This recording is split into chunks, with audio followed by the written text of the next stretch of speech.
Chapter 1. The Innate Blindness. Darkness, profound darkness, an unfathomable abyss.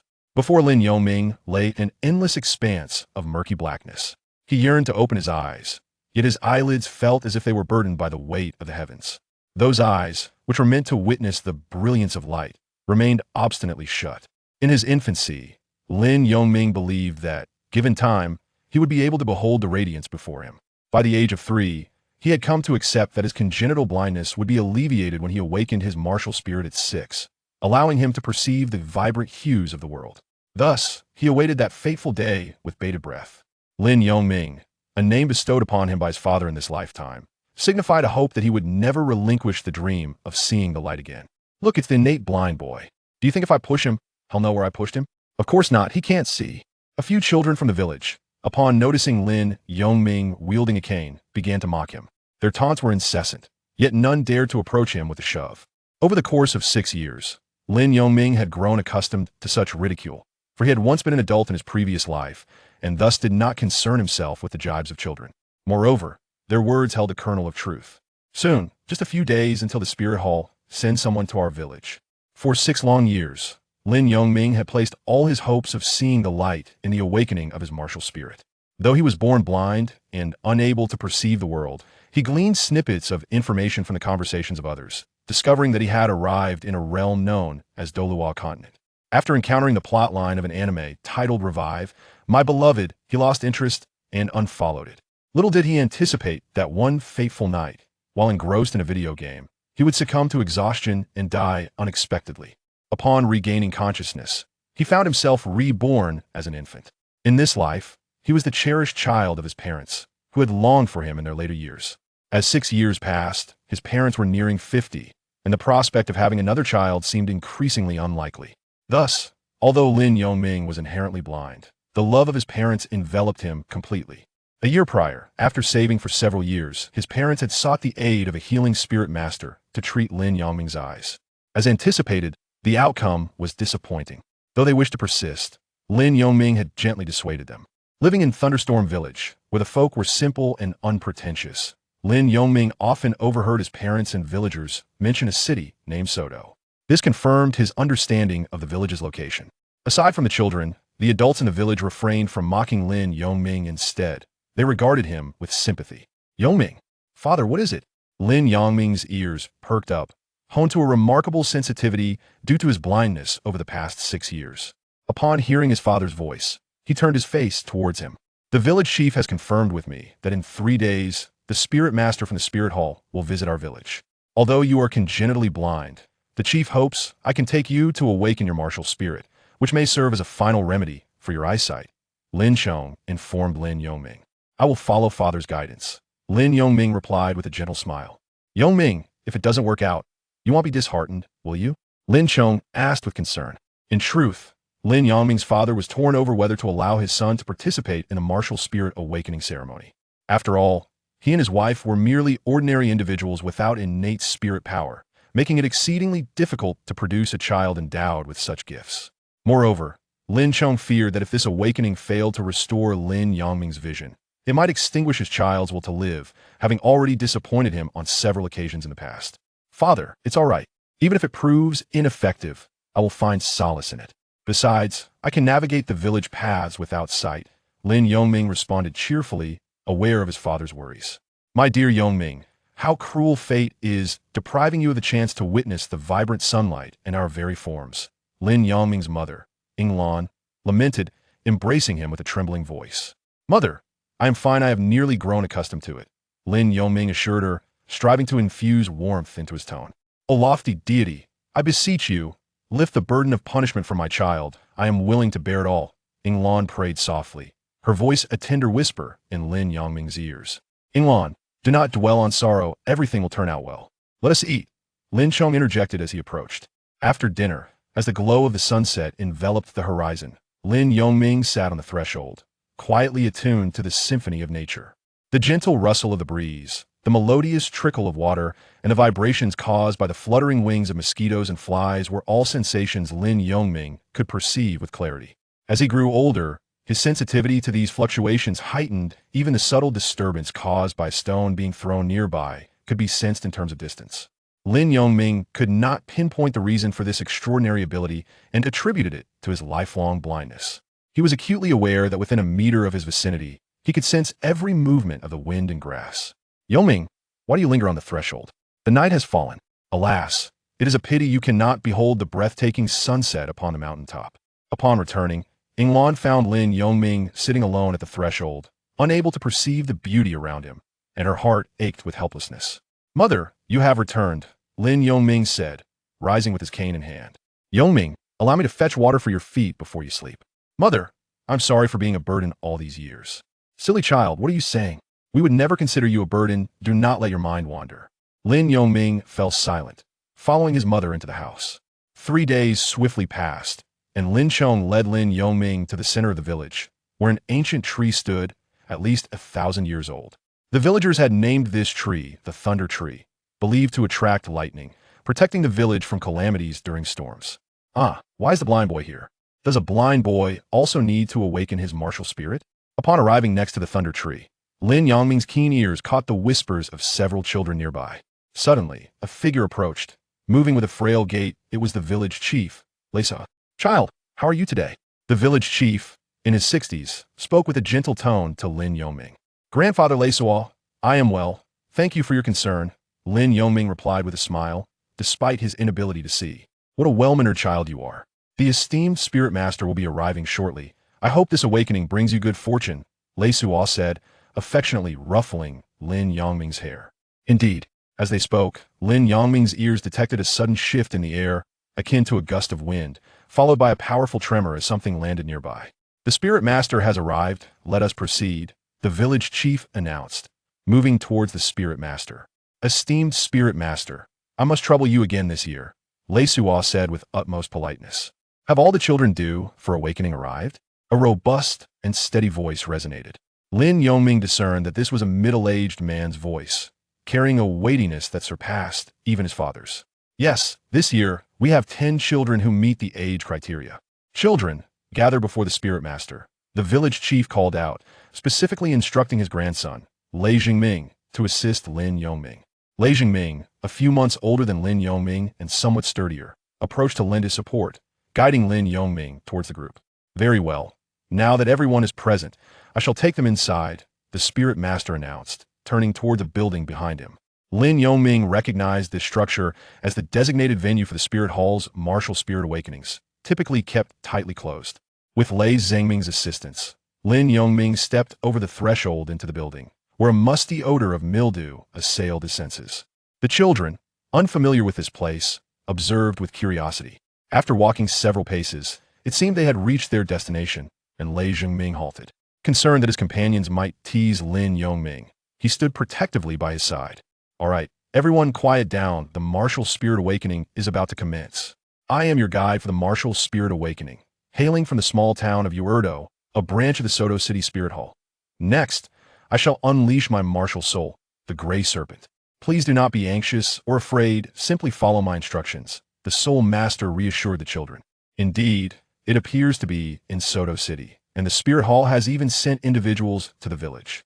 However, I wonder during what period this is taking place. Could it be during the waning days of the Spirit Hall? Lin Yongming pondered. Having watched the Douluo animation, Lin Yongming was naturally familiar with the name Soto City, as it was the very starting point for the Shrek 7 monsters. Gray Serpent, manifest.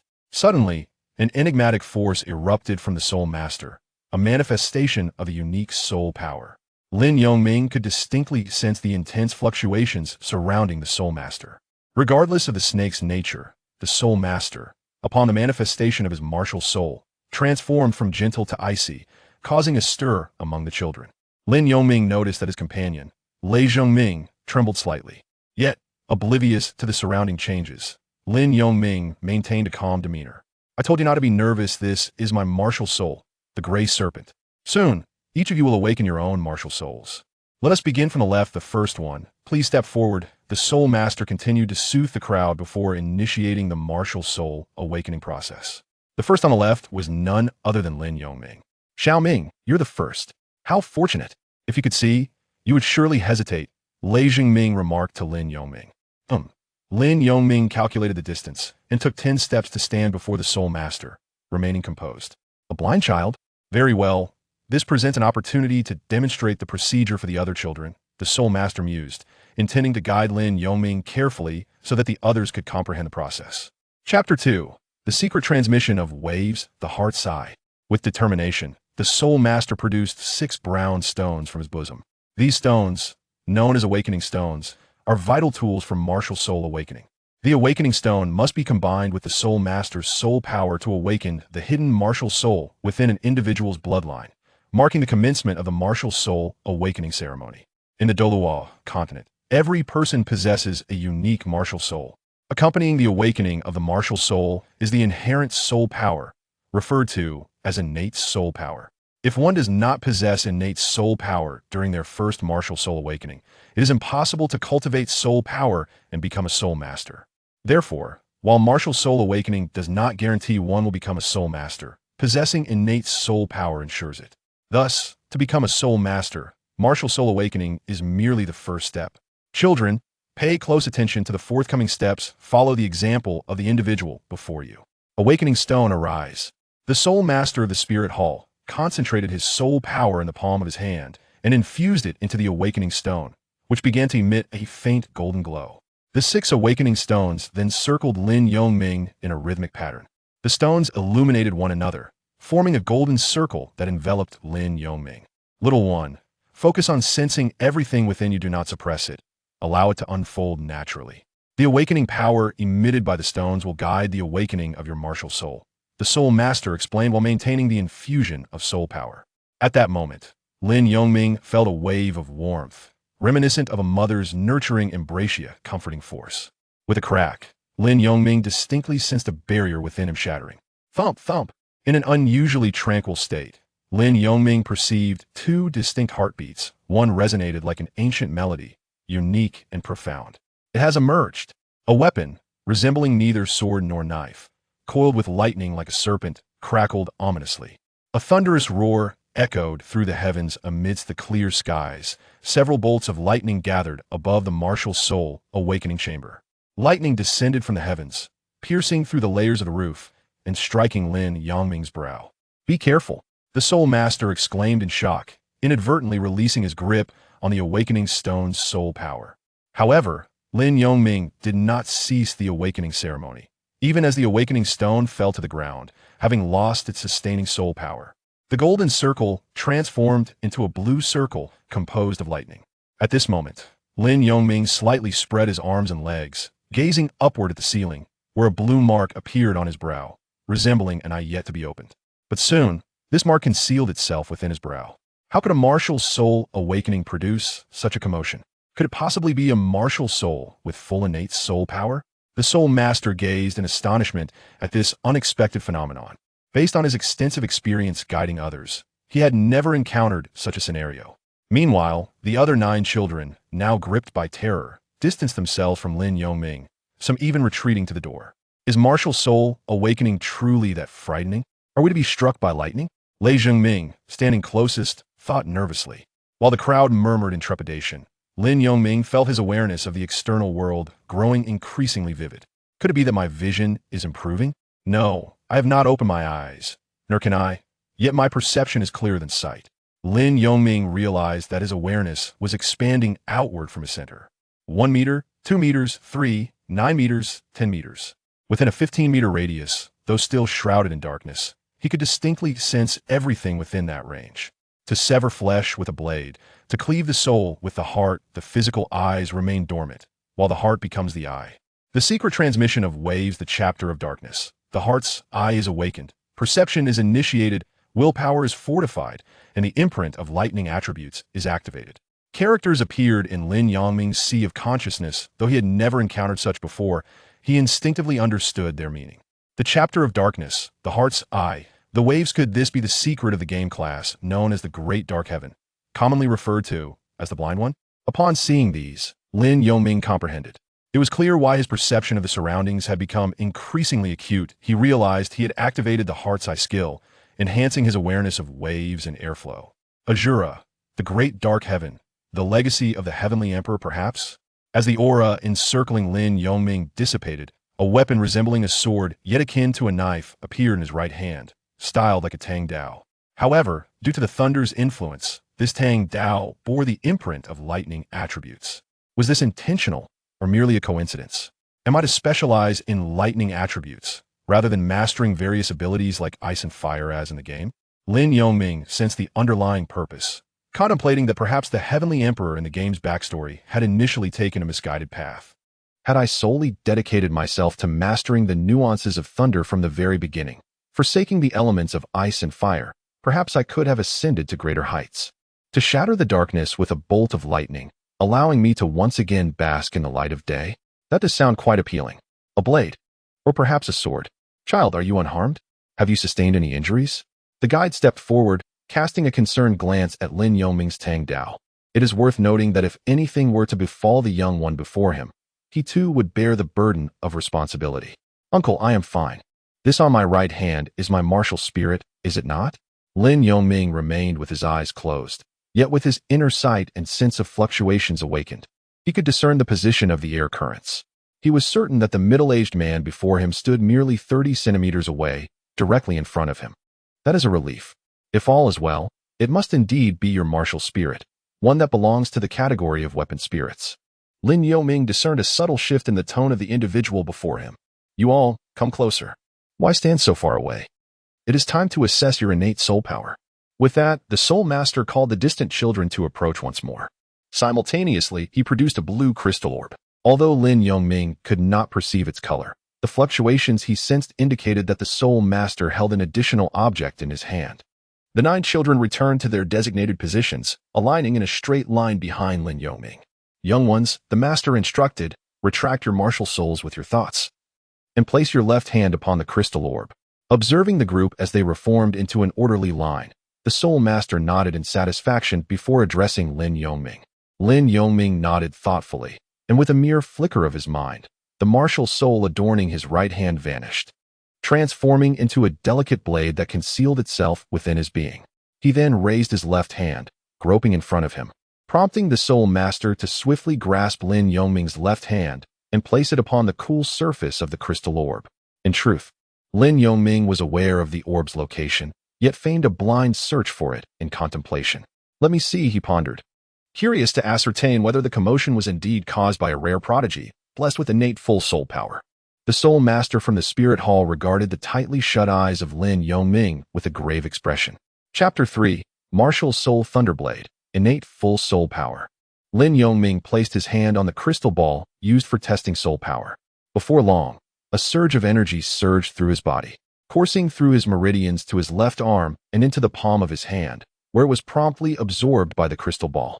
Under the expectant gazes of the Soul Masters from the Spirit Hall, it emitted a dazzling aquamarine glow, filling the entire testing crystal ball to its utmost capacity without leaving a single gap. Innate full soul power. Indeed, it was innate full soul power. A talent so rare in a century, and it was I who guided this awakening. The middle-aged man before him had never witnessed such a prodigy of innate full soul power, let alone personally conducted the awakening ceremony. Otherwise, he would not be a mere steward in a branch of the Spirit Hall in a small town. Child, you may remove your hand now. Though I am curious to know the name of your martial spirit.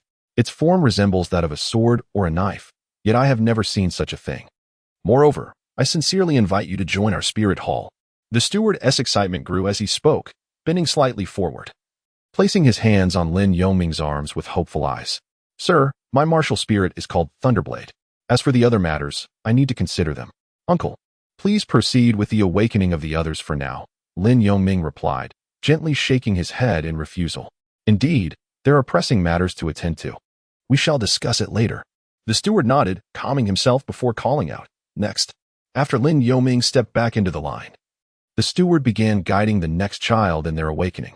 The other children gazed at Lin Yongming in astonishment as he returned to the group. Thunder Jingming, realizing it was his turn, hurriedly stepped forward to stand before the steward. In the same manner, his martial spirit was soon revealed. Your martial spirit is the swift-winged wolf, with innate soul power at level 2. Quite commendable. You may become a soul master. The steward promptly announced Thunder Jingming's awakening results. Really? Thunder Jingming exclaimed in delight as he returned to Lin Yongming's side. The subsequent 8 children awakened their respective martial spirits, the majority being farming tools, along with 2 possessing blue-silver grass martial spirits. Ultimately, apart from Lin Yongming and Thunder Zhengming, none of the others had the fortune to become soul masters. All right, your martial spirits have all been awakened. You may leave now. The steward collected the awakening stones and crystal balls. The 8 without soul power cast envious glances at Lin Yongming and Thunder Zhengming before leaving the room with drooping spirits. It is known that after awakening a martial spirit, one's physical condition improves slightly, yet it pales in comparison to the enhancement brought by possessing soul power. Especially Lin Yongming, who, with his innate full soul power, could match the strength of an ordinary adult. Should he utilize his soul power, defeating an adult villager would be entirely effortless. Otherwise, soul masters would not hold such esteemed status. According to Lin Yongming's estimates, only about 10% of the continent's population consists of soul masters, and it might even be less, given the vast disparity in numbers. Lin Yongming, here is your martial spirit awakening certificate. Thunder Zhengming, this is yours as well. Keep this certificate safe. You will need it for entry into the junior academy. The steward presented them with their martial spirit proofs, which held universal validity throughout the continent due to the spirit hall's unique standing. Thank you, esteemed soul master. Lin Yongming expressed his gratitude as he accepted the certificate. Child, have you given any thought to my invitation? The steward seized the opportunity to inquire further. Thank you for your kindness, sir. However, as you can see, I am born blind. Even if I were to become a soul master, what would it matter if I cannot see? Lin Yongming replied with a bittersweet smile and a tone of resignation. Born blind? Have you sought treatment from a soul master? The steward, having observed Lin Yongming's condition, was taken aback, assuming it was merely an injury from childhood play. Indeed, he is naturally blind, Thunder Zhengming interjected. My grandfather mentioned that he hoped this awakening could restore Xiaoming's sight, but it seems there has been no effect. Moreover, his parents previously borrowed money from my grandfather to consult a soul master for treatment, but it was futile, Thunder Zhengming reiterated. How regrettable. You possess innate full soul power.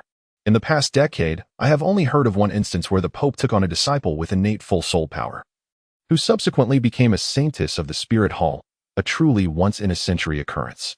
It would be a pity for your talent to go to waste. I will report your situation to the Archbishop, urging him to inform the Pope, so a high-level auxiliary healing soul master may be dispatched to treat your eyes. I believe the Pope would be eager to send someone given your innate full soul power. The steward, recognizing the complexity of congenital blindness, was aware that it was not as easily treated as an acquired injury, yet he was unwilling to let such talent slip away without a fight. Thank you for your concern, but I have grown accustomed to it. If treatment is not possible, it matters not, Lin Yongming replied gratefully. No trouble at all. It is a trivial matter. Once I finish my duties in the 2 villages, I shall return and report to the Archbishop. The steward waved his hand dismissively, fully aware of Lin Yongming's blindness. By the way, esteemed soul master, you mentioned that 2 years ago, the Pope took on a disciple who was elevated to saintess. Do you know her name? Lin Yongming couldn't help but inquire. The saintess is a significant matter for the Spirit Hall, and every branch is informed. If it were another name, I might struggle to recall it, but the name of the saintess is quite distinctive and easy to remember. Bibi Dong, the steward replied, somewhat enviously. As a disciple of the Pope and with innate full soul power, her future is destined for boundless possibilities. Wait, Lin Yongming was momentarily stunned. If the steward's introduction was accurate, Bibi Dong had awakened her martial spirit just 2 years ago and was then taken as a disciple by the Pope. This meant that Bibi Dong was currently still an 8-year-old girl? Esteemed soul master, do any of the 10 children in the village have the potential to become soul masters? Village Chief Lei Suo and Lin Chong entered the room. Having noticed the other children leaving, they could no longer contain their curiosity. Fortunate indeed. 2 children have the potential to become soul masters, particularly this one, possessing innate full soul power. How unfortunate that he is born blind. Nevertheless, rest assured, village chief. Upon my return, I will report to the Pope, and they will certainly send someone to examine and treat this child, the steward assured the village chief. What? Xiaoming awakened innate full soul power? Both Lei Suo and Lin Chong gasped in shock, their eyes wide as they stared at Lin Yongming. Chapter 4. Talent-based skills. Village Chief Lei Suo and Lin Chong were not children. Even an ordinary person could grasp the significance of innate full soul power. Xiaoming, has your sight returned? Lin Chong hurried to Lin Yongming's side, filled with concern. Father, it has not, Lin Yongming replied regretfully. Innate full soul power. How remarkable. Yet Xiaoming, your eyes, alas. Why must your fate be so fraught with misfortune? The village chief, Ruo, wore a face of profound disappointment. In a village where an innate full soul power emerged, one would typically expect prosperity to follow. However, with congenital blindness that could not be cured, it was akin to being rendered useless. Now, the village had finally produced a prodigy with innate full soul power. Yet the thought of Lin Yoming's eyes brought both joy and sorrow, a bittersweet irony. Well, my friends, I must proceed to the next village. Upon my return, I shall inform the bishop of this situation. I sincerely hope that His Holiness the Pope will find a remedy for this child. Otherwise, it would be an immense pity. The steward, pressed for time with 2 more villages to visit, took his leave. Master Soul Master, allow me to see you off, the village chief promptly offered. Please, do not trouble yourself, the steward replied, gracefully leaping away from the village with great speed. Grandfather, the Master Soul Master said my martial spirit is the swift wind wolf, with innate soul power at level 2.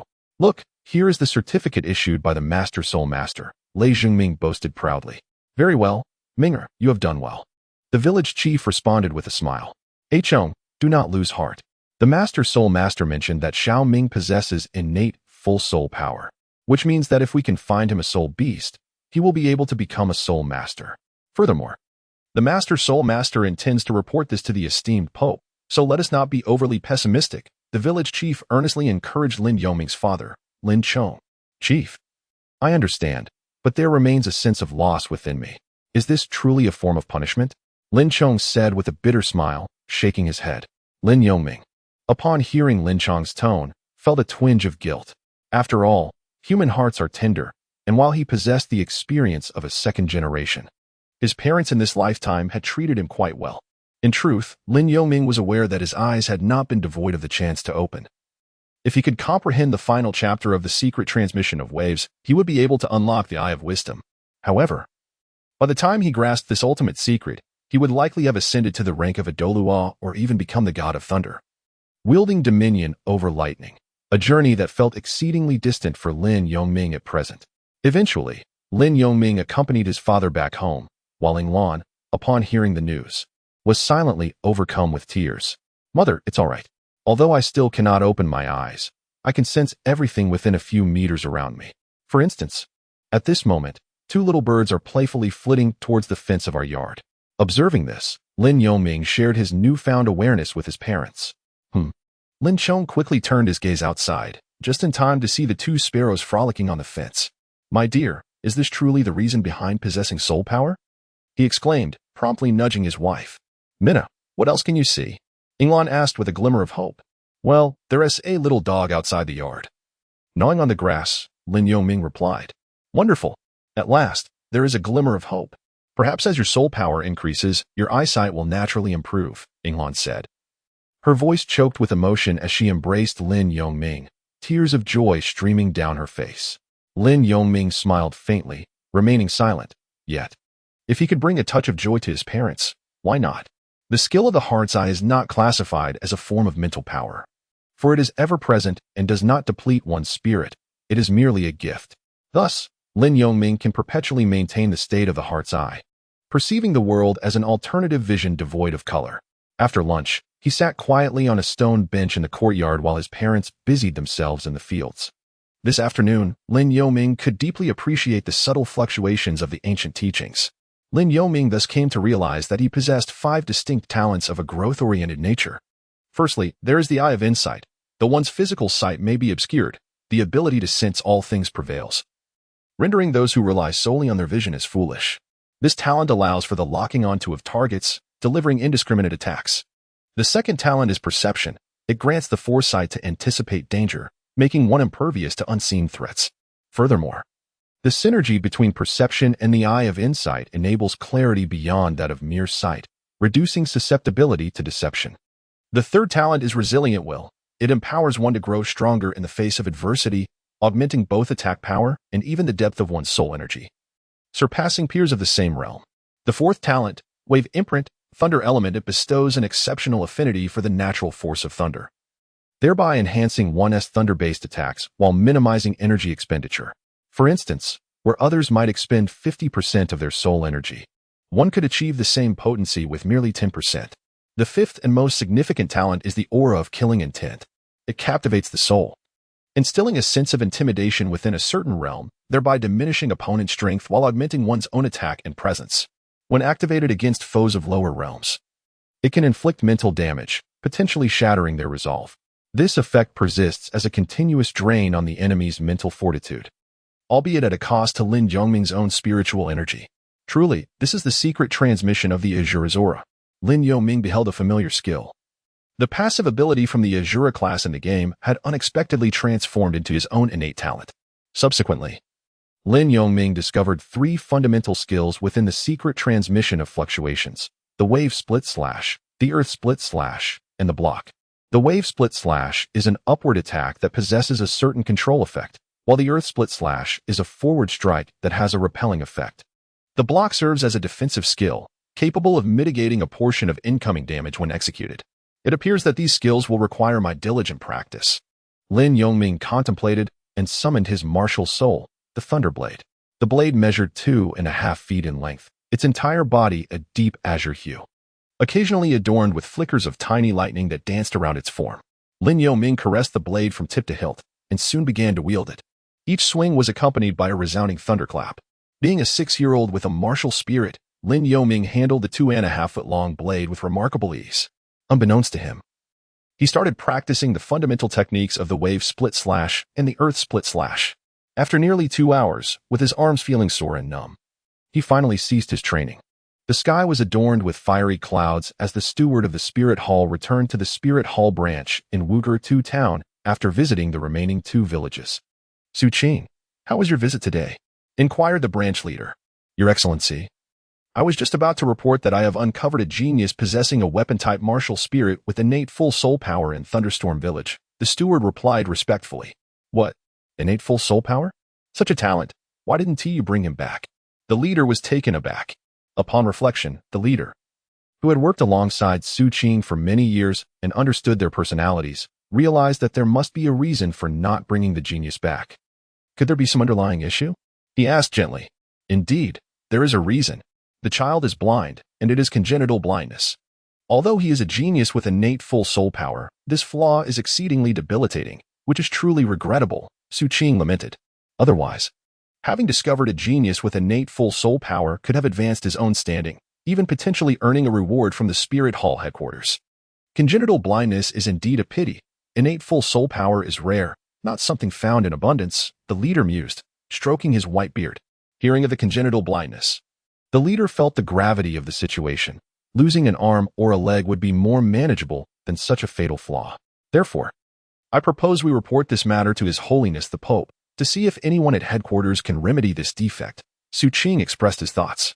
Yes, it must be reported. Even if there is but a sliver of hope, we cannot let a genius with innate full soul power slip away, the leader sighed. Immediately taking out an envelope to compose a letter, which he sent off urgently. By the way, what is the background of his parents? The leader casually inquired. They should be ordinary people. The child's martial spirit likely stems from a mutation, Su Qing replied, withholding the details of Lin Yongming's martial spirit awakening. He thought that the awakening of innate full soul power would naturally exhibit some phenomena, so he did not dwell on it. Had Su Qing shared this with the leader would have included the details in the letter, and the Pope, with his keen insight, would surely have noticed the peculiarities of the phenomenon. The leader's letter reached the headquarters of the Spirit Hall within 2 days, landing in the hands of the Pope. Is Yi Tianxin still in Spirit City? The Pope exclaimed sharply upon reading the letter. Your Holiness, Yi Tianxin is scheduled to leave Spirit City early tomorrow morning, so he should still be there. A rather flamboyant man quickly reported. Quickly summon him. I have matters to discuss, the Pope commanded. Yes. Soon the flamboyant man returned with an elderly figure before the Pope. Your Holiness, I am at your service. What urgent matter requires my presence? Yi Tianxin bowed slightly, curiosity evident in his tone. Old Yi, take a look at this individual. Can you cure him? The Pope presented the letter to Yi Tianxin without reservation. Innate full soul power, yet congenital blindness. Yi Tianxin scanned the brief letter and swiftly grasped the Pope's intention. Your Holiness, I regret to say this is not an injury but a congenital defect. As the letter mentions, his parents have sought the help of healing spirit masters before, so I am at a loss. Yi Tianxin expressed his disappointment. Understood, the Pope nodded. and Yu Tianqin exited the Pope's chamber. Master, such innate full soul power, yet he is a born blind. Is there truly no hope? A lively and adorable girl beside the Pope asked incredulously. If even Yi Tianqin, the continent's foremost healing spirit master, cannot assist, then indeed, there is little we can do. It is merely the misfortune of fate, the Pope replied nonchalantly. If he could be cured, it would be wonderful, but if not, it poses no loss to the Pope. He mused. Since awakening his martial spirit, Lin Yongming had dedicated 5 days solely to practicing the 3 basic techniques. On the 6th day, Su Qing returned to Thunderstorm Village, bearing the Pope's message to inform Lin Chong of the Pope's words. I apologize, esteemed spirit master, this is simply fate. Lin Chong said with a wry smile after hearing the news. Yet he felt little disappointment as he had anticipated this outcome. I am sorry for not being able to assist this child, Su Qing said, somewhat helplessly. No worries, esteemed spirit master. I have heard that spirit masters possess a method of cultivation. Could you share it with this child? Lin Chong inquired, a touch of embarrassment evident. Indeed. There is a method, the meditation technique published by the Spirit Hall for soul power cultivation. Here, let me give you this book of meditation. It is not difficult and can be practiced by anyone with innate soul power. Moreover, as he possesses innate full soul power, he is effectively a level 10 soul master and will require a soul ring from a soul beast to continue his cultivation. However, Su Qing noted, it is likely that hunting for the first soul ring will be exceptionally challenging for Lin Yongming. As Su Qing prepared to depart, he left behind 2 books, one detailing the commonly used meditation technique and the other providing an introduction to the relationship between spirit masters and soul beasts. When Lin Yongming returned home, Su Qing had already left Thunderstorm Village.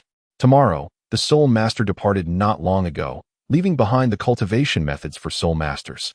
I will recite them for you, Lin Chong said cheerfully upon seeing Lin Yongming. All right, father, I will remember them diligently, Lin Yongming replied, realizing that Lin Chong might have sought the assistance of the servant from the martial spirit hall, although the secret transmission of fluctuations contained unique cultivation methods.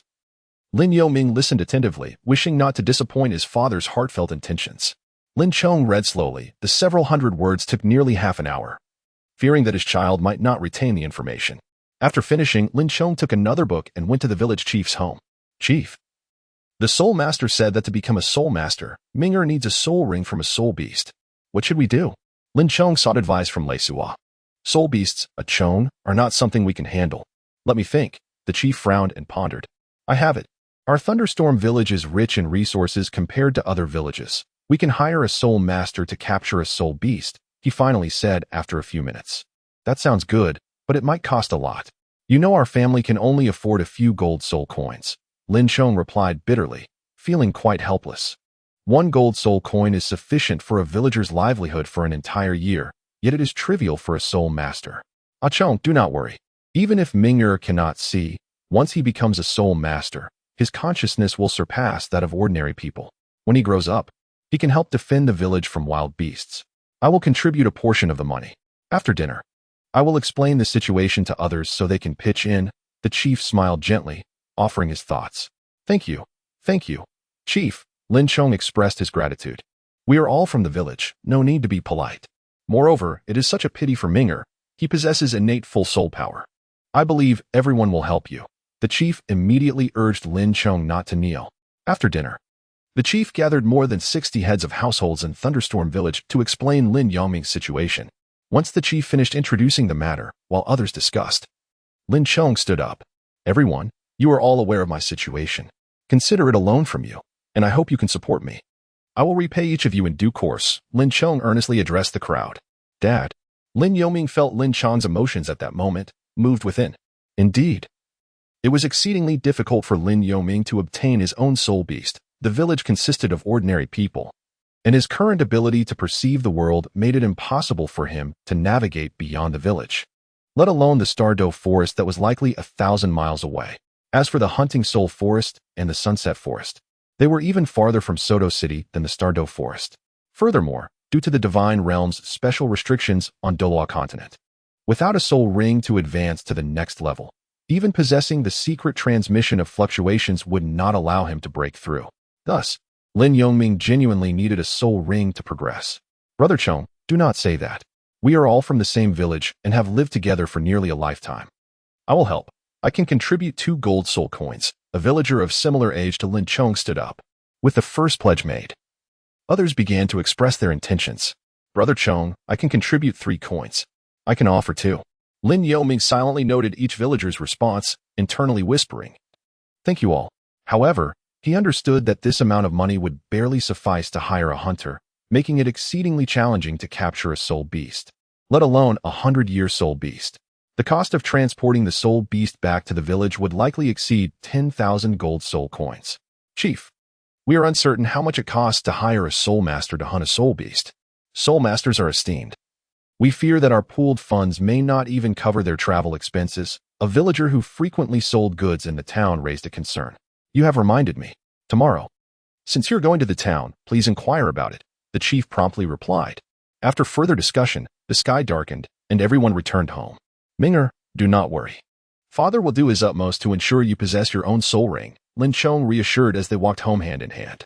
Yes, I trust you, Father. But do not overexert yourself. Even if I acquire a soul ring, what does it matter? Lin Yoming responded. Hearing such mature words from Lin Yoming, Lin Chong felt a pang of sorrow, unsure how to provide comfort. A father's love is often silent. The next day, Lin Yoming requested a piece of black cloth from his mother to cover his eyes, which were otherwise invisible. Of course, Lin Yoming had his reasons for this. Though he could not open his eyes, the direct sunlight rendered his vision somewhat hazy. The first chapter of the secret transmission of fluctuations is the chapter of darkness. Only by fully immersing himself in darkness could he comprehend the light within. When Yinglan inquired about his reasons, Lin Yoming explained that it was to train his ability to discern sounds and locations, and Yinglan did not hinder him further. In truth, Lin Yoming could not see his own hair, not the black hair of his past life, but rather a light blue shade. With the black cloth on, his bangs fell from the sides of his temples, giving him a somewhat cool appearance. Soon, Lin Yoming walked to a small hill behind the village, summoning Thunderblade to continue his basic skills training. Squeak. Split wave slash. A mouse darted out, and Lin Yoming's ears perked up. In an instant, he transformed into a streak of lightning, reaching the mouse's position in less than a second. The split wave slash struck the mouse precisely at its core, as he unleashed his soul power, causing a blue 8-trigram formation to emanate from the center, where the effect of confinement persisted until the attack concluded. However, the mouse could not withstand the power of the split wave slash and was obliterated, disintegrating into pieces. Unbeknownst to him, Lin Yoming practiced from dawn until afternoon. Chief, Brother Lin, I found out that it costs 600 gold soul coins to capture a 10-year soul beast and 3,000 gold soul coins for a 100-year soul beast to be transported back to the village. A villager reported the information he had gathered. Why does it cost so much? Our village can probably gather only about 400 gold soul coins, Lin Yoming's father frowned. Having underestimated the expenses, this was, in fact, normal. Many soul masters on the continent assist in hunting soul beasts, yet soul beasts are inherently proud. When captured, some would resort to self-destructive actions. Thus, each capture mission typically involves teams of 4 or 5, and even for hunting powerful soul beasts, more than 10 individuals may be required. To assist Lin Yoming in capturing a 10-year soul beast would necessitate a team of around 4, while ensuring they safely return with the soul beast. Chief, I will think of another solution, Lin Chong sighed bitterly, feeling a profound sense of helplessness. He then left the chief's home, somewhat dejected. Brother Chong, how did it go? Yinglan greeted him at the door. It is still not feasible, Lin Chong sighed. What about Minger? Yinglan asked with concern. He went out this morning and hasn't returned yet. He said he would practice on the hill behind the village. I hope he does not get lost. Mingo's heart is filled with despair. Ever since his martial spirit awakened, he has been practicing day and night. Father, mother. I'm back. Lin Yoming entered the courtyard and spoke. After opening his spiritual eyes, he no longer relied on his cane, even with his eyes closed. He walked as if he were a normal person. Tomorrow, come for lunch. At the dining table, Lin Chong did not conceal anything from Lin Yoming, explaining the situation to him. It's all right, Dad. Perhaps tonight the heavens will send a soul beast to the village, Lin Yoming replied jokingly, his head bowed as he ate. Nonsense. If a soul beast were to come to the village, it would surely cause an uproar, Lin Chong retorted with a laugh. What should we do? Lin Yoming furrowed his brow slightly, unable to come up with a solution at the moment.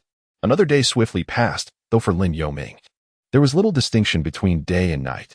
In the dead of night, On a narrow path, 8 individuals pulled a cage containing a leopard, approximately 3 meters in length. Its body marred with various wounds. "All right, let us rest by the roadside tonight. We should reach the trading location by tomorrow and make a handsome profit," said the leader. "Indeed, Captain." The routine continued, with 2 taking turns to keep watch. "Be cautious. Do not let the thunder leopard escape. It is worth 60,000 gold soul coins. And there are certainly villages within 10 miles. We all know the consequences of harming the villagers." "Captain, we understand." The group left 2 to keep watch. And by 11 o'clock, after days of travel, the 2 guards began to doze off, fatigue overwhelming them as they noticed the lethargic thunder leopard. However, the leopard, previously devoid of strength, suddenly revealed a fierce gaze upon witnessing the scene and slowly rose to its feet. Strands of lightning crackled along its body as it bit down on an iron bar, snapping it with a resounding crack, and then forcefully butted its head against the broken bar, creating a gap. "What noise is that? Wake up. The thunder leopard is trying to escape." The others were jolted awake, but the leopard had already emerged halfway from the cage. Seeing the group react, it swiftly leaped out of the cage and darted into the roadside bushes, disappearing into the night. "Useless. Chase it quickly." As Lin Yoming slept, he sensed an unusual fluctuation of soul power and was immediately awakened. Chapter 7. The Century-Old Thunder Leopard. After several days of tempering, and with the combined essence of Lin Yoming's 2 lifetimes, although his soul power level was restricted, the range of his spiritual eyes, initially about 15 meters at the time of his martial spirit awakening, had expanded to approximately 20 meters in just a few days. With the addition of his perception abilities, Lin Yoming could sense the fluctuations of soul power within his expanded range. Lin Yoming rose from his bed, acutely attuned to his surroundings, and discovered a beast. No. A creature imbued with soul power, a soul beast indeed. It was a leopard soul beast. Its origins were a mystery. Could it truly be that the heavens had favored him, delivering a soul beast to his doorstep? Lin Yoming was taken aback. However, upon further reflection, he estimated that this leopard, approximately 3 meters in length, was likely over 100 years old. For an ordinary village, the intrusion of such a soul beast was far from welcome news. The soul power emanating from this beast seemed eerily similar to his own. Almost immediately, Lin Yoming sensed another anomaly.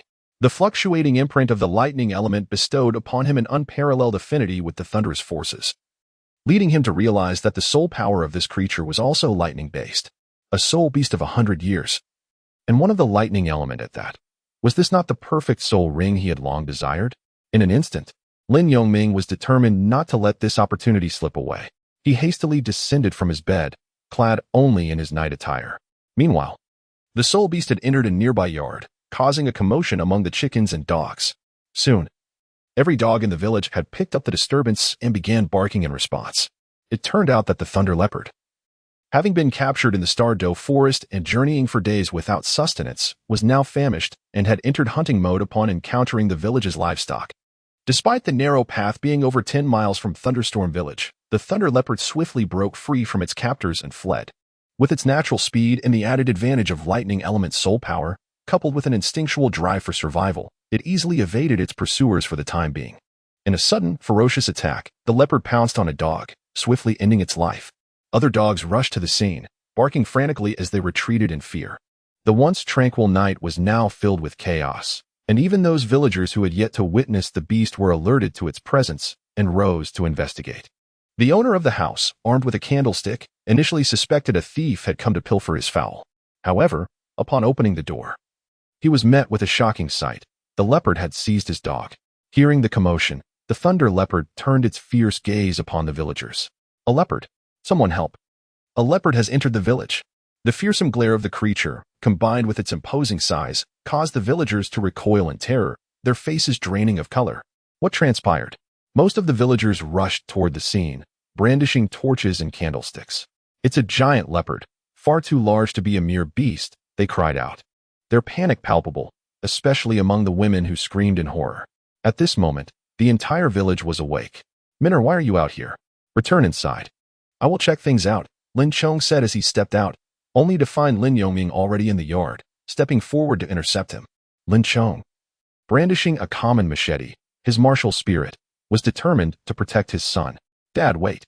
This is a soul beast, not an ordinary creature. I can sense the fluctuations of soul power within it, and it might become my first soul ring." Lin Yoming explained urgently. A soul beast? No. I cannot allow you to take such a risk. Lin Chong immediately dismissed the notion, unwilling to let his son face danger. Father, listen to me. This is my only chance. Although I do not know how a soul beast appeared in our village, I can feel that its soul power is fluctuating, suggesting it has been injured. With my current 10th level soul power, I can protect myself, Lin Yoming insisted. This was indeed a significant opportunity for Lin Yoming. If he missed it, he knew not when another might present itself. Lin Chong's expression betrayed his inner conflict, uncertain whether to allow Lin Yoming to approach the beast. Let him go, Chong. I have faith in him, Inglan urged from the doorway. Very well. But Minner, you must stand behind me, Lin Chong relented, seeing his wife's support for their son. Understood, father, Lin Yoming readily agreed. As they approached, the villagers had formed a loose perimeter around the thunder leopard. However, the creature's intelligence was not to be underestimated. It bared its teeth while scrutinizing the villagers, quickly discerning that these people lacked soul power, unlike its previous captors. Despite its injuries and exhaustion, the thunder leopard did not fear these villagers. Instead, it fixated on them with a predatory intent. The villagers, armed with various farming tools, sickles, hoes, and machetes, prepared themselves, aware that they were facing a formidable foe. What is happening? Where did this great leopard come from? Village Chief Lesoa stepped forward to address the crowd. We do not know, Chief. We thought it was merely a band of thieves, not a leopard, someone replied. Quickly, bring it down, the chief commanded, gesturing to several robust men in the village. Yes, Chief, they responded in unison. Wait, this is a soul beast. We cannot act recklessly, Lin Chong interjected, positioning himself beside the chief to prevent further escalation. A soul beast? How did it come to our village? Chief Lesuo inquired, curious about Lin Chong's insight. Grandfather Chief, I possess soul power, allowing me to perceive the energy within it. It is a pure soul beast, not merely a wild animal, Lin Yoming explained to the gathered crowd. The distinction between a soul beast and a wild animal was subtle, yet profound. Soul beasts not only possessed greater strength but also a degree of intelligence. Those of 100 years were said to possess the intellect of a young child, while beasts of 10,000 years could rival that of an adult human. At this revelation, the strong men who had just rallied to the chief's call felt a chill of apprehension. They understood that soul beasts required soul masters to effectively deal with them. Meanwhile, the thunder leopard observed the villagers, particularly locking its gaze on Lin Yoming, as if it felt provoked, its fur bristling in response. Suddenly, a brilliant blue light enveloped the thunder leopard, coalescing around its sharp claws. With a thunderous roar, it lunged toward Lin Yoming at astonishing speed, drastically closing the distance between them. Yet, Lin Yoming's heightened perception alerted him to the beast's unusual intent, and he reacted swiftly. Dad, be careful. Block it, he shouted, summoning his lightning blade martial spirit just in time to create a defensive barrier between Lin Chong, the chief, and the oncoming attack. The thunder leopard, undeterred by the presence of a child, aimed a claw imbued with soul power directly at Lin Yoming. Lin Yoming's thunderblade tilted downward, with his right hand grasping the hilt and his left arm pressing against the blade's spine. Under attack, a semicircular blue translucent shield manifested before him. Thunderbolt Leopard experienced a jolt, retreating a few steps, while Lin Yoming, too, felt the impact. His diminutive frame half-crouched as he slid backward approximately 1 meter, the thunder blade carving a line in the ground. Chapter 8. The Adventure of Slaying the Soul Beast. Lin Yoming crouched slightly, his left arm tingling. His head tilted to the right, ear turned towards the thunder leopard, poised to counter its imminent attack. Minger, are you all right? Don't frighten your father, Lin Chong exclaimed, his face stricken with shock, unprepared for his son to leap in front of him. Xiaoming, the village chief called out, equally concerned. I'm fine, Dad. The soul beast is quite powerful, Lin Yoming replied, standing up with his father as support. The surrounding villagers were taken aback, astonished by the speed of the thunder leopard, and even more so by the fact that 6-year-old Lin Yoming had managed to block one of its claws. Is this what it means to possess soul power? Could it be that Xiao Ming is already considered a soul master? How astonishing, exclaimed the village chief's grandson, Lei Zhengming, glancing at his own hands in disbelief. Indeed, the impact had only caused a slight tremor for Lin Yoming, as the thunder leopard was in a weakened state. It must be noted that the beast had been trapped in a cage for days and nights, its wounds from previous hunters yet to heal. Under normal circumstances, that strike would have left Lin Yoming bloodied, if not injured. Minger, you must not act recklessly. If something were to happen to you, How would I explain it to your mother? Lin Chong said, his heart heavy with unease. Dad, I'm fine.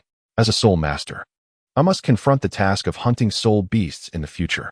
Moreover, if I recall correctly, the book you read to me yesterday about soul masters and soul beasts stated that in order to absorb a soul ring, a soul master must personally slay the soul beast, for only then can the soul ring be claimed by the one who has vanquished it.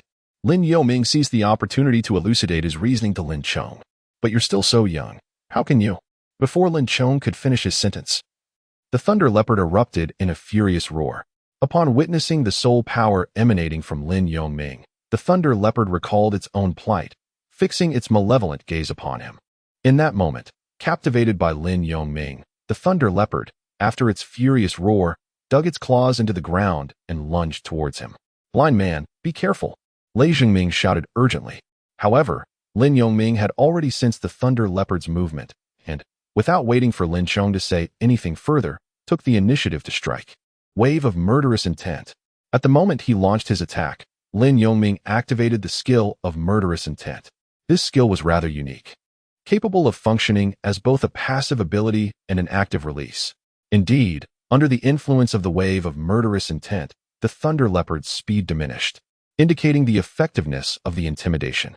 Had it not been for the thunder leopard's limited intelligence accumulated over a century, the impact would have been far greater. Had it been Lei Zhengming facing Lin Yoming's wave of murderous intent, he would likely have been paralyzed with fear, potentially leading to his complete mental collapse, resulting in an untimely demise without any physical harm. Riftwave slash. At a distance of approximately 1 meter from the thunder leopard, Lin Yoming made the first move. With an upward strike, he targeted the thunder leopard directly at its core. Simultaneously, due to the controlling effect of the riftwave slash, the thunder leopard became momentarily dazed in mid-air, awaiting the conclusion of the attack before being sent hurtling backward. Knowing the concept of seizing the advantage, Lin Yoming pressed forward with his blade. Yet this attack fell short as the thunder leopard, propelling itself with its hind legs, leaped to the side. Immediately after, the thunder leopard launched a counterattack against Lin Yoming. Lin Yoming executed a counter skill with remarkable finesse. Thus, the man and his beast engaged in a fierce exchange before the astonished villagers. Amidst the awe of the crowd, only Lin Yoming's father watched in trepidation, eager to intervene for his son, yet finding no opportunity to do so, as their combat intensified with increasing speed. Be cautious, Ming'er, Lin Chong urged anxiously. Pacing before the village chief, his eyes unwavering. Minutes passed, and it was the thunder leopard who faltered first.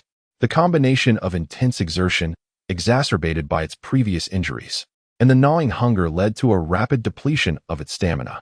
Meanwhile, Lin Yoming, in direct confrontation with the thunder leopard, discerned the gradual weakening of its attacks and speed. Naturally, immersed in such a focused battle, it was inevitable for Lin Yoming, merely a 6-year-old child, to grow fatigued, his breaths becoming increasingly labored. Almost there, just hold on a little longer, he encouraged himself. With renewed vigor, Lin Yoming struck again. The thunder leopard, now hindered by exhaustion and unable to evade effectively, suffered a vicious blow to its forepaw. It let out a pained roar, losing its footing and collapsing in disarray. Seizing the moment, Lin Yoming unleashed his rift slash. His lightning blade radiated a brilliant azure glow, and with a swift arc of energy, he struck the thunder leopard from its abdomen to its back, rendering it incapable of further movement. Perish, he commanded fiercely, taking advantage of the moment.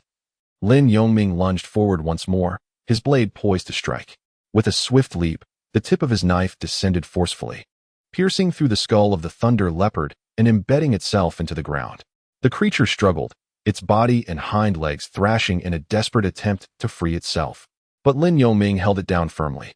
Gradually, the thunder leopard emitted a faint, sorrowful whimper before falling utterly silent. Lin Yoming let out a sigh of relief. Releasing the handle of the knife, regardless of the dirt on the ground, he sat directly in front of the thunder leopard, able to breathe freely and audibly. Lin Yoming achieved victory in his inaugural battle. One might find it hard to believe that a soul beast suddenly emerged within the confines of a kingdom, only to be vanquished by a mere 6-year-old child. This incident is undoubtedly steeped in drama. Lin Chong rushed over as soon as he spotted Lin Yoming seated on the ground. Ming'er, how are you? Are you injured? Village doctor. Village doctor, Lin Chong exclaimed, his anxiety palpable. Father, I'm fine, just a bit overwhelmed, Lin Yongming replied, waving his hand dismissively. You say you're fine. Yet there is quite a bit of blood on you. Let me see your wounds, Lin Chong insisted, swiftly examining the bloodstains. He discovered that only the clothing was slightly torn, and the skin was merely grazed without breaking. The blood was merely that of the thunder leopard. Fortunately, no wounds. Lin Chong sighed in relief after his inspection. The village chief also approached Lin Yongming but halted midway when they witnessed a transformation occurring with the thunder leopard. A spirit energy emerged from the creature, forming a yellow halo above. This was the soul ring that coalesces after a soul beast's demise. A vital ring for soul masters to progress in their cultivation. Father, the soul ring from the fallen soul beast has appeared. I need to take a moment to adjust before absorbing it, Lin Yongming informed. This is the soul ring, and it's yellow. Very well, Minger, proceed. I will watch over you, Lin Chong nodded in agreement. Everyone, absorbing a soul ring requires tranquility, so let us not disturb Xiao Ming for the time being. The village chief instructed the gathered villagers. Understood, village chief. Wow, how impressive. Is this what soul masters need, the soul ring? Lei Jingming and several children gazed at one another, astonished. Lin Yongming took a moment to adjust himself, noticing the rapt attention of the crowd, who were watching him with bated breath. He began to guide the soul ring of Thunder Leopard, officially commencing the absorption process. Chapter 9. The Approaching Crisis. Lin Yongming's inaugural experience of absorbing a soul ring, though he had previously observed it in an anime, was a novel endeavor that he approached with utmost seriousness. Consequently, he concentrated all his mental fortitude on the absorption process. The moment he guided the soul ring into his martial soul, the Thunder Blade, a surge of pure soul energy seamlessly integrated into his being. Such profound soul power, likely no less than 3 or 4 centuries in age, coursed through him. Fortunately, the Thunder Leopard's state was suboptimal. Otherwise, he feared he might have been unable to seize this soul ring. Lin Yongming contemplated deeply, not daring to relax for a moment, fully concentrating on guiding and absorbing the soul ring, while simultaneously transforming the soul power contained within the ring into his own. As several minutes passed, the surrounding villagers began to whisper among themselves, exchanging glances. The majority praised Lin Yongming and marveled at the capabilities of soul masters. They expressed their envy, wondering when they might absorb such a soul ring. Lei Jingming watched Lin Yongming with eyes full of envy as he absorbed the soul ring. Moments later, amidst the villagers' conversations, a group of unexpected guests arrived at the edge of the village. Captain, someone is absorbing a soul ring. One of the 8 hunters from the team assigned to capture the Thunder Leopard remarked, though taken by surprise when the Thunder Leopard managed to escape. The hunters had followed the traces left behind during its frantic flight. Hence, they tracked it down, albeit with a delay, arriving at Leiyu village. I heard commotion from a distance. This is merely an ordinary village. How could there be a soul ring? Another hunter questioned. Captain, unless the Thunder Leopard has been killed. After all, we haven't lost its trail, one of the hunters suggested. Indeed, the Thunder Leopard was gravely injured. Encountering a soul master in need of a soul ring, it is unlikely to escape. But, is there a soul master in this village? Why speculate? Let us enter the village and see for ourselves. It's just as likely that you two were careless and allowed the Thunder Leopard to escape. If it has indeed been intercepted, we'll have to return to the Star Doe Forest to capture another one, and you will receive only a third of the reward. The captain scolded the 2 hunters who had spoken. The others cast glances at the 2, following the captain closely behind. The 2 exchanged bitter smiles and followed along. Soon, this small team stood before the villagers. Strangers? The villagers exclaimed upon noticing them. Let us take a look, the captain insisted, pushing through the crowd, where he soon encountered the Thunder Leopard lying on the ground and Lin Yongming, who was in the process of absorbing the soul ring. A child? The captain gasped in surprise. May I ask who you are? The village chief inquired, stepping forward with a puzzled expression, as they were all unfamiliar faces. Lin Chong approached, concerned that these individuals might disturb Lin Yongming's soul ring absorption. The soul beast, captured from the soul beast forest, had now been slain. Thus, it served no purpose, leaving only regret for the child. The captain shook his head helplessly. What do you mean by regretting this child? Lin Chong inquired, displeased, stepping forward to question the captain. This captain, a robust man in his 40s with a slight stubble, expressed his lamentation. Indeed, it is regrettable, if I am not mistaken. The child absorbing the soul ring has not had one before. At his age, even if he is 8, to absorb a soul ring is a mark of genius. But he is unlikely to succeed in absorbing the current one. The captain's face was etched with sorrow, though surprised by Lin Yoming's young age. He felt more pity than anything else. It is truly unfortunate. He was a prodigy, one of the teammates echoed. Why is that? What is wrong? The village chief immediately queried upon witnessing the exchange. You all appear to be ordinary folk. Do you not understand what this soul beast signifies? Allow me to enlighten you. This thunder leopard was originally sought by a wealthy heir for his second soul ring, hence its age of 600 years. As far as I know, a soul master's first soul ring typically spans around 400 years. Absorbing a soul ring that exceeds one's capacity can lead to severe injury or even death, the captain explained. Recognizing that the two in front of him were likely the child's relatives. What do you mean? A 600-year soul beast? That exceeds by over 200 years. I refuse to believe it. Lin Chong's face paled, disbelief etched across his features. Of course, if we hadn't weakened the thunder leopard. Do you think you could have defeated it? The bounty for this soul beast was 60,000 gold coins, and now that you've killed it. My brothers and I have suffered significant losses, our 10 days of effort wasted, the captain retorted, his tone growing more severe as he perceived Lin Chong's skepticism. It cannot be. I must stop Mingo from absorbing the soul ring, Lin Chong declared, attempting to rush towards Lin Yoming. No. Interrupting the absorption now would lead to certain death, the captain interjected, unable to bear the sight of Lin Chong's despair. What can we do? Right? You are soul masters. Aren't you? I beg you, please save my child. Lin Chong implored desperately. The absorption ritual has already commenced. It cannot be interrupted. Even if a tidal Douluo were here, they would be powerless to assist. We must leave it to fate, the captain sighed. Lin Chong felt a wave of despair wash over him, nearly causing him to faint. Chong, do not panic. Little Ming has faced many trials since childhood, now that he finally has a chance. I believe heaven will not play such a cruel trick on you two. Trust that Ming can pull through this, the village chief comforted, supporting Lin Chong. Village chief. Lin Chong wept quietly. The 8 hunters, hearing the village chief's words, could only shake their heads in silence, knowing all too well that Lin Yoming's fate was grim. Lin Yoming, having overheard the conversation, could not afford to dwell on it any longer. A torrent of soul power surged into his body, relentless and overwhelming. He could only focus on refining the soul power contained within the soul ring. As time passed, he felt an inexplicable sharp pain coursing through him, intensifying to a near-explosive level. Is this how my fate ends? A wave of negativity washed over Lin Yoming, the pain numbing him as he swayed before the onlookers. No, I refuse to succumb. Being born blind is one thing, but to have my life claimed in such a manner is intolerable. If I cannot withstand this minor ordeal, how can I ever reach the pinnacle of greatness? Resolutely, he bit his lip to maintain his consciousness. Under the weight of his unwavering determination, his innate skill of resilience awakened. With each challenge, his spirit soared, and a cascade of blue light flowed across his skin, coursing through his veins. Chapter 10. Misfortune as fortune. With the emergence of the blue light, Lin Yoming felt a significant reduction in pain, and the sensation of being overwhelmed by soul power faded. This was the latent power of the resilience skill, combined with the ability of his innate talent. Within his sea of consciousness, the essence of resilience manifested, radiating a gentle blue glow. Lin Yoming immediately recognized the source of this newfound strength.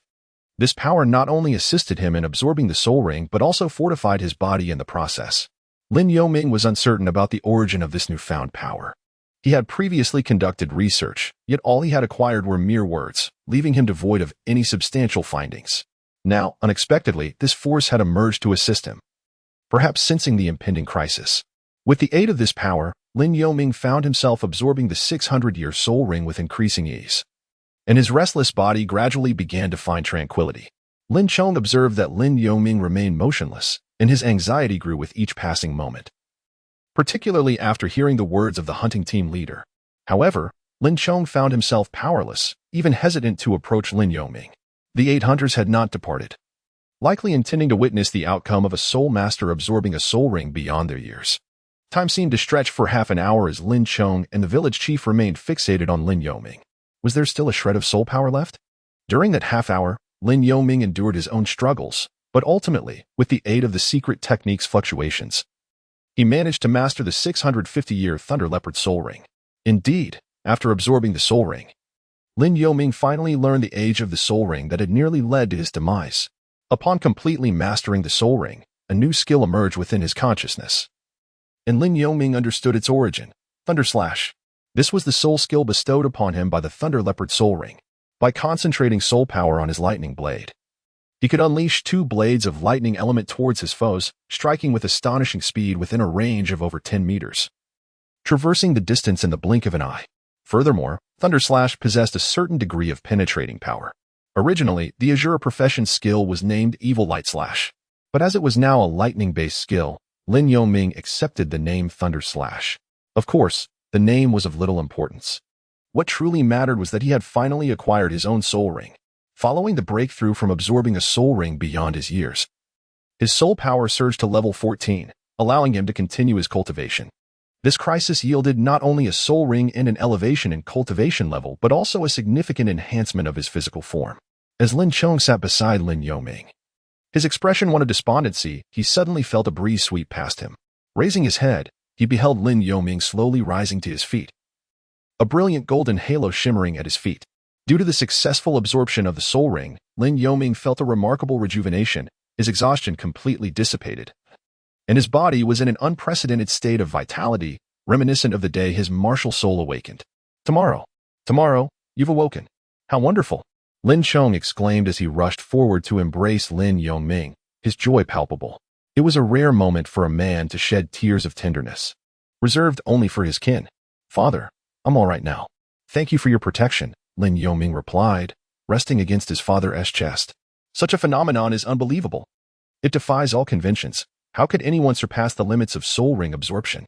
The captain of the hunters gazed at the soul rings adorning Lin Yoming, his eyes wide in astonishment. Particularly, he found it hard to reconcile with the fact that his very first soul ring was merely a decade-old white ring. Captain, who was the first to declare the limitations of soul rings?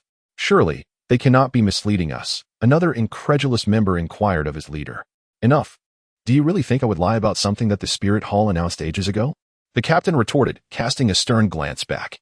Haha, after so many years, our village finally boasts a proper soul master. Little Ming, the village elder is proud of you. The village chief interjected with a hearty laugh, interrupting the tender moment between father and son. Indeed, young Ming has truly impressed us all. Congratulations, Brother Chong, and congratulations to you, little Ming. Other villagers stepped forward to extend their well wishes. Indeed, these villagers understood the immense honor that came with being a soul master in the Douluo continent. Thank you. Thank you all for your blessings. Lin Chong released Lin Yoming and responded to the crowd. Lin Yoming revealed a faint smile, and though invisible, one could sense Lin Chong's emotions brimming with joy. Brothers, let us depart, declared the captain of the hunters, casting a deep glance at Lin Yoming before addressing his companions. Captain, are we really leaving just like this? We captured that soul beast, and this kid absorbed the spirit ring without taking any benefits for himself?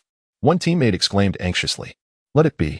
The Thunder Leopard escaped within the kingdom's territory because we failed to keep watch. You should be grateful. Otherwise, if the soul beast had harmed anyone, the Spirit Hall and military would come knocking, and you would suffer the consequences. Although I am reluctant as well, these are just simple villagers. How much money could we possibly gain from them? Instead of wasting time here, it would be more prudent to rest in the nearby town and then hunt for other soul beasts in the Stardew Forest. Most importantly, you have all witnessed this child's talent. His first spirit ring is 600 years old, destined for greatness. Why harbor resentment? The hunter captain spoke earnestly before heading toward the village's outskirts. Let it go, third brother. The captain makes a valid point. We shall accept this loss, the vice captain concurred. Following suit, the others, seeing this, refrained from further comments. Meanwhile, the village chief, upon seeing the 3-meter-long thunder leopard, inquired about Lin Yoming. Xiaoming, it is said that the meat of soul beast is greatly nourishing. Affluent youths grow up consuming it. Since you killed the soul beast, what do you plan to do with it? Could you spare a portion for Mingo? Village chief, you are too kind. I appreciate everyone's goodwill, Lin Yoming recalled yesterday. Grateful for the villagers' genuine efforts to gather money, even though they failed to purchase the soul beast. Let us share the leopard's meat with the village children. We are at an age where we need strength. Distributing it among us will surely enhance our vitality. Thus, Lin Yoming generously declared his intentions. Father, is this acceptable? Good child, it is your decision. Besides, your uncles and aunts are quite decent. Lin Chong happily endorsed Lin Yoming's proposal. Excellent. Xiaoming truly understands. Let us decide that all families with children aged 5 to 10 shall receive a share, the village chief said, stroking his beard with delight. As for those under 5, The village chief feared they might not be able to handle the power contained in the soul beast's meat, which could lead to unintended consequences. Once the decision was made, the village butcher approached to begin the dissection of the soul beast. Chapter 11. The Primary Soul Master Academy. Suddenly, a month had flown by. During this time, Lin Yongming not only solidified his cultivation, but also elevated his soul power to the 15th level. With the enhancement of his abilities, his sixth sense and perceptive capacity expanded. And after absorbing the Thunder Leopard spirit ring, his awareness surged to a radius of over 30 meters. One morning, as usual, Lin Yongming prepared to practice on the hills behind the village. However, upon stepping outside, he spotted an elderly man and a child approaching, none other than the village chief and his grandson, Lei Zhengming. Upon seeing Lin Yongming at the entrance, Lei Zhengming abandoned the village chief and dashed toward him. "Blind man, I have made a breakthrough. Thanks to the soul beast meat you shared and the cultivation method, I have advanced a level this past month," Lei Zhengming exclaimed, his voice brimming with excitement. Lin Yongming accepted the moniker Blind Man, a term of endearment among peers. After all, every child in the village had their own nickname, such as Dog Egg, Air Guzzi, Little Mouse, and Tiger, and Lei Zhengming was no exception. "Little Wolf Cub, congratulations on nearing your first spirit ring," Lin Yongming responded.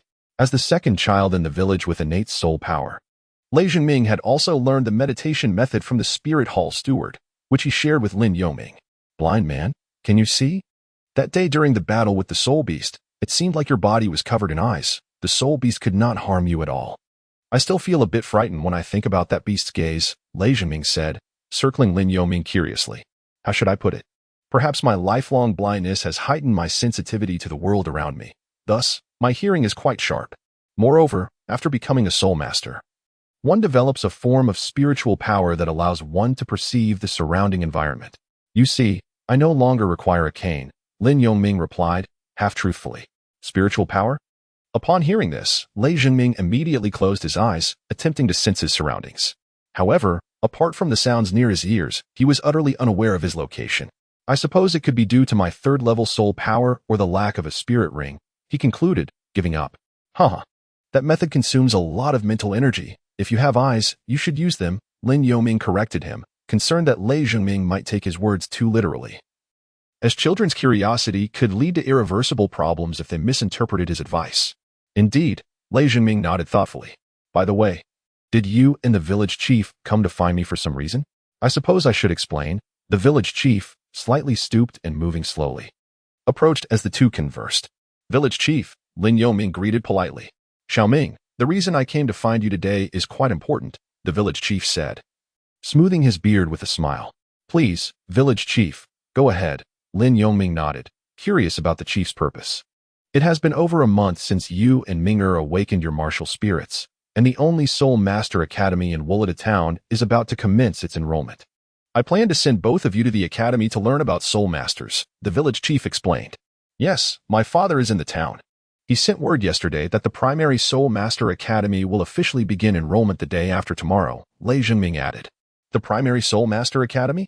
Village chief, did you come to inform me about this?" Lin Yongming expressed his gratitude.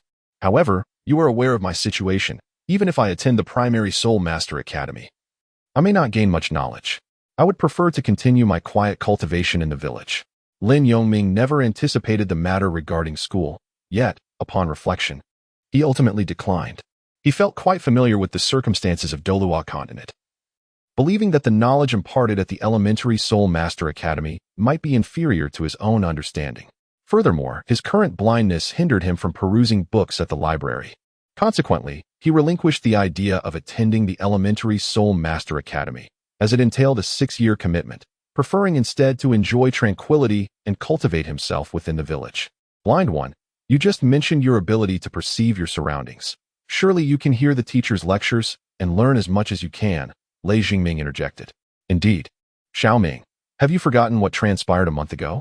If you could acquire even a modicum of knowledge about soul beasts, you would later be able to discern their age, thereby avoiding substantial risks," the village chief advised.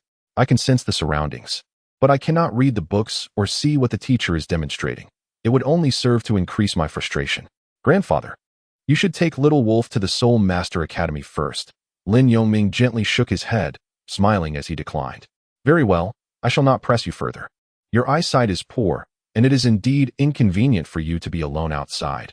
The village chief conceded upon observing Lin Yongming's resolute stance. Do not worry, blind one. Once I have achieved some success, I shall return to impart the knowledge I have gained from my teacher, Lei Jingming assured, lightly patting Lin Yongming's shoulder. Thank you. Lin Yongming nodded appreciatively. After they departed, Lin Yongming continued towards the hills behind the village. 5 days passed, and the village chief returned to the village accompanied by several fellow villagers. Xiaoming, since you have chosen not to attend the Soul Master Academy, I have brought you 2 books for your father to read to you. One on the common classifications of soul beasts in the continent, and the other on discerning the age of soul beasts. The village chief announced, presenting the 2 books. Thank you, Grandpa. After dinner, I will have my father read them to me. Lin Yongming graciously accepted the offering. Lin Yongming truly did not anticipate that the village chief would bring him a book. Xiaoming, you have no idea how lively the Soul Master Academy is. It's a pity you're not attending. Otherwise, you could perhaps make a few friends, the village chief lamented. It's all right, Grandpa. I want to be able to witness that liveliness, and besides, I prefer a more tranquil environment, Lin Yongming replied. Well, if that is how you feel, I won't disturb your soul power cultivation any longer. Take care, Grandpa, the village chief said as he departed. After Lei Zhengming enrolled in the Junior Soul Master Academy, Lin Yongming found himself increasingly solitary, as other children his age ceased to visit him. Consequently, his life settled into a routine.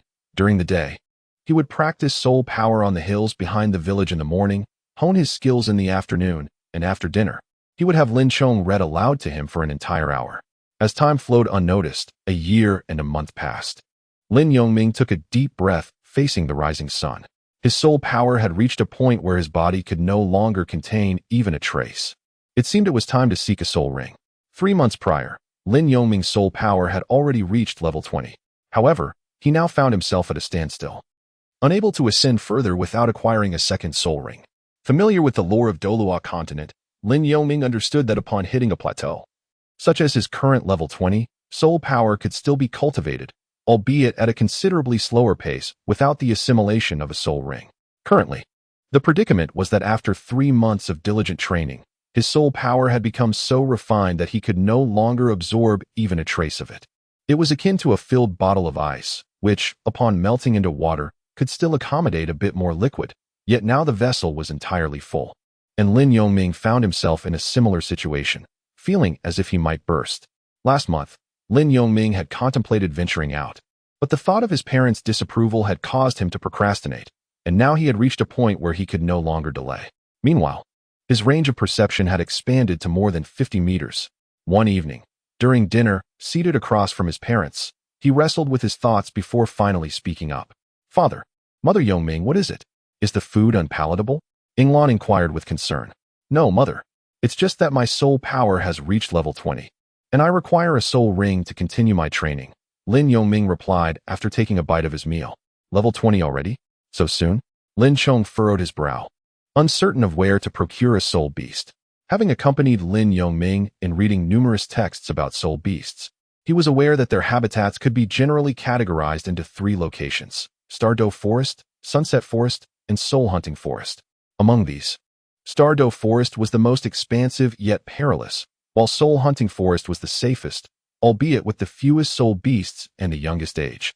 However, from Leiyu Village, the journey to Sunset Forest and Soul Hunting Forest is significantly longer than to Stardow Forest, Lin Chong noted. Father, there is no need. My intention is to first travel to Ulto Town and seek guidance from the Spirit Hall. The steward who awakened my martial spirit should still be there. Lin Yongming articulated his plan. Child, you are not a soul master. Do not involve yourself in this. Yongming has already stated that he will seek the guidance of the esteemed soul masters at the Spirit Hall.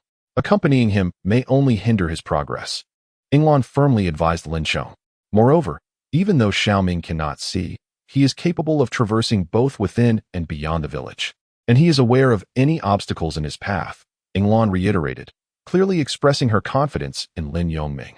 As a father, unable to assist his own child, Lin Chong felt a deep sense of remorse. Very well, Yongming, you may proceed. The sooner you leave, the sooner you may return. The following day, after lunch, Inglan had prepared Lin Yongming's belongings and accompanied him to the village entrance. Child, Yongming is a soul master. it is inevitable that he will explore the outside world. While we continue to age, Inglan lamented. I understand, but he is only 7 years old. Is it wise to send him out alone? What if he encounters deceit or danger? Lin Chong expressed his concerns. There is no alternative. We cannot keep him from seeking a soul ring, for that would only hinder his development. As he grows, advancing his soul power will become increasingly challenging, Inglan acknowledged, her heart heavy at the thought of Lin Yongming venturing out alone. The two could only watch as his figure gradually receded into the distance.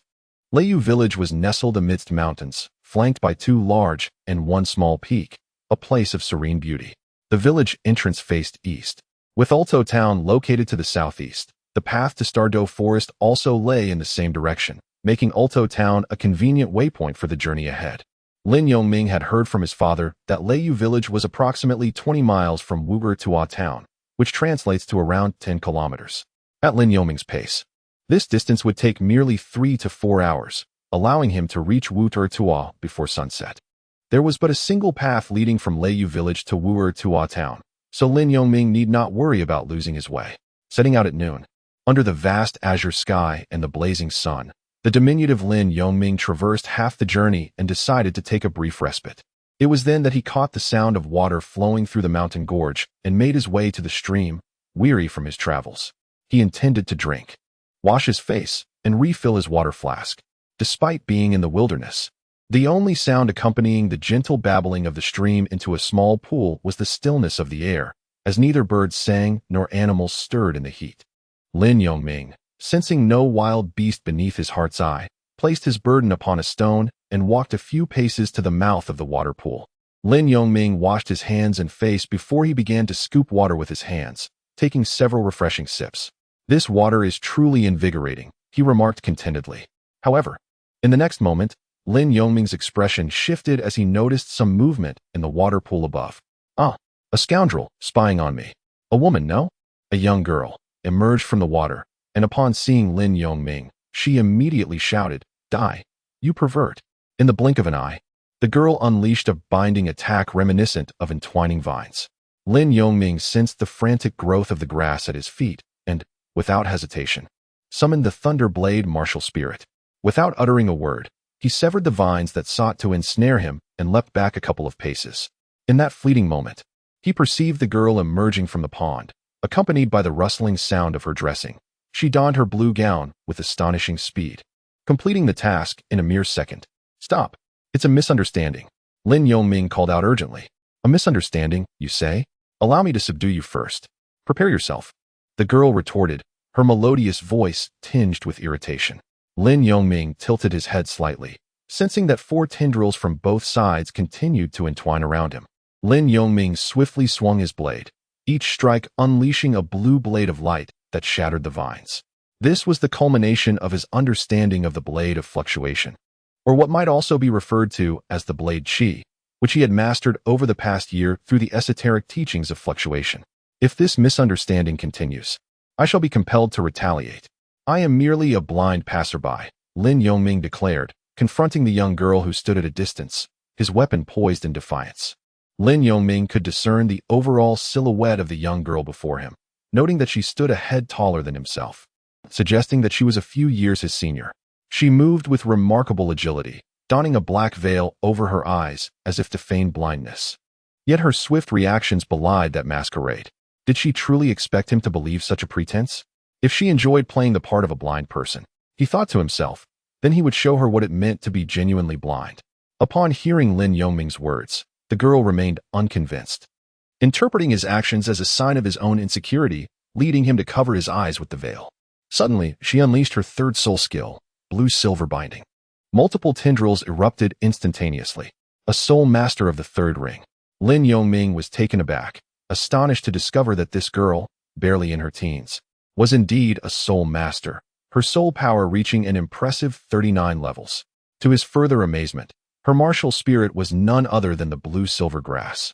However, this was not a moment for astonishment. Lin Yongming released his solitary soul ring. Thunderclap slash. He executed a series of thunderous strikes, shattering several of her tendrils. Yet, the severed tendrils grew back with even greater fervor, multiplying in number as they re-emerged. Lin Yongming found himself ensnared amidst the relentless vines, his expression one of exasperation. Chapter 13. The darkness ahead. As the layers of intertwining vines enveloped him, he realized he was unable to sever them all. Despite possessing a soul power of level 20, he had only a single soul ring. In contrast, the girl before him not only boasted a soul power 19 levels above his own, but also possessed 2 additional soul rings. The presence of a third, thousand-year purple soul ring only widened the gap between them. The additional rings signified 2 more opportunities for attribute enhancement. Lin Yongming managed to sever a few tendrils, aided by the unique properties of his Thunderblade and the penetrating effects of Thunderclap Slash. This encounter was indeed a misunderstanding, although the girl was furious. Her intent to kill seemed minimal, perhaps due to her inherent kindness or the realization that Lin Yongming was merely a child, younger than herself. Humph, I've caught you. How could someone so young go astray? Let me see if you are truly blind or merely pretending, the girl said with a hint of pride as she approached him. As she drew near, Lin Yongming was enveloped by a fragrant aroma reminiscent of a sunlit meadow, with his hands and feet ensnared. He sensed her lack of malice and ceased his struggles, retracting his martial spirit. If this was merely a misunderstanding, then it was best to resolve it amicably. Dear sister, while I may have erred, you too are at fault. It is rather inappropriate to bathe in a secluded mountain stream, especially when my spiritual sense failed to detect your presence. Moreover, I just drank some water, Lin Yongming remarked, feeling somewhat incredulous at the realization that he had inadvertently consumed water from someone else's bath. However, he soon recognized the identity of the girl before him. In this land, only a select few could manipulate blue silver grass with such finesse, and the skill required to do so was extraordinary. There were only 2 individuals capable of such mastery, Tang San and his mother. However, Tang San was likely still a child within the Tang sect at this time. Thus, the girl standing before him must be the latter, a young girl of just over 10 years, a third-ring soul master with unparalleled talent, an embodiment of the blue-silver emperor, transformed from the wild blue-silver grass. What a fortuitous yet peculiar encounter. Lin Yongming mused silently. Should I be blamed for my presence here? The girl retorted, hands on her hips. That was not my intention. It is simply that this stream nourishes several nearby villages. Bathing in its waters seems somewhat ill-advised. Lin Yongming replied with a nod. You actually nodded. Remove that black veil so I can see your face, the girl exclaimed in irritation at his response. Dear sister, my hands, Lin Yongming gently reminded her. Oh, my apologies, she said, releasing his hands, though the tendrils still bound his feet. Lin Yongming removed the black cloth that covered the girl's eyes, urging her to open them. Open your eyes, he insisted. I cannot, she replied, frustration evident in her voice. Your eyelids show no signs of injury, he countered, shaking his head. I truly cannot open them, she repeated. I find that hard to believe. Let me pry your eyelids open and see how long you can keep up this charade, he challenged.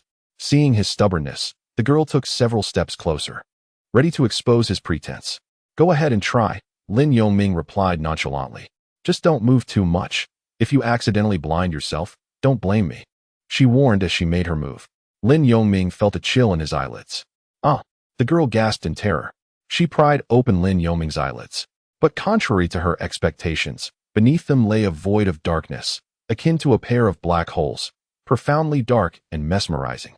Strangely, amidst this pitch-black abyss, there was a slender blue line, a flicker of lightning. What happened? Lin Yongming inquired upon hearing the girl's frightened exclamation.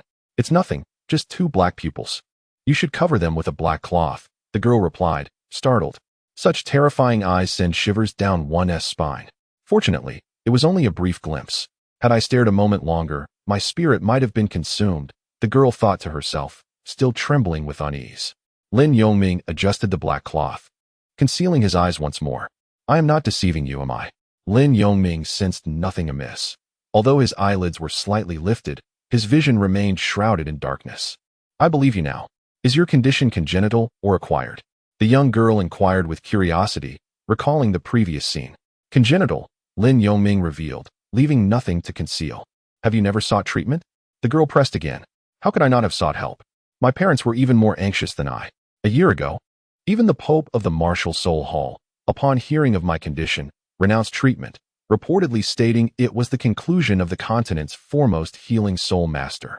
Lin Yongming explained. Sister, may I request you to release my foot now? Lin Yongming said with a smile. Very well, the girl replied, loosening her grip. And the vines seemed to vanish, returning to their original state. Lin Yongming took down the water kettle, filled it up, and picked up his bundle, preparing to depart. Hey, blind one, where are you headed? The girl immediately inquired. To the town 10 miles away, Lin Yongming replied without looking back. Wait, I am also a healer. Would you like me to treat you? Besides, I am going to the town as well. We could accompany each other, the girl insisted as she approached him. No need. I have given up on treatment. It is impossible to heal my soul skill, Lin Yongming said, naturally believing that the girl before him possessed means to heal injuries, though only those of a physical nature. Even if my martial spirit's healing is ineffective, I know of a herb specifically for curing ailments, the girl continued. Oh, what is it? Lin Yongming paused, intrigued. It's called starry eye grass, though it is rather rare and difficult to find. I once had a specimen, but it was used for someone else's treatment. Perhaps this starry eye grass could aid in your blindness, the girl explained. All right, I will remember the name. Thank you. Lin Yongming expressed his gratitude and resumed his journey. Wait, blind one. I see your soul power is at level 20, yet you possess only one soul ring. Surely, you didn't come out here alone with the intention of acquiring a soul ring, did you? You are quite peculiar. Born blind, yet traversing these mountain paths as if it were nothing. By the way, how did you end up here? The girl seemed as though she had not spoken to anyone in years, chattering incessantly beside Lin Yongming. Sister, have we resolved our misunderstanding? Let's each go our separate ways. Lin Yongming said helplessly. I did not expect you to be such a talkative blue-silver emperor. I understand now. You fear that conversing with me might distract you and hinder your journey. Indeed, your ability to walk like this must rely on your sheer mental fortitude. Or perhaps, you have grown up without friends in the village, leading to a bit of social awkwardness. And which soul beast forest do you intend to visit? Lin Yongming, with his heart untroubled by what his eyes could not see, finally arrived at the town of Erchuo just before sunset. Chapter 14. The Blue-Silver Emperor. There are approximately a dozen villages surrounding Erchuo, necessitating the presence of 2 grand gates to the town. Given the numerous nearby villages, the flow of visitors is considerable. During the day, the guards seldom impede entry. It is indeed bustling. Standing outside the city gate, Lin Yongming sensed the lively atmosphere of the evening rush hour in the town, having spent a significant amount of time on Douluo continent. This was his first venture out of a village. Accustomed to the tranquility of village life, he found the buzz of the moderately populated town somewhat disconcerting. Blind man, it's quite remarkable that after all this time walking, you haven't stumbled even once. From your demeanor, you seem rather well. Could it be that you do not rely on spiritual perception for direction? I genuinely suspect you might be feigning blindness, remarked a young girl as she approached Lin Yongming from his right. Her curiosity piqued. Why are you still lingering outside? Didn't we agree to part ways? Lin Yongming replied, a hint of helplessness in his tone after enduring her incessant chatter along the way. I'm hungry, the girl suddenly said, her voice faint. Then why don't you enter the town to find something to eat? Lin Yongming would have rolled his eyes if he could see. Well, I have no money left. She stated again, her tone melancholic. What does that have to do with me? I don't owe you anything, he retorted, exasperated. You do owe me. For today you caught a glimpse of me in my entirety. How about you treat me to a meal as an apology? The girl suggested. A hint of embarrassment in her voice. Are you truly accusing a blind man of peeping? Lin Yongming quipped in response. Your spiritual sense. On their journey, the girl had also explained why she had bathed in a small pond. It turned out she had passed that area while traveling. Due to the sweltering weather, she had taken a refreshing dip, only to doze off and accidentally sink, awakening just in time to see Lin Yongming drinking water. All right, just one meal. I'm merely a poor child, Lin Yongming conceded. Although he could not see, his intuition guided him, and he accepted it as a form of compensation. Moreover, he had no desire to become entwined with the Blue-Silver Emperor. Should her attributes relate to his own, he might be tempted, yet, as a wielder of a lightning-type martial spirit, plotting her soul rings would be futile. Most importantly, forming any connection with the Blue-Silver Emperor meant he would have to brace himself for the consequences, possibly facing the same fate as Tang Hao. What are we waiting for? Let us hurry into town. I haven't eaten all day. The girl, anxious, tugged at Lin Yongming and rushed through the city gate. Slow down, he sighed, feeling overwhelmed. The town was indeed lively. This small town offered a unique charm. Once inside, the girl released her grip on Lin Yongming and gazed at the long, straight street. Numerous stalls lined the sides, displaying various local specialties. So many delicious things. I want to eat them all, she exclaimed, captivated by the vibrant scene. Hold on, only one meal. My mother didn't give me much money, Lin Yongming interjected promptly. All right then, there's a restaurant ahead. Let us go there. It seems quite popular, so the food should be good, she suggested. Very well, lead the way. Lin Yongming nodded in agreement. Upon entering the restaurant, a server approached them. Hello, young ones, where are your parents? The server glanced behind them, noting the absence of any adults, and inquired. It was understandable. Lin Yongming's hair was a deep blue, reminiscent of lightning, while the girl's was a bright azure, making them appear as siblings. Who needs parents? It's just the two of us. Bring me 4 signature dishes, the girl asserted without hesitation. Make it 2 meat and 2 vegetable dishes, Lin Yongming reminded her. All right, please follow me, the server replied. Recognizing their demeanor suggested they were not merely seeking a free meal. Seated at the table, the girl eagerly awaited her meal, but with so many patrons, the dishes took some time to arrive. Hey, blind man, we've known each other for a while, yet I don't know your name or age, she remarked. My name is Lan Een, with Lan meaning blue and Een meaning silver. You may call me Sister Een, the blue-silver emperor introduced herself, sitting across from Lin Yongming. Lin Yongming, 7 years old. After this meal, we part ways. We'll owe each other nothing, he stated with an indifferent expression. Hey blind man, you shouldn't be so cold at such a young age. You ought to be lively and cheerful, she protested upon hearing his introduction. Thank you, I am quite cheerful, Lin Yongming replied with a smile. Such a perfunctory smile, she quipped. As they conversed, a succession of dishes was brought to their table. It smells wonderful, brother blind. Let us eat, she urged. A blind man is still a blind man. Don't add brother to it. But you're younger than me. I'm about to turn 12. After finishing their meal, the sky was painted with twilight hues, and soon darkness would envelop the town. Well, the meal has been treated. You may take your leave now. Farewell, Lin Yongming said, intending to delve deeper into the town to find an inn for the night. Brother blind, wait. The blue-silver emperor called after him. What now? Lin Yongming replied, his patience waning, though he did not halt his pace. Look, the sun is setting. I assume you intend to find an inn, right? Why not let me stay the night with you? She suggested, her eyes filled with hope. On what basis? The cost of lodging at an inn is rather steep, Lin Yongming shot back, bemused. It won't be a free ride for you. Aren't you heading to the Stardew Forest? I can serve as your guide at no charge. To be honest, I'm also heading in that direction. Besides, in your current state, how can you venture into the Stardew Forest alone? Once you enter that complex environment, you're bound to lose your way, let alone find a suitable soul ring for yourself. I'm a soul master. Having me as your guide is advantageous for you. What do you say? The blue-silver emperor explained, laying out her reasoning. Upon hearing this, Lin Yongming could not help but halt his steps. Within the dense expanse of the starry forest, the surroundings were indeed intricate and easily disorienting. Moreover, the multitude of spirit beasts, each more peculiar than the last, posed a challenge, as some could not be distinguished by their size alone. Should he encounter a 10,000-year spirit beast, the risk would be substantial. Why should I trust you? What if you deceive me and sell me out? Lin Yongming said with a calm demeanor. Why would I deceive you? I merely see potential in you and wish to offer assistance. Besides, selling you would hardly yield any profit, the blue-silver emperor retorted, displaying dissatisfaction. That may not necessarily be the case, given that some individuals lack even the means for meals and lodging, Lin Yongming replied with a faint smile. Then it is settled. I shall accompany you into the forest to aid you in acquiring your spirit ring. Is that agreeable? Very well, it is a pact. How infuriating. You tricked me into being your lackey, did you not? Do you still wish for accommodation? Indeed. Chapter 15. Eyes after walking 100 paces. They arrived at a rather decent inn. 2 lodgings? Would you prefer a single room or a double? Lin Yongming and Lan Een Huang approached the counter, where the innkeeper mistook them for a pair of siblings. Excuse me, what are the rates for single and double rooms?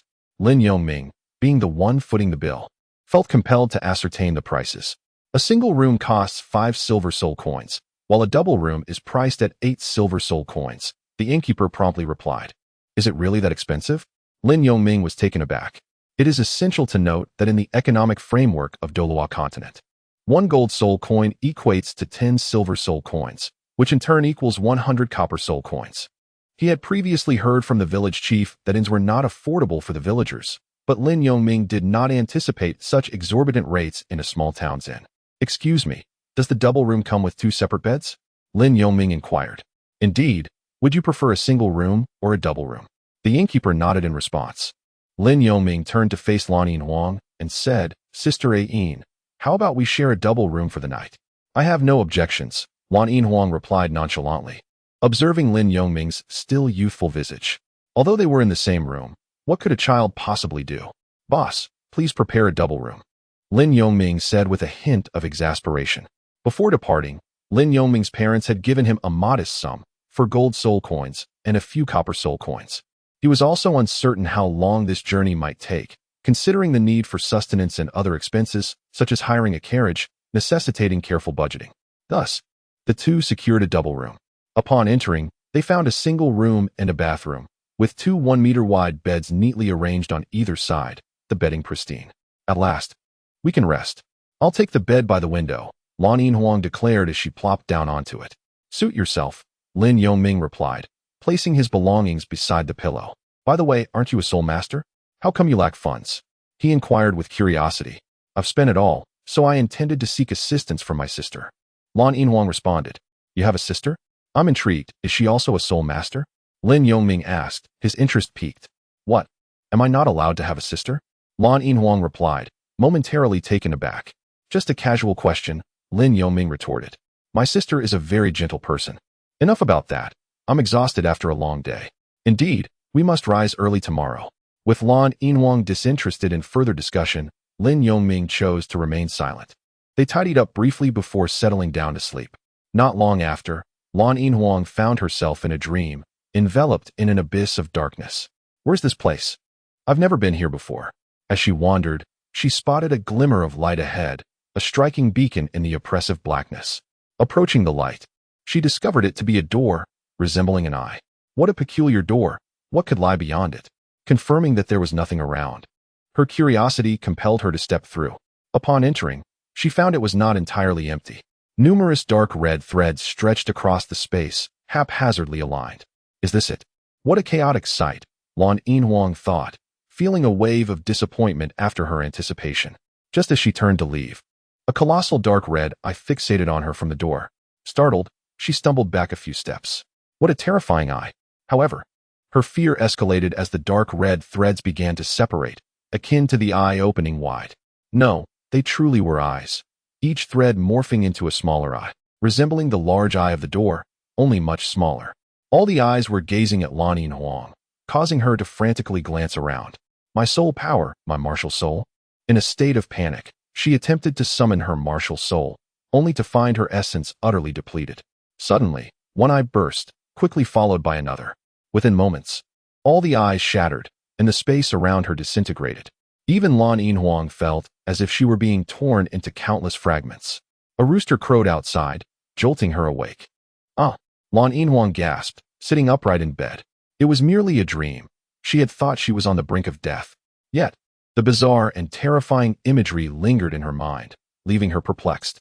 Feeling the cold sweat on her skin, she gazed out the window, inhaling deeply as the dawn light began to break through the haze. As she regained her composure, a thought struck her. She glanced at the still slumbering Lin Yongming, her gaze drawn inexplicably to the eyes concealed beneath the black veil. Recalling how she had pried open Lin Yongming's eyes the previous afternoon, she wondered if this dream had any connection to him. Observing his peaceful breathing and sound sleep, she dismissed the notion that he had any involvement. Nevertheless, the dream's significance eluded her. With no answers forthcoming, Lan Yinhuang made her way to the bathroom to splash water on her face, her curiosity about Lin Yongming's eyes only intensifying. She then returned to her bed to meditate, as her soul power felt somewhat disordered after the unsettling dream. Before long, the sky brightened further, and the sounds of bustling streets filled the air, accompanied by vendors calling out the morning's fresh produce.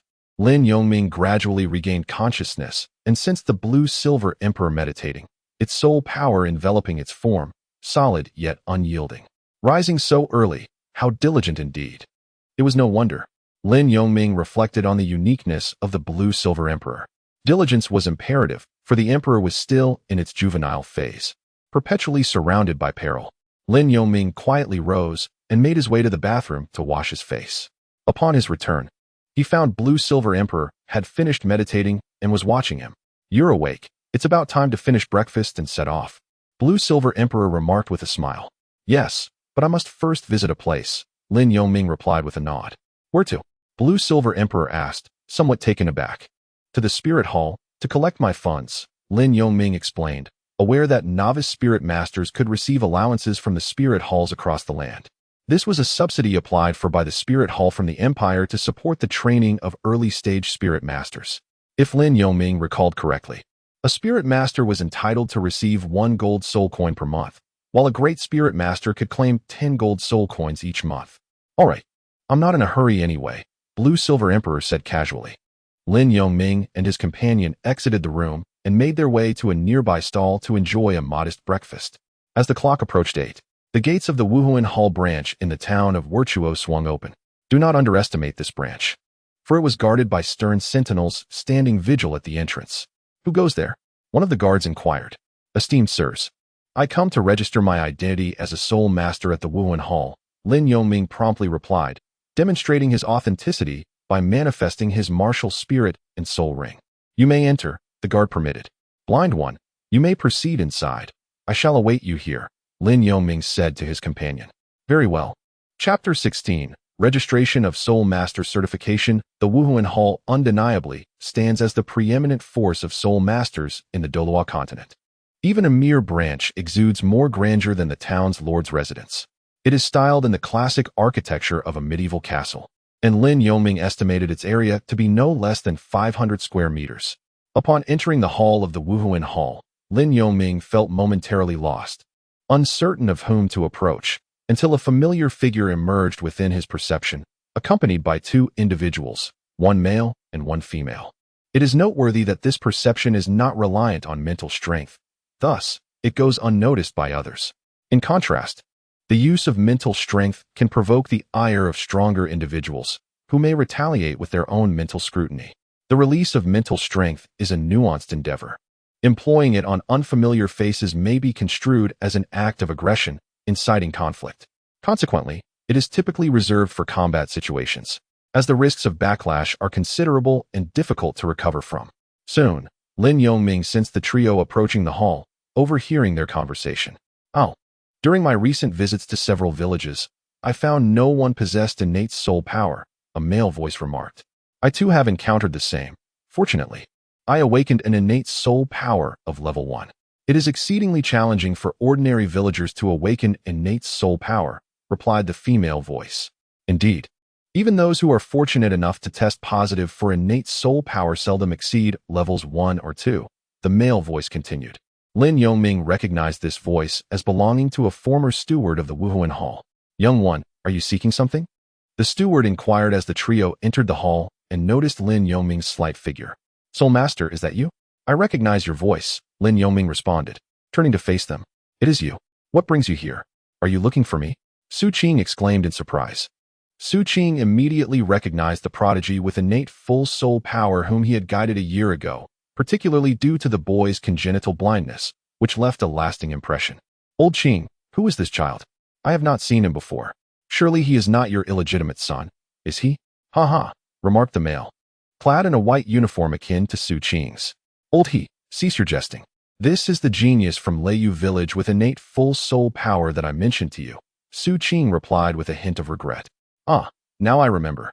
You spoke of him incessantly," the male acknowledged. "Good morning, esteemed sirs," Lin Yongming greeted them. "Young one, what brings you to the Wuhuan Hall today?" The woman, appearing to be in her 30s yet actually closer to 40, inquired. "I have come to register as a soul master, as I have heard that one may receive monetary rewards upon registration." Lin Yongming expressed his intent. "You seek to certify as a soul master? Your name is Lin Yongming, correct? Have you acquired your first soul ring?" "Registration as a soul master necessitates at least 1 soul ring," Su Qing asked, curiosity piqued, aware of Lin Yongming's visual impairment.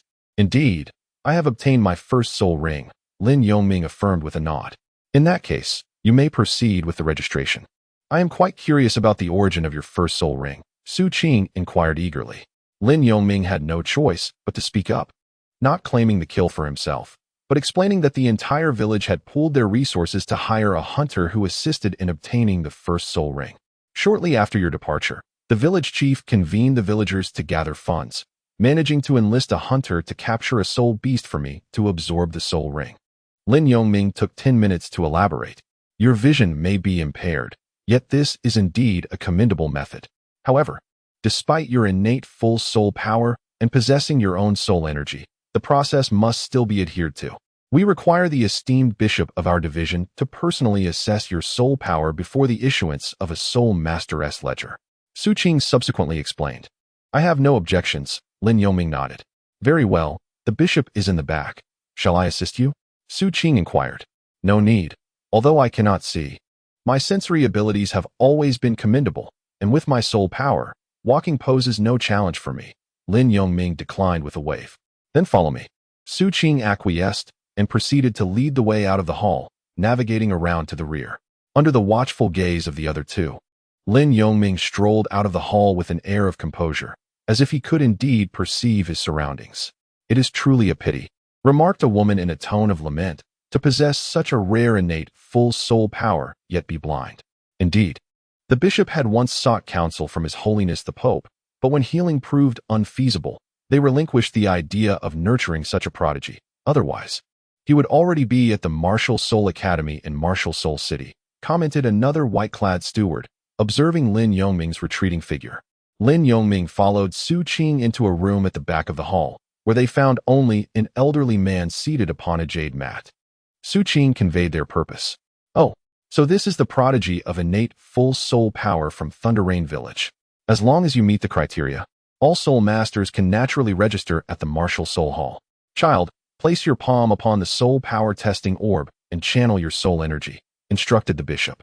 Lin Yongming hesitated deliberately for a moment before placing his right hand upon the crystal ball. As his soul force permeated the orb, it emanated a dazzling brilliance. For this crystal ball was capable of testing soul forces up to the level of a soul king. Ah, what is this? Two astonished voices echoed, their gazes fixed upon the modest figure of Lin Yongming. Your Grace, I must be mistaken, but could it truly be that he possesses a soul force of level 20? Su Qing spoke with a tone of incredulity. Indeed, it has indeed reached level 20, the bishop replied, surprised. Child, how many years has it been since your first soul ring? The bishop, well aware of Lin Yongming's circumstances, was taken aback. It had only been a year, and yet his soul force had ascended to level 20. Esteemed sirs, this is it, Lin Yongming declared as he revealed his radiant yellow soul ring to them. The first 100-year soul ring. This is the terrifying aspect of innate full soul power. The rate of soul force cultivation is astonishing. To awaken to level 20 in just a year, within the same time frame, others of his age are still striving to attain the rank of soul master. The bishop remarked with deep admiration.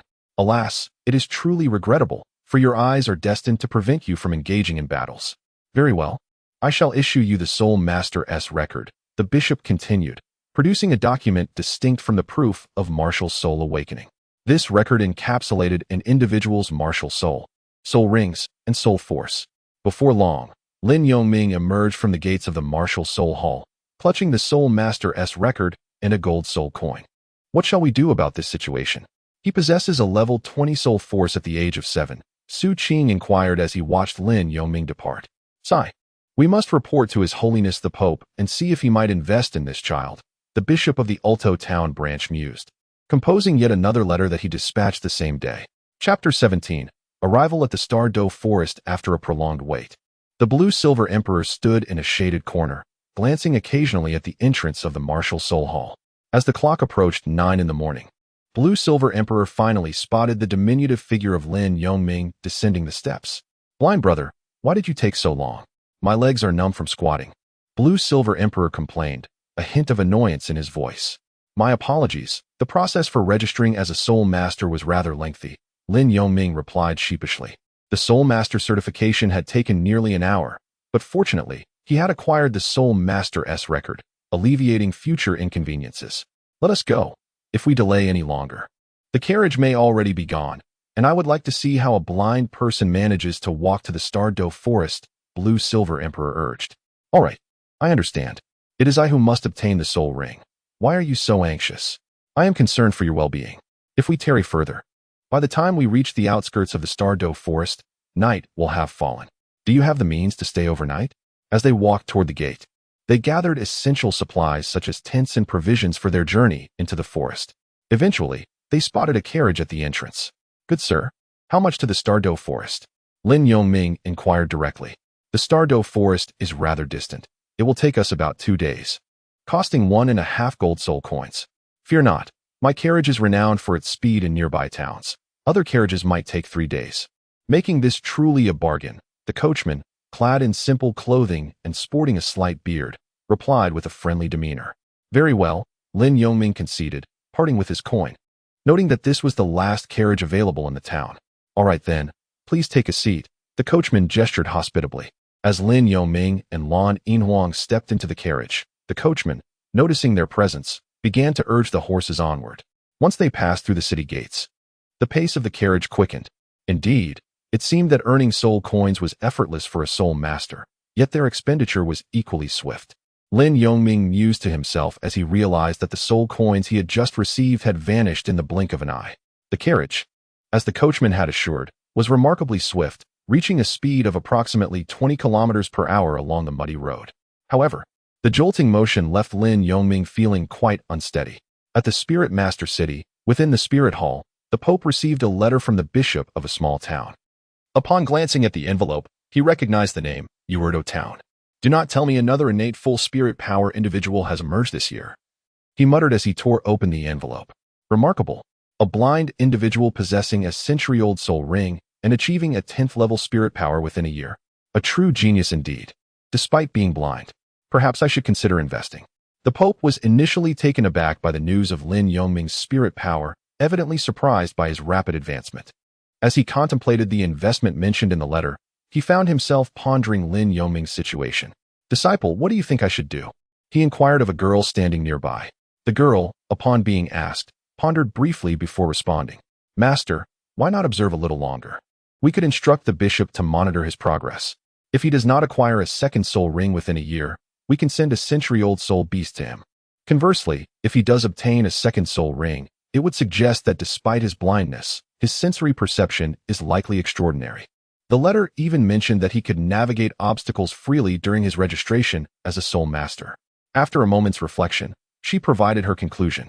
Very well. This is your first suggestion, and we shall proceed as you propose. After all, a soul beast is not a significant expense for the Spirit Hall. The Pope nodded in agreement and promptly penned a reply to Douluo Town. 2 days later, the Douluo forest lay before them. Just past noon, the carriage halted at the forest's outskirts, where the road ceased, necessitating travel on foot. My lords, we have arrived at the Douluo forest, the coachman announced as he dismounted to assist them. Finally, we have made it. What a journey, Lin Yongming said, stepping down from the carriage, feeling somewhat disoriented.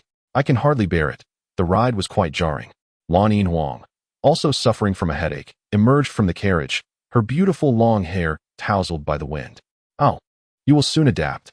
Now, my lords, your destination has been reached, and I must take my leave, the coachman remarked, indicating that this was not a place to linger. Thank you, sir, Lin Yongming replied, nodding in acknowledgement. The coachman leisurely turned and departed. Brother, take your time entering. I can see you are a bit dizzy, Lan Yinhuang advised, rubbing her forehead. All right, Lin Yongming agreed, choosing to sit on the grass by the roadside while taking a sip from his water flask. You ought to consider acquiring a storage soul guide device. Carrying all these bags is quite inconvenient, especially when traveling. Fortunately, you encountered me, otherwise navigating the Douluo forest would have been quite arduous, Lan Yinhuang said, offering him some biscuits. These supplies were prepared in Douluo Town. Since Lin Yongming already had a package, he placed it into Lan Yinhuang's storage soul guide bracelet. Thank you, he said as he accepted the biscuits. I would love to have a storage soul guide as well, but they are exceedingly expensive. I simply cannot afford one at this moment, Lin Yongming lamented. There's no rush. After all, you are still quite young, Lan Yinhuang replied with the tone of an older sister. Humph, you are not that much older yourself. I meant in terms of maturity, he retorted. Lin Yongming quietly added, well, it's quite a lot, a full 5 years. The two chatted while munching on a few biscuits, and soon set off toward the starry forest. After traversing a small grove, they arrived at a rather open area where a modest inn stood, even more rudimentary than those in the town. They passed the inn and continued for a short distance until they spotted a safety warning sign, which marked the true outskirts of the starry forest. The sign read, "Beware of soul beasts. The soul beast forest lies ahead. Exercise caution." It was unclear who had placed this warning here. As they were about to enter the forest, Lan Yinhuang turned to Lin Yongming and said, "Blind brother, have you considered what kind of soul beast you may need? I will only assist you in hunting the soul beast you require. As for the others, as long as they do not provoke us, I shall refrain from unnecessary violence." Gazing into the dense and mysterious forest, Lan Yinhuang continued, "I understand. You are concerned about alarming the soul beasts and potentially putting us in danger. Regarding my second soul ring, I have long been resolved. My martial spirit possesses a lightning attribute, so my target this time is a soul beast with a powerful offensive capability."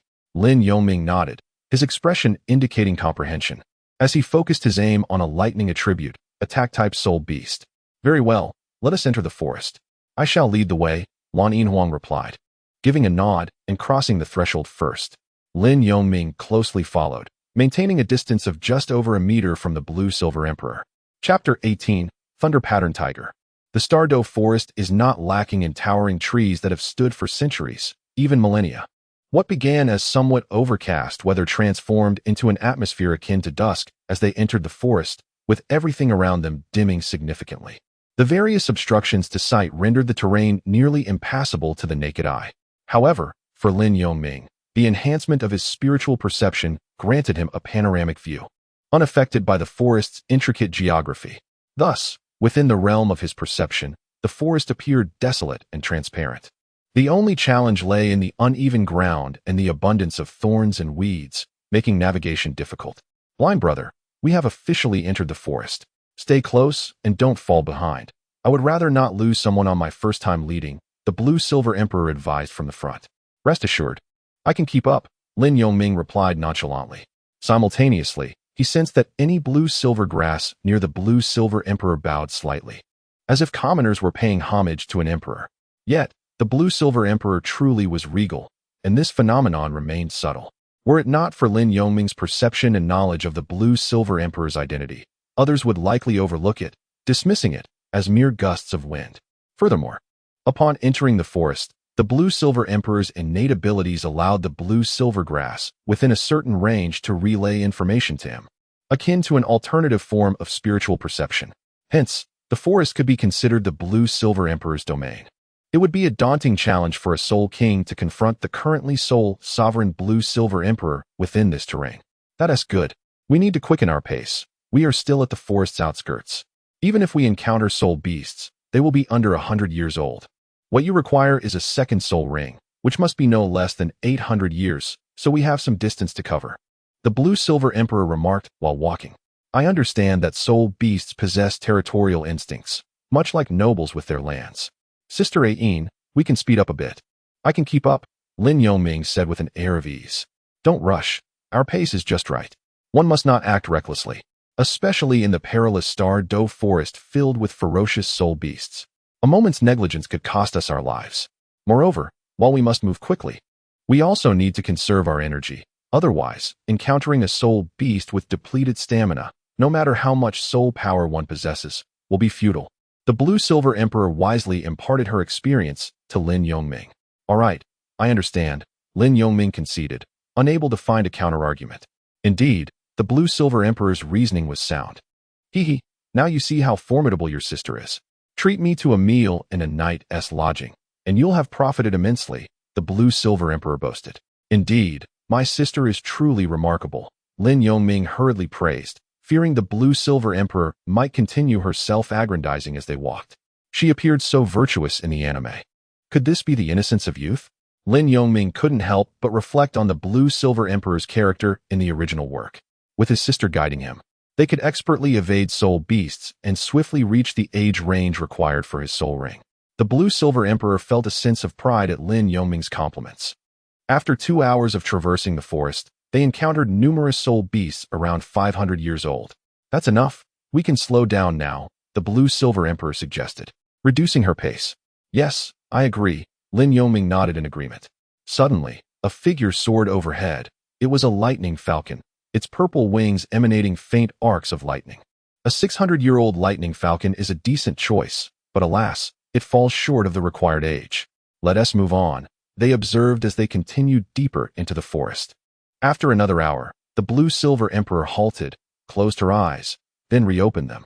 Blind brother, your soul ring is within reach.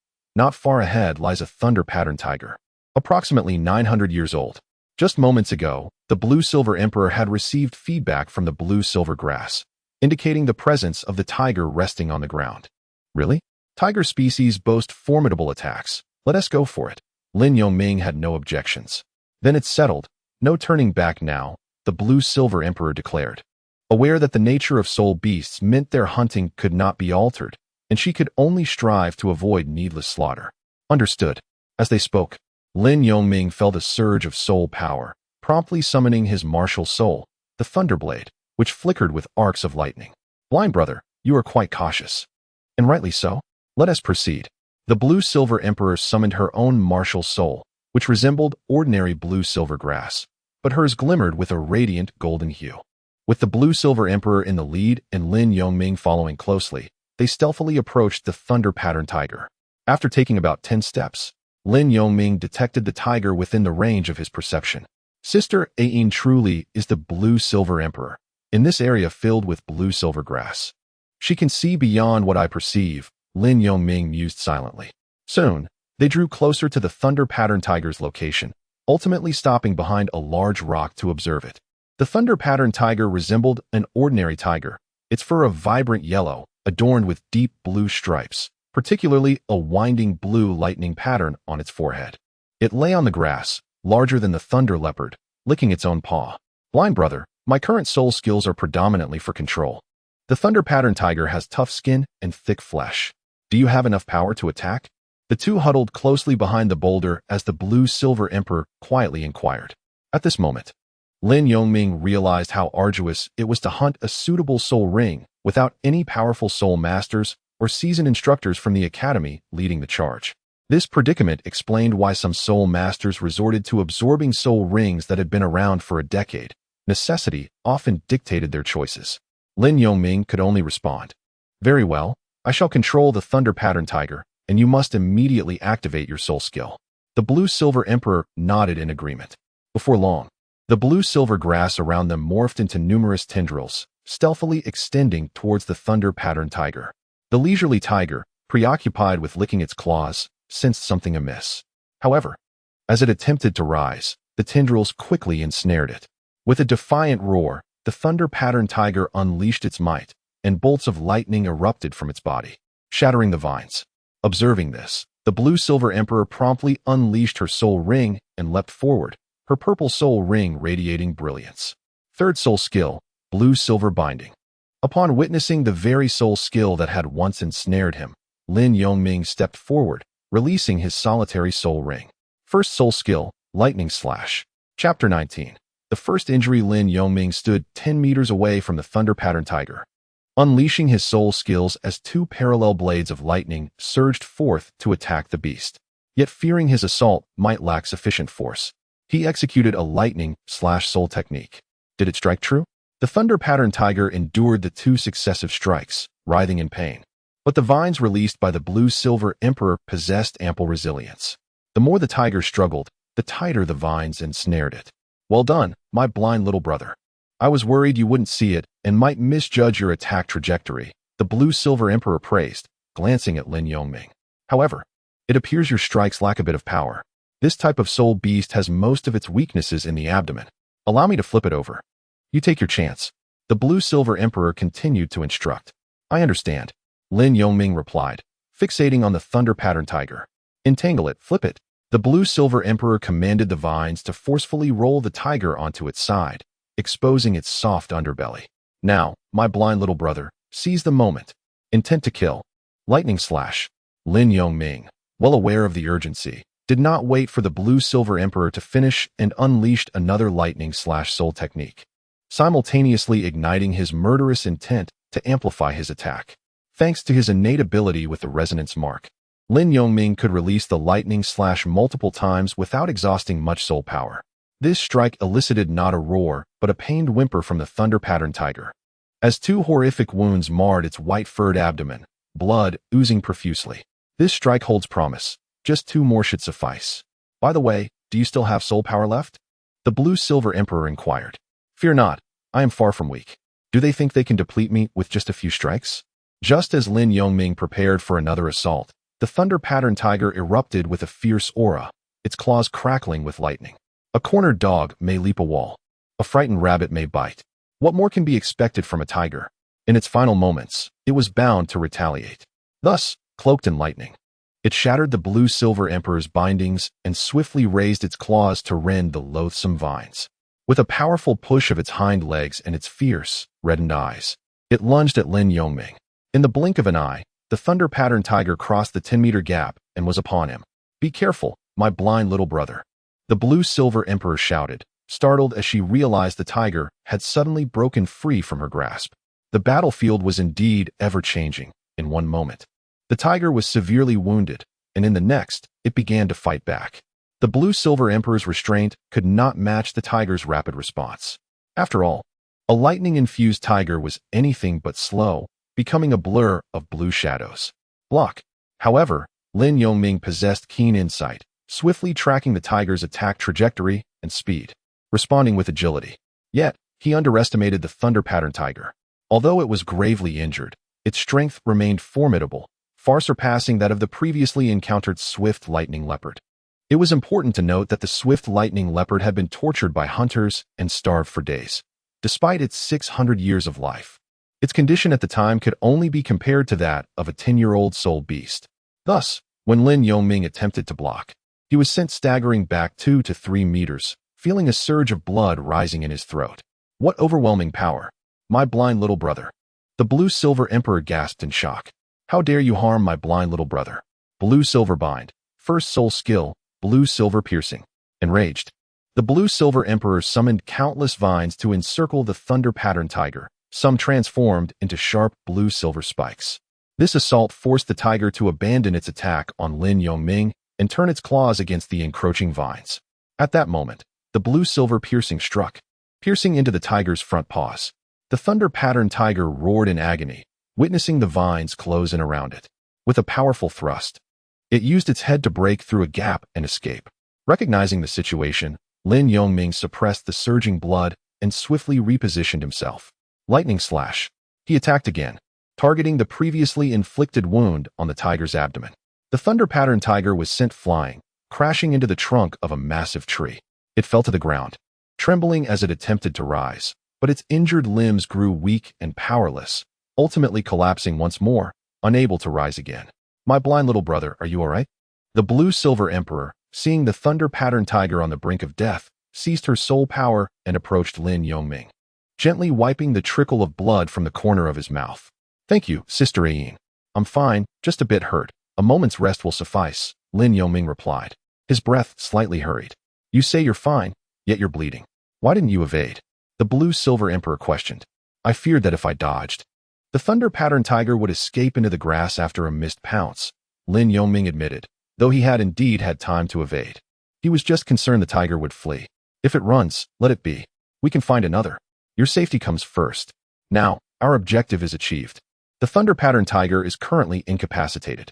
I will keep watch while you recover and prepare to absorb its soul ring, the blue-silver emperor advised with concern. Yes, yes. Understood.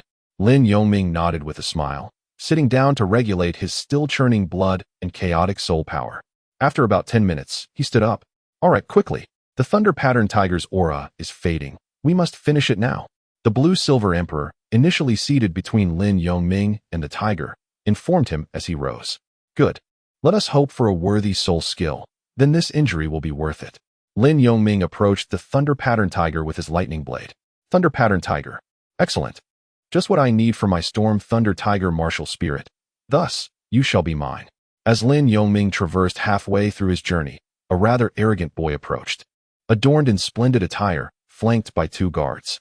The boy, appearing around 12 years of age, seemed freshly graduated from a junior academy. What do you mean you want it? Are you unaware that this soul beast has been injured by us? Blue-silver emperor retorted, his eyes burning with anger. Fear not, I shall not take it for free. I offer you 100 gold soul coins. Shall we consider this a purchase? The boy replied, his demeanor equally audacious. Huh.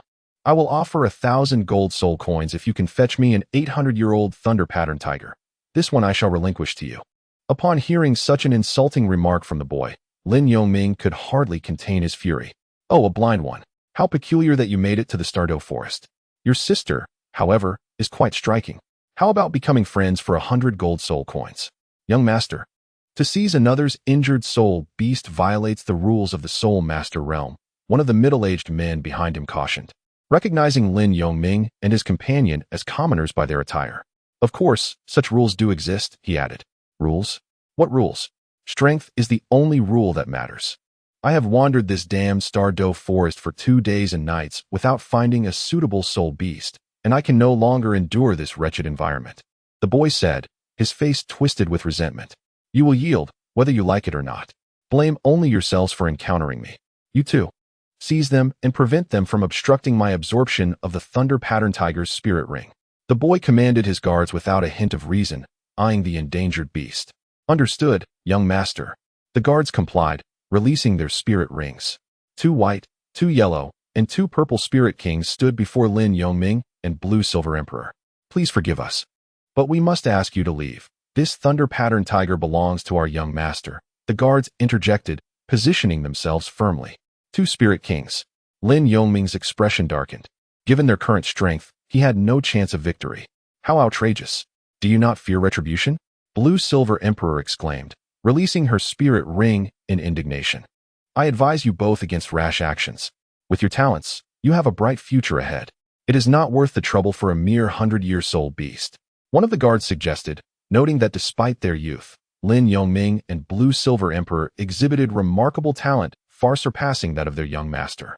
Moreover, Blue Silver Emperor, of similar age to their young master, was already a 39th level soul master, which astonished the guards and led them to speculate whether the two might have backing, prompting their cautious approach.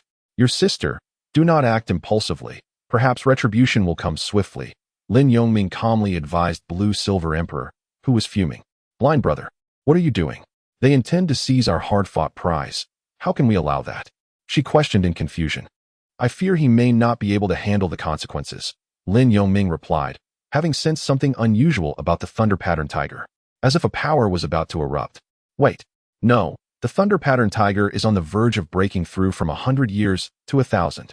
Blue Silver Emperor, regaining her composure, also noticed the anomaly. Breaking through? Lin Yongming assumed the tiger was merely putting up a last-ditch struggle before death, but upon hearing Blue Silver Emperor's words, he was taken aback. Indeed, this Thunder Pattern Tiger was already around 900 years old. However, our recent battle may have triggered its latent potential, or it might have just finished digesting the energy from its prey. This, indeed, signals its evolution from 100 to 1,000 years, Blue Silver Emperor explained confidently. Ah, so that is the case. I did not expect to witness the evolution of a soul beast.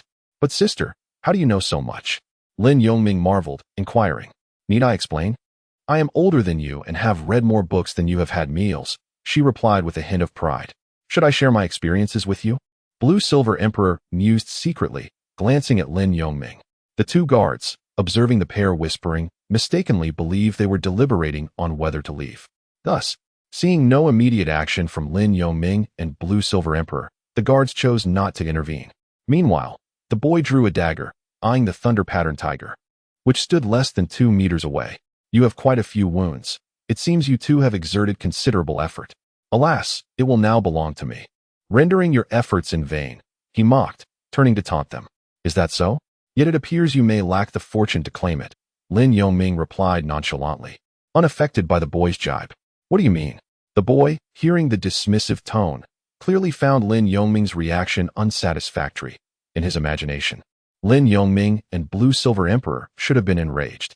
However, one should never turn one's back on a beast that is more ferocious than oneself. The Thunder Pattern Tiger, baring its teeth, revealed its crimson eyes and slowly rose, evolving into a 1,000-year soul beast, its blue stripes deepening in hue. At that moment, the 2 spirit kings sensed something amiss and swiftly turned around, witnessing the Thunder Pattern Tiger's sharp claws poised for attack. Young master, beware behind you. Beast, how dare you? The 2 spirit kings shouted in unison.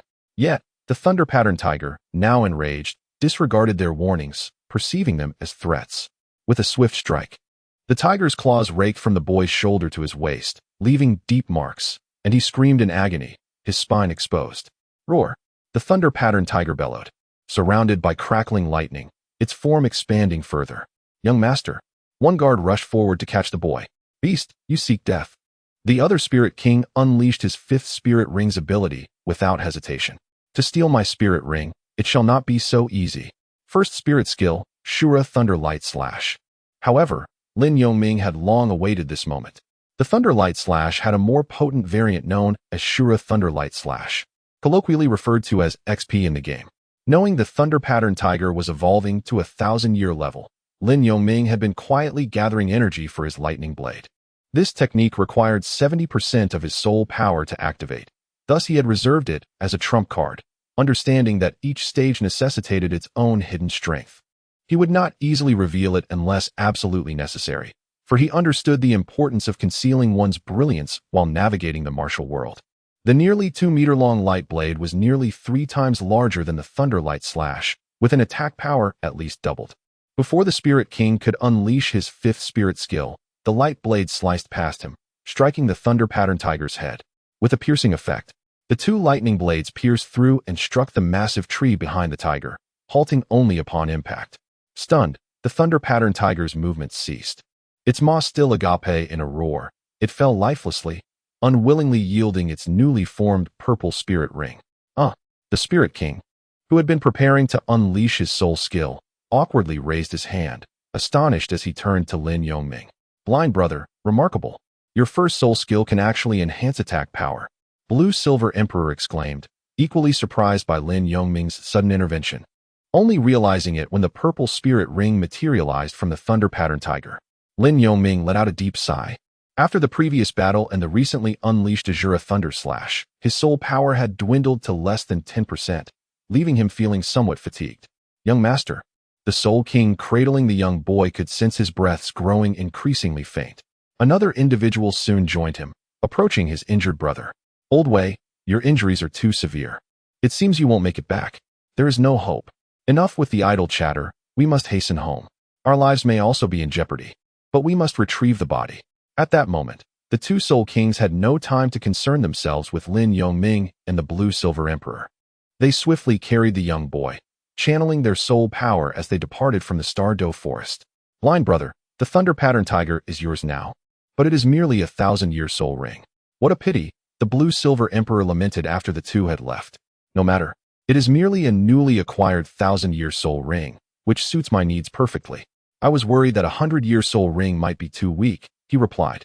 Chapter 21, Rainy Night. Lin Yongming gazed at the purple soul ring above the Thunder Pattern Tiger, reminiscing about his first soul ring, which was 600 years old. Additionally, the enigmatic fluctuations of the secret transmission ignited a spirit of adventure within him. After all, high risks often yield high rewards.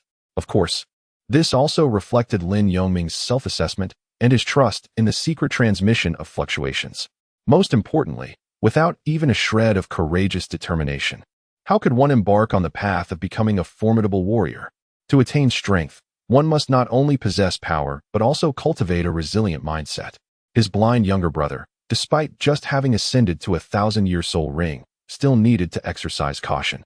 As the disparity in soul power between a 100-year and a 1,000-year soul ring mirrors that between a 1-ring and a 3-ring soul master. The Blue Silver Emperor, feeling reluctant to see Lin Yongming take excessive risks, could not help but advise him. Thank you, Ain's sister, for accompanying me in hunting this Thunder Pattern Tiger. Without your assistance, I could never have captured it alone. I also appreciate your concern, but you are aware of my circumstances. Compared to others, I was born with a fatal flaw, having lost one of my senses. Therefore, to become a powerful soul master, I must invest more effort and sweat than others. Talent is bestowed by the heavens, yet diligence is self-sourced.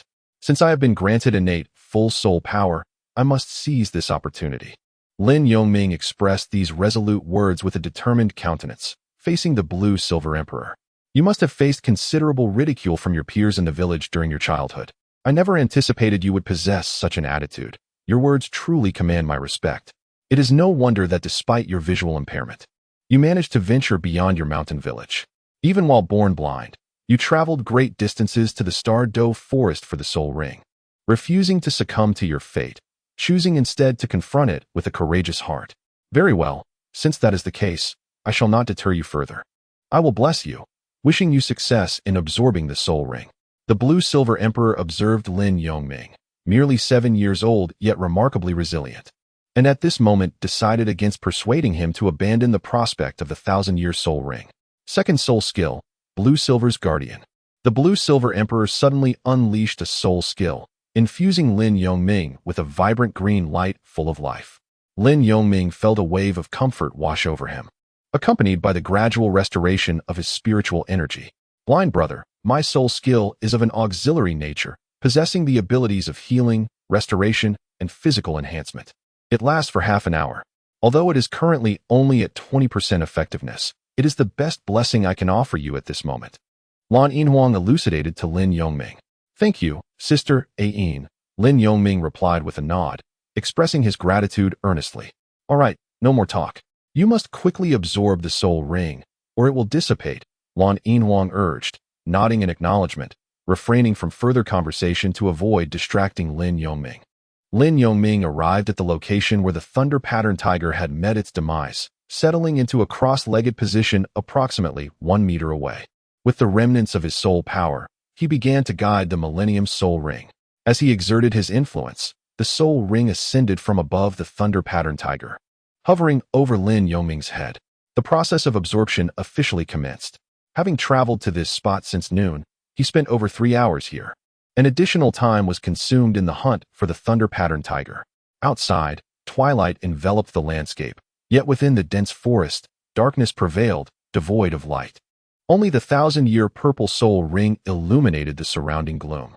A deep rumble echoed in the distance as thunder resonated through the sky, and soon, the ominous clouds unleashed a downpour. Why is it raining at this moment?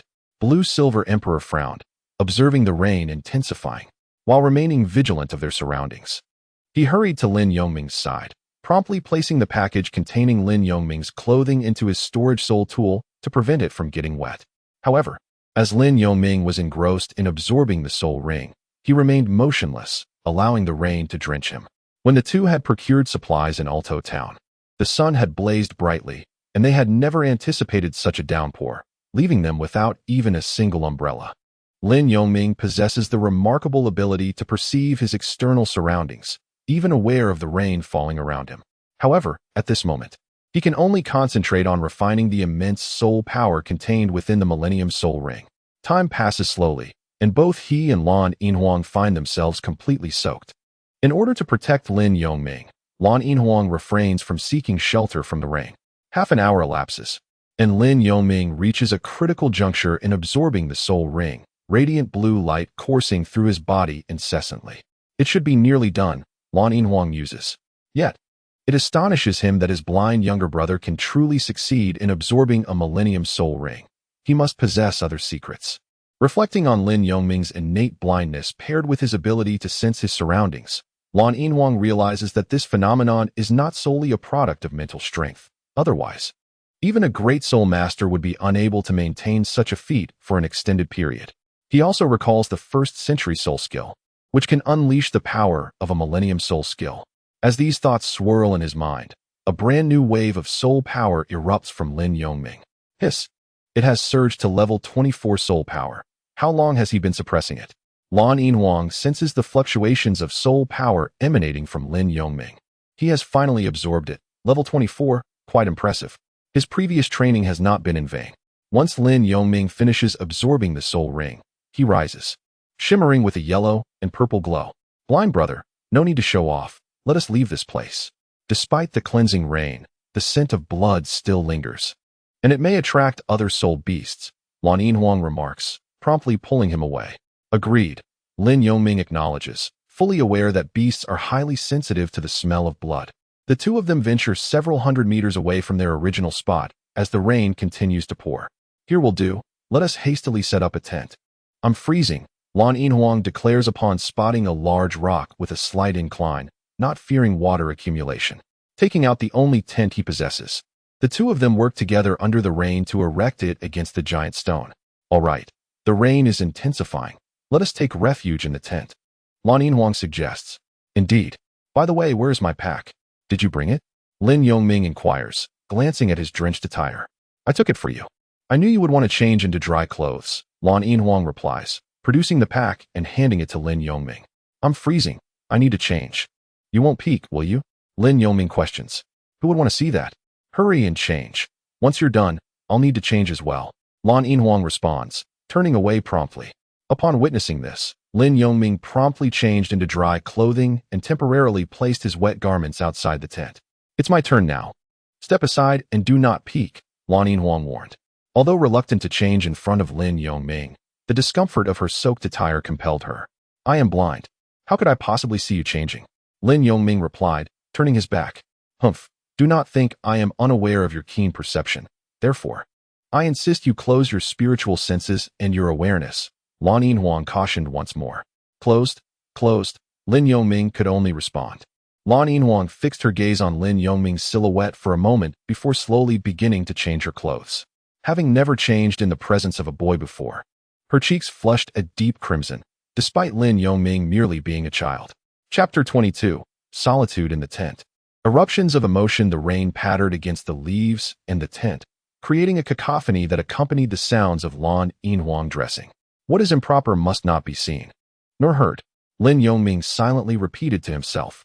Though Lan Yinhuang appeared to be over 11 years of age, in the mature world of Douluo continent, she possessed a certain level of maturity. Conversely, Lin Yongming, despite his 7-year-old physique, had a deeper essence of age.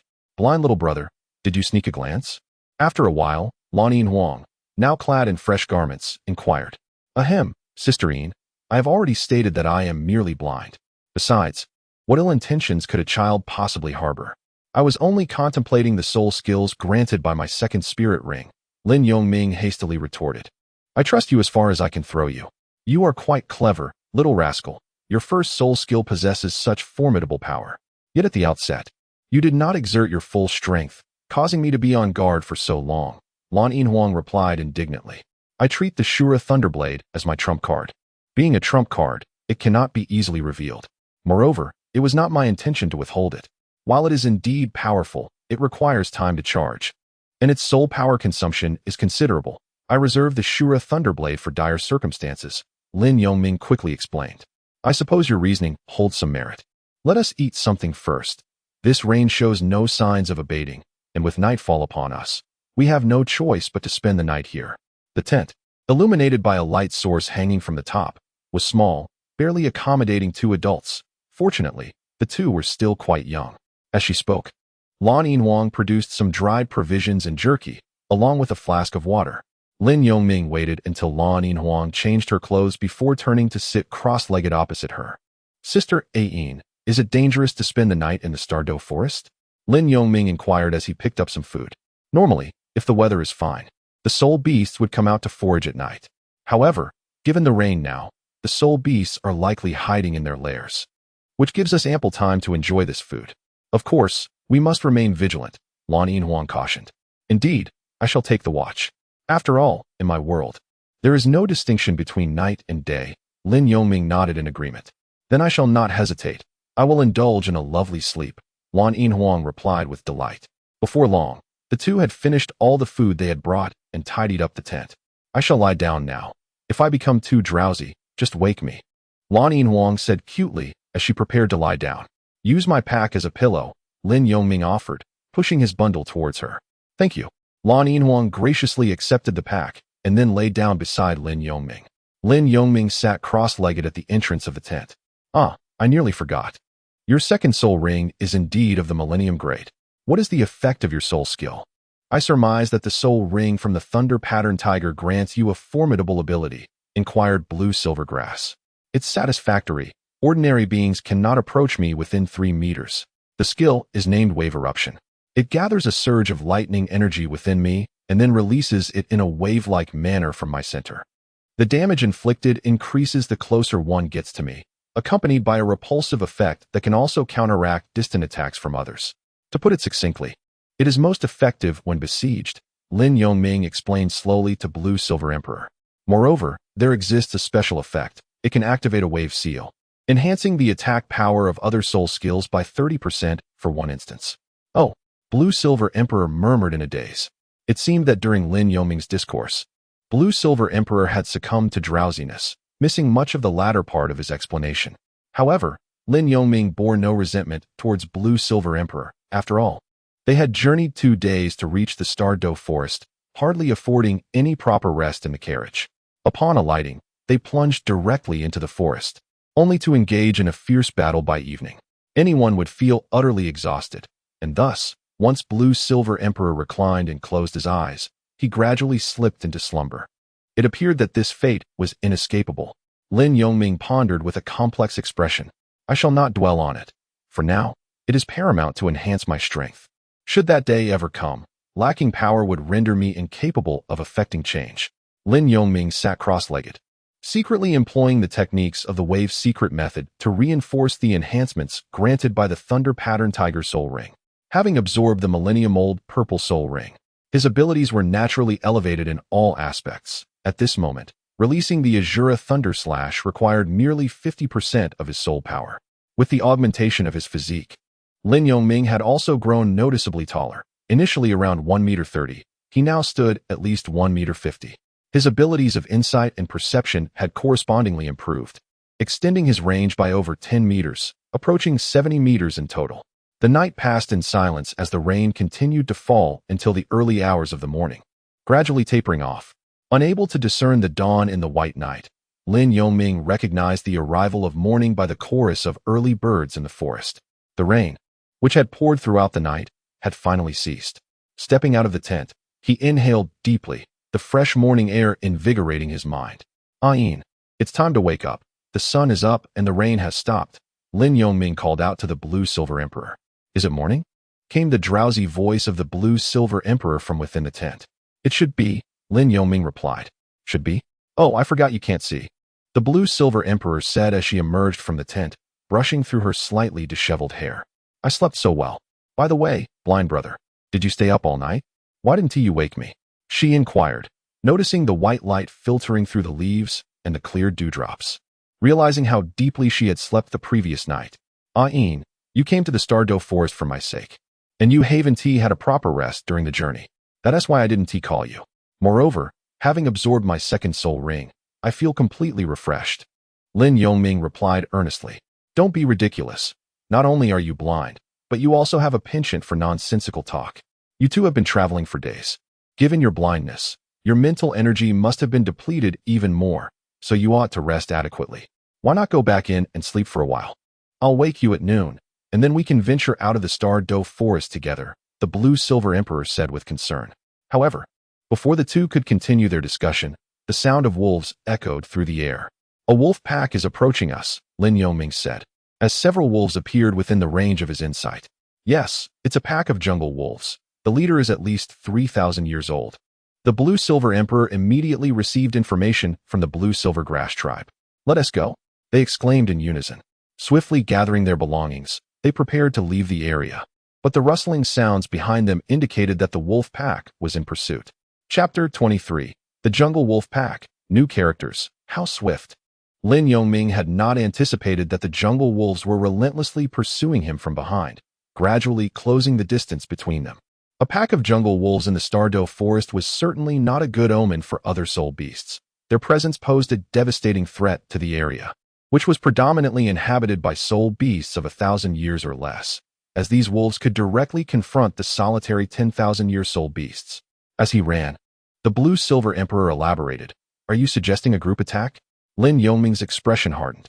Indeed, the wolves in Douluo forest are typically solitary creatures, such as the Gale Demon Wolf and the Nether Demon Wolf, but the jungle wolves are an exception. They are pack-oriented soul beasts. The Blue Silver Emperor nodded. I never expected a 1,000-year jungle wolf king to appear. It must be contained, he muttered to himself. Previously, a 10,000-year jungle wolf king had led a pack of hundreds of wolves, causing quite a stir in the Douluo forest. Before long, the pack surrounded them, totaling 21 wolves. 15 were of the century level, while the remainder were 10-year soul beasts, accompanied by a formidable 3,000-year wolf king. This is dire, the terrain is unfavorable, and we are considerably slower than the jungle wolves, Lin Yoming lamented. We can only attempt to break through. Once we reach the outer perimeter, the jungle wolves will not dare to pursue us, the blue-silver emperor suggested promptly. Then let's capture the king first. If we eliminate the jungle wolf king, the rest will falter.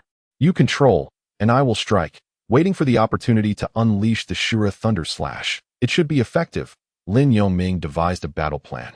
No, the wolves are cunning, especially the wolf king, who remains hidden behind the pack directing them. However, your suggestion is not without merit.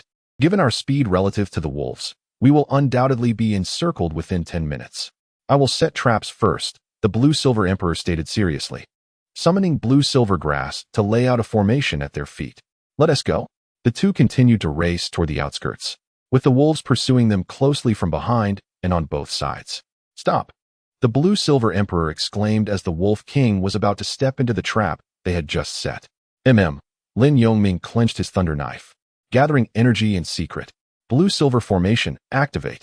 From behind the trees, the blue-silver emperor saw the wolf king preparing to leap into the trap and immediately commanded the formation, ensnaring the wolf king midair.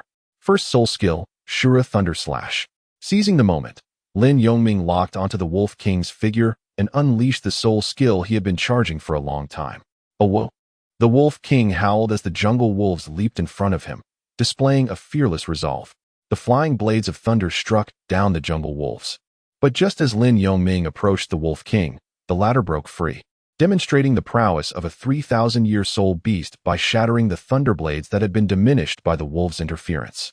Seeing many of his subordinates fallen, the wolf king's emerald eyes turned crimson with rage, and he began to rampage, directing the remaining wolves while charging forward himself. Little brother, we have failed. I told you the wolf king was cunning. We must flee. The blue-silver emperor insisted. No, Sister Ian, stay behind me, Lin Yongming replied with surprising calm. The blue-silver emperor was puzzled, voicing her confusion. However, she was so focused on the jungle wolves that she failed to notice another presence within Lin Yongming's perception. This person exuded an overwhelming aura of soul power, and in that instant, Lin Yongming felt a sense of salvation. As the two hesitated, the wolf king and his remaining pack surged toward them. Sister Ian, stay behind me. Second soul skill, Lin Yongming declared loudly as his purple soul ring glittered.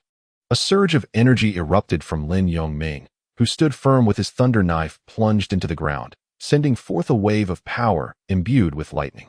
Oh woo! Oh whoa!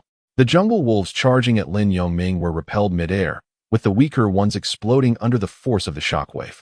The others were sent tumbling to the ground.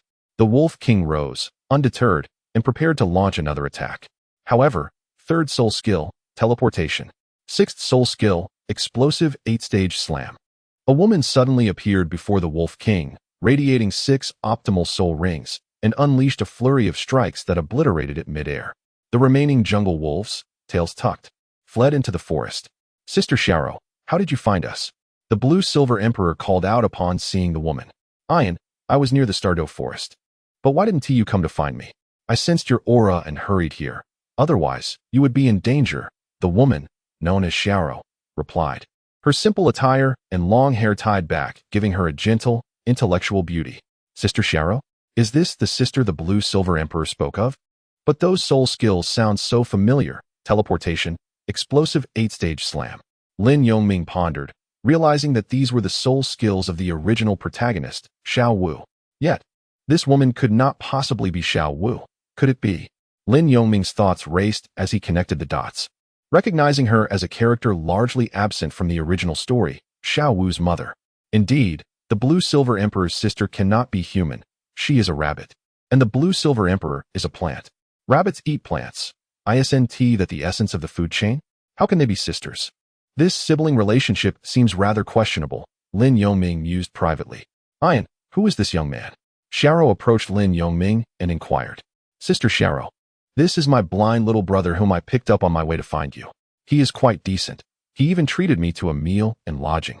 However, seeing that he is congenitally blind and wishes to venture into the Stardow forest for his second soul ring, I thought I shouldn't waste his money and decided to accompany him, the blue-silver emperor explained, linking arms with Xiao as she introduced Lin Yongming.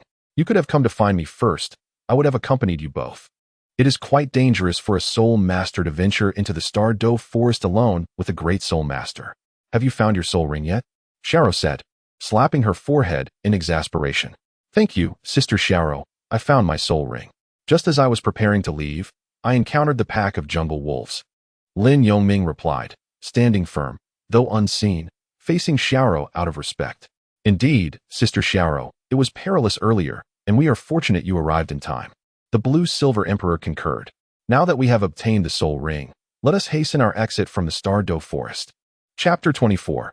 A temporary farewell. The three made their way toward the outer edge of the Douluo forest, with the Blue-Silver Emperor and Xiao walking arm in arm at the front, while Lin Yongming followed closely behind. Young brother, I am grateful for your assistance to my sister. Thank you, Xiao said to Lin Yongming. No, the gratitude is mine.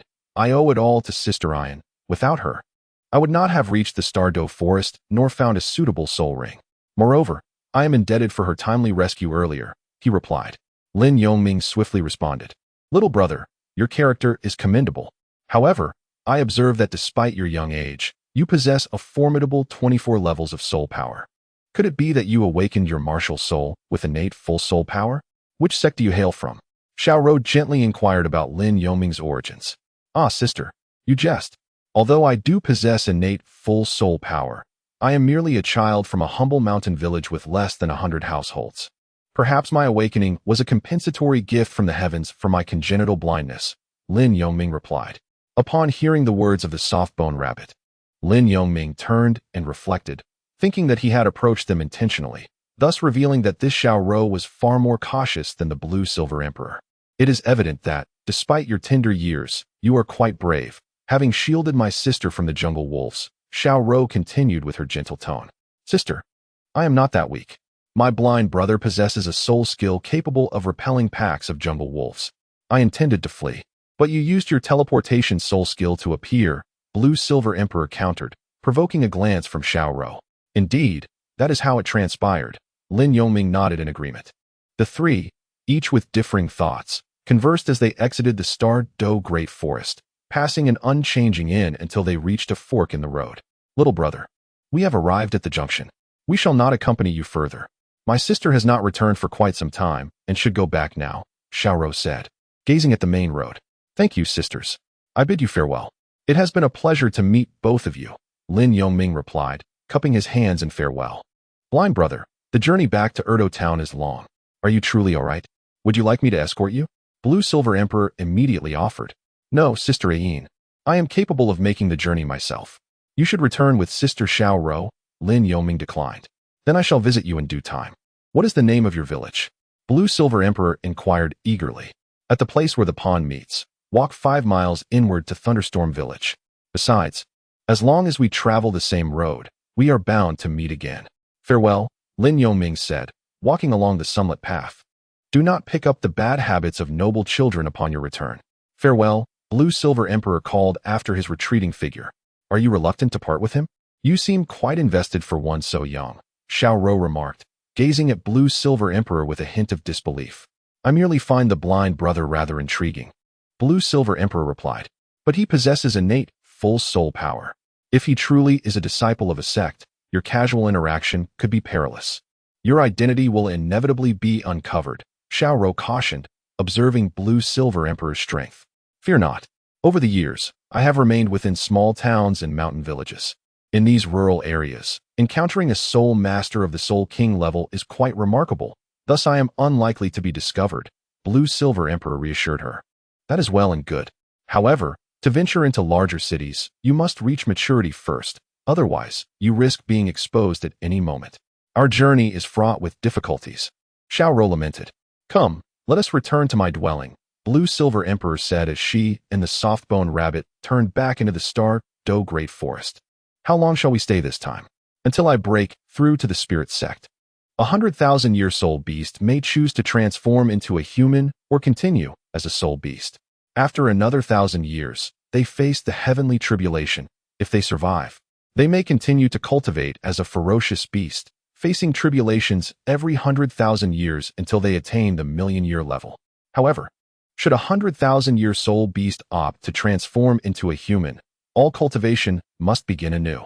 During this time, they must also interact with human beings to grow rapidly. The transformation of a soul beast into a human encompasses 3 developmental stages. The juvenile stage, from level 1 to 60 of soul power. The mature stage, from 60 to 90. And the divine transformation stage, from 90 to 99. Naturally, the juvenile stage is the most perilous. A soul master of the soul Douluo level can easily identify a transformed soul beast due to their lingering soul beast aura. A title Douluo can undoubtedly discern it. Upon reaching maturity, the aura of the soul beast is completely transformed through interaction with humans, allowing them to appear wholly human. At this point, even a title Douluo would be unable to detect their true identity as a soul beast. In the divine transformation stage, with sufficient opportunities, they may even achieve the 100 level and attain eternal life. The two returned to a secluded area within the Star Do Great Forest, where a quaint wooden cabin stood, accompanied by 2 enormous soul beasts basking in the sunlight. Among them was a delicate pink rabbit that hopped toward the cabin door, creating a scene of remarkable harmony, albeit quite strange in the eyes of humans. And Ayin, the pink rabbit spoke, articulating human words. "Ah, Xiao Wu, you've grown. Come, let me hold you. Your fur is so soft and comforting," Blue Silver Emperor exclaimed, her eyes sparkling as she approached to embrace the rabbit. "How many more years until you can fully transform?" "Quite a few years still. Is the human world entertaining? Are those soul masters truly ferocious?" "Moderately so. There are both good and bad individuals, much like our soul beasts, including that wicked old tiger," Blue Silver Emperor replied. "You two continue your conversation. I shall prepare something to eat," Xiao Rou said with a gentle smile as she entered the wooden cabin. Meanwhile, Lin Yongming set forth on his journey home. Recalling the route he had taken and unperturbed by the prospect of losing his way, Lin Yongming found himself in a predicament. There were no carriages available on the road, leaving him with no choice but to traverse on foot.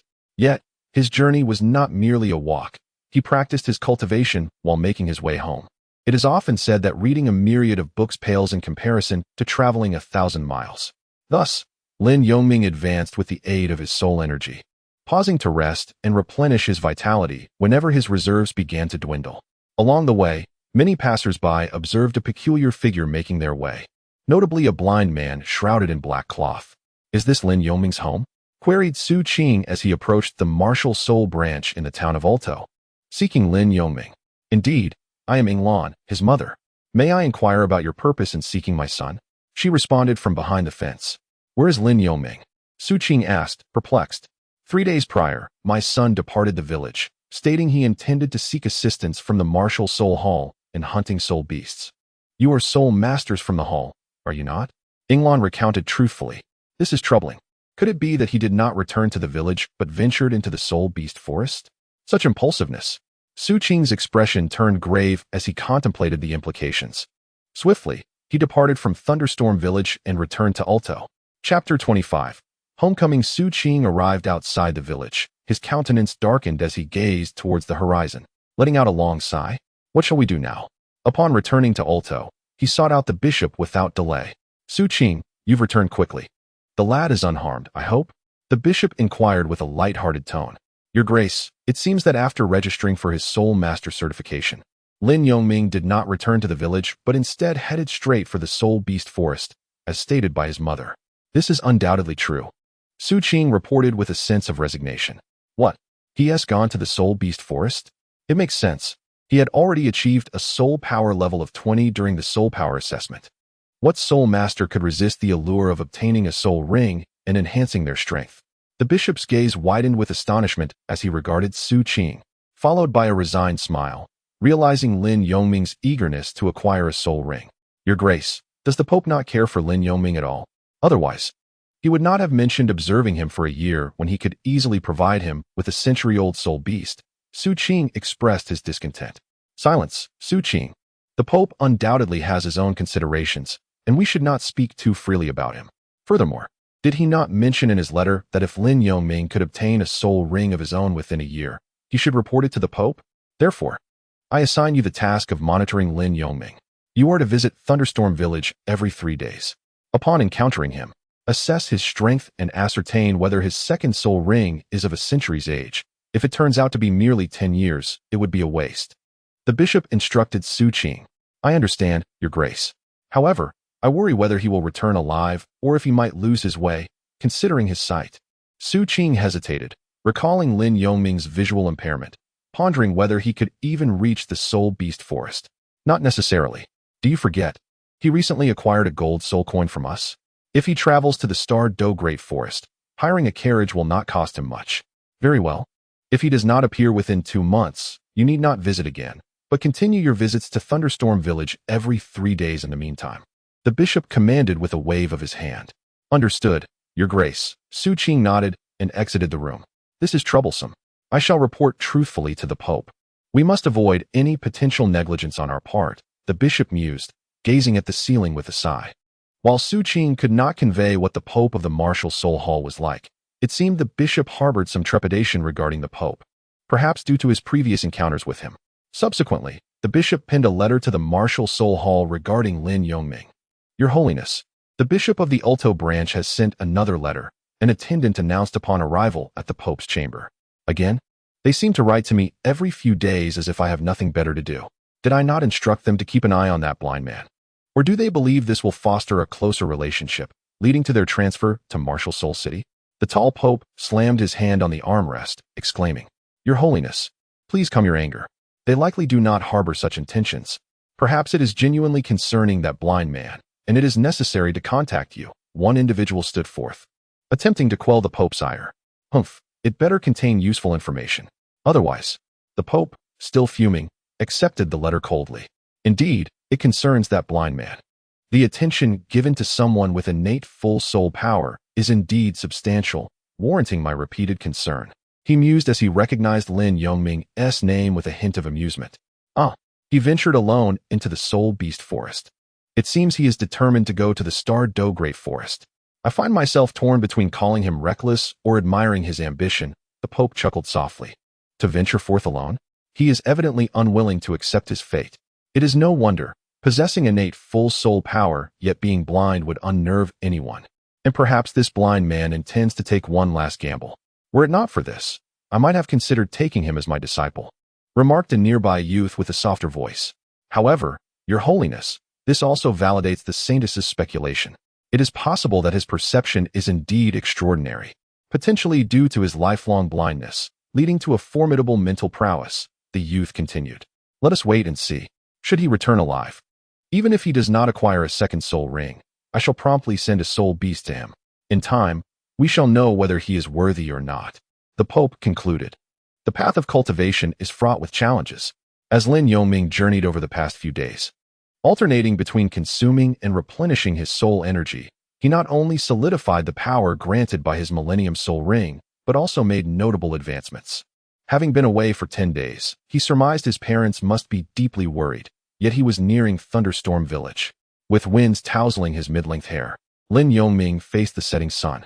Although he could not see, he could feel the warmth emanating from the sun's direction, signaling its descent. As Lin Yongming strolled along, a gentle breeze swept by, causing him to furrow his brow. Why did this refreshing air carry a faint scent of blood? Could it be that the villagers were slaughtering cattle and sheep today, or was there some other unforeseen circumstance at play? As Lin Yongming contemplated, he harnessed his soul power, accelerating his speed until he resembled a bolt of lightning, racing toward the location of Thunderstorm Village. After more than 10 minutes, he perceived the circumstances within the village through his inner vision. Damn it, bandits, they have even taken several lives. Lin Yongming witnessed the entire village being herded by a band of over 20 mountain bandits into an open area near the Thunder Tree. Among them were his own parents. At the feet of the bandits lay 5 villagers, their bodies sprawled in pools of blood, their fates uncertain. The only one still moving was the village chief, Risa. You old fool, your village looks quite prosperous, yet you only have a little over 200 gold coins? Hand over all the wealth of this village, or I'll slaughter every last one of you. The bandit leader, his face marred by a terrifying scar, snarled viciously as he gripped the chief's collar. Sir, this is all the money our village can gather. Perhaps we could offer some grain instead? The chief stammered in fear. Enough nonsense. If I don't see at least 1,000 gold soul coins, I'll take what I want myself. But know this, for every extra coin I find, one of your villagers dies. The bandit leader shoved the chief away with a brutal force. This. The chief turned to the villagers, shamefaced. For the sake of everyone's lives, I must ask you all to surrender your savings. Chief, no? Even if we give them everything, they won't spare us. Lin Yongming's father, stood up defiantly. So, 5 deaths weren't enough to teach you fear? Those who stand in my way die? Enraged by Lin Yong's defiance, the bandit leader, his body radiating 4 glowing soul rings, prepared to strike him down as an example. Stop! A voice blazing with fury rang out. A figure wielding a blade intercepted the bandit leader, forcing him back. At the critical moment, Lin Yongming had arrived. Chapter 26. The Awakening of Killing Intent. Everyone present froze in shock. The villagers soon recognized the newcomer. It was Lin Yongming. It's the blind boy. Are we saved? Not necessarily. These bandits have soul masters among them. Inglan, who hadn't seen her son in over 10 days, sprang to her feet. Minger, father, mother, are you hurt? Lin Yongming rushed to their side, checking for injuries. Aside from dirted clothes, they appeared unharmed. You're back, but Minger, don't act recklessly. Those bandits have soul power. Their leader has 4 glowing rings. From the books Su Qing gave us, that means he is a 4-ringed soul ancestor. Lin Chong warned gravely.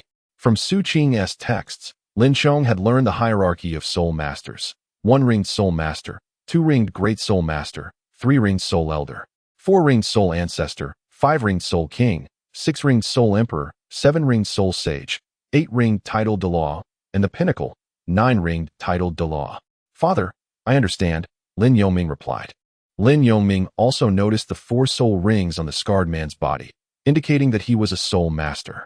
Albeit one with rings that displayed fluctuations in soul power around level 43, categorized as white, yellow, and purple.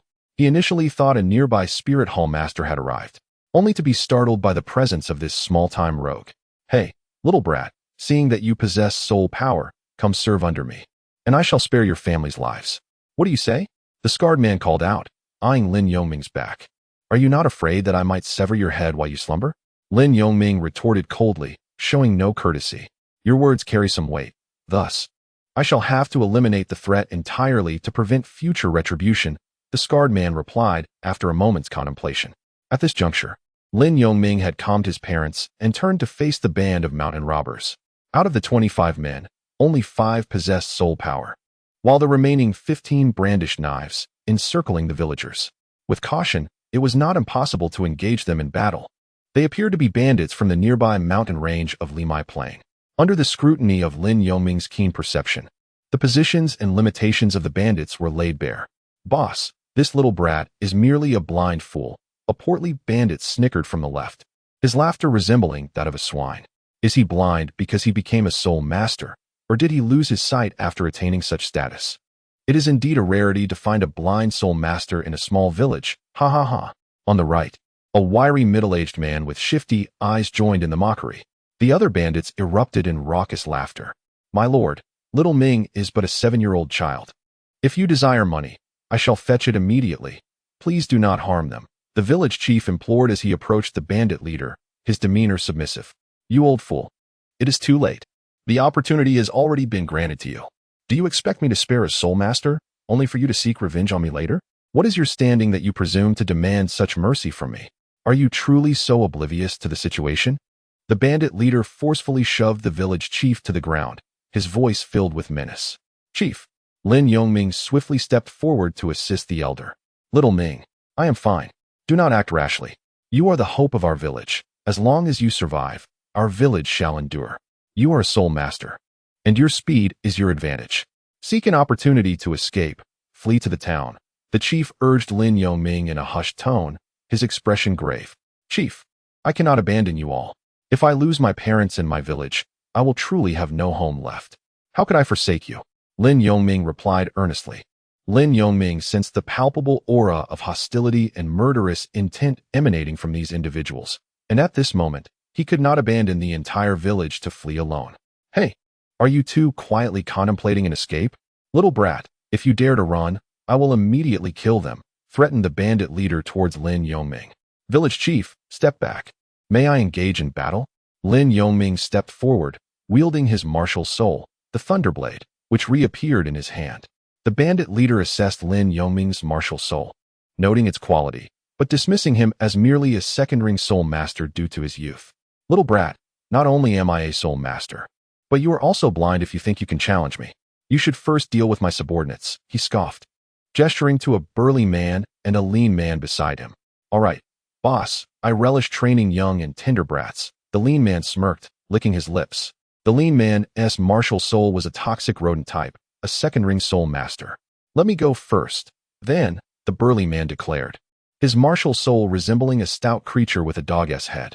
One was a 35-level soul master, and the other was 33, both possessing beast-type martial souls. The burly one was likely a power-type soul master, while the lean one was an agility type. Lin Yongming analyzed their strengths. Let us begin. He swiftly distanced himself from the villagers, wary of collateral damage from their soul power. Smart lad, afraid of endangering your villagers, but it matters not. Once I kill you, they won't last long either, the lean man taunted, pursuing Lin Yongming closely, followed by the burly man.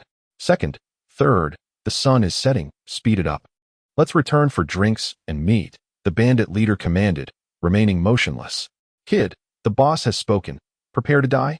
The burly man unleashed his first soul skill, Earthquake, striking the ground with both fists, sending stone spikes hurtling towards Lin Yongming. An Earth-type martial soul, Lin Yongming thought. Block. He stood firm and released a minor skill. With the enhancement of his century and millennium soul rings, his physique and soul power far surpassed those of the two soul masters. The stone spikes collided with his barrier, shattering upon impact. Not bad. You managed to block the second's attack without releasing a soul skill, the lean man remarked, conjuring a mass of black toxic mist aimed at Lin Yongming, shattering his barrier. Second soul skill, corrosive poison. A dark green beam shot straight for Lin Yongming. I have seen their capabilities. Lin Yongming resolved to stop holding back, his demeanor shifting. Killing intent surge. He activated his aura of killing intent, something he had not employed even against the thunder-patterned tiger and the forest wolf. His soul rings erupted with energy, and with astonishing speed, he launched his attack. First soul skill, Thunder Slash. In an instant, he appeared before the two men, and within the radius of his killing intent, their reactions dulled. The Thunder Slash swiftly cleaved through them. Such speed. With a single stroke, both fell lifeless to the ground, their eyes wide open in disbelief. Had they not underestimated Lin Yongming, perceiving him merely as a child, they might have fared better. They were unaware that he was a 24th-level Great Soul Master, with soul rings far superior to their own. Second and third, the bandit leader exclaimed in horror as he realized his subordinates had perished. Two villagers from Thunderstorm Village rushed to Erdo Town, seeking the aid of soldiers and soul masters. Upon witnessing the bandits' approach, the village chief had ordered the two villagers to hastily hide in the grass and summon help, instructing them to reach the spirit hall first and bring soldiers from the town. The bandits had not slaughtered the villagers. Instead, they had gathered by the thunder tree, a tactic orchestrated by the village chief, who understood that a panicked flight would only provoke the bandits further, leading to greater casualties. Even if a few escaped, Thunderstorm Village would undoubtedly cease to exist. However, the village chief had yet to receive reinforcements from Erdo Town, only to find Lin Yongming returning instead. Due to the nature of his lightning attribute, characterized by swift speed and high attack power, the two soul masters were caught off guard and were unable to unleash their other skills in defense, sealing their fate. Naturally, Lin Yongming's decision to utilize his killing intent and swiftly eliminate the two soul masters was also intended to intimidate the remaining bandits, dissuading them from harming the villagers. Simultaneously, this act was meant to provoke the bandit leader, drawing his ire towards himself and away from the threatened villagers. Second and third brothers, shouted two first-ring soul masters. Aside from the bandit leader, soul-devouring lone wolf, the bandit leader, enraged, summoned his beast martial soul, transforming his hands into purple-black wolf claws with his first soul skill. Soul-devouring claw. Block. Lin Yongming braced himself against the bandit leader's furious strike, though he remained unscathed, sliding back 2 meters. I will avenge you, my brothers, and take the entire village with me. Rest assured, I will care for your sister-in-law, the bandit leader vowed. Kid, I did not expect your talent to be so remarkable. Your first soul ring is a century old, while your second is a purple millennium. It was a grave mistake for my second and third brothers to underestimate you. But now that I comprehend your strength, I will rend you in two with these claws, as penance for my brothers. Prepare to die. Third soul skill, Lone Wolf's Fury. As he spoke, the bandit leader unleashed his third soul skill, his aura surging as his body expanded, towering over 2 meters. Lin Yongming recognized that this transformation indicated a self-enhancement skill. This is troublesome. He holds 2 more soul rings than I do, along with a purple Millennium Soul Ring, placing him at a significant advantage in terms of soul power. Fortunately, with the imprint of fluctuations, my soul skills will not consume excessive soul power. He resolved to capitalize on his speed, evading the brunt of the attack until the duration of the bandit leader's 3rd soul skill expired before seeking an opportunity to counterattack. As he dodged the bandit leader's strike, he miscalculated and felt a sharp claw rake across his arm, leaving 4 deep gashes. I have noted your speed, but my 3rd soul skill enhances my speed, attack, and defense by 10%. Though modest, my 2 additional soul rings grant me nearly 20 levels of soul power over you. My speed is not necessarily inferior, so accept your fate and pay for my brother's lives. The bandit leader hissed, licking his claws coldly. He charged at Lin Yongming once more. So be it. If I cannot evade, I shall not. Lin Yongming immediately employed a fundamental skill, Earth Split Slash. My combat experience is still lacking. Though I have practiced my techniques diligently, the shortcomings become evident in actual combat. This was Lin Yongming's inaugural encounter in a formal battle against a soul master, confronted by a seasoned expert with an abundance of practical experience. Even opponents of equal rank could find themselves at a disadvantage. Thus, the recent injury to his arm was a consequence of his inexperience in actual combat. Although he possessed a unique soul skill, it was a tragedy that such a prodigious talent would potentially meet his downfall at my hands. The scarred man did not falter. Instead, he unleashed his claws, shattering Lin Yongming's offensive and pressing forward with renewed vigor. Block. Observing the relentless advance of the scarred man, Lin Yongming, with his keen perception, anticipated the trajectory of the impending attack and swiftly executed a defensive maneuver. This kid, despite his significantly lower soul power and being blind. How does he respond to my strikes with such alacrity? The scarred man pondered, a sense of dread creeping into his mind. His mental energy was draining at an alarming rate, more so than in any previous combat, leaving him perplexed. This was due to the influence of the murderous intent permeating the area. However, the scarred man was considerably stronger than the previous 2 soul emperors. Thus the effects were not as pronounced. Yet, the longer he remained within the range of this ominous aura, the more cumulative damage he would inevitably incur. Wave Slash. In that fleeting moment of hesitation, Lin Yongming seized the initiative to attack. Though it lasted less than a second, his heightened awareness allowed him to capitalize on the opportunity. What is happening? The scarred man gasped, realizing he was momentarily suspended in midair. Although he had not sustained any damage, he found himself involuntarily propelled backward as the Wave Slash concluded. First soul skill, Thunder Slash. Lin Yongming took advantage of this opening and launched a fierce barrage. Boom. The force of the assault was formidable, explaining the instant demise of the 2nd and 3rd opponents. The scarred man was struck, leaving 2 deep gashes across his chest. Fortunately, bolstered by the enhancement of his 3rd soul skill and his robust physique as a beast martial soul practitioner, he managed to endure the blow. Lin Yongming naturally noticed the situation. A formidable defense. As he pondered, he continued to unleash his lightning strikes. You are not the only one capable of ranged attacks. The scarred man shouted, invoking his 2nd soul skill, soul-devouring flying blades. With a swift motion of his claws, 8 razor-sharp blades shot forth, 4 to the left and 4 to the right. The collision between the thunder blade and the claw blades unleashed a shockwave, stirring up clouds of dust. The scarred man flickered, surging forth from the center of the explosion. Block. Yet, Lin Yongming was unable to react in time. A sharp pain seared through his chest, leaving several claw marks. Minger, Lin Yongming's parents called out, their faces etched with worry. Is this the difference that comes from real combat experience? Lin Yongming thought as he staggered back, a trickle of blood escaping from the corner of his mouth. Boy, it's over for you. The scarred man continued his relentless pursuit, activating his 4th soul skill, Wolf Killer, with a deadly intent.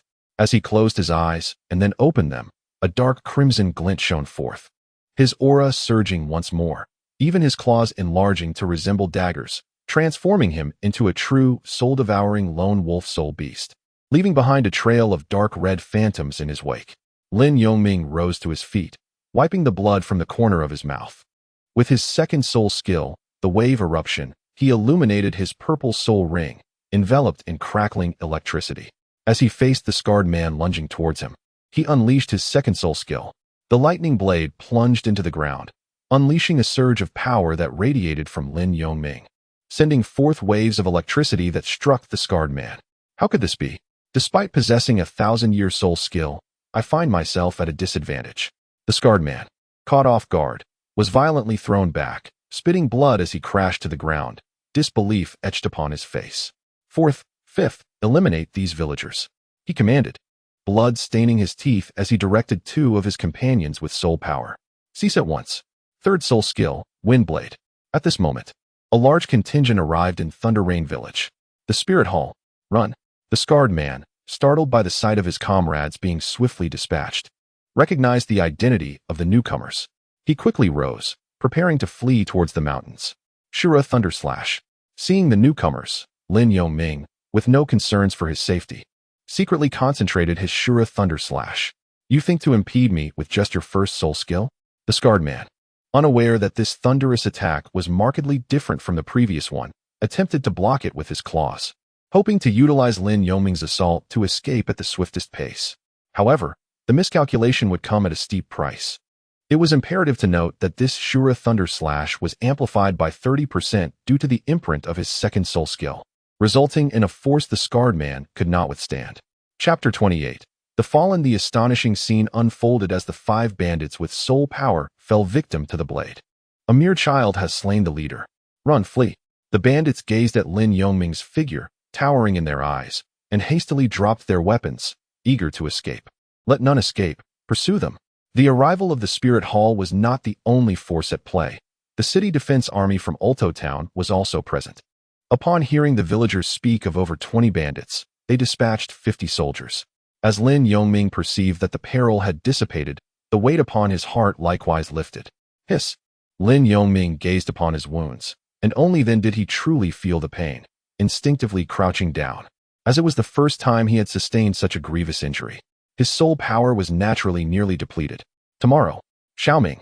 Lin Yongming's parents and the village chief hurried over, exclaiming, Minger, why must you be so stubborn? If anything were to happen to you, how could your mother possibly endure it? Ignoring the blood on Lin Yongming's body, Yinglan embraced him, tears welling in her eyes as she choked out, Mom, it hurts. Lin Yongming smiled through the pain as Yinglan grasped the scratches on his arm. Xiaoming, today our village owes you a great debt. However, should you encounter such a situation again, do not act recklessly. You are still a child with endless potential, the village chief said with a tinge of dread. Chief, when a fellow villager is in peril, as a soul master, how could I stand idly by? Alas, those 5 uncles. I fear I have returned too late. Lin Yongming sighed, feeling helpless. Xiaoming, this is not your fault. Do not burden yourself with guilt, the village chief reassured him, concerned about the weight of responsibility on Lin Yongming's shoulders. Minger, your wound is still bleeding. The soul masters from the Spirit Hall have arrived. I shall summon them. Lin Chong said, noticing the blood still seeping from Lin Yongming's chest. Just then, a figure clad in Spirit Hall attire approached. Everyone, I am a healing soul master. Allow me to take a look. Yes, very well. Lin Chong and the others nodded in agreement and immediately stepped aside. Your Grace, did Lin Yongming just slay a soul sect member, and does he possess a purple millennium soul ring? Su Qing inquired, astonished, addressing the venerable bishop, whose hair and beard were entirely white. Indeed, he has already attained the rank of a level 24 soul master with 2 rings, his first a century old, and astonishingly, the second a millennium level soul ring. It is truly unbelievable, almost beyond comprehension. The bishop was equally taken aback, astonished by Lin Yongming's formidable prowess. This means that Lin Yongming single-handedly defeated 2 soul sovereigns and a soul sect member, surpassing even my capabilities. Can he truly be just 7 years old? Su Qing stuttered in shock. Your Grace, is this the prodigy endowed with innate full soul power that His Holiness instructed us to monitor? A 7-year-old soul master, possessing a purple millennium soul ring, capable of vanquishing foes 2 ranks above him. Could this be the terrifying nature of innate full soul power? Another attendant standing beside Su Qing remarked, having encountered Lin Yongming previously. But is he truly blind? The female attendant also questioned. Given his ability to engage a soul sect member, whether he is blind has become a trivial matter. This incident will surely be reported to the Pope, who will undoubtedly send someone to investigate. The bishop could already envision how this correspondence would capture the Pope's attention. Although this soul sect member may not possess the optimal soul ring configuration, achieving such feats across 2 ranks is sufficient to command respect from the majority. The bishop further imagined Lin Yongming being accepted as a disciple by an elder of the Spirit Hall that would indeed propel him to unprecedented heights. Under the adept healing of the Soul Master from the Spirit Hall, Lin Yongming's wounds healed remarkably quickly, forming scabs that would soon fall away. "Thank you, my lord." Lin Yongming expressed his gratitude as he rose. "There is no need for such formality. As fellow Great Soul Masters, you may refrain from such titles," the healer replied graciously. "I must insist. At over 30, I cannot presume to address someone so young, who has already attained the status of Great Soul Master at just over 7. Lin Yongming countered. "Regardless, I sincerely appreciate your healing. Without it, I would have been bedridden for several days," he added with a nod. "Young brother Lin, you have astonished us all. To have slain a spirit master at your level is truly an enviable feat," the bishop remarked as he approached with others upon noticing Lin Yongming's recovery. "I pay my respects to the esteemed bishop." Lin Yongming bowed respectfully. "You are being overly modest. With your talent, it is only a matter of time before you surpass us," the bishop smiled. "I must also extend my gratitude to you, esteemed bishop, for bringing aid to Thunder Rain Village," Lin Yongming said politely. "In truth, you are mistaken. We did not come solely for you. We responded to the villagers' distress signals, as some soul masters sought to wreak havoc upon the village. The Spirit Hall cannot turn a blind eye to such transgressions. We refer to these soul masters as fallen ones, and they have long been our target for eradication. Alas, we arrived too late, but thankfully you were present," the bishop explained with a grave expression. "Now that the threat has been eliminated and the hour grows late, I trust you and your fellow villagers must be weary. We shall pay another visit on a future occasion. Stand down," the bishop commanded solemnly. With that, the group departed Thunder Rain Village, taking several bandits with them, while the village chief promptly escorted them to the village's outskirts. Lin Yongming gazed upon the throng of individuals before him, then turned his attention to the lifeless body of the bandit leader. This battle made Lin Yongming acutely aware of his deficiency in practical combat experience, which had cost him dearly. It became evident that not only should he enhance his soul power, but he must also not underestimate the importance of real-world experience. Human cunning far surpassed that of soul beasts. Quietly, Lin Yongming began to formulate a training regimen for himself. "Child, are you not weary? Let us return home to rest," Inglan said, stepping forward to grasp Lin Yongming's hand. At that moment, with the dust of the conflict settled in Thunderstorm Village, the villagers approached to express their gratitude to Lin Yongming. "Dear uncles and aunts, you may simply call me Xiaoming. We are all fellow villagers. To address me as Soul Master would imply that my family and I are outsiders," Lin Yongming remarked upon hearing them refer to him as Soul Master. "Indeed, Xiaoming is right. There is no need for such formality," Lin Chong promptly concurred.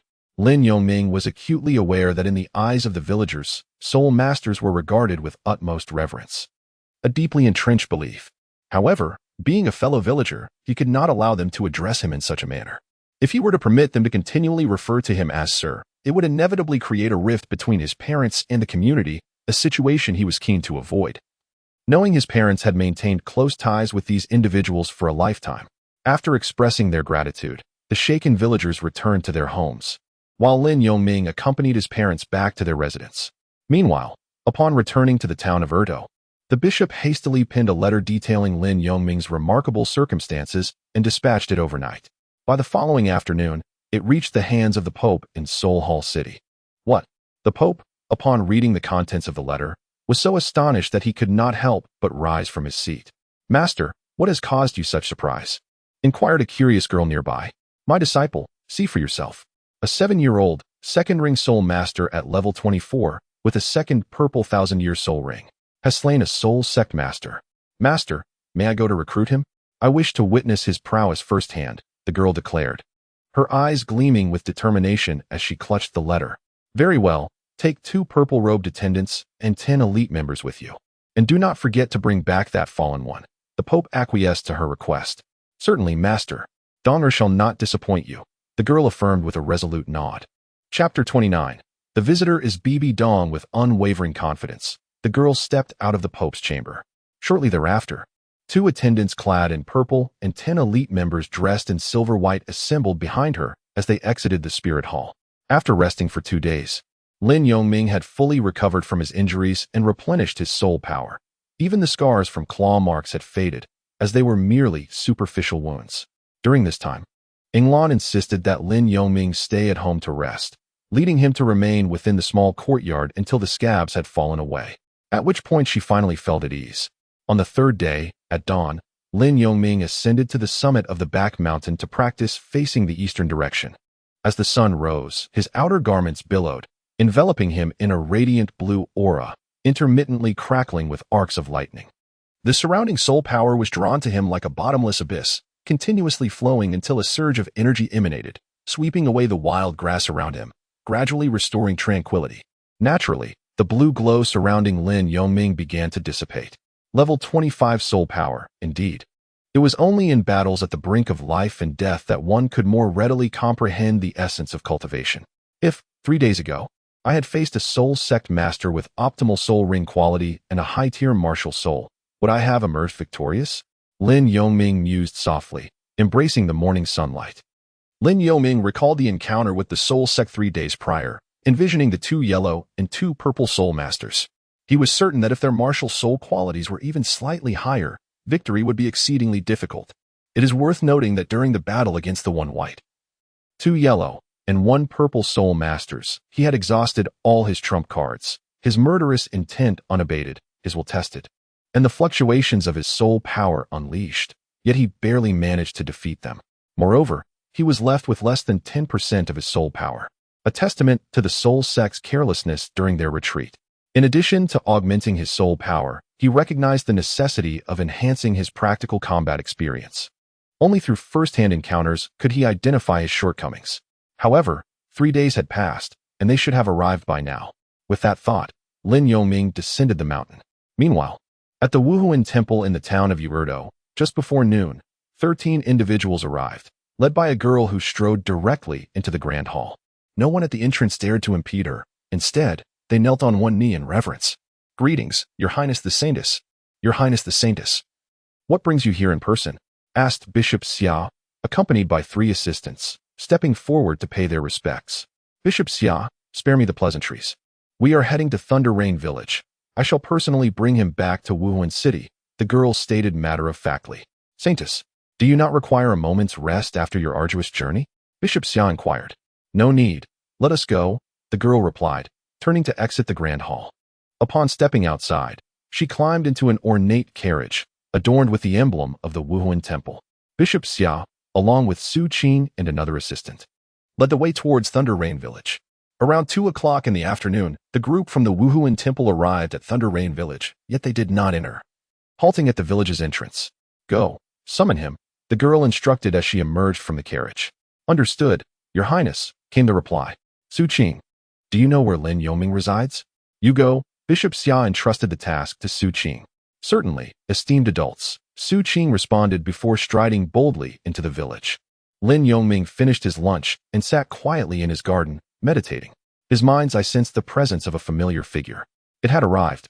Lin Yongming was acutely aware that once his soul ring was revealed, the Pope of the Spirit Hall would undoubtedly dispatch someone to investigate. Especially given that the branch in the town of Erchuo had witnessed the events of 3 days prior and would report back to the Pope. He understood that it would not be long before this matter could be concealed, yet he had no intention of hiding. Thus he remained in the village, awaiting the inevitable. Rising from his seat, he stepped outside to greet Su Qing. "Su, what brings you here today?" Lin Yongming inquired directly. "Lin Yongming, there you are. I thought you were cultivating on the back mountain. Come quickly to the village entrance. Someone has come from the Spirit City to fetch you, and they are treating you with great importance. The Saintess herself has come personally," Su Qing responded with a smile. "Saintess?" Lin Yongming was taken aback, having anticipated that the Spirit Hall would send someone, but he expected merely an official from the headquarters rather than a personal visit. "Yes, you previously inquired about her. She is the Saintess with innate full soul power, a disciple of the Pope. It is indeed extraordinary that she would come personally for a talent like you." Su Qing elaborated. It seemed that refusing this opportunity was no longer an option. Nevertheless, Lin Yongming had already intended to join the Spirit Hall. "Then let us proceed," he acknowledged with a nod. The two of them walked side by side to the village entrance, where they encountered a group of 13 individuals from the Spirit City. "Greetings to you all," Lin Yongming said as he halted 3 meters from the carriage and bowed respectfully. You are Lin Yongming, the one who is innately blind, possesses the lightning blade martial spirit, has innate full soul power, and 1,000-year purple soul ring as your second soul ring. The genius who defeated a soul sect master 3 days ago, a girl stated directly. If there is no one else fitting this description, then that would be me. Lin Yongming replied with a smile and a nod. Excellent, the girl responded, gracefully leaping down from the carriage. I am Bibi Dong. From the headquarters of the Spirit Hall in Spirit City. I am the saintess of the Spirit Hall. Upon hearing about your situation in the Pope's palace, I have come today to personally invite you to join us in the Spirit Hall. I wonder if you would be willing to accept? Bibi Dong introduced herself, stepping forward to address Lin Yongming. Lin Yongming could discern the tone of Bibi Dong when she spoke of the Spirit Hall. It was imbued with reverence and a hint of pride. The fact that Her Holiness, the Saintess, had personally come to see him filled him with trepidation. I would be more than willing to join the Spirit Hall, for without the Spirit Hall awakening my spirit, I might not be the person I am today. Lin Yongming expressed with sincere conviction. Very well then, I shall grant you a day to bid farewell to your family, and together we shall journey to the Spirit Hall, where you will enter the Spirit Academy to refine your skills, Bibi Dong replied, evidently pleased with his response. Your Holiness, I believe you may have misunderstood. I am indeed eager to become a part of the Spirit Hall, but I never stated my intention to study in Spirit City. Lin Yongming maintained his smile as he spoke. Oh, and why is that? The Spirit Academy boasts the finest instructors and the most effective teaching methods on the entire continent. With your talent, you would immediately benefit from the simulated training environments upon entering the academy. Or are you merely deceiving me, intending to flee once we depart? Bibidong's tone grew slightly frosty upon hearing his words. That is not my intention. I simply possess my own method of cultivation and do not require a teacher. Your Holiness, must one only be deemed a member of the Spirit Hall by traveling to Spirit City? Lin Yongming continued to respond with a smile. What an arrogant young man you are. Are you implying that there is no one within our vast Spirit Hall capable of instructing you in the cultivation of soul power?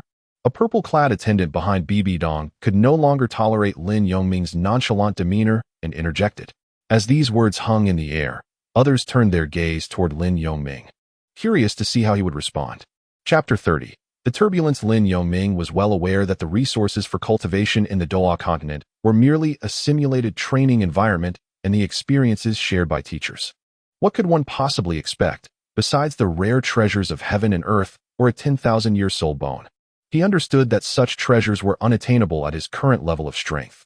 As for soul bones, even if the Spirit Hall were willing to grant him a 10,000-year soul bone, it might not even align with his spirit. Therefore, considering all of this, there was no necessity for him to journey to Spirit City. Possessing an identity within the Spirit Hall would suffice. My lord, he continued, you have misunderstood me. I am well aware of the capabilities of the Spirit Hall. Teaching a mere great soul master is a trivial task. However, I am different from you. I was born blind and have always existed in darkness, perceiving light amidst the shadows, while you perceive darkness within the light. Thus, you believe that what your eyes see is the essence of reality. Who among you knows how to perceive light within darkness? There is an old saying, a master leads one to the door, but the cultivation is up to the individual. Since no one can guide me to the door of cultivation, why should I attend the Spirit Academy? To put it simply, I am blind. If a teacher instructs me on how to battle, I cannot see. The teacher teaches based on what he sees, and we are not on the same wavelength, which would only hinder my progress. Lin Yongming smiled as he eloquently articulated his thoughts. If you wish to guide me in the direction of soul master cultivation, that is unnecessary. I have already determined to pursue a path of offensive strength. Therefore, what else could the teachers at the Spirit Academy possibly teach me? If anyone can teach me how to fight with my eyes closed, I would gladly take them as my mentor without hesitation. So, who among you can blind themselves and still confidently defeat an opponent of equal rank? Lin Yongming not only responded to the purple-clad steward, but also posed a question to everyone present.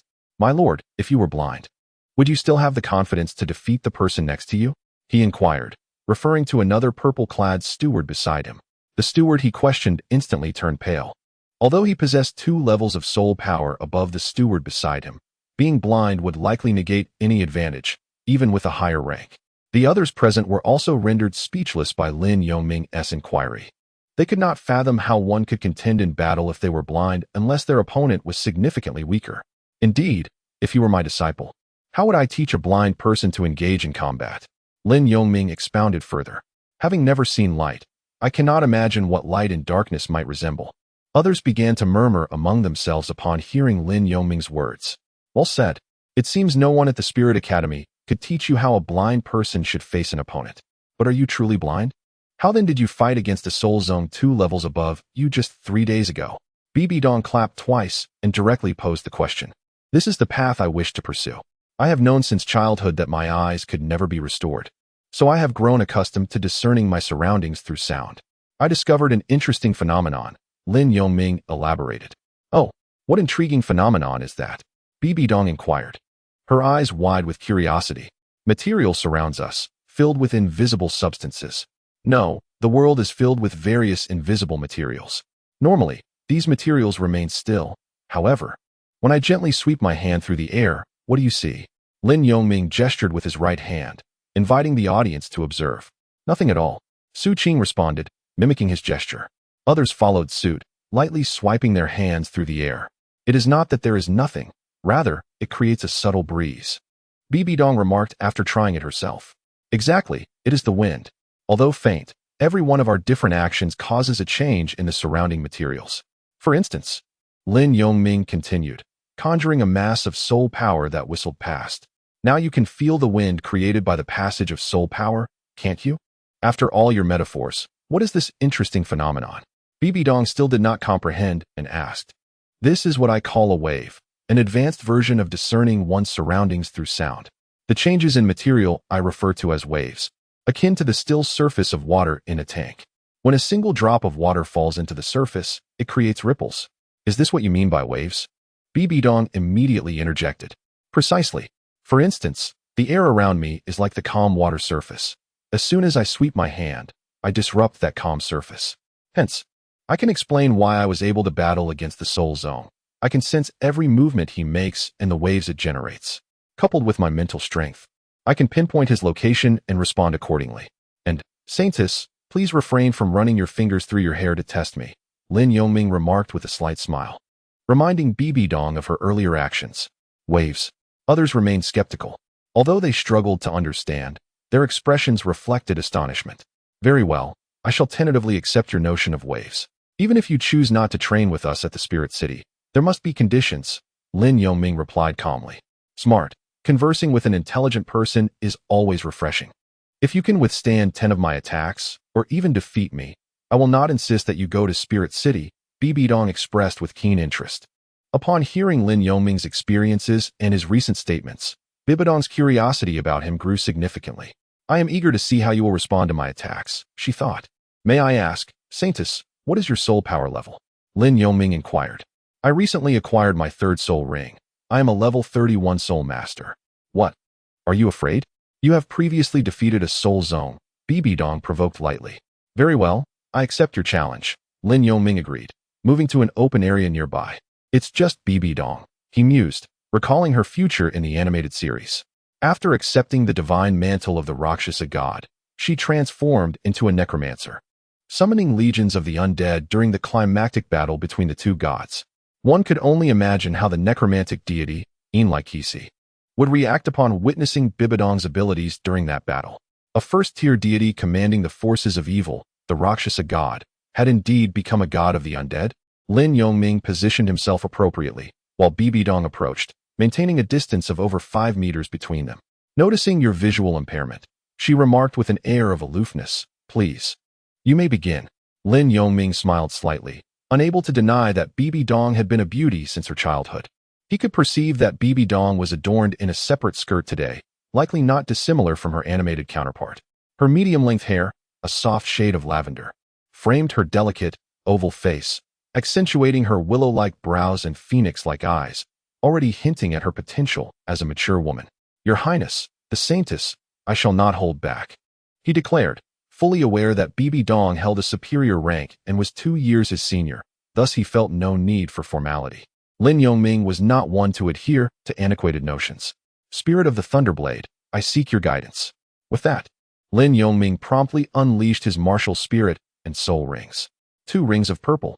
Truly, the 2nd soul ring is of the millennium caliber, How is this possible? It was no wonder that the Holy Pope had dispatched the saintess herself to receive this blind man. The two purple-clad attendants had heard Bibi Dong speak of him, but witnessing the reality was an entirely different experience. The others looked on in astonishment at Lin Yongming. Indeed, it was a Millennium Soul Ring. Bishop Xia had not exaggerated. Bibi Dong, witnessing this, could not help but express her surprise. Your Highness, how could I dare to misrepresent the information? Bishop Xia felt a twinge of awkwardness upon hearing Bibi Dong's words. I am quite curious as to how you acquired this Millennium Soul Ring and how your second soul ring could absorb one of such caliber. It is well known that the Spirit Hall has long established strict calculations regarding the duration of soul rings at each level. The maximum for a first soul ring is 425 years, and for a second, it is 850 years, Bibi Dong inquired, her tone reminiscent of an interrogator. Interestingly enough, my second soul ring originates from the Thunderstriped Tiger. Initially, it was not a Millennium Soul Ring, but rather 900 years old. However, fortune favored me. About 4 hours into my venture in the Stardow Forest, I chanced upon a fierce struggle between the Thunderstriped Tiger and another soul beast. In a state of severe injury, the Thunderstriped Tiger devoured its opponent, and I seized the opportunity to strike. To my surprise, due to the consumption of its foe, the Thunderstriped Tiger evolved into a Millennium Soul Beast, and thus, the Soul Ring transformed into a purple Millennium Soul Ring. Nevertheless, I was unwilling to let go of this exceptional Thunderstriped Tiger Soul Ring. After several hours of nearly losing my life, I succeeded. Ultimately, hard work pays off. After absorbing the Millennium Soul Ring, my soul power surged by 4 levels, Lin Yongming recounted, weaving half-truths with a steady gaze. So it is. Such incredible luck is unparalleled, Bibi Dong remarked. Indeed, if this is the case, encountering a newly acquired Millennium Soul Ring could indeed be feasible. One must acknowledge that luck is also a form of strength. Why have I never encountered such a scenario? Others, upon hearing Lin Yongming's tale, found it slightly implausible. Yet were inclined to believe his words. Is it truly that fortuitous? Bibi Dong expressed her skepticism. Bibi Dong had always been astute, and Lin Yongming felt compelled to prevent her from pursuing her doubts further. Your Highness, shall we continue? If we do not, the sun will set, he interjected, breaking Bibi Dong's contemplation. Are you not blind? How could you know the sun is setting? Moreover, the weather today is rather overcast. It is still only a little past 3. Bibi Dong questioned sharply. Is that so? Haha, it is only 3 o'clock. My apologies, I cannot see. I merely felt hungry and thought it was already dusk. Lin Yongming replied with an awkward smile. Very well, we have matters to attend to, so let us not delay. Come forth, Death Spider Emperor. With the summoning of her martial spirit, a faint purplish-black glow enveloped Bibi Dong, and a colossal purple-black spider appeared behind her. As her spirit manifested, her upper body was adorned with a layer of purplish-black armor, evidently providing some measure of defense.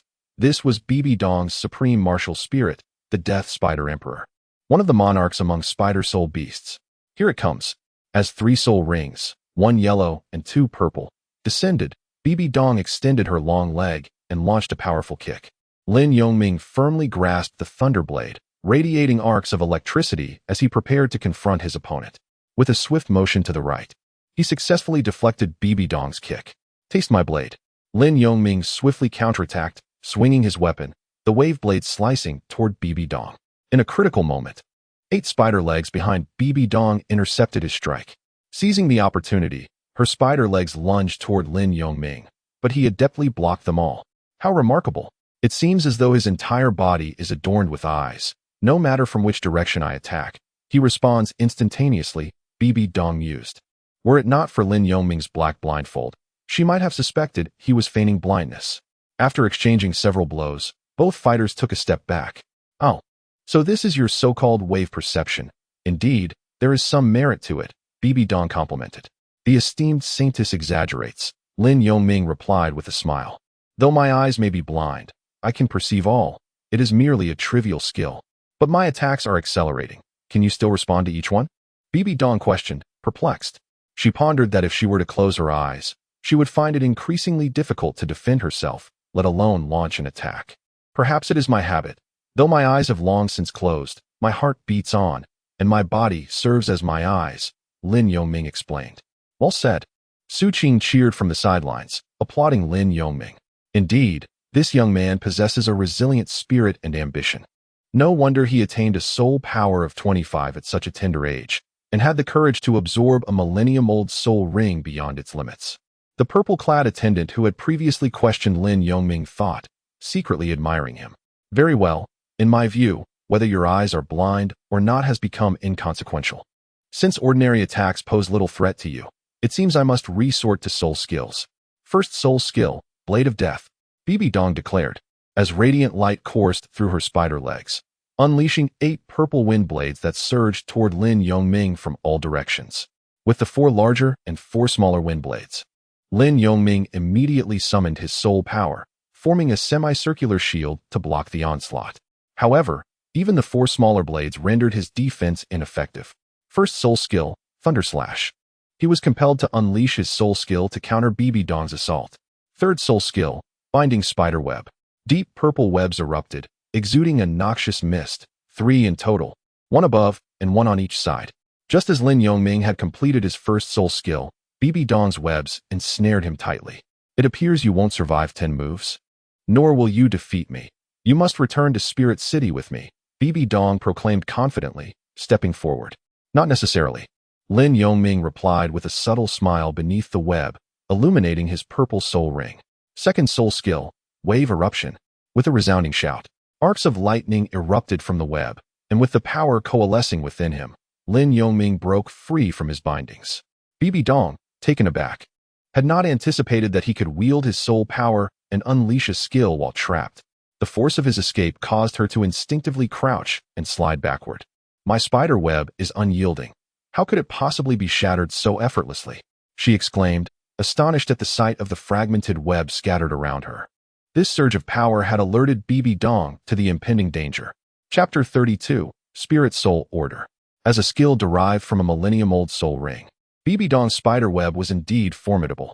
Moreover, her purple soul ring had a higher age than Lin Yongming's by several hundred years. Lin Yongming was able to swiftly escape the constraints imposed by Bibi Dong primarily due to the instantaneous explosion of his power, which was concentrated in that moment. Simultaneously, in this release of wave-like energy, Lin Yongming utilized the utmost limit of his soul power, exceeding 30% of it. Your Highness, are you all right? Lin Yongming gently inquired, igniting a spark of competitive spirit within Bibi Dong. She was a person of soft exterior yet firm resolve. Beneath her delicate appearance lay a proud heart. It is worth noting that Bibi Dong possessed twin martial souls, and she would not permit herself to be defeated by someone of lesser soul power and youth. Moreover, as a perfectionist, every one of her soul rings had reached its zenith. Thus, upon hearing Lin Yongming's words, Bibi Dong resolutely declared, "Come again." With that, she regrouped and launched another assault. At this moment, Lin Yongming could sense the shift in Bibi Dong's emotions, as she seemed to adopt a more serious demeanor. However, he had no intention of unleashing lethal intent in their confrontation. Second soul skill, Death Ray. After a prolonged offensive that yielded no success, Bibi Dong finally activated her second soul ring. The Death Spider Monarch materialized a sphere of purplish-black soul power from its mouth, directly targeting Lin Yongming. This ray carried a putrid odor, clearly indicating that every move Bibi Dong executed was laced with venom. It was no surprise, given that the Death Spider Monarch was a soul beast with potent toxicity. Shura Thunder Slash. Lin Yongming also concentrated his soul power, unleashing an enhanced version of the Thunder Slash to counter Bibi Dong's Death Ray. Unfortunately, positioned to the right, he ultimately could not match the might of the Death Ray. He once again employed a defensive maneuver, which finally neutralized Bibi Dong's attack, and Lin Yongming symbolically retreated 2 steps. Sensing Bibi Dong's intent to press her advantage, he promptly remarked, "Your Highness possesses profound soul power. I am most willing to concede. However, it seems we have already exchanged 10 moves." Lin Yongming had no choice but to speak up immediately, conceding defeat with his words. After all, her subordinates were present nearby, and furthermore, Bibi Dong's soul power surpassed his own.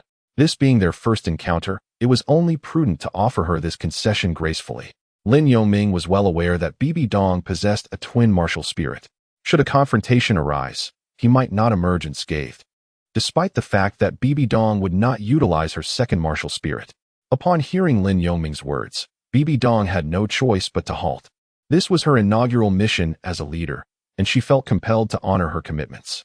Moreover, Bibi Dong believed that Lin Yongming's assertion stemmed from a lack of soul power under her aggressive approach, compelling her to relent.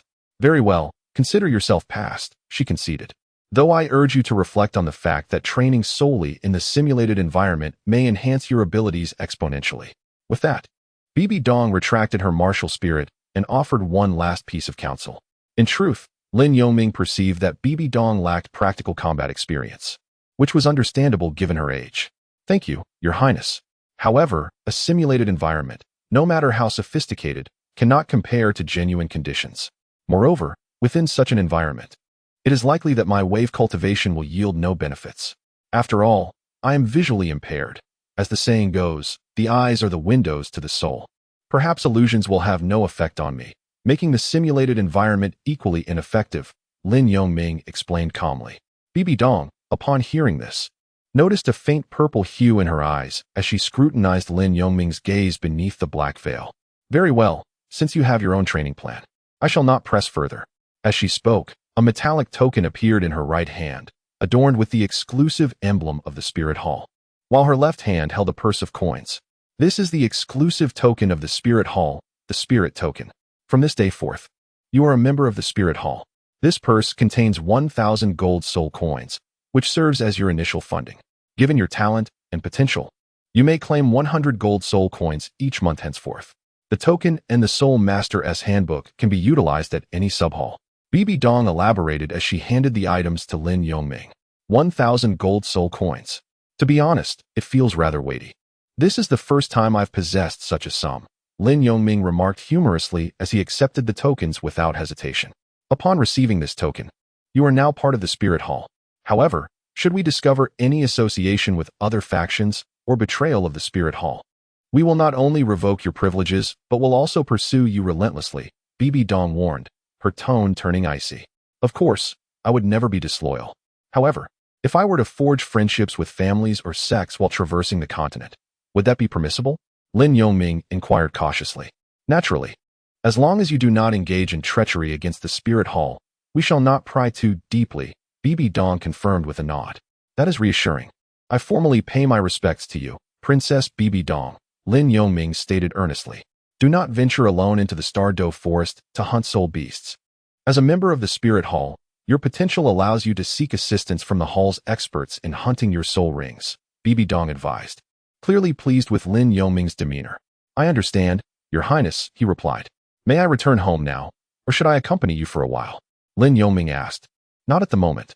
I have urgent matters to attend to. Speaking of which, would you like to accompany us? It may pertain to you, Bibi Dong suggested. Pertaining to me? Your Highness, what is it?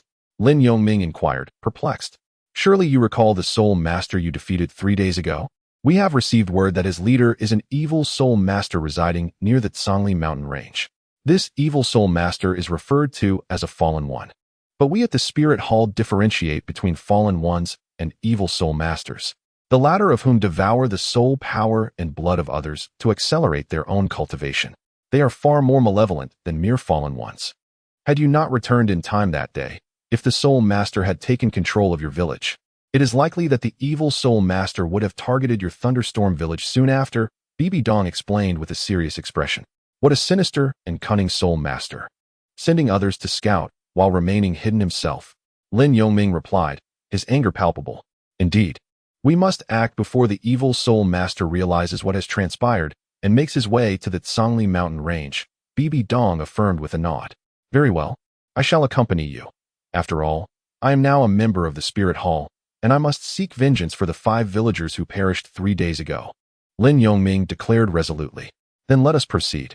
Should you encounter the evil Soul Master in the future, you must ascertain his identity and report to the Spirit Hall immediately if you cannot defeat him, Bibi Dong instructed.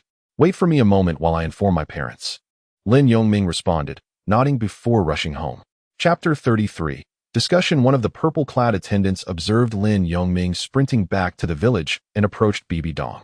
Your Highness, are we truly bringing him along? While his perception is impressive, he is still blind. Indeed, we are uncertain if an evil Soul Master resides in the Tsangli mountain range. But there must be a Soul Saint-level presence. Will he not be a burden to us? Another purple-clad attendant interjected. In their eyes, a great Soul Master was far too weak. After all, They were purple-clad attendants at the Seoul Douluo level. Among the 10 elite members behind them, 9 were Seoul Emperors, and one was the captain of an elite team holding a Seoul Saint rank. Do not worry. His courage in venturing alone into the Star Do forest to hunt soul beasts is remarkable. I believe his strength exceeds what I witnessed during our battle. Otherwise, he would not have been able to defeat a soul master, who is 2 ranks above him, despite the latter's white-yellow-yellow-purple soul ring configuration. Furthermore, I am curious whether his so-called wave technique can operate effectively in the rugged and complex terrain of the Zhongli mountain range, Bibi Dong remarked, watching Lin Yongming's retreating figure. Very well, Your Highness, the 2 attendants conceded, unable to contest her judgment. Yet, they silently worried about the strength of the evil soul master, questioning whether bringing along a 7-year-old child would become a liability. After approximately 10 minutes, Lin Yongming returned home just as Inglan was coming back from the fields, preparing to cook. Mother, I have joined the spirit hall today. Here are the gold soul coins and token they provided me. You may keep the coins, Lin Yongming said with a slight smile. The spirit hall, how promising. However, you should keep the gold soul coins. I have heard that soul masters require substantial funding for their training, and your father and I can only spare so much, Inglan replied, not accepting the purse. By the way, are you going to the spirit hall for training? Will we not see you for a while? Are you going for several years? Mother, you need not worry. I am indeed stepping out with them to report to the spirit hall and complete some formalities, but I will return in a few days. Thus, you may keep the gold coins, Lin Yongming assured her, holding her hand. I see. Very well, I shall keep the purse for you. Once your father returns, I will inform him.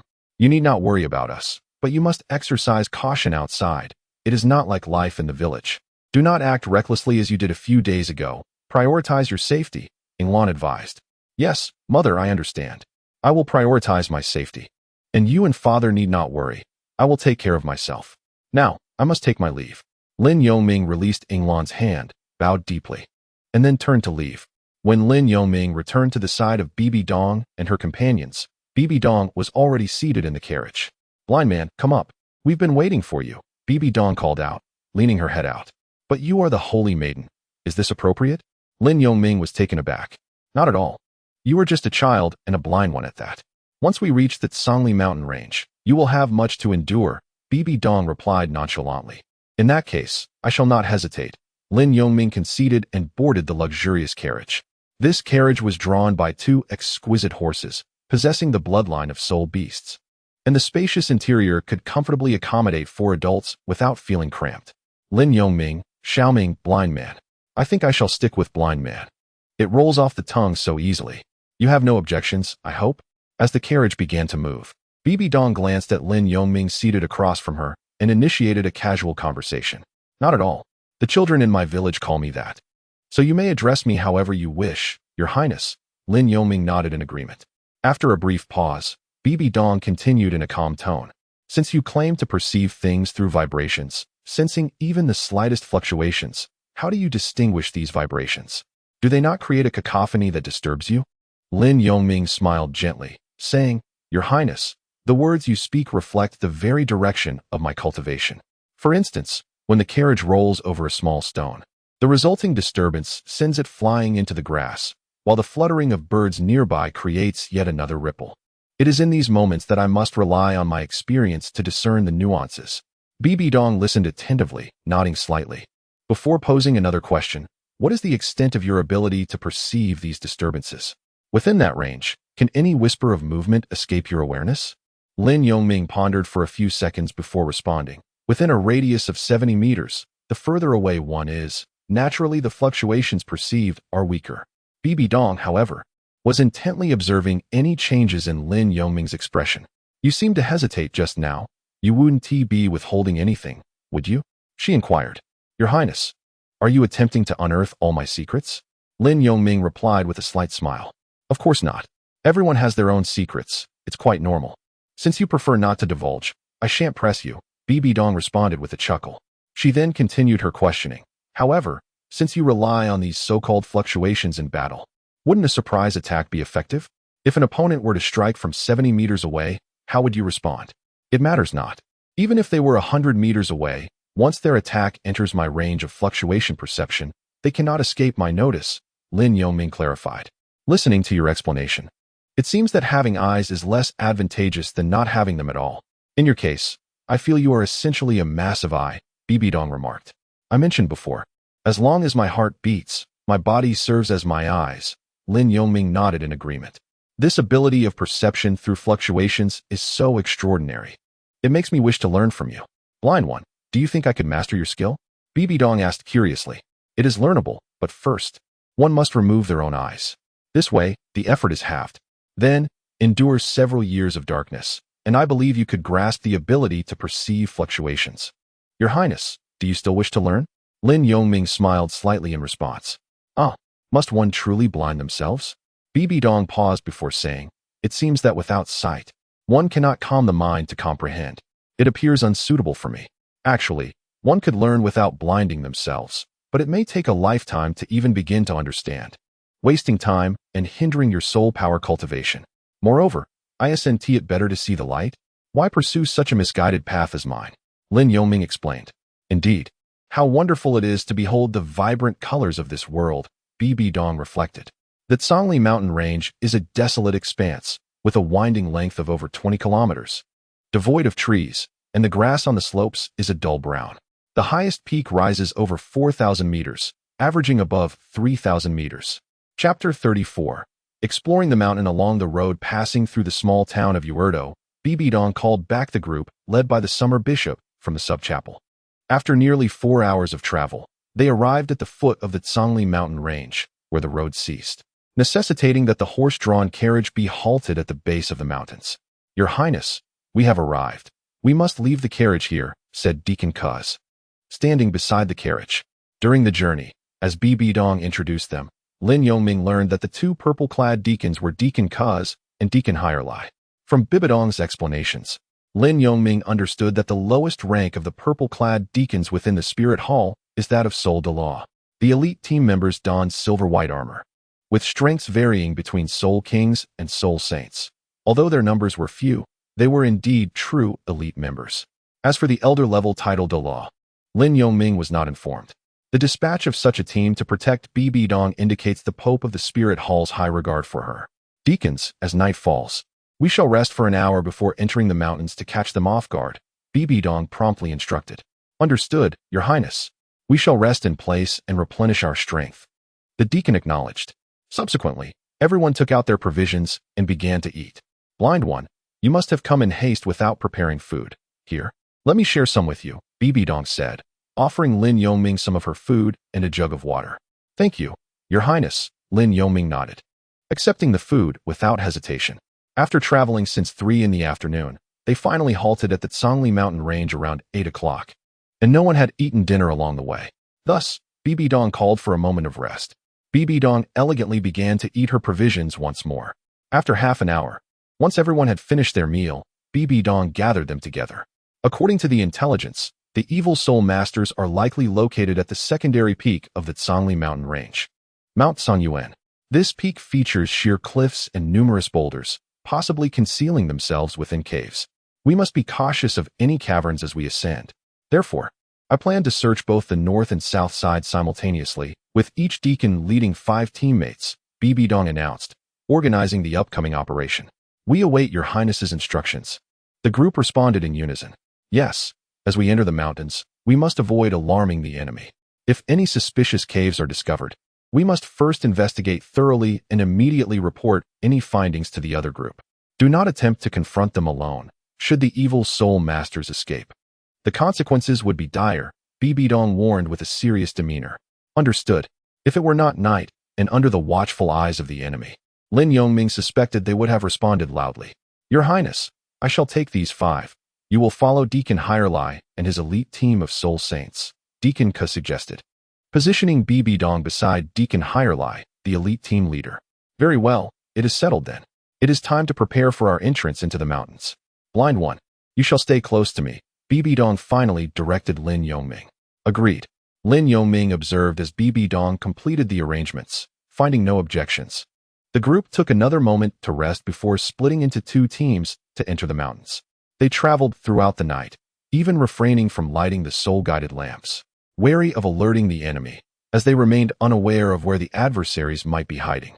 Despite the absence of light, The members of the Spirit Hall had no trouble navigating the darkness.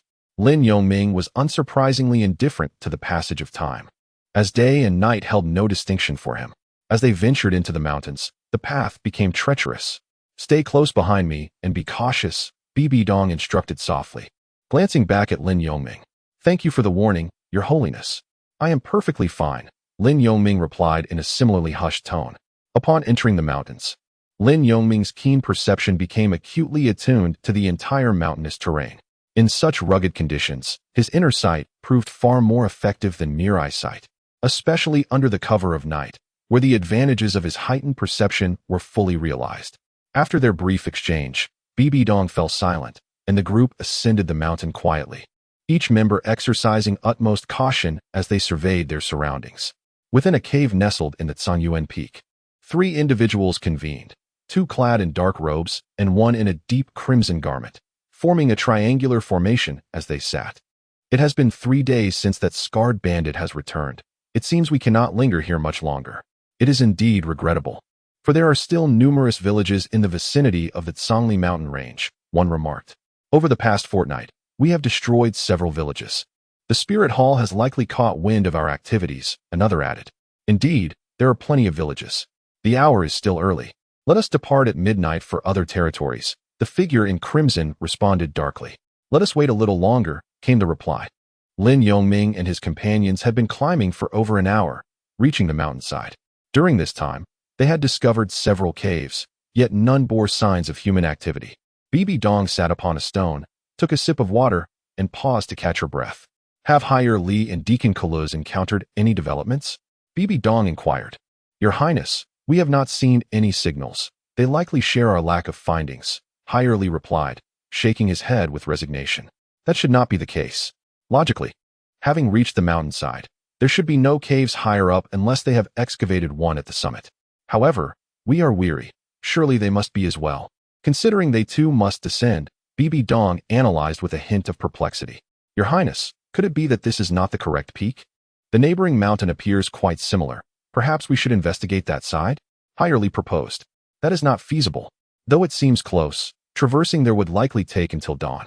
We must ascend a bit further. Should we find no results, we can then consider that option," Bibi Dong replied, shaking her head. Meanwhile, Lin Yongming had moved to the edge of the steep slope, the shape of Zhongyuan Peak being half convex and half flat. "Be careful, it's dangerous," Bibi Dong cautioned upon noticing his position. "Hush," Lin Yongming gestured for silence. "What have you sensed?" Bibi Dong approached him, inquiring. "I faintly perceive the sound of snoring." He replied. "Snoring? How could there be snoring here? I believe I've located it. There's a cave on this steep side that we passed," Lin Yongming said, concentrating. "Are you certain?" Bibi Dong asked. "I am confident," he affirmed with a nod. "Your Highness, I examined the area. The slope is indeed steep, and there is a cave obscured by a tree, which hampers visibility, especially at night," Higher Li added after a thorough inspection, noting the small entrance that could accommodate only one person, requiring careful navigation. "Once confirmed, signal Deacon Kaluz.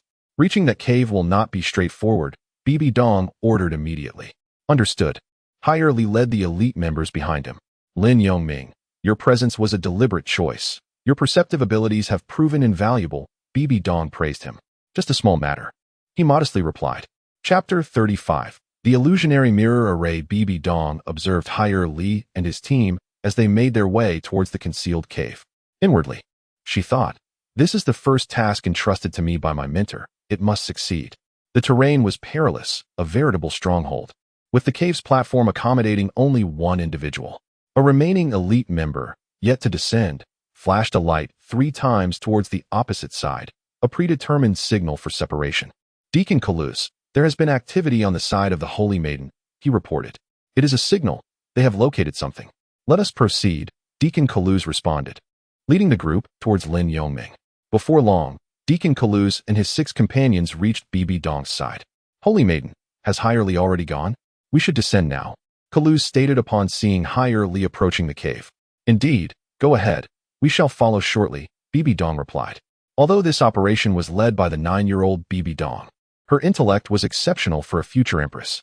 Without confirming the strength of the evil soul master, Bibi Dong would not recklessly charge ahead, risking her safety before understanding the enemy's capabilities. Moments later, Li reached the cave entrance, carefully inspecting it and discovering signs of human presence. I have signaled the Holy Maiden. There are fresh traces here, suggesting they might be hiding deep within the cave, he informed a teammate behind him. Understood, Deacon, came the reply, as he signaled towards Lin Yongming. Lin Yongming, they have made a discovery. I am going down. Will you stay here, or accompany us? Bibi Dong asked, noting his limited strength and poor eyesight, deeming it unwise for him to navigate such treacherous terrain. Perhaps it is best I remain here. I can offer little assistance at my current level, Lin Yongming conceded, aware of his limitations. Bibi Dong nodded in agreement. Stay safe until we eliminate the evil Soul Master. Very well. I possess only the rank of Great Soul Master. My presence would not be of much help. Your Highness, please exercise caution, Lin Yongming advised, understanding his role. Bibi Dong acknowledged his answer, then proceeded onward, finding the path difficult, as one had to nearly cling to the mountainside to reach the cave's location. Lin Yongming sat still, observing their performance, waiting for Bibi Dong to regroup with her companions, who entered the cave one after another. With 2 soul Douluos, 1 soul sage, and 9 soul emperors, their collective strength approached that of the lower 4 sects, suggesting that the battle would soon reach its conclusion. Half an hour passed, and Lin Yongming sensed chaotic fluctuations of soul power emanating from the cave's entrance, indicating a fierce confrontation. The mountain trembled intermittently, signifying the intensity of the conflict. The strength of the evil soul masters was evidently formidable. Lin Yongming mused silently, showing no inclination to descend and witness the skirmish. 10 minutes later, the tumult had subsided, leaving only the resonance of soul power at the cave's mouth. It seemed the battle had reached its end. Reflecting on his afternoon with Bibi Dong, who was astute and cautious since childhood, Lin Yongming pondered how such a shrewd individual could have been deceived by that person. Could it be that love truly diminishes a woman's intellect? Seated upon a stone, boredom prompted Lin Yongming's mind to wander. However, an unsettling realization dawned upon him. After nearly 10 minutes of silence, Bibi Dong and the others had yet to emerge from the cave. This was rather illogical. Had something gone awry? He resolved to approach the cave entrance for a closer look. As he neared the threshold, Lin Yongming's foreboding intensified. Peering into the cave, his spiritual perception revealed a disarray among Bibi Dong and her companions, and to his horror, he witnessed an elite member slaying another. At the depths of the cave, an ominous old man chuckled sinisterly, his martial soul, a dark shadow, or rather, an extraordinarily peculiar martial soul known as the Nightmare Shadow, loomed behind him. Hee. Kill each other. Once you are dead, I shall absorb your soul power, propelling me to the rank of Soul Douluo, or perhaps even to the coveted title Douluo Realm. What captivated Lin Yongming most was the strange stone clutched in the man's hand. What was this object that exerted such an inexplicable allure over him? Bibi Dong and her companions were evidently ensnared in a powerful illusion array. It seemed that the only way to awaken them was to disrupt this illusion. Lin Yongming quietly calculated his next move, carefully observing the intricacies of the illusion array. It was then that Lin Yongming realized that despite the disorientation of Bibi Dong and others, the malevolent soul master remained stationary, refraining from taking any action. It appeared that once this sinister soul master had activated the illusion, he too was rendered immobile, forced to witness Bibi Dong and her companions engage in mutual destruction. Only after the illusion was dispelled could he proceed. Thus, it seemed that this illusory formation was not insurmountable. Lin Yongming observed for a moment and reached a conclusion. The evil soul master, upon activating the illusion array, refrained from personally eliminating the 2 attendants, as maintaining the operation of the illusion required his focus. Otherwise, amidst the confusion of the onlookers, it would have been the perfect opportunity for the evil soul master to strike. However, the fact that he remained motionless indicated that he was indeed unable to act while the illusion was in effect. Perhaps this was a flaw inherent to this illusion array. Though Lin Yongming had grasped the general situation, he nonetheless summoned his Thunderblade and Soul Ring before cautiously stepping into the cave. After all, the opposing evil soul master possessed 7 soul rings. A miscalculation on his part could cost him his life. There's even a child of a great soul master. Attempting to capture us while bringing along 2 children. What disdain the spirit hall must have for me. However, thanks to your carelessness, 2 companions were sacrificed, allowing the activation of this mirror illusion array. The evil soul master's mental perception detected Lin Yongming's presence and filled with disdain upon realizing he was merely a two-ringed Great Soul Master. What use is a Great Soul Master? Once within the realm of my illusion, he is nothing more than prey. Consequently, the evil Soul Master diverted his attention from the insignificant Great Soul Master, for his true opponents, two Soul Douluos, were not far off. Those were the ones he should focus on. After a while, another elite member of the Spirit Hall perished, and their screams echoed through the cavern. The stench of blood was overwhelming. Truly, the essence of the evil Soul Master was palpable. Lin Yongming, while keeping an eye on the evil Soul Master, ventured deeper into the cave. Throughout the journey, he had not witnessed any movement from the evil Soul Master, further validating his analysis. The passage widened the deeper he went, and after 10 minutes, Lin Yongming arrived beside Bibi Dong. "Your Highness, wake up." Lin Yongming grasped Bibi Dong's arms and shook her gently, but it proved ineffective. "Kill. Kill," he heard her murmur, her voice barely above a whisper. Chapter 36. Breaking the illusion. Lin Yongming listened intently as Bibi Dong uttered a single word, "Kill." It remained unclear whom she intended to slay, as her cries for blood echoed endlessly. Alas, this approach seemed futile in rousing her from her stupor. Just as Lin Yongming prepared to advance, he was suddenly assailed by the 8 spider legs that emerged from behind Bibi Dong. "Die!" she shouted, striking with fervor. "Block." Fortunately, Lin Yongming had entered the cave with a vigilant heart, sensing Bibi Dong's unusual demeanor and promptly readying himself for the onslaught. Given her unconscious aggression, he knew he could not retaliate, and instead, he could only retreat while defending himself. Indeed, a mere Great Spirit Master has fallen into an illusion upon entry. Nonetheless, children against children make for a fitting match. The evil Spirit Master, upon hearing the commotion, caught sight of Lin Yongming and Bibi Dong clashing, and a scornful smile crept across his face. Soon, he turned his attention elsewhere, deeming the two unworthy of his concern. How infuriating, truly, the Soul Douluo, remaining utterly still within my mirror of illusion for so long. "Kill them all," the evil Spirit Master commanded, glancing at the 2 purple-clad attendants. After all, as long as they survived, hope remained. Thus, he felt compelled to maintain the illusion's operation. Yet, as time wore on, impatience began to gnaw at him. For the consumption of spirit power was becoming increasingly evident. Lin Yongming, observing Bibi Dong's intense demeanor, realized that the evil Spirit Master would not awaken the others without interruption. Earth split slash. With Bibi Dong's clinginess becoming overwhelming, Lin Yongming executed a decisive earth split slash to push her back, then swiftly moved to another individual. However, having learned from past experiences, he refrained from attempting to awaken the others, simultaneously growing more certain that the evil Spirit Master was incapacitated. First soul skill, Thunder Slash. Lin Yongming traversed past several members of the Spirit Hall, positioning himself within 4 to 5 meters of the evil Spirit Master, launching a tentative attack. What on earth?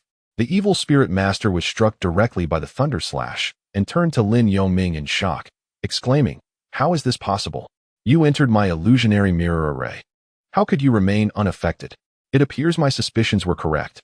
You are now ensnared by your own web," Lin Yongming retorted. "So you are blind. That explains much. But as a mere Grand Soul Master, you cannot even breach my 4th soul skill, the Shadow Armor. Even if I am immobilized, you cannot harm me. Unless you possess a Millennium Soul Ring. But how could a Grand Soul Master possibly have one? I advise you to flee while you still can, otherwise, once I deal with them, your tender flesh will be the first to fall prey to me," the evil Spirit Master threatened, maintaining his stance. "Thank you for your warning.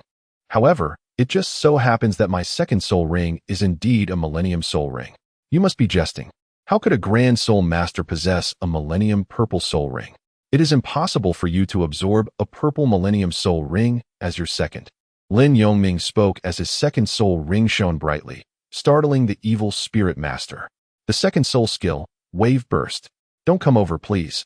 Before the evil Spirit Master could finish speaking, Lin Yongming's attack struck.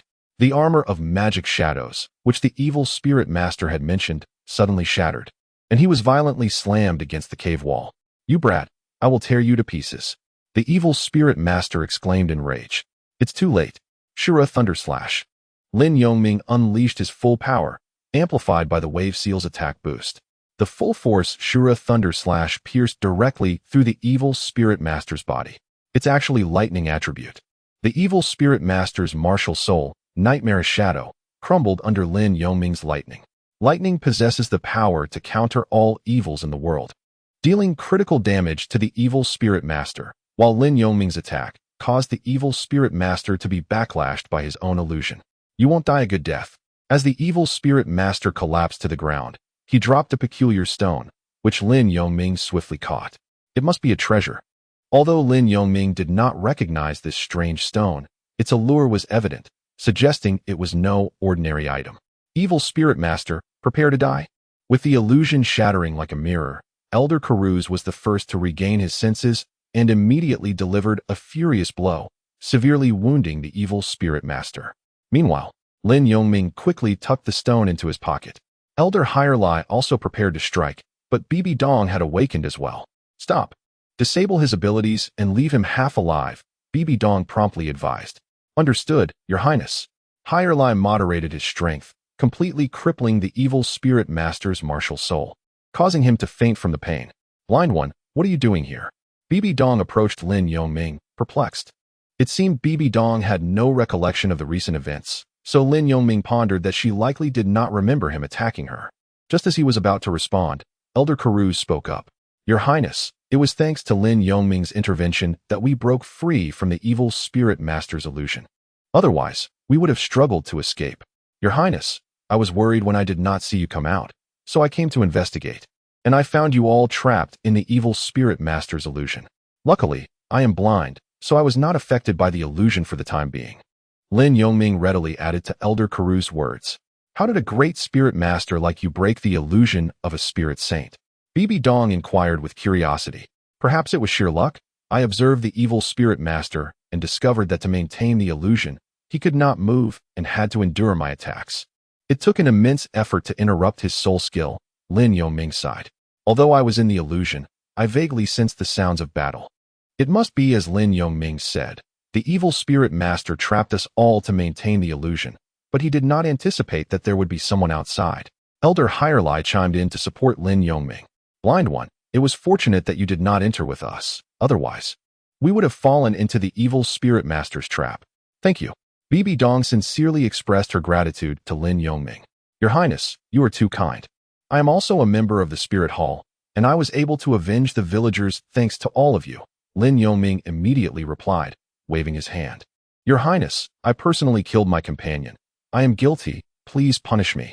An elite member, looking at his fallen companion, stepped forward and knelt. The responsibility does not rest solely on you.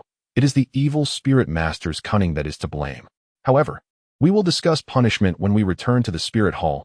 Bibi Dong assessed the situation, noting that 4 members had perished, which was no small matter for Spirit Emperor levels. Finally, Elder Karuz dragged the unconscious evil spirit master, while others carried the bodies of the fallen Spirit Hall members back to the location of their carriage. Chapter 37. The rewards of the Spirit Hall. After a night of turmoil and a brief rest, dawn gradually broke on the horizon. Your Highness, this mission was quite successful. We eliminated 2 evil spirit masters of Spirit Emperor level and captured 1 spirit saint, though we lost 4 members in the process. Elder Karuz reported the mission's achievements to Bibi Dong. Very well, I will report this to His Holiness the Pope and ensure appropriate rewards are given, Bibi Dong replied. Her tone somewhat complex as she glanced at the 4 fallen Spirit Emperor corpses lined up. Your Highness, there were only 3 evil spirit masters. How did you fall into the illusion? Lin Yongming asked out of curiosity, knowing that the Spirit Hall had 2 spirit Douluos, 1 spirit saint, and 9 spirit emperors. It seemed illogical for 4 elite members to lose their lives against 3 opponents, the strongest of whom was merely a level 78 spirit saint. I was too naive and not decisive enough. I thought to capture them and interrogate them about the hidden evil spirit masters on the continent. I never expected that the spirit saint in the dark red robe would unhesitatingly sacrifice 2 spirit emperors to harness their power to cast the illusion. This journey has made me realize my inadequacies. I need to be more thorough in my planning. Bibi Dong clenched her fists, looking at the 4 sacrificed elite members. Your Highness, do not be too hard on yourself. Given your age, you have done remarkably well. Additionally, Hirelai and I were somewhat careless as well. Elder Karuz stepped forward to reassure Bibi Dong. Indeed, Your Highness, We managed to capture an evil spirit master.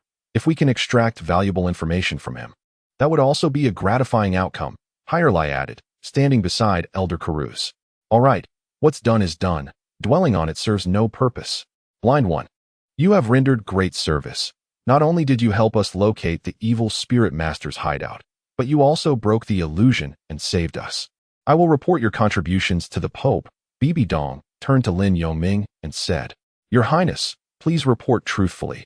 Everyone has worked hard on this journey, and I only played a minor role. Lin Yongming immediately replied, Are you certain you do not wish to return to Spirit City with us? Bibi Dong asked once more. I appreciate your Highness's kindness, but I am still young and will not go for now. Perhaps I will visit another time. Moreover, I have grown accustomed to the tranquility of my village, and I told my parents I would only be gone for 2 or 3 days. Lin Yongming gently declined. Very well, everyone has their own aspirations. After His Holiness the Pope awards you, I will arrange for someone to deliver your reward. I hope to have a proper battle with you next time we meet. Let us embark immediately. Bibi Dong concluded, issuing orders to the others. Goodbye, Your Highness. Lin Yongming waved his hand in farewell. After resting, Bibi Dong and her group set off on their return journey. Lin Yongming stood still, watching as he departed, and then began his journey toward Leiyu village. After walking for over an hour, the sky was fully illuminated. While resting by the path, Lin Yongming suddenly had a thought. With a slap to his forehead, he retrieved the peculiar stone from his pocket. Dubbed a peculiar stone, it was a faceted gem with 8 sides, a jet-black rock that could be held in one hand. It exhibited no discernible reaction. Yet its inexplicable allure prompted the question, could it require the stimulation of soul energy? Lin Yongming contemplated, channeling his soul power into the stone. Lin Yongming waited for a moment, and suddenly the stone erupted with a brilliant blue light, surrounded by flashes of thunder. However, this impression lasted only about a minute before fading away. Astonishingly, the stone was filled with immense lightning attribute soul power. Was it possible that the evil soul master held it to absorb the soul power within while maintaining the illusion? Lin Yongming found himself perplexed. Nevertheless, the once dark stone transformed into a gem-like sapphire upon his infusion of soul power. Perhaps it is best to keep it for now. My soul power may be insufficient to unlock its greater potential. Observing that the stone no longer reacted, he placed it in his pocket and continued on his journey. At the same moment, in an unknown palace, an elder who seemed to have been sealed away for many years suddenly opened his eyes, causing lightning to surge around him, and his gaze was filled with arcs of lightning. Remarkably, the thunder core exhibited a faint response, revealing a pure essence of lightning power. In the afternoon, Lin Yongming returned to Thunderstorm Village, where his father was exceedingly excited about his son's admission to the Spirit Hall. Unwilling to part with alcohol, Lin Chong unexpectedly consumed a large bowl, smiling as he drifted into slumber. Within the Pope's hall, Bibi Dong and 2 purple-robed attendants stood at the center. Disciple, your performance on this journey was commendable. Though somewhat immature in execution, it is still acceptable. This experience is invaluable for your growth. As for Lin Yongming, our Spirit Hall is fair in its rewards and punishments. In light of his contributions, we shall bestow upon him 10,000 gold soul coins. The Pope declared, Master, I believe Lin Yongming, as a soul master, lacks even a storage soul guide, which would be quite inconvenient for his travels. It would be prudent to grant him one. Bibi Dong promptly expressed her thoughts. Then it is settled. In recognition of Lin Yongming's talent and contributions, he shall receive 10,000 gold soul coins, 1 storage soul guide, and 1 yellow record medal, the Pope announced as he rose. Your wisdom is unmatched, Your Holiness. Bibi Dong and the attendants responded in unison. Dismissed, the Pope commanded. Yes. The 2 purple-robed attendants exited the Pope's hall. Disciple, why did Lin Yongming not accompany you to Spirit City? The Pope inquired upon their departure. Bibi Dong took several minutes to recount Lin Yongming's circumstances, adding her speculations. Ambitious? Resourceful? Indeed, every innate, full soul power individual is extraordinary. You requested a storage soul guide for him to facilitate his return to our fold, did you not? The Pope expressed surprise at Bibi Dong's astonishment. Yes, Master. He is indeed blind. Yet, his perception of fluctuations is, in certain respects, no less adept than those with sight. For instance, it was thanks to his reminders that we located the hideout of the evil soul master. He is truly deserving of our earnest support. Bibi Dong affirmed Lin Yongming's worthiness. Are you certain he hails from an ordinary village? The Pope asked once more. Archbishop Xia has meticulously detailed his background. His ancestors have resided in Thunderstorm Village for 3 generations. His father's martial spirit is an exceedingly mundane chopping knife, indicating he is not one of notable lineage. Having fallen to village life, Bibi Dong nodded, recalling her verification of Lin Yongming's identity with Archbishop Xia prior to her visit. Could it truly be a rare occurrence? A remarkable mutation of an otherwise ordinary martial spirit? Chapter 38. The Yellow Record Medal. In the 5 days since parting from Bibi Dong and her group, Lin Yongming had devoted himself to training in Thunderstorm Village. His chosen sanctuary for practice was the tranquil mountains behind the village. One day, after finishing lunch, he intended to head to the mountains, but encountered Archbishop Xia and Deacon Su from Erchuo town upon his exit. Greetings, Archbishop Xia, Deacon Su. Lin Yongming greeted them with a smile, then inquired, "What brings you to Thunderstorm Village today? I hope I am not interrupting your plans." "Not at all. It is our honor to visit your village," Archbishop Xia replied with a warm smile. "Yongming, I have come with Archbishop Xia to bestow a reward upon you. I hear you have made significant contributions in your journey alongside the Saintess to locate the evil soul master." Deacon Su elaborated on their purpose. "Such contributions are hardly remarkable. It was merely my ability to sense fluctuations that led us to the evil soul master's location." "Your Holiness is far too gracious," Lin Yongming humbly responded. "Please, come to my courtyard. Let us dispense with the formalities. Simply call me Archbishop," he said as he guided them into his modest yard. "Please, make yourselves comfortable. My home is humble, lacking in luxuries. May I fetch you some water? You must be parched after your journey," Lin Yongming offered as he seated them at the only table in his courtyard, shaded by a lush tree. "Thank you." They nodded appreciatively. Lin Yongming entered the room, carrying 2 bowls of water, which he placed upon the table before the 2 individuals, subsequently taking a seat across from them. His visit was prompted by the fact that His Holiness the Pope had entrusted us with a reward for you. After all, you are regarded as a prodigy emerging from our branch in the quaint town of Uerdo, hence our presence here. Once Bishop Xia had finished his drink, he began to speak in a leisurely manner. "Indeed, this reward is quite extraordinary. To be frank, I find myself a tad envious." Su Qing remarked with a hint of admiration in his tone. "Oh, what kind of reward could possibly incite such envy in Deacon Su?" Lin Yongming inquired with curiosity. "Bishop, please refrain from teasing us any longer. Do reveal it at once," Su Qing urged Bishop Xia without delay. "Su Qing, you are far too impatient." Bishop Xia admonished him before turning back to Lin Yongming. "Lin Yongming, I must say that this item is indeed remarkable, reflecting the esteem in which His Holiness holds you." "Oh," Lin Yongming expressed his confusion. "The accolades bestowed upon you by His Holiness this time include 10,000 gold soul coins, a spatial soul guide for storage, and the Huanglu medal," Bishop Xia declared, presenting all 3 items before Lin Yongming.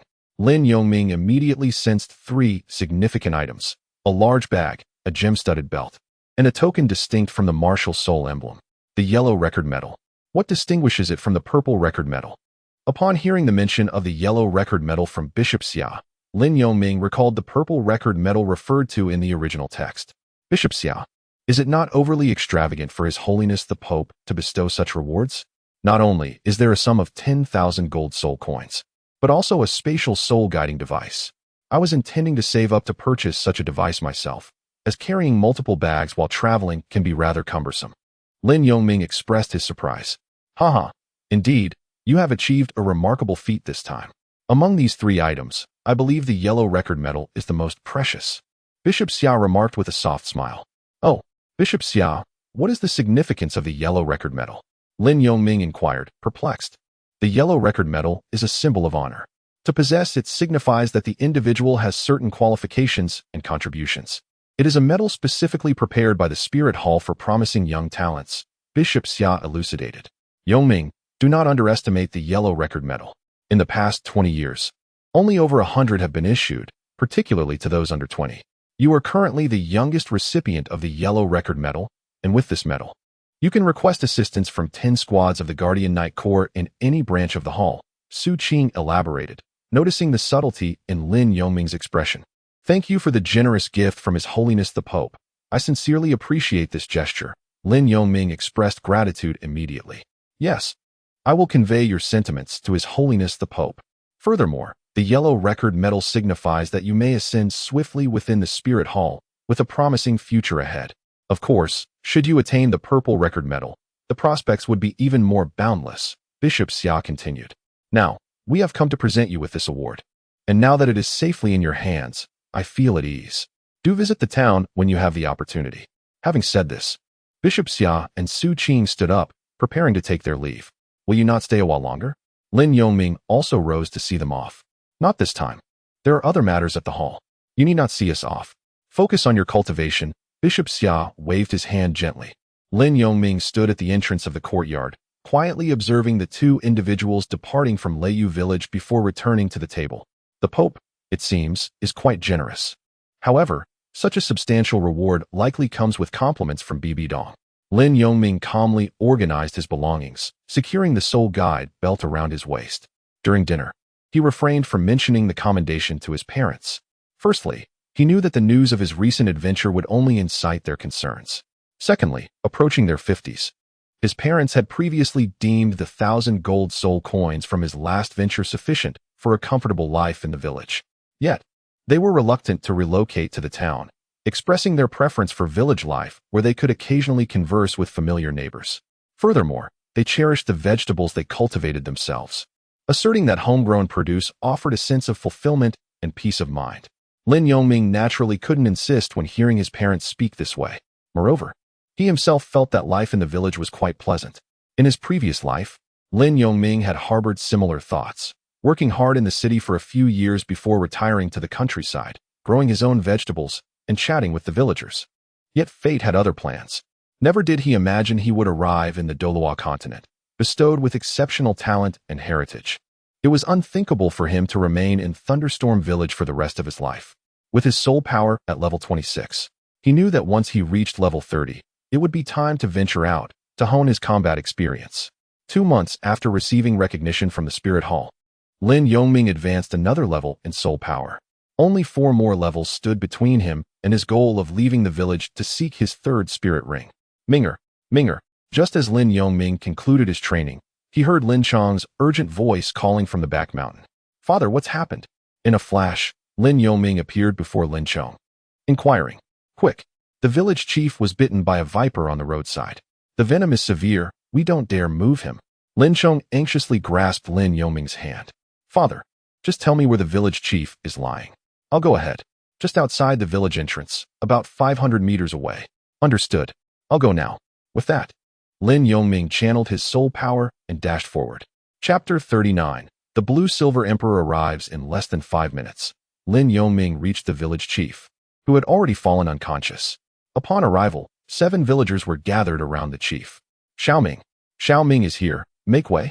One villager, spotting Lin Yongming, quickly alerted the others, who promptly stepped aside. A relative of the village chief rushed forward in distress.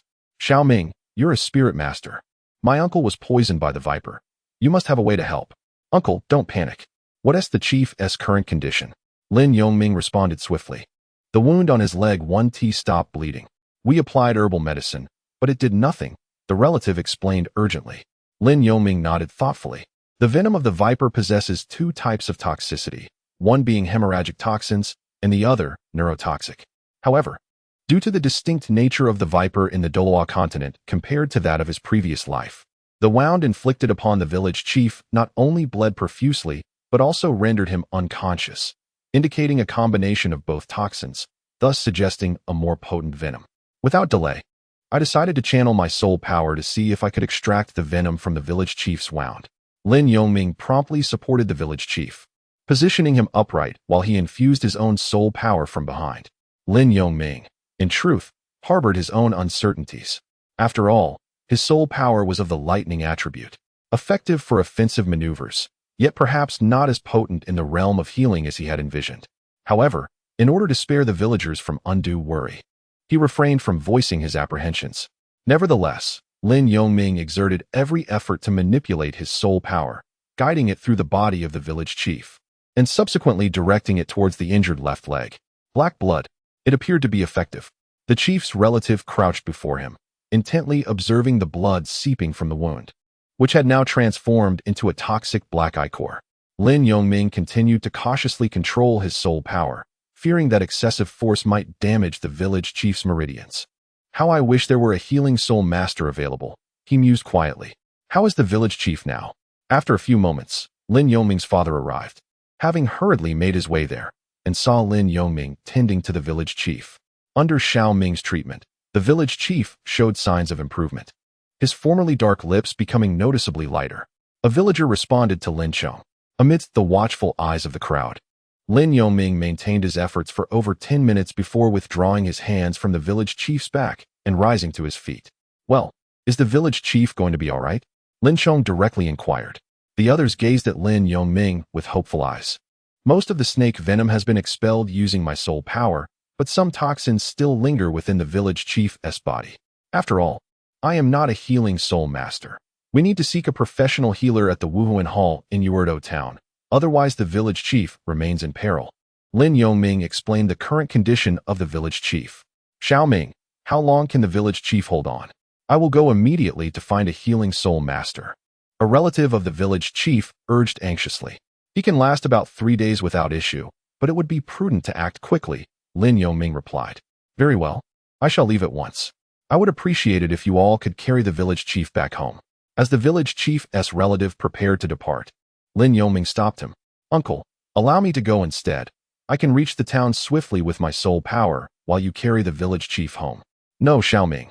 You should remain by the village chief's side to prevent the toxins from worsening. Moreover, you have already expended a considerable amount of soul power, even though you possess it. Using it too much will tire you out, especially since you are still under 8 years old. The village chief's relative firmly disagreed with Lin Yongming's suggestion. Greetings. It seems you require assistance. May I offer my help? A familiar voice resonated from behind. Lin Yongming was momentarily taken aback, having been too engrossed in conversation with the village chief's relative to notice the surroundings. You're here, blind brother. I thought I had taken a wrong turn. Lan Yinhuang exclaimed joyfully upon seeing Lin Yongming turn around. This familiar voice belonged to Lan Yinhuang, whom he had not seen for over 2 months. Uncle, there's no need to go to the town. A healer for the village chief has arrived, Lin Yongming said resignedly to the village chief's relative. This young girl? The village chief's relative questioned, clearly unfamiliar with Lan Yinhuang. I can treat the snake venom. I assure you there will be no side effects, Lan Yinhuang stated confidently, stepping forward to examine the village chief's left leg wound. Blue silver grass, she declared, summoning her martial spirit. As her soul power radiated, a vibrant green light enveloped the village chief. Compared to Lin Yongming's straightforward application of soul power, Lan Yinhuang's technique was remarkably sophisticated. In a short while, the village chief's lips regained their color, the bleeding ceased, and the purple wound healed completely. All done, Lan Yinhuang announced, retracting her martial spirit and clapping her hands. That was quick. The other villagers were taken aback, yet they could see the results on the village chief. Had it not been for the slight scabbing on the wound, they might have believed it was all a dream. Indeed, expertise is paramount, Lin Yongming reflected inwardly. The vitality of Lan Yinhuang was formidable in the original tale.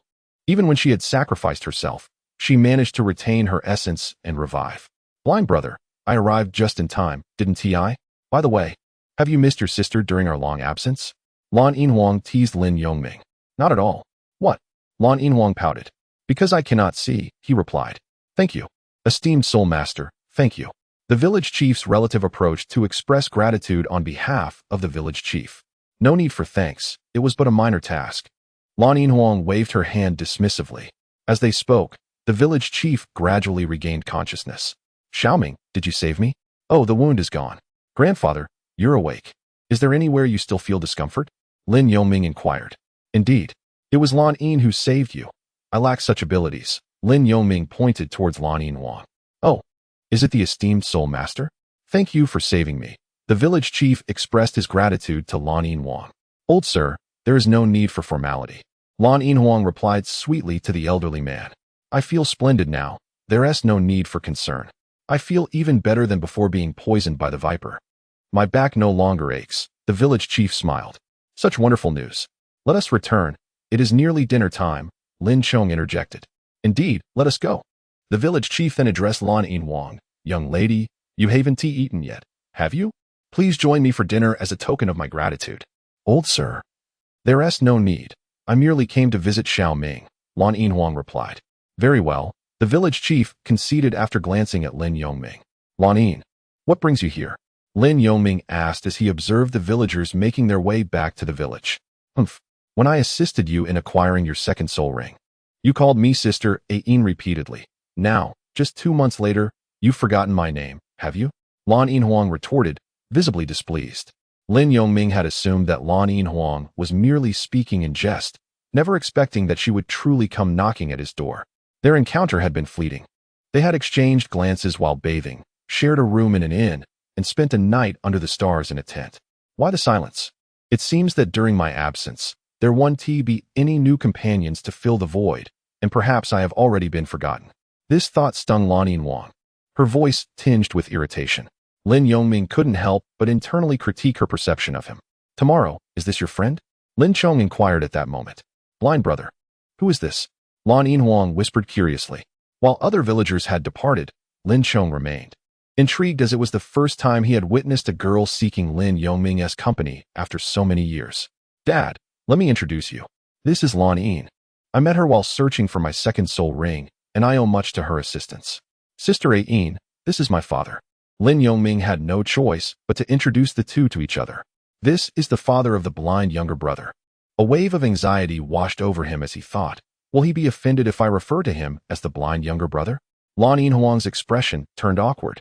Feeling uneasy, this girl, so young yet strikingly graceful, did not possess the demeanor of someone from the village. Being a soul master, she must belong to a wealthy family. Lin Chong pondered similarly. Uncle, greetings. Please excuse me for our first encounter, Lan Yinhuang said, her voice slightly trembling as she noticed Lin Yongming's father looking her way. He won't really be angry, will he? She thought, glancing at Lin Chong's serious expression with trepidation. You are named Lan Yin, a lovely name. Thank you for assisting Minger. He mentioned that without you, acquiring the second Millennium Soul Ring would have been impossible. I am truly grateful, Lin Chong remarked with a smile. Uncle, it was nothing. The blind Ming has also helped me. Lan Yinhuang almost slipped and called him blind, but quickly corrected herself. It's all right. You can call him blind. His peers in the village do so, and I won't take offense. Lin Chong discerned her awkwardness. He then turned to Lin Yongming and said, since your friend has come to see you and has helped you, invite her over for dinner as a gesture of gratitude. Your mother should be preparing the meal by now. With that, Lin Chong headed towards the village. All right, Dad, Lin Yongming nodded in agreement. Why didn't you mention earlier that your father was here? Lan Yinhuang whispered to Lin Yongming. You're quite peculiar. This is my village. If my father weren't here, where else would he be? Lin Yongming replied, rather speechless. That is not what I meant. I was concerned that your uncle might be upset upon hearing me call you blind. Lan Yinhuang quickly clarified. Rest assured, he won't be, Lin Yongming assured her. But speaking of which, it's getting dark soon. What brings you here at this hour? And how did you think to come find me? Lan Yinhuang responded, well, I thought your village was close to Woolita town, but it took me several hours to get here. Also, having spent over 2 months at home after breaking through to the soul sect, I wanted to venture out a bit. Not knowing where to go, I thought of my dear blind younger brother, which is why I came to find you. Lin Yongming helplessly shook his head and said, well, since you are here, why not join me for dinner? I truly owe you my gratitude for assisting me in hunting the soul beast last time. We parted in haste, and I haven't had the chance to thank you properly. What do you mean by shaking your head? Are you not welcoming me? Lan Yinhuang immediately replied. Hurry up, I'm hungry. Aren't you? Without further ado, Lin Yongming started walking home. Oh, your silence speaks volumes, Lan Yinhuang remarked, following closely behind. Moreover, I just mentioned that I have broken through to the Soul Master level. Aren't you surprised? You were a level 39 Soul Sovereign when we parted ways. What is so astonishing about my advancement to Soul Master 2 months later? Aren't you curious about what soul skills I have acquired? Not curious. At least feign some curiosity and ask me, she insisted. Not curious. Just show a hint of curiosity, and I will share it with you. This time, Lin Yongming chose silence, continuing his walk. You remain as indifferent as 2 months ago, Lan Yinhuang pouted in dissatisfaction. Indeed, Lan Yinhuang's talent was remarkable. At just under 12 years of age, she had already reached the Soul Master level. However, it seemed that every 100,000 years, those who transformed from soul beasts into humans possessed exceptional talent. Blind brother, is that your house up ahead? Lan Yinhuang inquired upon spotting a stone house. Yes. By the way, are you feeling nervous? Lin Yoming nodded. No, why would I be nervous? Lan Yinhuang immediately retorted. Still claiming you're not nervous? Look at how you're rambling. Don't worry, my parents are very amiable, Lin Yoming assured her as he led Lan Yinhuang into the yard. Why is she so tense? It feels inexplicable, Lin Yoming thought helplessly. I'm not nervous. I see. Lin Yoming stepped through the door and called out, Dad, Mom. I'm back. Welcome back. Oh, didn't your father mention we had guests? Inglan asked in a gentle tone. Hello, Uncle and Aunt. Lan Yinhuang stepped out from behind Lin Yoming to greet them. Hello. Make yourselves at home. Don't be shy. One more dish will be ready shortly. Inglan smiled warmly. Thank you, Aunt. Lan Yinhuang replied. Please sit over there, Lin Yoming said, guiding Lan Yinhuang to a wooden bench. As Lan Yinhuang settled down, she appeared as a tranquil young lady, causing Lin Yoming to question whether the lively girl who had been chatting incessantly moments ago was indeed the same person. Before long, Lin Chong brought the dishes to the dining table. Dinner is served. Ming, quickly bring your friend over to sit here. The meal is about to begin. And I cooked a couple of extra dishes for your friend. Soon after, Inglan emerged from the kitchen with another dish and joined them at the table, encouraging, please, make yourselves comfortable. Lin Yoming's parents warmly greeted Lan Yinhuang. He wondered if revealing Lan Yinhuang's age, which spanned several millennia, would astonish his mother and father. Lost in his thoughts, he said, Sister Ayin, come, it's time for dinner. He tugged at Lan Yinhuang's arm. All right, Lan Yinhuang replied, somewhat flustered, following him. Lin Yoming was oblivious to her thoughts. Soon, the dishes were served. 2 meat dishes, 3 vegetable dishes, and an egg soup. Child, please don't be shy with these home-cooked dishes. What is your name? Ing Lan inquired as she served the food. Annie, my name is Lan Yin. Lan Yinhuang responded promptly. Lan Yin, I hope these modest dishes suit your palate, Ing Lan said kindly. Auntie, I am not picky at all. And it smells delightful. I'm sure it tastes wonderful, Lan Yinhuang replied. That's splendid. Do enjoy, there's no need to hold back. This is the first time Ming has brought a friend home for dinner, Inglan remarked. During the meal, Inglan occasionally engaged Lan Yinhuang in conversation, while Lin Yoming found it difficult to interject. After dinner, as night fell, Lin Yoming faced a dilemma regarding Lan Yinhuang's sleeping arrangements, for their home had only 2 bedrooms. Chapter 41. Practice. The village offered little in terms of entertainment, lacking modern conveniences such as television. Consequently, after dinner, villagers would stroll around and engage in minor chores, preparing for bed around 9 o'clock. Sister Ayin, my home has only 2 bedrooms, and it's too late for you to travel to Douluo town. Would you like to share a room with me? You can take my bed, and I'll sleep on the floor, Lin Yoming suggested as the night air grew cooler.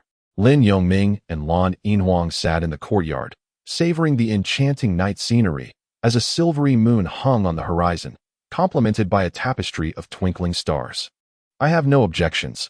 I came here to spend time with you, after all, and it's not as if we Haven T shared a room before. Besides, I still harbor some reservations about you, he remarked. Perhaps I should just sleep on the floor. At night, it feels cooler that way. Lan Yinhuang responded with a smile.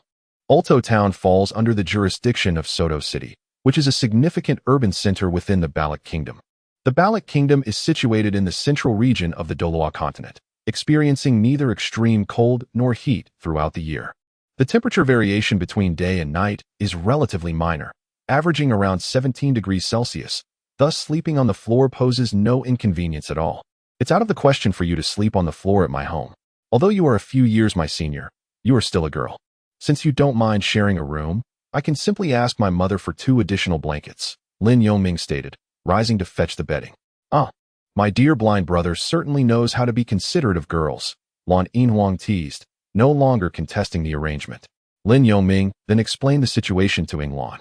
Ayan, would this arrangement be uncomfortable for you? Wouldn't people talk? Perhaps you should share a room with me tonight, and you can sleep with her father tomorrow.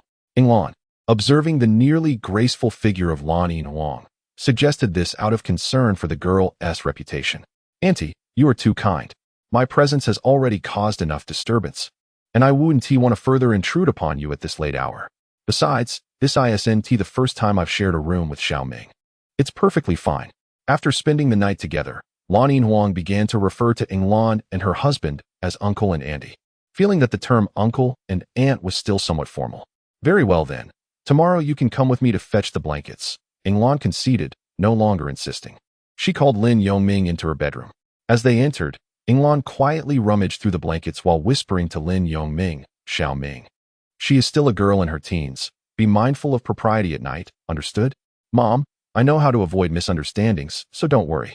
Besides, I wouldn't stand a chance against her, Lin Yongming replied with a smile. The early maturity of children in the Douluo continent often stems from parental guidance. Although Leiyu village appears tranquil at present, countless places and individuals wander in despair across the Douluo continent. That's good. Here are your blankets. And you'll need something to cushion yourself, she stated. All right. Lin Yongming's bedroom is rather modest, approximately 15 square meters in size. The bed is positioned against the wall, while a desk occupies the opposite side, leaving the center of the room unobstructed. Sister Een, extinguish the lights and rest. You arrived rather late today. Tomorrow, I shall take you for a stroll around the village, Lin Yongming remarked as he reclined on the floor mat.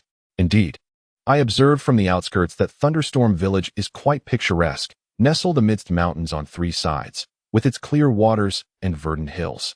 I am fond of such tranquil villages, replied Lan Yinhuang. Well then, let us sleep, he concluded. As Lin Yongming replied, he extinguished the lights, plunging the room into darkness, with only a faint sliver of moonlight seeping through the window. The following morning, Lin Yongming escorted Blue Silver Emperor to the summit of the rear mountain, a favored spot for his morning exercises. What a beautiful sunrise, exclaimed Blue Silver Emperor, gazing at the sun gradually ascending the horizon. Is this the place where you usually cultivate? The spiritual energy is abundant, and with the rising sun for your practice. It's no wonder you've attained level 26 soul power. Indeed, I find the morning on the mountain refreshing, invigorating, and serene, allowing one to easily find tranquility.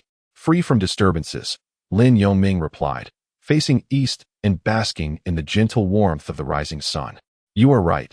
This place is indeed tranquil and suitable for meditation. However, the path of cultivation is not merely about sitting in silence. To become a formidable soul master, one must endure the trials of battle. Therefore, dear blind brother, it is essential to venture out into the world to foster rapid growth. Blue Silver Emperor, unusually serious, remarked, Sister Een, I am well aware of that. Nevertheless, I intend to enhance my soul power, and, upon reaching level 30 and obtaining my 3rd soul ring, I plan to remain away from the village for a while. Of course, I refrain from venturing out now to prevent my parents from worrying excessively about me. That is why I have set my goal at level 30. When that time comes, I shall embark on my journey. Lin Yongming clenched his fists, motivating himself. Dear blind brother, I support you wholeheartedly, Blue Silver Emperor responded promptly.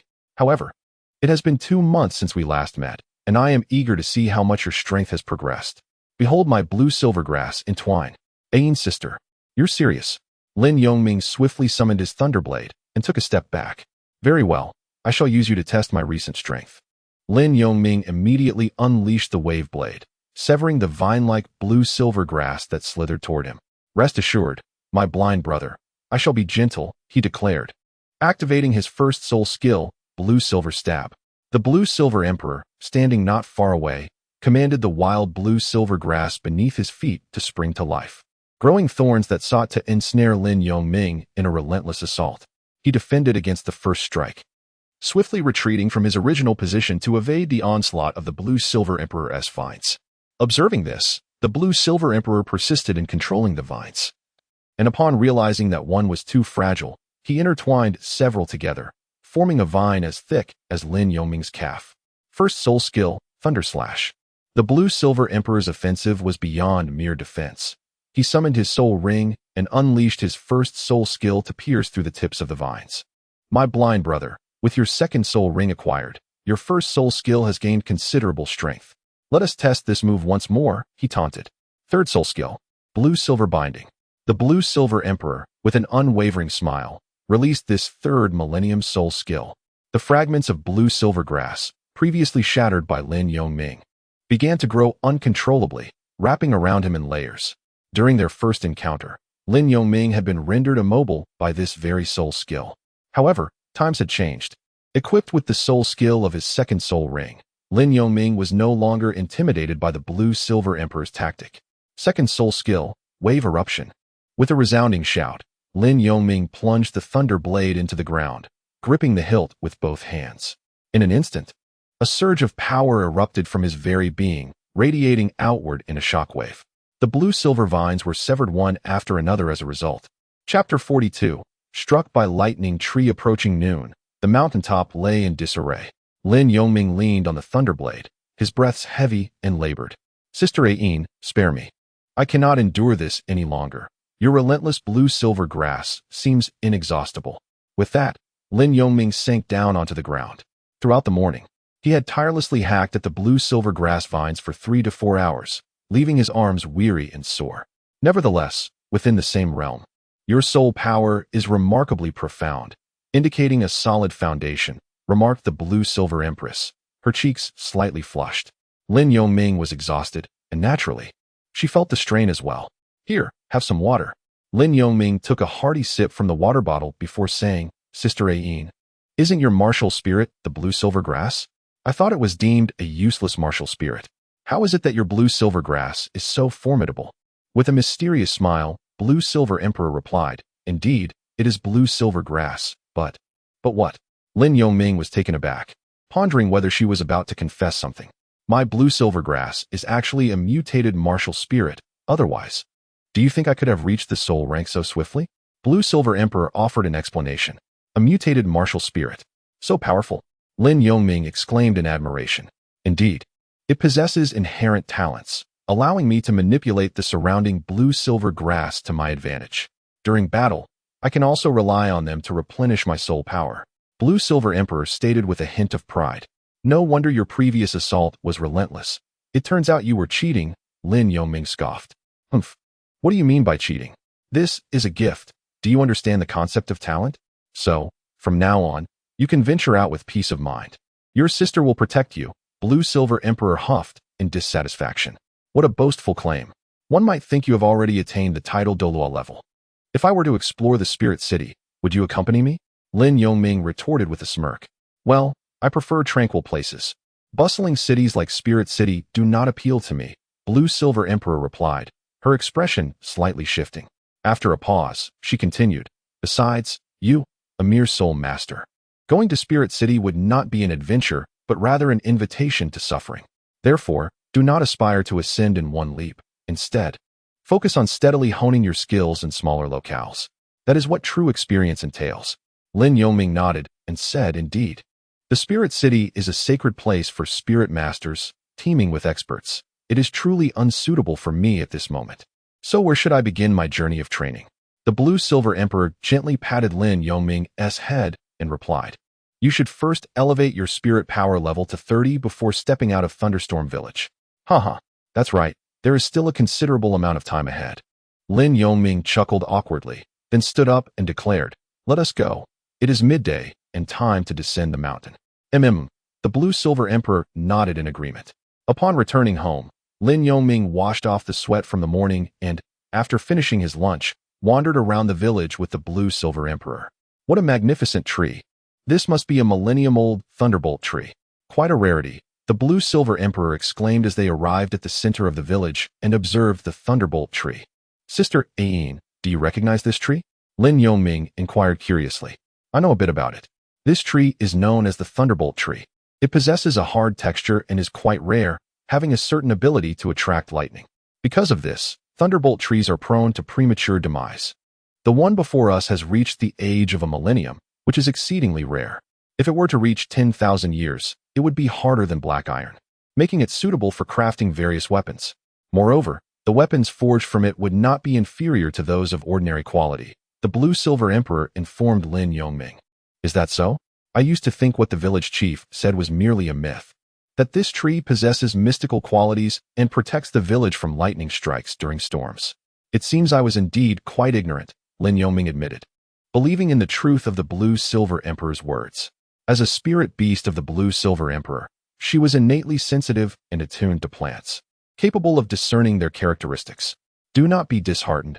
Venturing outside will broaden your horizons, the Blue-Silver Emperor encouraged, patting Lin Yongming on the shoulder. Then Sister Ain, let me ask you, do you have a comprehensive understanding of herbaceous plants? Lin Yongming pondered aloud. To some extent, yes. I once read a book on rare flowers and treasures that documented many wondrous plants. Unfortunately, over the years, I have encountered only a few. By the way, the starry-eyed grass I mentioned last time is considered quite ordinary in that book. The blue-silver emperor rambled enthusiastically. And where's that book? Lin Yongming asked, intrigued. What for? I lost track of it ages ago. It contained only legends, and besides, if I gave it to you, would you even be able to read it? The blue-silver emperor replied casually. However, Lin Yongming found it hard to believe in the existence of such a book, preferring to trust in the blue-silver emperor's innate plant knowledge. That being said, I no longer need to seek out the chrysanthemum Douluo from the spirit hall. Instead, I can head straight to the sunset forest with the blue-silver emperor. With her abilities, she might possess even more comprehensive knowledge than that Douluo, Lin Yongming mused, lowering his head in contemplation. What are you thinking? I already mentioned that it is merely a legend. I've only seen plants of the starry-eyed grass level throughout the years. The blue-silver emperor nudged Lin Yongming, noticing his distraction. Indeed, yet the Douluo continent is vast and filled with wonders, Lin Yongming replied with a smile. How peculiar, the blue-silver emperor murmured, somewhat perplexed. Xiaoming, and this young blue-silver, are you both here? At that moment, the village chief, Lacey, approached them. Grandpa village chief. Has the snake venom not recurred? Lin Yongming stepped forward. Greetings, village chief. The blue-silver emperor chimed in. Not at all. The healing abilities of spirit masters are truly miraculous, restoring health in an instant. The village chief replied with a warm smile. That is wonderful, Lin Yongming nodded. Young blue-silver, I hope it is not too much trouble. The village chief addressed the blue-silver emperor. Village chief, please tell me if you need my assistance. The blue-silver emperor responded courteously. Here's the thing. I would like to ask if an injury sustained a year ago can be treated. A relative of mine previously broke their leg, and although it is healed, they still have difficulty walking. I wonder if you might be able to help in such a situation. Rest assured, we will compensate you for your trouble, the village chief added. Village chief, you are too kind. As long as I can be of assistance, please do not hesitate to let me know. However, I must first examine the injury. The blue-silver emperor replied graciously.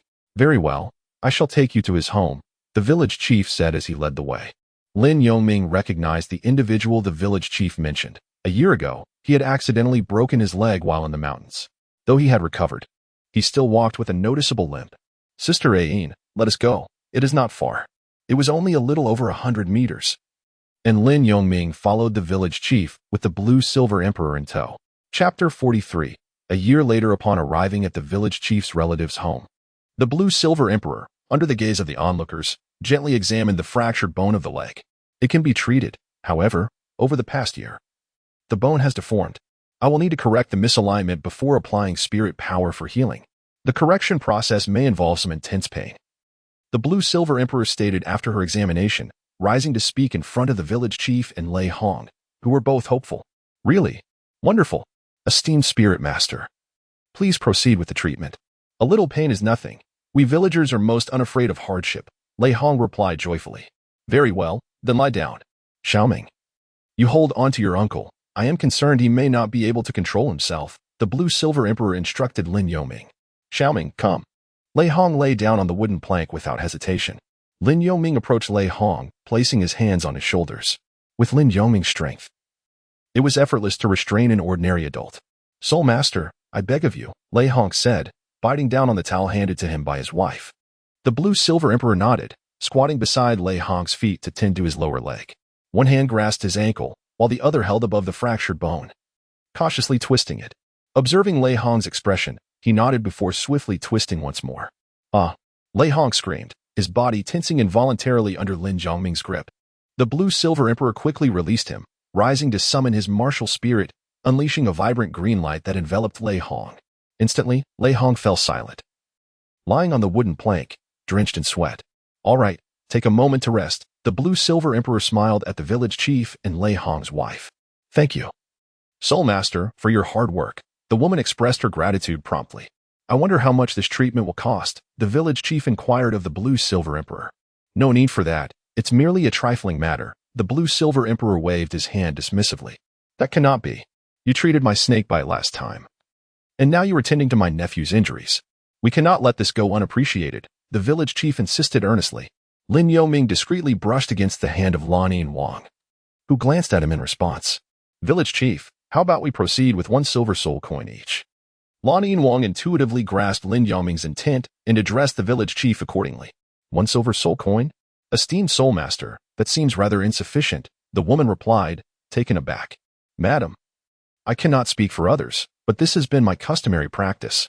Furthermore, as soul masters, we ought to extend our assistance to those without souls, Lan Yinhuang promptly countered. Well, if you insist. The woman entered her home and returned with a silver soul coin in hand, along with 2 boiled sweet potatoes. Esteemed soul master, I am truly grateful. 1 silver soul coin is far too little. Since you are unwilling to accept more, would you care for a sweet potato? They are homegrown and exceptionally sweet. Xiaoming, you should have one too. She offered to both Lin Yongming and Lan Yinhuang. Thank you, Auntie. Lin Yongming nodded appreciatively. Lan Yinhuang, no longer declining, accepted the sweet potato and the silver soul coin. Esteemed soul master, thank you. Truly thank you. Lei Hong regained his composure, took a couple of steps, and, realizing he could walk normally, expressed deep gratitude to Lan Yinhuang. Uncle, please don't do that. I have already accepted your payment. Lan Yinhuang said, swiftly supporting Lei Hong's arms as he attempted to kneel. Subsequently, Lin Yongming and Lan Yinhuang departed from Lei Hong's courtyard, enjoying the sweet potatoes. Lan Yinhuang was indeed kind-hearted. He had shared his experiences with Lin Yongming over the years, frequently traversing between small towns and villages, and was always generous in offering assistance to those in need. Lin Yongming was aware of why Lan Yinhuang had fallen into financial straits, as he had selflessly aided others with his own resources. He wandered through the village alongside Lan Yinhuang, almost arriving at dinner time. After their meal, in the small courtyard, Lin Yongming produced a peculiar stone and addressed Lan Yinhuang. Sister Ayin, given your vast knowledge, do you recognize this stone I hold? Oh, what a beautiful stone. Adorned with patterns resembling lightning strikes. It must be a sapphire, Lan Yinhuang exclaimed, her eyes gleaming with excitement upon seeing the unusual stone in Lin Yongming's hand. Is it merely a sapphire? Lin Yongming inquired, his uncertainty palpable. Is there a problem? Hand it over so I can examine it closely. Here. Lan Yinhuang took the stone from Lin Yongming's grasp, but before she could scrutinize it, the stone suddenly emitted a bolt of lightning. Ah! Lan Yinhuang cried out. Caught off guard, her arm tingling with numbness as she released the stone, which clattered onto the table. What happened? Sister Ayin, are you all right? Lin Yongming exclaimed in alarm. I'm fine. It just doesn't permit me to touch it, as it releases lightning, Lan Yinhuang replied, shaking her hand. Her beautiful eyes wide with astonishment as she stared at the peculiar stone. What on earth is this? It's certainly isn't a sapphire. Lan Yinhuang pondered, confusion evident on her face. I'm unsure as well. There's an inexplicable allure to it, which is why I keep it close. However, I've never encountered a situation like yours, where it discharges lightning upon contact. Lin Yongming responded, equally perplexed. Such a remarkable object had never appeared in the original text, leaving Lin Yongming in the dark. Perhaps your affinity with lightning draws it to you. As for the rest, it may be that your power is insufficient to awaken the stone's true potential, Lan Yinhuang speculated. Very well. Lin Yongming picked up the stone, finding no adverse reaction. It seems this entity has acknowledged you as its master, Lan Yinhuang remarked, her awe evident as she observed Lin Yongming handle the stone without incident. The following day, after Lei Hong's leg had healed, he joyfully strolled through the village. Upon seeing his recovery, the villagers approached him, eager to learn that Lan Yinhuang had facilitated his healing. In no time, villagers with lingering ailments flocked to seek Lan Yinhuang's assistance, which she graciously provided without hesitation. Gradually, her reputation among the residents of Leiyu village eclipsed even that of Lin Yongming, rendering her even more beloved. Time passed silently, and before long, over a year had swiftly elapsed. During this period, every few days, Lin Yongming would seek out Lan Yinhuang to engage in friendly sparring on the mountainside. Lin Yongming has finally achieved a soul power level of 30, and thus embarks on a new journey. During this period, the Blue-Silver Emperor has risen 2 levels in soul power, reaching the rank of Soul Master at level 43. Ian, tomorrow he is still young. While he is out in the world, I kindly ask you to be more tolerant of him, Lin Yongming's mother, Ying Lan, urged the Blue-Silver Emperor. Uncle and Aunt, rest assured, I will take good care of Xiaoming and ensure he does not act recklessly, the Blue-Silver Emperor replied earnestly with a nod. Mom and Dad, do not worry about me. Instead, please take good care of yourselves while I am away, Lin Yongming advised his parents. All right, your mother and I still need your concern. So while you venture out, please refrain from causing trouble and maintain a low profile, Lin Chong said, waving his hand. Mom and Dad, Farewell. Lin Yoming bowed deeply to the two and departed from Thunder Rain Village alongside the Blue Silver Emperor. Although his parents felt reluctant and anxious, they understood that their child was a soul master, one with extraordinary talent, and thus recognized that he could not remain in the village for eternity. Chapter 44. Setting off, they left the village in the morning and arrived at the town of Uerdo by noon. At this hour, it was uncertain whether there were still carriages available in the town. A visit would reveal the answer. Lin Yoming and his companion strolled into the small town, only to find it devoid of any horse-drawn carriages. They decided to seek out a nearby and close to the city gate to resolve their hunger, engaging in conversation as they dined. What shall we do without a carriage, Xiaoming? Should we walk after our meal, or wait here until tomorrow morning? Inquired Lan Yinwang. Let us wait. Perhaps a carriage will arrive in the afternoon, Lin Yoming replied, his situation feeling rather helpless. Naturally, they had inquired with others, but most of the carriage drivers were stationed in larger cities. Who would linger in a small town? In a bustling place like Soto City, carriages were readily available at any moment.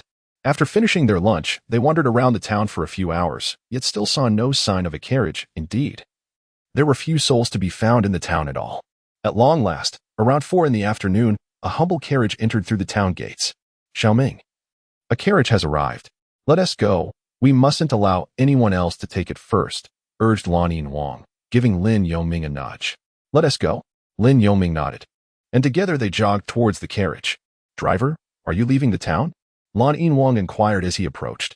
Oh, it's you too, the driver exclaimed suddenly, recognizing them due to their distinctive features, particularly Lin Yoming.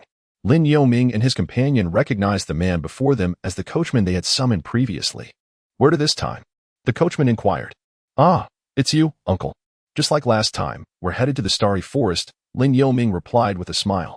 The Starry Forest? You say. I'm afraid I cannot today. I've been pulling the cart for the past 2 days without a proper rest. A journey to the Starry Forest would take another 2 days and nights.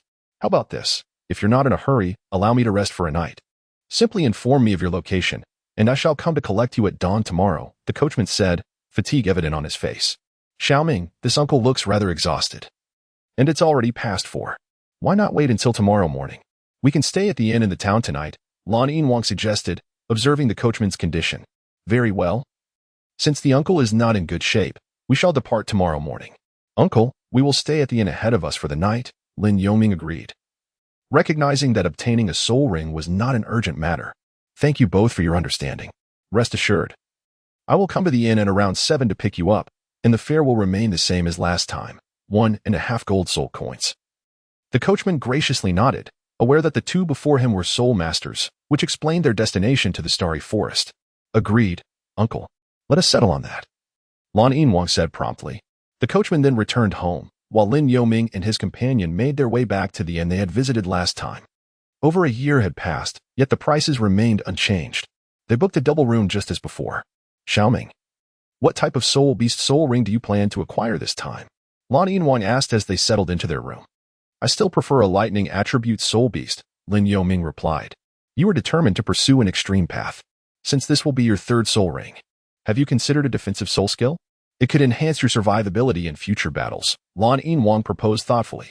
As a lightning attribute soul master, acquiring a defensive soul skill might not align with my essence and could waste a soul ring slot, which would be a significant loss, Lin Yoming chuckled, shaking his head. That is true. You are a lightning attribute weapon soul master. If you were a beast soul master, you could indeed consider a defensive soul ring. Ah, how frustrating, Lan Yinwang lamented. Ah, Yin, worry not. The greatest defense is a good offense. This time, I will hunt a soul beast with a slightly agile attack. Perhaps a flying soul beast to enhance my speed. This will allow me to evade attacks swiftly while also countering effectively, Lin Yoming stated nonchalantly. That makes sense. Only you truly understand your own martial soul. Even though you are still just over 8 years old, you possess quite a strong sense of self, Lan Yinwang conceded, expressing her support. You are only 13. You are not that much older than I, Lin Yoming countered. Humph. You dare to retort? Don't forget, before we left, my uncle and aunt entrusted me with supervising you. If you don't heed my advice upon our return to the village, I shall inform your parents and have them discipline you, Lan Yinwang declared with a playful haughtiness. I must apologize, throughout my life. They have never laid a hand on me, Lin Yoming chuckled. Humph, I shall ignore you. You mischievous little rascal. It is quite warm today. "I'm going to take a shower," Lan Wang said as she entered the private bathroom. Lin Yoming curled his lips in silence. Yet a sense of helplessness washed over him. Each time the blue-silver emperor took a bath marked the most excruciating moments for Lin Yoming. Due to the presence of his keen perception, even with the door closed, he could still sense the gradually perfecting curves of the blue-silver emperor's figure as she matured with age. Lin Yoming waited for over half an hour. Seeing that Lan Huang had not yet finished bathing, he approached the door and said, "Sister Ayin, take your time. I will head downstairs to buy dinner. Go ahead. Just make sure to get a suitable amount." Lin Yoming stepped out of the door, securely closing it behind him, and then descended the stairs. Lin Yoming purchased 4 dishes, 1 meat, 2 vegetables, and a soup from a nearby restaurant. Approximately half an hour later, he returned to the hotel with the food in hand. As he opened the door, a gentle breeze wafted in, carrying a faint scent of fresh grass. It turned out that Lan Wang had just finished her bath. Seated on the bed, towel in hand, drying her still damp hair. "I'm back. Come, place it on the table," he said. "Ayin, please dry your hair first before joining me," he suggested. "Hey, you little rascal, I'm just hungry," Lan Wang retorted, resorting to blowing on her hair by the window and using a bit of soul power to dry it quickly. "Smells delightful. Could it be the signature dish from some restaurant?" she inquired, leaning closer to catch the aroma. "Let's eat. Afterward, we can meditate for a while and retire early." "We have to rise early tomorrow," he replied. Lin Yoming and Lan Wang swiftly finished their dinner. Subsequently, Lin Yoming took a shower and returned to his bed to meditate, while Lan Wang had already entered a deep state of tranquility. 2 hours later, they simultaneously concluded their sessions in perfect harmony. "Xiaoming, it's past 9. You should get some rest," Lan Wang reminded Lin Yoming. "All right, Sister Ayin, good night." "Good night." As the lights were extinguished, the room was enveloped in darkness, illuminated only by a faint beam of moonlight seeping through the window. However, mere minutes after they lay down, an unusual sound emanated from the adjacent room. "What is that noise? Children should not listen. Close your senses and sleep," Lan Wang cautioned Lin Yoming. Lin Yoming truly sealed his perception and continued to slumber. At dawn the following day, with the crowing of the rooster, Lin Yoming and his companion quickly tidied up and exited the inn. The coachman, who had been arranged the day prior, was already waiting at the door. "You two are up quite early," he remarked as he leapt down from the carriage. "All right. Let us depart for the starry forest." As the carriage rolled out of the city gates, propelled by the coachman's command, it sped along the narrow path. "Xiaoming," suggested the blue-silver emperor, seated opposite Lin Yoming, "let us first seek out Sister Xiero as we approach the starry forest. With her presence, we shall be safer. After all, facing soul beasts that have existed for over 2 millennia presents quite a challenge for the two of us. We certainly cannot afford to encounter dangers akin to those we faced last time." Lin Yoming recalled the last encounter with the soft-boned rabbit, which, despite its gentle name, had brutally shattered the Wolf King midair, a reflection of its violent lineage. Moreover, the blue-silver emperor's words resonated with him. His target for the soul ring could not possibly be around 1,000 years. After all, his second soul ring was already of that age. Thus, the third must surely exceed 2,000 years. However, the method of hunting posed a quandary for Lin Yoming. Since the blue-silver emperor suggested seeking assistance from the soft-boned rabbit, it was imperative to remember that she was at the soul emperor level, adept at handling 1,000-year soul beast with ease. Therefore, Lin Yoming had no reason to decline. The prospect of receiving help from Sister Xiaoyu was most welcome, especially since he had not seen her in over a year. Lin Yoming spoke up directly. After all, turning down a free ally would be sheer folly. Yet, the burden of owing a favor was heavier than anticipated, Lin Yoming mused inwardly with a sigh. The following 2 days were spent traversing in a carriage, and come evening, they paused for a brief respite by the roadside. Finally, they had arrived. Lin Yoming, feeling disoriented from the carriage's jolting, disembarked, pondering why the roads could not be made smoother. Why not level the surface a bit? The blue-silver emperor lamented, sitting beside him, visibly weary. "Dear guests, we have reached your destination. I shall take my leave now," the coachman announced, collecting his fare before gradually departing. Taking a moment to collect his thoughts, Lin Yoming turned to the blue-silver emperor and inquired, "Sister Ayin, where does Sister Xiaoyu reside? Since it is still early, let us seek her out." The blue-silver emperor rose and dusted off her clothes, responding, "Sister Xiaoyu lives in a nearby village. I shall guide you there." Lin Yoming followed closely behind, traversing several hundred meters and passing through a small grove, until he finally stumbled upon a village inhabited by people. However, this village was rather modest, comprising merely 20 households. with structures primarily constructed of wood, as timber was plentiful in proximity to the starry forest. Little Sister Xiao, a soul emperor, surprisingly resided in such a sparsely populated area. Lin Yoming inquired with curiosity. Previously, Little Sister Xiao had roamed the world, but she grew weary of its chaos and chose this tranquil place to cultivate her spirit. Explained Lan Wang. Ah, so Little Sister Xiao is indeed a reclusive figure, untainted by fame and fortune. Her state of mind is something I aspire to emulate. Lin Yoming remarked as he rubbed his nose. In truth, Lin Yoming understood that this was merely a facade, a means to conceal her identity while still engaging with humanity by deliberately settling in a secluded village. Soon after, Lin Yoming accompanied Lan Wang to a wooden cabin's loft, where Lan Wang trotted up to knock on the wooden door. Sister, I'm back. Are you in there? After knocking for quite some time, there was no response. Xiaoming. Perhaps my sister is busy in the fields. Should we wait on the steps for a while? Lan Wang suggested. That sounds fine. However, just as they settled on the steps before the door, Rugu Rabbit returned, cradling a pink rabbit in one arm and carrying a basket of vegetables in the other. Rugu Rabbit's attire remained unchanged, clad in a brown cloth garment, embodying the appearance of a village girl, while the rabbit in her arms boasted a glossy, pristine coat. Little Sister Xiao, it's been a year. I've missed you dearly. Lan Wang exclaimed as she rushed forward to embrace Rugu Rabbit. Shiwu, mind your words. There are outsiders present, she quickly cautioned, glancing at the rabbit held by Rugu Rabbit. Ian, why have you returned after only a year? Is there some urgent matter?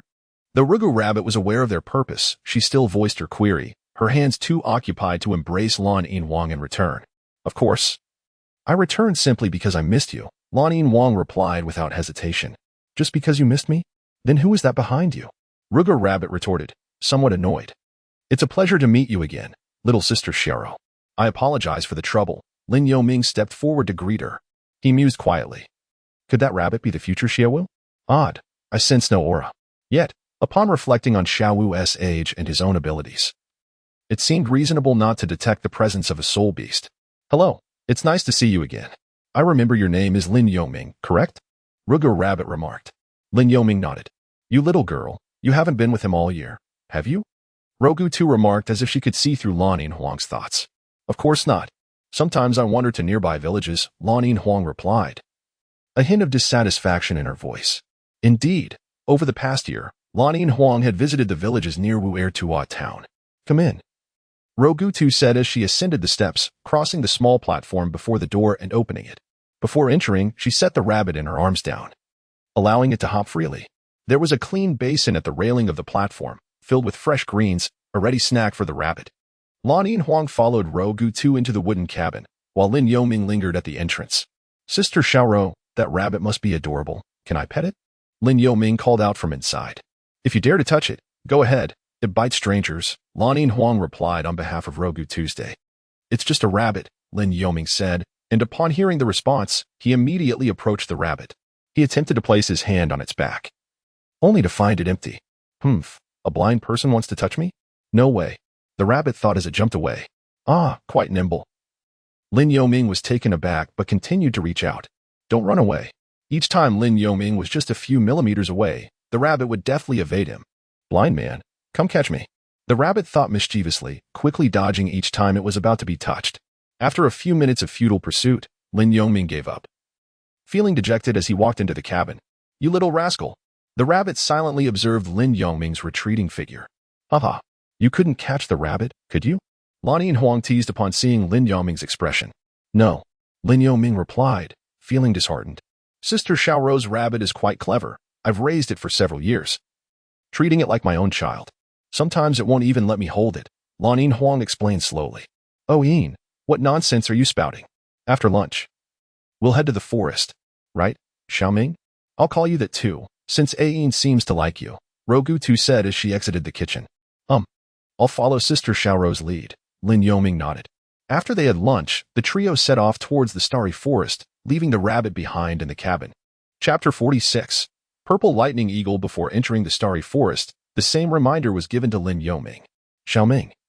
While hunting soul beasts is a necessary path for soul masters to progress, we do not condone the indiscriminate slaughter of soul beasts. Over the years, the number of soul beasts has gradually decreased, and there may come a time when they are no longer available among soul masters. There exists an unspoken understanding. Unless absolutely necessary, we must not harm soul beasts. The previous encounter with the jungle wolves was merely an accident, a matter of urgent self-defense. Xiaoro explained to Lin Yoming with a serious expression. Exactly. Before coming, you mentioned wanting to acquire a lightning-attributed soul beast, specifically an agile one. Once we enter, our target will be among these soul beasts, Lanin Huang added, devoid of playful banter.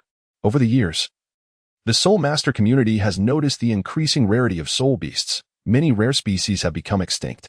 The Spirit Hall, as the largest organization in the Soul Master world, has publicly prohibited the wanton killing of soul beasts. Even hunters are not allowed to slaughter soul beasts indiscriminately, capture what you can, and let go of what you cannot find. Despite this, the cultivation of a Soul Master spans only a few decades, while soul beasts continue to evolve, leading to their dwindling numbers even under the constraints imposed by the Spirit Hall. Sister Xiaoro, Sister Ain, rest assured, when I encounter a suitable soul beast, I will inform you. My target this time is an agile soul beast aged between 2,000 and 3,500 years, Lin Yoming assured them. Confident that even if they did not voice it, as a soul master, he would not engage in the unnecessary slaughter of soul beasts. Well, that's good. I thought you were unaware. Since you've roughly identified your target soul beasts, we will observe carefully and seek your input. Xiaoro nodded. After reaching an agreement, Xiaoro and Lanin Huang walked ahead while Lin Yoming took a central position behind them, forming a triangular formation as they swiftly advanced. Since Lin Yoming required a 1,000-year soul beast, the outermost areas were not their target zones. With Xiaoro's familiarity with the starry forest, they avoided numerous soul beasts and soon arrived at the region inhabited by 1,000-year soul beasts. We're close. Let's spread out a bit to search for suitable soul beasts. But don't wander too far. I hope we can find Xiaoming's soul ring before nightfall. Otherwise, we'll have to spend the night in the forest, Xiaoro suggested. Surveying their surroundings. Xiaoming, your strength is the lowest. These surroundings are filled with 1,000-year soul beasts. Are you okay with that? Lanin Huang asked Lin Yoming. Don't worry, sisters. If anything happens, I'll call out loudly, Lin Yoming confidently replied, immediately heading off in one direction. Lanin Huang and Rogutu exchanged glances before setting off in different directions. After Lin Yoming departed from the team, he expanded his perception to its fullest extent, meticulously observing the environment surrounding him. Since reaching the 30th level of soul power, the range of his perception had nearly extended to 90 meters, and he believed that upon acquiring his third soul ring, he could surpass the 100-meter mark. To quantify the area of observation, with a diameter of 100 meters centered around Lin Yoming, it encompassed over 3,000 square meters, indeed, a considerable expanse.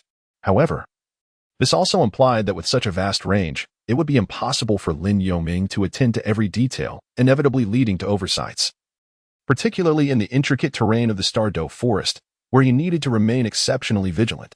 While evading unnecessary soul beasts, Lin Yoming searched diligently for 2 to 3 hours, until the sun had vanished beyond the treetops, leaving only a pale twilight. Xiaoming, blind one, come here. As Lin Yoming was intently observing, he heard the call of the Blue-Silver Emperor. Sister Ain. Lin Yoming realized that the Blue-Silver Emperor had likely located a suitable soul beast for him. Lin Yoming instinctively followed the sound, sprinting towards it, quickly sensing the presence of the Blue-Silver Emperor, who was hiding behind a large tree. Before Lin Yoming could reach the Blue-Silver Emperor, fierce sounds of battle and roars erupted ahead. Xiaoming, you've arrived. Take a look at the Sky Thunder Eagle above. It seems quite suitable for you. I believe it has existed for around 3,000 years, the Blue-Silver Emperor said, pulling Lin Yoming closer to introduce him to the scene. Before them, 2 spirit beasts were locked in combat. One was indeed the Sky Thunder Eagle, while the other was the purple flame black pattern snake. Although the latter had a significantly longer lifespan than the former, it was faced with its natural enemy, the eagle. The Sky Thunder Eagle held the advantage in the air, attacking the snake with its powerful claws, while the purple flame black pattern snake, not one to be easily defeated, coiled around a massive tree, exhaling a purple-black mist, occasionally retaliating against the eagle. However, each time it attacked, the Sky Thunder Eagle deftly shielded itself with its enormous wings. That's it, Ain. I've decided on the Sky Thunder Eagle as my third spirit beast, Lin Yoming declared, captivated by the eagle's fierce hunting prowess. The soft-bone rabbit, having heard the commotion and the call from the Blue-Silver Emperor, hopped over quickly, with 2 beasts fighting and one being the Sky Thunder Eagle. Have you made up your mind? Xiaoro looked at the eagle, sensing Lin Yoming's determination. Yes, Xiaoro, it's settled. No turning back. Lin Yoming confirmed once more to the two women. However, I observed that the Sky Thunder Eagle has a lifespan of 3,300 years. Yet you are only acquiring your third spirit ring. Can you withstand its power? The limit for a spirit master's third spirit ring is merely close to 2,000 years. Xiaoro expressed her doubts, eyeing Lin Yoming's frail physique.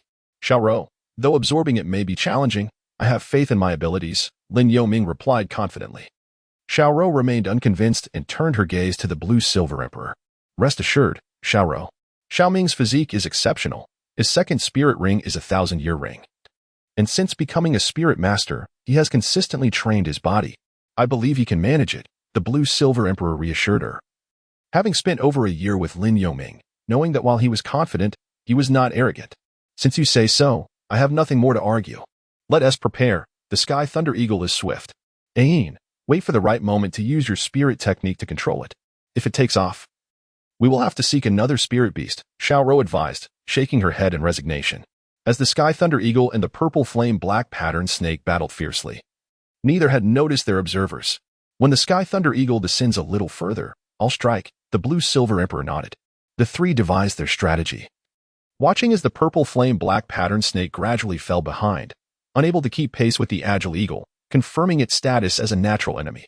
In a fleeting moment, Lin Yoming and the two women hid behind a massive tree, observing the struggle between the eagle and the snake, waiting for the perfect opportunity. The Sky Thunder Eagle soared above the treetops, rapidly circling twice, and before the purple flame black pattern snake could react, it struck down with a claw, leaving a terrifying mark on the snake's neck and tearing its scales. In pain, the purple flame black pattern snake swung its head around, opening its fearsome jaws to unleash a burst of purple-black energy towards the Sky Thunder Eagle. Yet, the eagle, shimmering with lightning, evaded the attack in an instant, darting behind the snake for another strike at the same spot it had previously marked. At this point, the purple flame black pattern snake was clearly at a disadvantage, displaying a mix of helplessness and fear, contemplating retreat. Seizing the moment as the Sky Thunder Eagle took to the skies again, the snake swiftly slithered down from the tree, intending to use the dense foliage as a barrier to obscure the eagle's vision and escape. However, the Sky Thunder Eagle was not one to let its prey slip away so easily. With a cry, it dove into the treetops in pursuit of the escaping snake. After waiting for nearly 10 minutes, the blue silver emperor recognized the opportune moment. Now, ensnare it, Xiaoro promptly urged. Without hesitation, the blue silver emperor summoned her spirit. The blue silver emperor and 4 spirit rings emerged beneath her feet. In an instant, the 4th purple 1,000-year spirit ring glimmered. 4th spirit technique, blue silver cage. With a commanding shout, the blue silver emperor turned the surrounding blue silver grass into numerous vines that shimmered with golden light. Under her control, these vines soared into the air, piercing through the treetops, forming a net that ensnared the Sky Thunder Eagle. The blue silver emperor then retracted the vines, forcefully pinning the eagle to the ground. Of course, the blue silver emperor's 4th spirit technique had a second form, the highly offensive blue silver thorn array. However, with Xiaoro, a spirit emperor present, there was no need to unleash the thorn array, controlling it sufficed. The sudden turn of events caused the Sky Thunder Eagle to panic, letting out a terrified cry. It flapped its wings vigorously, struggling to break free from the confines of the blue silver cage, unleashing bolts of lightning that intertwined with the vines, directing the electric energy towards the blue silver emperor. 3rd spirit technique, instant transmission. 6th spirit technique, violent 8-section throw. Observing the blue silver emperor restraining the Sky Thunder Eagle, Xiaoro activated her optimal spirit rings, 2 of which, 1 purple and 1 black, lit up as she unleashed her signature technique. With a swift motion, she extended her long leg and struck. The impact reverberated as she struck the Sky Thunder Eagle's back with tremendous force, as if intending to drive it into the earth. A shockwave erupted from the eagle's abdomen, scattering the surrounding grass and stones. Hearing the commotion, the purple flame black pattern snake glanced back, witnessing the dire state of the Sky Thunder Eagle, and hastily retreated. How brutal! Lin Yoming couldn't help but shudder at Xiaoro's powerful strike, silently mourning the eagle for a moment. Xiaoming, hurry over. I'm afraid it might escape. I struck a bit too hard, but it still has a breath left. Xiaoro called to Lin Yoming as she observed the Sky Thunder Eagle teetering on the brink of defeat. Without a doubt, even a spirit beast of 1,000 years would struggle to withstand Xiaoro's 6th spirit technique. After all, she was a spirit emperor, unleashing her most formidable attack. A 3,000-year Sky Thunder Eagle would certainly kneel, let alone one of 10,000 years. I'm coming, Xiaoro, Lin Yoming replied. Lin Yoming dashed forward without a moment's hesitation, Reaching the head of the purple lightning eagle, he immediately summoned his martial spirit, the thunder blade. With a powerful slash, he severed half of the eagle's neck. The creature flailed helplessly, akin to a chicken with its throat cut, struggling for a brief moment before its body gradually succumbed to stillness. Behind Lin Yoming, the blue-silver emperor observed the eagle's condition with a twinge of reluctance, gently closing her eyes. Xiaorou mirrored her actions, turning her head slightly and shutting her eyes in sympathy. However, they soon composed themselves, watching as a violet soul ring materialized above the carcass. This soul ring is extraordinary. Xiaoming, are you truly certain? Xiaorou inquired, sensing the potent soul energy contained within. Absolutely, we cannot let this opportunity go to waste. Lin Yoming affirmed with unwavering resolve. Second soul skill, Guardian of Blue-Silver.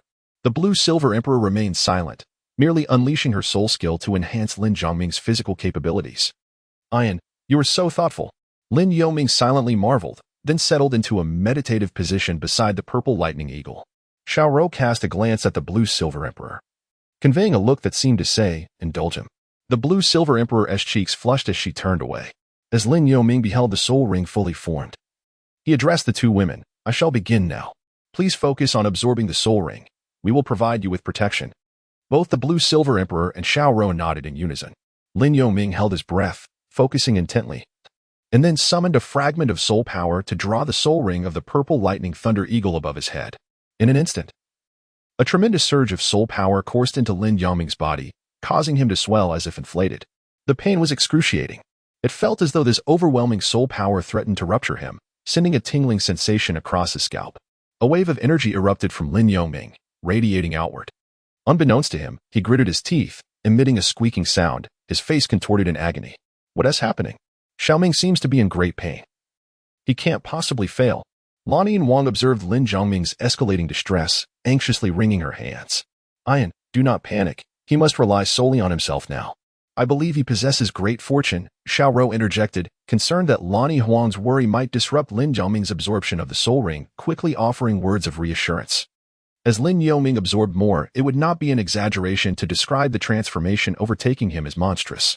Ah! Lin Yoming cried out in torment. His body enveloped in crackling thunder. Subsequently, this thunderous energy coalesced behind him, as if something was about to burst forth from his back. Xiaoming, you must not come to harm. Lan Yinhuang's anxiety for Lin Yoming drove her to shut her eyes in fervent prayer. It's over. This girl is beyond saving. Xiaorou sighed inwardly at the sight of Lan Yinhuang's distress. Whether this is a blessing or a curse, who can say? Chapter 48. External Soulbone. Purple lightning wings. Lin Yoming was unaware of how much time had elapsed outside. The secret text of the fluctuation was once again activated, releasing its power, and he felt a refreshing coolness wash over him, accompanied by the disappearance of pain. He succeeded. Lin Yoming took a deep breath and stood up, clearly feeling his strength had increased severalfold compared to before. Suddenly, he felt a tightening in his body as a fresh fragrance wafted through the air. Xiaoming, you scared me to death. You have no idea how painful and terrifying you looked just now, exclaimed Lan Yinhuang, who, upon seeing Lin Yoming rise, rushed forward to embrace him, her voice thick with emotion and concern. Yinjie. This was the first time Lin Yoming had such close contact with Lan Yinhuang. Hearing her worried tone stirred deep feelings within him. Yinjie, I'm fine now. I successfully absorbed the third spirit ring, Lin Yoming replied with a smile. You must not take such risks next time. How can I explain this to your parents? Before leaving, I promised Uncle and Auntie that I would take good care of you, Lan Yinhuang said, visibly relieved as she released him. Lin Yoming smiled softly, remaining silent. You're still smiling, Lan Yinhuang said, tapping Lin Yoming's head with a hint of annoyance. All right, you too. It was merely a close call. Xiaoming, how was your harvest this time? Shiro approached them, inquiring about Lin Yoming's experience. Upon hearing Shiro's question, Lan Yinhuang looked at Lin Yoming with anticipation. Quite good. The soul skill I acquired possesses both control and output effects, named Imperial Thunder. It generates fissures through the fluctuations of the lightning attribute to attract enemies, which subsequently detonate to inflict damage. As Lin Yoming finished absorbing the soul ring, the effects of the soul skill manifested automatically. That does sound impressive. But I can't shake the feeling that something is amiss, Lan Yinhuang remarked, furrowing his brow. It's the speed. The speed of the purple lightning eagle is extraordinary. Yet your soul skill seems unrelated to speed. This shouldn't be the case. Every soul ring not only relates to the soul beast but also to the wielder's martial spirit. While your soul skill sounds damaging, it seems disconnected from speed, Xiao added, equally perplexed. It might be due to the soul bone. All the speed is attributed to it. Lin Yoming explained, unfurling a pair of wings from his back. This is an external soul bone. Both Xiao and Lan Yinwang exclaimed in astonishment as they gazed at the magnificent wings sprouting from Lin Yoming's back. The wings were a deep blue, adorned with lifelike feathers that shimmered with a bluish glow, and they occasionally flickered with lightning. Each wing measured over a meter, and together they extended beyond 2 meters. Fortunately, despite being only 8 years old, Lin Yoming had already enhanced his stature with 3 soul rings, standing just over 6 meters tall, making him only slightly shorter than Lan Yinwang, resulting in a harmonious appearance. I told you this boy possesses great fortune. If acquiring a soul bone is a 1 in 10,000 chance, then obtaining an external soul bone is a mere 1 in 10 million. Not to mention this one is from a millennium-old soul beast, Shiro marveled, unable to contain her admiration for Lin Yoming's luck. Wow, this is an external soul bone. Not just any ordinary soul bone. Xiaoming, to be honest, I find myself envious of you, Lan Yinwang added, equally astonished. Is there really a difference? Lin Yoming replied nonchalantly. What do you mean, is there a difference? The distinction is immense. Ordinary soul bones can only be absorbed in 6 different parts, and they cannot evolve. They remain static for years. However, external soul bones are different. They exist independently of the 6 parts and can grow alongside the soul master. Theoretically, if you reach the tidal Douluo level, your external soul bone could evolve to 100,000 years level. Thus, the rarity of external soul bones is comparable to that of 100,000-year soul bones, Lan Yinwang explained, his tone a mixture of frustration and fascination at Lin Yoming's casual demeanor. Xiao is correct. For that reason, you should avoid exposing your external soul bone in front of others unless absolutely necessary. Otherwise, your current strength may not suffice to protect it, Xiao cautioned Lin Yoming. Understood. I will be careful from now on, Lin Yoming nodded solemnly. Hurry. Give your external soul bone a name. It must be a good one, as it will accompany you throughout your life, Lan Yinwang urged eagerly. Concerned that if Lin Yoming chose an unappealing name, he might oppose it outright. Naming it, since it is derived from the purple lightning eagle. How about purple lightning wings? Lin Yoming pondered before suggesting. Purple lightning wings? Not bad. Let us go with that, Lan Yinwang murmured, accepting the name without objection. That's settled then. Xiaoming, after the addition of the external soul bone, how fast can you go? Shiro's focus differed from Lan Yinwang's. I'll give it a try, Lin Yoming said, flapping his purple lightning wings, lifting himself about 3 to 4 meters off the ground, and then spun around. I possess the ability to fly, and my speed is approximately 100 meters per second. Of course, if I exert my soul power to the fullest, I can go even faster. Lin Yoming declared as he landed before the 2. That's quite impressive. It can serve as a life-saving trump card. As the external soul bone evolves, your speed will only increase, Shiro praised. Indeed, this enhances our survival odds in the outside world. Most importantly, I won't need to travel by carriage anymore. I can simply fly, Lan Yinwang exclaimed, reminiscing about the discomfort of carriage rides. As they continued to converse, Lan Yinwang felt a lingering ache in his posterior. Well then, this time, Xiaoming has truly struck gold with his soul ring. Let us leave the forest tonight and visit my home.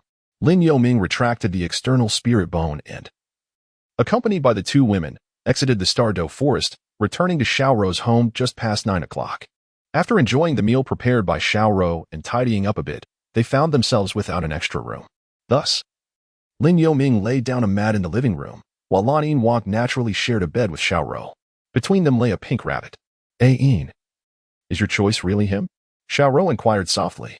I am uncertain, yet I know he is affectionate and loyal, brave and resilient, kind-hearted, and possesses an indomitable spirit. Can you say I am mistaken? Lan Yinwang replied, gazing at the ceiling, somewhat perplexed by Xiaoro's question. I cannot answer you. Nor can I determine whether your choice is right or wrong. After all, I too am a seeker on this path. My only concern is how he will react if he discovers your true identity. You mentioned this morning that he has joined the spirit hall, Xiaoro responded, also staring at the ceiling. Let us wait and see. Chapter 49. The restless purple lightning wing. There was silence throughout the night. The following morning, Lin Yoming awoke early. Sensing that Lan Yinwang and Xiaoro had yet to rise, he settled into a meditative pose to reflect. The purple lightning eagle spirit ring he had absorbed yesterday boasted an age of over 3,300 years and combined with an external spirit bone. It propelled Lin Yoming to the 33rd level of Spirit Master. The enhancement brought by the third spirit ring amplified all his attributes by approximately threefold, and the addition of the external spirit bone further increased them by more than a single fold. Most importantly, the external spirit bone would continue to evolve alongside Lin Yoming's strength, ensuring a stable enhancement in attributes. With Lin Yoming's current prowess, he felt confident that he could defeat the scarred man, who had possessed the spirit sect a year prior, within a few moves. This was the assurance he carried within. As Lin Yoming engaged in meditation and cultivation, a resonance of spirit power emanated around him. Suddenly, he was struck by a sharp pain in his heart as the spirit power within him and the surrounding energy became chaotic and tumultuous. Oh no! The fusion of the purple lightning wing is not yet complete. I have lost control. Lin Yoming pressed one hand against his chest while the other leaned half-bent upon the ground. The thunder wing, a manifestation of violet lightning, began to emerge uncontrollably from his back, its wings flapping autonomously, stirring a tempest within the room. What is happening? Why has the soul force suddenly become so unruly? In the bedroom, the Blue-Silver Emperor and Xiao Rou were abruptly awakened. Something must have happened to Xiao Ming. The two women exited the room just in time to witness Lin Yoming's agonizing expression and the unfolding thunderwing. Ayin, quickly, use your second soul skill. Xiao Rou urged without hesitation. Second soul skill, Blue-Silver's Guardian. The Blue-Silver Emperor nodded in affirmation, instantly casting an auxiliary soul skill to aid Lin Yoming in mastering the Thunderwing. Xiao Ming, harness your mental strength to control the Thunderwing. Regard the external soul bone as an integral part of yourself. Do not attempt to exert forceful control or resist. Xiao Rou, displaying her maturity, approached Lin Yoming's side to provide encouragement, effectively stabilizing the situation compared to the anxious Blue-Silver Emperor. Lin Yoming nodded slightly, and with the aid of the Blue-Silver Emperor's auxiliary spirit skill, he adjusted his meditation posture, gradually guiding the purple electric lightning wing back into his body. After nearly an hour, Lin Yoming finally stabilized his turbulent spirit power. Xiao Ming, how are you feeling? Is there any discomfort?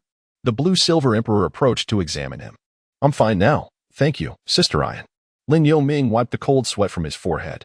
Relax, this is a common experience when possessing an external spirit bone. I noticed you adeptly wielding the purple electric lightning wing yesterday, so I didn't anticipate this situation, Xiao Rou gracefully interjected. Oh, Sister Xiao, what is going on? Lin Yoming asked, puzzled. External spirit bones are powerful, but they are not easily controlled. If they are not thoroughly integrated with your being, backlash may occur, as you've experienced. Therefore, from now on, you need to gradually nourish the external spirit bone with your own spirit power, allowing the purple electric lightning wing to truly become a part of you. Of course, you can also have a tidal Douluo forcibly merge the external spirit bone with your body, Xiao Rou explained in detail. Tidal Douluo, forget it. I'll just slowly refine and integrate the external spirit bone myself, Lin Yoming replied, shaking his head. Regardless of whether he knew any tidal Douluos, he felt uneasy about seeking help from the spirit hall, as human greed could lead to unforeseen consequences. After all, he was not intimately acquainted with the higher-ups of the spirit hall. Oh, aren't you a part of the spirit hall? With your talent, they should assist you, Xiao Rou said with a tentative smile. While I am affiliated with the spirit hall, I worry more about whether they might remove my purple electric lightning wing spirit bone. Even if I don't want it, they might pass it on to their progeny, Lin Yoming said, shaking his head in resignation. Since you don't trust the spirit hall, why did you join? Xiao Rou questioned, perplexed. I trust the spirit hall, but not necessarily its higher-ups. The one who invited me to join was the holy maiden of the spirit hall. Had I declined, I could have faced unforeseen dangers. Life is precious. And with my parents still alive, I cannot take such risks, Lin Yoming said with a wry smile. It seems you hold significant reservations about the spirit hall. Isn't it a good organization? Xiao Rou continued to pry. The spirit hall indeed possesses merits, yet for an organization that has existed for ages, it is inevitable that its leaders may harbor personal desires. This was also why I refrained from going to Spirit City. Had I gone, would I have attained my current rank of Spirit Master? I am uncertain, Lin Yoming admitted, harboring concerns. If I had truly gone to Spirit City, would I be able to cultivate with peace of mind? One must understand that human nature is complex. Those so-called elite disciples may very well harbor jealousy and cause trouble. After all, why should a blind person possess innate full spirit power? Why do they cultivate so rapidly while I, a mere junior, cannot surpass them? The depth of his thoughts was evident. Your mindset is commendable. It is rare to find individuals who can cultivate with such focus these days. I have encountered many young heirs from prominent families who consider themselves geniuses, yet few reach the great spirit master level in primary academies. Moreover, gifted youths often lose themselves in the flattery of others, Xiaorou remarked with admiration, nodding in approval at Lin Yoming. Alas, with nothing but bare walls at home, I have no choice but to cultivate, and self-cultivation must come first, Lin Yoming said, feeling somewhat embarrassed by Xiaorou's words. All right, I shall prepare breakfast now. You rest. Oh Yin, please stay and take care of him, Xiaorou said, nodding without further inquiries, casting a glance at the blue-silver emperor. Sister Xiaorou, thank you for your help, the blue-silver emperor immediately responded. Xiaoming, are you all right now? Just sit for a while. Okay, Lin Yoming replied, somewhat overwhelmed by their kindness. Sitting in a chair, he silently adjusted his breathing. After a little over an hour, Xiaorou finished preparing breakfast. When she asked Lin Yoming about his next plans, upon hearing his response, she suggested, gaining practical experience. That is an excellent cultivation plan. Given your current rank as a spirit master, you could visit the Grand Spirit Arena in Soto City, where the competition platform is relatively safe, posing minimal risk to life, ideal for a newcomer like you in the spirit master world. However, there is no rush. You can stay with me for a few more days to properly adjust your external spirit bone. Otherwise, if you overexert your spirit power, there is a danger of exposing your external spirit bone. Xiaorou earnestly advised Lin Yoming. Thank you for your guidance, Sister Xiaorou. Lin Yoming expressed his gratitude sincerely. Now that you've called me sister, there is no need for formality. Have some porridge, she replied warmly. Lin Yoming nodded, choosing not to elaborate further. Chapter 50, A New Departure. 7 days. Lin Yoming spent 7 days in quiet meditation at Xiaorou's residence. During this period, although the external soul bone, the purple lightning wings, had yet to fully integrate, it no longer exhibited the inexplicable repulsion it had initially displayed towards Lin Yoming. Consequently, he felt it was inappropriate to further disturb the tranquil life of the Rugu rabbit family and thus expressed his intention to leave for training. Lin Yoming, without the prompting of Xiaorou, had already intended to embark on his journey to Soto City, for the Grand Soul Arena was indeed the most suitable place for him to hone his skills. Engaging in battles with various soul masters would allow him to accumulate invaluable practical experience. Upon Lin Yoming's suggestion, Lan Yinhuang immediately expressed her desire to accompany him. Ain, I'm going for training, not for leisure. Perhaps it would be best if you did not come along, Lin Yoming reluctantly remarked to Lan Yinhuang. It is worth noting that while Soto City may not be classified as a first-tier city on the continent, it stands as a well-developed industrial second-tier city. Even if there weren't any tidal Douluo present, one could not dismiss the possibility of encountering soul Douluo. No, I insist on accompanying you. Besides, I promised your parents repeatedly.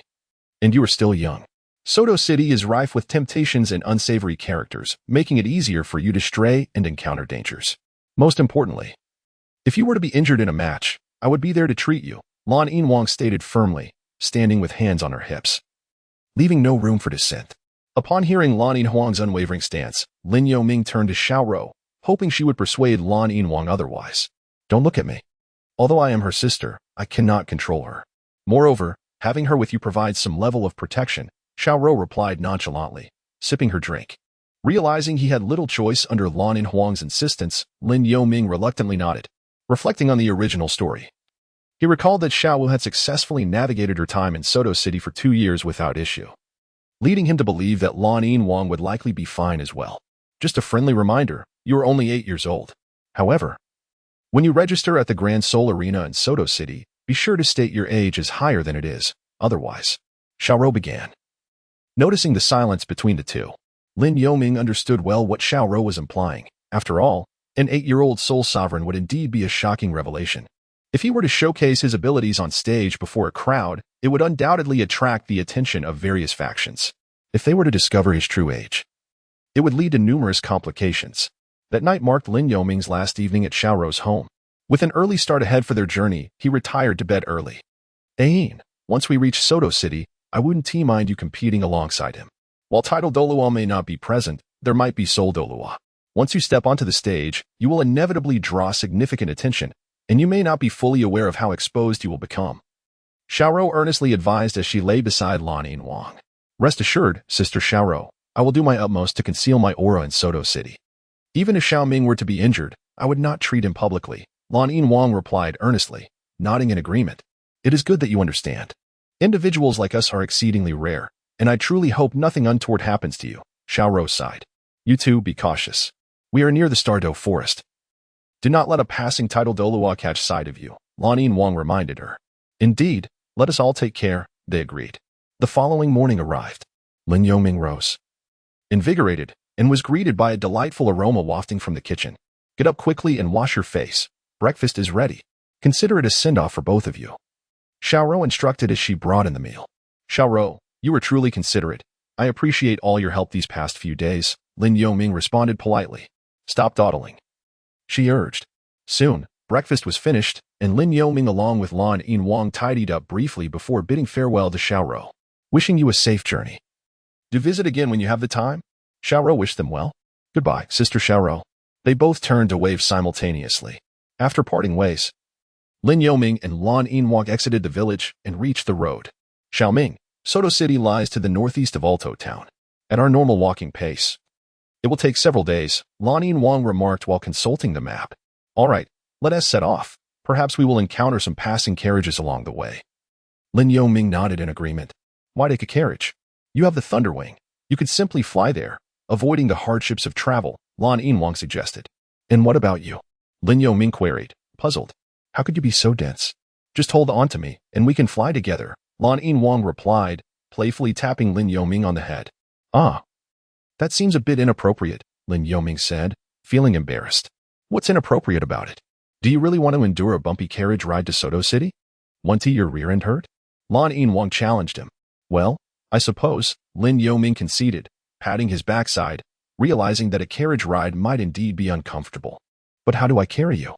Perhaps I should just carry you on my back. Are you not concerned that I might crush your Thunderwing and cause us to plummet from the sky? Lan Yinwang retorted quietly. Perhaps I should just hold you. Lin Yoming extended his hands. Now that's more like it. Lan Yinwang stepped closer, wrapping her arms around his neck. Lift me up.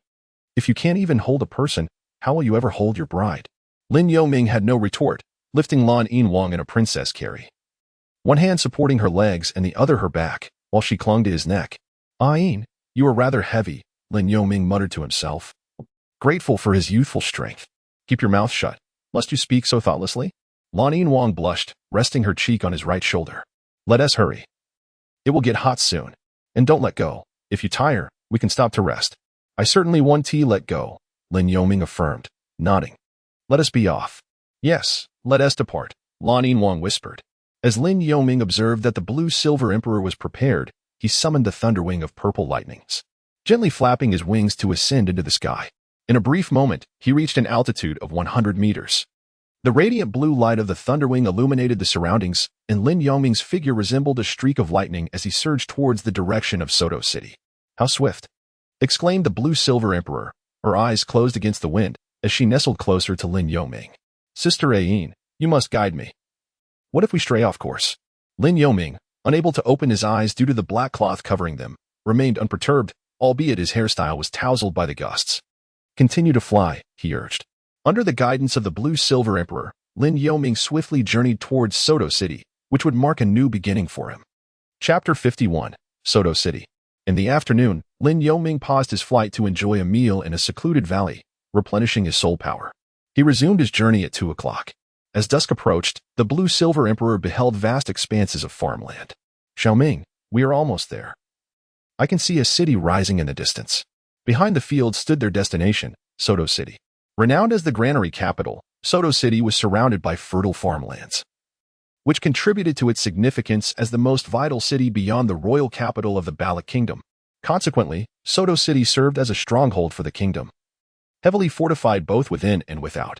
Lin Yoming and the blue-silver emperor descended from the heavens, landing in an uninhabited area 100 meters away from the city gate. At this moment, the sky had already dimmed, and after casually tidying up his disheveled appearance caused by the wind, he made his way directly towards the grand entrance of Suatua City. Upon reaching the city gate inspection area, Lin Yoming identified himself as a resident of Walto Town and presented the Soul Master's hand scroll marked with the insignia of the sub-temple, thus gaining entry into the city. Xiaoming, Suatua City is so lively. It far surpasses Walto Town, exclaimed the blue-silver emperor, gazing at the towering medieval castles and the bustling streets filled with vehicles. The streets within the city crisscrossed, and although night had only recently fallen, the atmosphere was vibrant and bustling. Indeed, we shall be spending a considerable amount of time here, so let us first seek out a place of security and comfort. Sister Ayin, to gain a better understanding of Suatua City, let us acquire a local map and then find a long-term residence. Even without visual stimuli, Lin Yoming could vividly imagine the bustling atmosphere of Soto City from the sounds that reached his ears. Naturally, when one arrives in an unfamiliar locale with intentions of long-term residence, it is prudent to familiarize oneself with the fundamental aspects of the area. In the Douluo continent, a map serves as an invaluable resource for comprehending the layout of Soto City, including the locations of the Spirit Hall, the City Lord's residence, the abodes of the aristocracy, and the Great Spirit Arena, among other significant edifices, all of which are duly marked on the map. Subsequently, Lin Yoming and his companion procured a map of Soto City from a small shop, at the steep price of 3 gold soul coins. This map is exorbitantly priced. I can't believe it costs 3 gold soul coins, exclaimed Lan Yinhuang, holding the map after exiting the shop. Alas, this is not the quaint town of Virtuo, and the intricate process of map-making justifies the cost, albeit reluctantly, Lin Yoming replied, somewhat resigned, yet fortunate to possess the 10,000 gold soul coins awarded by the Spirit Hall. Ayin, could you locate the position of the Great Spirit Arena on the map? He inquired. Let me take a look. Lan Yinhuang unfolded the map, searching for the name of the arena. Found it. It's situated at the southernmost edge of Soto City, she informed Lin Yoming. In that case, I will head south to find a hotel in close proximity to the Great Spirit Arena, as my purpose here is to train at the arena. It would be impractical to have my lodging in the north while the arena lies to the south, he reasoned. Recognizing his intent, Lan Yinhuang nodded. There are indeed numerous hotels to the south near the arena. Allow me to guide you. After approximately half an hour of walking, they arrived in the southern part of the city. Xiaoming, this soul-fighting hotel appears quite appealing. The exterior is tidy and it boasts 5 stories, Lan Yinhuang remarked, spotting a lavishly decorated establishment and promptly pulling Lin Yoming's arm. How far is it from the Great Spirit Arena? He queried. Just 2 streets away, she replied, glancing toward the distant arena. Very well, let us inquire within. Lin Yoming nodded in agreement, and together they entered the hotel lobby. After traversing a 20-meter path, they reached the front desk manned by 2 male attendants. Welcome, esteemed guests. Are you here to check in? One of the attendants greeted them with a smile. How do you ensure the privacy of your guests? Lin Yoming asked directly. Rest assured, our soul-fighting hotel guarantees the confidentiality of our guest information. Your data will remain secure with us, the attendant assured earnestly. However, Lin Yoming remained skeptical of such reassurances, for he understood that in matters of importance, money often speaks louder than words. Lin Yoming merely inquired to gauge the hotel's attitude. Do you have a 2-bedroom suite? He continued. Certainly. We have a 2-bedroom suite with a living room, a private bathroom, and a balcony, the receptionist promptly replied. What is the rental fee for a day? He asked. As mentioned earlier, it is 23 gold soul coins per day, which covers only the room and other fees, excluding meals, the receptionist responded. Sister Ayin, what do you think of this place? Lin Yoming did not make an immediate decision but sought the opinion of Lan Yinhuang. I see no issues. Let's go with this one, she decided after surveying the surroundings. Very well. We will stay for a month. Could you waive the fractional amount? Lin Yoming addressed the receptionist. A month. That would be 30 days. How about 650 gold soul coins for the month? The receptionist pondered briefly and then offered a discount of 40 gold soul coins. Let's proceed with the booking. Here are 650 gold soul coins, Lin Yoming nodded, retrieving the precise amount from his spatial soul guide and placing it on the counter. Excellent. Allow me to register your information. May I know how you would like to be addressed? The receptionist inquired, her face lighting up at the sight of the coins. Azura, Lin Yoming replied. Azura, room 304. After registering, the receptionist remarked, what a peculiar name. Though curious, she understood the boundaries of inquiry and refrained from further questioning, instead producing a set of keys. Gentlemen, I shall escort you to your room, she said, holding the keys. Very well, Lin Yoming replied. The two followed the receptionist up the stairs to the 2nd floor, where she paused. Gentlemen, to the right on this floor is our dining hall, offering a variety of dishes from the Barak Kingdom. Feel free to order as you wish. Understood, Lin Yoming nodded. Upon reaching the 3rd floor, the receptionist opened a door and introduced, here is room 304, which I have prepared for you. The soundproofing is excellent, and you may freely observe the surroundings. If it does not meet your satisfaction, I can offer you a change. Though the rooms on this floor are quite similar in layout and furnishings. Lan Huang stepped inside, surveyed the room, and remarked to the receptionist. It is quite nice and impeccably clean. Even the table is spotless. Indeed, even when unoccupied, we ensure each room is cleaned at least once daily.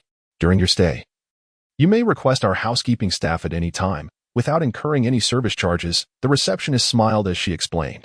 Well, we shall be here for a month. And if we are satisfied, we may extend our stay, Lin Yoming stated, noting Lan Huang's approval. Here is your room key. This door is exceptionally sturdy and can withstand an attack from a great soul master level, so you need not worry about a restless night, the receptionist added before departing. After she left, Lin Yoming and his companion inspected the room before heading downstairs for dinner. Chapter 52. The Great Soul Arena. Azura on the street of the Soul Arena Hotel, they found a local specialty restaurant. You must be exhausted today, eat more. Lan Huang urged as she served Lin Yoming. Sister Ain, I can manage myself. Besides, you are not exactly heavy, he replied, feeling somewhat embarrassed. What? Are you shy? Dig in. You are at the age where you should be growing taller. Don't starve yourself while out and about, she continued to encourage him. Seeing her enthusiasm, he wisely chose to remain silent to avoid further admonitions. Sister Ain, after dinner, shall we visit the Great Soul Arena? It seems lively there at night, Lin Yoming suggested while eating. No, not tonight. After dinner, you must buy 2 decent outfits, otherwise, you won't even be allowed entry. As a soul master, you need not wear the finest, but you certainly cannot appear too shabby, Lan Huang advised, observing Lin Yoming's coarse attire. All right. Then we shall postpone our visit to the arena tonight. After purchasing clothes, we will return to the hotel for a good night's rest, Lin Yoming conceded. Recognizing that as newcomers in Soto City, they should not rush. The Great Soul Arena would still be there. It was not going anywhere. Moreover, Lin Yoming had exerted himself flying with Lan Huang all day using an external soul bone, and he indeed felt somewhat drained. That's more like it. Let's eat. Lan Huang nodded in satisfaction. After their meal, she guided Lin Yoming through nearby clothing shops, selecting 3 outfits that were suitable, though not particularly extravagant, reflecting the local fashion of Soto City. By the time they returned to the hotel, it was past 9. After a refreshing shower, it was nearly 10, quite late. The 2 bedrooms were approximately 10 square meters, and Lin Yoming willingly chose the smaller room, away from the balcony. The night passed in silence. The following day, as the sun streamed through the window, Lin Yoming finally rose and exited his bedroom to find that Lan Huang had already prepared breakfast. Xiaoming, after breakfast, let's take a stroll to familiarize ourselves with the area. After all, a map is no substitute for first-hand experience, she suggested. Sure. The Great Soul Arena is probably not open yet. It was lively all night and will likely open in the afternoon. Lin Yoming agreed with her proposal. Indeed. The first task upon arriving in a new place is to acclimate oneself to the surroundings. Familiarity with the terrain is vital for quick escape if necessary. Thus, after breakfast, under Lan Huang's guidance, they explored the southern part of Soto City until around 3 o'clock. Lin Yoming, due to his exceptional perception, quickly memorized the layout of every street he traversed. Upon returning to the hotel and resting briefly, he dined at 6 o'clock before he and Lan set off towards their ultimate destination, the Grand Soul Arena, located at the southernmost edge of Soto City. Adjacent to the city walls, the Grand Soul Arena is preceded by a spacious square paved with cobblestones, while the pathway leading directly to its entrance is elegantly adorned with white marble. On either side of the walkway, a variety of flowers and plants flourish. Upon reaching the circular plaza at the entrance, a colossal stone tablet stands majestically in the center, inscribed with characters whose meaning eludes Lin Yoming, perhaps chronicling the establishment of the Grand Soul Arena. During this period, a multitude of people flocked into the Grand Soul Arena, and Lin Yoming overheard conversations regarding the betting activities, explaining the lively atmosphere that enveloped the venue at night. Lan observed the throngs of individuals who, after their meals, gathered at the Grand Soul Arena for entertainment. Naturally, how else could the Grand Soul Arena sustain its operations? Mere competitions would hardly suffice to finance its facilities. Lin Yoming replied nonchalantly. It is said that the Grand Soul Arena was jointly established by the 7 prestigious families of the continent, existing outside the realms of the Empire and the Spirit Hall. Such arenas can be found in significant cities and royal capitals alike. Lan expressed curiosity about these 7 families. I am unaware of their identities, but it is of no consequence. All I need to know is that this place can enhance my strength, Lin Yoming responded with a shake of his head. Even the original narrative concluded without revealing the names of these 7 families. As Lin Yoming and Lan Yinwang approached the entrance, the tumultuous roar of the Grand Soul Arena resonated in their ears, a testament to the fervor within. Xiaoming, register as a Soul Master here, Lan Yinwang indicated. Glancing at the signpost, Jia, you need not compete. There are unlikely to be any opponents from your Soul Clan here, and matching will be quite challenging. Lin Yoming subtly cautioned, concerned for Lan Yinwang's safety. Rest assured, had you not come, I would not set foot in this cacophonous place. The thought of competing here is utterly out of the question, Lan Yinwang retorted with a slight smirk. Well, that's a relief, Lin Yoming quietly exhaled. Are you worried about me competing, fearing for my safety? Xiaoming, focus on your match. I won't be participating, she reassured, leading him towards the registration platform with a smile. Excuse me, is this where one registers to become a Soul Master for the Grand Arena? Lan Yinwang inquired of the attendant. Hello. The registration fee is 10 gold soul coins per person, the attendant replied courteously. These Soul Masters are not to be trifled with. Are you both registering together? I wish to register. What are the requirements? Lin Yoming asked. None at all. Just provide me with your age, soul power level, and your martial soul for registration. However, are you certain you wish to compete as a Soul Master? The attendant observed Lin Yoming, slightly perplexed. Indeed, I am determined to enter the competition. Lin Yoming affirmed with a nod. Very well then, what are your details? The attendant, with no further questions, began the registration process. My name is Azura, age 13. Martial Soul Thunderblade, currently at soul power level 33, Lin Yoming recited, having prepared a fictitious identity, raising his age to match Lan Yinwang's. Nevertheless, the attendant's eyes widened in surprise upon hearing his declared age and soul power level. Is your identity and strength confirmed? Since this is your first visit to the Grand Soul Arena, our matchups are determined by your Soul Master badge and strength. If you are registering for the first time, your opponents will be matched according to your soul power level, meaning you will face opponents at the Soul Master level, she clarified earnestly. Confirmed, Lin Yoming nodded. All right then. 10 gold soul coins, please. The attendant accepted the coins and began inputting his details. Here's your Iron Soul badge, along with the guidelines for the Grand Soul Arena. If you wish to match with an opponent, simply inform me, she added, presenting him with a triangular iron badge and a booklet detailing the arena's regulations. Lan Yinwang took the booklet while Lin Yoming accepted the iron badge. Please match me with an opponent, he requested. Very well. I will randomly assign you an opponent of the same Soul Master level. Chapter 53. Match successful. This guest has been matched. Once the matching is complete, the hall will announce your information along with your opponents, directing you to the relevant arena for your match. The attendant's words were followed by a broadcast echoing throughout the hall. Soul Master Duel, please proceed to the entrance of Arena 3 for preparation. The match will officially commence in 10 minutes. I understand now. Thank you for your assistance, Lin Yoming responded with a faint smile. You're welcome. It's my duty to assist. Especially since it's your first visit, the attendant replied graciously. The interior of the Grand Soul Arena was circular, with the arena at its center and a circular walkway enclosed by railings. Approaching the railing, Lin Yoming observed a one-on-one duel taking place, surrounded by an enthusiastic audience cheering for the combatants. Xiaoming, I just reviewed the guidelines, Lan Yinwang said, glancing at the booklet. Jia, what did you find? Lin Yoming listened attentively.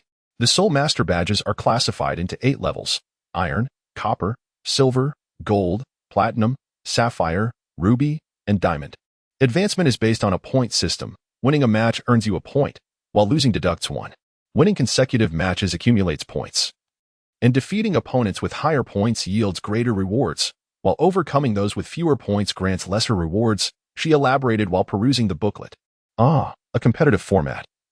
This point system seems quite fair. Furthermore, I am here to enhance my practical experience. As long as I have an opponent, winning or losing is inconsequential. Lin Yoming replied with a nod. The competitions are divided into 3 categories. The first is a friendly spar, where lethal force is prohibited. The second is a life and death duel, intended for irreconcilable disputes, and the final type is a betting match, overseen by the Grand Soul Arena, where both parties send an equal number of Soul Masters to compete, with the victor claiming all from the wager. Betting matches are essentially an alternative to life and death duels, Lan Yinwang reminded him as she closed the booklet. I comprehend. I am here for training, not to take lives, Lin Yoming acknowledged, recognizing that he would not initiate with a life and death duel or a betting match. One crucial detail, in one-on-one mode, each person may only match once per day, Lan Yinwang reiterated. once a day. Lin Yoming was momentarily taken aback. Yes, but you can still register for other formats, such as 2-on-2 or team matches. Each format can only be registered once a day. In other words, after matching in one-on-one. If you wish to continue, you must find a partner to form a duo for further matches, she clarified. I see. Lin Yoming sighed in resignation. Xiaoming, why not register as a Soul Master too, and we can form a team? Lan Yinwang suggested, sensing his disappointment. Jia, there's no need. Once a day is sufficient. Lin Yoming quickly interjected to stop her. The Grand Soul Arena was a bustling hub. Who knew if someone of Soul Douluo caliber lurked within the crowd? Furthermore, the arena's overseer would surely possess formidable strength. Even if they were not at the Soul Douluo level, they likely held the strength of a Soul Sage. For how else could they maintain order in such a vast arena? Could Xiaoming have sensed my true identity? Why does he become so tense at the mere mention of it? That is improbable. Perhaps he is merely worried about my safety, Lan Yinwang mused. Observing Lin Yoming's subtle anxiety.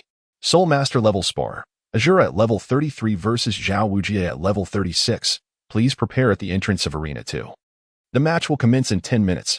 At that moment, the hall echoed with Lin Yoming's alias, Azura. Xiaoming, it's your turn. Your opponent is at level 36. Be cautious. Lan Yinwang reminded him upon hearing the announcement. In truth, she was puzzled as to why Lin Yoming had chosen such a name as Azura. Zhao Wujie. It couldn't possibly be him. Upon hearing the name of his opponent, Lin Yoming paused momentarily, quickly regaining his composure as the familiar name registered in his mind. The second arena is over there. Allow me to lead you, said Lan Yinwang, as he took Lin Yoming by the arm, guiding him toward the marked location. All right. Lin Yoming replied with a nod, following closely behind Lan Yinwang. The Soto City Grand Soul Arena features 4 platforms, 3 smaller arenas and 1 main stage. The main stage is twice the size of the smaller ones and is primarily designated for team competitions involving 7 participants. Naturally, Lin Yoming would not require the main stage for a one-on-one match. Haha, level 33, and a newcomer I've never heard of before. Today is certainly looking promising. How much do you intend to wager on my victory? A diminutive figure, roughly the same height as Lin Yoming, remarked with a disdainful expression to his companion while leaning against the railing. Fortune indeed favors me. Having only arrived at the Soto City Grand Soul Arena a few days ago, I've already amassed over 1,000 gold soul coins. This time, I'll bet 500 on you to win, though the odds are a bit low at 5-1, replied another individual, adorned with glasses and a sly grin. Isn't that quite reasonable? I've already achieved 4 consecutive victories. The organizers are bound to set favorable odds. The small man adjusted his palm, twisting his head as his joints cracked. Enough chatter. I must prepare for my match. You should hurry and place your bet. Go on, he urged. Under the guidance of the staff, Lin Yoming and Lan Yinwang arrived at the entrance of the number 2 arena, awaiting their turn. Alas, why would a blind person participate in the Grand Soul Arena? Is this not a form of self-torment? As the staff departed, casting a pitying glance at Lin Yoming, the spectators murmured. The esteemed Soul Master Zhao Wujie was set to battle a newcomer of Soul Master rank 33. It was evident to all where the bets would lie. Indeed, Zhao Wujie, boasting a remarkable 4 consecutive victories, was the clear favorite. Upon reaching the entrance, Lin Yoming heard the voices emanating from the audience. Xiaoming, do not pay heed to their words. Focus on your battle, Lan Yinwang comforted him. Humph, we shall see who is left with nothing but their undergarments. Noticing the audience's lack of faith in Lin Yoming, she offered her encouragement. Sisterine, do you think I am one to care about others' opinions? Besides, I cannot even see their gazes, Lin Yoming replied with a faint smile. Welcome, everyone, to the Grand Soul Arena's number 2 arena. Please welcome our combatants, on the left, the familiar Zhao Wujie, and on the right, the newly registered Azura. As the host announced their names, Lin Yoming stepped onto the stage. What on earth is happening at the Grand Soul Arena? How can a blind person compete? How will this even work? One spectator exclaimed. Damn it. I thought Azura sounded impressive, a name full of grandeur. I wagered 50 gold soul coins, and now this. A blind man? No wonder the odds were set at 7-1. The trickery lies here. Thankfully, I didn't bet on Azura. As Lin Yoming stepped onto the edge of the arena, he noticed the obscuring black veil. The audience erupted into a cacophony of voices, and a few who had wagered against him began to express their regret. The earnings from the Soul Arena are indeed enticing. Chapter 54. The battle against Zhao Wujie. Zhao Wujie's companions glanced at Lin Yoming and casually sipped their drinks, as if the outcome were already predetermined. Though the odds were slim, they felt assured of a certain victory, their hearts swelling with delight. The host of the Soul Arena, upon seeing a blindfolded individual take the stage, wore an expression tinged with embarrassment. While he was aware that Azura was a newcomer, he had not anticipated a contestant who was visually impaired. Naturally, the waitress could not detail Lin Yoming's circumstances in the database. It seems our Soul Arena has welcomed a most unique newcomer, and we eagerly await Azura's performance, the host remarked with a forced smile. Having been in the arena for many years, he had encountered a myriad of characters and swiftly regained his composure to continue the commentary.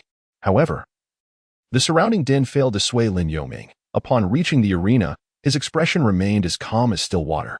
Such distractions were irrelevant, for strength would serve as the most compelling rebuttal.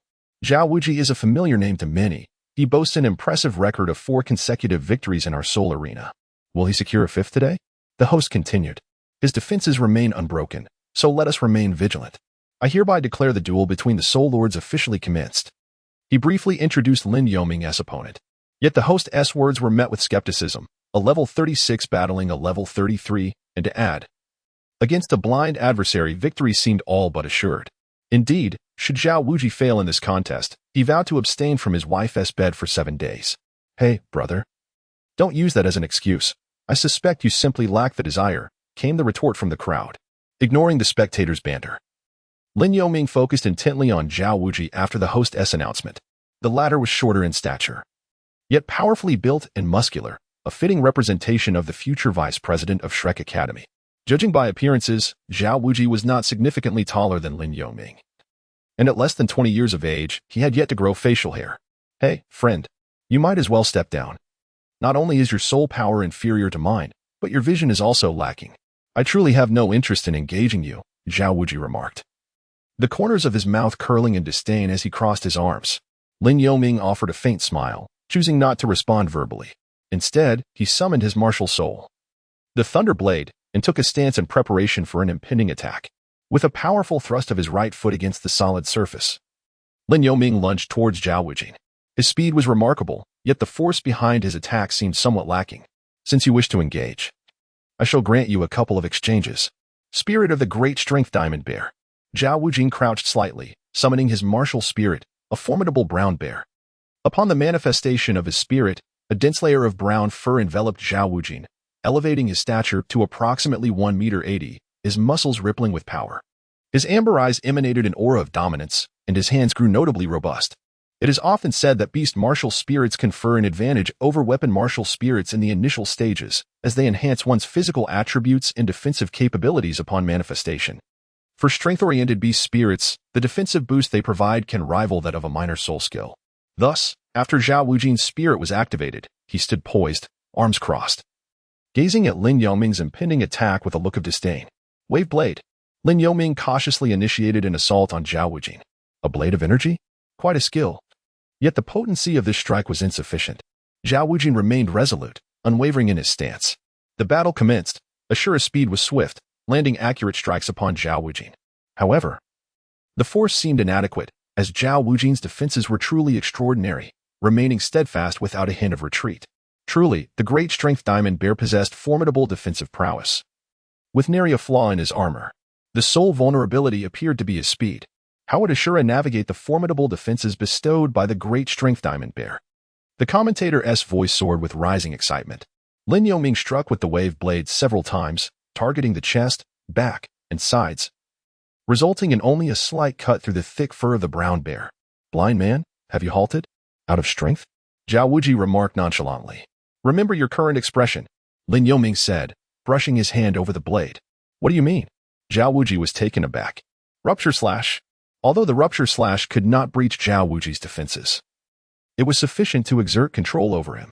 In an instant, Zhao Wuji was lifted by Lin Yoming's strike and, unable to regain control, collapsed onto the arena floor.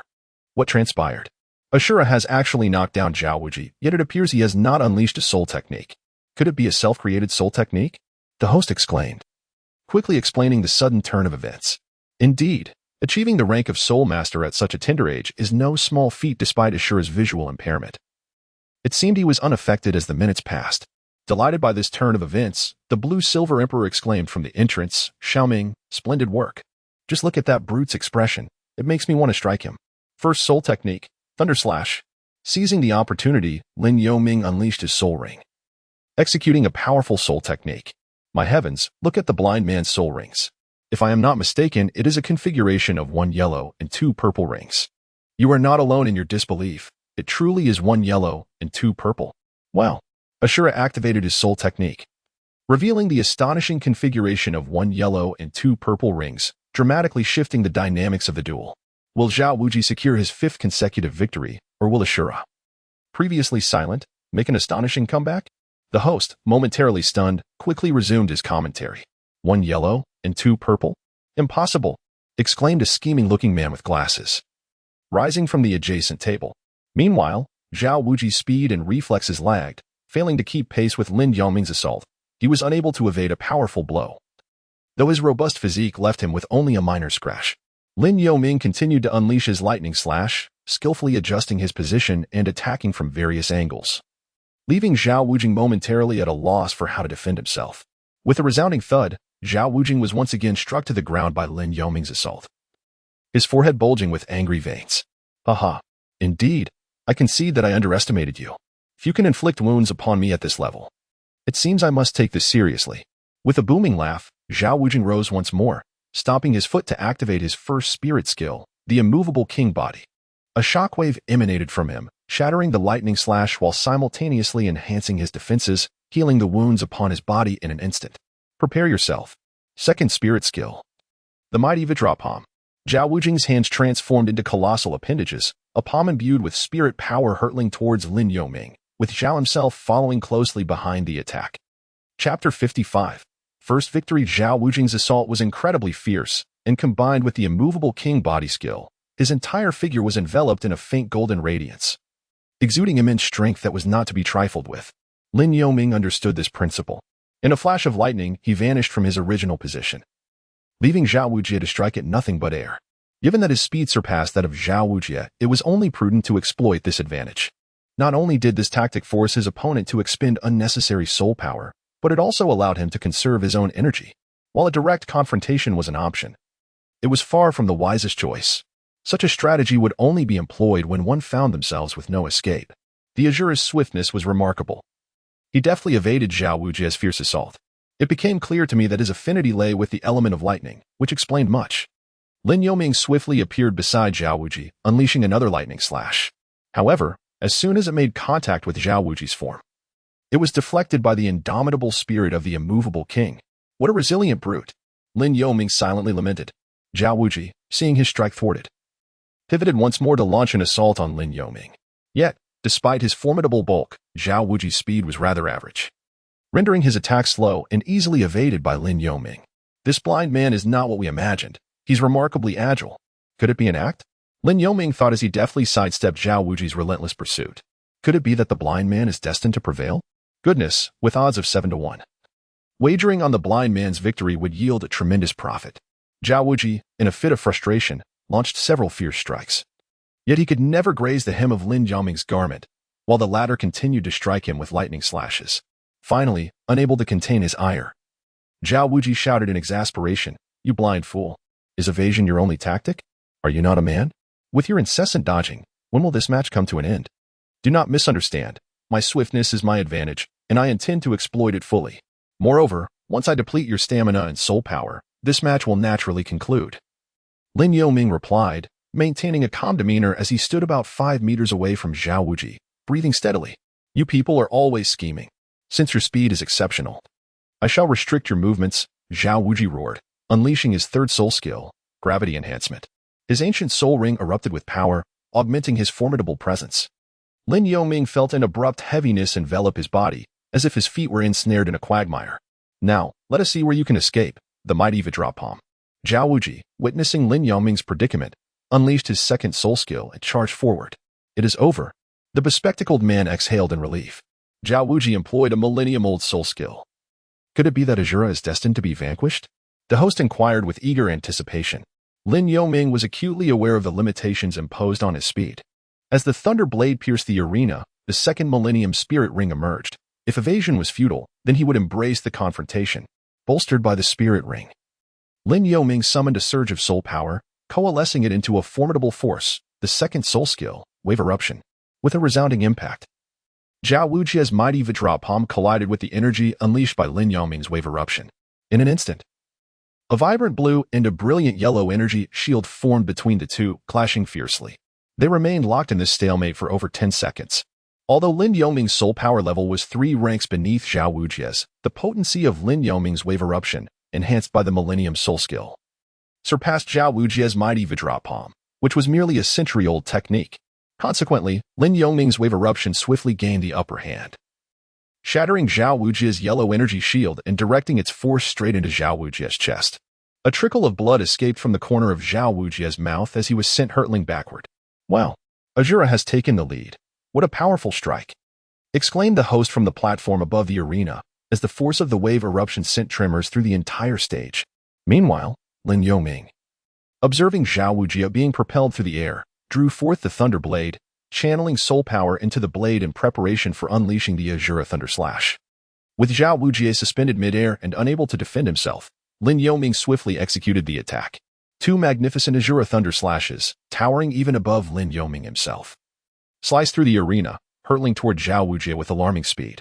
Upon acquiring his 3rd spirit ring, Lin Yongming, with his increasingly profound spirit power, saw the energy required for the Shura Thunder Slash diminish from 70% initially to 50%, and now to merely 30%. As the energy of the Shura Thunder Slash pierced through, Zhao Wujie let out a pained cry, his body enveloped in a layer of golden light that shattered like glass, which was none other than the defensive soul skill of the immutable king. "You have lost." At the moment when Zhao Wujie fell onto the arena, Lin Yongming swiftly approached with a blade in hand, placing the cold weapon against Zhao Wujie's neck with an air of indifference. Zhao Wujie lay on the ground, his expression fluctuating between despair and determination, tightly clenching his fists. Ultimately, as he gazed upon Lin Yongming's countenance and the icy blade poised at his throat, he gradually relaxed his grip. "I concede," Zhao Wujie admitted, his voice heavy with defeat. With Zhao Wujie's surrender, the announcer promptly declared, "Congratulations to Azura for securing victory in this match, marking his first triumph in the Grand Soul Arena, earning 1 point. Additionally, due to the termination of Zhao Wujie's 4 consecutive victories, he gains an extra 3 points. Oh no, my money. I wagered 100 gold soul coins," lamented a bespectacled man, clutching his chest in anguish. "How infuriating. I must reclaim my honor." Meanwhile, Lin Yongming paid little heed to the commotion. After Zhao Wujie's concession, he retracted his blade and descended from the arena. "Xiaoming, you won your first match." Just look at the faces of those gamblers in the audience. Their expressions of despair are utterly delightful. Let them scoff at you. They deserve to lose," exclaimed Lan Yin Wang, as though she herself had triumphed in the contest. "Indeed. Zhao Wujie underestimated me, believing my speed lacked sufficient power. After he unleashed his 3rd soul skill, he assumed I could not evade it, allowing me to secure an easy victory." Lin Yongming reflected on his battle with Zhao Wujie. True, the Titan Bear possesses formidable defense and unparalleled strength. Yet underestimating an opponent on the battlefield is a grave mistake. His defeat is not unjust. In the future, regardless of the adversary, even if they are missing an arm, one must never let their guard down, Lan Yin Wang remarked with a slight curl of her lips. "Well then, the match is over. Let us return." Lin Yongming nodded and subsequently exited the Grand Soul Arena alongside the Blue-Silver Emperor. "Blind man, do not leave." Upon reaching the entrance, 2 individuals approached from behind, one of whom was Zhao Wujie. "What is the matter?" The Blue-Silver Emperor retorted with displeasure. "I am called Flinder, a soul master of level 38. Dare you to battle in the Grand Soul Arena tomorrow?" The bespectacled man brought Zhao Wujie before them, challenging them to a duel. "Flinder." "Very well," Lin Yongming replied. "Excellent. You possess spirit. At this time tomorrow, I shall await you here." Chapter 56. Flinder. Lin Yongming nodded and then turned to leave. After walking a distance away from Zhao Wujing and the others, Lan Yin Wang could not help but say, "Xiaoming, why did you agree to his challenge?" "We came to Soto City to gain practical combat experience, and since someone has presented themselves, why should I refuse?" Lin Yongming expressed his thoughts. "Yes, I understand. But I observe that this fellow named Flander has a slightly protruding jaw, wide cheekbones, a flat face, and a bit of a hooked nose. Such features distinctly suggest a duplicitous character. Moreover, when he called out to you just now, there was a clear hint of anger. Evidently, he was involved in the wager and, seeing his friend lose, has come to seek revenge on you. Thus, I worry that in the battle against you, He might resort to some underhanded tactics. Lan Yinwang promptly explained her observations to Lin Yoming. Yin, you need not worry. In the arena of the soul fighting field, there are not only spectators but also referees. He would not dare to be excessively ruthless. Moreover, with my strength, I doubt anyone at the soul master level could pose a challenge to me, even if he attempts to employ some underhanded means, as long as I remain slightly vigilant. It should suffice. Furthermore, confronting such schemes can also serve as a valuable experience in practical combat, can it? True battles among soul masters are far more brutal than those fought in the arena. Lin Yoming reassured Lan Yinwang with a smile. You always have a point.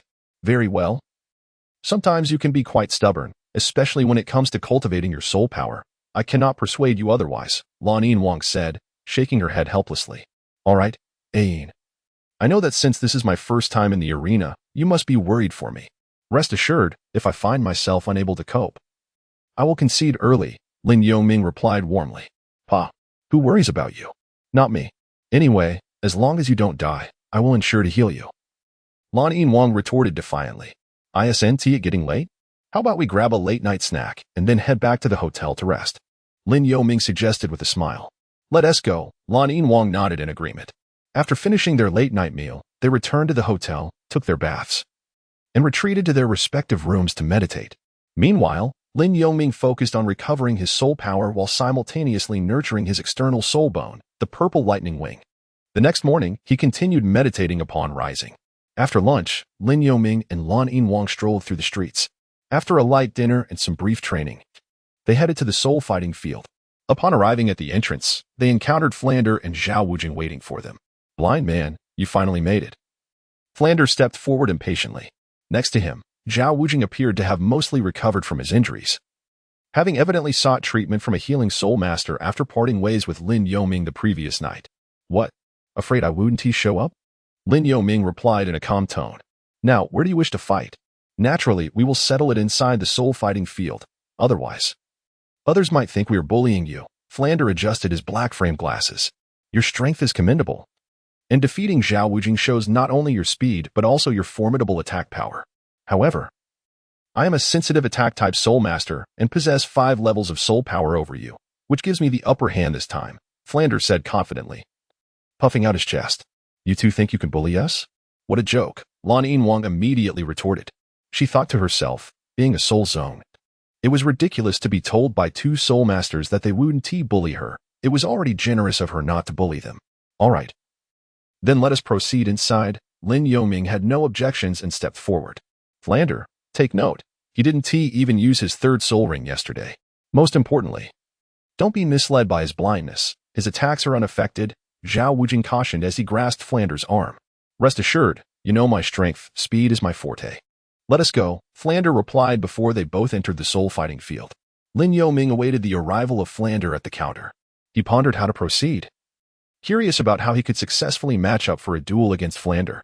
Hand me your iron badge, and leave the rest to me, Flander declared, presenting his soul badge as well.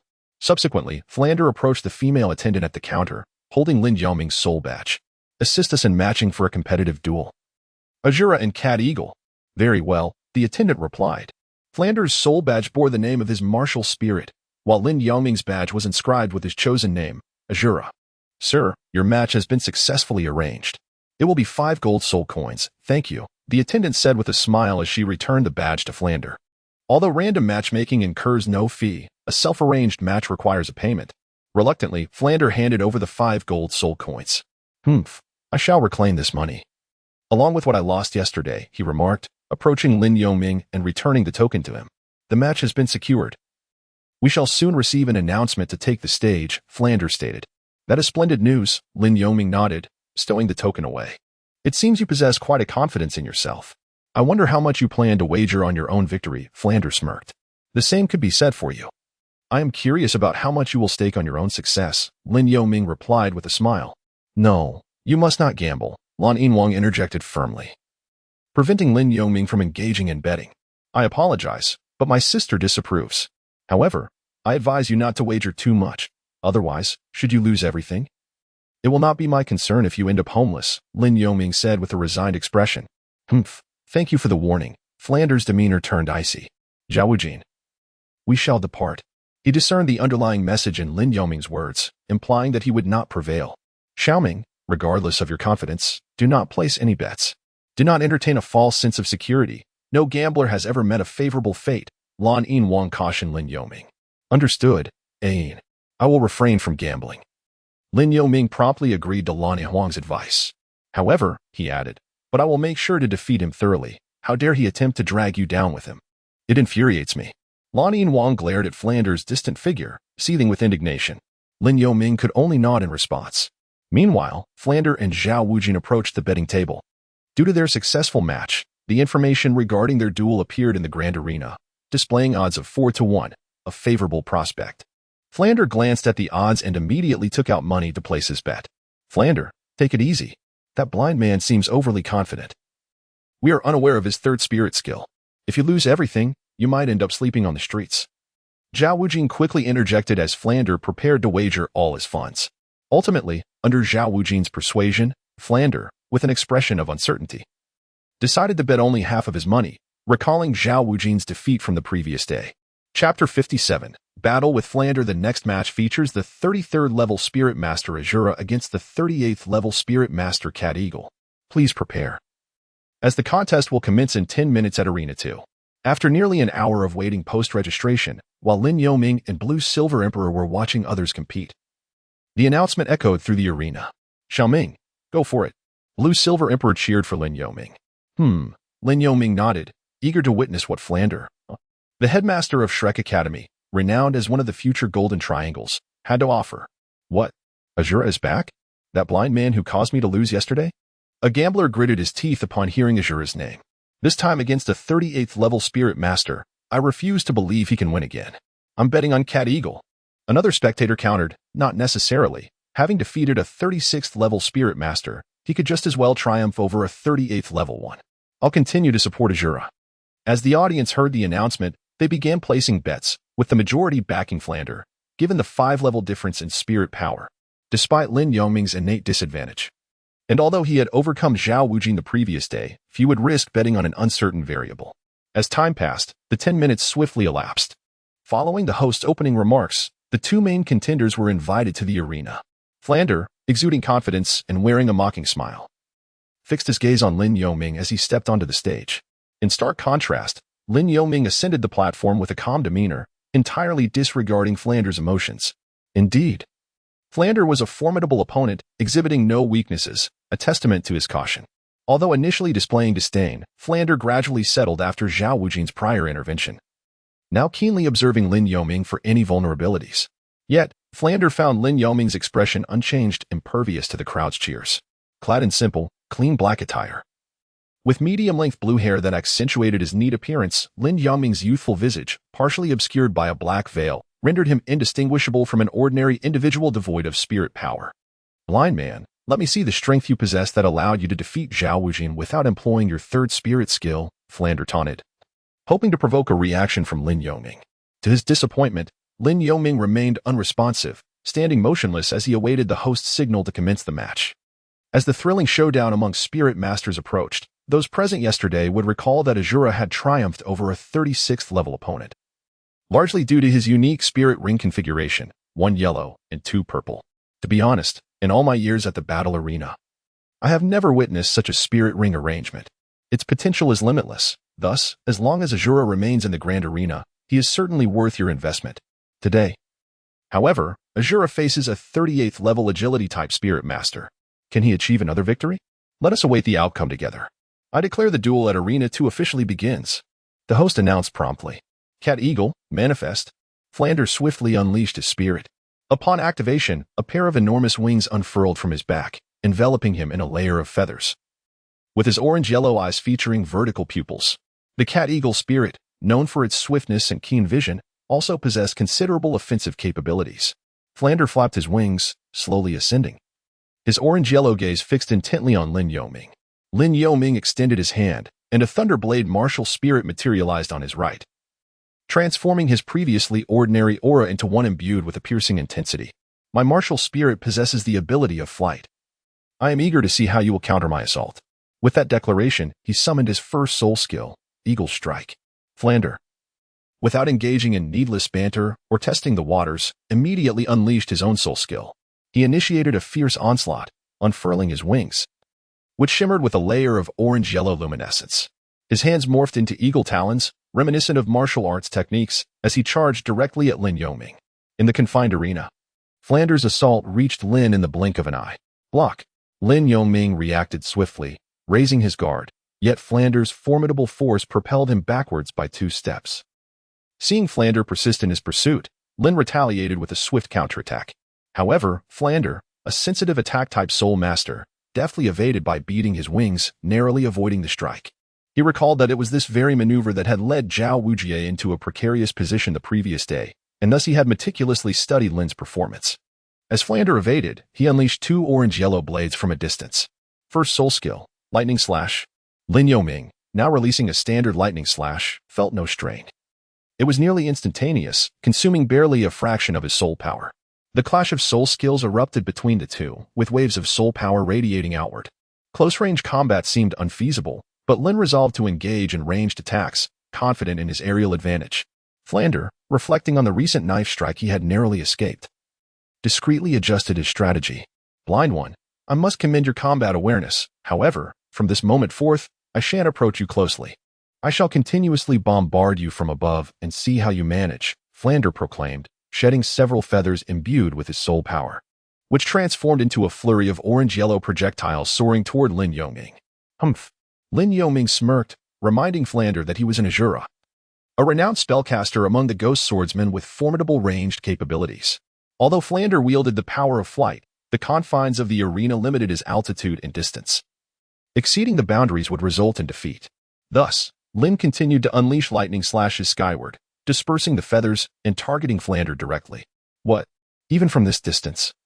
Your soul skill can reach me? Flander exclaimed, hastily dodging as the lightning slash grazed past him, severing a corner of his attire. Lin Yoming remained unresponsive, continuing to demonstrate his intent through action as he relentlessly attacked Flander. The barrage of lightning strikes left Flander with no opportunity to utilize his soul skills, forcing him to evade with sheer speed. Now, it was Lin Yoming who emerged as the persistent aggressor. What? The Azura restrained the flying-capable cat eagle on the ground. The depth of Azura's soul power was astonishing, as it could repeatedly unleash such a formidable first soul skill. The host exuberantly provided real-time commentary. Upon hearing the host's words, and realizing he had been evading for too long, Flander could no longer contain himself and erupted with an overwhelming surge of soul power. Chapter 58. The effect of unmatched thunderous motion with 2 yellow and 1 purple soul rings shimmering into existence, the irate Flander bellowed, third soul skill. Seek and strike the weakness. It turned out that Flander's first 3 soul skills worked in concert with each other. The first soul skill, Eagle Strike, enhanced his speed and attack power. The second soul skill, Cat Eye, improved the accuracy of his soul skills by locking onto the enemy with mental energy. And the third soul skill, Seek and Strike the Weakness, allowed the cat eagle to identify the opponent's vulnerabilities from a unique perspective and deliver a decisive blow. With these 3 soul skills working in harmony, a blue phantom of the cat eagle materialized before Flander. This strike was extraordinary, potentially capable of severely injuring even a soul master if executed carelessly. Whoosh! The cat eagle phantom let out a cry, its round orange-yellow eyes fixated on Lin Yoming, before it ascended and began to circle above him, searching for the optimal point of attack. What was happening? Lin Yoming appeared to be rife with openings, yet strangely, there seemed to be none. Whether attacking from behind or the front, neither option felt ideal. Flander's gaze sharpened as he observed the black veil obscuring Lin Yoming's eyes. Realizing he was at a loss for how to proceed, no matter, he resolved to command the cat eagle phantom to launch a surprise attack from behind Lin Yoming. Lin Yoming could sense that he was locked onto by Flander's psychic power. No matter how he attempted to evade, the cat owl would relentlessly pursue him. However, since Flander had unleashed his full strength, further attempts at evasion seemed futile. Lin Yoming smiled calmly, unhurriedly releasing his second soul ring. He remained stationary, not even turning to face the cat eagle phantom that approached from behind. The second soul skill, Wave Eruption. This technique not only repelled close-range foes but also countered distant soul attacks. Thus, as the cat eagle phantom neared Lin Yoming, it was forcefully pushed back by his Wave Eruption. How could this be? This is my third soul skill, bolstered by the first and second soul rings, and yet it was repelled. Could it be? Flinder felt a pang in his chest as he witnessed his unleashed cat-eagle phantom being effortlessly dismissed by Lin Yongming, recalling how Zhao Wujie had faced a similar fate yesterday. It was the forced repulsion effect. Flinder realized the primary function of Lin Yongming's soul skill. Just as Flinder was struck with astonishment, another, more potent purple soul ring manifested around Lin Yongming, his third soul ring. If he continued to utilize the Shura Thunder Slash, Flinder's speed would allow him to evade it entirely. Aware of this, Lin Yongming chose not to employ the Shura Thunder Slash, opting instead for the previously untested soul skill, Twin Thunder Motion. Treating Flinder as a test subject for this ability, the true efficacy of which could only be verified in combat, with the invocation of his third soul skill, Twin Thunder Motion. Upon releasing his third soul ring, a surge of thunder coursed through Lin Yongming. He then concentrated the soul power-infused thunder into the blade of his thunder knife and swung it toward Flinder. What an impressive control over thunder. This move cannot be met head-on. Flinder felt a wave of relief, as he sensed he was not mentally locked onto, meaning he could completely evade this attack. However, Flinder remained still, planning to observe Lin Yongming's attack trajectory before making his escape. Yet, while his strategy seemed sound, Flinder was unaware of the effects of Twin Thunder Motion, a technique Lin Yongming was using for the first time. After accumulating sufficient thunder power upon the knife's blade, he swung it forth, and wherever the blade's light passed, the thunder tore through the air, creating fissures. Flinder's expression shifted. He swiftly sidestepped the heavy trajectory of Twin Thunder Motion's assault. However, Lin Yongming maintained control over the technique, conjuring a deep blue sphere of light beside Flinder, rotating with a gravitational pull akin to a black hole, absorbing everything in its vicinity. What is happening? Flinder gasped, realizing he was being drawn toward this arena light sphere. Despite his vigorous attempts to flap his wings and escape the sphere's gravitational grasp, he found it futile. Wow! Such formidable attraction, this technique's potency rivals that of a 10,000-year soul skill. The host exclaimed, suddenly revealing 5 perfectly configured soul rings. The host was indeed a soul king. Yet under the influence of Lin Yongming's Twin Thunder Motion, he had no choice but to expend soul power to resist the sphere's control. Flinder, however, was not so fortunate. He was merely a meter away from the sphere and, despite his resistance against its pull, was ultimately ensnared after 2 minutes. Boom! Lin Yongming clenched his left fist, igniting the second phase of Twin Thunder Motion's assault. Flinder coughed violently, blood spilling forth as his wings, akin to those of a bird with broken bones, failed to maintain flight, causing him to crash onto the arena floor. With this fall, he coughed up more blood, crimson staining the corners of his mouth. Flinder struggled to lift his head, gazing at Lin Yongming with a look of defiance, before succumbing to unconsciousness. Flinder! In a moment of desperation, Zhao Wujie rushed onto the arena from the audience, lifting Flinder to assess his injuries. Fortunately, Flinder had only sustained severe wounds, having fainted from a surge of blood and energy. Referee, we concede, Zhao Wujie exclaimed to the host. Agreed, let us once again congratulate Azura on this match, achieving back-to-back victories in the Soul Arena. The host announced, it's over. Even a level 38 Soul Master cannot triumph over a level 33 Soul Master like Azura. Is this the prowess granted by a yellow and 2 purple soul rings beyond their years? The audience lamented, some mourning their losses, while others cheered. Flinder appeared gravely injured. As Lin Yongming approached, he pondered his intentions. What do you want? Do you wish to mock us? Zhao Wujie shouted angrily. Do not misunderstand. I may have been a bit too forceful.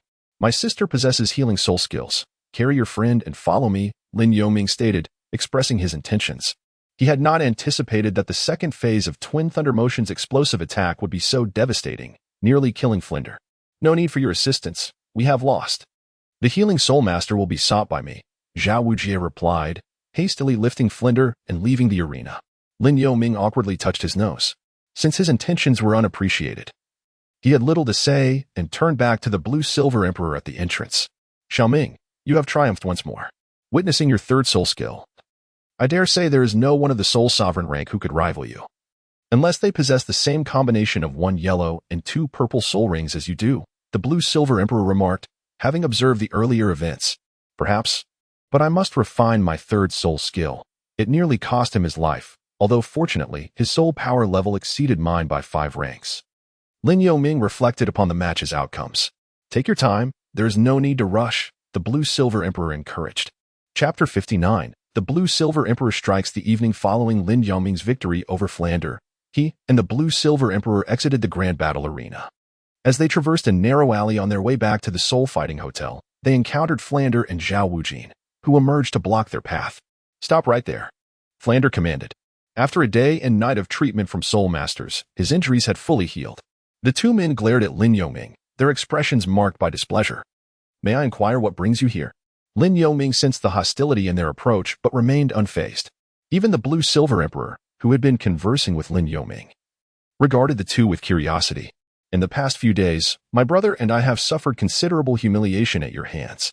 Today, we shall join forces to reclaim some semblance of our dignity. I refuse to believe you two can best us again." Flander's grim tone conveyed their intentions. Zhao Wujin, meanwhile, cast an awkward glance at Flander, clearly feeling reluctant about confronting Lin Yoming at Flander's behest. "What, is it that you, the vanquished, have come to confront us out of sheer desperation? Who has emboldened you two?" Before Lin Yoming could respond, the Blue-Silver Emperor stepped forward, dismissively pointing at them. "You've just emerged from the grand battle arena, and surely your soul power is considerably depleted. Spare us the banner, simply allow me to give you a sound thrashing, and we shall consider this matter settled." Flander disregarded the seemingly fragile Blue-Silver Emperor, his focus entirely on Lin Yoming. Clearly still haunted by the profound impression Lin Yoming had left on him the previous day, Lin Yoming heard this with a helpless smile. Completely unprepared for the revelation of Flander's youthful character, having merely assumed he was somewhat avaricious. No wonder he would utter such a phrase. A soul master who dares not stir up trouble is not a good soul master, which unexpectedly became a monstrous adage. "Very well, if that is the case, then let us see what you are capable of." The Blue-Silver Emperor positioned herself protectively in front of Lin Yoming. "Zhao Wujia, let us join forces." Flander's expression darkened, and he promptly released 3 soul rings. "Flander, this seems unwise. If this gets out, how shall we continue living in Soto City?" Zhao Wujia replied, his face betraying concern. "Since we've come this far, can you really hold back? Use your gravity enhancement to restrain their speed while I take the offensive." Flander urged swiftly, already activating his martial spirit. "Very well." Zhao Wujia relented, reluctantly summoning his own soul rings. "Let us engage. Having witnessed your prolonged battles in the soul arena, my hands have become somewhat restless. I shall use you to alleviate my boredom." With that, the Blue-Silver Emperor revealed her soul power level, and 2 purple soul rings rose from her feet. "Soul Ancestor. You are indeed a soul ancestor." Flander and Zhao Wujia stared incredulously at the petite Blue-Silver Emperor, never having anticipated she would surpass Lin Yoming in strength. In their estimation, even if the Blue-Silver Emperor were a soul master, she would likely only be at the level of a great soul master. As you can see, the Blue-Silver Emperor scoffed. "Ahem, my dear friends, Zhao Wujia and I were merely jesting. We only wished to become acquainted with you. It was all in good fun." "Surely you did not take it seriously." Flander's expression shifted to one of embarrassment as he hastily explained. "Just a bit of fun, is it? Very well. Let us play once more." With a smile, the Blue-Silver Emperor summoned countless blue-silver grasses from the ground within the alley. Zhao Wujia was instantly ensnared by the vines, rendered powerless, while Flander attempted to escape through flight. However, the Blue-Silver Emperor coldly commanded, "Come down." The speed of the vine's extension far surpassed Flander's flight, capturing his feet and yanking him down, causing him to crash heavily to the ground. "Seeking amusement, are we?" Before Flander could regain his footing, he was ensnared by other vines, pinning him to the earth, as the Blue-Silver Emperor mercilessly lashed the vines against his back. "Ah, sister, we were wrong." Flander cried out in pain, pleading for mercy. "No, that was but a single strike. A few more will ensure you learn your lesson." The Blue-Silver Emperor's eyes glinted as she struck him once more, eliciting a cry so heart-wrenching it could bring tears to anyone's eyes.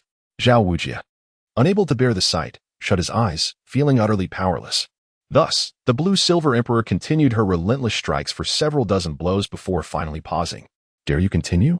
"No more, no more," Flander gasped, drenched in sweat, his voice weak and strained. "And you, big fellow?" the Blue-Silver Emperor inquired, turning to Zhao Wujia. "Ah, this has nothing to do with me. It was all Flander's idea." Zhao Wujia trembled at her question, hastily distancing himself from Flander.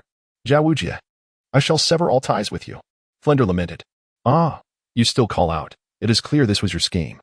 While the big fellow appears to be nothing but a simpleton, the Blue-Silver Emperor struck again. Lin Yoming shook his head in resignation. Indeed, control-type soul masters are the most balanced among the various classifications of soul masters, effectively countering agility and power types. "Sister Ayin, we have fought enough. They surely will not dare to show their faces before us again," he said, taking a couple of steps towards the Blue-Silver Emperor. Indeed, my young brother speaks wisely. From now on, I shall circumvent you all, Flander declared, as if he had found salvation upon hearing Lin Yaoming's voice. Very well, it is getting late. So let us cease our play. You may leave now, the blue-silver emperor said, retracting her martial spirit and clapping her hands. Yes, yes. Flander, supported by Zhao Wujian, staggered to his feet, clutching his rear as he limped away down the street. The blue-eyed one was a kind-hearted individual and did not wish to inflict undue harm. However, having blocked Lin Yaoming's path, he felt compelled to lightly chastise Flander. Sister Aine, shall we return as well? In the days that followed, Lin Yaoming's routine consisted of daily meditation and soul power cultivation in the hotel, nurturing his external soul bone. When the weather permitted, he would occasionally accompany the blue-silver emperor on leisurely strolls in the afternoon. For nearly 3 months, Lin Yaoming had remained undefeated in the Great Soul Arena at the Soul Master level, and his reputation spread throughout Soto City and its surrounding areas. However, the audience did not refer to him as Azura. Instead, they affectionately nicknamed him the Divine Blind Man. Lin Yaoming paid little heed to this moniker, as long as there was a stage to compete on. Yet, as his winning streak continued to rise, it became increasingly difficult to find worthy opponents of his caliber. Upon hearing that Lin Yaoming was matched in the Great Soul Arena, many Soul Masters withdrew from their matches, leaving only newcomers to Soto City, unaware of his prowess.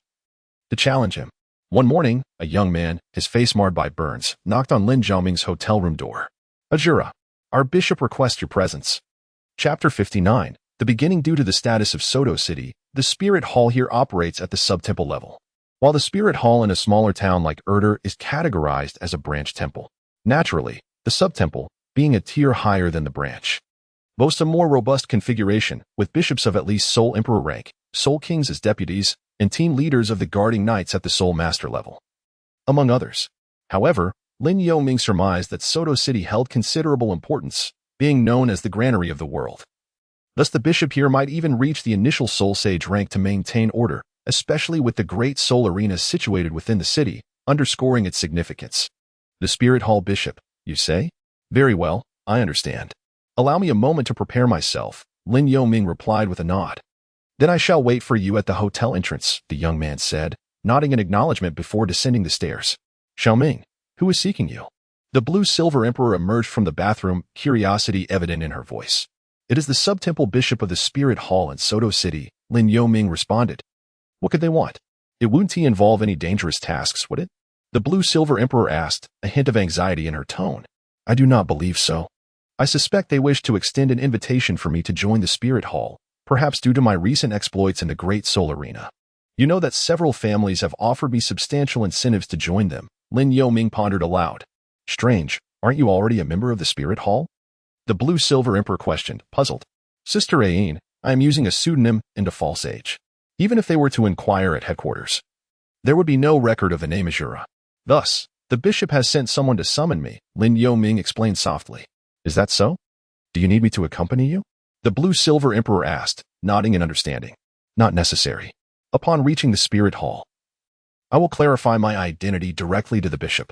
I shall return swiftly, so remain here in the room, Lin Yaoming urged. Having spent considerable time in Soto City, Lin Yaoming felt it prudent to establish a rapport with the local Spirit Hall, though he had not anticipated it would take nearly 3 months for them to send for him. Very well, the blue-silver emperor replied, her voice tinged with a hint of melancholy. Now, I must continue my endeavors at the Great Soul Arena. I earned the Silver Soul Badge yesterday, enabling me to challenge Soul Masters of a higher rank. Recently, I fear I may attract unwanted attention, so I need to communicate with the Spirit Hall. In case of any trouble, we can seek refuge there, Lin Yaoming reassured the blue-silver emperor. I understand. Go ahead, she nodded gently. I shall return for dinner. Lin Yaoming promised as he exited the hotel. The young man awaited him at the entrance. Upon seeing Lin Yaoming emerge, he said, Please, follow me. The Spirit Hall in Soto City is located centrally, slightly towards the south, directly across the street from the city lord's residence. Lin Yaoming followed closely behind the young man, walking for over half an hour until they arrived before the grand edifice of the Spirit Hall. The sub-temple was significantly larger than the branch halls, and even the main hall in the center towered an additional level.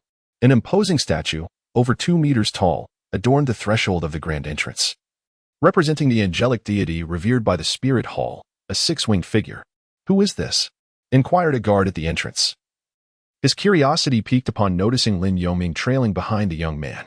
"Oh, this is the Azura whom the Archbishop has summoned," Wang Ming replied, providing the introduction. "The illustrious Azura who has recently risen to prominence at the Great Soul Arena?" The four guards assessed Lin Yoming with keen interest. "Indeed," Wang Ming affirmed with a nod. Lin Yoming observed Wang Ming's unease in the presence of the guards, leading him to conclude that Wang's standing within the spirit hall was rather low. It appeared that this bishop held him in little regard. Lin Yoming mused silently. "Please, enter," the guard said. Recognizing Lin Yoming's attire and having heard of Azura being a blind man, Wang Ming promptly escorted Lin Yoming through the grand entrance, making their way towards the main hall.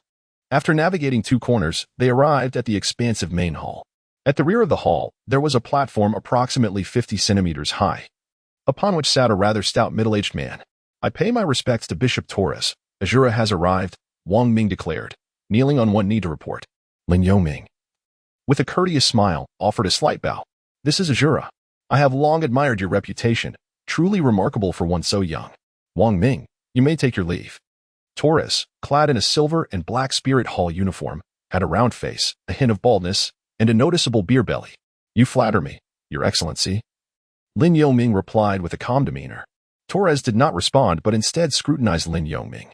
It was only after Wang Ming exited the grand hall that Torres rose from his seat and approached Lin Yoming, standing a short distance away.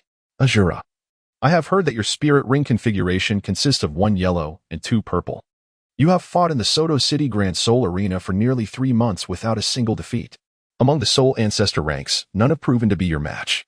Pray tell, from which sect or family do you hail?" Torres began to probe into Azura's origins. Spirit power cultivation has yielded some modest gains, but there are always those stronger than oneself. I cannot claim to be unmatched among the Soul Ancestors. In truth, I come from an exceedingly ordinary village, one that falls under the jurisdiction of Soto City. I belong to neither a notable family nor a sect," Lin Yoming humbly responded. "Oh, so your spirit awakening ceremony was conducted by the personnel of the Spirit Hall, I gather?" Torres inquired with keen interest. "Indeed," Lin Yoming nodded. "In that case, let us not beat around the bush. Have you ever formally joined the Spirit Hall?" Torres smiled slightly. "Yes, I have previously joined. Here's my spirit token." Lin Yoming stated plainly, producing his token without hesitation. "Lin Yoming, is your true name indeed Lin Yoming?" Torres took the token, glancing at the inscribed name with curiosity. "Yes. Azura is a pseudonym I adopted outside, as I feared being targeted during my trials.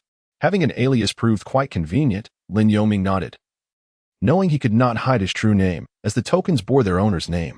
"Astute. If I am not mistaken, some families have recently attempted to recruit you. Should any of them dare to trouble you, feel free to seek me out. Present them your spirit token, and I am confident they would not dare to act against a talented member of the Spirit Hall." Torres returned the token to Lin Yoming with assurance. "Thank you, Your Excellency. Your words bring me great comfort. I plan to remain in Soto City for some time, continuing my trials at the Grand Soul Arena." Lin Yoming replied as he took back his token. "Who would have thought that the famed Azura of Soto City would be one of our own? Had I known this sooner, I would have sought you out earlier. With your talent, we may soon become colleagues. It is nearly lunchtime. Let us share a meal," Torres said, smiling with narrowed eyes. "That would be quite an imposition, Your Excellency, and I have friends awaiting me at the hotel. I must decline." Lin Yoming politely refused with a smile. "Very well, do visit again when you have time." Torres nodded, not pressing further, as it was their first meeting and he did not wish to be overly insistent. "Wang Ming, see our guest out," Torres instructed towards the door. "Yes, Your Excellency," Wang Ming replied, appearing at the entrance. "Then I shall take my leave," Lin Yoming said, clasping his fists in farewell to Torres. Subsequently, Lin Yoming followed Wang Ming out of the Spirit Hall. "Thank you, but there is no need to see me off. I can return on my own." Lin Yoming smiled at Wang Ming. "Please take care." Wang Ming nodded in response. Lin Yoming returned to the hotel, where Lanyin Huang was bringing dishes into the room. "Xiaoming, you're back. How was it?" Lanyin Huang inquired as he set the food down and approached. "This bishop is not someone to be closely associated with," Lin Yoming silently remarked. Lin Yoming felt an inexplicable sense of unease regarding Torres. The one who had come to invite him was Wang Ming, a mere attendant at the Spirit Hall. From within the entrance, Lin Yoming could hear Wang Ming's voice, which resembled that of a watchful guardian. Yet, Torres exhibited an exaggerated cordiality towards him. feigning a smile and offering flattering remarks upon learning of his affiliation with the Spirit Hall. Most notably, the atmosphere within the Spirit Hall was exceedingly solemn, as if no one dared to speak loudly in Torres's presence. "What do you think?" inquired the curious blue-silver emperor. Lin Yoming recounted his entrance into the gate to Lan Wang. "As long as you are aware, it suffices. After all, we do not intend to remain in Soto City for long. It is best to avoid him whenever possible." Upon hearing this, Lan Wang responded solemnly. "Indeed." Lin Yoming nodded in agreement. In the days that followed, as Lin Yoming made it known that he was affiliated with the Spirit Hall, a period of tranquility ensued. Particularly as the person in charge of the Great Soul Arena ceased to seek Lin Yoming's association. Consequently, Lin Yoming embarked on the arena matches, competing in the Soul Master category. 7 months later, Lin Yoming, with a soul power level of 37, triumphed over an opponent of level 48, transcending a remarkable 12 ranks. His third soul skill, Unmatched Thunder Movement, led to another victory for Ashura, marking his ascension to the Golden Soul Badge. Over the past 7 months, Lin Yoming had not been able to find opponents daily. The number of Soul Masters participating in the arena in Soto City was already limited. And seeing Lin Yoming defeat a Soul Master made the Soul Elders even more reluctant to enter the fray. "Look at this Ashura. Doesn't he seem familiar?" exclaimed 2 middle-aged men in the crowd, confirming their suspicions before hastily departing the Soul Arena to report back to their master. "Ashura, congratulations on your rise from the Iron Soul Badge to the Golden Soul Badge over the past year. This signifies that you require a larger stage, and it seems that the Soto Great Soul Arena may no longer suffice." The host approached Lin Yoming with a tray bearing a golden badge, the Golden Soul Badge. "I comprehend that I have only entered the arena 12 times in the last 2 months, and my appearances have dwindled. To continue fighting, I must venture to a larger city," Lin Yoming acknowledged as he accepted the Golden Soul Badge. "Having met you, I wish you a smooth journey ahead in life," the host remarked with deep emotion, fully aware that Lin Yoming was about to leave Soto City. Throughout the past year, this host had narrated Lin Yoming's arena battles. "Thank you, and may your career in the Soul Arena flourish." Lin Yoming reciprocated the well wishes. He then bid farewell to the host and descended from the arena. Uncertain of when he might return, perhaps he would never come back. "Xiaoming, you have finally obtained the Golden Soul Badge," exclaimed Blue-Silver Emperor joyfully, stepping forward to take the Golden Soul Badge. In the past year, Blue-Silver Emperor had also progressed in her cultivation, now a level 46 Soul Master, surpassing Lin Yoming's pace. This was primarily due to Lin Yoming's focus on combat training and the necessity of channeling his soul power to nourish his external soul bones and the purple lightning wing. However, the nourishment of the external soul bones had not been without effect. He was on the brink of complete fusion with them. "Yes, thank you." Lin Yoming nodded in acknowledgement. Lin Yoming and Blue-Silver Emperor had agreed that after obtaining the Golden Spirit Ring at Soto Great Spirit Arena, they would leave Soto City to rest at home for a while before continuing their training elsewhere. Upon returning to the vicinity of the Spirit Hotel, they celebrated at a late-night restaurant, where Blue-Silver Emperor congratulated Lin Yoming, saying, "Congratulations.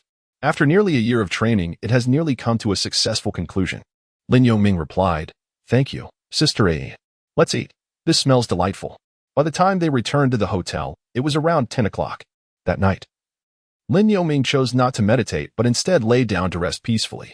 Meanwhile, 2 middle-aged men returned from Soto City to a grand mansion in another city. Reporting to the master, "Lao Huang and I have returned," one of them announced. "Oh, so soon? Were you not tasked with persuading Ashura? Have you been rejected?" The man referred to as the master was also a middle-aged man, his face adorned with a thick beard, exuding an air of authority. "No. We have located the blind man responsible for the death of the young man. That Ashura is indeed that blind man," Lao Huang's attendant promptly revealed. "What?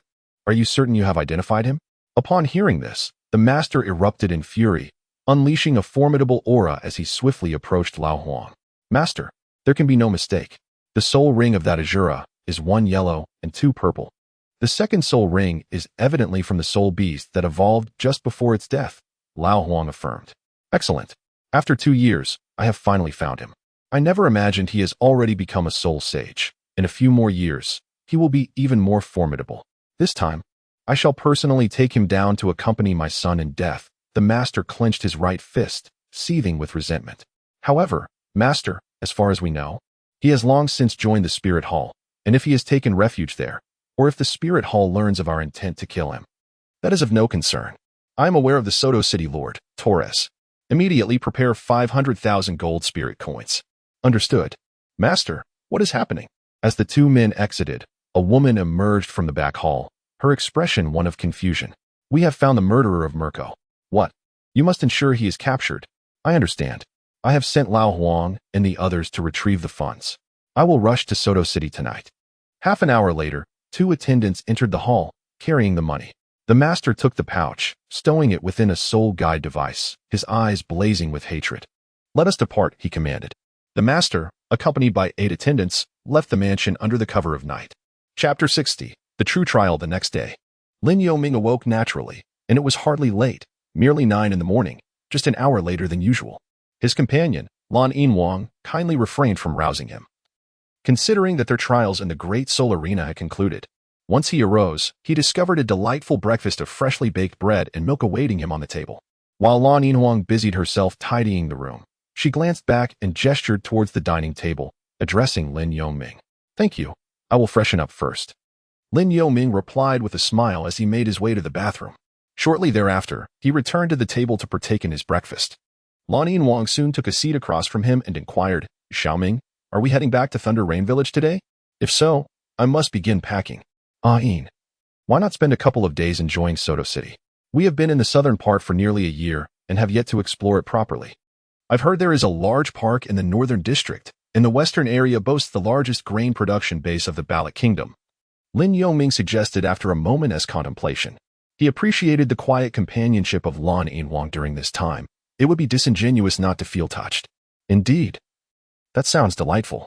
Let us extend our stay for a couple of days. Lan Yinhuang's eyes sparkled with joy. We can set off after breakfast. But we should first store our luggage in the Soul Guide. Once we reach the northern district, there would be no need to return here. Lin Yoming nodded in agreement. True enough, Soto City is not limited to just this hotel. Lan Yinhuang acknowledged this with a nod, rising to inspect every corner of the room carefully. With a hint of nostalgia in her voice, she mused, it's just that after nearly a year in this room, I find myself a bit reluctant to leave. Lin Yoming nodded in agreement, yet he ultimately felt it was not his home. You go ahead and eat. I will go inside to tidy up, he said as Lan Yinhuang cast a glance and walked into her bedroom. Old Huang, you all need not accompany me to meet Torres, he instructed. Understood, master of the house. The man responded as he entered the spirit hall of Soto City. Upon seeing this, Wang Ming immediately led him before Torres. Wang Ming. Who is this? Torres inquired with a look of confusion. Esteemed Bishop Torres, I am Robert Kong from Baloch City. The man introduced himself. Kong. From Baloch City, Torres mused. Wang Ming, you may step outside. After a moment of contemplation, he addressed Wang Ming. Yes, Bishop. Wang Ming exited the grand hall. I had not expected to meet the renowned Mad Tiger of Baloch City. It is an honor. Torres feigned a smile and clasped his hands in greeting.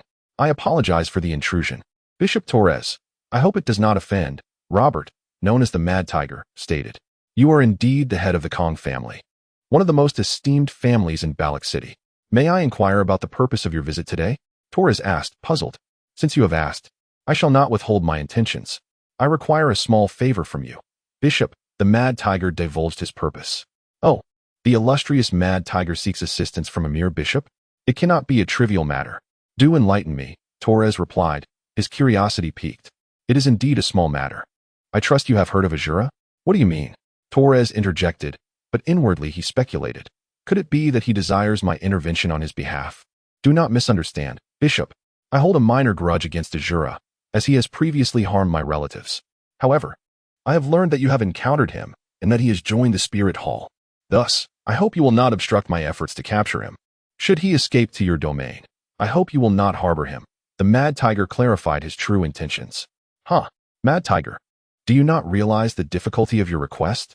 You asked me not to protect my own Spirit Hall members? How can I face the Pope after that? Torres scoffed. Of course, I cannot expect you to assist me without compensation. Therefore, I have prepared 400,000 gold soul coins for you. What do you think? The Mad Tiger proposed his offer. 400,000. Torres squinted, murmuring softly. Mad Tiger, do you take me for someone who can be swayed so easily? This is a member of my Spirit Hall, gifted as he is. I believe 500,000 gold soul coins would be more appropriate. The Mad Tiger interjected, interrupting Torres. Torres suddenly regained his composure, fixing his gaze on the mad tiger. Bishop Torres, you would not wish for the Pope to learn of your past dealings, now would you?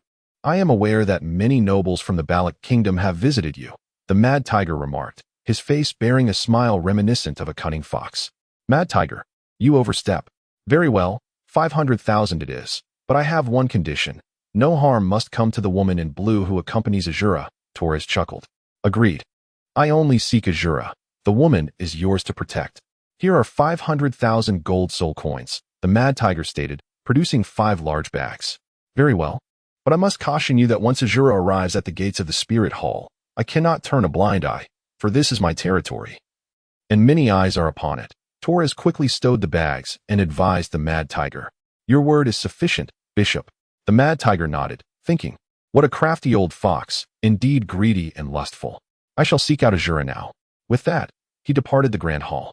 Around 11 o'clock, Lin Yongming and Lan Yinhuang finished packing their belongings and approached the hotel reception to check out. Guest, you are leaving? The attendant smiled and inquired. Indeed, having stayed in Soto City for quite some time, it is time to depart, Lin Yongming replied as he handed over the room key. Very well. We welcome you back next time, the attendant respectfully responded. Come on, Sister Ayin, Lin Yongming urged Lan Yinhuang, and they began walking. However, halfway through the lobby, the hotel doors were forcefully flung open. Azura, you are still here. Come with me.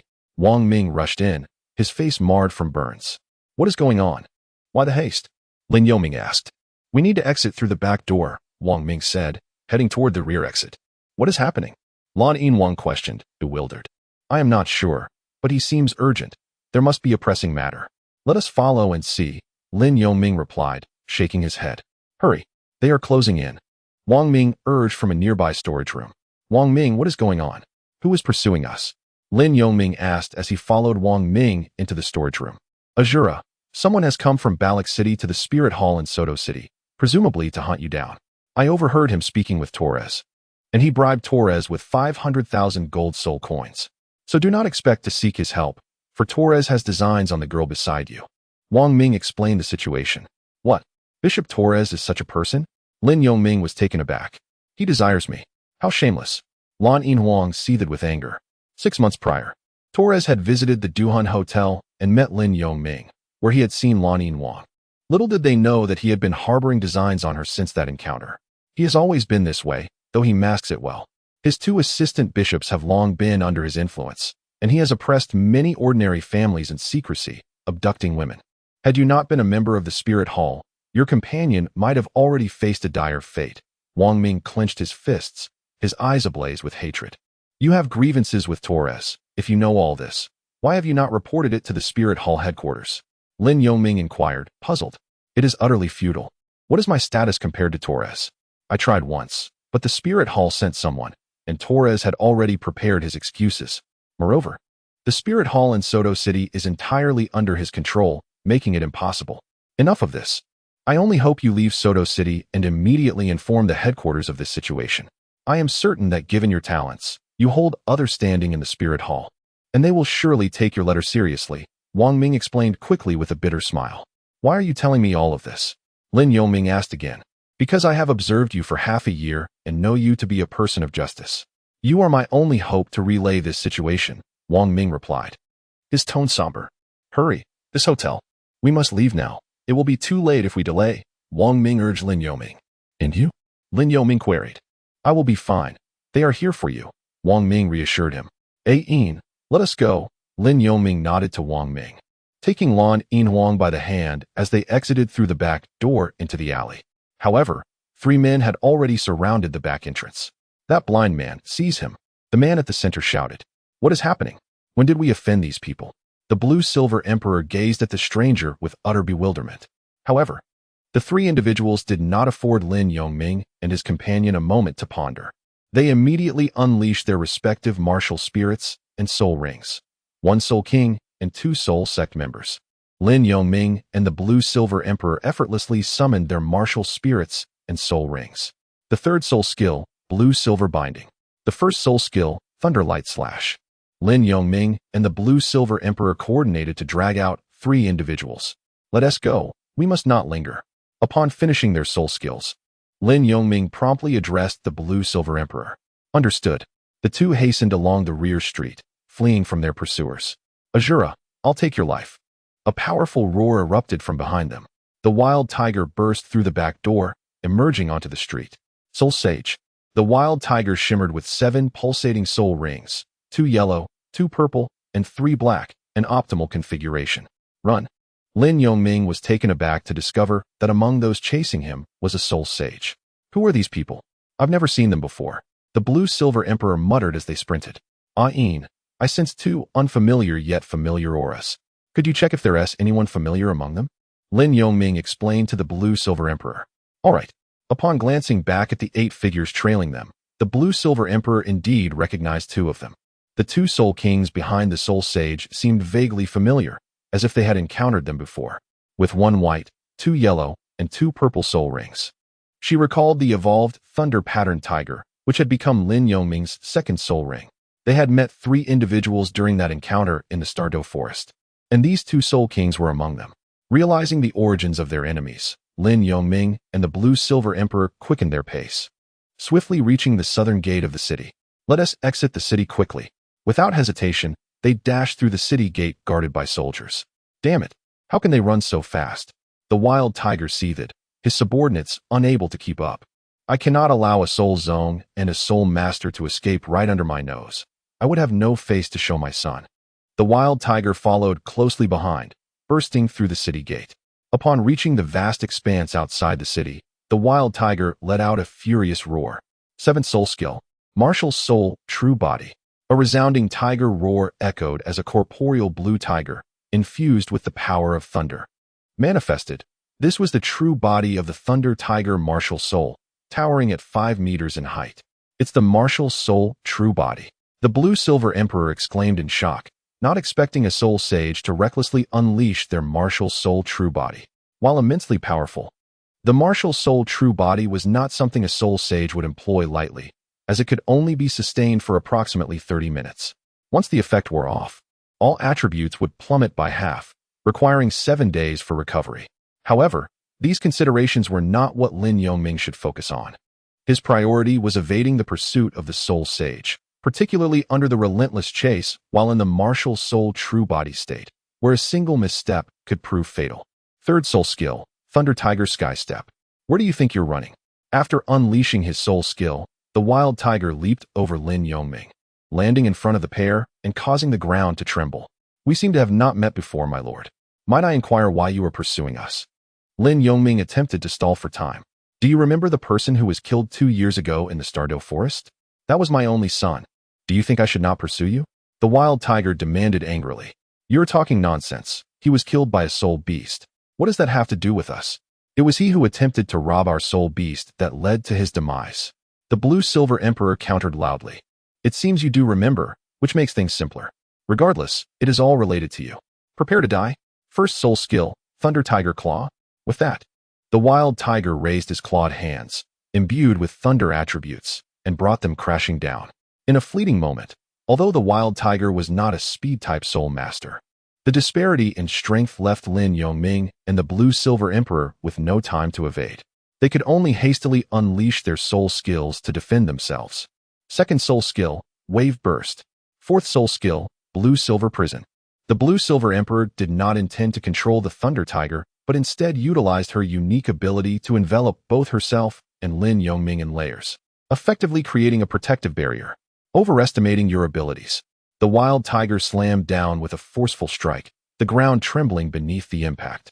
Lin Yongming and the blue-silver emperor both spat out a mouthful of blood. Chapter 61. The Crisis of Life and Death. The disparity in soul power between Lin Yongming and the individual before them was as vast as the chasm between heaven and earth. Although the Thunder Tiger's Claw was merely a century-old soul skill from the 1st soul ring of the Mad Tiger, under the enhancement of its martial spirit avatar and the formidable soul power of a soul sage, it was sufficient to render Lin Yongming and the blue-silver emperor nearly breathless. Fortunately, Lin Yongming's energy burst, combined with the blue-silver emperor's blue-silver prison, worked in concert to mitigate much of the soul power's onslaught. This was also due to Lin Yongming's exceptional constitution, far surpassing that of others at the same level, augmented by the external soul bone, and primarily because the Mad Tiger possessed lightning attributes, with the thunder element resonating within him. Lin Yongming had a high affinity for lightning attributes and bore a certain immunity to damage from lightning attacks. As for the Blue-Silver Emperor, her vitality was incredibly resilient, endowed with remarkable self-healing abilities, meaning that an injury sustained moments ago could be mended in the blink of an eye. At the moment when the layers of defense created by the Blue-Silver prison were shattered, the Blue-Silver Emperor unleashed the soul skill from her second soul ring, enhancing both her and Lin Yongming's defenses with the skill known as Blue-Silver's Guardian.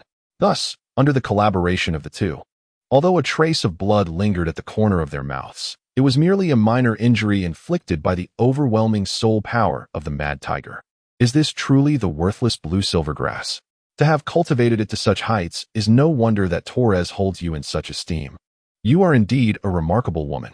The Mad Tiger gazed in astonishment at the tendrils of Blue-Silver grass enveloping him, absorbing his strike, and was taken aback by the apparent fragility of the Blue-Silver Emperor.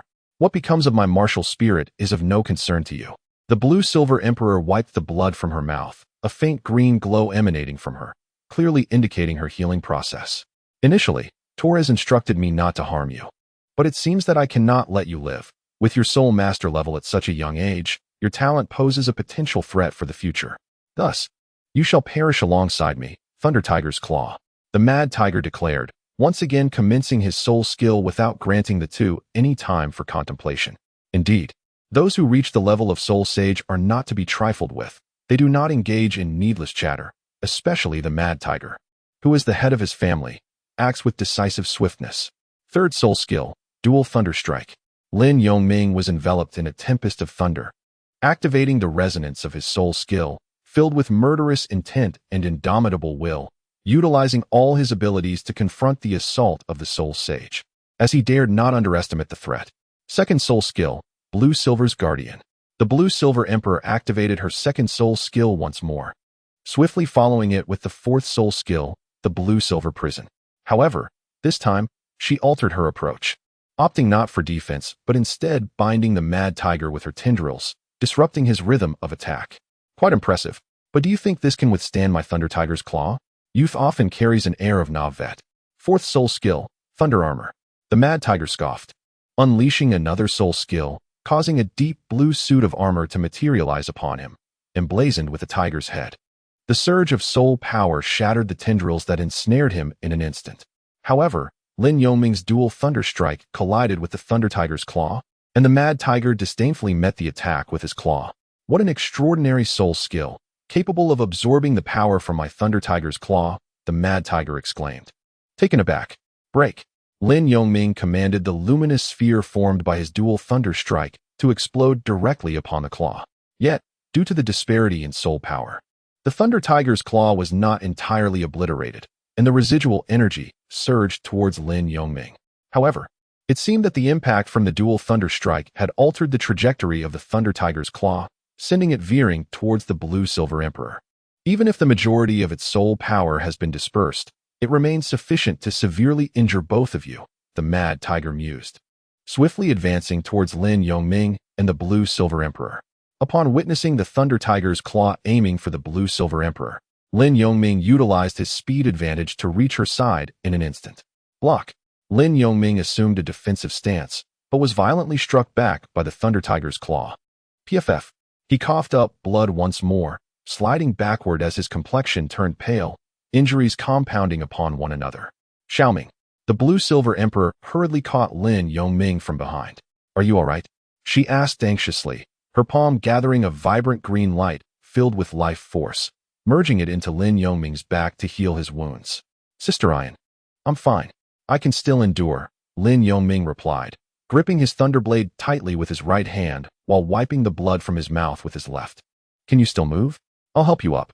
The Blue-Silver Emperor placed one hand on Lin Yongming's back to heal him while supporting him to stand.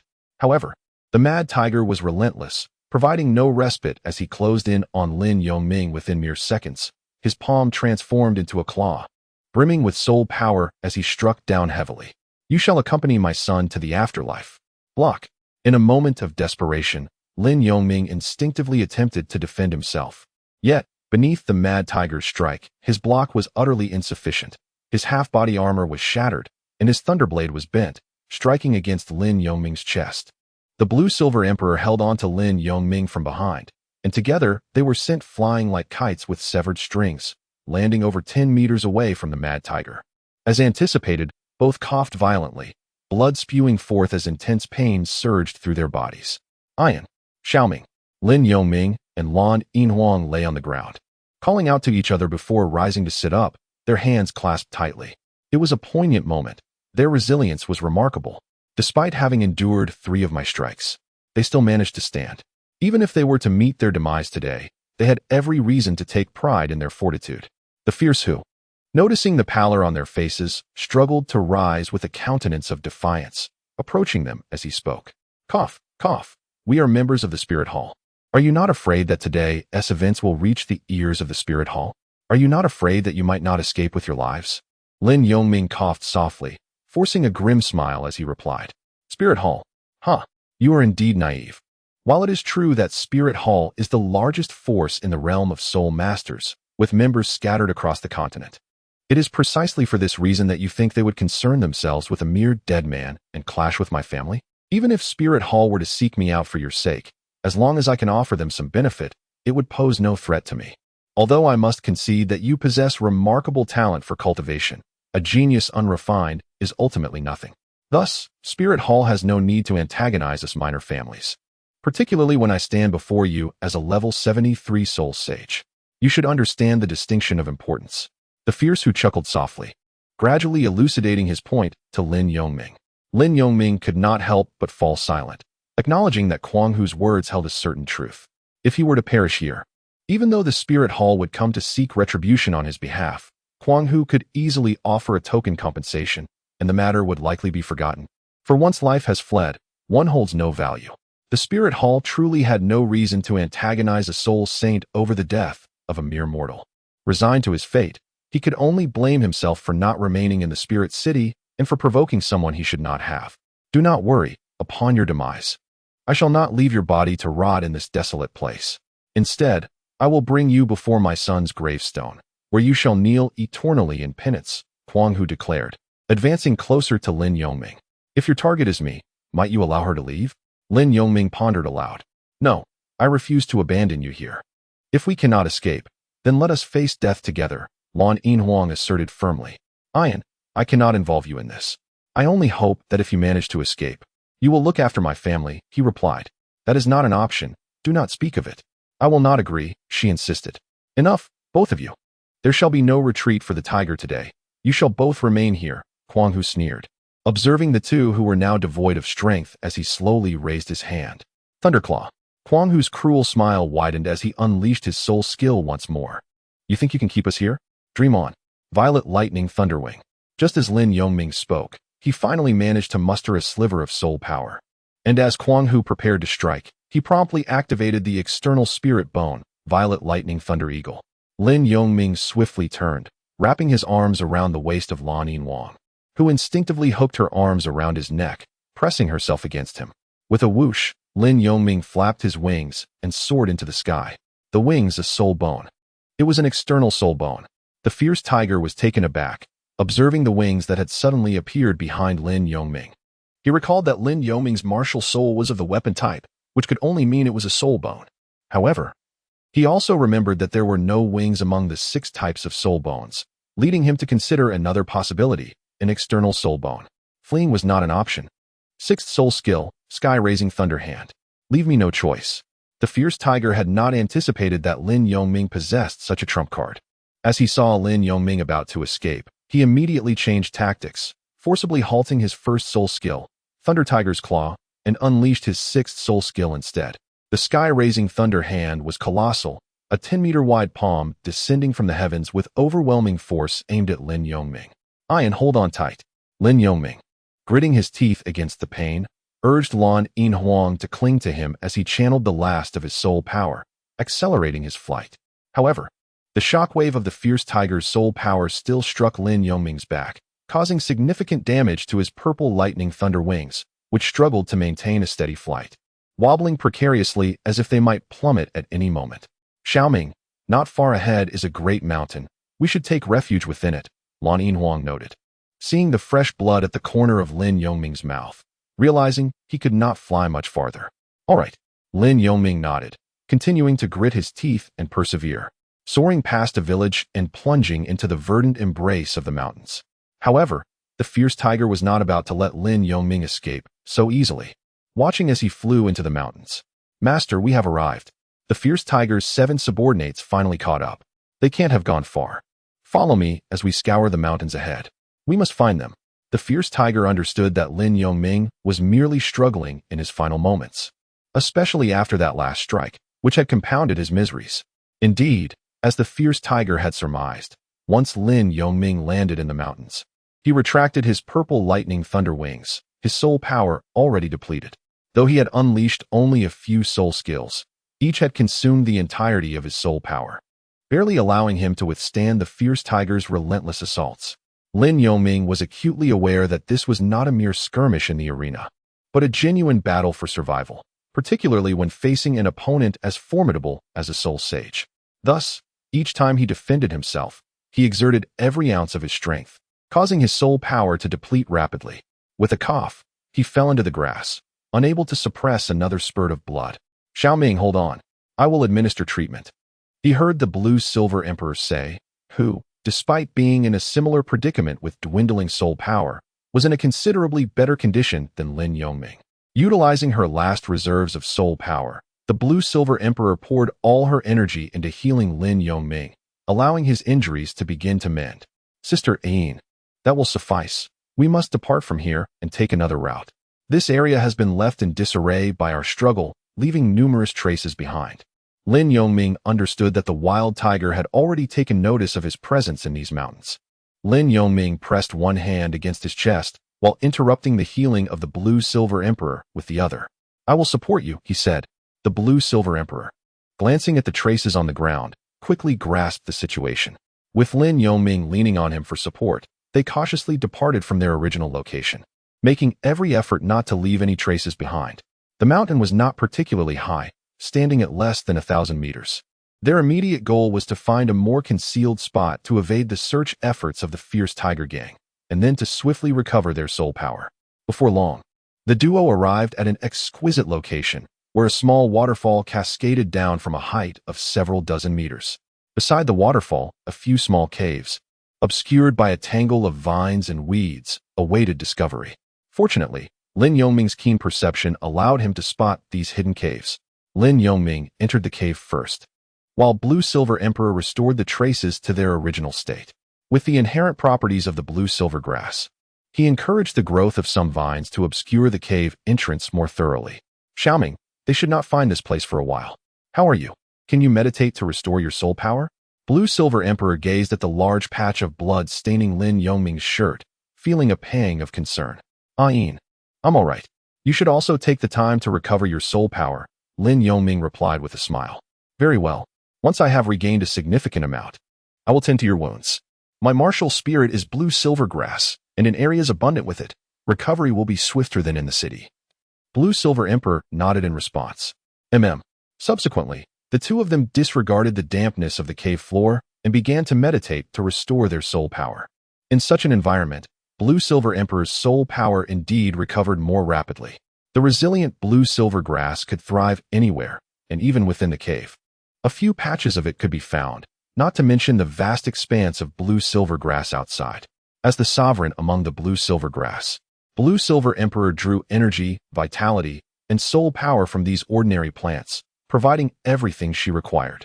Meanwhile, the wild tiger and his 7 subordinates had already ventured into the mountains by the time Lin Yongming discovered the cave. The mountain was not large, and they would soon be located, so they remained vigilant of the traces at their feet. Understood. Chapter 62. The counterattack begins. Lin Yongming observed Lan Yinhuang swiftly entering a state of meditation, and he too began to close his eyes. Ahem. This time was indeed perilous. Fortunately, that soul sage had grown somewhat careless, and with the aid of the purple electric wing, he could swiftly recover his soul power and injuries. Lin Yongming cleared his throat softly, allowing himself to enter a state of tranquility, channeling the profound secrets of his energy. Meanwhile, as Kuang Hu and his men scoured the mountains, he suddenly experienced a wave of weakness.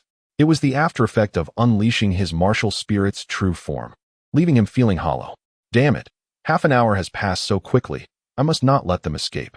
Kwang Hu struck a nearby tree with his fist, his eyes filled with fury.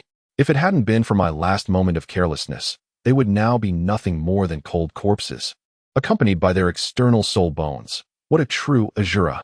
Initially, at the critical moment, Lin Yongming had shown no resistance against Kwang Hu's strike, which he had not anticipated would encounter such a rare external soul bone on Lin Yongming's body, allowing him to flee. However, this also made Kwang Hu realize that he could not let Lin Yongming escape today. Otherwise, that day would mark his own demise. For it was upon seeing Lin Yongming that Kwang Hu understood such talent is a rarity in a century. Having thoroughly offended him now, Kwang Hu was acutely aware that if Lin Yongming were to grow stronger, he would likely be the first target of vengeance. Thus, letting Lin Yongming escape meant it would be exceedingly difficult to find him again. Report, sir. Fresh bloodstains have been discovered in the grass above. One of Kwang Hu's subordinates rushed over to inform him. It must be theirs. Quickly, take me there. Kwang Hu exclaimed with delight, hastening his command. Within minutes, Kwang Hu spotted the bloodstains Lin Yongming had left on the grass, alongside a small patch of trampled weeds. They certainly haven't gone far. From this point, everyone spread out and searched for their traces.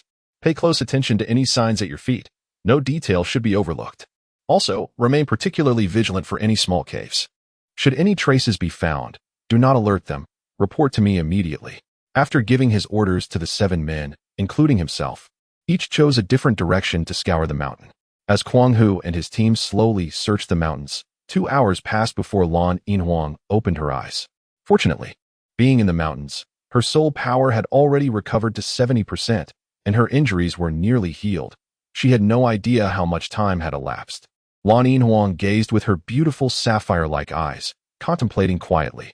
Then, she looked towards Lin Yongming, noticing his complexion had improved significantly. No longer as pale as when they first entered the cave.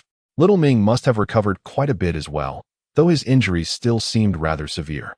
Lan Yinhuang immediately thought of the attacks she had endured for him, silently raising her hand to reveal a sphere of green vitality in her palm.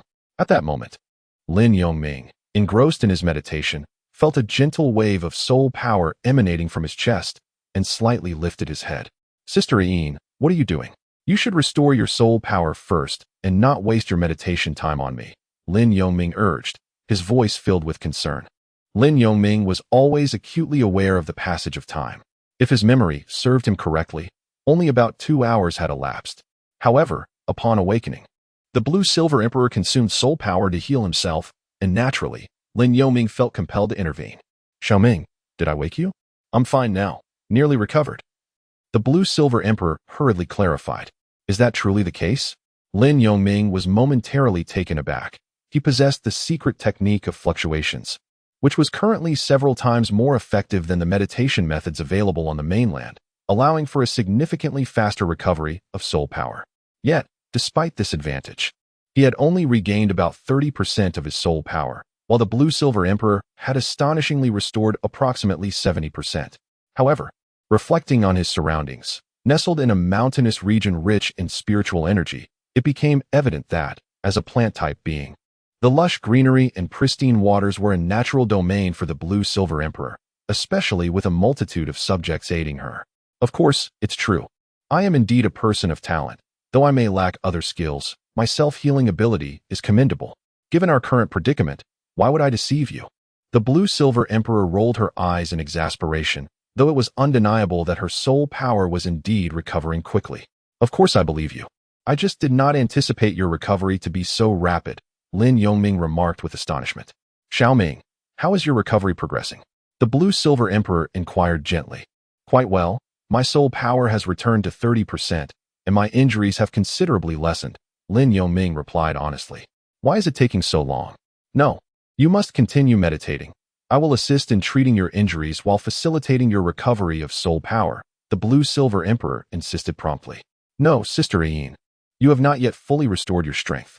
Since your recovery is so swift, you should prioritize your own restoration, Lin Yongming countered, raising his hand. Enough of this argument. Listen to me. In order to escape from here, you must hasten your recovery of soul power. as we will need you to activate the purple lightning wings to evade the pursuit of a soul saint, the blue-silver emperor stated with irrefutable logic. Very well. Sister Aine, I appreciate your assistance. Lin Yongming nodded, ceasing further debate. How courteous. Settle down, the blue-silver emperor replied, placing her palm once more on Lin Yongming's chest to heal him and accelerate the recovery of his soul power. Within the cave, silence descended once more. One of the subordinates of the Mad Tiger had discovered a waterfall. There's water. I've been searching for half a day. I'm parched. This individual, one of the 5 from the Soul sect, squatted by the stream and eagerly drank. Refreshing, he exclaimed, lifting his head and calling joyously to the heavens. Why are there so many vines on the opposite cliff? It seems there might be an entrance, he mused. After quenching his thirst and splashing his face, he noticed some peculiarities on the stone wall directly across from Lin Yongming and the blue-silver emperor's cave. Without hesitation, he leaped over the stream and cautiously approached the stone wall. Upon reaching the vines, he carefully began to part them. Entangled, the vines appeared to come alive, ensnaring him like a rice dumpling. Earth split slash. A blade of energy swiftly dispatched him. Do not blame me. Blame your poor choice of company, Lin Yongming observed coldly, retracting his blade. It turned out that while this member of the Soul sect was drinking, both the blue-silver emperor's blue-silver grass and Lin Yongming's spiritual perception had detected him. Initially, they thought he would overlook the cave, but to their surprise, he had been discovered. Lin Yongming and Lan Yinhuang held their breath. As he pushed aside the vines, they immediately struck to silence him, preventing any cries that could attract others. It was a matter of survival. Either he perished or they did, and at such a moment, mercy was far from prudent. Xiaoming, how much of your soul power has recovered? Lan Yinhuang inquired, glancing at the lifeless body. About 60%.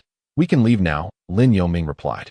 With Lan Yinhuang's assistance, he had managed to regain roughly 30% of his soul power within an hour, his injuries nearly mended.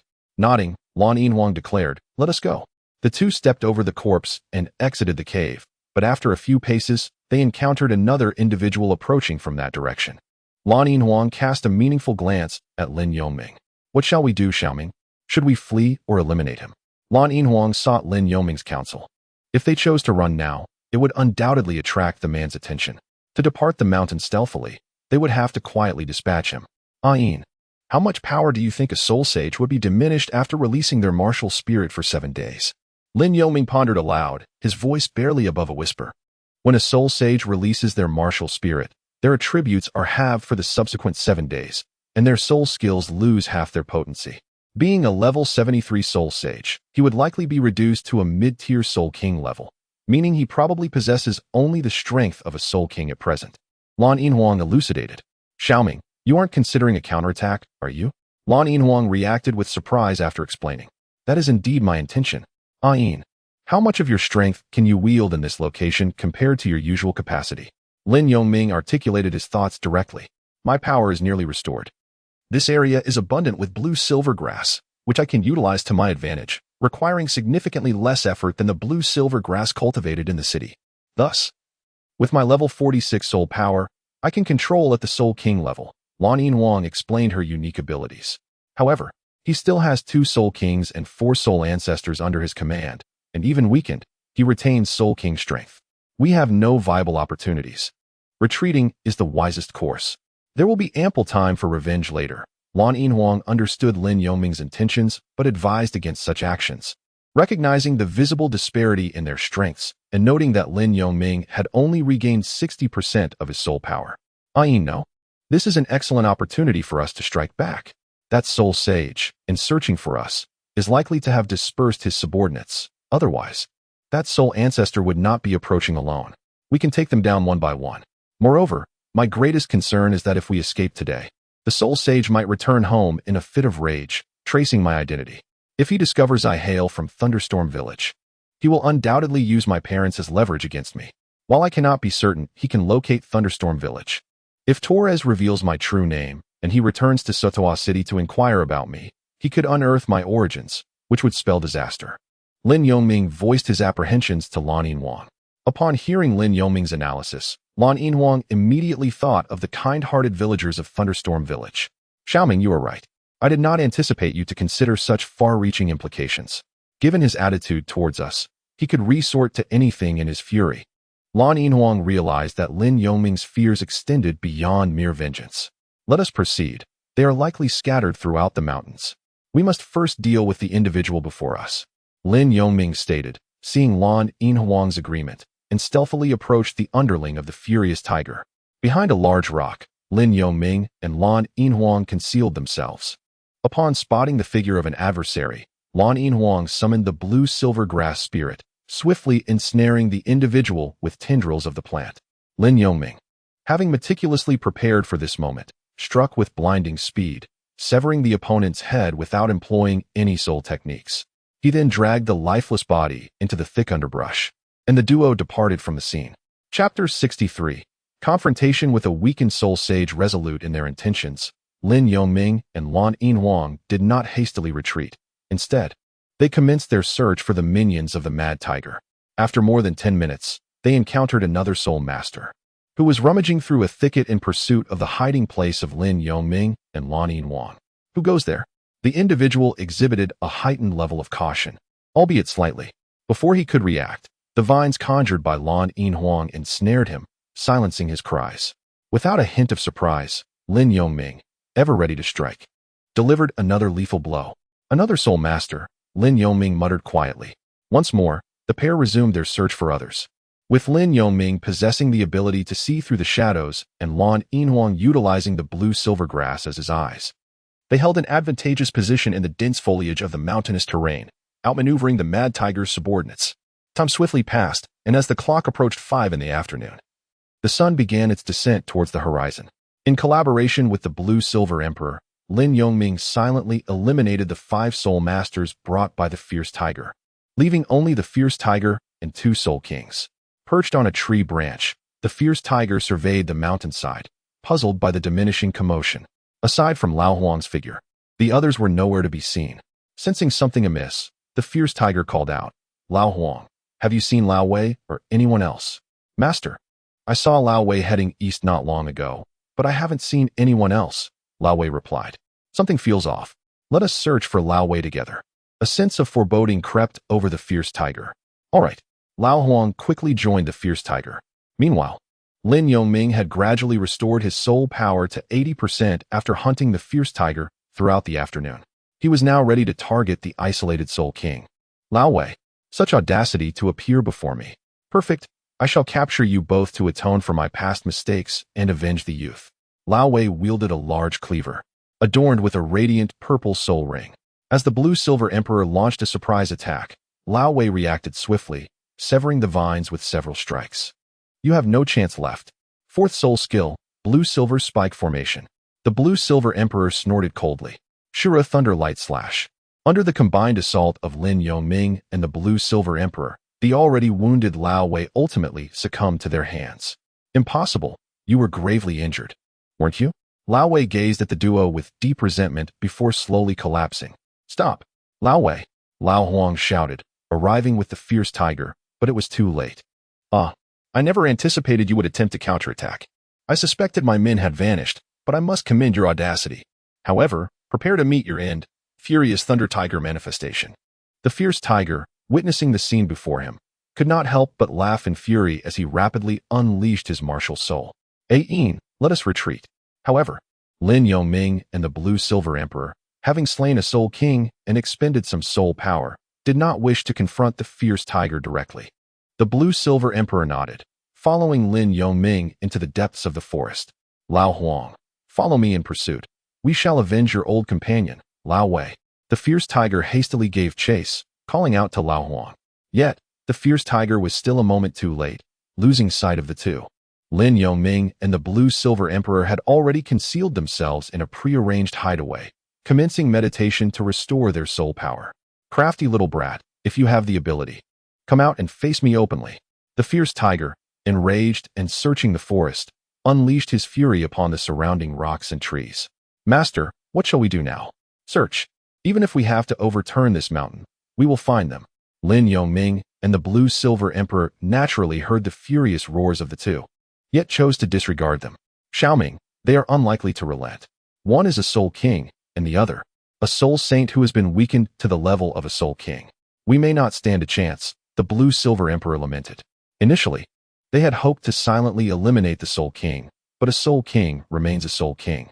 Even if it is a standard one at level 55 with a configuration of 1 white, 2 yellow, and 2 purple rings, they were unable to dispatch him instantly, thus inviting reinforcements. Do not worry. We can recover the soul power we just lost. With your blue-silver grass martial spirit's unique traits, you can entangle that Soul Saint.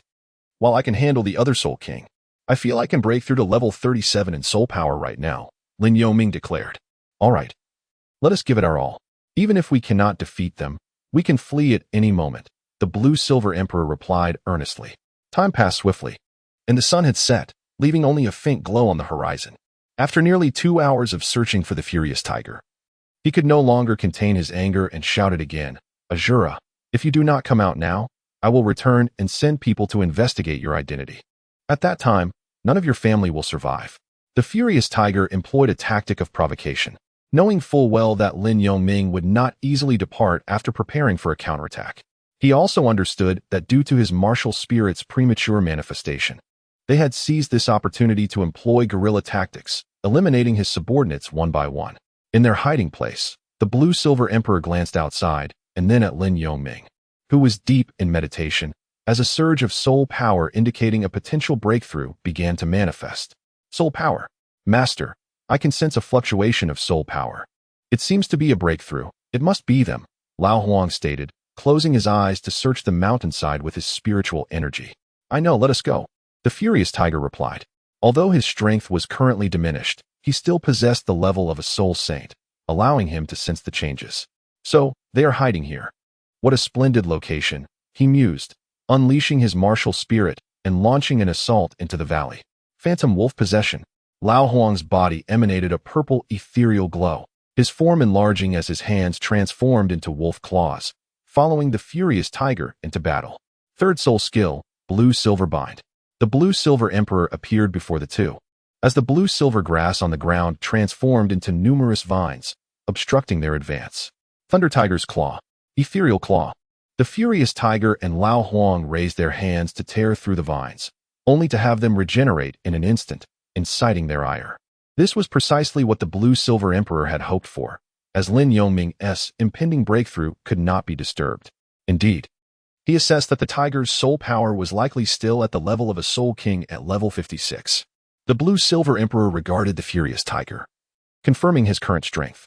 It must be noted, on the continent, a soul master's martial spirit avatar is seldom activated lightly. Its emergence signifies a dire struggle for survival. Is this still the blue-silver grass martial spirit, or have I misjudged it as a mutated plant martial spirit of the vine variety? The furious tiger thought, astonished by the increasing number of vines. Second soul skill, Thunder Roar. The furious tiger activated his century-old soul ring, unleashing a fierce roar from the sky, shattering everything in his vicinity. The blue-silver emperor was knocked back 2 steps, disrupting his spellcasting. Third soul skill, Ethereal Ambush. Lao Huang, seeing this, ignited his third soul ring, transforming into a purple specter that lunged at the blue-silver emperor. At that moment, a massive surge of soul power erupted from behind the blue-silver emperor, revealing Lin Yoming, who had just broken through, launching a swift attack. First soul skill, Thunder Slash. Lin Yoming's strike was aimed directly at Lao Huang. Lao Huang had no choice but to abandon his assault on the blue-silver emperor to counter Lin Yoming's Thunder Slash. With a clash, Lao Huang dispersed the Thunder Slash but was forced back a step. Xiaoming, you have successfully broken through. The blue-silver emperor inquired immediately. Yes, Ain. Thank you for your efforts, Lin Yoming responded, then brandished his blade towards the furious tiger and Lao Huang, stating, Now, it is time for me to cause you trouble. Haha, what a joke. Your courage is commendable, yet you, a mere soul master, dare to challenge a soul saint? I must say, your audacity is remarkable. The furious tiger laughed derisively. A soul saint. But now, you can only exhibit the strength of a soul king, yes? The side effects of your martial spirit's true manifestation must be quite unpleasant, Lin Yoming observed coolly. Even with any after effects, it is more than sufficient to deal with you. First soul skill, Thunder Tiger's Claw. The furious tiger declared, charging straight at Lin Yoming. Lin Yoming no longer shied away, for after breaking through to the first level of soul power, his energy had fully rejuvenated. He charged forth with the split wave slash. Xiaoming. Allow me to assist you with my second soul skill, the Guardian of Blue-Silver. The soul skill of the Blue-Silver Emperor enhanced Lin Yoming's prowess. Young lady, your opponent is me, he declared, unleashing the phantom assault. Upon witnessing this scene, Lao Huang resumed his assault on the Blue-Silver Emperor. Find. The Blue-Silver Emperor deftly ensnared Lao Huang with her tendrils. How infuriating. This trifling blue-silver grass, a worthless martial soul, do not get too complacent. Lao Huang retorted. Activating his third soul skill, the Phantom Wolf Spirit, he released a skill that augmented his own attributes, emanating an even more formidable aura. However, as Lao Huang confronted the Blue-Silver Emperor's abilities, he was yet to face the greater peril that lay ahead. Meanwhile, Lin Yongming encountered the frenzied tiger, exchanging blows in a fierce duel. Yet, even in its weakened state, the enhanced physique of the frenzied tiger remained significantly superior, its power eclipsing Lin Yongming's by a considerable margin. Each clash left Lin Yongming at a disadvantage. A surge of murderous intent rippled through the air. Lin Yongming instantly activated several of his innate talents. What is happening? The frenzied tiger felt a momentary disorientation, its attack speed faltering. Seizing the opportunity, Lin Yongming unleashed his second soul skill, the Wave Eruption. With precision, he struck the frenzied tiger. Bang! The frenzied tiger was thrust backward, colliding with a boulder, instinctively clutching its chest. A splendid opportunity. Azura Thunderlight Slash. Lin Yongming pressed his advantage, releasing the Azura Thunderlight Slash under the augmentation of the Wave Imprint. Third soul skill, Thunder Armor. The frenzied tiger, witnessing the impending attack, promptly activated its defensive soul skill, effortlessly absorbing the blow. Lin Yongming had to concede that the combat experience of the Soul Sage surpassed his own significantly. He was always quick to respond and counter various attacks. Suddenly, a piercing scream reached their ears. Old Huang was pierced in one thigh by the Blue-Silver Emperor's Blue-Silver assault, and after severing the vine that impaled him, he staggered back a few steps, swiftly using his soul power to staunch the bleeding. Chapter 64. The moment of life and death. The mad tiger quickly glanced at Old Huang and inquired, Old Huang, are you all right? I'm fine, just a minor injury. Old Huang replied, his gaze fixed on the Blue-Silver Emperor without turning back. Little girl, you possess some skill, but you have thoroughly provoked my wrath. Prepare to endure my most formidable strike. With that, he unleashed his fifth soul skill, Nether Invasion. Old Huang's face darkened with rage as the fifth soul ring activated, sending waves of purple-black mist surging towards the Blue-Silver Emperor. Despite the multitude of vines she conjured for defense, gaps remained, through which the mist infiltrated, gradually enveloping her. Second soul skill, Blue-Silver Guardian. The Blue-Silver Emperor activated her second soul skill, surrounding herself with a faint green shield. For a moment, the two were locked in a stalemate. However, as Old Huang's mist proliferated, it was certain that the Blue-Silver Emperor would exhaust her soul power first. Azura, your companion is ensnared by Old Huang's nether mist.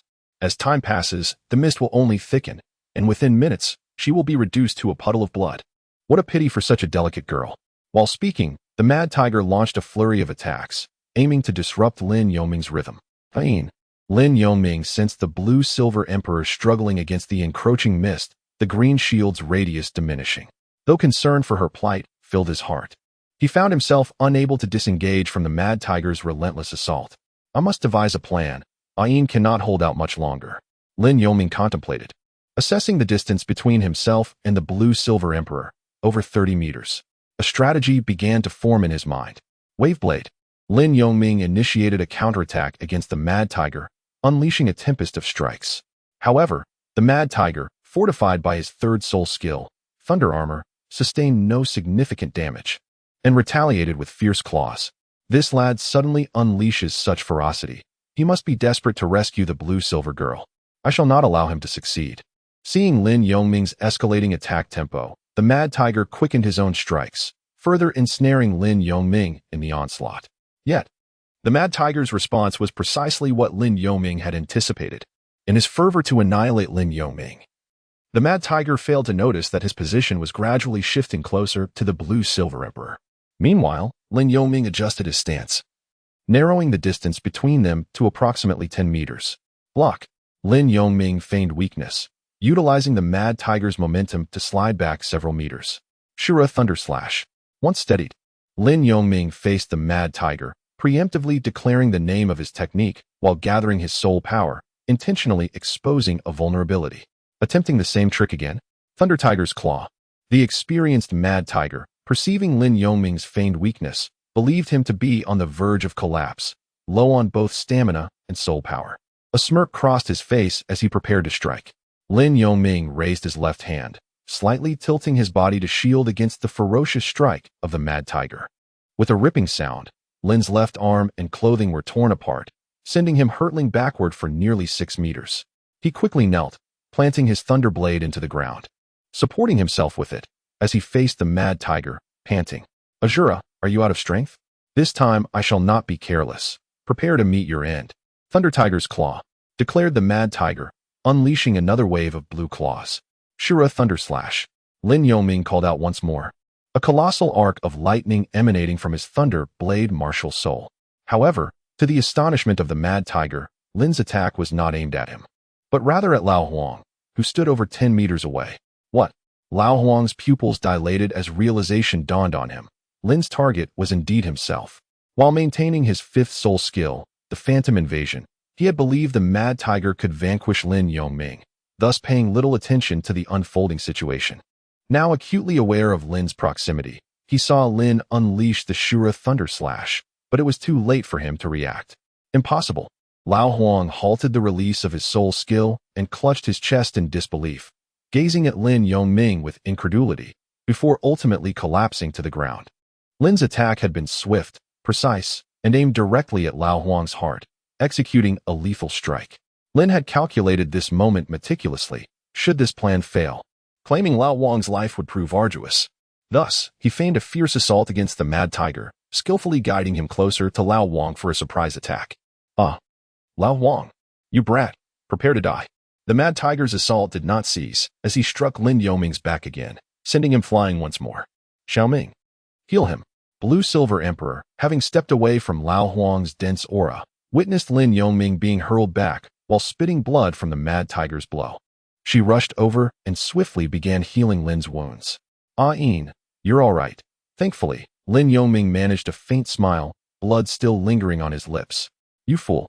I could have dispelled the mist myself. Why go through such trouble to save me? Blue Silver Emperor, while tending to Lin's injuries, wiped the blood from his mouth with a tearful gaze, speaking gently. As long as you are safe, even if I am injured, with you here, this wound will be healed. You parents were right. You are indeed too headstrong. No wonder they warned me repeatedly, Blue Silver Emperor replied with a hint of annoyance. However, time was of the essence for the two. The Mad Tiger, now beside the lifeless Lao Huang, was seething with rage. Good, a soul master and a soul sect. Today I suffer such heavy losses that 1,000 cuts would not suffice to quell my wrath. The Mad Tiger's eyes blazed red. His voice filled with malice as he roared at Lin Yongming and Blue Silver Emperor. Lao Huang and Lao Wei had been the Mad Tiger's closest allies, having spent well over half their lives together. Now, his trusted subordinates lay dead, and as a soul saint, he found himself utterly humiliated by Lin Yongming and Blue Silver Emperor. The Mad Tiger was now completely unhinged. Fifth soul skill, Tiger God Thunderstorm. With a thunderous roar, the Mad Tiger unleashed a powerful strike, forming a barrier around Lin and Blue Silver Emperor.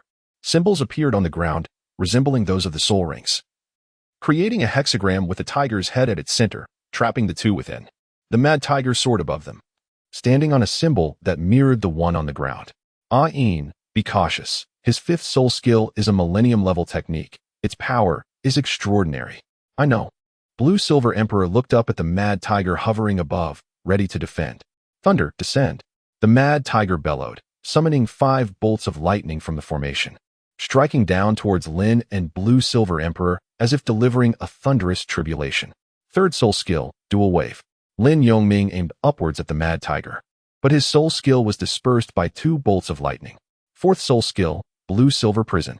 Blue Silver Emperor conjured a protective cage, encasing herself and Lin Yongming. Yet, 3 bolts of lightning shattered the Blue Silver Prison. Let us see what other tricks you have. The Mad Tiger launched another barrage. Still 5 bolts of lightning descending upon them. Ah-in, quickly dodge.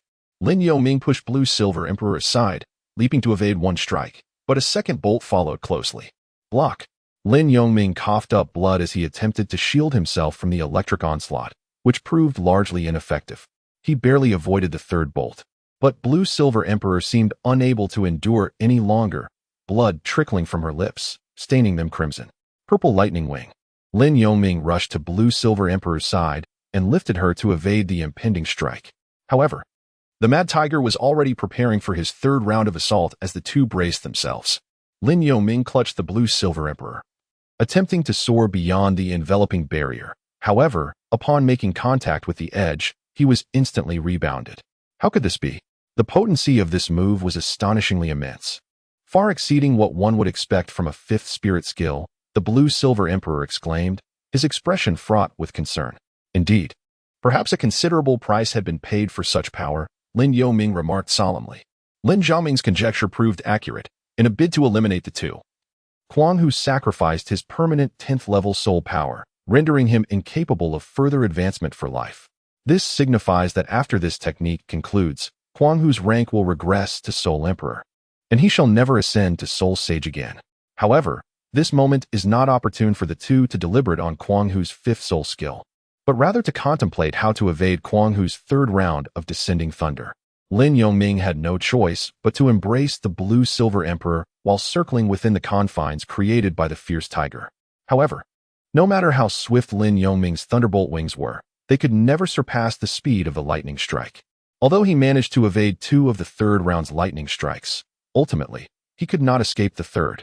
Lin Yongming bore a heavy blow on his back, crashing down onto the ground as he watched two more strikes descend upon him. Lin Yongming unfurled the wings of thunder and lightning, shielding himself while protecting the Blue-Silver Emperor beneath him. Xiaoming, the Blue-Silver Emperor, hurriedly administered healing to Lin Yongming, enabling him to barely endure the situation, and then anxiously inquired, Xiaoming, how are you holding up? Ian, it seems. This time we truly cannot escape, Lin Yongming replied weakly. Nonsense. We will surely find a way out, the Blue-Silver Emperor urged, filled with urgency. Do you have any idea the price I paid for you? Embrace death. Thunderstrike. The wild tiger, sensing Lin Yongming's weakened aura, issued a chilling laugh from above. The fourth round of attacks was already poised to strike. Chapter 65. Thunderstone. Lin Yongming was acutely aware of the fourth wave of attacks from the Mad Tiger, which was even more formidable than the previous three. It was an irony that as a proud heir of the Heavenly Emperor, he had yet to grasp the profound secrets of the chapter on thunder, only to find himself on the verge of death beneath the onslaught of lightning. He felt a pang of shame for his lineage. A bitter smile crept onto Lin Yongming's face as he wrestled with feelings of resentment. Xiaoming. The Blue-Silver Emperor gazed at Lin Yongming with the fierce protectiveness of a mother hen shielding her chick, a complex expression crossing her face as she clenched her teeth in determination. Xiaoming, we will not perish here. We will surely escape. Her gaze soon solidified with resolve as she gently reassured Lin Yongming. Indeed, I have something to try. Lin Yongming suddenly recalled an object as he sensed the turbulent waves of thunder above. The Blue-Silver Emperor was taken aback. Just then, under her astonished gaze, Lin Yongming retrieved from his storage soul guide a peculiar stone he had been unable to decipher. The Thunderstone. The Blue-Silver Emperor had not anticipated that at such a critical moment, Lin Yongming would produce the very stone she had deemed too dangerous to touch, as it unleashed thunder upon contact. Xiaoming, is the Thunderstone truly useful? She asked, a note of resignation in her voice, devoid of hope. We must try. At this juncture, we have no choice but to take a gamble. Lin Yongming focused his remaining soul energy into the Thunderstone. In an instant, the stone radiated a soft blue light, the lightning patterns within it seeming to come alive, pulsating with energy. Xiaoming, it's responding. And more vigorously than during our previous experiments. The patterns are moving. The Blue-Silver Emperor exclaimed, quickly urging him on. Good. As long as it shows results, we shall see if it can withstand the Mad Tiger's thunderous assault.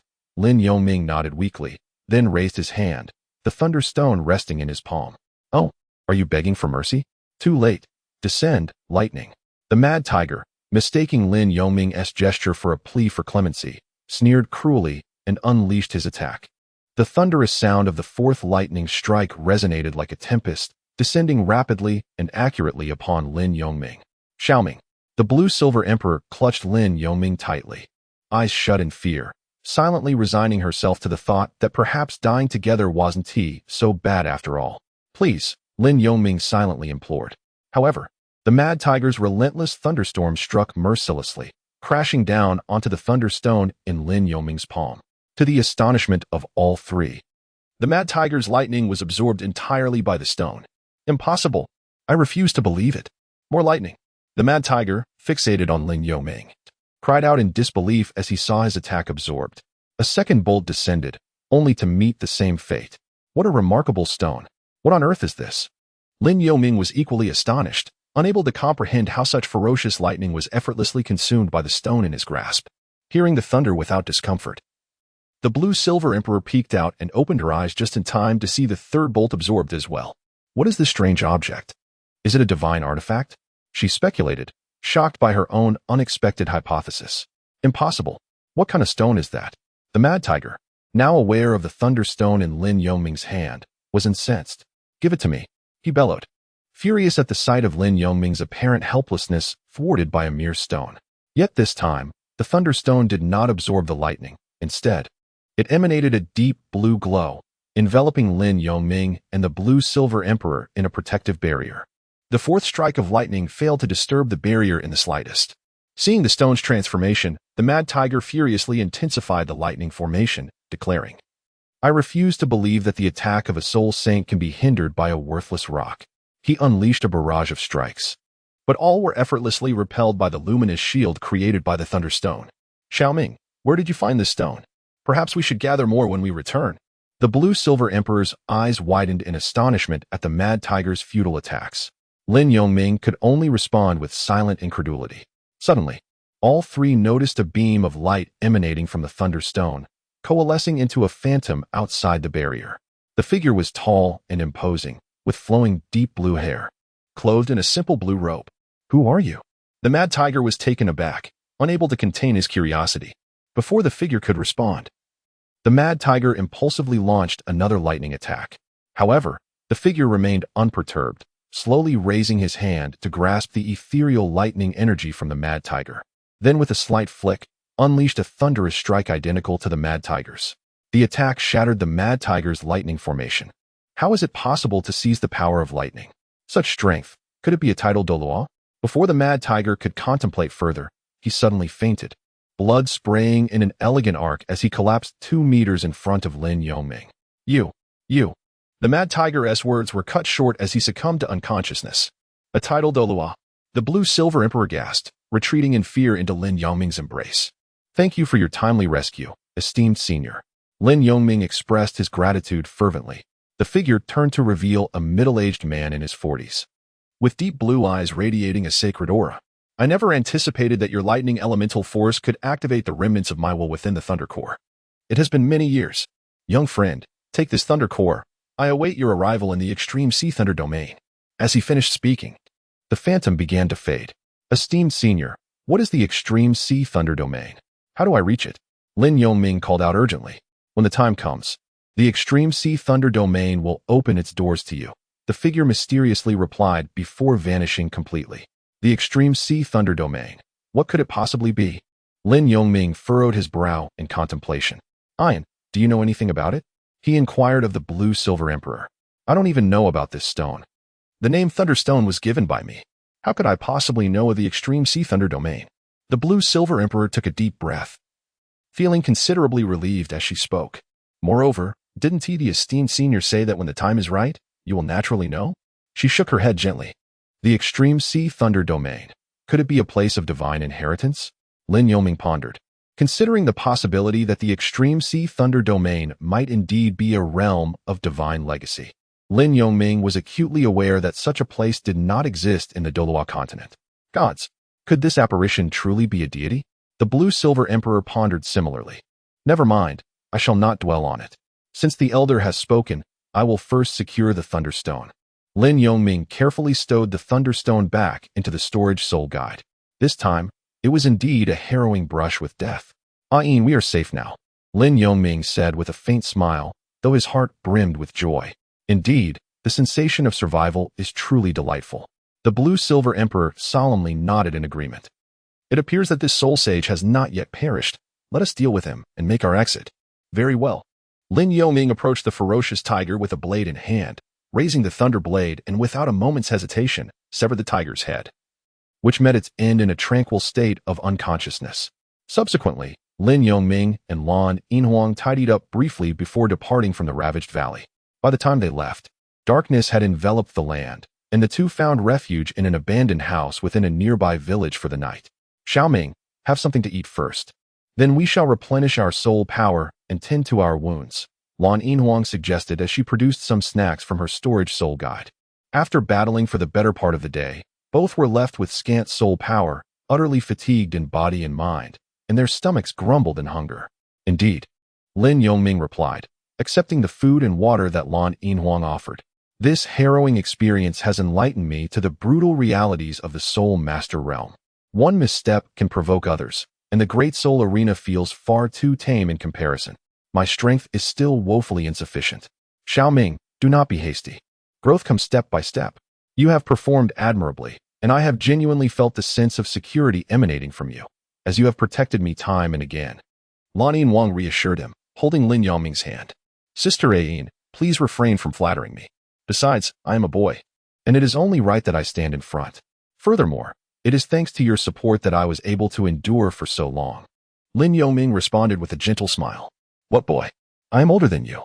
You simply enjoy showing off. Lan Yinhuang rolled her eyes, secretly thinking, after all, he is still just a 9-year-old boy. I shall not be vexed. Sister Ayin, let us eat first, Lin Yongming said with a smile. After finishing their meal, the two fell into a meditative state, restoring their soul power and nurturing their bodies to regain strength. In the dead of night, Lan Yinhuang awoke, draping a small blanket over Lin Yongming, while she wrapped herself in a blanket as well, leaning against Lin Yongming's smiling visage as she drifted back into slumber. Lin Yongming was naturally aware of the actions of the Blue-Silver Emperor, yet he remained unmoved. The following dawn, as the Blue-Silver Emperor awakened, Lin Yongming maintained his meditative posture. With a gentle smile, he roused Lin Yongming. Xiaoming, the sun has risen. Let us have a bite before we set off. Sister Ayin, what time is it? Lin Yongming inquired, stretching his arms. It is just past 7. After meditating all night, how do you feel? The Blue-Silver Emperor asked while retrieving some food. I feel about 70 to 80% recovered. Traveling should not pose a problem, Lin Yongming replied. Well, the rest will depend on your gradual recuperation, as your stamina has been more heavily taxed than mine. The Blue-Silver Emperor had already treated herself. But yesterday's exertions had taken their toll. A single day was insufficient for recovery, and attaining her optimal condition would necessitate a few days of careful nurturing. Yes, I understand. Traveling should be fine. We should reach Ulto Town by this evening. Lin Yongming nodded. The two did not forget Wang Ming's words. But they could only return to Ulto Town for now. Chapter 66. Homecoming. After finishing their meal, Lin Yongming stepped out of the dwelling and summoned the purple lightning wing. The Blue-Silver Emperor, in perfect harmony with him, approached and allowed him to embrace her. Lin Yongming, without any hesitation, lifted the Blue-Silver Emperor and soared into the sky. Ulto Town lies within the jurisdiction of Soto City, not far away. However, at present, Lin Yongming finds himself to the south of Soto City, while Ulto Town is situated to the north, approximately 100 kilometers apart. Due to his injuries and the suboptimal state of his soul power, Lin Yongming did not fly at great speed and was in no particular rush. Nevertheless, following a direct route, they arrived at Ulto Town around 4 in the afternoon. Xiaoming, do you wish to visit the Spirit Hall in the town first? Or shall we head home directly? Blue-Silver inquired as they beheld Ulto Town from above. It's still early. Let us go to the Spirit Hall first and resolve the matters Wang Ming mentioned. I will have Bishop Xiao write a letter. If all goes as planned, the headquarters of the Spirit Hall will undoubtedly send someone. The affairs of the Spirit Hall in Soto City should no longer concern us, Lin Yongming replied. As they conversed, they reached the outskirts of the town, and Lin Yongming descended gently outside Ulto Town. Very well, you go ahead. I shall wait for you here. Lin Yongming held no objections. He understood that the Blue-Silver Emperor wished to avoid any dealings with the Spirit Hall. Wait for me. I shall emerge shortly. Lin Yongming proceeded towards the gate of the small town, walking for over 10 minutes until he arrived at the entrance of the Spirit Hall. Ah, Lin Yongming. What brings you here today? The guard inquired upon seeing him. Good sir, I have pressing matters to discuss with Bishop Xia. Might he be inside? Lin Yongming asked directly. Indeed, he is here. Bishop Xia is stationed in this town and is present every day. Please, you may enter, the guard replied courteously. Thank you, kind sir. I shall go in now. Having visited a few times before, the guards and other members recognized Lin Yoming, and he was no longer halted for identification checks as he had been on his first visit. Lin Yoming arrived at the grand hall with an air of familiarity. Bishop Xia sat in his seat, engrossed in a book, and upon sensing someone's presence, looked up. Lin Yoming, I heard from your parents that you have been out honing your skills for nearly a year. I did not expect your return, Bishop Xia remarked, setting aside his book with a hint of nostalgia. Greetings, Bishop Xia, Lin Yoming replied with a slight bow. It was evident that during his absence, he had visited Thunderstorm Village. You remain unchanged, still so courteous, Bishop Xia noted as he approached Lin Yoming. As a bishop, it is imperative to uphold the decorum. Lin Yoming smiled in response. Ah, you. Bishop Xia chuckled helplessly before continuing, you do not come to the temple without purpose. Speak, what brings you here at this hour? Bishop Xia, there is indeed a matter of concern. Over the past year, I have been acquiring practical combat experience at the Grand Soul Arena in Soto City, during which I became acquainted with Torres, the bishop overseeing the local spirit hall. A member of the spirit hall confided in me that Torres has been secretly abducting women and accepting bribes from nobles, engaging in numerous heinous acts. Lin Yoming reported with a grave expression. Is this information confirmed? Do you possess any evidence? It must be noted that Torres is a soul sage. This situation is grave, and we cannot casually defame a bishop who diligently guards the spirit hall. Bishop Xia's face grew increasingly serious. When Wang Ming first informed me, I too harbored doubts. But an incident shifted my perspective, Lin Yoming stated solemnly. What incident? Speak. The spirit hall will support your claims. Bishop Xia recognized the gravity of the situation. Bishop Xia. Observe, Lin Yoming urged, as he revealed the claw marks left by a ferocious tiger on his skin. These wounds are from yesterday when a soul sage pursued me. He came with 7 subordinates, and his martial spirit is the raging thunder tiger. I did not catch his name, but he attacked me as soon as he appeared. Fortunately, my speed allowed me to evade him for an entire day. The claw marks were still fresh, and Bishop Xia could discern their recent nature. What? A soul sage dared to hunt a member of the spirit hall bearing the yellow record medal? Is he seeking death? Does he not realize your affiliation with the spirit hall? Bishop Xia's anger surged as he examined Lin Yoming's injuries. On the contrary, he was fully aware. He even offered 500,000 gold soul coins to Bishop Torres to abandon me, and astonishingly, Torres acquiesced. It was only when Wang Ming overheard this that he rushed to warn me, enabling my escape to a mountain south of the city. Lin Yoming refrained from disclosing the details of the soul sage's demise. Outrageous. Does Torres not understand the significance of the yellow record medal? Does he not realize the importance of its bearer within the spirit hall? Bishop Xia fumed at the injustices Lin Yoming faced. It is possible that during my time in Soto City, I used an alias. Although Torres knows my true name, I had not widely publicized my possession of the yellow record medal, Lin Yoming explained helplessly. Very well. I shall document your claims in a letter and report Torres to His Holiness the Pope. Naturally, I will also convey the matter of a soul sage pursuing you. The Spirit Hall will address the audacity of one who dares to threaten a holder of the yellow record medal, Bishop Xia assured him. Thank you, Bishop Xia. Lin Yoming expressed his gratitude with a clasped fist. It is my duty to address Torres's transgressions. Members of the Spirit Hall are aware of the rules. In the face of such misconduct, we must respond with severity. Perhaps His Holiness will even make an example of him, Bishop Xia stated resolutely. Then, Bishop, I shall return to Thunderstorm Village. I have not been home in nearly a year, and I wanted to report this matter to you as soon as possible.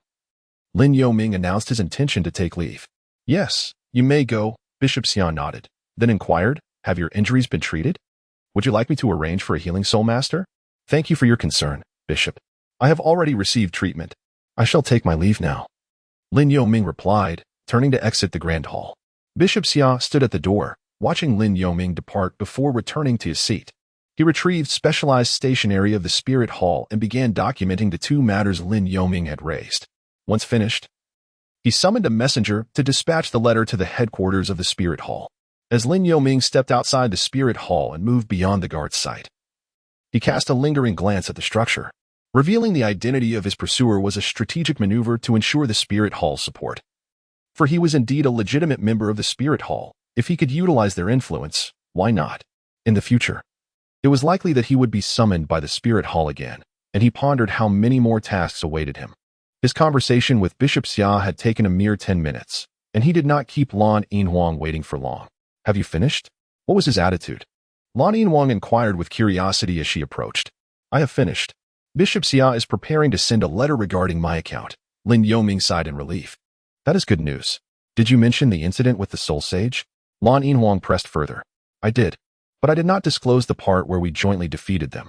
I simply stated that I was injured and managed to hide in the mountains to escape. Lin Yoming recounted honestly. Well done. The tale of a soul master slaying a soul sage is too fantastical. After all, you are only a soul master. If they uncover your secrets, including the mysterious powers of the extreme sea thunder domain and the external spirit bone, it would be impossible to conceal. Now, you must remain discreet for as long as possible, Lan Yinhuang advised earnestly. Of course, Sisterine. How could I possibly report everything to the spirit hall? Lin Yoming replied. Somewhat exasperated. A soul master killing a soul sage? No one would believe it. Even if someone did, they would likely assume I had used some artifact to achieve such a feat should they come seeking the truth. My peaceful cultivation would be compromised, he added thoughtfully. Just as well then. You are not entirely foolish, having kept some matters to yourself, Lan Yinhuang remarked approvingly. Am I really that foolish? Lin Yoming retorted, somewhat disgruntled. All right. Let us head back. I miss the meals prepared by Andy. They are truly delightful, Lan Yinhuang exclaimed as her stomach growled. Having gone nearly 2 days without a proper meal, Lin Yoming felt his own hunger pangs. Let us go. Lin Yoming, accompanied by the Blue Silver Emperor, spent nearly an hour soaring back to the outskirts of Thunder Rain Village. The village remained as tranquil and harmonious as ever, in stark contrast to the bustling atmosphere of the Great Soul Arena, making it truly comfortable to reside in. The Blue Silver Emperor gazed upon the peaceful ambience of Thunder Rain Village and couldn't help but express a long-lost sentiment. Indeed, while Soto City is vibrant, I still prefer this serene atmosphere. Let us proceed into the village, to home. After Lin Yoming shared his thoughts, he crossed the stone gate constructed within the village. Only after crossing the stone gate could one truly enter the village. Ah, Xiaoming, Blue Silver Soul Master, you have returned. Yes, Uncle Li, have you had dinner yet? Lin Yoming replied. Not yet. I was just about to prepare dinner upon your return. Why not come to my house for a visit? Uncle Li warmly invited. Not this time, Uncle Li, perhaps another day. I have just come back. Lin Yoming smiled in response. Very well. Lin Yoming and Lan Yinhuang encountered numerous villagers along their journey, all of whom greeted the two warmly, to which they responded with smiles. Upon arriving at the long mist courtyard, everything remained unchanged. Lin Yoming, filled with emotion, called out toward the house, Mother, I have returned. Upon hearing that longed-for and familiar voice, Yinglan hurriedly set down the fire tongs and rushed out. Minger, Yinglan exclaimed, excitedly stepping forward to embrace Lin Yoming. Lin Yoming naturally stepped forward to respond, enveloped in warmth and affection. Chapter 67, The Messenger from the Spirit Hall. Mother, I have returned. How have you all been? Lin Yoming said, embracing Yinglan. Just fine. It's good that you are back, Yinglan replied, her eyes slightly red. Oh, Ayin has returned as well. Let me have a look. Yinglan, upon noticing Lin Yoming, playfully pushed him aside and walked towards Lan Yinhuang. Auntie, greetings. I apologize for intruding once more, Lan Yinhuang said with a shy smile. Oh my, Ayin. You have lost quite a bit of weight. Is Xiaoming bullying you? You must not be eating well outside, Yinglan remarked, taking Lan Yinhuang's hand with concern. No. How could Xiaoming dare to bully me? I simply miss Andy, which makes it hard to eat. For the dishes outside are nowhere near as delectable as those you prepare, Lan Yinhuang praised earnestly. Your words are too kind. It's merely home-cooked fare. Come now. Don't just stand there. Let us go inside and talk. The meal is ready, and I have yet to stir-fry the dishes, Yinglan said joyfully, leading Lan Yinhuang into the house. Mother, I am your son. Where is my father? Lin Yoming said, feeling a mix of exasperation and sorrow. Your father is likely still playing chess with Uncle Lu. He will return by mealtime, Yinglan replied without turning back. Sighing, Lin Yoming followed her into the house. A day and night later, a letter from Bishop Xia arrived at the Spirit City. Report. An urgent message from Bishop Xia of the Ulto Town branch. A member rushed out of the papal hall, kneeling on one knee to present the letter. East, see, it has arrived just as anticipated. It must be regarding the matter of the blind man, the Pope said, gazing in astonishment at the poised and graceful Bibidong. Bibidong, nearing 12 years of age, had shed her baby fat, dressed in a light purple gown and high heels. Teacher, could it be mere coincidence? That Lin Yoming, under the alias of Azura at the Soto Great Spirit Arena, unexpectedly achieved 100 consecutive victories as a soul master. Bibidong expressed her surprise at Lin Yoming's achievements. Indeed. I too cannot fathom how his combat prowess is so extraordinary. Could it truly be attributed to the enhancement of 2,000-year spirit rings? The Pope pondered, equally perplexed. The departure of Lin Yoming from Soto City has not yet reached us, as it only transpired a few days ago, and certainly, Torres would have concealed this matter. Your Holiness, a letter. Douluo took the letter and approached the Pope to hand it over. Donger, let us see how this bishop addresses the blind man. The Pope, with an air of authority, took the letter and casually opened the envelope.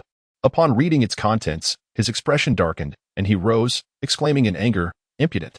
To act with such audacity, knowing full well the consequences. Master, what has incited such rage in you?" Bibi Dong inquired curiously, pondering whether he had betrayed the spirit hall and joined another sect. Donger, Elder Jew, you must assess how to resolve this matter. The Pope snorted coldly, presenting the contents to the two. This is shocking. Master, once the truth is unveiled, we must impose severe punishment. Furthermore, we must stand up for Lin Yoming, who was pursued by a soul sage. He must have escaped death by a hair's breadth. We cannot allow a talent with boundless potential to be disheartened. Bibiong immediately expressed her thoughts. Your Holiness, I concur with the Saintess, and I believe this incident cannot be without foundation. There have been numerous reports of similar occurrences, which will increasingly tarnish the reputation of our spirit hall, Douluo added. It appears that some individuals have grown complacent and fallen into depravity. Elder Jew, please gather similar letters of response. Douluo, accompany the Saintess, bringing along 15 members of the judgment team. We must uncover the truth behind this.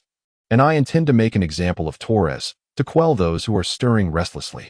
Donger, this is an excellent opportunity for you to enhance your reputation. Rest assured, Douluo will protect you from the shadows. You need only lead the 15 members of the judgment team. The Pope proceeded to arrange everything. Yes, Master. Yes, Your Holiness. The three accepted their orders and swiftly began to make preparations. The information regarding Guanghu was also retrieved, as acquiring details about a soul sage and a known spirit was relatively straightforward for the spirit hall. Therefore, on the surface, Bibi Dong would lead this operation, while Douluo would secretly safeguard her. 2 days later, Lin Yoming had returned home for 3 or 4 days, resting quietly as his injuries healed completely, and the scars, under the treatment of the Blue-Silver Emperor, had all vanished without a trace.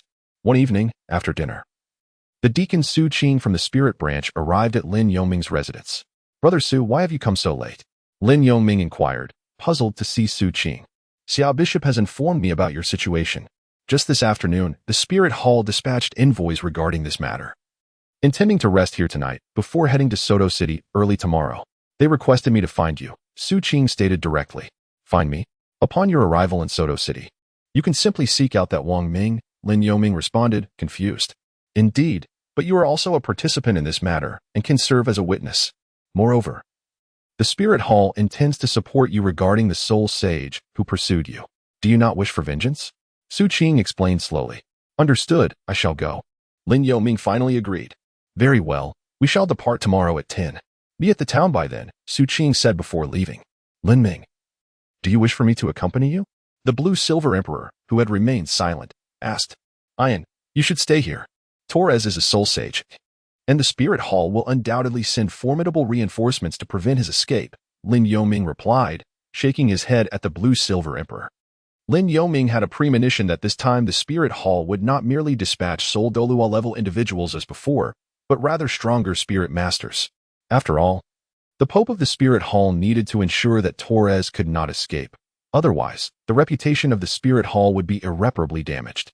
Well, I do not enjoy dealing with the Spirit Hall anyway, so you should go and return swiftly. I will keep Uncle and Aunt company, Blue-Silver Emperor remarked, not insisting too much. Thank you, Ain. Lin Yoming expressed his gratitude. Why be so courteous with me? Blue-Silver Emperor playfully tapped Lin Yoming's head. It feels a bit regretful to be leaving again so soon after returning, Lin Yoming admitted with a sigh. Do not worry, Uncle and Aunt are very understanding. Blue-Silver Emperor reassured him. The following morning, Lin Yoming merely informed the elderly couple that he would be visiting the Spirit Hall for a few days before departing from Thunder Rain Village. Blue-Silver Emperor chose to stay behind, and the elders offered no further comment. By around 9 o'clock, Lin Yoming arrived at the outskirts of the town and made his way toward the Spirit Hall. Upon reaching the Grand Hall, he was taken aback to find it nearly filled to capacity. The individual seated in the main position surprised him. So, this envoy is Bibi Dong. Chapter 68. A second encounter with Bibi Dong. Lin Yoming entered the grand hall and simultaneously noticed 16 unfamiliar figures. Among them, one remained shrouded in the shadows of the architecture, yet Lin Yoming's keen perception could discern their presence with clarity. Such an enigmatic silhouette, coupled with an unfathomable soul power, likely belonged to the elusive ghost Douluo, a figure known only by reputation. Thankfully, I managed to keep Ain from accompanying me.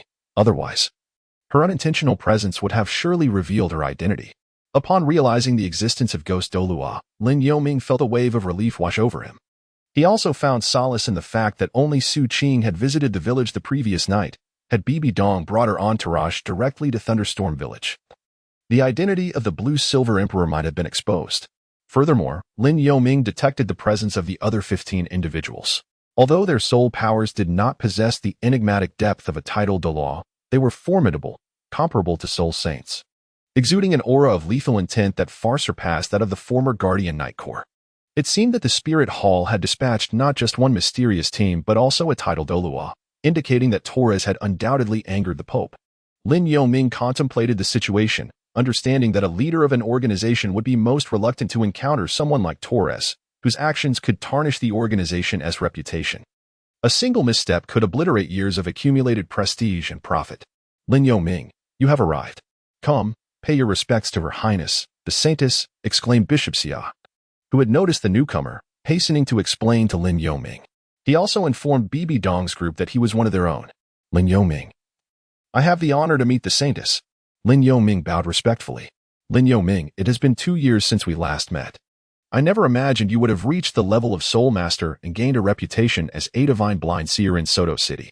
By the way, I am quite curious about the alias Azura you chose. Does it hold any special significance? Bibi Dong inquired as she stood, her high heels clicking against the floor as she approached Lin Yoming. While traversing outside, I feared attracting the ire of unwelcome entities. So I casually adopted a moniker without any particular meaning. Yet, it seems I still attracted trouble, Lin Yoming replied nonchalantly. The letter did not elaborate on why this soul saint is pursuing you. Pray, enlighten me on how you incurred his wrath. If our side is justified, we may seek an explanation. Bibi Dong observed Lin Yoming's calm demeanor, noting that he still wore the same black veil as before, though he appeared significantly more mature and resolute than 2 years ago. I do not know his name. I only recall that when he hunted me, he manifested his martial spirit, the frenzied Thunder Tiger. He claimed to seek vengeance for his son. Reflecting on it, I believe it traces back to 3 years ago when I ventured into the Star Doe Forest to obtain my second spirit ring. Lin Yoming recounted the events leading to the acquisition of the Leiwen Tiger Soul Ring. Thus, it appears he has brought this upon himself. He had brazenly seized the soul beast injured by another, and in his carelessness, ended the life of that young boy just before the soul beast's demise. Very well. If the sequence of events is indeed as you describe, the Spirit Hall shall stand by you. Upon hearing Lin Yoming's explanation, Bibi Dong remarked confidently. The soul saint who pursued you is named Robert Kong, a noble viscount from the Balak Kingdom, who established the Kong family and is known by the moniker Frenzied Tiger. Thank you. Your Holiness and Your Highness. Lin Yoming responded promptly. Since you have arrived, we shall set forth immediately to Soto City to secure Torres, and then proceed to the Balak Royal City. Otherwise, if Torres catches wind of our intentions, he may flee, which would complicate matters. Bibi Dong outlined the plan. Indeed. I shall defer to Your Highness, Lin Yoming agreed without hesitation. With that, Bibi Dong led the way out of the grand hall and instructed Lin Yoming. You shall follow closely. Lin Yoming had no choice but to follow Bibi Dong, accompanied by 15 members of the judgment team. In the shadows lurked Ghost Douluo. Maintaining his concealment, wherever there was darkness, he was present. Bibi Dong ascended into a lavish carriage and remarked, Your Highness, it may not be appropriate for me to accompany these gentlemen. Lin Yoming gently shook his head. You just said you would follow my lead. Why do you wish to resist now? Moreover, the journey is long, and given your visual impairment, I fear you may struggle to keep up. I also have matters to discuss with you. Bibi Dong stood atop the carriage, her tone authoritative and unyielding. Very well. Lin Yoming reluctantly climbed into the carriage. Let us depart. Swiftly to Suatua City. Upon Bibi Dong's command, the carriage hastened, while the others mounted their horses. As they exited the small town, Lin Yoming sat quietly within the carriage, refraining from conversation, while Bibi Dong sat opposite him, her gaze fixed upon him. After a prolonged silence, she inquired, "Is your vision still the same?" "Indeed, it remains shrouded in darkness." "I appreciate your concern, Your Highness." Lin Yoming replied with a faint smile. "You are as courteous as ever. What level of soul power do you currently possess?" Bibi Dong continued her questioning. "Level 37.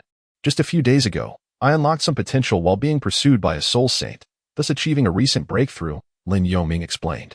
"Ah, level 37.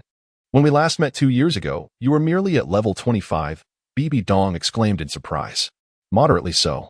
Yet, Your Highness, your own soul power must have advanced significantly as well," Lin Yoming countered. "Fair enough. I recently acquired my 4th soul ring. Upon hearing of your deeds in Suatua City, I plan to seek you out for a friendly spar, even if Bishop Xia did not come to inform me, but fate intervened," Bibi Dong stated. "Your Highness, I am hardly your match," Lin Yoming replied with a resigned shake of his head. "Not necessarily. I know you have been challenging soul ancestor-level opponents in Suatua City for the last few months and have achieved several victories," Bibi Dong said with a slight smile. "True, but those soul ancestors, despite their strength, cannot be compared to you," Lin Yoming praised candidly. "Ah, I did not expect you to master flattery at such a young age. Perhaps you learned it in the Grand Soul Arena of Suatua City?" Bibi Dong remarked, her expression one of surprise. However, she felt a surge of happiness, for given their talents, she recognized that Lin Yoming's recent performance was not vastly inferior to her own. Thus, hearing praise from someone akin to herself stirred a unique sentiment within her. How can this be considered flattery? I speak only the truth. Furthermore, you are the saintess of the Spirit Hall. If one were to flatter, it should be directed towards your esteemed position, Lin Yoming asserted earnestly. Then I shall take your words as compliments. You too, defeating a soul ancestor as a soul master is no small feat. It reflects the exceptional quality of your martial soul. As an artifact martial soul, it may rival the renowned Haotian hammer, said to be the strongest in the continent. Bibi Dong reciprocated with admiration.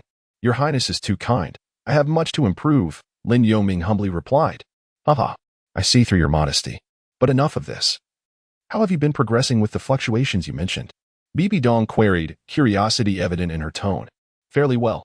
Over the past year in the Grand Soul Arena, a place bustling with people, I have made significant strides. Currently, my perception of fluctuations extends to approximately 70 meters. It was due to this heightened awareness that I sensed the murderous intent of the wild tiger just in time to escape to the city outskirts," Lin Yoming elucidated. "Given that, it seems wise that you did not go to Spirit City. Honestly, half a year ago, I inquired with Yi Tianxin about treating your congenital blindness, and the answer remained unchanged," Bibi Dong said thoughtfully. "Who is Yi Tianxin?" Lin Yoming asked, intrigued. Yi Tianxin is said to be the finest healing soul master on the continent, possessing the healing capabilities of the 9 Hearts Begonia martial soul, saving countless lives. He is also referred to as Yi Ren, Bibi Dong explained. "I see. Nevertheless, I thank you for your kindness, Your Highness. To be truthful, I have grown accustomed to my blindness over the past 9 years since birth. Moreover, it is precisely because of my lack of sight that I remain unclouded by worldly distractions, allowing me to devote myself to cultivating my soul power. Which is why I have achieved level 37 at this age," Lin Yoming stated, shaking his head dismissively. "Indeed, people can often be misled by the beautiful sights before them. Your condition, in a way, serves you well," Bibi Dong acknowledged with a nod. "Thus, Your Highness need not concern yourself on my behalf," Lin Yoming added. "Once this matter is resolved, what are your plans for cultivation? Will you continue to gain combat experience in the Grand Soul Arena of Suatua City?" Bibi Dong inquired. "I cannot return to Suatua City. After acquiring the Gold Soul Badge, I find it challenging to find worthy opponents. Therefore, for the foreseeable future, I shall remain at home to reflect on my experiences from this past year. Beyond that, I have yet to formulate any plans," Lin Yoming replied, shaking his head. "Indeed. I understand your reluctance to go to Spirit City, as you likely wish to avoid the constraints inherent there. Once this matter concludes, I will not take you to Spirit City. However, regardless of your cultivation, I hope you will visit Spirit City in 3 years," Bibi Dong suddenly declared. "In 3 years? What business does the Spirit Hall have?" Lin Yoming queried, taken aback. "In 3 years, the elite competition of high-level soul master academies across the continent will take place. I intend to have you participate in the Spirit Hall's team. You seek to gain combat experience, and many geniuses will be present at that time. After the elite competition, I will have graduated from the academy myself," Bibi Dong elucidated. "The Soul Master Elite competition? Very well, should I not be hindered by other matters?" I shall attend in 3 years, Lin Yoming conceded with a nod, albeit with uncertainty regarding the future. Agreed. We shall discuss specifics then. I merely wish to inform you in advance, Bibi Dong replied with a nod, as their conversation flowed seamlessly. They arrived at the gates of Suatua City around 2 in the afternoon. Captain He Shang, once we enter the city, we will head straight to the Spirit Hall. Upon sighting Torres, ensure he is secured immediately. He must not escape. Understood? Bibi Dong instructed, leaning out of the carriage to address the members of the judgment team. Understood. Your Highness, Captain He Shang responded, clad in sleek black armor, as were the other team members. Chapter 69, The Authority of Bibi Dong at that moment. Torres sat in the main seat of the Grand Hall, increasingly troubled by an unsettling feeling that had persisted over the past few days. For several days now, there had been no word from the wild tiger since that fateful day. Could it be that Azura had managed to escape? Torres pondered gravely. The wild tiger. A soul saint should not have been able to flee, regardless of how swift Azura may be. Moreover, even if Azura had escaped, it would not concern me. Perhaps I am overthinking this, Torres reflected, his expression shifting between worry and contemplation. Wang Ming. Torres suddenly called out to the entrance of the hall. Bishop, at your service. Wang Ming appeared at the doorway. Have you investigated the events of that day? What did you find? Torres pondered deeply. Your Grace, after several days of investigation, Lord Wild Tiger encountered Azura at the Seoul Dual Hotel and subsequently began a manhunt. However, Azura escaped through the back door, utilizing remarkable speed to navigate the labyrinthine streets, eventually fleeing beyond the south gate. According to the gate guards, Lord Wild Tiger pursued Azura outside the city and activated his martial soul, indicating that Azura may find it exceedingly difficult to evade his fate. Wang Ming lowered his head slightly in response. Understood. Torres gestured for Wang Ming to withdraw. Lost in contemplation. Perhaps Wild Tiger had indeed captured Azura, prompting his return to Balak City. It was no wonder that Torres's mind wandered to such dark thoughts. As soul masters grow increasingly attuned to their sixth sense with the enhancement of their soul power. As a soul saint, the emergence of ominous premonitions signified that something significant awaited him. Would Azura manage to relay the message? We shall wait 5 more days. Wang Ming sighed inwardly as he exited the Grand Hall. Meanwhile, Lin Yoming, after a half-hour journey, arrived at the Soto City Spirit Hall. Greetings, esteemed lords. May I inquire as to your identities? The hall's guards, upon noticing Lin Yoming and his companions, recognized Bibi Dong and the emblem of the Spirit Hall headquarters. Promptly stepped forward to pay their respects. Captain He Shang approached, producing a token belonging to the judgment team. By the command of His Holiness the Pope.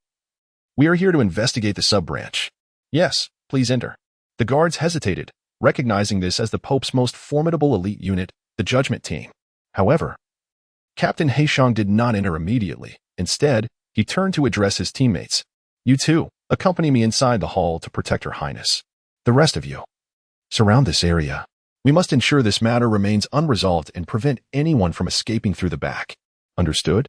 Under Bibi Dong's watchful gaze, Captain He Shang organized himself and 2 members to prepare to enter the hall with her. Yes, Captain. The remaining teammates were assigned to block all exits outside the Spirit Hall. Your Highness the Saintess, do you require any further arrangements? Captain He Shang inquired of Bibi Dong. Captain He Shang, your tactical experience is commendable. Proceed as you see fit. Let us enter, Bibi Dong replied, ascending the steps before the grand entrance. Lin Yoming closely followed. While the hidden ghost Douluo had already ascended to the rooftop of the Spirit Hall, meticulously inspecting every nook and cranny within. Who are they? And Ashura too? Could it be that reinforcements from headquarters have arrived? But why are there only a handful of them? Wang Ming, noticing Lin Yoming among them and sensing the formidable aura of the newcomers, deduced that they were indeed from the Spirit Hall headquarters. However, he found it curious that there were only 5 individuals, including Lin Yoming. Perhaps they possessed extraordinary strength. Nevertheless, Wang Ming refrained from speaking, merely offering a respectful greeting. What commotion is this? Torres, deep in thought within the main hall, slightly raised his head upon hearing the noise outside. The next moment, upon seeing someone enter, he stood up in surprise, exclaiming, "What brings the members of the judgment team here?" Although Torres did not recognize these individuals, he was well aware of the black, polished armor they wore, along with the insignia on each of their uniforms. Upon entering the hall, He Shang was the first to step forward and, upon seeing the sparsely populated space, directly inquired, "Are you Bishop Torres?" Torres quickly descended from his position and approached a few steps, responding, "I am indeed Torres." On behalf of the entire Spirit Hall of Soto City, I extend a warm welcome to all members of the Judgment Team, though my hospitality may fall short. That is satisfactory. Heishang nodded and stepped aside. Bishop Torres, I am Bibidong, she announced after Heishang made way. Torres, taken aback, suddenly realized something and, with utmost respect, replied, "Oh, it is the esteemed presence of your highness, the saintess." Torres pays his respects to your highness. He then knelt on one knee. Ashura was also beside the saintess. Could it be? No, that is inconceivable, Torres thought anxiously to himself. Torres, as the bishop of this branch. You should have 3 assistants. Where are they? Bibidong inquired with an air of authority. Is your highness seeking them for some matter? I shall fetch them at once. Torres said, preparing to step outside when Heishang raised a hand to halt him. There is no need to trouble yourself, bishop. Leave this trivial task to your subordinates. Come with me to the conference room, Bibidong instructed. Yes, of course. Torres nodded repeatedly and called out. Wang Ming, summon the other 3 vice bishops to the conference room. Wang Ming appeared at the entrance and replied, Understood, bishop. Upon hearing Wang Ming's name, Bibidong cast a glance in his direction, recognizing him due to his distinctive visage, marred by extensive burns. Bibidong then led the way to the conference room on the right side of the hall. Under the watchful gaze of Heishang, Torres followed suit, with Lin Yoming trailing behind. The conference room spanned approximately 50 square meters, featuring a long table adorned with a small flag and 9 chairs. Bibidong took her seat at the head of the table, while Lin Yoming and Heishang stood flanking her, and Torres stood before them, with 2 members of the judgment team stationed at the entrance. Bibidong remained silent in her chair, as did Torres, who dared not speak. Standing awkwardly in place as the atmosphere thickened with tension, Lin Yoming noticed that Ghost Douluo had arrived outside the conference room, releasing his spiritual power to observe the proceedings within. Thus, the conference room remained quiet for a good 10 minutes until voices emerged from outside. Wang Ming. Where is Bishop Torres? Indeed, it is still early. Has there been an urgent matter? I cannot say, but the bishop is likely in the conference room. One of the newcomers remarked. As they approached the entrance, the 3 were startled to see the 2 members guarding the door. Upon entering the conference room, the 2 members of the judgment team closed the door behind them and stood watch. We pay our respects to Bishop Torres. The 3, who were Torres's assistant bishops, proclaimed. You have not yet greeted Her Highness, the Saintess. Torres promptly reminded his assistants. We pay our respects to Her Highness, the Saintess, they exclaimed in surprise, immediately kneeling. They noticed Bibidong but were uncertain of her identity and thus failed to recognize her immediately. Rise, Bibidong commanded coolly. The 3 stood in a row behind Torres, who was becoming increasingly impatient. Your Highness, your presence here today suggests that His Holiness the Pope has an important task for us. Rest assured. We shall diligently fulfill His Holiness's commands, Torres inquired, his unease palpable. Very well, now that the important members of the Soto City Spirit Hall have gathered, I shall not delay further, Bibidong replied calmly. With that, she exuded an imposing aura, her gaze piercing as she addressed the 4 with an icy tone. Torres, you possess immense audacity. Do you not comprehend your crimes? Your Highness, this is a grave misunderstanding. We are unaware of any offenses. Torres and his 3 assistants knelt in fear at her thunderous pronouncement. It seems you will not weep until faced with the truth. Very well, Bibidong continued. And Heishang presented a document to her. I grant you one more opportunity, Bibidong stated as she held the document. Torres's expression shifted slightly, but he quickly regained his composure. Your Highness, I admit to some greed. I have accepted bribes from a few nobles, but beyond that, I am innocent, he confessed, aware that Bibidong might possess knowledge of his past misdeeds. Is that all? Are you certain there are no other indiscretions? Bibidong countered, her voice laced with skepticism. Your Highness, I assure you, I have committed no further transgressions, Torres affirmed earnestly. Very well, let us examine this matter one by one, Bibidong declared, opening the document and reading aloud the allegations previously reported. 16 years ago, you visited a village near Balak City, where you encountered a mesmerizing young woman. For her sake, you murdered her entire family of 4 and subsequently abducted her. Furthermore, over a span of 5 years, you provided the Spirit Hall strength to assassinate rival nobles and engaged in various debauched activities. 8 years ago, you captured a fox spirit, toyed with her for a time, and sold her to other nobles as a slave. In the past 2 years, you have shown some restraint, yet whenever a noble seeks your assistance, you demand exorbitant fees. Is this not true? Bibidong concluded, closing the document. This is a false accusation.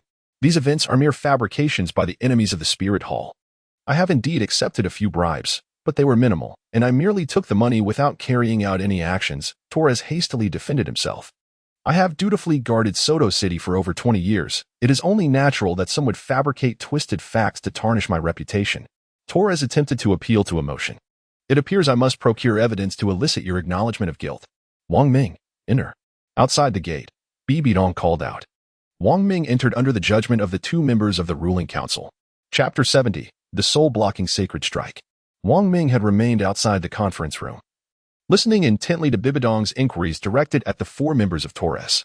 Azura had indeed brought the headquarters of the Spirit Hall, and I was right to place my bet. However, I did not anticipate the presence of Her Highness, the Holy Maiden. Azura's identity is truly extraordinary. Wang Ming clenched his fists, his eyes brimming with boundless hatred. Upon hearing Bibi Dong's summons, he walked resolutely into the conference room. Wang Ming, Torres exclaimed, gazing at the newcomer in astonishment. Initially, Torres had assumed that Bibi Dong was referring to another person with the same name, for the name Wang Ming is quite common. Your Highness, you must be jesting. I am well aware of Wang Ming's background.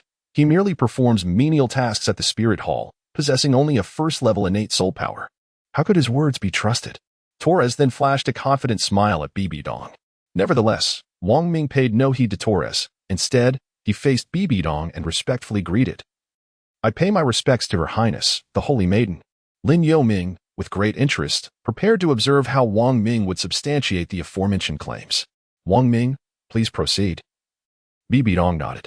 I can assure you that every statement in the document is accurate, as these allegations were submitted to the Spirit Hall. However, I have yet to receive a response after all these years, Wang Ming said, lowering his head. Wang Ming, I caution you against reckless speech, Torres interjected hastily. Turning to Bibi Dong, he continued, Your Highness, this is slander. Silence. Bibi Dong rebuked Torres, then turned back to Wang Ming. Please continue, Wang Ming. Since you authored these accusations, do you possess any evidence? Your Highness, you mentioned my family just now. I am the brother of the girl whose entire family was murdered by Torres. I was merely 4 years old at the time. My sister had a fiancé who refused to consent. That night, Torres forcibly took my sister, knocked me unconscious, killed my parents, and set our home ablaze. Fortunately, the village chief was still awake and, seeing that I still breathed, rescued me, although I suffered severe burns. Wang Ming recounted his harrowing experience. Torres's expression darkened further. Wang Ming, cease your words. This is merely your narrative. After all these years of allowing you to remain by my side, treating you well, you dare to slander me? Is this not a case of biting the hand that feeds you? Where is your evidence? Indeed, my lord, you kept me by your side, treating me like a dog, humiliating me with punches and kicks when you were displeased. Yet, I endured this humiliation for many years, all the while gathering evidence against you. One day, I shall witness the retribution for my family's suffering, Wang Ming replied, his voice laced with resentment. Enough talk. Where is the evidence? Torres scoffed. What do you see here? Wang Ming produced a medal. This is your medal, is it not? I retrieved it from my mother. It survived the fire remarkably well. I have kept it to remind myself.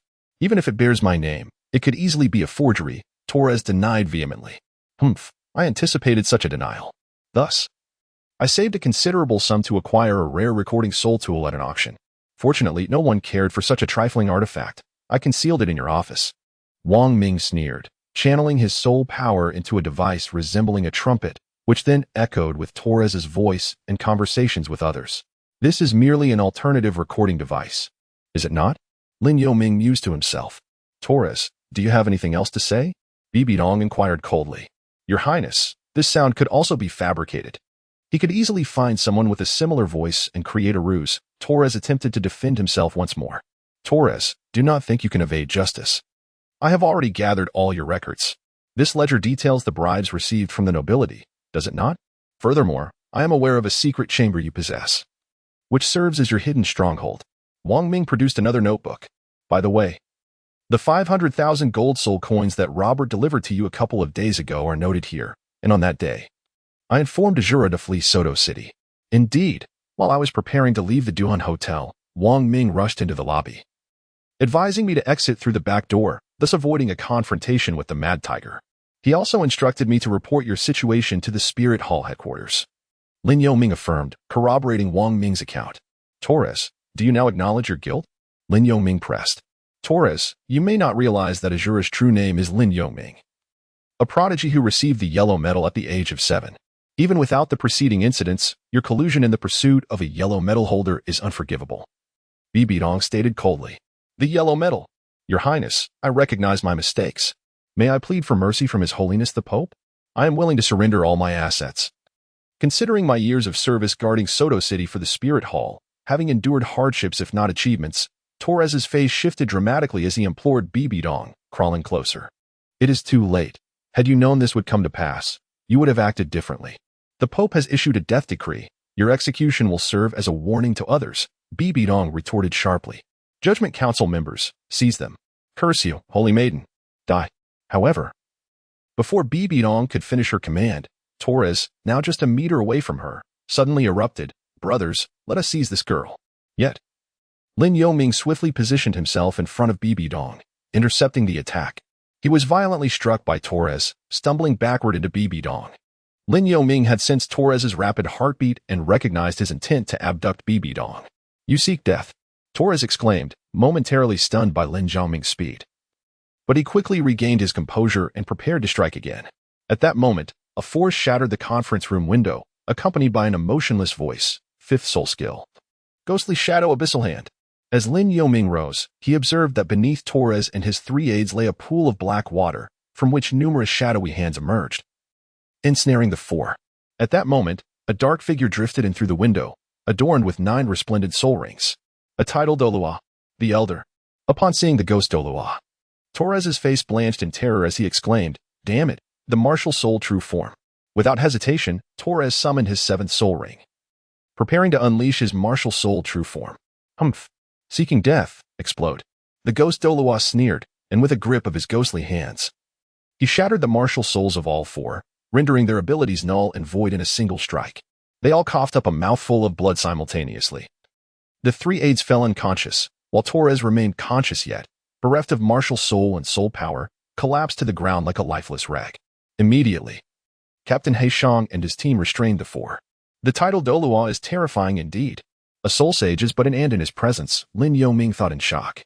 Blind man, are you all right? Bibidong, supporting Lin Yoming, inquired anxiously. Oh, why were you so foolishly eager to act? I merely lured him closer to me, he replied sheepishly. Wang Ming, fetch the healing soul master from your party, Bibidong instructed, noting the trace of blood at the corner of Lin Yoming's mouth. Understood, Princess Saint. Wang Ming hurriedly dashed out.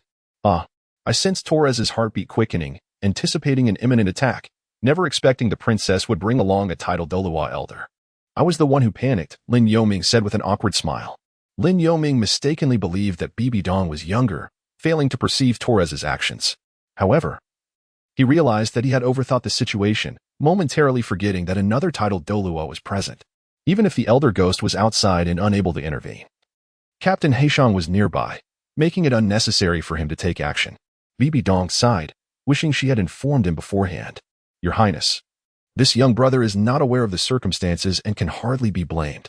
Nevertheless, your keen sensitivity and agility in action are truly commendable. It is no surprise that His Holiness the Pope has deemed you worthy of the Yellow Record Medal at such a tender age, Captain Heishang remarked, admiringly observing Lin Yoming. Alas, I acted hastily. I hope I have not disrupted your plans, Lin Yoming said, shaking his head in resignation. Your Highness, the healing spirit master has arrived. Wang Ming announced as he entered with an elderly man. Your Highness, quickly, provide him with treatment, Bibidong urged in haste. Very well. 3rd spirit skill, spring breeze bath. The elderly man responded. Lin Yoming immediately sensed a gentle spring breeze enveloping him, swiftly stabilizing the internal turbulence caused by Torres's recent strike. The healing effects were commendable, albeit not quite on par with those of the Blue Silver Emperor. After a brief interlude of over 10 minutes, Lin Yoming spoke, expressing gratitude. Thank you. I believe I am nearly recovered. Is everything all right? Bibidong inquired. Yes, all is well, Your Highness.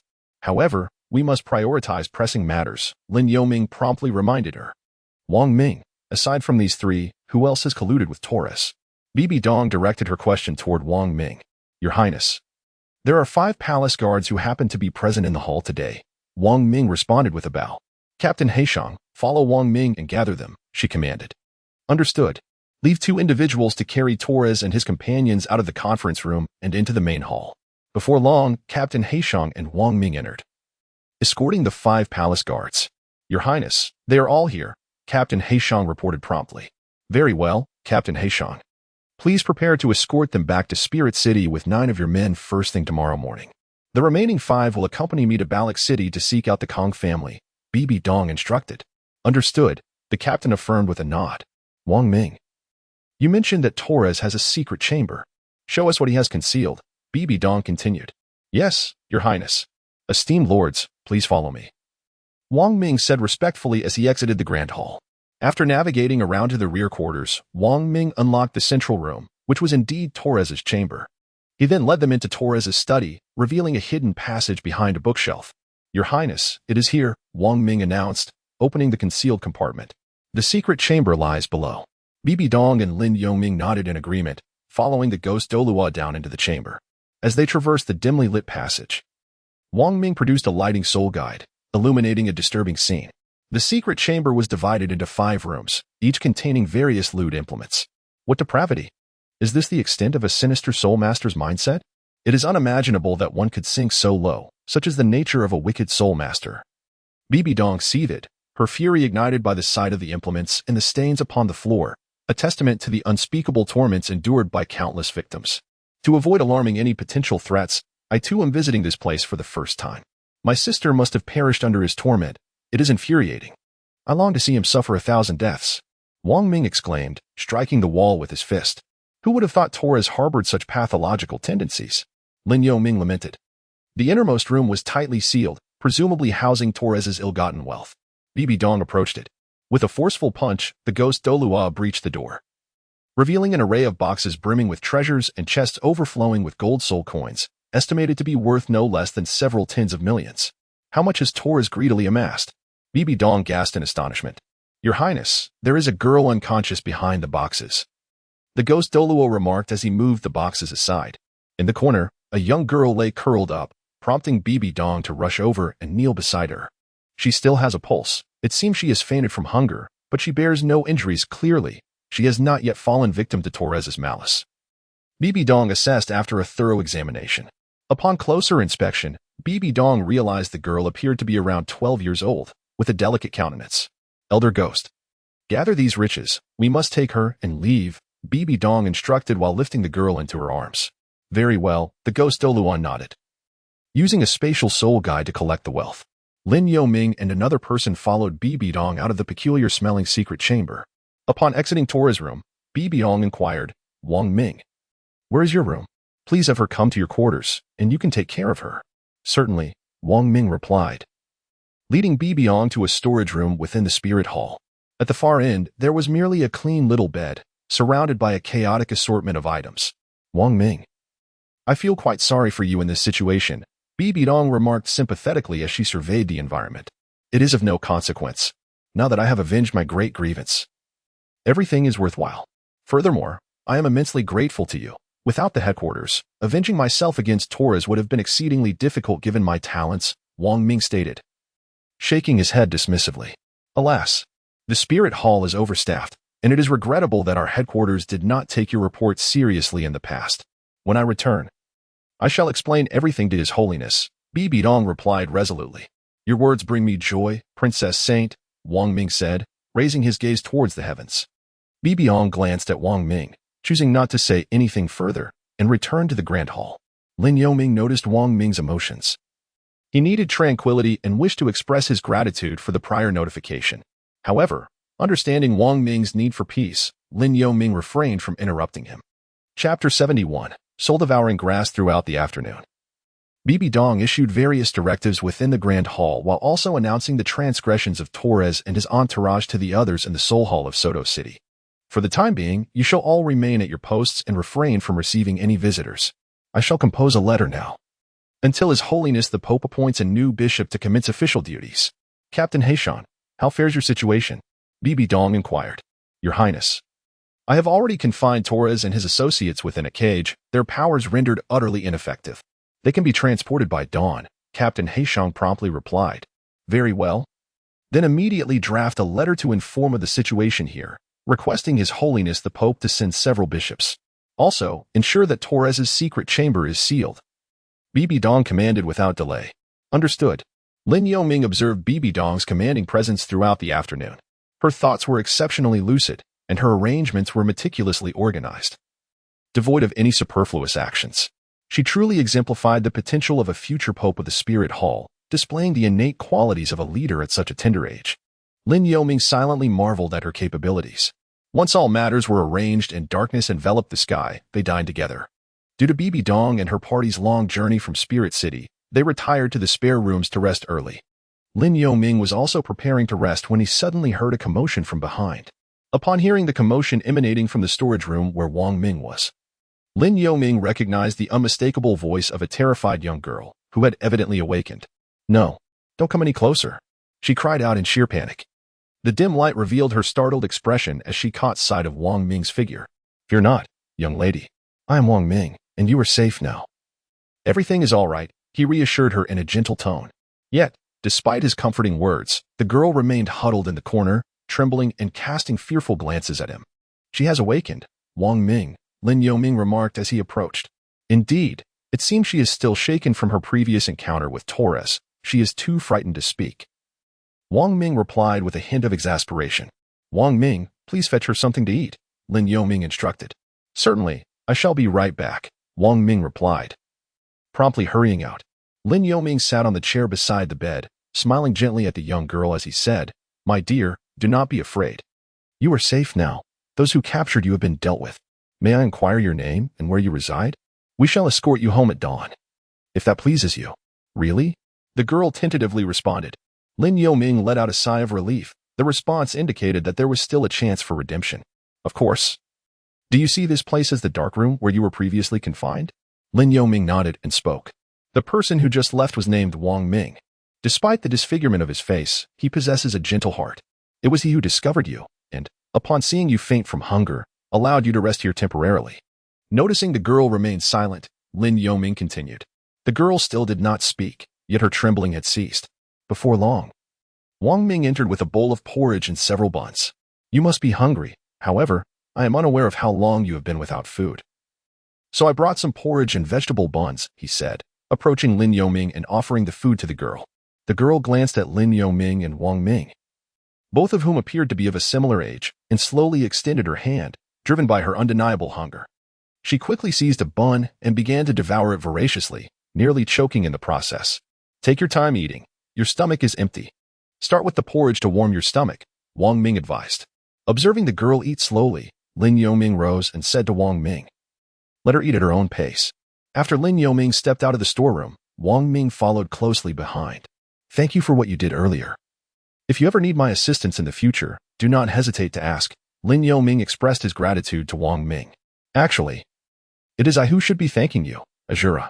During your time at the Soto Great Soul Arena, I kept a close watch on you. Your extraordinary talent and the style you exhibited in the arena compelled me to share this matter with you. I gambled on the possibility that if I revealed this to you, and then turned to Torres, it could lead to my demise. Hence, upon seeing the Mad Tiger approach Torres, I made the decision to confide in you.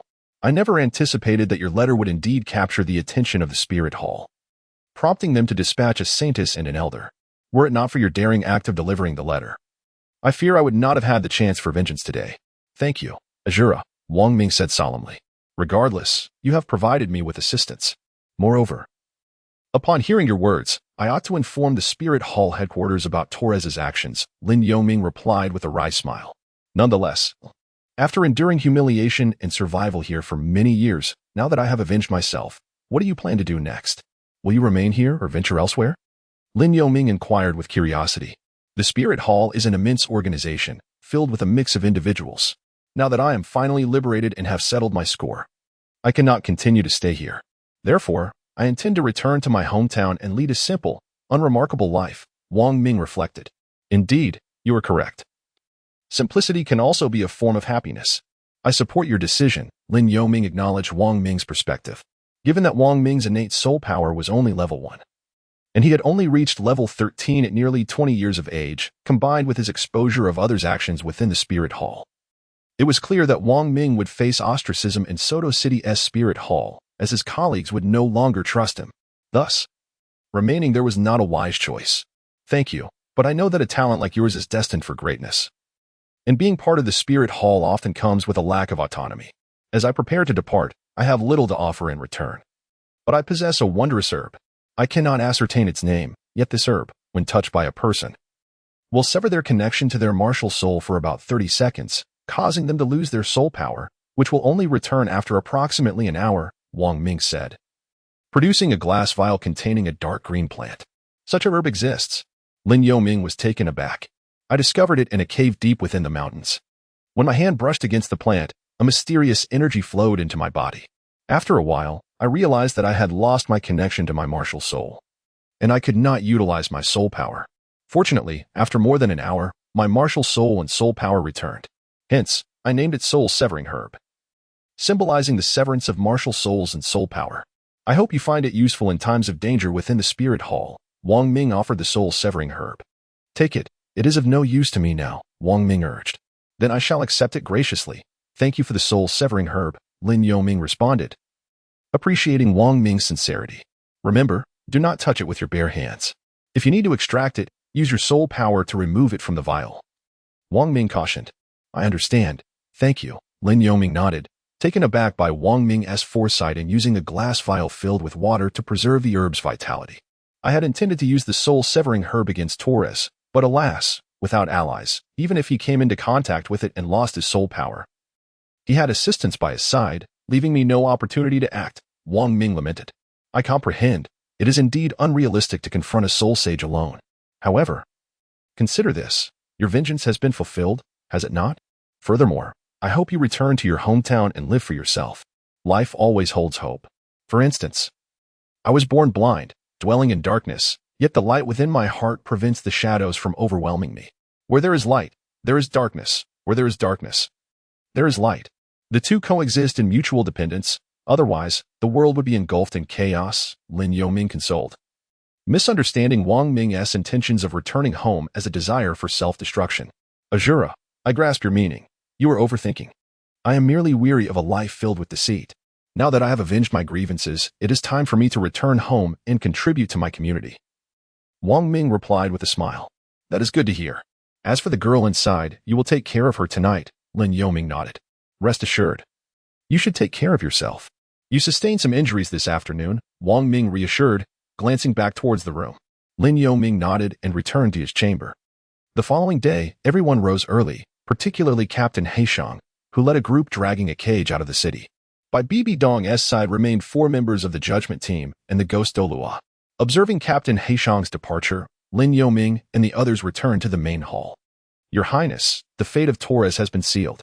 I humbly request your permission to return to my homeland and spend my twilight years there, Wang Ming reported. He conveyed all that he had discussed with Lin Yoming the previous night. Wang Ming, the Spirit Hall has wronged you. I grant your request. But you must first accept this reward of 10,000 gold soul coins from the Spirit Hall for your merits, Bibi Dong stated, immediately producing the coins. Take it. Wang Ming, you will likely need to rebuild your old home, Lin Yoming advised. Indeed, accept it, Bibi Dong affirmed, stepping forward to personally hand the coins to Wang Ming. Very well, thank you, Your Highness. Wang Ming reluctantly accepted the gold soul coins. By the way, regarding that young lady, please tell us where she resides. We shall escort her home, Bibi Dong inquired. Yes, Your Highness, she mentioned that her village is near the North Gate. She originally came to Soto City with her parents to sell goods, but was unfortunately captured by the passing Torres. However, allow me to handle her return. My hometown is conveniently to the north, making it an easy detour. Consider it my final task for the Spirit Hall before I depart, Wang Ming suggested. Very well. Ensure she arrives safely. Here is 100 gold soul coins as compensation from the Spirit Hall, Bibi Dong offered again. Understood, I will deliver it to her. Wang Ming nodded and then knelt once more, saying, I shall take my leave now. Take care, Your Highness. Take care, she replied. Chapter 72. Farewell to Flander and Zhao Wuji. After Wang Ming and the others departed, Bibi Dong turned her gaze to the 4 members of the judgment team. This matter has reached a conclusion. Since there is nothing pressing, you may take some time to rest, she instructed the remaining members. As they were tasked with guarding Torres and had not slept the previous night, Bibi Dong naturally allowed them to rest now that the situation was resolved. Yes, Your Highness. The four responded without further comment as they exited the hall. With their departure, the hall felt spacious and empty, leaving only Bibi Dong, Lin Yoming, and the ghost Douluo, who remained hidden in the shadows. Bibi Dong rose from her seat, walking to the entrance and gazing at the clear blue sky adorned with white clouds. Blind one. The weather is delightful today. Shall we take a stroll? Aside from the Spirit City, I have yet to visit any other places, Bibi Dong suddenly suggested. Very well. But do not expect me to be your guide, Lin Yoming replied indifferently. Then let us go, Bibi Dong smiled. Soon, the two stepped outside, entering the bustling streets beyond the Spirit Hall's confines. Ghost Douluo stealthily followed. Though Soto City was significantly smaller than Spirit City, it possessed a unique charm, with restaurants dotting the streets. Soto City is famed as the granary of the region. Most locals primarily cultivate grains, so they need not worry about food, Lin Yoming remarked. You are correct. When the Spirit City faces food shortages, it primarily sources supplies from here, Bibi Dong agreed. Indeed, Lin Yoming nodded, engaging in casual conversation. Blind one. Upon reaching Balak City, how do you intend to address the Kong family? Bibi Dong inquired suddenly. I have yet to devise a plan. Ideally, it would be best to resolve matters peacefully, but it largely depends on their attitude. However, if they persist, I shall not be easily bullied, Lin Yoming responded thoughtfully. This matter is ultimately up to you. You should proceed as you see fit. As a member of the Spirit Hall, do not be overly apprehensive, Bibi Dong advised. I am grateful for your support. It is better to resolve this swiftly. If they trace my whereabouts to my village, it could become troublesome, Lin Yoming acknowledged. Do not mention it. We are all allies here. It is only natural to assist one another. Of course, do not exploit the Spirit Hall's name for wrongdoing. Bibi Dong replied with a gentle smile. Naturally, I will not instigate conflict unless provoked, Lin Yoming affirmed. Kong Hu, though you have perished, do not blame me. Your family will eventually learn that you met your end by my hand, Lin Yoming pondered inwardly. For Kong Hu had already fallen at Lin Yoming's hands. Should he remain absent, his family would inevitably investigate, and even if they never uncovered the truth of his demise, they would certainly seek out Lin Yoming when he failed to return. You have spent the past year at the Grand Seoul Arena. How was it? Was it enjoyable? Bibi Dong asked suddenly. Oh, you have never been to the Grand Seoul Arena? Lin Yoming replied, slightly surprised. No, Spirit City does not have a Grand Seoul Arena. In the competition battles there are few and far between. Even when conflicts arise among Soul Masters, they are typically resolved through a few platforms sanctioned by the Spirit Hall. Bibi Dong explained with a hint of resignation. The headquarters of the Spirit Hall is in Spirit City. The 8 great families would not dare to establish a Grand Soul Arena there.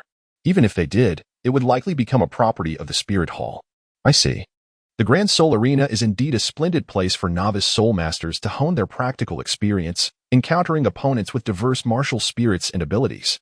However, the downside is that Soul Masters, akin to performers, are subjected to the scrutiny of the audience, and if their performance falters, they may even be met with jeers. Lin Yoming articulated his sentiments slowly. Is that so? From what you describe, it seems the Grand Seoul Arena is quite lively, Bibi Dong expressed her curiosity. It is indeed bustling, with events often concluding in the early hours, Lin Yoming confirmed. Since the new bishop will not arrive for a few days, why not visit the Grand Seoul Arena today? Bibi Dong suggested with keen interest. Is that appropriate? You are a distinguished saintess of the Spirit Hall. Venturing into the bustling Grand Seoul Arena might attract the ire of the Pope if he learns that I accompanied you, Lin Yoming replied, momentarily taken aback. Lin Yoming dared not take Bibi Dong to the Grand Seoul Arena. He feared the Pope might harbor discontent should he discover their presence. Oh, who might that be? Is it not the blind seer? Upon hearing this, Lin Yoming was surprised to encounter familiar figures before him, their tones laced with playful mockery. Flander, Zhao Wujie? I did not expect to see you both here. Is there something you require? Since that fateful night when he was expelled by the Blue Silver Emperor, he had not crossed paths with the duo until now. Bibi Dong remained silent, observing the two men, knowing well they had come specifically to seek Lin Yoming. Indeed. We have returned to Soto City solely to find you. I vividly remember the humiliation from that night in the alley. I had thought you had departed Soto City forever. Yet here you are, Flander declared with a smirk, issuing a challenge. Therefore, I propose a rematch at the Grand Seoul Arena. Precisely. We are here to engage in a 2-on-2 duel once more. By the way, where is that blue-haired girl? Zhao Wujie added, stepping forward. It seemed they had forgotten their past wounds. With such bravado, they must have both advanced to the Soul Master rank. Even if you two join forces, I harbor no fear. However, I ponder the purpose of this duel. It offers me no advantage, Lin Yoming replied with a light-hearted shake of his head. Naturally, it is thanks to you that Zhao Wujie and I have devoted ourselves to relentless training during that period, solely to reclaim our lost honor. If you fear us, then how about this? Should you prevail in a 2-on-1 match, we shall reward you with 1,000 gold soul coins, Flander interjected smoothly. Hey, you two are going too far. Two soul masters seeking to challenge a soul sovereign in such an imbalanced manner is utterly unfair, Bibi Dong exclaimed. Her indignation flaring before Lin Yoming could respond. The blind seer, I did not expect that after nearly a year apart, you found yourself a new young companion. She seems quite delightful, not at all inferior to the previous one, Flander remarked with a sneer upon noticing Bibi Dong's defense of Lin Yoming. Why not have you and your new girlfriend face us instead? This woman appeared younger than the previous blue-haired one. She was likely a soul sovereign. Flander mused with a smile.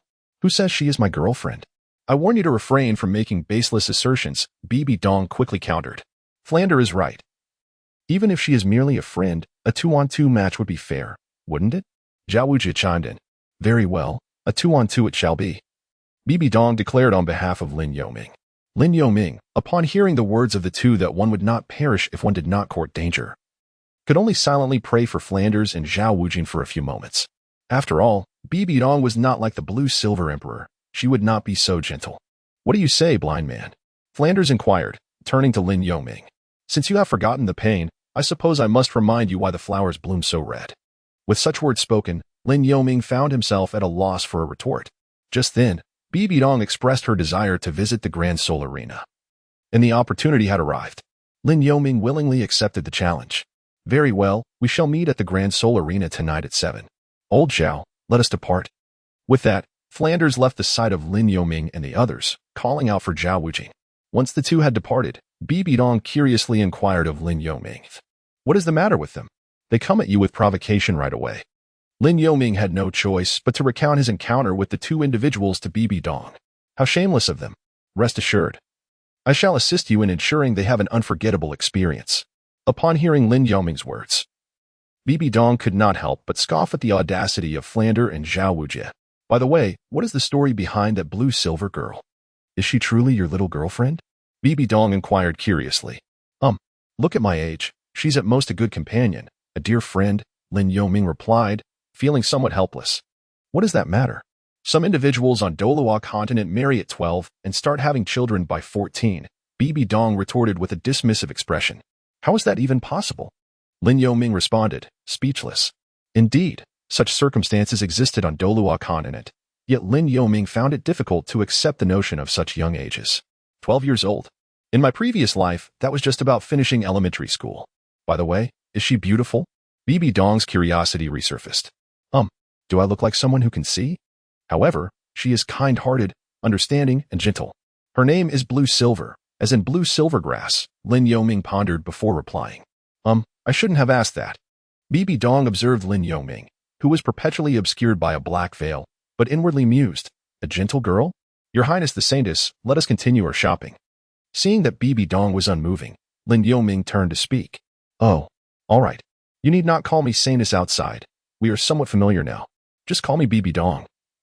Though if you prefer to call me Sister Dong, I have no objections, as I am a few years your senior, Bibi Dong said with a playful tone. Very well. I too feel that calling you Saintess feels somewhat distant. Outside, where there are no members of the Spirit Hall, I shall call you Bibi Dong. Lin Yoming nodded in agreement. Let us go shopping. Upon receiving his reply, Bibi Dong eagerly took hold of Lin Yoming's arm. From morning until afternoon, Lin Yoming accompanied Bibi Dong as they strolled through several streets, returning to the Spirit Hall by 4 in the afternoon to rest for a while. After dinner at 6:30, Lin Yoming led Bibi Dong to the Great Soul Arena. There are so many people. Is that castle ahead the Great Soul Arena? Bibi Dong asked, gazing at the vast structure. Indeed, Lin Yoming affirmed with a nod. Upon reaching the Great Soul Arena, it was already past 7. Flander. That blind man has tea backed out, has he? Zhao Wujie remarked, noticing Lin Yoming's absence as the time approached 7. How would I know? Sigh. Let us wait a bit longer, Flander replied, his expression less than amiable. By the way, do we really stand a chance of winning?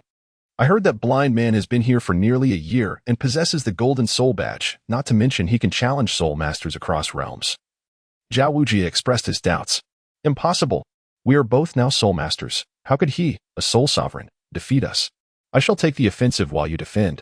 Even if it's a 2-on-2 match, I suspect the girl by his side is merely a soul sovereign as well. Flander had never entertained the thought of losing. It should be noted that since that fateful night in the alley when he was taught a lesson by the Blue-Silver Emperor, Flander had been tirelessly training alongside Zhao Wujie, striving to reach the rank of Soul Master and restore his lost dignity. I feel that girl is not simple. Zhao Wujie remarked with a hint of foreboding, aware that Flander would not heed his warning at this moment. Around 7:30, Lin Yoming and Bibi Dong arrived at the entrance of the Great Soul Arena. Zhao Wujie, they're here. Flander, who had been keeping an eye on the entrance, nudged Zhao Wujie upon spotting Lin Yoming and Bibi Dong and immediately approached them. Haha, blind man, I thought you were too frightened to show up. Flander said with a hint of arrogance. What, are you so eager to be humiliated? Don't forget, you are the one who lost to me. You said you would avoid me, Lin Yoming replied nonchalantly. You. Humph. Let us settle this once and for all. I intend to reclaim my honor. Flander said darkly, striding into the arena. It seems he harbors quite a grudge against you, Bibi Dong observed with a slight smile. Who knows? It was just one match. Yet he won't let it go, Lin Yoming replied with resignation. Let us go. My hands are itching to fight. Bibi Dong expressed her curiosity about the arena. Lin Yoming nodded as they entered. Inside the hall, Lin Yoming overheard Flander speaking to the attendant. I would like to challenge Azura in a 2-on-2 match. We have a prior agreement. Azura. Sir, are you certain? Azura holds a golden soul badge, while you and your friend possess only a copper soul badge, the attendant remarked, scrutinizing Flander and Zhao Wujie's badge levels. Cut the nonsense. Just register us. Flander snapped irritably at the attendant. However, Azura left not long ago. The attendant replied, puzzled. Attendant. I assure you, I have an appointment with them. Please match us accordingly, Lin Yoming interjected. Azura. The attendant's eyes gleamed with fervor upon recognizing Lin Yoming. Resembling an enamored fan. Quit staring. He is not interested in you. Just match us. Flander urged, rolling his eyes at the attendant. Oh, very well. 2-on-2, is it? However, I don't believe I've seen this lady before. Is she a soul master from our arena? The attendant questioned, eyeing the unfamiliar Bibi Dong. She is not. But you should be able to team up with me for just one match, Lin Yoming answered. All right, since Azura has spoken. And given that you have privately arranged this duel, we can proceed as long as there are no objections. But how shall I register your names? The attendant inquired. Nodding in acknowledgement. Since he is called Azura, please register me as Rakshasa, Bibi Dong suddenly interjected. I didn't expect you to choose the name Rakshasa, Lin Yoming said, surprised by her choice. Chapter 73. The reputation of Azura. Upon hearing this unique name, the attendant glanced at Bibi Dong, who exuded an elegant aura. All right. Your registration is complete. Shall I confirm the match? The attendant asked again. Confirm it already. Hurry. Flander urged impatiently. Flander and Zhao Wujie had worked tirelessly for nearly a year to attain the rank of Soul Master, all in hopes of defeating Lin Yoming and restoring their pride. Now, faced with Lin Yoming, Flander was eager to prove himself, knowing that his prolonged efforts would soon bear fruit. However, Zhao Wujie displayed less eagerness than Flander, though he too anticipated clashing with Lin Yoming. Confirmation complete. Lin Yoming sensed the attendant's gaze upon him and nodded in response. Such a prearranged match required the consent of both parties. The attendant could only proceed with the confirmation if both agreed. Should there be a disagreement, the attendant would not dare to match them, as offending a soul master could lead to repercussions from higher authorities. All parties have been successfully matched for the duel. Please await the announcement, the attendant replied with a smile. Haha, Azura, don't beg for mercy later. Upon hearing the announcement of a successful match, Flander immediately sneered at Lin Yoming, asserting, though my strength may not be formidable, you certainly overestimate your own abilities. Lin Yoming replied with an air of indifference. Ah, you arrogant four-eyed fellow. Just wait and see how I will shatter those spectacles of yours, Bibi Dong retorted, unable to tolerate Flander's brash demeanor. Humph. You. A delicate little girl, I could easily allow you a few moves, Flander scoffed. Zhao Wujie, let us depart. With that declaration, Flander beckoned Zhao Wujie to prepare to leave. Blind one, you must ensure to hand over that four-eyed fellow to me. I shall certainly smash his glasses, Bibi Dong promptly designated her opponent. Very well, no problem. Lin Yoming replied nonchalantly. Since Bibi Dong had arrived to enjoy herself, it would be remiss to disrupt her amusement. However, do take heed.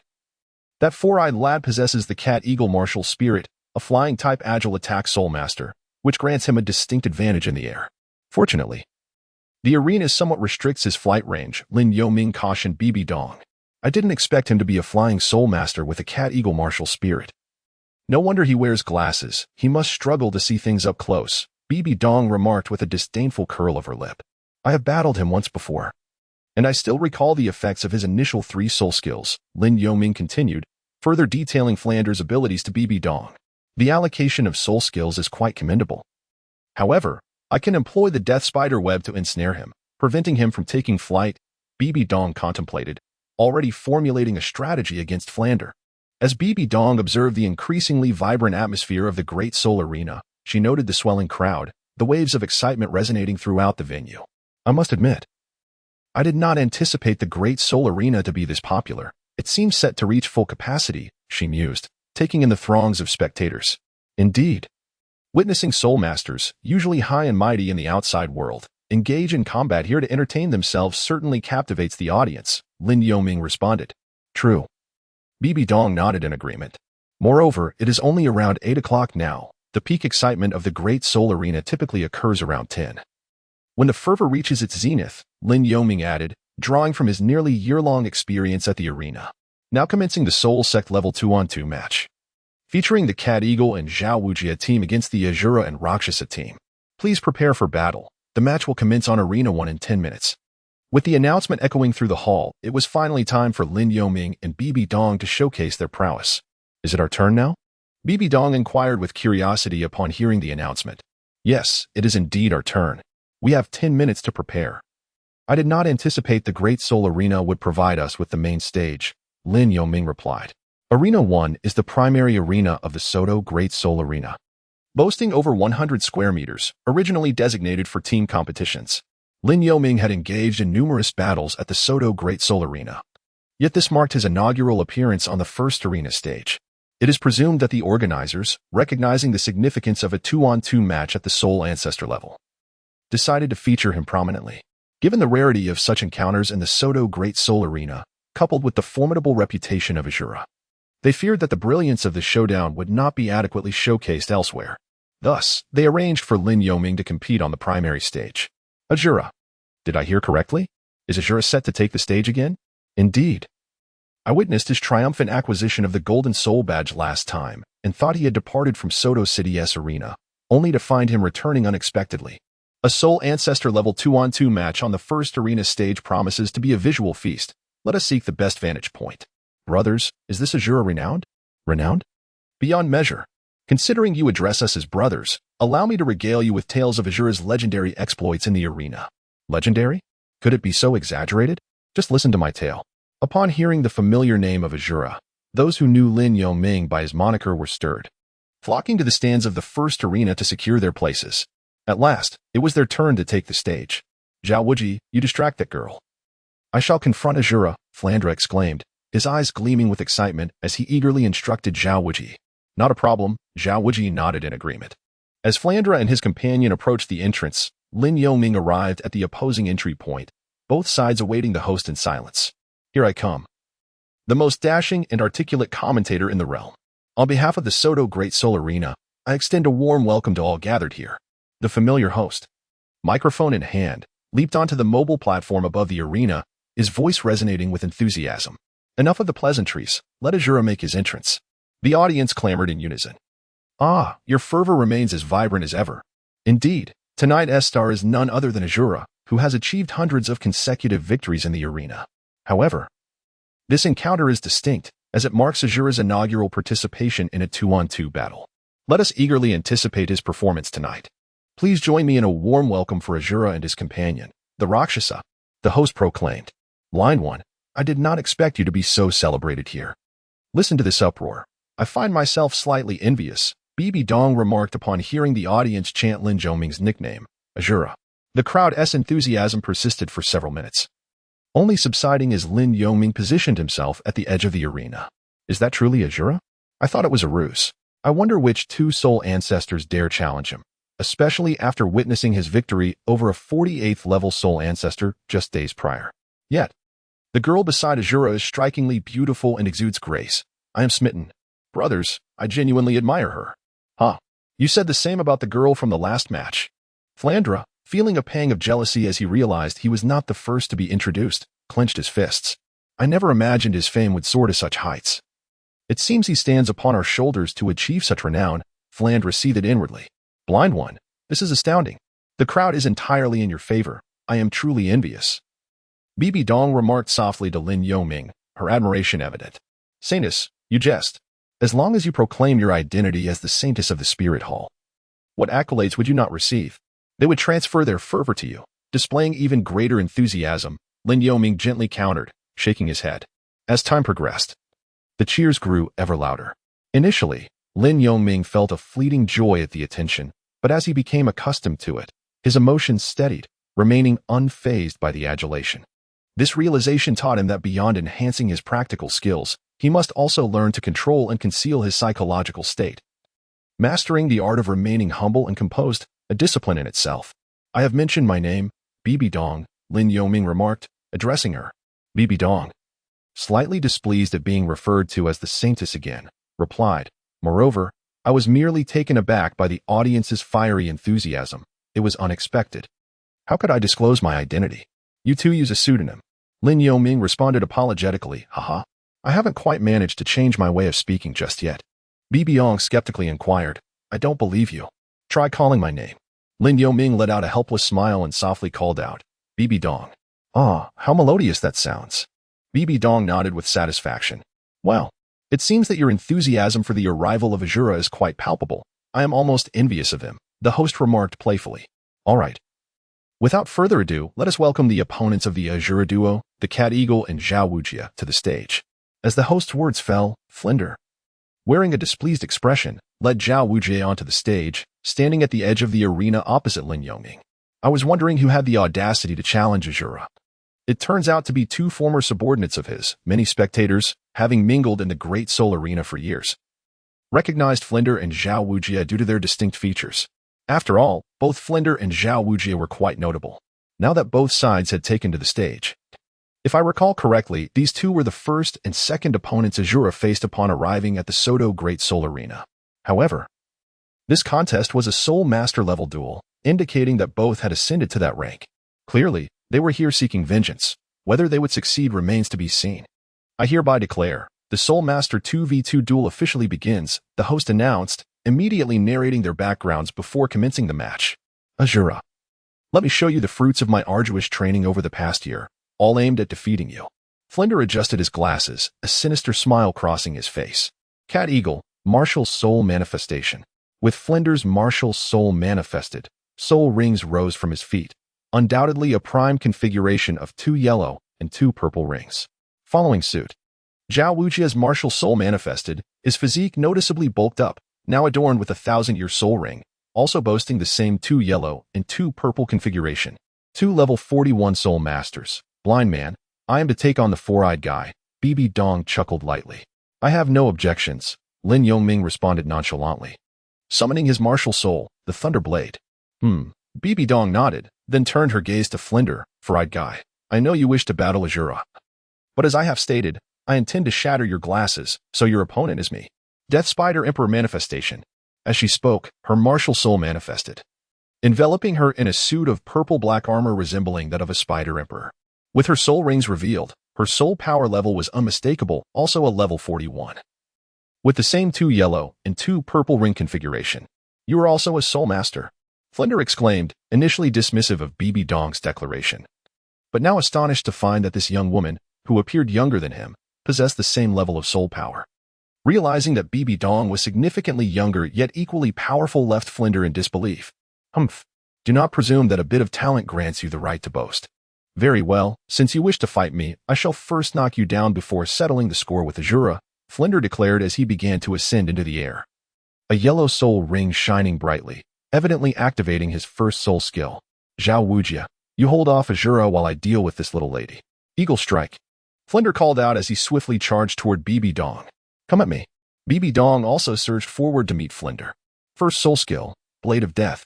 The two clashed, with Flinder attacking from the air, and for a moment, neither gained the upper hand. Azura, I see you've reached level 37 in soul power. But now I have become a level 41 soul master. Let us see if you can withstand my assault and breach my defenses. First soul skill, immovable king body. As Zhao Wujie spoke, he activated his defensive soul skill and charged forward. Let us put that to the test. Lin Yongming brandished his thunder blade and rushed forward. Before Zhao Wujie could cover several meters, Lin Yongming was already before him, swinging down. The blade struck Zhao Wujie's shoulder, tearing a small portion of his clothing. Your speed remains as swift as ever, but with such a meager attempt, you shall not harm me, Zhao Wujie retorted, suddenly striking out a palm toward Lin Yongming. Lin Yongming undoubtedly capitalized on his speed advantage, swiftly evading his opponent and maneuvering behind Zhao Wujie to deliver another strike. Without a doubt, it failed to inflict any harm upon Zhao Wujie. In response, Zhao Wujie rapidly pivoted and retaliated with a punch. Lin Yongming swiftly retreated a step and remarked, "Your defense has indeed improved significantly. The force behind your punches and palms carries a formidable gust of wind, indicating an enhancement in your strength." "Of course," Zhao Wujie replied. "But your speed has also escalated, making it apparent that I cannot afford to test the waters any longer." He then illuminated his third purple soul ring. Third soul skill, gravity enhancement. Following this, the second soul ring glowed, and he invoked his second soul skill, mighty diamond palm. As Zhao Wujie's soul skill was unleashed, Lin Yongming felt a familiar sensation wash over him once more. Sure, a thunder slash. In Chapter 75, the second battle between two. The clash between the mighty diamond palm and the Shura thunder slash generated a surge of soul power, causing both Lin Yongming and his adversary to retreat a few steps. The duel was nothing short of spectacular. Although it was a 2-on-2 battle, there was no sign of coordination between the combatants, each intent on striking their own target. Nevertheless, Ashura remained unfazed, standing resolutely against a soul master with an additional soul ring, showing no signs of faltering. The commentator provided real-time insights to the audience. "You are indeed formidable. Even under my gravity enhancement, you remain capable of countering my attacks, just as in our previous encounter. However, this time, no matter how swift you may be, you cannot escape my fourth soul skill." Zhao Wujie steadied himself, inhaled deeply, and declared as his fourth soul ring began to radiate light, target tracking. The fourth soul ring detached from him and swiftly honed in on Lin Yongming. Initially, Lin Yongming attempted to evade, but upon realizing he had been locked onto by Zhao Wujie, he understood that no matter how he moved, Zhao Wujie's soul ring would relentlessly pursue him. Coupled with the effects of Zhao Wujie's gravity enhancement, Lin Yongming found himself compelled to remain still, channeling the energy of his second soul ring to unleash a soul skill. "It seems that the addition of a soul ring has bolstered your confidence," Lin Yongming remarked nonchalantly, seemingly oblivious to the fact that he was ensnared by Zhao Wujie's fourth soul skill. This soul skill was specifically acquired to counter speedy soul masters like yourselves. So prepare to accept your fate of defeat. Seeing Lin Yongming allow the soul ring to encircle him without resistance left Zhao Wujie somewhat perplexed. "If that is the case, why do you not act?" Lin Yongming responded evenly. "Humph, you are merely trying to intimidate me." Zhao Wujie's expression turned serious. But then he recalled that once his fourth soul skill locked onto a target, he could close the distance within 100 meters in an instant. "Are you afraid? Then I shall proceed with my third soul skill." Lin Yongming raised his thunder blade, ready to strike. Zhao Wujie's countenance shifted as he recalled what had befallen Flinder in a similar situation. Unable to wait any longer, he crouched slightly and leaped upward, swiftly closing the distance to Lin Yongming, descending heavily upon him. This was the effect of Zhao Wujie's fourth soul skill. Lin Yongming's lips curled slightly, revealing a faint smile, as the thunder blade plunged into the ground, declaring, "You've been deceived." In that instant, the second Millennium Soul Ring on Lin Yongming's body illuminated, unleashing the second soul skill. Wave eruption. Wasn't it supposed to be the third soul skill? Zhao Wujie's expression shifted, realizing he had fallen into Lin Yongming's trap, having been lured closer to him. However, at that moment, Zhao Wujie activated the full effect of his fourth soul skill, suspended in midair, unable to adjust his posture. With a sudden burst, as Zhao Wujie approached Lin Yongming, hovering about 50 centimeters above him, Lin Yongming unleashed the wave eruption. Zhao Wujie felt a jolt from Lin Yongming that disrupted his internal soul power, causing a heaviness in his chest, and he was sent flying. "You tricked me," Zhao Wujie exclaimed, a mix of astonishment and fury as he pointed at Lin Yongming. "All's fair in war. Descend now." Third soul skill, dual thunder strike. Before Zhao Wujie could regain his footing, Lin Yongming's third soul skill silently followed suit. Immovable king body.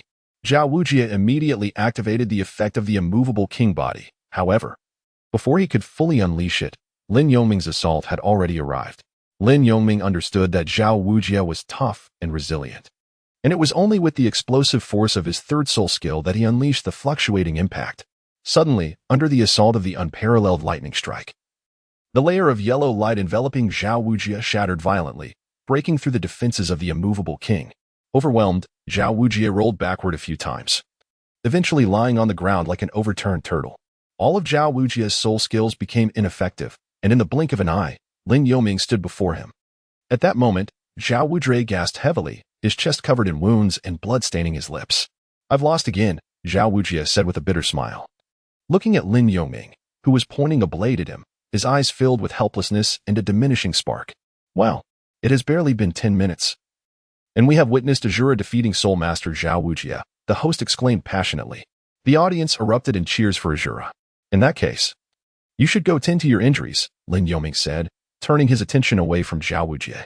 The host gestured to the sidelines, and two individuals promptly ascended the stage to carry Zhao Wujie off. "Zhao Wujie," Flanders shouted, his expression darkening as he watched Zhao Wujie being taken away. How could it be that Zhao Wujie was defeated by Lin Yongming so quickly? "Your friend has been carried off. What a disgrace for a soul master. Hurry up. If you don't want to be carried off too, let me shatter your glasses," Bibidong remarked, glancing at Lin Yongming, surprised that he had so swiftly defeated a soul master.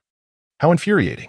Who knows who will lose?" Flander retorted, activating his fourth soul skill, Eagle Feather 10 slashes. He spun rapidly in the air, summoning 10 orange-yellow blades of energy around him. "Rascal, do you need assistance?"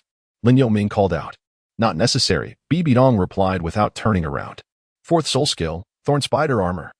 Bibidong's fourth soul ring glowed, enveloping her in an array of over a meter-long purplish-black spikes, thickening the purple armor that adorned her form without hindering her speed. The accompanying poisonous spikes were deadly, providing formidable defense. Flanders conjured energy blades, each at least a meter long, sliced rapidly towards Bibidong. However, true to its nature as a singular defensive soul skill, and with Bibidong's fourth soul ring being over 1,000 years older than Flanders, the outcome was inevitable. Bibidong effortlessly absorbed Flanders' attacks without a scratch. What a powerful defensive skill. How could she completely withstand that? Flander exclaimed, astonished that his offensive skill, meant for Lin Yongming, was countered flawlessly. Third soul skill, Death Spider Emperor Binding. Bibidong unleashed her martial spirit, the Death Spider Emperor, spewing a deep purple web laced with toxic vapors toward her opponent. The web expanded as it flew through the air, ensnaring Flander before he could react. Finally found an opportunity, "Come down." Bibidong yanked the web down forcefully, sending Flander crashing to the ground, blood gushing from his nose as he let out a pain cry. "Now you can't escape," Bibidong said, appearing before Flander with fists aimed squarely at his face, particularly targeting his glasses. Chapter 76. The Observations of Ghost Douluo, without hesitation. Bibidong unleashed a flurry of punches, deliberately targeting Flanders' face, especially his glasses. "When I say I'll shatter your glasses, I will certainly do so," Bibidong declared, showcasing her formidable fists. Flander, now bound like a dumpling, emitted agonizing cries which echoed throughout the arena. Typically, a power-type soul master like Zhao Wujie could break free from Bibidong's death spider web, yet Flander, being an agile attack type, though swift and capable, lacked the physical fortitude. Coupled with Bibidong's profound soul power surpassing Flanders, he had no chance of escaping the bindings. Hearing the rhythmic cries of pain, Lin Yongming couldn't help but feel pity for Flander. How violent. The gentle blue-silver emperor seems far more appealing, he mused quietly. Suddenly, a distinct cracking sound filled the air as Bibidong's onslaught shattered Flanders' glasses. What a tragic outcome for the Cat Eagle. This duel can be declared over. As the Cat Eagle has lost its ability to retaliate, the host announced. Quite indeed, it is rather unfortunate. One has been knocked to the ground, while the other is being pummeled like a dumpling. These two brothers are truly pitiable. This is the war goddess. What a terrifying force. After landing dozens of strikes, Bibidong finally ceased her assault, releasing the webbing to reveal Flander, bruised and battered, his glasses shattered on the ground. "Little kitty, do you yield? Will you dare to seek redemption from us again?" Bibidong asked, hands on her hips, gazing down at the defeated Flander. "Just you wait. One day I will surpass you. And I will return to confront you," Flander retorted, concealing his face while his eyes glinted with anger. "Very well." Bibidong raised her right fist once more. "Oh," Flander gasped, fear overtaking him as he scrambled to his feet, shielding his face as he hurriedly descended from the stage. Haha, our cat eagle contestant has voluntarily surrendered. Thus Azura and Rascal emerged victorious in this duel, the host promptly declared. Bibidong, you scared him off. Well done, you truly kept your word and shattered the four-eyed fellow. Lin Yoming said, approaching and standing beside Bibidong. Just a little. However, flying soul masters are indeed quite troublesome. Thankfully, I possess a control skill and a defensive skill.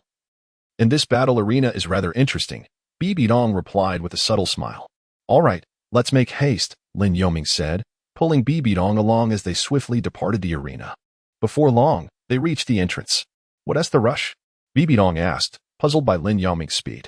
Trust me, if we don't hurry, the audience will block the exit. Lin Yoming explained. Why would they block the exit?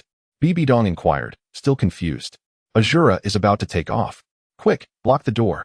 Azura, wait for us. A commotion arose behind them, accompanied by a flurry of footsteps. You see? Run. Lin Yoming urged Bibidong as they quickly escaped the vicinity of the arena. Is it really that frantic? Bibidong asked, having heard the commotion. Remembering the audience's reaction when Lin Yoming took the stage, she understood the cause of the uproar. Fortunately, we're safe now. Lin Yoming led Bibidong down a street and around a corner. That's a relief. I'm so exhausted. Bibidong patted her chest confidently. Shortly thereafter, Lin Yoming and his companion took a 2-minute respite before heading towards the spirit hall. As they paused, a shadow emerged. It was Ghost Douluo. Was he truly born blind? Ghost Douluo contemplated Lin Yoming's silhouette, recalling the fierce battle in the arena. A sense of doubt crept into his mind. This was the first time Ghost Douluo had witnessed Lin Yoming in combat, and the scene was so vivid that it belied any notion of blindness. How could someone, under the immense disadvantage of congenital blindness, triumph over a spirit master as a spirit elder? Was he truly a person born for battle? Ghost Douluo found himself perplexed. He soon vanished into the shadows, discreetly following back to the spirit hall. Blind one, you should rest early, he remarked. Indeed, Saintess, you as well, Lin Yoming replied. Subsequently, they returned to their respective chambers, took baths, and retired for the night. Under the dark moon and high winds, as midnight approached, all but the patrolling guards of the spirit hall had succumbed to slumber. A shadow silently entered Lin Yoming's room, making its way purposefully to his bedside. Ghost Douluo, clad in dark attire, with long black hair and ebony eyes, revealed an expression of curiosity on his otherwise cold visage. Let me see if your eyes are truly blind, he murmured, lifting the black cloth that covered Lin Yoming's eyes. He paused, gazing intently at the eyelids, before gently lifting them to reveal the pupils. Such dark irises. Darker than my own, Ghost Douluo observed, slightly peeling back the eyelids to reveal orbs as black as coal. As he continued to lift them, he noticed the center of the pupils seeming to whirl, drawing him in with an inexplicable force. Ghost Douluo froze, suddenly engulfed in an abyssal darkness where it terrifying. Blood-red eye was fixed upon him. A chill coursed through him, and trembling, he instinctively withdrew his hand and stepped back. What is this? It seems to consume my spiritual energy, he thought, shaken. There must be a profound secret surrounding this blind boy, he mused. His congenital blindness must be linked to this enigma. Otherwise, how could an ordinary villager without any spirit power give rise to a prodigy with innate full spirit power? Surely, something must be affixed to this child. Taking a deep breath, Ghost Douluo continued to observe Lin Yoming, contemplating silently. However, he dared not touch Lin Yoming's eyes again, merely restoring the black cloth to its original position. Never mind, he is one of our own now. I saw how hastily he defended the Saintess from the Spirit Saintess attack yesterday. He must feel a strong sense of belonging to the Spirit Hall. As for the rest, I shall report this matter to His Holiness. Let him ponder it, Ghost Douluo concluded. Unable to make sense of it all before exiting Lin Yoming's room, Lin Yoming slept soundly last night, undisturbed by the presence of Ghost Douluo. Even if he had sensed Ghost Douluo, he would have remained indifferent. Upon awakening the next morning, Lin Yoming proceeded to the Grand Hall as usual. After breakfast, he was once again pulled outside by Bibidong for a leisurely stroll. 3 days passed, and a new bishop was sent from the headquarters of the Spirit Hall to oversee the Soto Spirit Hall, accompanied by 3 assistants. Bishop Owen came to pay his respects to Her Holiness the Saintess, as commanded by His Holiness the Pope, a middle-aged man, accompanied by 3 young men in their 30s. Knelt before Bibidong. Bishop Owen, I have heard of you. You have reached the Soul Sage rank and were originally the Vice Bishop of the East Hall of Spirit City, Bibidong remarked with a calm demeanor. At that moment, she exuded a certain authority, embodying the qualities of a leader, a result of her experiences handling affairs alongside the Pope since childhood. This composure enabled her to manage Torres's issues with remarkable efficiency. Since you have been appointed by the teacher and possess management experience, I hope you will take Torres as a cautionary tale and avoid following in his footsteps during your time here, Bibi Dong stated, her tone growing stern. You are correct, Your Holiness. I shall certainly uphold the principles of the Spirit Hall, refraining from theft, deceit, or wrongdoing. I observed the situation regarding Torres on my way here, Owen replied, nodding earnestly. Very well, I do not wish to elaborate further. I trust the teacher has conveyed everything necessary to you before your arrival, Bibi Dong concluded, rising from her seat. Yes, I shall take Torres as a lesson, Owen responded respectfully. Familiarize yourself with Soto City quickly. I will entrust all subsequent matters to you. It is time for us to depart, Bibi Dong stated, leaving her position. Lin Yoming, let us go. It is time to address your affairs, Bibi Dong said, turning to Lin Yoming. Yes, Your Holiness, Lin Yoming nodded in agreement. Your Holiness, shall we not stay a few more days? Owen inquired. No, had it not been for your presence. We would have left long ago, Bibi Dong replied with a wave of her hand, leading the 4 members of the judgment team and Lin Yoming out of the Grand Hall. Of course, Ghost Douluo still followed discreetly behind. I bid farewell to Your Holiness. Owen called after them, followed closely by his 3 assistants. Upon reaching the carriage parked at the entrance, Bibi Dong was the first to board, beckoning Lin Yoming to join her. They set off towards Balak City. I bid farewell to Your Holiness, Owen and the others respectfully exclaimed. After parting ways with Owen, the carriage gradually made its way towards the northern gate of Soto City. By the time they exited the northern gate, it was past noon. Balak City lay to the north of Soto City, which is a vital city within the Balak Kingdom, connected by a well-maintained official road, allowing for swift travel. Blind man, do you think the soul sage who was hunting you is at home? Bibi Dong inquired curiously. I cannot say for certain. Perhaps he is searching for me in various cities of the Balak Kingdom, or he might indeed be at home. Dispatching others to track my whereabouts, Lin Yoming replied, shaking his head. If he is at home, it is for the best. With 2 soul sages and 2 soul emperors from the judgment team, along with Ghost Douluo, I find it hard to believe they would dare to resist, Bibi Dong scoffed. I am grateful for your support. Otherwise, I would have had to hide until I gained the strength to confront a soul sage. Lin Yoming nodded appreciatively. Do not mention it. We are all on the same side. If we were not to assist you, you would surely be disappointed in us, Bibi Dong responded. After nearly 4 hours, the carriage arrived in Balak City, around 5 o'clock. Balak City was significantly larger than Soto City, bustling with activity. The sun was expected to set in about an hour, indicating they would need to stay overnight in Balak City. Fan He, let us find a hotel, Bibi Dong instructed. Yes, Your Holiness. The judgment team member, Fan He, replied. They proceeded to navigate through the city streets for about half an hour, and upon nearing the city center, Fan He halted in front of a rather luxurious hotel. Your Holiness, is this one acceptable? If not, I can search for another, Fan He inquired. Bibi Dong leaned out to take a casual glance before stepping out of the carriage. This will suffice for one night, she declared. As Bibi Dong alighted from the carriage, Lin Yoming followed suit, heading towards the hotel entrance. Wait, by sure, you need not accompany us inside. Go inquire about the location of the Furious Tiger's residence. Bibi Dong instructed another member of the judgment team at the entrance. Understood, Your Holiness, Bai Shi replied respectfully before disappearing into the streets. Bibi Dong then entered the hotel lobby and proceeded to book 5 rooms at the front desk. Lin Yoming, Bibi Dong, and Ghost Douluo each occupied a separate room, while the other 4 shared rooms in pairs, all connected. Upon entering the prearranged room, Ghost Douluo promptly began inspecting the hotel facilities. Only after ensuring everything was in order did he allow Bibi Dong to enter. Blind one, please take a moment to rest while we await Bai Shi's reconnaissance of Kwang Hu's residence before we proceed, Bibi Dong suggested. Noticing Lin Yoming's apparent discomfort with the carriage ride, as he swayed back and forth, looking as though he might drift off to sleep. Indeed. I am somewhat unaccustomed to it, Lin Yoming replied, feeling a touch embarrassed. Nearly half an hour later, shortly after 6 o'clock, Bai Shi arrived at the hotel with new information. Your Holiness, my subordinates have inquired and visited the residence. It is merely 4 streets away from here, Bai Shi reported. Excellent. Inform the brothers to dine in the hotel cafeteria first. We shall gather at the main entrance in half an hour. One must be well fed to have the strength for our endeavors. Then we will seek them out, Bibi Dong stated decisively as she stood. Yes, Your Highness, Bai Shi acknowledged. exiting to notify the 3 team members to head to the cafeteria. Blind one, Ghost Elder, let us also go, BB Dong proposed. Very well, Lin Yoming agreed without hesitation. After securing the door, they ascended to the second-floor cafeteria, where they each selected a few dishes and sat down to dine across from one another, while Ghost Douluo occupied a separate table. Half an hour later, the trio emerged at the hotel entrance, where 4 members of the judgment team awaited them.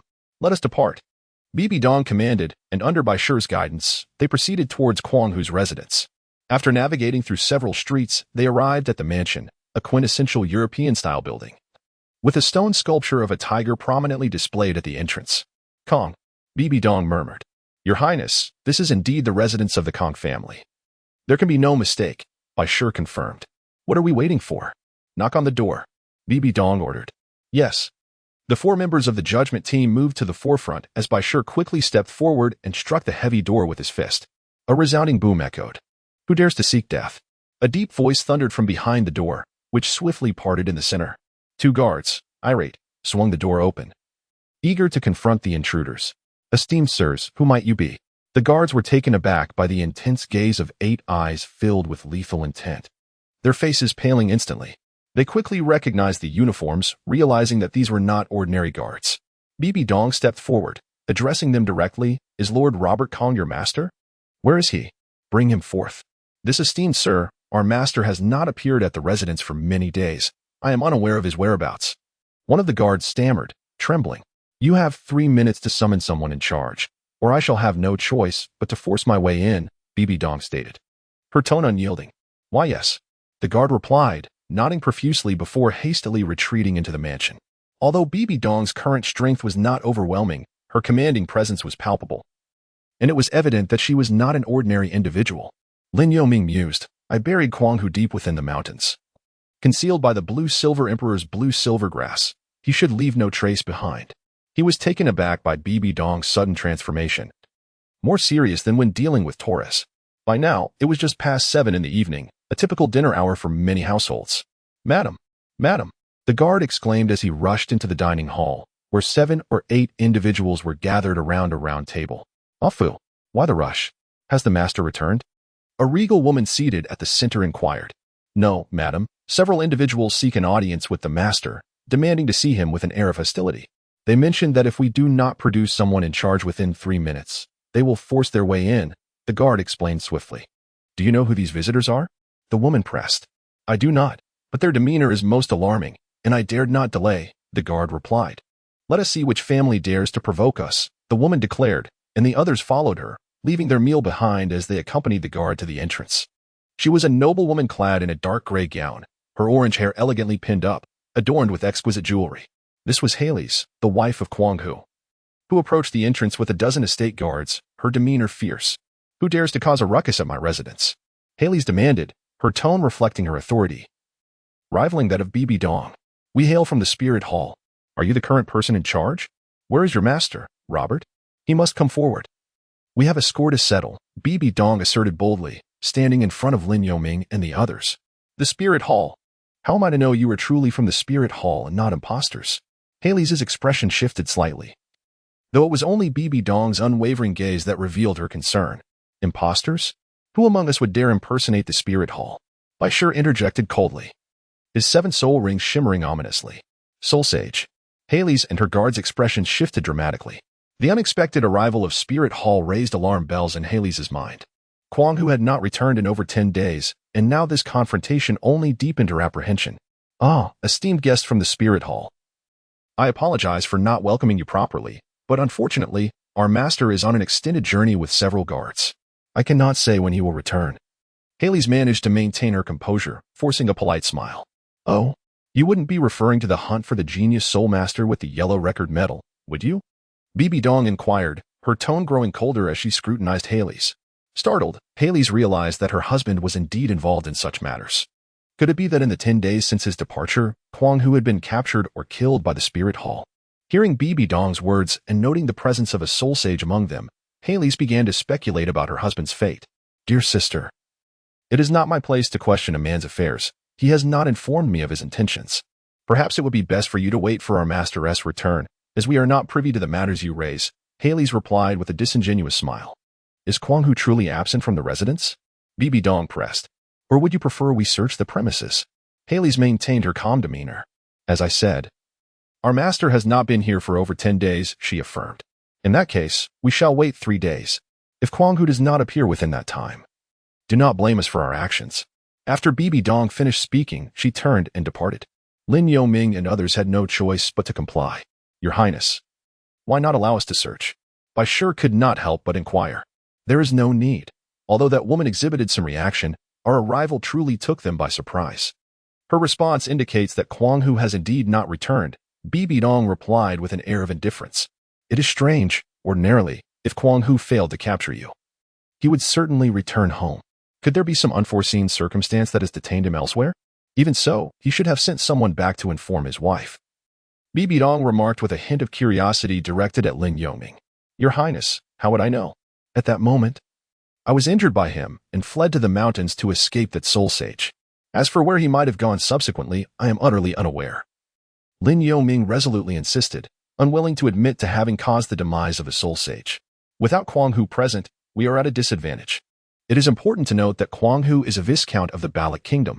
If we directly confront his family while he is absent, the Baloch Kingdom will seize the opportunity to create difficulties for the Spirit Hall, Bibi Dong stated, shaking her head. Your Highness, what is there to fear? Who would dare to trouble the Spirit Hall? Fan He replied. It is not a matter of fear, rather. The Baloch Kingdom could exploit this opportunity to tarnish the reputation of the Spirit Hall. If we were to truly destroy the Kong family now, it would have a significant impact on the Spirit Hall standing, Bibi Dong countered. Fan He, be silent. The considerations of Her Highness are indeed valid.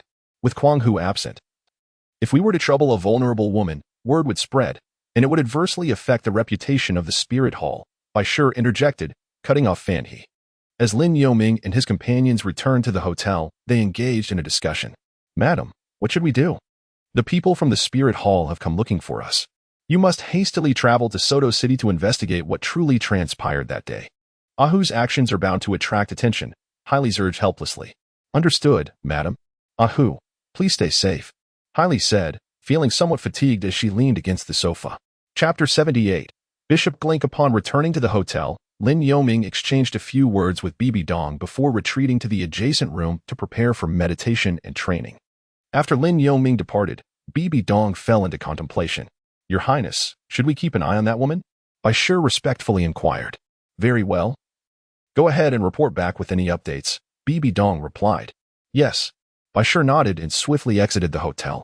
Night Shadow, Bibi Dong called out after Bai Shi left. Summoning another individual. At your service. This person, cold and taciturn, swiftly approached Bibi Dong upon hearing her words. Given that Baloch City is adjacent to Soto City, the actions of Torres may implicate the Bishop of Baloch City as well. Investigate this bishop discreetly, Bibi Dong analyzed. Understood, Night Shadow declared, transforming into a shadow as he exited the room. Thus, the two soul saints beside Bibi Dong departed the hotel. The night passed uneventfully, with neither Bai Shi nor Night Shadow returning. During the day, Lin Yoming merely strolled near the hotel with Bibi Dong. During this time, Lin Yoming sensed the absence of two individuals near Bibi Dong, leading him to deduce that she might have dispatched someone to monitor the Kwang Hu family. Blind man. What do you think has become of this Kwang Hu? Bibi Dong inquired, her expression still one of curiosity. You know my speed is quite swift. That day, thanks to Wang Ming's early warning, I departed first. Later, just outside the southern gate of Soto City, Kwang Hu, realizing he could not catch up, activated his soul saint's martial spirit to pursue me. I endured a few strikes, and after he injured me, perhaps becoming a bit overconfident, I leveraged the force of his attacks to flee towards the nearest mountain, where the complex terrain allowed me to evade his pursuit. Lin Yoming suddenly recounted the events of that day. Did you not share this with me already? Bibi Dong inquired, perplexed. I ponder whether it is possible that the fierce tiger has yet to return home because his enemies are aware of his situation and are tracking him. Thus, when he unleashed his martial spirit, perhaps his enemies seized the opportunity to strike. As you know, once a soul sage manifests their martial spirit, they become vulnerable, experiencing a significant reduction in their attributes. If indeed an enemy lurked nearby, it would not be insurmountable for a soul emperor to take advantage of this weakened state to eliminate a soul sage, Lin Yoming articulated, presenting his carefully constructed rationale to Bibi Dong. Indeed, the scenario you propose holds merit. In the realm of spirit masters, Who can guarantee the absence of a long-hidden foe or an adversary entangled in personal vendettas, much like Wang Ming, who endured humiliation beside Torres for many years in pursuit of revenge. Bibi Dong seemed to find clarity in Lin Yoming's words, analyzing the situation with a hint of skepticism. However, this remains mere speculation. The continent is rife with spirit masters, and given that the fierce tiger is a viscount of the Balik kingdom, the web of relations is quite intricate. Thus, investigating his current status, identifying his enemies, and discerning which one acted against him proves to be a daunting task, Lin Yoming admitted with a resigned shake of his head. If the fierce tiger is absent, how can we confront them? Without evidence, his wife will not concede, Bibi Dong lamented with a wry smile. Alas, should the fierce tiger not appear in 2 days? We may have to relinquish this matter. If he is indeed dead, my safety is assured, Lin Yoming replied, shaking his head. Let us wait a couple more days. Bibi Dong echoed his sentiment, feeling a sense of helplessness. That evening, hidden within the fierce tiger's estate, Bai Shi observed a guard hastily entering the main hall. What news have you gathered? Hailasai demanded sternly. Madam, after a day of inquiry, it is confirmed that the master pursued that blind man in the southern part of Soto City. Later, the blind man fled beyond the city limits. Witnessed by the city guards, the master, using his martial spirit, gravely injured the blind man. Subsequently, they only saw a blue light soaring into the mountains, and the master led a search party into the hills. Villagers nearby reported hearing intense sounds emanating from the mountains. After a blue light shot skyward, all sounds ceased. The guard conveyed the findings of the day to Hailasai. Blue light, a blind man. The individual accompanying the girl from the spirit hall last night was also blind. Could it be the same person, prompting the spirit hall to come after us? But where has Ahu gone? Hailasai exclaimed in agitation. Madam, I am uncertain whether I should speak, the guard said, his expression troubled. Speak. Hailasai insisted sharply. According to villagers at the foot of the mountain, they saw a group enter the mountains but never return. This group likely included the master, Brother Huang, and Brother Wei. Given their prolonged absence, their fate appears grim. The guard cautiously reported. Impossible. Who would dare to harm them? Hailasai replied in disbelief. Madam, who else but the spirit hall? I have also heard that the head of the spirit hall in Soto City was replaced yesterday. It is conceivable that they chanced upon our people being pursued and decided to eliminate the master permanently, the guard lamented. Impossible. It cannot be. Hailasai sank into her chair, overwhelmed. Madam, what shall we do? The guard whispered. You have worked hard. You may leave now, Hailasai uttered wearily. As you wish. The guard replied, exiting reluctantly. Hailasai sat alone, her gaze vacant for a considerable time. As night approached 10 o'clock, her expression finally shifted. Ahu, I shall avenge you, she declared, her demeanor returning to normal as she rose and entered a chamber. Moments later, Hailasai emerged, her makeup restored, exuding an alluring charm as she scaled the wall to the backyard. Where could she possibly be headed at this hour? Bai Shi, curious, followed her. He trailed her until she arrived at a castle with which he was intimately familiar. He observed as Hailasai exchanged a few words with the guards and was granted entry. What business could she have at the spirit hall in Balik City at this late hour? Is the head here also compromised by the elite? He wondered, intrigued, as he stealthily followed her inside. However, shortly after he entered, a shadow approached and tapped him on the shoulder. Who goes there? Bai Shi prepared to unleash his martial spirit, only to hear the shadow speak. It is I, Yi Ying, the figure revealed. The one dispatched by Bibi Dong to oversee the location. You startled me. I feared my presence was discovered, Bai Shi admitted, relief washing over him. What brings you here? He inquired. I was sent by the Saintess to monitor this area. What about you? Did the Saintess give you any instructions? Ying replied. Not precisely. I followed Madame Robert here. I suspect her late-night visit has ulterior motives, Bai Shi analyzed. I see. Shall we proceed together? Ying proposed. Together. They quickly made their way to the accommodation area behind the spirit hall. Meanwhile, Hailasai traversed the corridor, eventually reaching a door at the center of the backyard. Observing her closely, they saw Hailasai knock on the door. What business could there be at this hour? A lean man with a black beard and goat-like chin, appearing to be in his 50s, opened the door, his expression one of confusion. Is that you, Madam Kong? What brings you here at such a late hour? Bishop Glink asked, bewildered. Bishop Glink, may I not enter? Hailasai replied with a slight smile. Oh, please do, he gestured politely, stepping aside to allow her in. Once Hailasai entered, Bishop Glink glanced around before closing the door. Bai Shi and Ying exchanged glances and promptly positioned themselves outside the door to eavesdrop. Madam Kong, please. Have a seat. Would you care for some water? Bishop Glink invited. Thank you, Bishop Glink. Hylasai graciously seated herself on the sofa before the tea table. Madam Kong, what brings you to me at such a late hour? Bishop Glink casually remarked as he fiddled with the teapot. Bishop Glink, I shall not beat around the bush. I hope you can assist me. Hylasai fixed her gaze on him and spoke directly. What assistance do you seek? Bishop Glink inquired as he poured tea for her. Well, I shall not conceal it from you. Yesterday, representatives from other branches of the Spirit Hall came to me. Hylasai recounted the circumstances surrounding Lin Yaoming's visit and her family's attempt to hunt him down. Naturally, she portrayed her side as being justified, depicting Lin Yaoming as having seized her son's spirit beast and ultimately causing his death. Bishop Glink, you cannot expect me to take sides in this matter. Among those involved is a seven-ringed soul sage. While your claims may hold truth, I fear I cannot assist you in this predicament, Bishop Glink replied, his expression grave. Bishop Glink shook his head with a smile. Bishop Glink, you are a level 78 soul sage, while that person is merely a level 72 soul sage. He is unlikely to be your match, especially with your 3 soul emperor assistants and our household guards. Dealing with them should not pose much of a challenge. Haley continued with a smile. No. If I intervene and the headquarters of the Spirit Hall discovers it, I would essentially be betraying the Spirit Hall. And the risk is too great. Bishop Glink firmly refused. Bishop Glink could easily label them as imposters of the Spirit Hall, using its reputation to intimidate and act with impunity. So why the hurry to decline? I am not asking you to help for nothing. I can offer you 1 million gold soul coins right now, Haley said, producing a golden purple card. Madam Kong, such generosity is equivalent to half my lifetime's salary. However, I am old and have little need for money. You should keep it, Bishop Glink replied, unmoved. Night Shadow and Baishur exchanged approving glances upon hearing Bishop Grink's response. Bishop Glink, you jest. I have only heard of your high moral integrity, that you would not be swayed by wealth, and it turns out to be true, Haley remarked. Haha, Madam Kong, you misunderstand. If I were a few years younger, perhaps I would indeed be tempted by your 1 million gold soul coins. After all, people die for wealth and birds perish for food. To say I am unaffected would be false.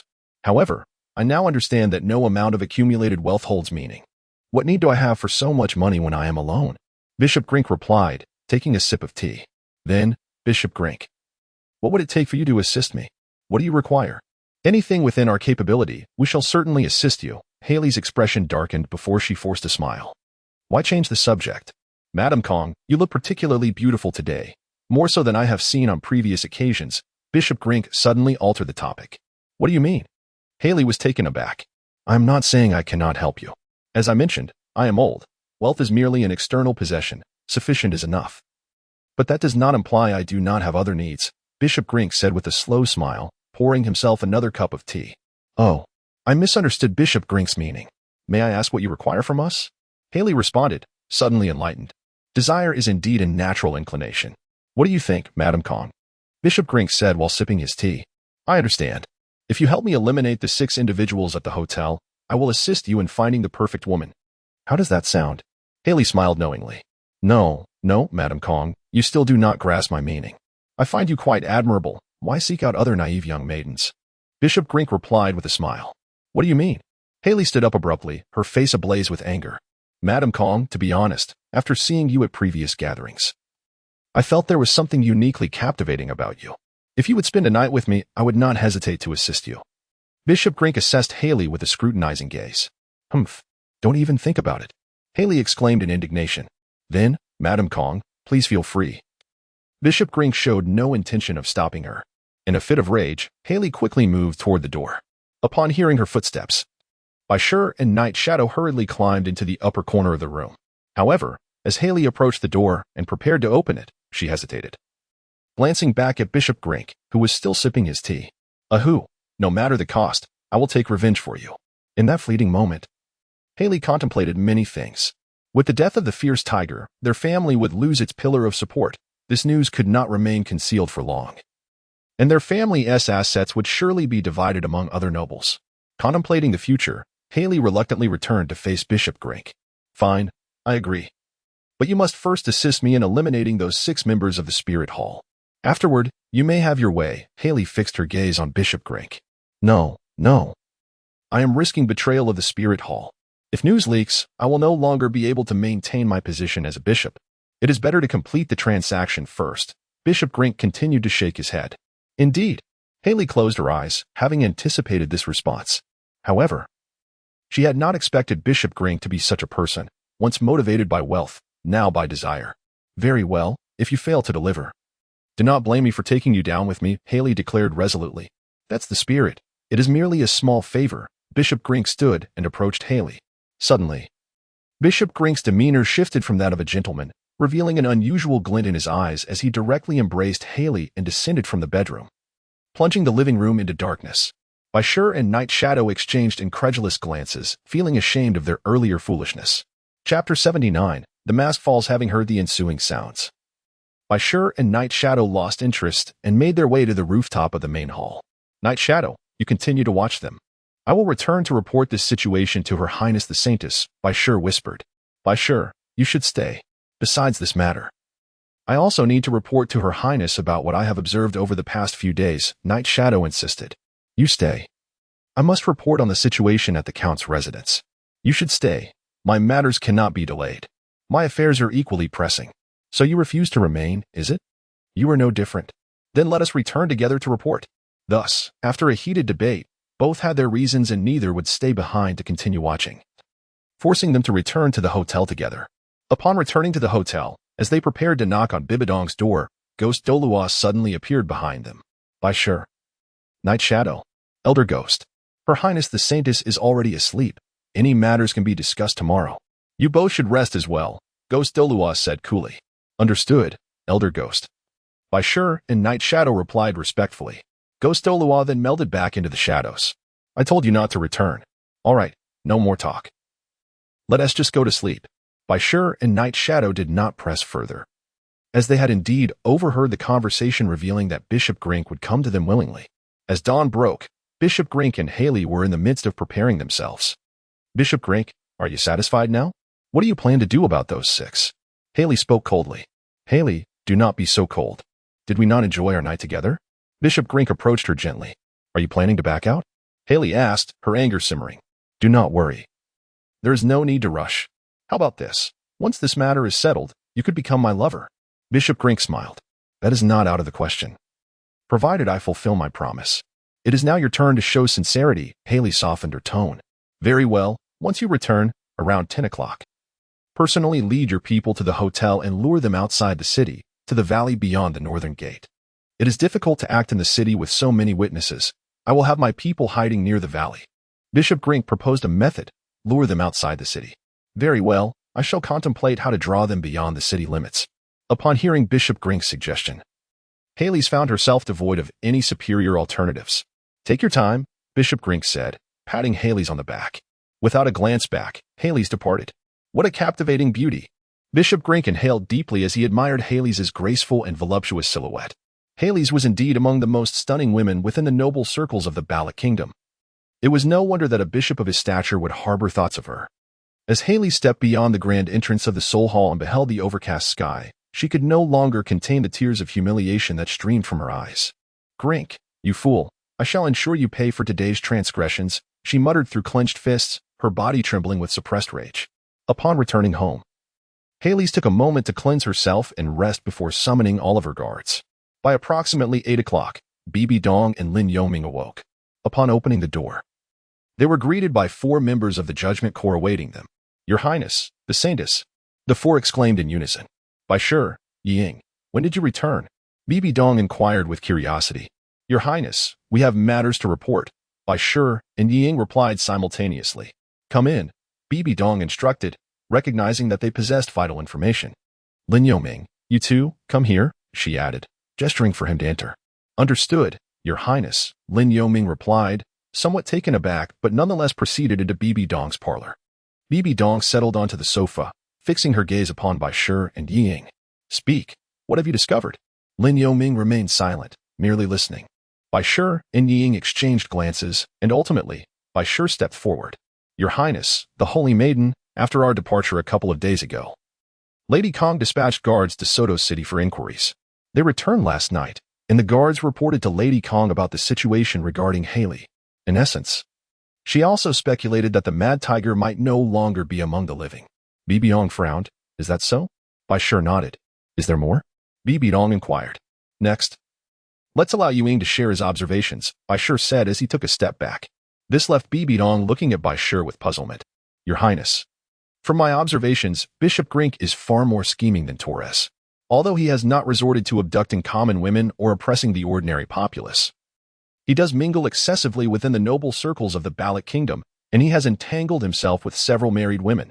He is not avaricious, but rather a man of lascivious desires, Ying reported concerning Bishop Grink. Is there more? Bibidong asked coldly. Next is what Bai Shi and I witnessed last night. But in the presence of your Highness, I am uncertain if I should speak. Ying hesitated, recalling the events of the previous night. Feeling somewhat awkward in front of the young maiden despite her esteemed status. Your Highness, Ying speaks truthfully. I find it challenging to articulate, Bai Shi admitted, equally uncomfortable. Speak, commanded Bibidong, her brow furrowing. Bai Shi, you go first, Ying urged hastily. Very well, Your Highness. It appears that Lady Kong might have realized the mad tiger's demise as she scaled the wall alone around 10 o'clock to reach the palace in Baloch City. Where I encountered Ying, Bai Shi recounted helplessly. Indeed, Your Highness, at that moment, I was monitoring Bishop Grink, preparing to sleep. When I sensed someone arriving at the palace in the middle of the night, it was Lady Kong, followed closely by Bai Shi. Ying interjected swiftly. This meant that Lady Kong had sought out Bishop Grink in the dead of night.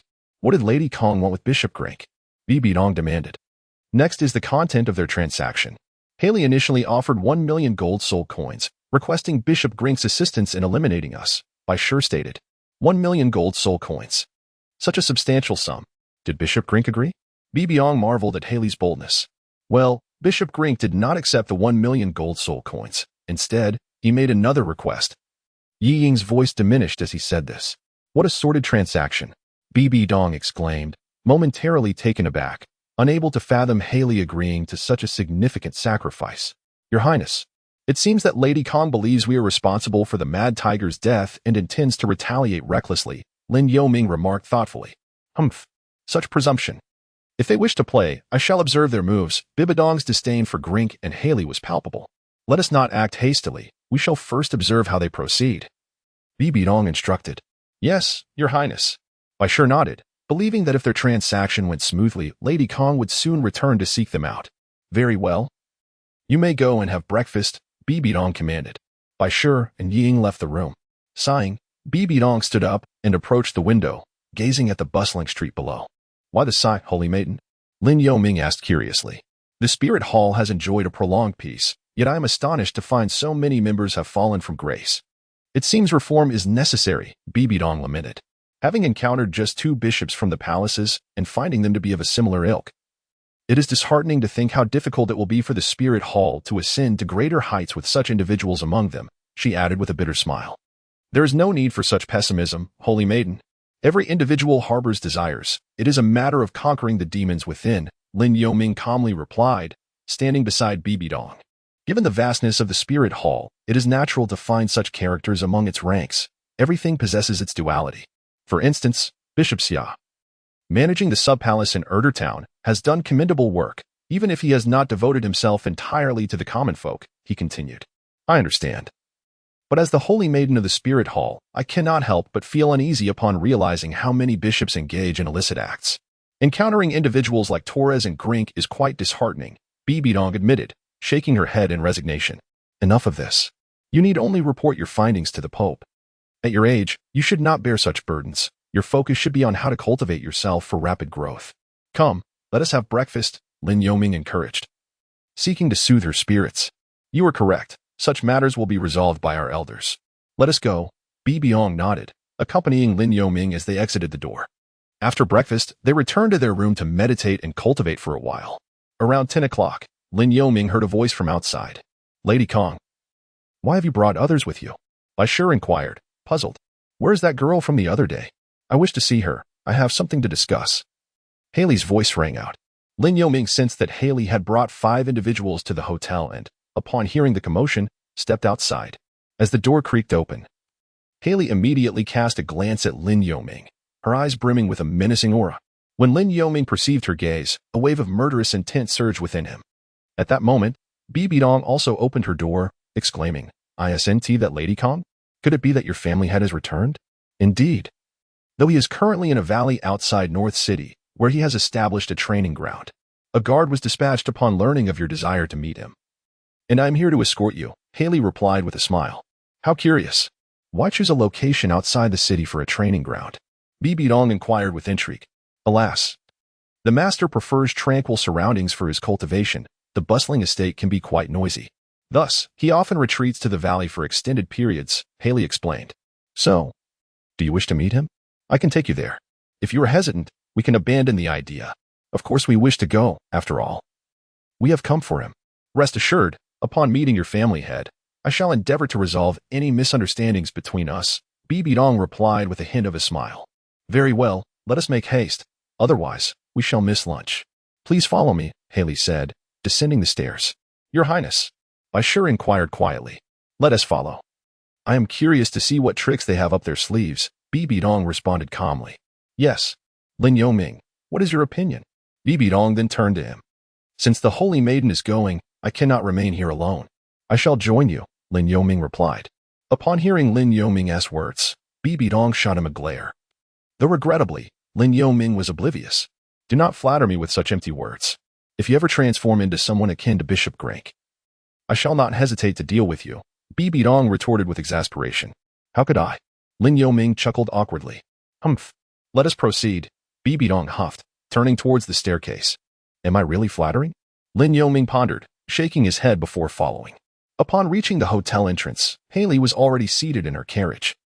He drove the carriage over and halted behind Haley's. "Lady Kong, please lead the way. We will follow closely," Bibidong instructed Haley. "Excellent," Haley nodded. Signaling to the coachman, Bibidong motioned for Lin Yoming to board the carriage and directed He to follow behind Haley. After nearly 10 minutes, they exited the northern gate of Balak City. A government road stretched before them, leading to an unknown city. After traveling along the road for nearly an hour, they approached a fork with a muddy path, prompting Haley to instruct the driver to veer toward it. Ahead loomed two grand mountains with a valley nestled between them, which must surely be the location she had mentioned. Bibidong observed the scene, relaying his observations to Lin Yoming. "It seems we have arrived. If we venture any further, we may inadvertently enter another city," Lin Yoming nodded in affirmation. "Your Highness, it appears that Grink has likely been lying in wait there, having conspired with Haley," Baishur remarked, riding closer to the carriage window. "Grink, a self-inflicted calamity. Upon encountering him, capture him alive for judgment in Wuhuan City," Bibidong instructed the group. "Grink holds a soul power level of 78, and neither Night Shadow nor I can guarantee his capture. Thus, we shall require the assistance of Elder Gue." Baishur admitted sheepishly. "Very well, you shall handle his assistance. I am curious to see if Grink has brought all the members of the sub-palace. If so, I shall be greatly disappointed," Bibidong declared, emanating an aura of coldness. Baishur fell silent, trailing behind. Before long, the carriage ahead came to a halt. Revealing a heap of rubble clearly, they had arrived at a quarry. The valley bore remnants of an ancient riverbed, flanked by rocky hills. "Everyone, we have arrived," Haley announced as she disembarked from the carriage. "Are you certain? This hardly resembles a suitable training ground." Bibidong and Lin Yoming dismounted as well. This was once a quarry operated by Balak City. In recent years, as the demand for stone dwindled, it fell into disuse. "I believe the location is quite fitting. Suitable for your feng shui," Haley remarked with a cold smirk. "Oh, is that so?" Bibidong scoffed. "And do you believe you and your companions can manage this?" "Certainly not," Haley replied, suddenly clapping her hands and calling out loudly, "Come forth." From the shadows emerged over 50 individuals, comprising Haley's guards and members of the Wuhuan Temple's Guardian Corps, encircling Lin Yoming and his companions. Seeing this, Baishur positioned himself protectively around Bibidong. "If I am not mistaken, you are clad in the Wuhuan Temple's attire, are you not? Are you planning to collude with the Kong family?" Bibidong's expression grew increasingly composed. "Where are the hidden ones? Why do they not reveal themselves?" Bibidong directed his gaze toward the ruins. "Silence. You dare to abuse the name of the Wuhuan Temple to commit heinous acts? Today, I, as the bishop, shall eradicate you impostors to uphold the Temple's prestige." Bishop Grink stepped forth, flanked by 2 aides. Silver-black armor. By heavens, it is the Wuhuan Temple's Judgment Corps. Grink's expression shifted slightly upon seeing Baishur and his companions, yet internally, he was engulfed in turmoil, immediately feeling the urge to retreat. Surely, the young lady in the center cannot be the holy maiden of the Wuhuan temple, the disciple of the Pope? Grink mused as he observed the encirclement around Bibidong. Curse it. Why did Haley not inform me of this situation last night? Grink could not help but harbor resentment toward Haley.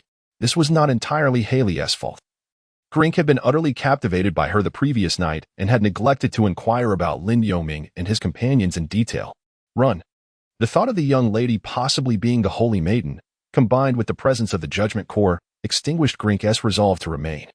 He was prepared to abandon his bishopric at the first opportunity to flee. Realizing the need to escape, Grink halted, allowing his aides to proceed ahead. Your Highness. It seems Grink has recognized our identities and intends to flee. Lin Yoming noted Grink's rapidly shifting emotions, transitioning from arrogance to shock, and finally to fear. Indeed. I have noticed.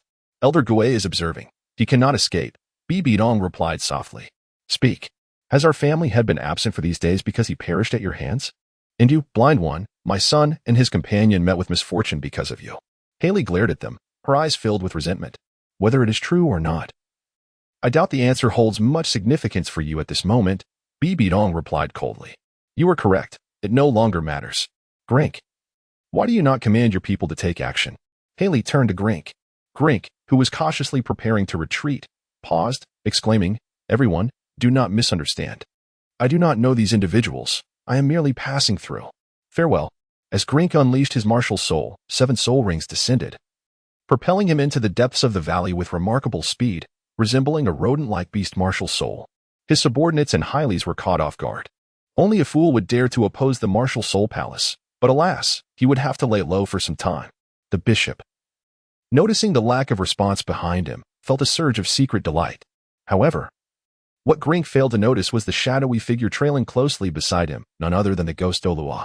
What are you doing, Grink? I lured them out of the city. Hylies exclaimed, utterly bewildered by the situation. At that moment, Grink wished to retort, Thank you very much.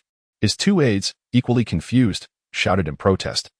But Grink did not look back and continued his flight, soon becoming a mere specter to the crowd. Subdue them. Anyone who dares to resist shall face ruthless extermination. Bibidong commanded without hesitation. Yes, Your Highness, replied by Shur and his companions, activating their martial souls and soul rings. 2 soul saints and 2 level 68 soul emperors. Damn it. Block their path. Hylie shouted, preparing to flee. We are from the Martial Soul Palace's judgment team. Anyone who dares to oppose us will meet the same fate as those who betray the Martial Soul Palace, death without mercy. Bashir bellowed as he saw others preparing to retaliate. With these words, many members of the Martial Soul Palace were compelled to remain still, while Grink's 2 aides began to comprehend why their bishop was fleeing and also took to their heels. Night Shadow, witnessing this, transformed into a shadow and obstructed the path of the 2 fleeing aides. Your Highness, Lady Kong is escaping. This matter arose because of me. I will pursue her. Lin Yoming declared as he summoned his Thunder Blade martial soul. Very well, but do take care. Bibidong nodded in agreement. Lin Yoming nodded, transforming into a streak of lightning as he pursued the already fleeing Haley, who had distanced herself by several meters. With his first soul skill, Thunder Blade Slash, he shattered the boulder that served as her cover. Haley, wielding a green jade flute, invoked her first soul skill, Wall of Melody, creating a soft green barrier to deflect the chaotic debris. 3 soul rings shimmered around her, revealing her status as a level 38 soul master. Blind fool. Do you think you can stop me alone? Dream on. She scoffed, activating her second soul skill, Melody of Speed, and with another flourish of her flute, she dashed up the mountain, her speed visibly enhanced. It became clear that she was an auxiliary-type soul master. Lin Yoming, with a cold smirk, transformed once more into a bolt of lightning, swiftly closing the distance between them. With a surge of power, he unleashed his second soul skill, Wave Eruption, blocking Haley's path. Just as she was about to collide with him, she was taken by surprise. She had not anticipated his speed. Before she could even comprehend the situation, a force propelled her backward, crashing her against a stone, causing her to spit out blood. How can your speed be so fast? Haley gasped in terror. If I weren't swift, how could I escape from your husband, the formidable soul saint, Kuang Hu? Lin Yoming replied, advancing towards her with his blade. You have indeed encountered Ahu. Tell me, where is he? Haley demanded, struggling to stand. Fear not, you shall see him soon. Sure, a thunder slash, Lin Yoming declared, sparing no further words. As terror filled Haley's eyes, a streak of lightning surged through him. Ahu will take his revenge, she exclaimed. collapsing to the ground with unblinking eyes. Regrettably, he has met the same fate as you, Lin Yoming remarked, showing no mercy. Haley's every action indicated that her family shared a vengeful nature. In this moment, compassion would only be cruelty to himself. Thus, Lin Yoming acted without hesitation. As Lin Yoming was preparing to depart, a cry of anguish emanated from the depths of the valley. Shortly thereafter, Ghost Douluo, dragging the near-lifeless figure of Bishop Grink, swiftly approached in this direction. Lin Yoming promptly rejoined his companions, Bai Shi and the others, who had evidently seized control of the situation. The appearance of the titled Douluo, Ghost Douluo, startled everyone, particularly those members of the spirit hall who had not resisted, who secretly breathed a sigh of relief. With an expression of indifference, Ghost Douluo discarded Bishop Grink like refuse onto the ground. What about her? Did she flee? Bibi Dong inquired upon Lin Yoming's return. She is dead. Lin Yoming replied with a nod. Very well, Bibi Dong stated, stepping forward and addressing Lady Kang's guards. Your lady has perished, and your master is missing. Do you still wish to resist? Damn it, I'll fight you. One of them shouted, rushing at Bibi Dong. You seek death. Bai Shi interjected, thrusting his spear downwards. Is there anyone else? If you fear for your life, step forward. Bai Shi coldly surveyed the remaining guards, realizing the futility of their situation. The remaining 10 or so guards surrendered. Those who recognize the times are wise. Should you find yourselves without a place to go, the spirit hall welcomes you. Bibi Dong remarked with satisfaction. She then instructed her team to manage those present and prepare to return to Barak City. This time, Bibi Dong led her group directly to the spirit hall, where they reported the situation regarding Grink and the others to those remaining there. Elder Ghost, I must trouble you to personally escort these individuals back to the spirit city for the Pope's judgment. Given the numerous traitors among the members of the Barak Spirit Hall, Bibi Dong deemed it necessary to have Ghost Douluo accompany her to ensure everything proceeded smoothly. Your Highness, what about you? Will you not come with us? Ghost Douluo replied coldly. The message has already been dispatched. For the next few days, I must attend to matters here until the new bishop arrives. I shall return then, Bibi Dong explained. But your safety? No need for concern. I will leave Night Shadow and Fan He with you, Bibi Dong assured him. Very well. Ghost Douluo had little choice but to acquiesce. With a soul sage and a soul emperor remaining, he was confident of their escape unless they encountered a titled Douluo. That afternoon, Ghost Douluo, along with Bai Shi and others, took custody of a dozen individuals, many of whom required investigation, while Bishop Grink and his 3 aides had already been confirmed guilty. Once Ghost Douluo's party departed, the Barak Spirit Hall fell eerily silent. How many lives will be lost this time? Bibi Dong mused, gazing at the setting sun. One can only say that their self-inflicted misfortune is of their own making. Lin Yoming exhibited no emotional response. After all, he was not well acquainted with these individuals. Following the return of news from Torres and others, the Pope of the Spirit Hall took decisive action, dispatching a significant number of personnel to inspect various branch halls. And with the assistance of Ju Douluo, they accurately captured numerous suspects based on previous reports. Such a substantial operation could not escape the notice of the continent's prominent powers. Report to the king, Viscount Robert Kong is missing, Helis has perished in the wilderness, and all guards have either scattered or been assimilated by the Spirit Hall. Meanwhile, Bishop Grink stationed in Barak City has been taken back to Spirit City by a titled Douluo.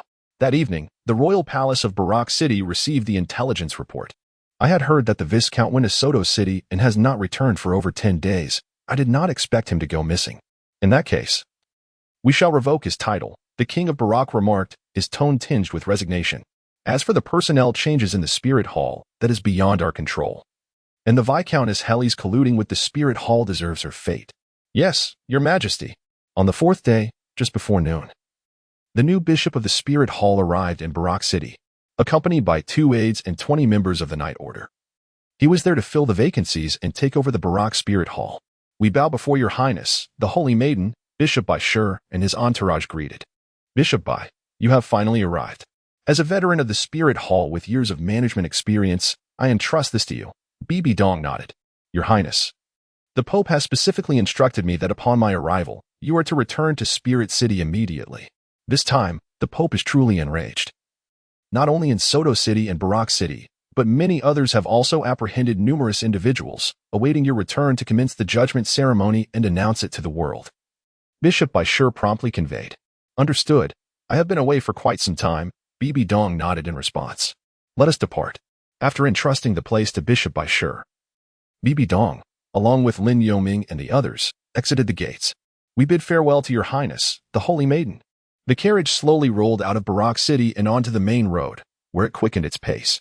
Blind one.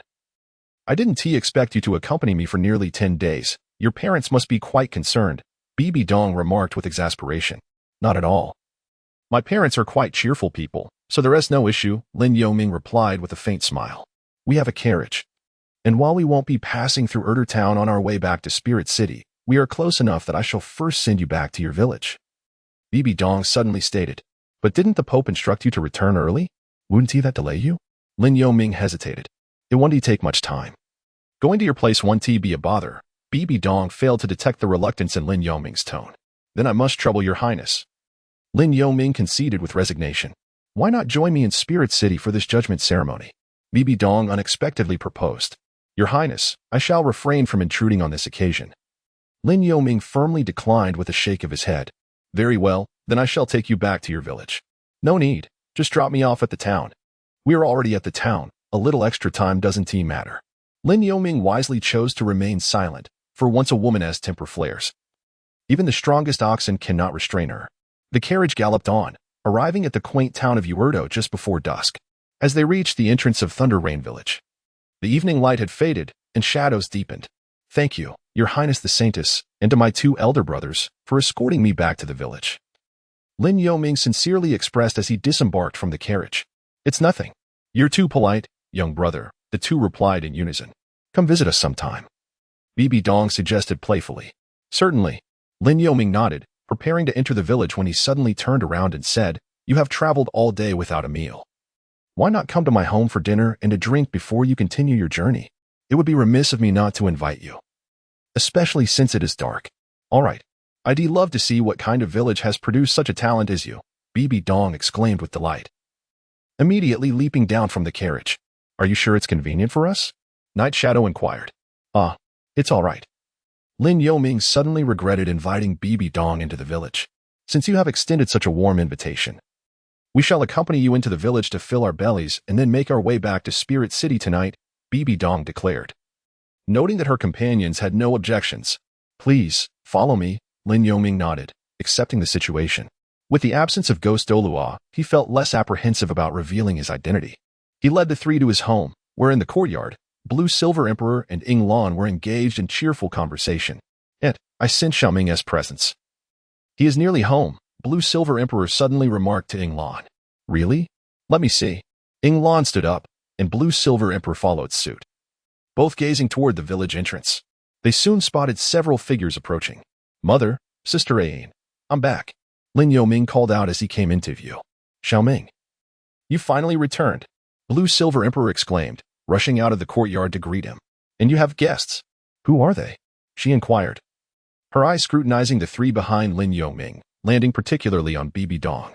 Bibi Dong, having noticed Blue Silver Emperor, narrowed her eyes slightly, recognizing the blue-haired maiden before her. Chapter 81. Blue Silver Emperor and Bibi Dong. This woman, adorned in an ethereal and elegant attire, possessed a beauty that could eclipse the moon and flowers. Her demeanor exuding a gentle grace. Bibi Dong observed Blue Silver Emperor in silence, internally appraising her. The woman before her was radiant and dignified, exuding an innate elegance with every gesture. Blue Silver Emperor, in turn, discreetly assessed Bibi Dong, recognizing her as a rare and formidable rival. Both women felt a heavy weight settle in their hearts, akin to facing a formidable adversary.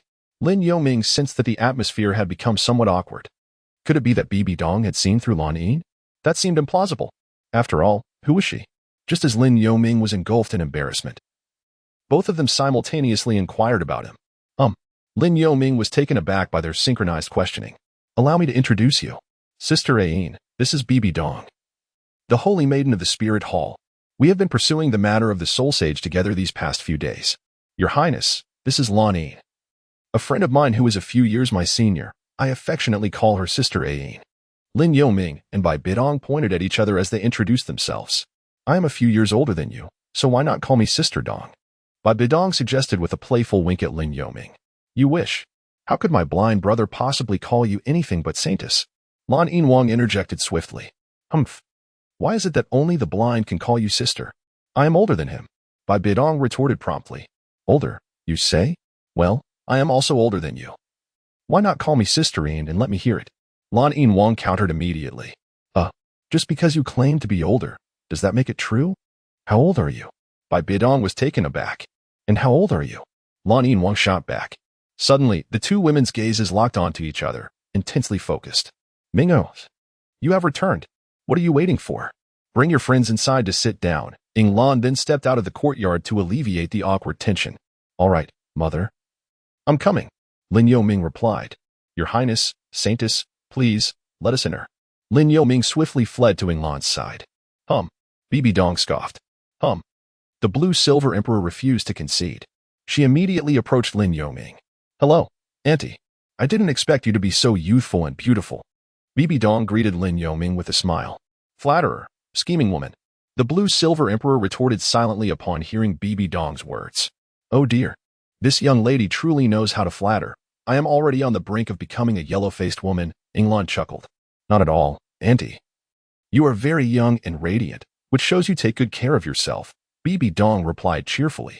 Please, do not say such things. It makes me feel embarrassed.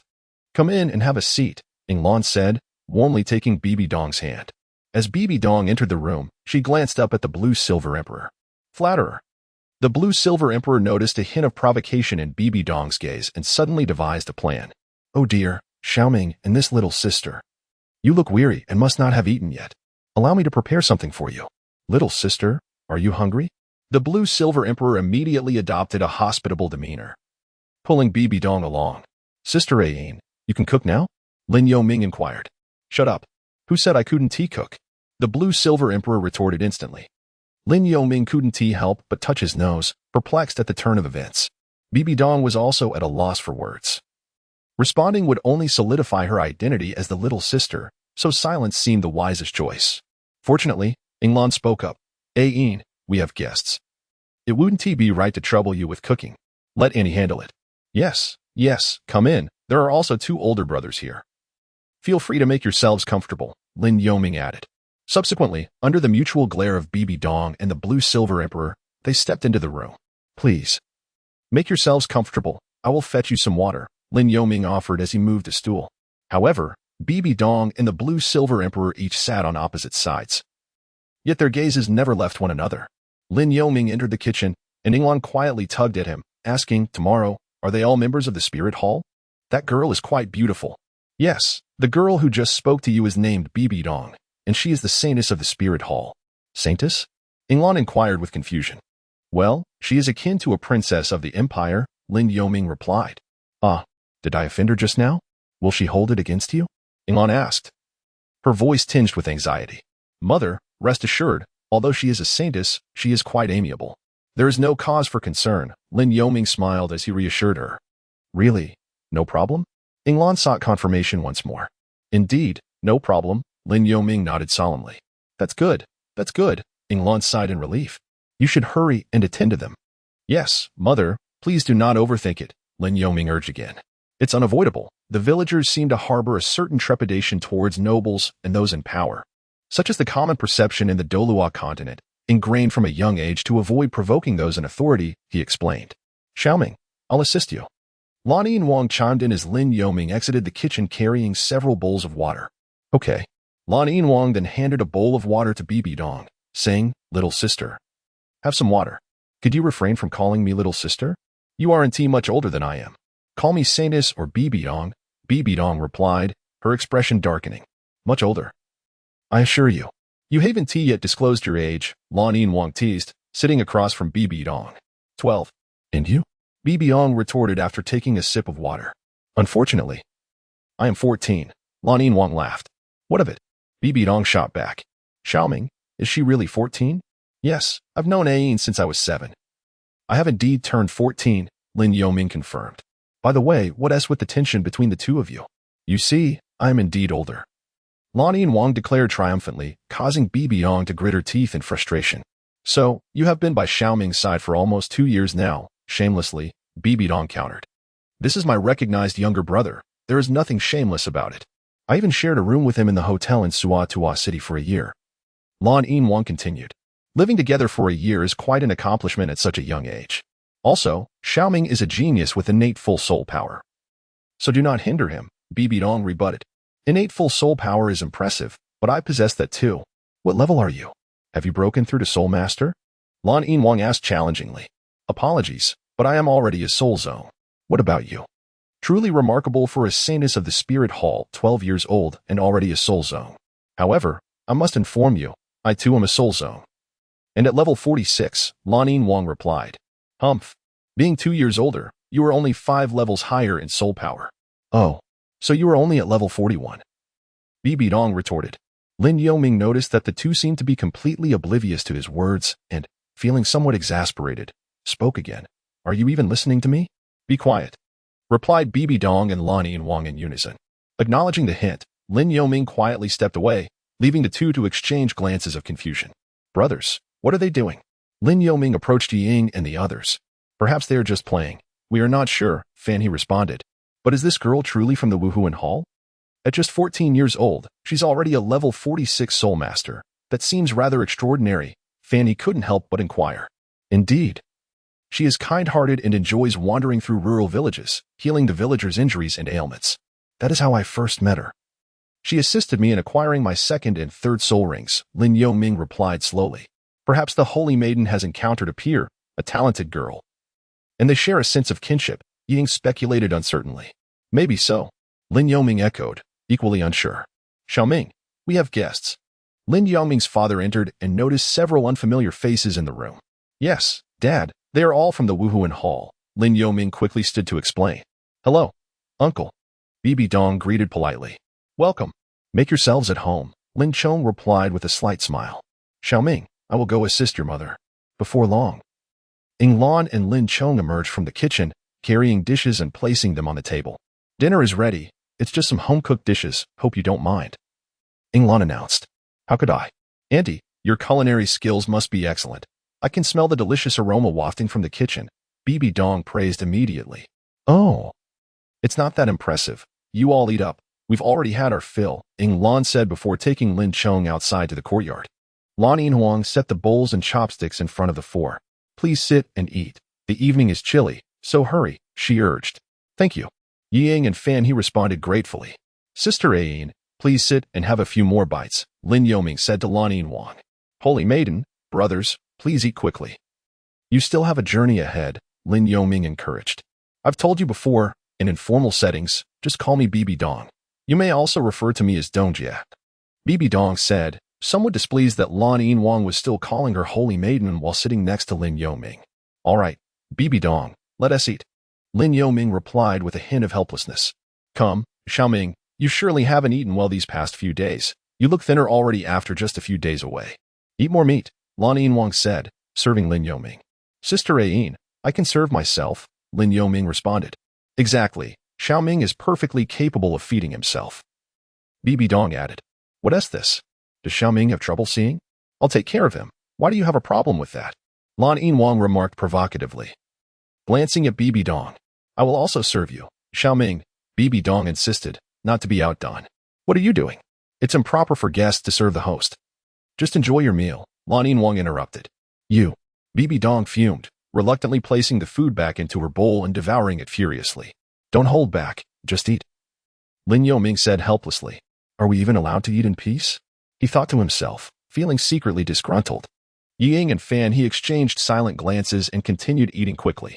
Meanwhile, Lan Yinhuang did not eat but kept watching Bibi Dong, occasionally serving Lin Yoming, which only served to frustrate Bibi Dong further. Before long, the dinner concluded on a cheerful note. After a while, Bibi Dong and her companions sat for a bit longer. And it was nearly 9 o'clock. I should be on my way now. Xiaoming, remember to come visit Wuhuan City in 3 years. Bibi Dong announced as she prepared to leave. And you're still young. Don't get into any trouble. Focus on your training. Won't you stay a bit longer? Lin Yoming inquired. No, perhaps another time, Bibi Dong replied with a resigned shake of her head. All right, take care. No need for formal farewells, Lan Yinhuang said with a smile. Lin Yoming had no choice but to follow Bibi Dong and the others out of the courtyard. Oh, you're leaving so late at night? Why not stay here for the night? Ying Lan suggested as she stepped forward. Indeed, it is quite inconvenient at this hour. Lin Chong concurred. It's all right, Uncle and Auntie. Do visit again when you have the time, but I have matters to attend to, so I shall not stay. Bibi Dong gracefully declined. Lin Yoming found it difficult to continue the conversation, only able to remark on how obedient Bibi Dong was to his mentor. Allow me to escort you, he finally offered. Very well, Bibi Dong nodded in agreement. Subsequently, Lin Yoming and the Blue-Silver Emperor accompanied Bibi Dong and her companions to the edge of the village. There is nothing else, so I shall take my leave. Bibi Dong said upon spotting the carriage. All right, do take care, Lin Yoming replied with a nod. Bibi Dong then turned to head towards the carriage. Bibi Dong, wait. Lin Yoming suddenly called out as he approached her. What is it? A fleeting smile appeared on Bibi Dong's face, quickly replaced by a more serious demeanor.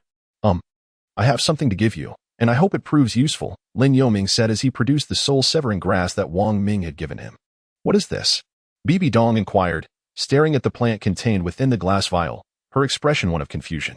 This is called soul-severing grass. It can unexpectedly cause an opponent to lose their soul power for about an hour upon contact, Lin Yoming explained slowly. Please, keep it for yourself, Bibi Dong politely declined. I have no use for it, but I believe you will find it beneficial, Lin Yoming was at a loss for words. Take it. Consider it a token of gratitude for avenging my fallen comrade, Lin Yoming insisted as he extended the vial toward her. Such a statement makes us sound distant. As a member of the Spirit Hall, it is my duty to assist you. However, since you are so insistent, I shall reluctantly accept it. Viewing it as a symbol of our friendship, Bibi Dong replied, accepting the soul-severing grass, before turning to boast to the Blue-Silver Emperor. Why would Xiaoming give such a precious item to her? The Blue-Silver Emperor pondered, somewhat perplexed. That is acceptable, Lin Yoming nodded in understanding. I shall take my leave now. It is indeed getting late. Understood. With that, Bibi Dong boarded the carriage. With Fan He at the reins and Yi Ying by her side, as they gradually traveled down the pale gray path illuminated by the moonlight, flanked by the surrounding grasslands. Despite the late hour, the road took on a silvery hue under the moon's gentle glow. Lin Yoming presented the soul-severing grass to Bibi Dong, believing that she was in greater need of it, especially considering the uncertainty surrounding that particular incident. The sooner he delivered it, the more at ease he felt. Sister Ayan, let us return. Some souls may have departed, yet they are not entirely gone. Chapter 82. Whispers in the midnight hour upon hearing Lin Yoming's words. Blue-Silver Emperor let out a disdainful huff. Humph. I shall ignore you. She turned and strode into the village, not sparing a glance for Lin Yoming. What is wrong with this? Lin Yoming scratched his head in confusion. Sister Ayan, wait for me. It's too dark for me to see. I might fall. He quickly caught up with her. To his surprise, Blue-Silver Emperor paused. Hey, does the night hold any distinction for you? Upon hearing his remark, she rolled her eyes in exasperation, yet unfortunately, Lin Yoming was oblivious to her expressive gesture. Sister Ayan, I sense that you are somewhat displeased today.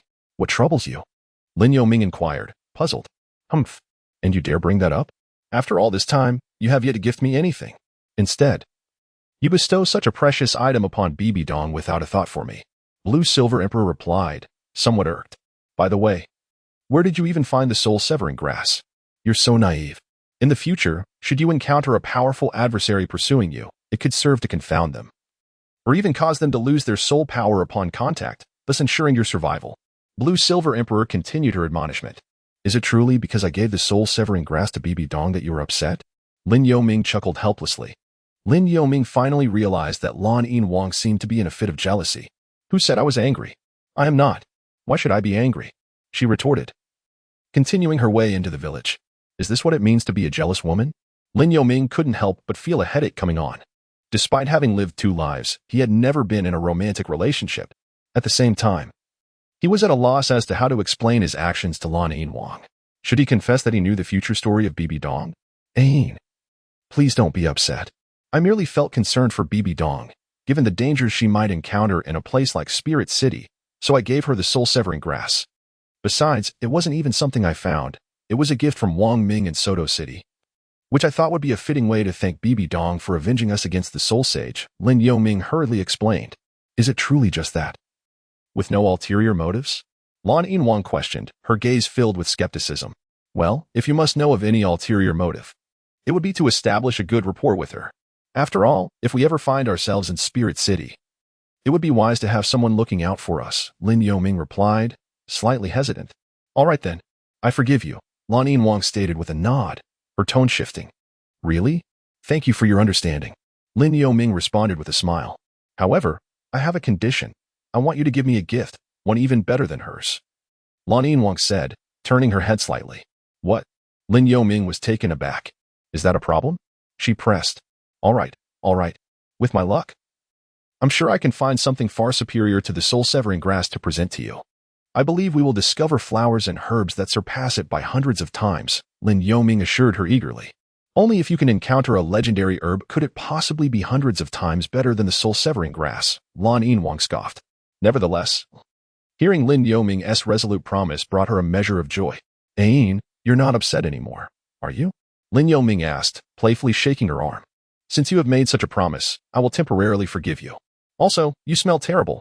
Stop shaking me and hurry back to wash. It's about time for bed. She remarked with evident disdain. Yes.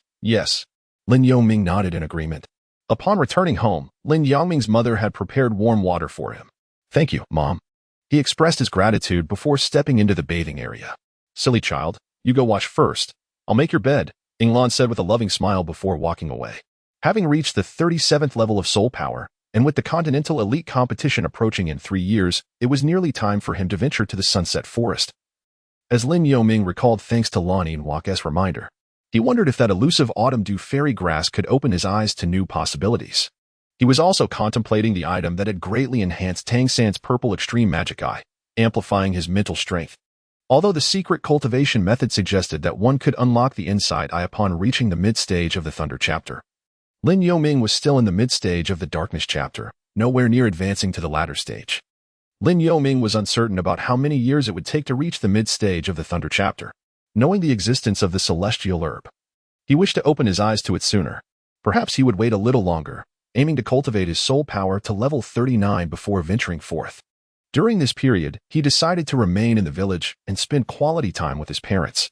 Lin Yoming reflected on the passage of time, aware that his days in Thunder Rain Village would dwindle as the years progressed. After Lin Yoming finished his bath, Inglan and Laney and Wang had prepared his bed for him. Lin Yoming, clad in his pajamas, stepped into his bedroom, where Lan Yinwang was already reclining on another bed. Although they shared the same room, it now accommodated an additional bed. Sister Ain, are you asleep? Lin Yoming inquired, not hearing any response. Not yet. I was waiting for you to turn off the lights, Lan Yinwang replied. Oh, then I shall turn off the lights and go to sleep. Lin Yoming reluctantly pressed the switch by the door, extinguishing the light. Go ahead, the blue-eyed one responded, promptly making her way to her bed and lying down. The room was instantly enveloped in darkness, and Lin Yoming's breathing gradually steadied. Before long, his mind became increasingly foggy. In contrast, Lan Yinwang tossed and turned, unable to find slumber. What had transpired between the two of them? It was evident that the girl held a strong affection for Xiaoming. Pondering the matter concerning Bibi Dong, Lan Yinwang felt an insatiable curiosity about what Lin Yoming and Bibi Dong had experienced over the past 10 days. No, I must hear Xiaoming's account, otherwise, I cannot sleep. Lan Yinwang thought helplessly. Xiaoming, are you asleep? Unable to contain her curiosity, she whispered softly. Sister Ain, what is it? Lin Yoming finally responded after a few seconds, as Lan Yinwang had assumed he had already drifted off to sleep. Lin Yoming, in a state of confusion, slightly regained his composure upon hearing the words of Lan Yinwang, and then spoke with a hint of bewilderment. Xiaoming, what have you and she been through these past few days? Have you encountered any danger? Lan Yinwang inquired directly. Ain, perhaps I should share it with you tomorrow. It's neither too much nor too little to discuss, and it's rather late now. I'm afraid it might disturb Mom and Dad, Lin Yoming replied helplessly. Oh no, I'm utterly curious. I can't sleep. Why don't you tell me a little, but softly? Lan Yinwang persisted. If I whisper, will you be able to hear me clearly? Lin Yoming responded with exasperation. However, Lan Yinwang took an unexpected action. She lifted the blanket, got out of bed, and approached Lin Yoming's bedside. Ain, what are you doing? Lin Yoming asked, puzzled. Of course, I'm here to listen to your experiences. Didn't you say I wouldn't be able to hear you? Now it should be fine, right? Just scoot over a bit and let me lie down. Lan Yinwang nudged him. Ain, is that really necessary? I can just tell you about it tomorrow, Lin Yoming replied, at a loss for words. Who knows if you might fabricate some tales today and then recount them to me tomorrow? Lan Yinwang stated directly. All right, I'll share a little bit. Lin Yoming conceded.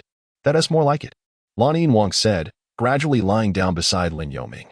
Lin Yoming detected a subtle fragrance emanating from the soft body that brushed against him, a consequence of the bed being rather petite, making it somewhat cramped for the two of them to lie together.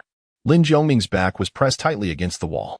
This was their first time sharing a bed, and an unexpected silence enveloped them. Xiaoming, speak. Lan Yinwang gently nudged Lin Yoming's arm and whispered in his ear. Sister Ayin, it's quite cramped. You should really move down, Lin Yoming replied in a faint voice. All right, I'll lie on my side. You can lie flat. Lan Yinwang said as she turned to face him. The warm breath of Lan Yinwang brushed against Lin Yoming's face. Sigh. Fine, Lin Yoming sighed, feeling helpless as he lay flat, his right arm resting against the wall. Start talking, Lan Yinwang urged softly. All right. That day, I left the village in the morning and went to Wuertua town, where I encountered Bibi Dong and her entourage, including a tidal Douluo who was secretly following us. It was my first encounter with a tidal Douluo, and I only learned about them in Soto City, Lin Yoming began softly. Tidal Douluo, Lan Yinwang exclaimed in astonishment. Yes. On the day I arrived in Wuertua, I headed towards Soto City around 10 o'clock.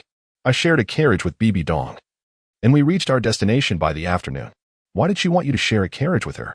Isn't she the saintess of the spirit hall? Lan Yinwang questioned. I asked her something similar, but she said that her eyes were not well, and we needed to reach Soto City before dark, so I couldn't refuse, Lin Yoming explained. Fair enough. Please continue, Lan Yinwang said, suddenly wrapping her arms around Lin Yoming's left arm.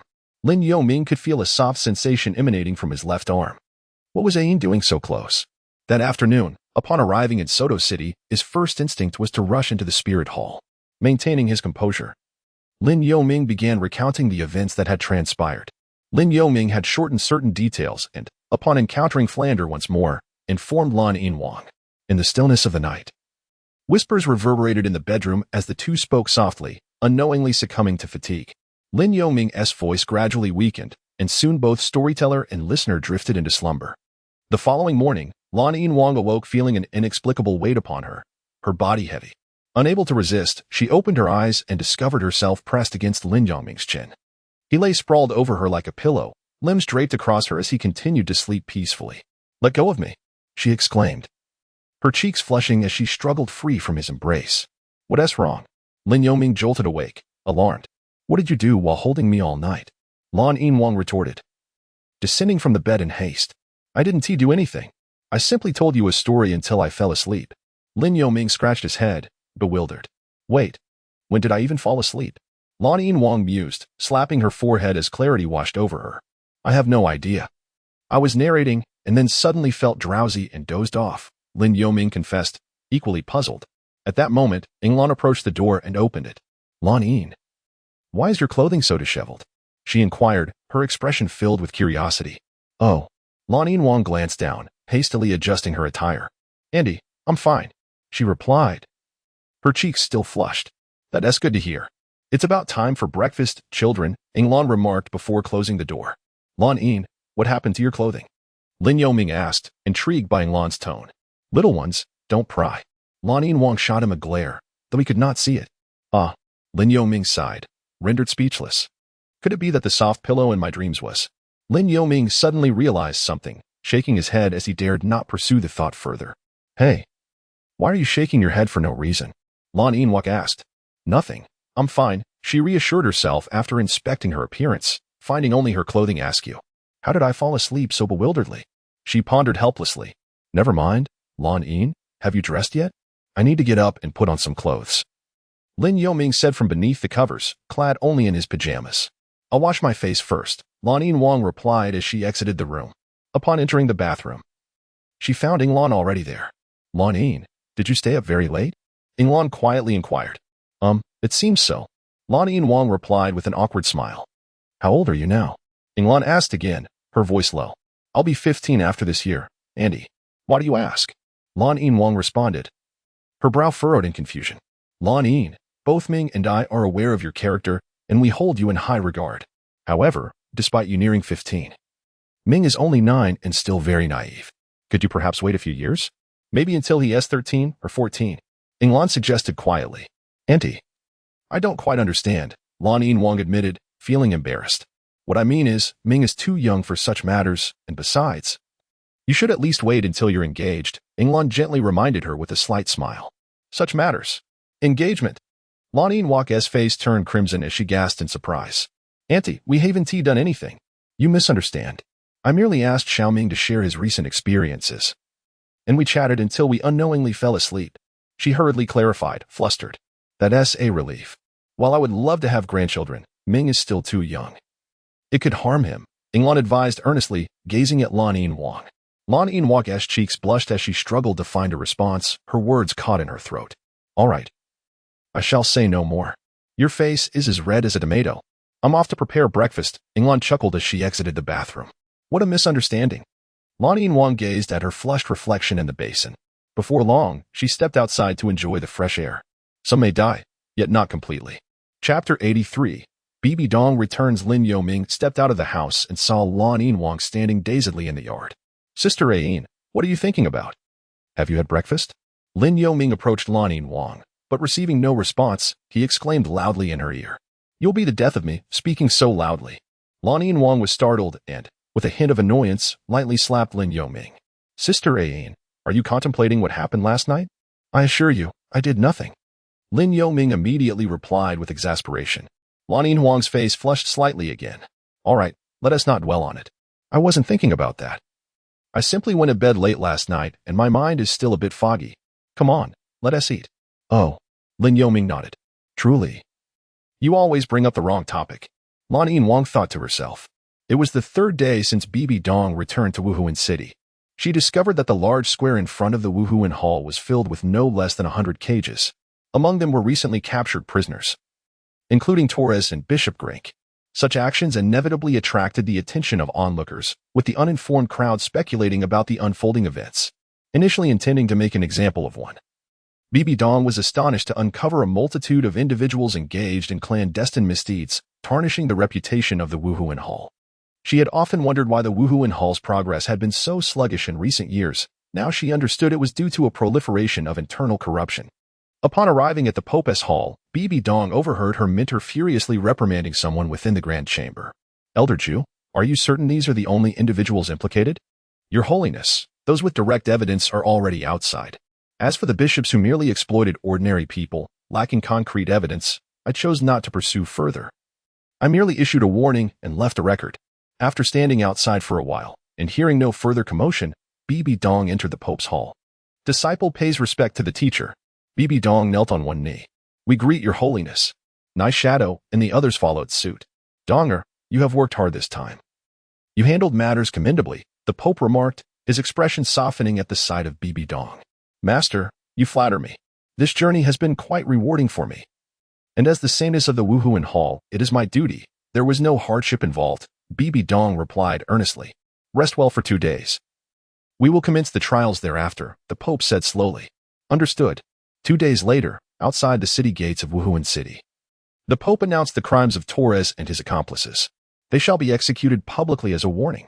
Following the proclamation, the order for execution was swiftly given. The Wuhuan Hall truly dares to execute soul saint-level individuals. They are all deserving of death, given the public nature of the punishment. News of the Wuhuan Hall's actions spread rapidly among other factions, causing considerable psychological impact.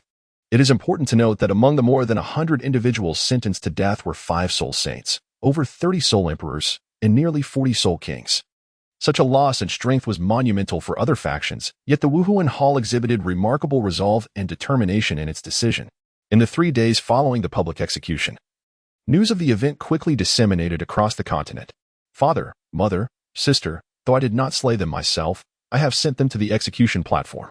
At last, I have avenged you. May you rest in peace. Upon hearing the news from Wuhuan City, Wang Ming knelt before 3 graves, weeping. Not only Wang Ming, but others who had suffered persecution also knelt before their own loved ones' graves. Simultaneously, the actions of the Wuhuan Hall's Pope instilled fear and trepidation in the hearts of individuals across various cities and towns. Before long, the villagers of Thunderstorm Village learned of the situation from Alto Town and quickly spread the news throughout their village. Lin Yoming naturally overheard the conversation between Lin Chong and Ying Lan. Xiaoming, the Spirit Hall is quite ruthless. They can dispatch a soul sage with a mere command. The Blue-Silver Emperor was taken aback by this revelation. People act, and heaven observes. As the apex of the Soul Master realm, If the spirit hall were to remain oblivious in the face of such circumstances and fail to take timely measures to curtail the damage, it would signify that the spirit hall had reached an irredeemable state. Lin Yoming remarked with a calm smile. One cannot deny that the spirit hall has suppressed countless soul masters. It is difficult to fathom how the soul masters of this continent would coexist without the spirit hall. Would they live in harmony or be mired in deceit, plunder, and violence? Although the Blue-Silver Emperor is a spirit beast, prolonged exposure to the outside world has enlightened them to the spirit hall's role. Without the spirit hall to impose order, if soul masters were to reign as sovereigns over their realms, the repercussions would extend beyond mere mortals, significantly impacting the survival of spirit beasts as well. Lin Yoming understood that the purported conflict between the upper 3 sects and the lower 4 sects was merely a fabrication, stemming from the existence of the spirit hall. Without the spirit hall, the delicate equilibrium between the sects and the hall would not have manifested in its current form. 2 days passed, and a group of unexpected visitors arrived at the entrance of Thunder Rain Village. A contingent approached Lin Yoming's doorstep, prompting Lin Chong and Ying Lan to step forward and inquire. "Your Highness the Saintess, what brings you here so unexpectedly?" Lin Chong asked as he exited the courtyard to welcome them. "Uncle Lin, I have come at the behest of His Holiness the Pope to commend Lin Yoming." "May I ask where he is?" Bibi Dong inquired, noticing Lin Yoming was not at home. "I see. At this hour tomorrow, he will be cultivating on the back mountain." Lin Chong indicated towards the hill behind the village. "Thank you, Uncle Lin. I understand." Bibi Dong nodded and, accompanied by 4 others, made her way toward the back mountain. It was still around 10 in the morning, and Lin Yoming, along with the Blue-Silver Emperor, was seated atop the mountain, facing the sun in meditation. Suddenly, Lin Zhongming's keen senses detected an approaching presence and quickly recognized it as Bibi Dong. It had only been 10 days since her last visit. Why had Bibi Dong returned? Wait. Realizing that the Blue-Silver Emperor was still by his side, Lin Yoming felt a sudden jolt of alarm and swiftly scanned the surroundings to ascertain whether any tidal Douluo were following Bibi Dong. Lin Yoming carefully examined the surroundings of Bibi Dong, finding no traces of those concealed in the shadows. Only 4 individuals were visible, 2 soul saints, Bai Shi and Ying, along with Bishop Xia from Wulchua Town and Deacon Su Qing. Thankfully, the ghost Douluo was not among them this time. Lin Yoming silently breathed a sigh of relief. However, what business did Bibi Dong have in coming here? "Ah, Xiaoming, it seems someone is approaching." Walking steadily and breathing in an orderly manner, they are a highly skilled soul master. Not long after, the Blue-Silver Emperor also sensed someone approaching. "It must be someone from the Spirit Hall." Lin Yoming nodded in agreement. "Oh, I see. It's that holy maiden from the Spirit Hall again." The Blue-Silver Emperor stood up to gaze at the only path leading uphill and spoke. "Is that so?" Lin Yoming replied, puzzled. Before long, Bibi Dong and her companions arrived before Lin Yoming. "Your Highness the Holy Maiden, I apologize for not welcoming you properly." Lin Yoming stepped forward. "Spare me the formalities. We are all familiar with one another. Just call me Bibi Dong," she replied with mild annoyance. "Who told you to be the Holy Maiden of the Spirit Hall? Our Xiaoming is quite polite. Of course he should address you as Your Highness. What if you were to hold it against him for a lack of respect?" The Blue-Silver Emperor interjected, standing beside Lin Yoming. "And you?" Bibi Dong raised an eyebrow, looking at the Blue-Silver Emperor. "I am not a part of the Spirit Hall," she retorted with a dismissive expression. Upon hearing this, Bibi Dong's expression hardened, her gaze taking on an air of authority as she fixed her eyes on the Blue-Silver Emperor. Undaunted, the Blue-Silver Emperor met her gaze without flinching. "Your Highness the Holy Maiden, I wonder what brings you here in person." Lin Yoming spoke up to ease the awkward atmosphere. At Lin Yoming's words, Bibi Dong shifted her attention. "There is not much to it, really. It is merely in light of your role as the instigator of the judgment incident that the Pope wishes to commend you, awarding you with 10,000 gold soul coins to encourage you to continue your efforts in contributing to the Spirit Hall." Bibi Dong smiled slightly as she addressed Lin Yoming. "Indeed, Lin Yoming, because of you, our sub-hall has also benefited greatly," Bishop Xia added. "Really, I sincerely thank His Holiness the Pope for this encouragement." Lin Yoming expressed his gratitude, then turned to Bibi Dong. "However, such trivial matters could have been entrusted to others. There was no need for you to travel all the way from Spirit City. My teacher instructed me to come personally to convey the Spirit Hall's sincerity," Bibi Dong replied. Lin Yoming found himself momentarily at a loss. It was evident that the Pope would not express it in such a manner. "Haha. I see that someone simply wishes to meet a particularly special person and has sought an excuse to come," the Blue-Silver Emperor remarked, as if she had seen through her intentions. "Haha. Some people are no different." lingering in someone else's home without leaving, showing no sense of shame, Bibi Dong retorted, clearly understanding the implication behind the Blue Silver Emperor's words. Some people can stay in someone else's home, but fear their elders may not approve. The Blue Silver Emperor shot back directly. It seems I must spar with certain individuals. I wonder if they dare. Bibi Dong said, her anger slightly rising. I do not dare, for I do not wish to bully the weaker, and then call for help when I cannot win, the Blue Silver Emperor replied. And suddenly the two stood at odds, leaving the others bewildered. Are they getting so close that they might kiss? Su Qing whispered to Bishop Xia. It appears a confrontation is inevitable. Lin Yoming observed the tense atmosphere between the two women, realizing that this clash could not be avoided. Lin Yoming exhibited an expression of helplessness, as if the enmity between Bibi Dong and the Blue Silver Emperor was insurmountable, their mere encounter brimming with tension. He refrained from sparring, fearing that his presence would render him nothing more than a mere decorative ornament. With a hint of sarcasm, Bibi Dong smiled and remarked, I fear you may embarrass yourself in front of your own abilities, tarnishing the reputation of the saintess. The Blue Silver Emperor, undaunted, retorted. Let us put that to the test. With that, both the Blue Silver Emperor and Bibi Dong stepped back a few paces, summoning forth their respective martial souls and spirit rings. Lin Yoming wore a look of helplessness. At this juncture, persuasion proved futile. Some had perished, yet not entirely. Chapter 84. The Battle of the Two Maidens. No one was surprised by Bibi Dong's martial soul and soul power level. But the appearance of the Blue Silver Emperor's martial soul elicited a different reaction. Is this Blue Silvergrass? Although she was not significantly older than the saintess, her soul power astonishingly exceeded level 5. While these individuals had encountered Blue Silvergrass before, they had never witnessed the Blue Silvergrass in the hands of the Blue Silver Emperor. Though visually identical, the Blue Silvergrass exuded a resplendent golden sheen. To put it simply, it possessed a form akin to ordinary Blue Silvergrass, yet it was imbued with an ethereal quality. Is this Blue Silvergrass? Bibi Dong inquired, her curiosity piqued upon seeing the martial soul in the hands of the Blue Silver Emperor. Perhaps you have never seen it before. Would you like to know more? The Blue Silver Emperor replied with a mysterious smile. The 4 members of the Summer Archdiocese perked up, genuinely intrigued by the Blue Silver Emperor's martial soul. After all, given the Blue Silver Emperor's age, possessing soul power of level 46 was remarkable. With their keen insight, they quickly surmised that the Blue Silver Emperor was undoubtedly a prodigious soul master endowed with innate full soul power. Well, if you don't wish to speak, then don't. My martial soul is the Death Spider Monarch. It makes no difference to me whether your martial soul is Blue Silvergrass or not. Prepare yourself. Martial soul manifestation. Bibi Dong's expression darkened as she recognized the teasing tone of the Blue Silver Emperor, prompting her to refrain from further inquiries and directly activate her martial soul manifestation. Remember, my martial soul is a variation derived from Blue Silvergrass, Blue Silver entwining. As Bibi Dong charged towards her, the Blue Silver Emperor remained unfazed, calmly speaking while manipulating the surrounding Blue Silvergrass into vine-like forms, one after another, reaching out to ensnare Bibi Dong. Here it comes. Lin Yoming tapped his forehead, realizing that among his peers, the Blue Silver Emperor was indeed unparalleled.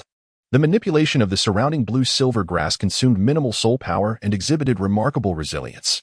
With Bibi Dong's soul power, attempting to break free from the entanglement of the Blue Silver Emperor would require considerable effort. Moreover, they were situated on a hill abundant with Blue Silvergrass, a veritable stronghold for the Blue Silver Emperor, thus enjoying both temporal and geographical advantages. Lin Yoming had engaged in numerous sparring sessions with the Blue Silver Emperor. Yet each time he found himself overwhelmed by her control, utterly depleting his spirit power without any means to counter her. Indeed, before Bibi Dong could advance a few steps, she was ensnared by the Blue Silver vines manipulated by the Blue Silver Emperor. What is this? Bibi Dong gasped, pulling with all her strength, only to discover that she could not sever the vines. What is the matter? Are you conceding? The Blue Silver Emperor remarked nonchalantly from a distance. Impossible, Bibi Dong declared. Invoking her first soul skill, Death's Blade, she released her soul rings, and with a surge of spirit power, shattered the vines. Immediately, she launched 4 purple flying blades toward the Blue Silver Emperor. However, the Blue Silver Emperor deftly controlled the Blue Silvergrass to transform into a vine that blocked the path of the purple blades. Although the blades shattered the vine, layer upon layer of vines ultimately thwarted Bibi Dong's assault, initially intent on pursuing her attack. Bibi Dong was taken aback to see the Blue Silvergrass she had just destroyed rapidly regenerating, forming even more vines to encircle her. Ah, enjoy dealing with my vines at your leisure, the blue-silver emperor smiled. Curse be. What kind of wretched blue-silver grass is this? Bibi Dong. Perceiving the blue-silver emperor's smile as mockery, felt an overwhelming sense of frustration. Sigh. Lin Yoming thought, understanding Bibi Dong's predicament from the outset. He had never believed she could triumph over the blue-silver emperor. Of course, had Bibi Dong's second martial spirit possessed soul rings, she might have had a chance to overpower the blue-silver emperor with her spirit power advantage. But now, with the blue-silver emperor 5 levels above her in spirit power, Bibi Dong's hope of competing in terms of depth was utterly diminished. This girl, what a masterful display of blue-silver control. Can the mutated blue-silver grass be this powerful? Bai Shi and Yi Ying, 2 soul saints, recognized that the blue-silver emperor exerted little effort in making Bibi Dong feel utterly tormented. It seems that for the holy maiden, victory will be quite challenging. They exchanged hushed words. With her 4th soul skill, Thorn Spider Armor, after more than a minute, faced with the dense mass of vines, Bibi Dong could no longer endure and unleashed her 4th soul skill. As her spirit power erupted to its maximum, the vines were instantly shattered. She then locked her mental energy onto the blue-silver emperor and unleashed another soul skill, her 2nd, Death Ray. Oh, now that's intolerable. I haven't even exerted myself yet. The blue-silver emperor remarked calmly as she activated her 2nd soul skill, Blue-Silver Guardian, enhancing herself and forming a protective shield. Simultaneously, she manipulated the blue-silver grass to intertwine into a robust giant vine, effectively blocking Bibi Dong's death ray. Though the vine broke into segments, the blue-silver emperor quickly replenished it until Bibi Dong's soul skill expired. Now it's my turn, 4th soul skill, Blue-Silver Cage. As Bibi Dong's attack concluded, the blue-silver emperor unleashed a distinct type of vine, enhanced with layers of gilded vines, encasing Bibi Dong as if she were a prisoner. Death Blades. Bibi Dong, witnessing this, attempted to use her flying blades to slice through the vines, but this time, bolstered by the blue-silver emperor's 4th soul ring, her attack merely left shallow marks. If you can escape my blue-silver cage, I shall concede defeat, the blue-silver emperor stated, observing Bibi Dong's relentless assault from within the cage. Damn it, my current offensive options are too limited. The 3rd soul ring is a control skill, and the 4th is a defensive skill. The attack power of my 1st and 2nd soul skills is insufficient to breach these blue-silver vines empowered by the 4th soul ring. Bibi Dong thought helplessly. But is this truly just mutated blue-silver grass? My martial spirit is the sovereign of spider beasts. Bibi Dong was compelled to reconsider whether the blue-silver emperor's martial spirit was genuinely merely an ordinary variation of blue-silver grass. Nevertheless, Bibi Dong possessed an indomitable spirit. Despite knowing she couldn't break free from the cage, she continued her assault. Enough. Ain, Bibi Dong, cease your battle. Lin Yoming interjected, recognizing that the match had reached its conclusion. If this continues, my training ground will be destroyed by the 2 of you, and how shall I train afterward? Lin Yoming expressed his exasperation to both. After all, the contention between the 2 women arose from his presence. Xiaoming has spoken. I shall yield to Xiaoming this time, the blue-silver emperor said, obediently retracting the blue-silver cage. Bibi Dong reappeared before everyone, sweat beading on her forehead. Clearly fatigued. All right, I concede this battle. Your control has truly impressed me, and I apologize for my previous words. Bibi Dong stated composedly, retracting her martial spirit. Your Death Spider Emperor martial spirit is also commendable. Regrettably, among your 4 soul skills, only 2 possess offensive capabilities and lacking the strength of a beast martial spirit. It is merely countered by my own, the blue-silver emperor acknowledged, nodding in praise. How delightful it is to reconcile, for fighting tarnishes the image of a beautiful lady. Lin Yoming interjected, stepping between them. Silence, you little brat. Both women retorted simultaneously. What have I done now? Lin Yoming replied, scratching his head in confusion. Humph. Bibi Dong and the blue-silver emperor simultaneously huffed at Lin Yoming, and the 2 women drew closer together. Next time, I will definitely reclaim victory. Bibi Dong directly declared to the blue-silver emperor. As long as you are unafraid of defeat, you are always welcome, the blue-silver emperor replied indifferently. Bibi Dong then ceased her engagement with the blue-silver emperor, addressing Lin Yoming, Teacher, I have brought this for you as a reward of 10,000 gold soul coins.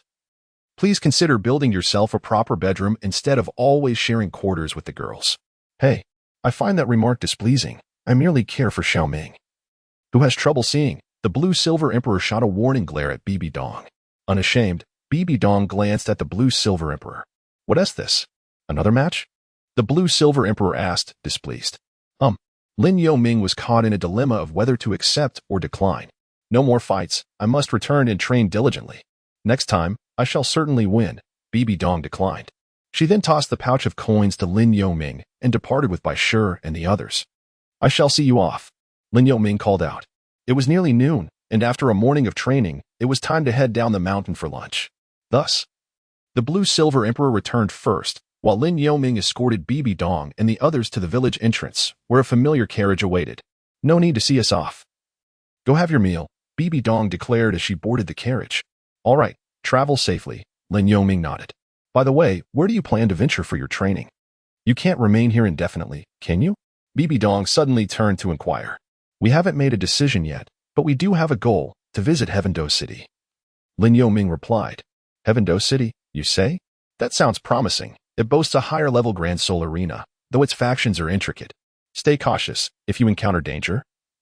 Seek refuge in the Holy Hall of Heavendoe City and show your yellow record medal. They will know what to do, Bibi Dong advised. Understood, Lin Yoming nodded. Then I shall take my leave. Farewell, Bibi Dong said as she stepped into the carriage. Farewell, Lin Yoming waved. The carriage then began to move slowly away, gradually growing distant until its sounds faded, at which point Lin Yoming turned to re-enter the village. Tomorrow, you're back. Why didn't you invite them to stay for a meal before they left? Inglan glanced around and said, Mom, there's no need. They have other matters to attend to. Lin Yoming replied. Oh, I see. Inglan conceded, refraining from further inquiries. Have they departed? Lan Yinwang inquired at the doorway. They have left. They likely won't return for a while. By the way, what is with the two of you? You seem to bicker at every encounter. Lin Yoming asked curiously. Humph. That's none of your business, Lan Yinwang retorted as she turned to enter the house. With the departure of Bai Dong and the others, Lin Yoming's cultivation returned to a tranquil state. 3 months later, he attained the 38th level of soul power. Subsequently, after another 6 months, shortly after his 10th birthday, Lin Yoming reached the 39th level, during which Lan Yinwang had also achieved the 47th level of soul rank. As the level of soul power increased, Lin Yoming distinctly sensed that the progression of cultivation became increasingly arduous. Some souls had perished, yet not entirely. Chapter 85, A New Journey. The Heavendoe Empire on a broad avenue beneath the blazing sun, a carriage sped along its path. Inside the carriage sat a boy and a girl, appearing as siblings. The boy possessed deep blue hair, obscured by a black veil, and donned a blue outfit. The girl, with flowing blue hair and a gentle demeanor, wore a modest light blue dress, her eyes radiating warmth. However, the girl occasionally furrowed her brow, as the road was rather bumpy. Sister Aine, I told you we needn't take the carriage. Look at us now. After a day and night, I'm on the verge of falling apart. Lin Yoming lamented. I merely wish to enjoy the scenic views along the way.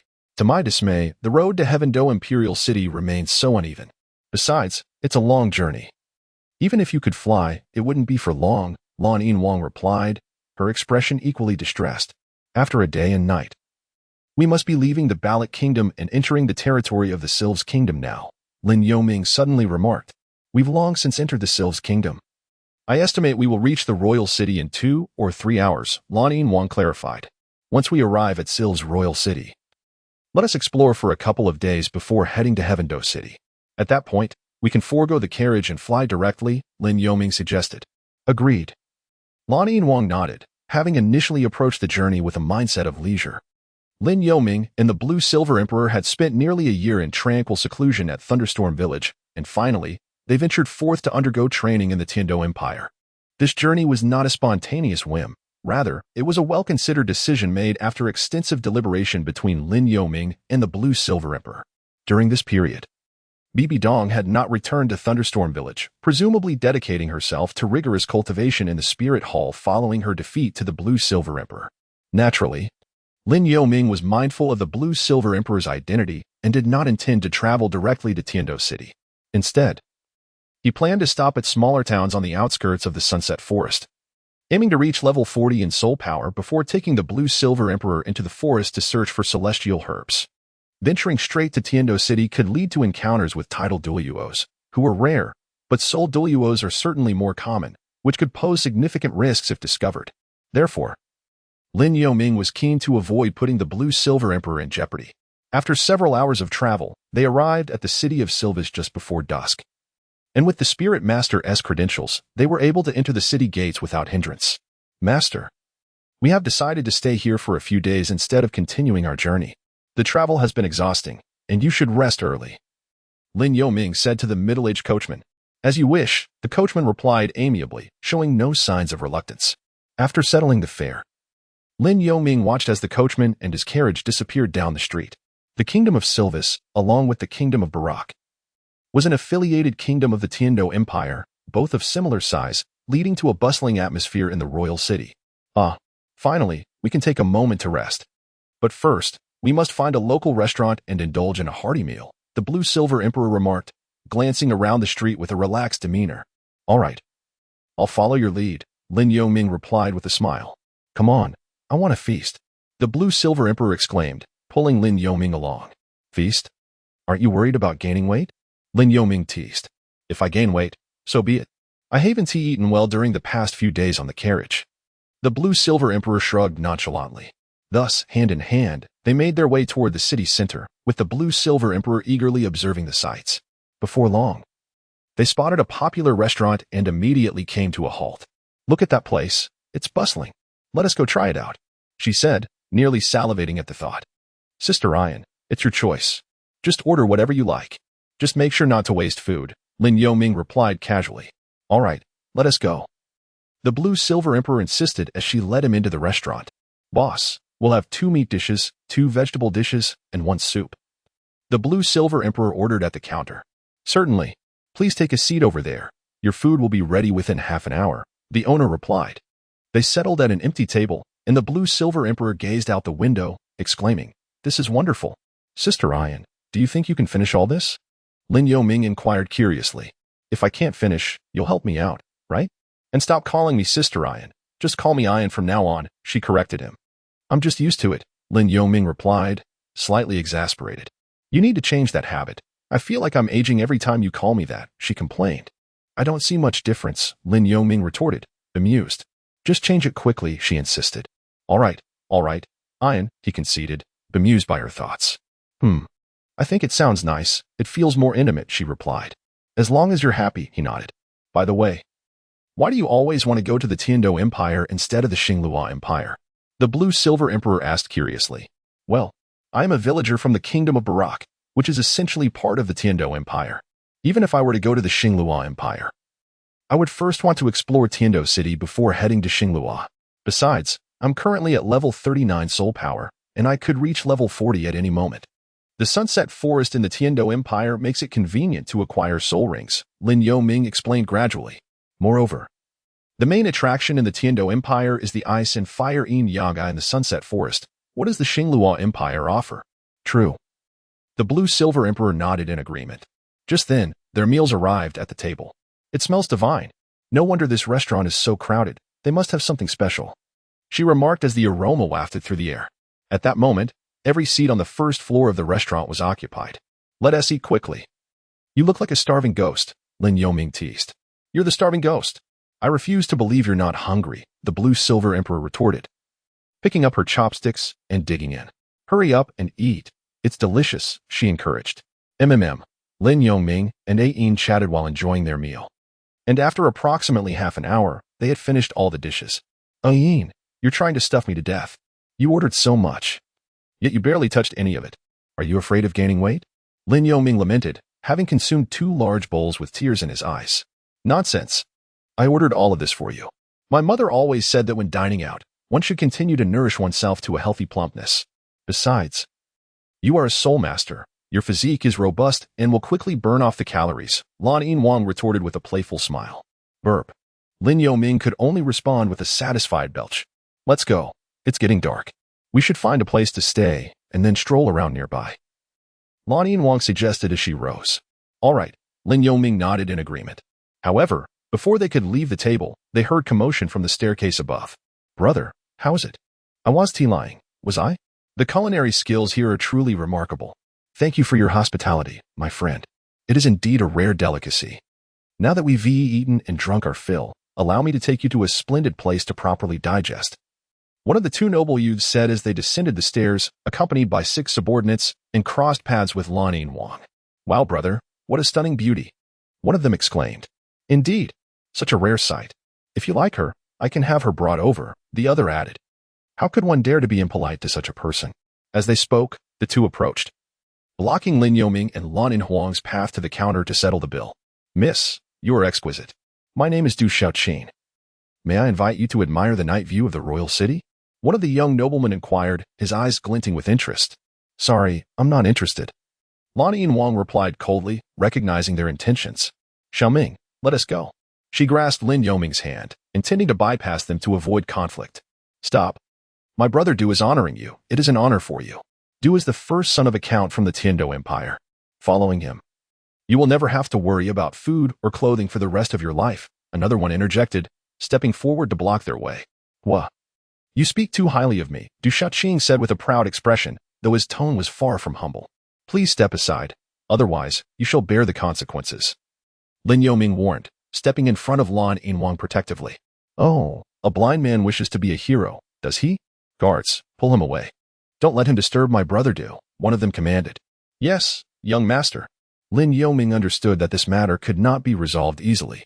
Sensing the approach of two individuals, he immediately summoned his martial spirit, the Thunder Blade, unleashing a wave of cutting energy towards the advancing guards. Fortunately, the two reacted quickly, calling forth their own martial spirits and retreating several paces. A blind man, yet still a soul master. All four of you, attack. Hogo declared with displeasure. Young Master Hogo, please don't fight. My humble establishment cannot withstand such turmoil. I will waive your fees. Perhaps you could settle this outside? At that moment, the restaurant owner approached Hogo. Owner, mind your own business and stay behind your counter.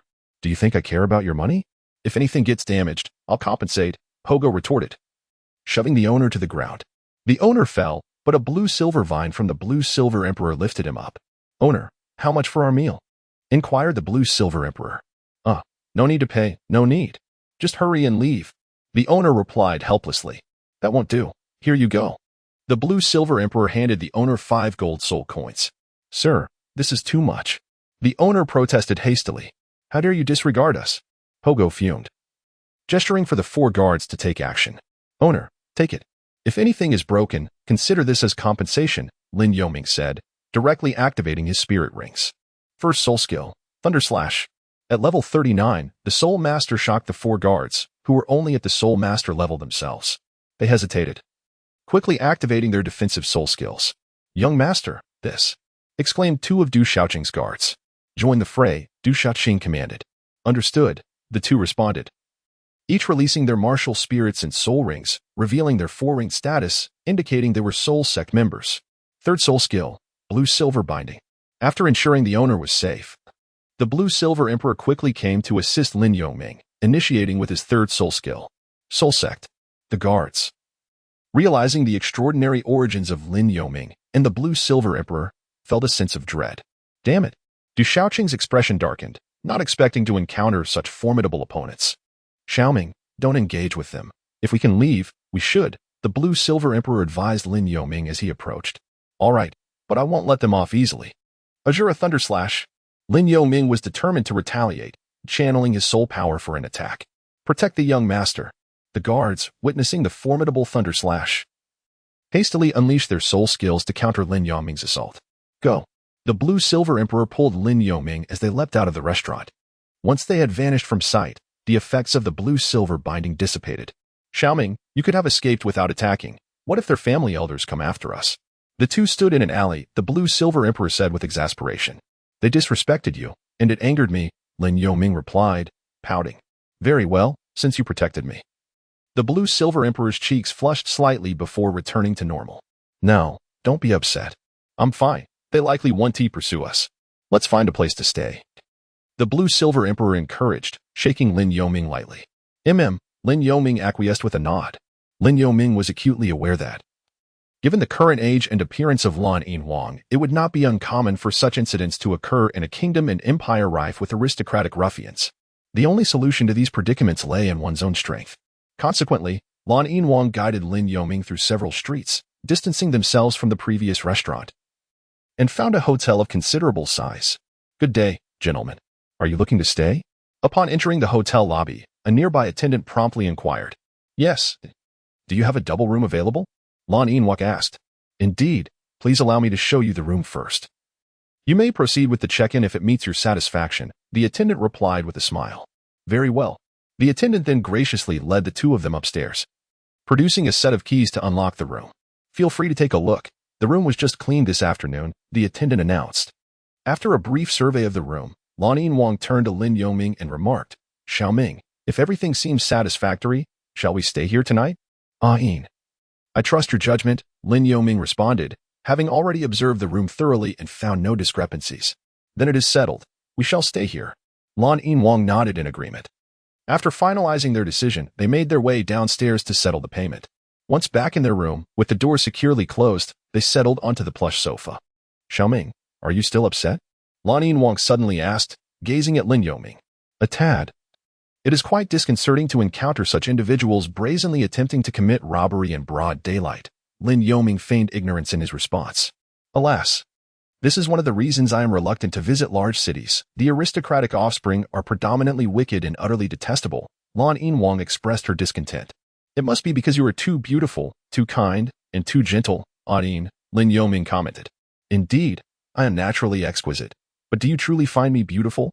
Lan Yinwang queried with a hint of skepticism. Well, your inquiry seems redundant, yet I would venture to say that you are indeed quite lovely, Lin Yoming slowly complimented. Would you like to see? Lan Yinwang leaned closer, her tone playful. Lin Yoming was rendered speechless. If you wish to show me, perhaps you should hasten to remedy your eyesight. Alas, I wonder if I can still locate a star eyeglass to heal your vision, Lan Yinwang sighed. Lan Yinwang secretly wished that Lin Yoming could open his eyes and behold her. Yin, I am certain that my eyes will see the light of day again. Lin Yoming replied earnestly, nodding resolutely. Do not place undue pressure on yourself. In truth, this situation is quite favorable. Nevertheless, I appreciate your protection earlier, Lan Yinwang said, gently caressing Lin Yoming's face. Yin, as a man, it is my duty to safeguard you, Lin Yoming asserted with sincerity. What man? You are merely a child. Lan Yinwang rolled her eyes in jest. Enough of that. We have been on the road for 2 days without a bath and must remedy our odor. Let's wash up and rest, she concluded. Agreed, Lin Yoming nodded in affirmation. Chapter 86. A sea of flowers. The following day, after rising as usual and enjoying breakfast outside, Lan Yinwang planned to explore the city and inquired with locals. Upon learning of a vast wetland park on the outskirts of the royal city, she eagerly led Lin Yoming there. How beautiful! Lan Yinwang urged. Hurry up, Xiaoming. Yin, I cannot see. I can only smell the myriad of floral fragrances. There must be a plethora of blooms here, Lin Yoming lamented.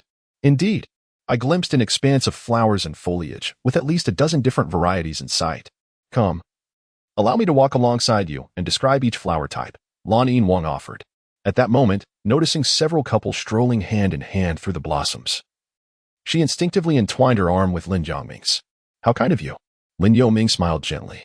Not at all. We are now within the realm of the fragrant blooming flowers, Lan Yinwang declared, as they meandered through the garden, providing Lin Yoming with insights about the flowers' names, colors, and blooming seasons. Lin Yoming listened attentively, occasionally posing questions, while the blue-silver emperor joyfully shared his insights. Regrettably, these flowers were cultivated by human hands, forever inferior to the untamed beauty of those blossoming in the wild. The naturally grown flowers boasted more vibrant colors and a richer fragrance, the blue-silver emperor remarked with a hint of nostalgia. Indeed, they lacked the beauty that had been refined by the elements. Lin Yoming nodded in agreement. Yes, indeed, he concurred. Before the blue-silver emperor inquired, Xiaoming, after my extensive introduction, do any of these flowers capture your fancy? Lin Yoming suddenly found himself in a quandary. Among the flowers introduced by Lan Yinwang, apart from roses, tulips, and chrysanthemums, which he vaguely remembered from his past life, he had never heard of the others, not to mention their appearances and colors. Forget it. Your world is nothing but black.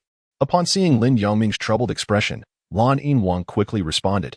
Lin Yoming, at a loss for words, sighed. How should he articulate his thoughts? Suddenly, inspiration struck him. Yin, your words have indeed reminded me of a flower I cherish.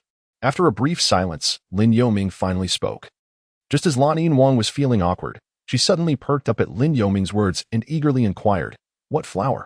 Although I cannot perceive colors, this particular flower blooms within my heart, radiating a deep azure light. Its brilliance is so clear and pure, rising unstained from the darkness like a lotus emerging from mud. Lin Yoming concluded softly. What flower are you referring to? The blue lotus. Lan Yinhuan asked, intrigued by Lin Yoming's earnestness. Ayan, that azure flower is you. You are the most beautiful flower in my heart, surpassing any blossom in this world by 1,000-fold, Lin Yoming spoke wistfully. Lan Yinhuan was taken aback. Caught off guard by Lin Yoming's declaration, her cheeks flushing instantly. Xiaoming, why are you suddenly saying such sweet things? It makes me feel a bit embarrassed, she stammered. Her eyes widening in surprise, feeling somewhat flustered. Ayan, I understand your feelings. I am not oblivious to what is around me. You have accompanied me for so long. Though I may be blind, my heart sees clearly. How could I possibly be unaware? Lin Yoming gently grasped Lan Yinhuang's hand. You're just rambling, Lan Yinhuang said. Her voice choked with emotion, and before she knew it, she had thrown herself into Lin Yoming's embrace. Nevertheless, I am so glad to hear your words, Lan Yinhuang murmured, holding Lin Yoming tightly. At this moment, Lin Yoming said nothing but extended his arms to tightly embrace Lan Yinhuang. Though merely 10 years old, Lin Yoming stood half a head taller than Lan Yinhuang. Receiving his response, Lan Yinhuang nuzzled against him, closing her eyes to relish the moment. Time seemed to freeze in that second, as the floral sea of the wetland park appeared to bless the two, with blossoms seemingly leaning towards them. It was unclear how long they remained like this until a cool breeze from the lake stirred, awakening their heated hearts. Ayin, is it enough now? You're holding too tightly. I can hardly breathe, Lin Yoming spoke first. Lan Yinhuang, her face flushed, released her grip, retorting, nonsense. It's clearly you who is holding too tightly. All right, I can't help but wish to cradle you in my palms, Lin Yoming replied. Ugh, how annoying and slick-tongued.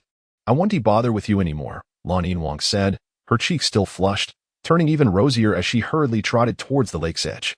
It was only upon reaching the railing by the water that she paused, fully enjoying the refreshing breeze. Lin Yoming naturally approached the blue silver emperor, and together they enjoyed the gentle breeze. Subsequently, he placed his hand tenderly upon the back of the blue silver emperor's hand.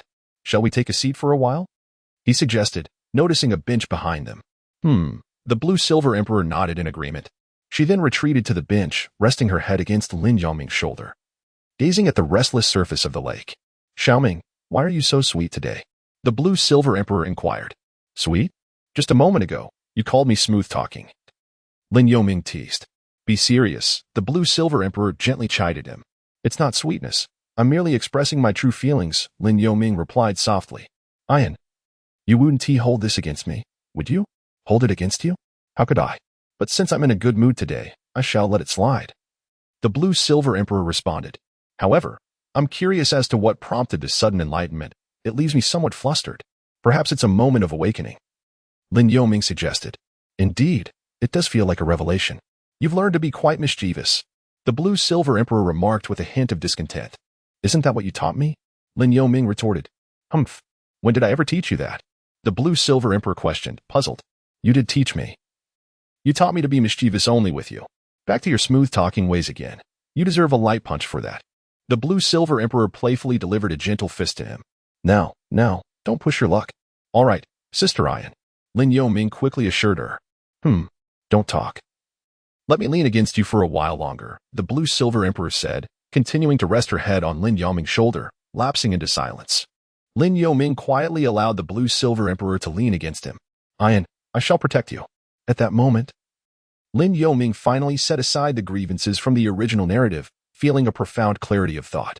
A wave of relief washed over him, as if he had liberated himself from a long-suppressed inner demon. In an instant, he sensed that he was on the verge of breaking through to level 40 in soul power. Suddenly, a surge of soul energy emanated from his being, only to quickly retract. Nevertheless, the blue silver emperor still perceived it. Xiaoming, you have broken through, she exclaimed, withdrawing from Lin Yoming's shoulder. It seems, yes. Lin Yoming never anticipated a sudden enhancement in his soul power, reaching the 40th level. Chapter 87, The Nightmare of Lin Yoming. Isn't this too fast? Such rapid cultivation may jeopardize your foundation, Blue Silver Emperor inquired, her expression tinged with concern rather than joy. Given that Lin Yoming had only recently broken through to the 39th level, approximately 2 months prior, her apprehension was understandable. The transition from the 9th to the 10th level represented a significant threshold, and achieving the 10th level would permit him to obtain a soul ring and progress to the next stage. Ayin, it's different this time. I can sense that this breakthrough was remarkably smooth, almost effortless, devoid of any discomfort, Lin Yoming replied earnestly. How peculiar. A sudden breakthrough without meditation feels somewhat surreal. Blue Silver Emperor mused, her brow furrowed in confusion. Perhaps it's simply a matter of feeling relaxed. Regardless, it's a positive development, Lin Yoming remarked nonchalantly. Then, it seems today brings double happiness. We must celebrate, Blue Silver Emperor exclaimed, pausing briefly to gaze at the sun. Speaking of celebration, I'm feeling a bit peckish. It appears afternoon has passed. Let us go then.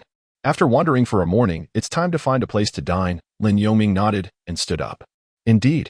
Blue Silver Emperor took Lin Yoming's hand as they exited the wetland park, heading toward the hotel where they had stayed the previous night. While also searching for distinctive eateries along the way, they soon discovered a barbecue restaurant and, after placing their order, ascended to a private room on the second floor. I wish I could toast with some fruit wine to celebrate, but you're still too young to drink, Blue Silver Emperor said, resting her chin in her hand as she sat across from Lin Yoming. Ain, it's merely a minor breakthrough. There's no need for such grandeur. Lin Yoming responded with a hint of exasperation. Humph, you don't understand. Blue Silver Emperor pouted. What is there to understand? It's just a matter of having a drink, akin to an old tree nurturing a young calf, Lin Yoming replied, though he kept this thought to himself. Suddenly, an image flashed in Lin Yoming's mind, a small calf grazing in the wild, confronted by a patch of grass several times its size. The vividness of the scene made Lin Yoming involuntarily shudder. What's wrong? Why are you trembling? Blue Silver Emperor asked, her curiosity piqued as she observed him intently. It's nothing, Lin Yoming quickly denied. I warn you, don't entertain any inappropriate thoughts. You are only 10 years old, Blue Silver Emperor admonished, recalling something that prompted her warning. I understand, Lin Yoming replied, feeling somewhat aggrieved as he fiddled with his fingers. Your mother has entrusted me with the responsibility of supervising you, Blue Silver Emperor declared with a playful huff. In fact, Lin Yoming's father, Lin Chong, had conveyed a similar message to him. Tomorrow, Ain is a child we both admire, and we understand her feelings. She has been by your side for quite some time, sharing a room. Though you are still young, I know you are sensible. Do not let down a girl's affections, Lin Chong had advised him before leaving. Yes, Ain, I comprehend your concerns, Lin Yoming nodded earnestly. That's more like it, Blue Silver Emperor replied, satisfied. Dear guests, your dishes are ready. Shall I bring them in now? A server announced from outside the private room. Come in, Blue Silver Emperor instructed. 2 servers entered, meticulously arranging the dishes on the table. Did we order this much? Lin Yoming exclaimed in astonishment as he observed the seemingly endless array of food being placed before him. As I mentioned, we are celebrating, so we must have an abundance. Blue Silver Emperor replied confidently. But we want to finish all of this. Then you must eat more, grow quickly, and if there's any leftover, we can take it home, she insisted. All right then, Lin Yoming conceded, rendered speechless. The table was laden with 9 dishes, 4 varieties of barbecued meat, 4 vegetable dishes, and a clear broth. Nearly an hour later, Lin Yoming emerged from the restaurant, his stomach considerably full. Ain, I feel like I'm bursting. If I continue like this, I'll return home as a chubby child, Lin Yoming lamented, on the verge of tears. Perfect. Your father and mother will surely be delighted. Blue Silver Emperor teased playfully. Lin Yoming, feeling helpless, walked down the street with a hand on his stomach. Before long, he returned to the hotel and collapsed onto the sofa. Xiaoming, do you really feel that unwell? Perhaps I could give you a massage, suggested Lanian Wang, sitting beside him. Yes, please, Lin Yoming eagerly replied. Then just lie back, Lanian Wang said gently, placing a comforting hand on Lin Yoming's back. Exhausted, Lin Yoming gradually drifted into slumber under Lanian Wang's soothing touch. Though rarely plagued by dreams, Lin Yoming suddenly found himself in a vivid one. In this dream, he and Lanian Wang were fleeing rapidly, pursued by over a dozen individuals. Suddenly, one person blocked their path, and an attack interrupted their escape.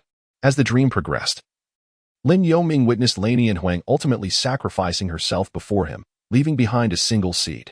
Ian, no, he exclaimed, jolting awake on the sofa. Was that a nightmare? Lanian Wang's voice echoed from the bathroom doorway as she approached. Ian, what time is it? Lin Yoming wiped the cold sweat from his forehead. It has just turned dark. You've been asleep for several hours. What kind of nightmare did you have? Your face is flushed, and you're drenched in sweat, she observed, having just finished her shower and drying her hair. Ian, I will protect you. I want to let you leave me, Lin Yoming declared earnestly as he suddenly embraced Lanian Wang. Surprised, Lanian Wang let out a soft sound. Xiaoming, how could I ever leave you? She replied. Why is your shirt so wet? Laney and Huang inquired, feeling the cold sweat-soaked fabric on Lin Yongming's back. I just had a nightmare, and the weather is a bit warm, so I sweated quite a bit, he explained. Then hurry and take a shower. You smell of sweat, Laney and Huang urged, nudging him gently. All right, Lin Yongming nodded, releasing her and heading towards the bathroom. What could have caused such a nightmare? What did I dream about? Laney and Huang pondered curiously as she watched Lin Yongming's retreating figure. This dream will never come true. Dreams are often the opposite of reality, Lin Yongming thought to himself as he splashed cold water on his face, a sense of unease lingering in his heart. He feared that the original Laney and Huang might repeat the tragic fate of sacrifice alongside him. I must strive harder in my cultivation. My strength is still far too weak. This dream instilled in Lin Yongming a sense of urgency and impending danger. After a considerable time, Lin Yongming emerged from the bathroom clad in fresh attire. Xiaoming, why did you take so long? Nearly an hour. Usually, you finish in just a few minutes, Laney and Huang inquired, intrigued. It was a bit warm, and I sweated a lot. So I rinsed off thoroughly, Lin Yongming replied, taking a seat beside Laney and Huang on the sofa. Chapter 88, Encounter with the Haotian Siblings. After Lin Yongming sat down, Lan Wang, filled with curiosity, leaned closer to him. Xiaoming, do share what nightmare you experienced. I sense something amiss in your complexion. Understanding Lin Yongming and the astute Lan Wang recognized that this nightmare held significance, so she inquired with genuine interest. Can I refrain from discussing it? Lin Yongming replied cautiously. How could Lin Yongming utter such words? Would he dare to say, bold demon, I have long seen that you are not human? What do you think? Yet, you cling to me nervously, saying, Ian, please do not leave. The blue-silver emperor, with hands on hips, spoke with a hint of pride. I merely dreamt that one day you would despise me for being blind and abandon me. Yes, it was precisely that thought, which compelled me to blurt it out upon waking. Lin Yongming spoke with some hesitance. Is it truly just that? The blue-silver emperor inquired, skepticism laced in her tone. Of course. When have I ever told you a falsehood? Lin Yongming assured her, patting his chest with righteous conviction. Who knows you? At times. I find your actions utterly incomprehensible, replied the blue-silver emperor with a huff. Truly, I am terrified that one day I might become utterly useless. A blind man who feels nothing, prompting you to leave in disappointment. Lin Yongming spoke earnestly. Nonsense. Even if such a day were to arrive, I would never abandon you. You will always be my resilient blind brother in my heart. The blue-silver emperor immediately displayed concern, hastily placing her finger on Lin Yongming's lips to silence him. Ian, Lin Yongming exclaimed, touched, wrapping his arms around her. Xiaoming, do not overthink it. Once I have chosen you, my decision will not waver. The blue-silver emperor replied with equal tenderness. Indeed, I shall not dwell on it. Dreams often present the opposite.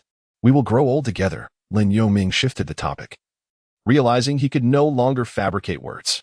Primarily, he felt a twinge of guilt for continuing to weave lies.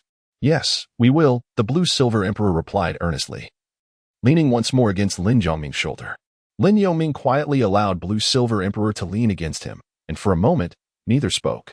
As the sounds from outside gradually diminished and the night deepened, he finally broke the silence. Ian, tomorrow we shall depart for the Sunset Forest. After a long pause, Lin Yongming spoke. Are we to acquire the soul ring so soon? Shouldn't you consolidate your soul power first? Blue-silver emperor queried, looking up in surprise. There are still several days of travel to the Sunset Forest. I believe resting at night during our journey will suffice for me to stabilize my soul power.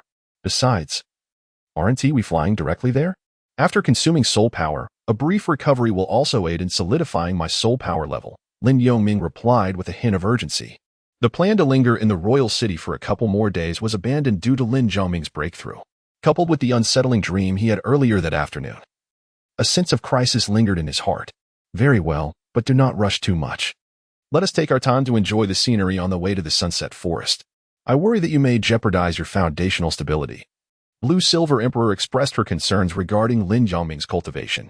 Indeed, that is my intention as well, Lin Yongming nodded. It is getting late. We should rest early. You have already slept for 4 or 5 hours. If you find it difficult to sleep, meditate to stabilize your soul power, Blue-silver emperor suggested, glancing out the window before nodding in agreement. Understood, Lin Yongming replied.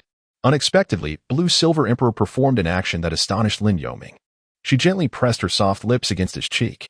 Good night. Consider this a reward for today's celebration, she said, her face flushed, before swiftly retreating to her room. The sound of the door closing brought Lin Yongming back to reality.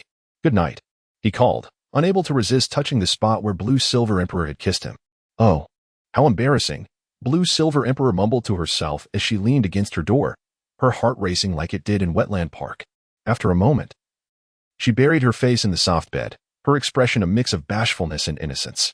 Despite her many experiences, this secretive kiss was a first for her, leaving her emotions in disarray. Meanwhile, Lin Yoming sat alone on the sofa for a while before returning to his own bedroom, with no hint of sleepiness. He sat cross-legged on his bed, practicing his soul power. It was not until midnight that he gradually drifted off to sleep. The next morning, Lin Yoming stretched and rose from his slumber, opening his door only to find the living room devoid of Blue Silver Emperor's presence. Lin Yoming felt a moment of realization as he discovered that Blue Silver Emperor remained in his bedroom, still ensconced in slumber. He pondered the hour, surprised at the late rising, which was indeed a rarity. Deciding not to disturb Blue Silver Emperor, he opted instead to freshen up in the bathroom. Subsequently, Lin Yoming exited his room and made his way outside the hotel, where he procured a modest breakfast from a street vendor. After securing the meal, he returned to his room. Upon his return, Blue Silver Emperor had yet to awaken, prompting Lin Yoming to approach the threshold of her bedroom. "Ah-in, it is time to rise. The sun has already reached its zenith," he called out, tapping gently on the door. 2 minutes later, he heard the stirring of Blue Silver Emperor, who responded with a groggy, I will get up immediately." Lin Yoming settled back onto the sofa. After a short while, Lan Yin-wang, her tousled hair framing her face and clad in her pajamas, opened the door. The sunlight indeed poured onto the balcony. "Ain, why did you sleep in so late today? It's quite unusual," Lin Yoming teased. "Humph, you could have woken me up sooner, making me sleep so late." Lan Yin-wang replied with a hint of weariness in her expression.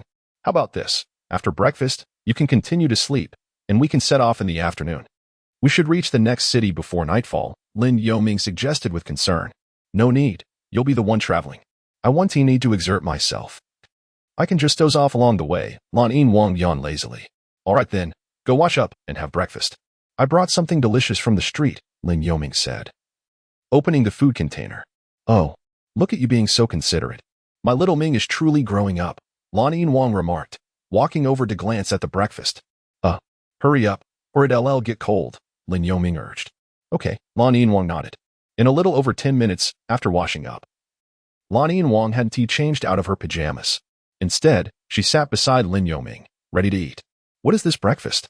I've never seen it before," she asked, gazing curiously at the round, white delicacies in the bowl. The owner said they are called tangyuan," Lin Yoming replied. "Tangyuan? They look delicious. I'll give it a try," Lan Yin-wang said, picking one up to taste. "Wow, so good. It's sweet and soft. Xiaoming, you should eat too," she exclaimed with delight after taking a bite. Sure, Lin Yoming had only bought them out of curiosity after hearing the owner mention tangyuan, and he discovered they were indeed just like those he had eaten in his past life. In merely 10 minutes, Lan Yin-wang devoured more than a dozen tangyuan. "I'm so full, I might have eaten too much for breakfast," she said.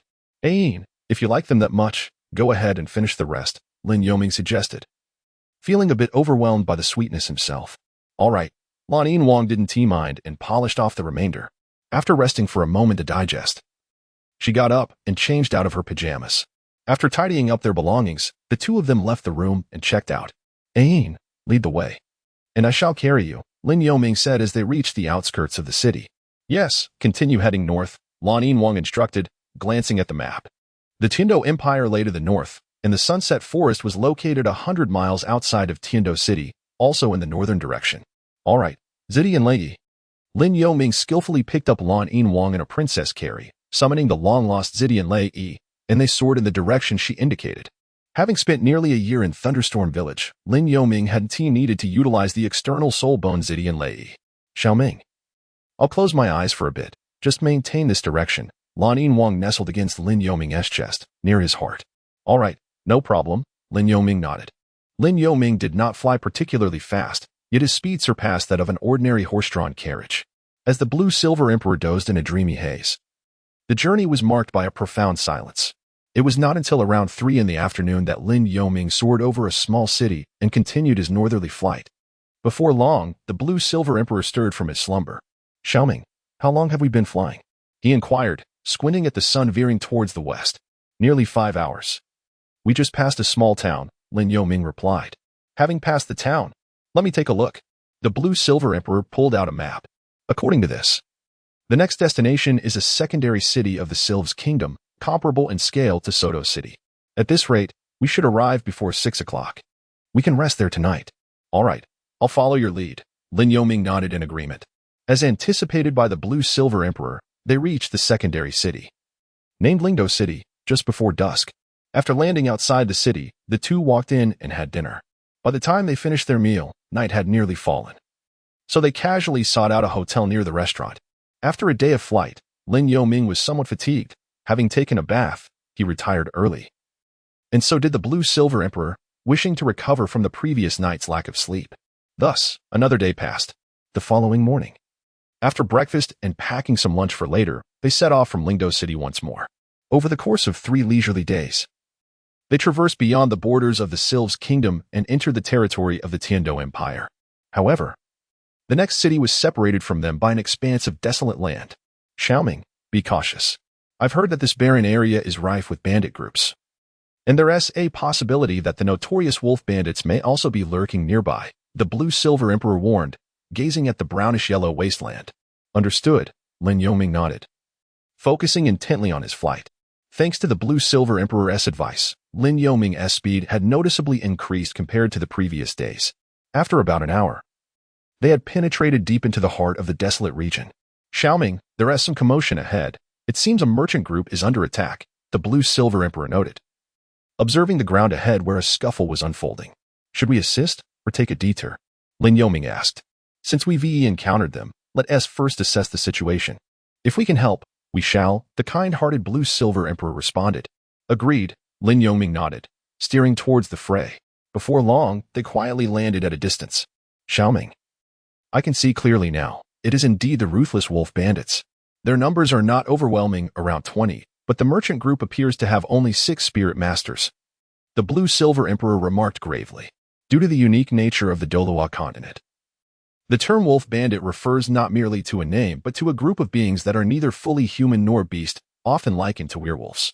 They are social creatures, akin to wolves, with a bloodthirsty disposition and a penchant for malevolence.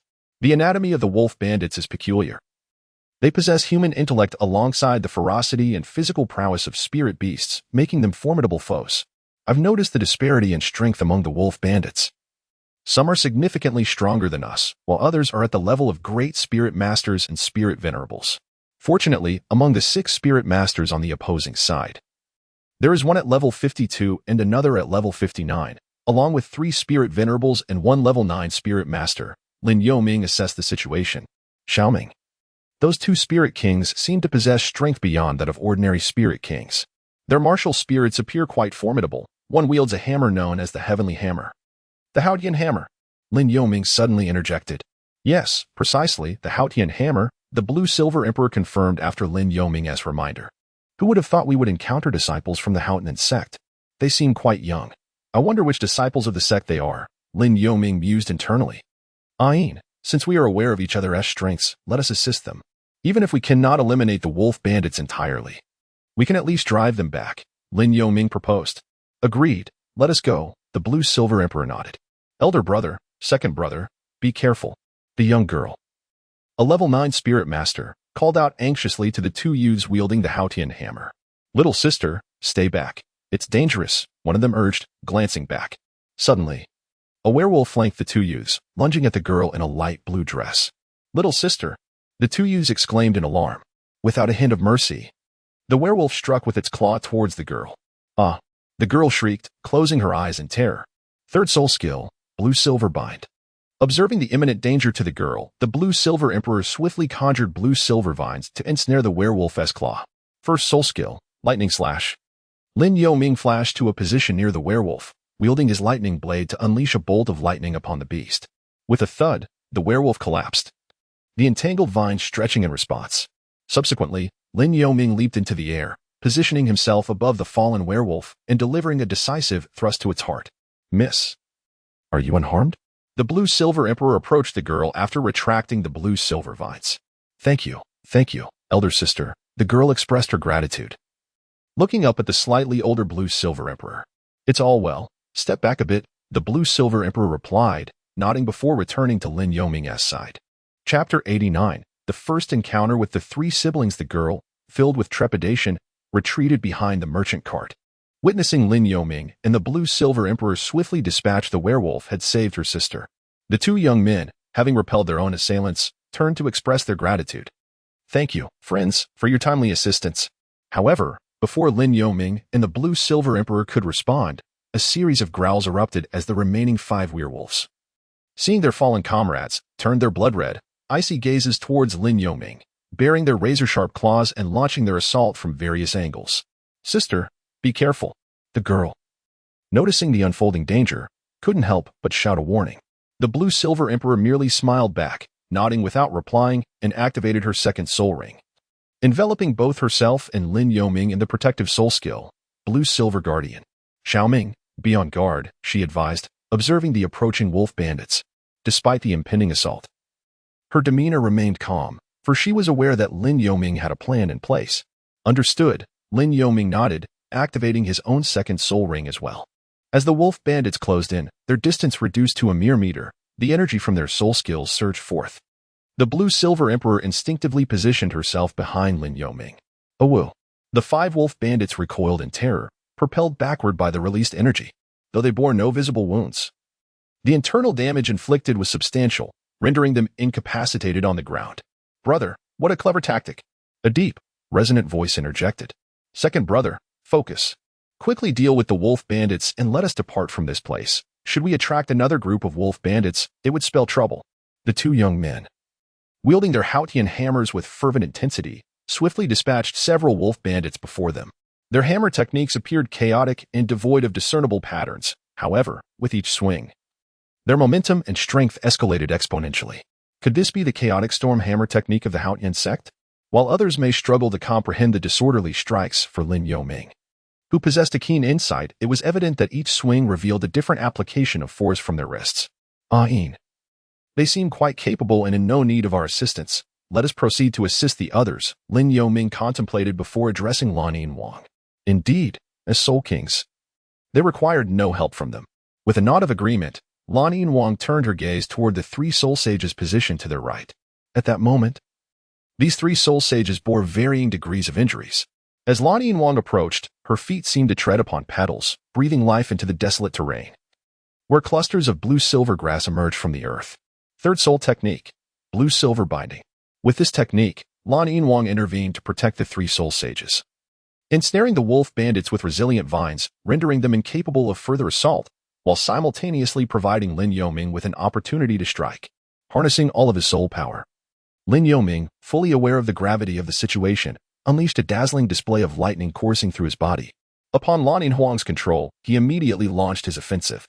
"We are grateful for your timely assistance," the 3 men exhaled in relief, expressing their appreciation to Lin Yoming and his companion. "Retreat," Lin Yoming commanded without looking back. Third soul technique, unmatched thunder strike. He then unleashed his formidable technique, creating a black hole-like rift before the 7 or 8 wolf bandits, drawing them into its depths before detonating, thereby obliterating a multitude of foes. With the combined efforts of Lin Yoming and Lan Wang, the tide of battle turned swiftly, and soon over 20 wolf bandits were vanquished, save for 5 who sensed their impending doom and fled. One young man attempted to pursue, but was halted by another. "Brother, we mustn't chase a desperate foe. Let us first check on our sister." "Very well, brother," the youth conceded, pausing in his tracks. The 2 then approached the merchant guild, where the young girl rushed forward to greet them.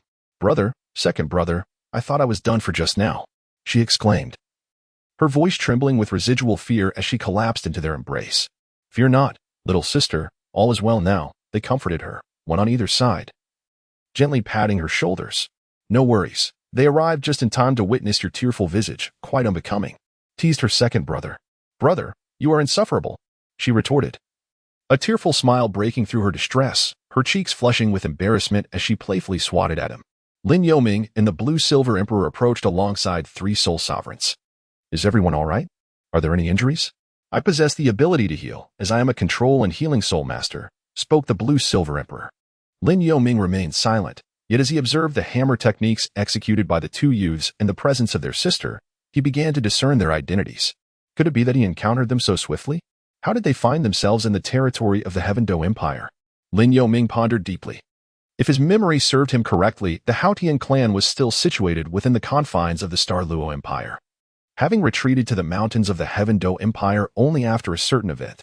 Thus, Lin Yoming surmised that even if the trio had ventured out for training, they ought to have remained in the Douluo Empire. Moreover, he noted the absence of any other individuals safeguarding them nearby. Esteemed Soul Masters, I extend my heartfelt gratitude to you all. Had it not been for your intervention, not only would I have lost this shipment, but my life would have been in jeopardy as well. Upon our arrival at the Heaven Do Fortress, I, Huang, shall treat you all to a proper celebration.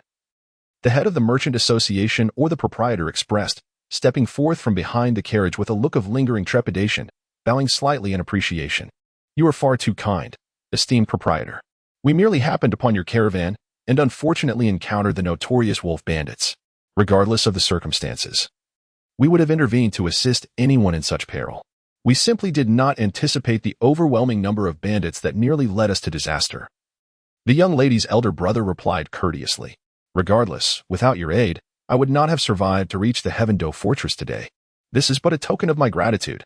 I implore you, esteemed Soul Masters, do not refuse it, Huang, a middle-aged man of ample stature, said, his face quivering with sincerity. I believe it prudent for us to depart from this place post-haste. The air is thick with the scent of blood, and with several bandits still at large, we cannot rule out their return, Lin Yoming interjected, unable to restrain himself any longer. Indeed, the young man speaks wisely. We must leave this place at once, Huang replied, startled and eager to act, evidently shaken by the ferocity of the wolf bandits. He then commanded his subordinates to swiftly gather the scattered goods and prepare for a hasty departure. Lin Yoming and the two others boarded a carriage. Although it was somewhat cramped, no additional carriages were available. Thank you both for rescuing my sister from the wolf bandits, Tang Xiao expressed his gratitude. If there's anything I can do to assist you, please do not hesitate to ask. The young girl's elder brother clasped his fists in thanks once again. I echo my brother's sentiments, Tang Hao added. If anything had happened to my sister, neither of us could face our father. Isn't there, Sister Tang Yuehua? Lin Yoming pondered silently, momentarily taken aback. Though he had anticipated the trio's identities, hearing their names confirmed his suspicions. You are too kind. We merely passed through and heard the commotion, so we came to help. We are all travelers, and it is only natural to lend a hand when encountering difficulties. Lin Yoming humbly replied, clasping his fists. Regardless, you and this sister saved me, which is an undeniable fact. I am Tang Yuehua, and I sincerely thank you for your timely assistance. The young girl introduced herself in gratitude. You are too polite. My companion and I truly only happened to be passing by, Lan Yinhuang gently interjected. My friend, have you been concealing your eyes all this while? I initially thought you wore a scarf to shield yourself from the wind and sand, Tang Xiao remarked curiously. The three assumed Lin Yoming had merely tied a scarf to protect himself from the dust, unaware that he had no intention of removing the black veil. Indeed, while there is considerable dust outside, it can block some of it in the carriage, Tang Hao nodded in agreement. Ah, you have misunderstood. I am blind and wear the black veil to avoid drawing attention, Lin Yoming stated nonchalantly. What? That cannot be true. When you faced the wolf bandits, you appeared completely at ease, not at all like someone who cannot see, Tang Yuehua exclaimed in astonishment. One gets used to it. It is nothing. Lin Yoming replied with a faint smile. Xiaoming was born blind. There is no need for you to look at him in such a manner, Lan Yinhuang said, furrowing her brow as she noticed the peculiar looks in the trio's eyes. Apologies. The three replied awkwardly. My friend, I admire you. To cultivate your soul power to such a degree despite being blind since birth is truly commendable, Tang Hao expressed with respect. Are you siblings? With your level of 40 soul power, you wouldn't be heading to the Sunset Forest to acquire a soul ring, would you? Lin Yoming was taken aback upon hearing this. Has Tang Hao truly taken a liking to Lan Yinhuang? Of course, we are not siblings. We share a romantic relationship, a childhood bond, Lan Yinhuang declared with undeniable authority. Thankfully, Tang Hao had arrived a moment too late.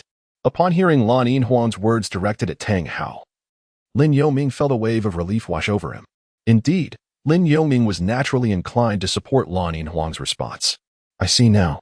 It seems my eyes were deceived. It is primarily due to your similar attire that you appear somewhat like siblings.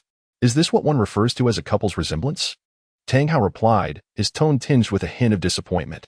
We refer to this as couple's clothing, Lan Yinhuang said, entwining her arm with Lin Yongming's. Ah, Yin. I feel somewhat embarrassed. They're all watching us, Lin Yoming whispered to Lan Yinhuang. Naturally, being in the same carriage, Tang Hao and the others overheard this exchange. Why do I feel as though I have lost something of great significance? My heart feels strangely twisted, Tang Hao mused. Gazing at Lin Yoming and Lan Yinhuang before him, a sense of inexplicable discomfort settling within him. Ladies and gentlemen, we are indeed heading to the Sunset Forest. May I inquire where you have come from? I sense a formidable aura emanating from your martial souls. However, I cannot help but wonder why you have brought your sister along. If I am not mistaken, she possesses only a 9th-level soul power. Is it wise to embark on an adventure with you? Lin Yoming inquired, his tone laced with curiosity. Lin Yoming was indeed perplexed.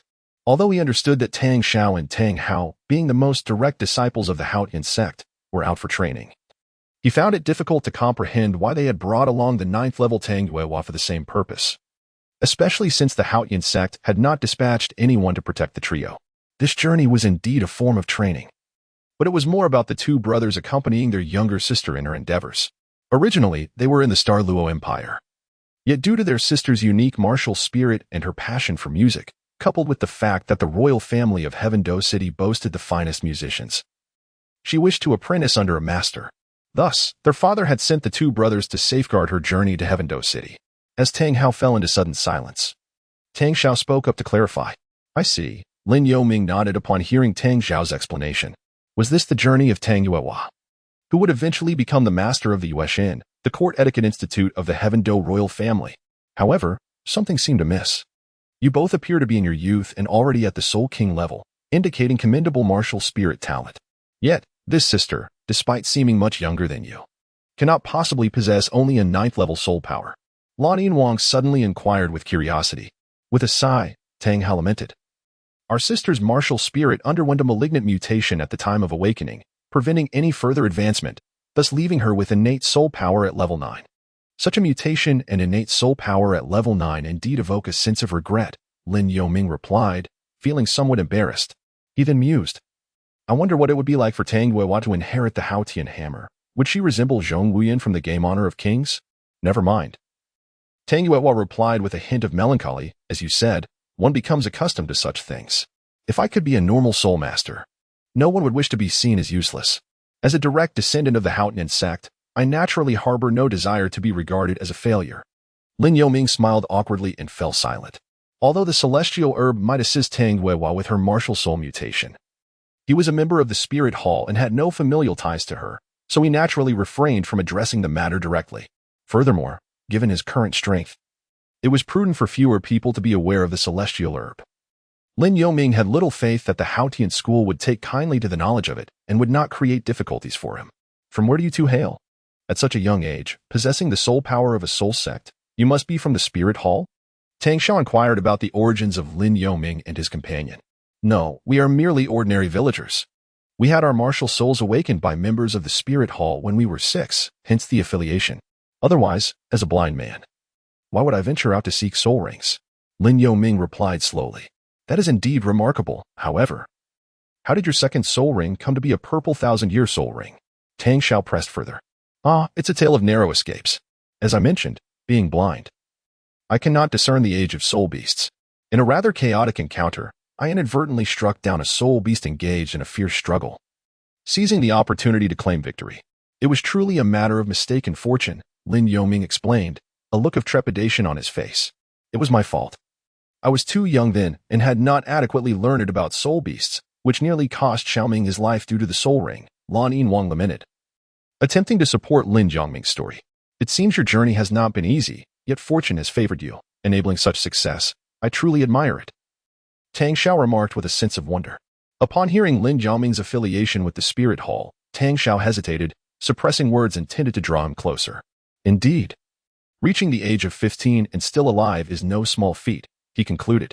Lin Yoming has once again inflated his age, claiming to be 15 years old. Chapter 90. Lin Yoming is jealous upon hearing Lin Jiangming's heartfelt words. Tang Yuehua felt a sense of empathy. Although she was the direct descendant of the Haotian sect's leader, she was aware of some unpleasant whispers circulating in the shadows. I truly admire your ability to maintain your passion for cultivating soul power despite your inherent disadvantages. Tang Yuehua gazed at Lin Yoming with a hint of envy. It's nothing. I've merely encountered significant individuals in my life who have continually encouraged me to persevere. Therefore, my soul power has naturally increased. I can perceive the distinct sounds around me to discern my standing and respond accordingly. So, do not give up. Even if you cannot cultivate soul power in the future, I believe you can earn respect through other means, Lin Yoming replied, holding the delicate hand of Lan Yinwang with both of his. The three individuals across from them, including Tang Hao, immediately understood who Lin Yoming referred to as the significant person in his life. Especially the slight blush on Lan Yinwang's cheeks and her modest demeanor made it evident to them. Why is Xiaoming so proactive today? Lan Yinwang thought to herself, feeling a mix of sweetness and shyness as Lin Yoming spoke of her in front of others. Thank you. Thank you for your encouragement, Tang Yuehua responded, feeling a bit bashful. That's why I say, my brother, I truly admire you. If I were in your position, I might have already succumbed to despair, Tang Hao remarked, impressed by Lin Yoming's indomitable spirit. Little brother, you have something to discuss. The Wuhuan Temple members immediately straightened their attire, then looked at the white bandage that Lan Yinwang carried, expressing their gratitude to her. They were aware that, according to the original plot, Di Yinwang would be exposed. But whether it was intentional on Lan Yinwang's part or simply a coincidence remained unclear. Lan Yinwang pondered as she flew with Tang Xiaowang, contemplating the series of coincidences. Everything seems too coincidental, it must have been deliberate. Lan Yinwang had been disheartened for years because of this, and even Tang Ba was affected by it, possessing profound feelings. If you and the little brother could settle the eldest sister in the Tiando Imperial City, you could accompany them to hunt for his soul rings in the Sunset Forest, Lan Yinwang suggested. Seventh brother, you must be mistaken. This is their first outing, so how could they have met you? Oh, their fates have aligned. Tang Xiaowang is indeed beautiful, gentle, and rare to find, but she appears to have no romantic partner, while the seventh brother looks rather rough. They hardly seem suited for one another, the Wuhuan Temple remarked without mercy. Yin, we are members of the Haoyin sect, not a few titled Douluo sections. Who knows if we have anyone following us in secret? You are also a member of the Huang family, so you can engage with us more intimately, Tang Hao replied. Is there really a need for such caution regarding the Sunset Forest? You are headed to Tiando City as well. It wouldn't be inappropriate to travel together. Lan Yinwang interjected promptly. Having matters to attend to is troublesome. Lan Yinwang nodded vigorously. Deming, it is already 7 o'clock. Why must you separate from us? We have yet to reach the next city, which is still a 7-hour journey. The sky is already lightening, Tang Xiaowang remarked with understanding. Indeed, it was merely a matter of convenience, and we happened to arrive just in time, Tang Xiaowang waved his hand dismissively. As they continued, the collar of the Wuhuan Temple's attire parted, revealing a significant gap, which Lan Yinwang noticed inadvertently. You are Tang Xiaowang, a control and healing soul master, Lan Yinwang stated, introducing herself and Du Yinwang. After a long day of travel, they found themselves starving.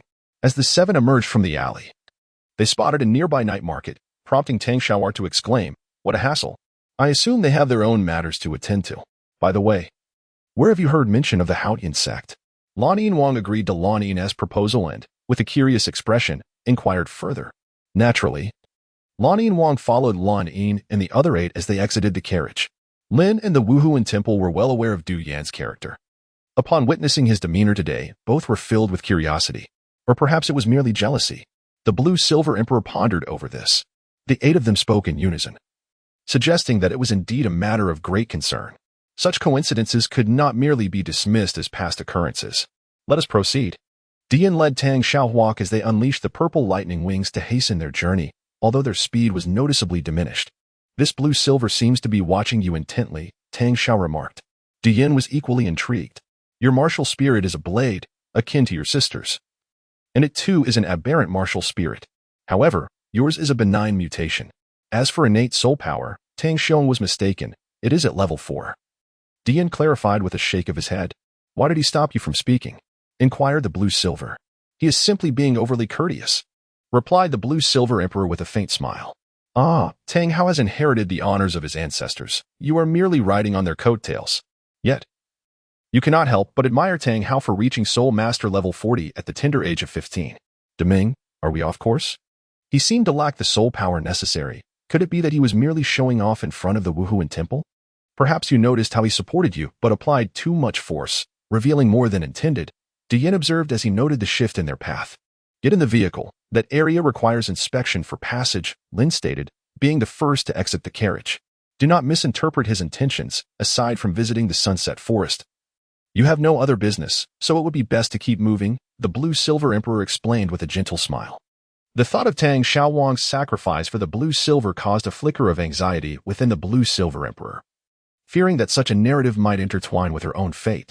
Let us go. We shall rest after we have dined. Perhaps tomorrow will compensate for your inherent blindness. One can only hope for better luck, the Blue-Silver Emperor humbly remarked. Yet I perceive it differently, the Wuhuan Temple mused, secretly relieved. Though their cheeks betrayed a faint blush. Sister Ayin, what was he saying? He was merely being emotional, even if he did not mean to expose himself. You would have seen it anyway. Dian's face turned pale, realizing that Tang Xiaowang had inadvertently entangled him with the Wuhuan Temple, a benignly mutated martial spirit. You must be similar. This should be minimal, the Wuhuan Temple sighed. As long as you can manage, there should be no issues, Lin nodded in agreement. I recall the day that I might encounter a talented soul master from one of the 8 clans, the Haotian clan, the Blue-Silver Emperor expressed with admiration. Suddenly, the carriage jolted, causing Dian and the others to be lifted from their seats. You have crossed the desolate region. Just now, you leaped over a boundary trench. Which is dangerous. The Tiando fortress lies just behind, Dian reported, peering outside. Lin Yoming, you and Ayin should prepare to move to the next resting place. I apologize for the disturbance, the Blue-Silver Emperor stated directly. Is that so? We appear quite just, but what he said holds some truth. Avoid entanglements with those individuals whenever possible, Tang Xiaowang advised, dismissing Dian's thoughts. Dian understood the Blue-Silver Emperor's concerns. Recognizing that while it was a significant issue, accompanying Tang Xiaowang during her pregnancy was unlikely to ease her worries. Indeed, Dian nodded. Well then, let us proceed. He then led Tang Xiaowang deeper into the town. It is to be expected, Lin Yoming commented. Ah, esteemed soul masters. As the sky darkens, your dinner and lodging have been arranged by Huang. You know that the finest inn in this town awaits you, Dian announced at the entrance. Awaiting the Blue-Silver Emperor and the others. Ah, he must be out of his mind, suddenly resorting to violence. Tang Xiaohuang's face flushed as she playfully punched the Blue-Silver Emperor's chest. This is how it should be. The schemes of those sect disciples are not as straightforward as they seem, the Blue-Silver Emperor nodded. Why not head to the next city? It is getting late. Tang Xiaowang suggested. You know, there is an odd sense of familiarity about you, as if we have met before, and I find myself drawn to you. The Blue-Silver Emperor admitted with a hint of exasperation. However, the Blue-Silver Emperor was reluctant to form deep connections with the Blue-Silver and her companions. Believing their future encounters to be purely coincidental. Blue-Silver, Tang Xiao, remember to thank them again for timely rescuing your younger sister from the bandits, Du Yin reminded. Indeed. I have yet to inquire about the names of my 2 saviors. Perhaps Lin is the most stable among the 8 siblings, he mused. If it is fate, we shall meet again. After all, I am not an ordinary individual, and I am also considered a part of Boss Huang's circle. So it would be unwise for you to form too close a bond, Lin interjected, interrupting the impending banter among the 7. First, Lin Yoming led his group through the city gates, while the Blue-Silver's party presented their sect identification tokens. Moreover, you may have noticed that Blue-Silver has been stealing glances at you. She knows we harbor no ulterior motives, but you must keep your distance from those sect disciples. Should they attempt to recruit you, refusal could lead to your demise, the Blue-Silver Emperor warned sternly. The Tiando fortress boasts walls stretching for over 1,000 meters, connecting one mountain to another, forming the most fortified defense line of the Tiando Empire. Though a large town lies before them, it has been devoid of heavy military presence for years. Humph. Oh Yin, he dares to trust you. He deserves a beating, the Blue-Silver Emperor chuckled.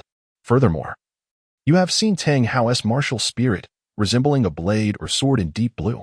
You must have encountered it before. His innate soul power must be at least level 4, Lin urged anxiously. Humph. Who prompted his overly kind assumptions? The Blue-Silver Emperor pouted. Oh. Before deciding to accompany Tang Xiaohuang, I felt a twinge of disdain upon meeting Blue-Silver, she admitted.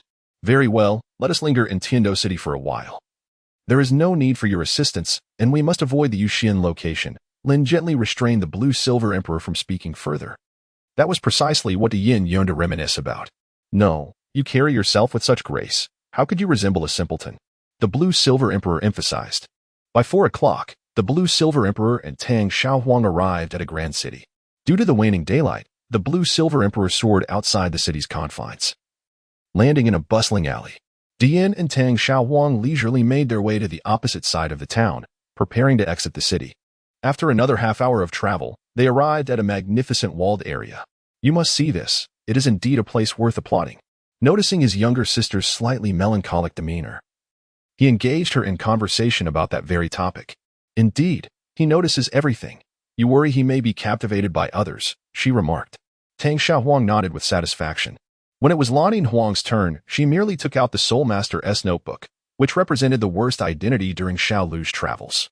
Nevertheless, upon seeing Lan Yin, she preferred to let him have one less glimpse of Tang Xiaohuang, and surprisingly felt no aversion to meeting Lan Yin for the first time. Subsequently, she gently patted the soft area on Tang Xiaohuang's back with her left hand. Due to their high soul power, the weakest among the seven. They involuntarily gasped and rushed toward Lan Yin. Let me introduce myself. I am Lan Yinhuang, a weak attack type soul master. Stupid girl. Does he even call him his seventh brother? Are you really that kind of person? Dian exclaimed, feeling a sense of familiarity. You believe him? That big-headed guy is quite decent. Dian's uncle chimed in. Is there something wrong? At that moment, Lin, brother of the Wu Soul Hall, brought him back to his side. This is troublesome, Lan Yinhuang nodded. You might say it's intentional, but that's truly impossible. After all, Dian Huang is in a mature phase, and it just so happens that before pregnancy, one can mask their aura. Coincidentally, Lan Yin had just reached level 90 soul power, right when Tang Xiaohuang was discovered by Boss Huang. Is there something wrong? Dian's uncle swiftly caught Du Yan's arms, almost tumbling into Lan Yinhuang's legs. Well, you still want to ask him.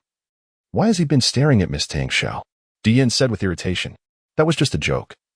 But you have no reason to believe he just took advantage of you, Tang Xiaohuang remarked in a trusting tone. Fool. The Haotian sect is one of the 8 sects of Xiao Lu, and its martial soul is named Haotian Hammer, which is renowned as the first weapon martial soul in Xiao Lu, known for its subtle strength and attack. Tang Xiaohuang reminded Lan Yinhuang. You should thank Dian's uncle for his hospitality, Lin's brother said. What my younger brother said is true. Regardless, remember today's kindness. For you are disciples of the Haotian sect. I see. No wonder I have seen that type of martial soul before, Lin's brother nodded. Moreover, Tang Xiaohuang did not possess a Soul Master's notebook of his own. His special mutated martial soul, Dian Grass, identified him as an 18th level Soul Master, which was not created by Tang Xiao himself, but rather by Douluo's assistants. They smoothly exited through the small door. Some people have died, yet not completely. Chapter 91. Encountering 3 individuals after parting ways with the 3 siblings of Haotian. Lin Yoming and Lan Yinhuang leisurely flew for 3 days before finally arriving at the Sunset Forest. Upon seeing the vast expanse of forest in the distance, Lan Yinhuang tapped Lin Yoming's arm, reminding him, Xiaoming, I see the forest ahead, after traveling for so many days. It must be the second largest soul beast forest on Douluo continent, the Sunset Forest. As Lin Yoming flew under the blue sky with white clouds, Lan Yinhuang, who was in his embrace, kept her gaze forward, and upon spotting the Sunset Forest, she notified Lin Yoming. Yes, it's about time. Let us rest nearby and not rush in, Lin Yoming nodded in response. I noticed there's a town nearby called Sunset Town, which was once the imperial city of the Tiando Empire, Tiando City. Lan Yinhuang had memorized the city markers on the Tiando map. Now, without needing to consult the map, she knew that the town ahead was called Sunset Town, sharing its name with the Sunset Forest. Sunset Town is the closest town to the Sunset Forest, although it is a small town like Woolito. It is much more prosperous due to its proximity to the Sunset Forest, naturally rich in resources. All right, let us rest for 2 days in Sunset Town. Lin Yoming then followed Lan Yinhuang's lead to the outskirts of Sunset Town. It's quite warm here. The closer we get to Tiando City, the colder it seems. Lan Yinhuang remarked comfortably. Indeed, this is due to the Tiando Empire being located in the north, with the everlasting Arctic glacier behind it. Compared to the Balik Kingdom, it is considerably colder, especially since we are in the air at over 100 meters. The cold air from the Arctic will naturally sweep over, Lin Yoming slowly explained. Yin, once we enter the city, I'll buy you 2 sets of clothes. I see you are dressed quite lightly, which is not suitable for the Tiando Empire's clothing style. Lin Yoming expressed his concern. I'll listen to you. Although it's not cold now, it might get chilly at night, and once we enter the Sunset Forest, it may be difficult to find a suitable soul beast. There won't be any inns to stay at when night falls. Lan Yinhuang thought warmly as she held Lin Yoming's hand. Let us go in. While it's still early, we can stroll around, buy clothes, and then have a meal. Lin Yongming said, pulling Lan Yin Huang into Sunset Town. They arrived at Sunset Town not too late, just before 4 in the afternoon. Nonetheless, they could already smell the enticing aroma of roasted meat wafting through the air.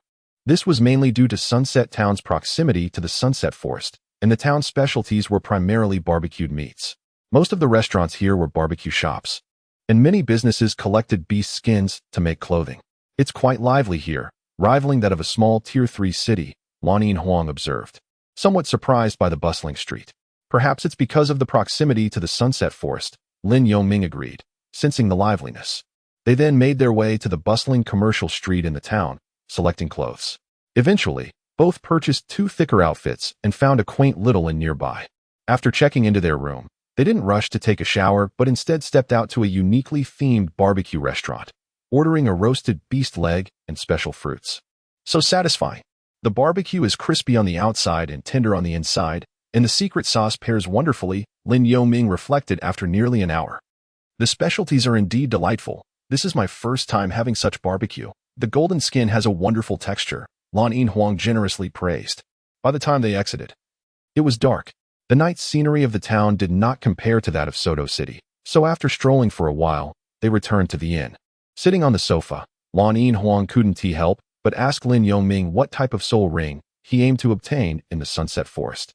Xiaoming, in a couple of days, we'll be at the Sunset Forest to acquire your 4th soul ring. What type are you planning to get? Lan Yin Huang casually inquired. Ideally, I seek an attack-type soul beast, with a soul ring age of around 8,000 years. I have nearly exhausted the options for attack-type soul beasts.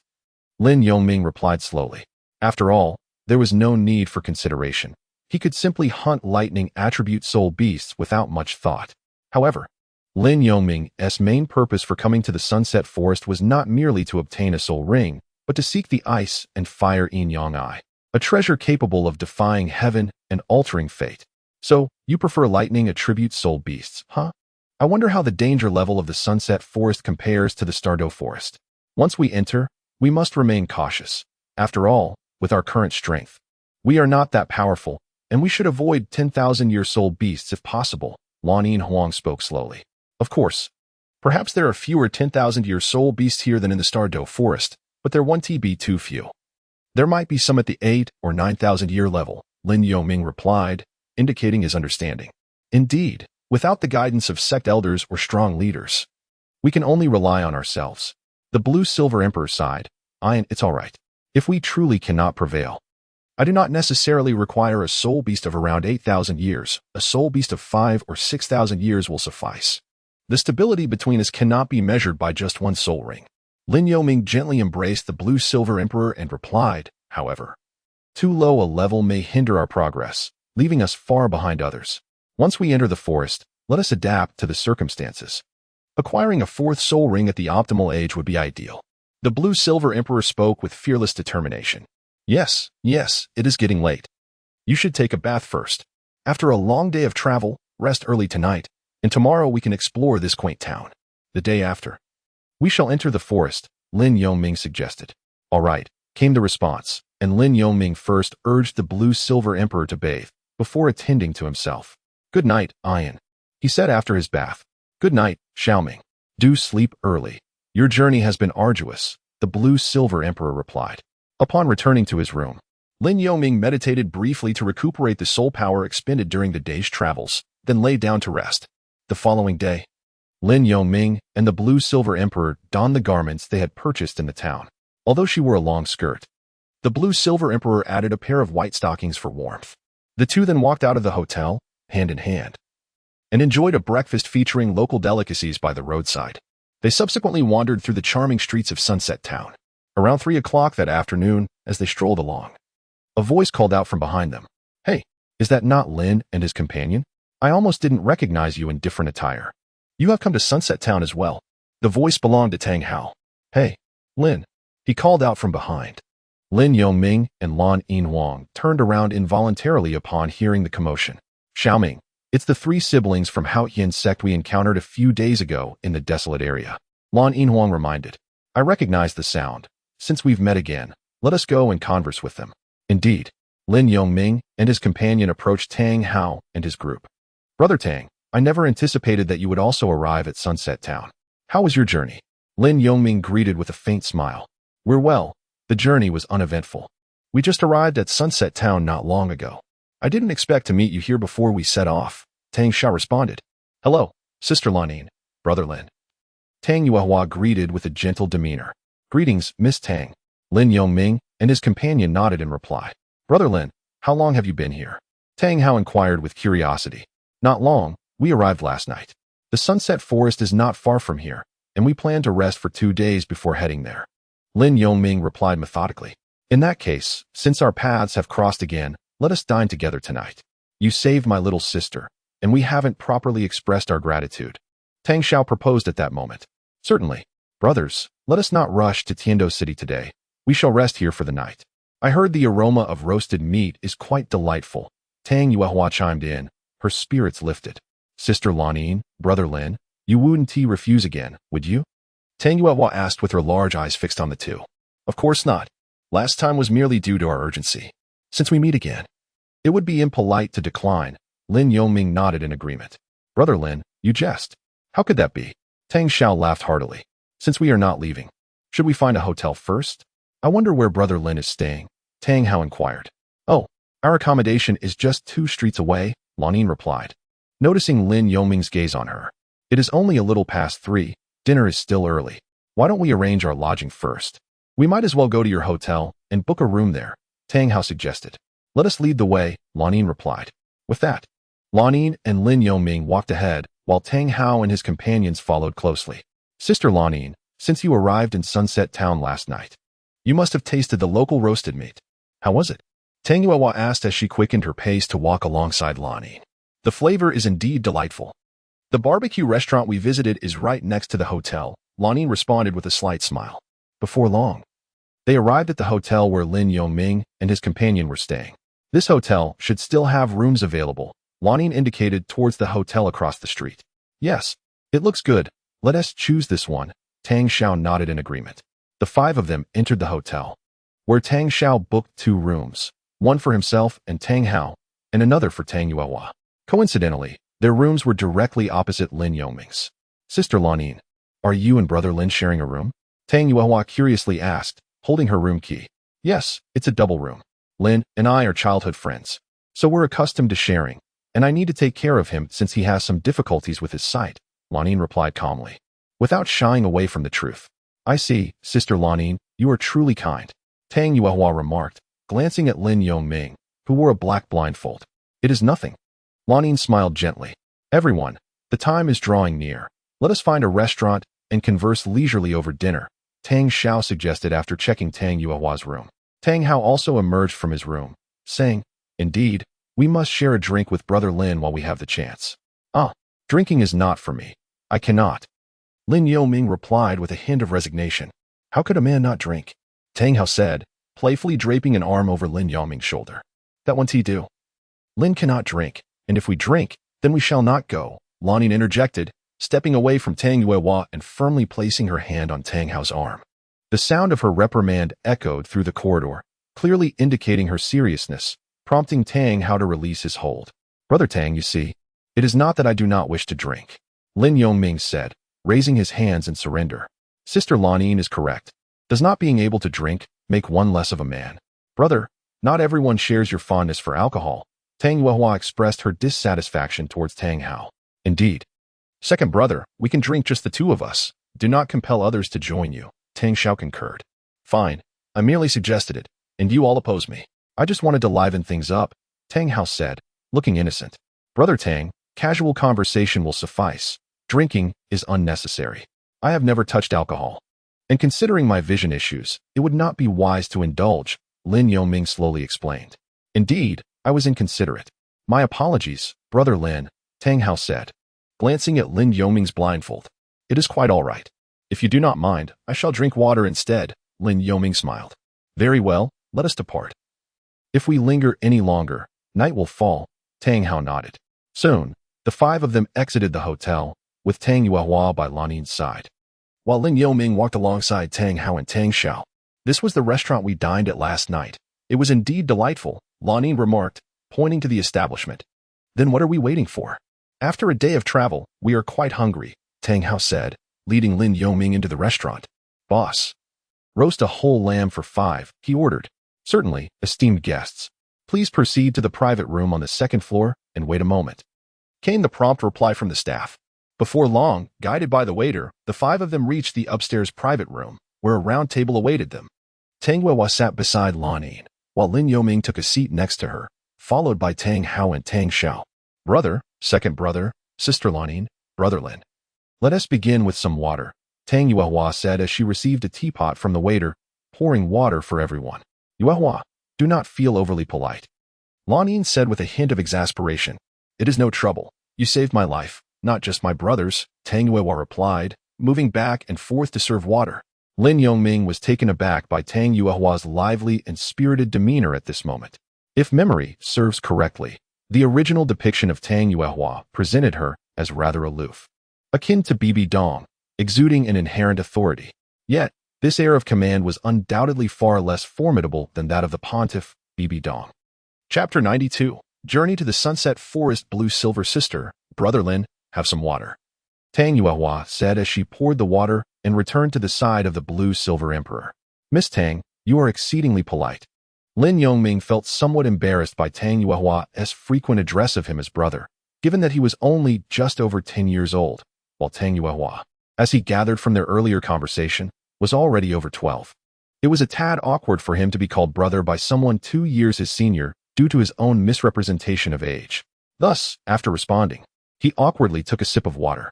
Brother Lin, since you intend to enter the Sunset Forest from here, how about tomorrow I and my brother accompany you into the forest to procure your spirit ring? Tang Hao suggested after finishing his drink. Brother Tang, I appreciate your kindness, but that won't be necessary. I and I plan to remain here for a few more days, and you have your own matters to attend to, so we wouldn't want to trouble you.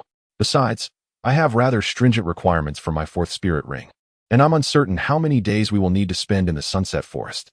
With Miss Tang accompanying you, it might not be convenient for your endeavors. Lin Yongming gently declined with a smile. Were it not for the celestial herb, Lin Yongming would not have hesitated to accept the offer from Tang Hao and Tang Xiao. Considering both were spirit kings with considerable prowess in hunting spirit beasts that had roamed for nearly 10 millennia. Alas, Lin Yongming's objective this time was not merely to hunt spirit beasts. Very well, brother Lin, we will not press the matter further. However, do exercise caution in the Sunset Forest, which is known as the 2nd largest spirit beast forest on the continent, housing many fierce and formidable spirit beasts, Tang Xiao said, his expression lightening with a smile. Indeed, I and I are not reckless individuals. Given my circumstances, we will proceed with utmost caution. Moreover, there is no need for excessive concern. My 3 spirit rings were all acquired in the Douluo forest. Initially, we intended to visit the Douluo forest this time as well, but after deliberating on our journey to acquire spirit rings in the city of Heaven Do, we decided to come directly here due to the abundance of spirit beasts in the Sunset Forest. Lin Yongming elaborated slowly. That is reassuring.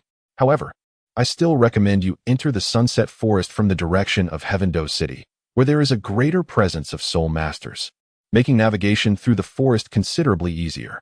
In contrast, the entrance to the Sunset Forest near this small town sees few soul masters, which may impede your efficiency in locating spirit beasts, Tang Xiao advised Lin Yongming. Thank you, brother Tang. We had not considered that aspect, but we will take your suggestion into account. Lin Yongming nodded in acknowledgement. Lin Yongming suddenly recalled that he was unaware of the exact location of the Eye of Ice and Fire. He only knew that in the original narrative, Tang San and his companions had entered the forest from the vicinity of Heaven Do City, indicating that the Eye of Ice and Fire was relatively close to that area. However, if he and the Blue-Silver Empress were to enter from the direction of Sunset Town, they would need to traverse the vast expanse of the Sunset Forest. Should they venture through the core region of the forest, they would likely encounter various formidable 1,000-year soul beasts, significantly heightening the danger for both himself and the Blue-Silver Empress. Once we acquire our soul rings, we can head to Heaven Do City. My siblings and I will remain there for a while, Tang Xiao remarked as he took a sip of water. As the 5 engaged in conversation, 2 waitstaff soon entered the private room, bearing roasted meat. Esteemed guests, we apologize for the wait. Your roasted delicacies have arrived, one of the attendants announced. Following the gestures of Lin Yongming and the others, they entered the room and arranged the dishes neatly upon the table. They also provided refreshing fruits, juices, and of course, a bottle of wine. Your dishes are all served. Please enjoy. With that, the two attendants exited the chamber. Lin, shall we share a drink? Tang Hao inquired as he lifted the wine jug. However, upon uttering these words, he immediately noticed the murderous gaze of the blue-silver empress. Before Lin Yoming could respond, he quickly added, just kidding. I'll drink with my elder brother. Brother, let me pour you some wine. Tang Hao felt a chill run down his spine and turned to pour wine for Tang Xiao instead. You, indeed. Tang Xiao chuckled helplessly before addressing the two, Lin. Miss Blue, let us enjoy this while it is hot. Do not hold back. My dear Tang brothers, I shall forego the wine and instead raise a toast with juice. Honoring our fateful reunion, Lin Yoming declared as he poured himself a glass of juice. Very well, let us toast. Both Tang Hao and Tang Xiao responded in unison. Blue-silver sister, let us not mind these boorish men. Here, cheers to you. You saved me during a critical moment. Tang Yuehua whispered as she pulled the blue-silver empress close. Yuehua, do not be too formal. I shall toast to you as well. The blue-silver empress replied with a hint of resignation. Lin Yoming and Tang Hao were engaged in occasional conversation, while Lan Yinhuang conversed with Tang Yuehua. Thus, their lively meal extended nearly 2 hours, and they emerged from the restaurant just shy of 9 in the evening. Brother Lin, with you here. My brother and I can finally enjoy our drinks without too much boredom, though it's a pity you do not partake, Tang Hao remarked, patting Lin Yoming on the shoulder. As long as you enjoy your drinks, that is what matters. I truly cannot indulge, Lin Yoming replied. Second brother, enough. It's time to rest, Tang Xiao interjected, pulling Tang Hao away. Brother Lin, do take care and rest early. See you tomorrow. See you tomorrow, Lin Yoming nodded. Brother Lin, sister Lan Yin. See you in the morning. Tang Yuehua greeted them before heading into her room.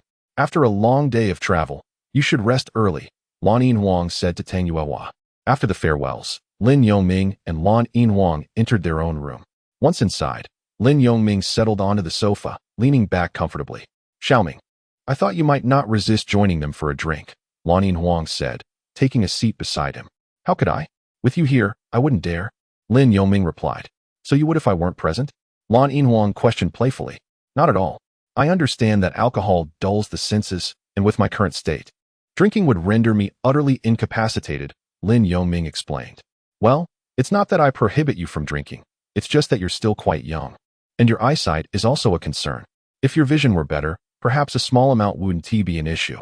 I hope you're not upset with me for this, Lan Yinhuang said, a hint of embarrassment in her tone. Yin, why would I ever blame you? You're overthinking, Lin Yoming gently embraced her.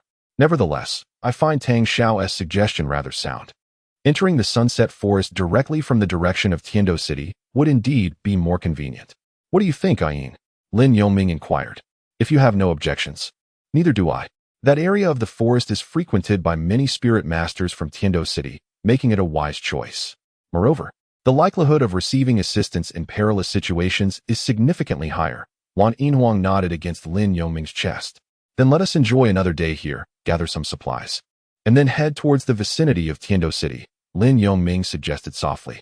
Agreed, Lan Yinhuang replied. The pair lingered for a moment longer before Lan Yinhuang made her way to the bathroom first. Lin Yoming thought to himself how fortunate it was to encounter the trio of siblings once more. It seemed that Yin's heart was firmly with him. To be honest, Tang Hao and Tang Xiao were quite tall and imposing, both around 20 years old and standing approximately 1.9 meters. In contrast, the 10-year-old Lin Yoming was still under 1.8 meters, though with the growth of his spirit power and the absorption of spirit rings, he would continue to grow taller. Why do I even think about this? It's not as if they are extraordinarily taller than I am at present, Lin Yoming thought with a resigned smile. Shaking his head. At this moment, Lin Yoming felt somewhat fortunate to have encountered the blue-silver emperor first. Otherwise, he would have missed out on such a gentle and understanding companion. While lost in thought, the blue-silver emperor emerged from her bath, a subtle and elegant fragrance rousing Lin Yoming from his reverie. Xiaoming, it's your turn to wash up, she said, having changed into her night attire. Her damp hair cascading over her shoulders as she sat beside him, giving his back a gentle pat. Lin Yoming nodded, taking his sleepwear and heading into the bathroom. After a little over 10 minutes, having rinsed off and donned his night clothes, he stepped out. Following his bath, Lin Yoming chose not to wear the blindfold. Sitting next to the blue-silver emperor, they leaned against each other for a while, allowing their hair to dry naturally. As the clock approached 10 in the evening, the blue-silver emperor spoke. All right, Xiao Ming, it's nearly time for bed. Sister Aine, let us sit for a bit longer, Lin Yongming replied, grasping her hand. Why are you so chatty today? The blue-silver emperor asked, taken aback. After all, it was unusual for Lin Yongming to plead for her to stay when she usually initiated the conversation. Lin Yongming hesitated, momentarily speechless. What's the matter? If you have something to say, just say it. This stuttering is unlike you, she remarked, looking at him with confusion. Sister Aine, if I say this, please don't be upset, Lin Yongming said with a smile. Well, if you're not going to say it, I'm going to sleep, she replied, a hint of dissatisfaction in her voice. I was just wondering if you could kiss me again, like a few days ago, Lin Yongming admitted, scratching his head in embarrassment. Upon finishing his sentence, he could feel his cheeks warming. The blue-silver emperor, who had been curiously gazing at him, flushed upon hearing his words. No, I need to sleep, she said, her face reddening as she prepared to rise. Sister Aine, just one more kiss. I'm quite shy to ask, or else I won't be able to sleep, Lin Yongming urged, pulling her back down onto the sofa. Ah, how annoying. Maybe we should skip it. It feels rather embarrassing, she replied, her tone playfully petulant. Then I'll kiss you, so don't blame me, Lin Yongming declared. All right then. Just one kiss, and then you must go to sleep, understood? The blue-silver emperor instructed. Lin Yongming eagerly nodded. Then go ahead and kiss me, she said, closing her eyes. Really, Sister Aine, you're wonderful, he exclaimed in delight. Enough chatter, she said, pinching his arm, her heart whispering to herself. Does he have any idea how shy I am right now? Lin Yongming immediately placed his hands on the shoulders of Lan Yinhuang, feeling a touch of embarrassment as he leaned in. Upon sensing the warm breath of Lin Yongming, Lan Yinhuang hastily shut his eyes, discovering that his heart raced inexplicably, and his cheeks flushed a deeper crimson. Just a peck, the nervous Lan Yinhuang reminded Lin Yongming. Tentatively, Lin Yongming finally pressed his lips against Lan Yinhuang's rosy mouth. Lan Yinhuang was taken aback, opening his eyes in surprise at the unexpected kiss. Observing Lin Yongming, who kept his eyes shut, he ultimately did not push him away, but instead responded to the kiss. It was only after a while that Lan Yinhuang felt Lin Yongming's hands beginning to wander restlessly over his body, prompting him to gently push Lin Yongming away. Xiao Ming, that's enough. We can't continue, Lan Yinhuang hastily stated. Aine, I apologize, I couldn't help myself, Lin Yongming replied with an embarrassed smile. Xiao Ming, I bear you no ill will, but we must stop, or else my mother will blame me, Lan Yinhuang said softly, albeit with a hint of shyness. My mom. Why would she blame you? Lin Yongming asked, puzzled. Anyway, it can't happen now. We've kissed. So let's hurry back to our rooms and get some sleep, Lan Yinhuang said, flustered as he stood and dashed back to his room. All right, Lin Yongming replied, still somewhat confused. So this is what it feels like. Lin Yongming murmured contentedly to himself before returning to his room. That mischievous boy. Lan Yinhuang pouted as he closed the door, then broke into a smile as he flopped onto his bed. The next morning, Lin Yongming awoke, dressed, and stepped out of his room to find Lan Yinhuang already seated on the sofa. Good morning, Aine Jia, Lin Yongming greeted her. It's still early. Tang Yuehua just came by to knock on the door, waiting for you to wake up, Lan Yinhuang replied, a hint of exasperation in her voice. Why did she come to knock? Lin Yongming asked, perplexed. Perhaps they are leaving soon and wanted to say farewell, Lan Yinhuang said as she got up. Then let us go out as well, Lin Yongming nodded in agreement. Upon exiting, they did not see Tang Hao and the others until they reached the hotel lobby, where they found the three of them checking out. Tang Xiong, are you all leaving so early? Lin Yongming inquired. Lin Xiong, we had our fun and are preparing to head to Tiando City. We'll wait for you there. If you struggle to find a suitable spirit beast, or if you face any difficulties, feel free to seek our assistance in Tiando City. Don't hesitate, Tang Hao said as he approached. All right, travel safely, Lin Yongming nodded. Subsequently, Lin Yongming and Lan Yinhuang followed the three of them out of the hotel, accompanying them for a short distance. In the morning, Lin Yongming and another person strolled through Sunset Town once again. After enjoying their lunch, they spent the afternoon gathering essential supplies. Lin Yongming purchased a multitude of items, piquing the curiosity of Lan Yinhuang. Goodness, Xiao Ming, are you planning to reside in Sunset Forest for an extended period? She inquired. Sister Aine, it is always prudent to be prepared, Lin Yongming replied, offering no further explanation. Lin Yongming indeed harbored intentions of spending some time at the Eye of Ice and Fire, a splendid locale that naturally warranted diligent cultivation of his soul power. After procuring the necessary items, he returned to the hotel. The following day, after enjoying breakfast on the street, the duo set off upon exiting the city gates. To reach the entrance of the Sunset Forest near Heavendo City, they had to take a detour. Why not fly directly over the Sunset Forest? That would be foolish, as it would render them living targets for aerial soul beasts. A perilous predicament. Thus, the Blue-Silver Emperor guided Lin Yongming along the forest periphery. There stood Heavendo City, so magnificent and grand, truly worthy of being the imperial capital. Upon seeing Heavendo City, the Blue-Silver Emperor exclaimed in awe to Lin Yongming, "Is that so? We shall acquire a soul ring first." Lin Yongming nodded in agreement. The sight of Heavendo City also signified that they could now enter the Sunset Forest. Indeed, let us proceed to the Sunset Forest.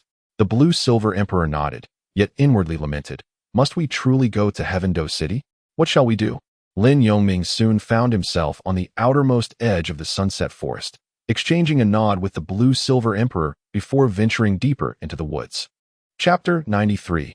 News of the Ice and Fire Duality by the Sunset Forest, while smaller in area than the Star-Do Great Forest, also boasted trees of lesser stature. The towering giants that characterized the Star-Do Great Forest appeared considerably diminished here, indicating that the environment was not as primordial or favorable. Nevertheless, for soul masters in search of their fourth and fifth spirit rings, this locale presented an optimal choice, offering greater safety and reduced risk compared to the Star-Do Great Forest. As they entered the Sunset Forest, Lin Yongming and his companion observed numerous signs of passage, disorderly tracks in the grass trampled by footsteps. "Xiaoming, it's still noon, providing us ample time to delve deeper into the forest. This periphery likely lacks suitable soul beasts for your fourth spirit ring. We should swiftly advance to the interior where we can find more appropriate candidates," suggested the Blue-Silver Emperor after a brief survey of their surroundings. "Indeed, that seems prudent. Let us proceed," Lin Yongming affirmed, resolved not to linger, but to forge ahead into the heart of the forest. As they journeyed onward, the surrounding environment grew increasingly intricate. After nearly 2 hours of focused travel, the underbrush thickened, and the traces of prior passages became nearly imperceptible. "Xiaoming, I sense a soul beast approximately 4,000 years old, indicating we've reached the inner part of the forest. If we continue further, we may encroach upon the core territory of 10,000-year soul beasts," the Blue-Silver Emperor whispered, halting their progress. "Understood, Ain. Let us remain vigilant and advance cautiously. A 4,000-year beast is still somewhat inadequate," Lin Yongming replied. With that, Lin Yongming summoned his martial soul, the Thunderblade, gripping it firmly in hand. Prepared for any unforeseen circumstances, he recognized the value of caution. A moment's negligence could invite trouble from the dense undergrowth.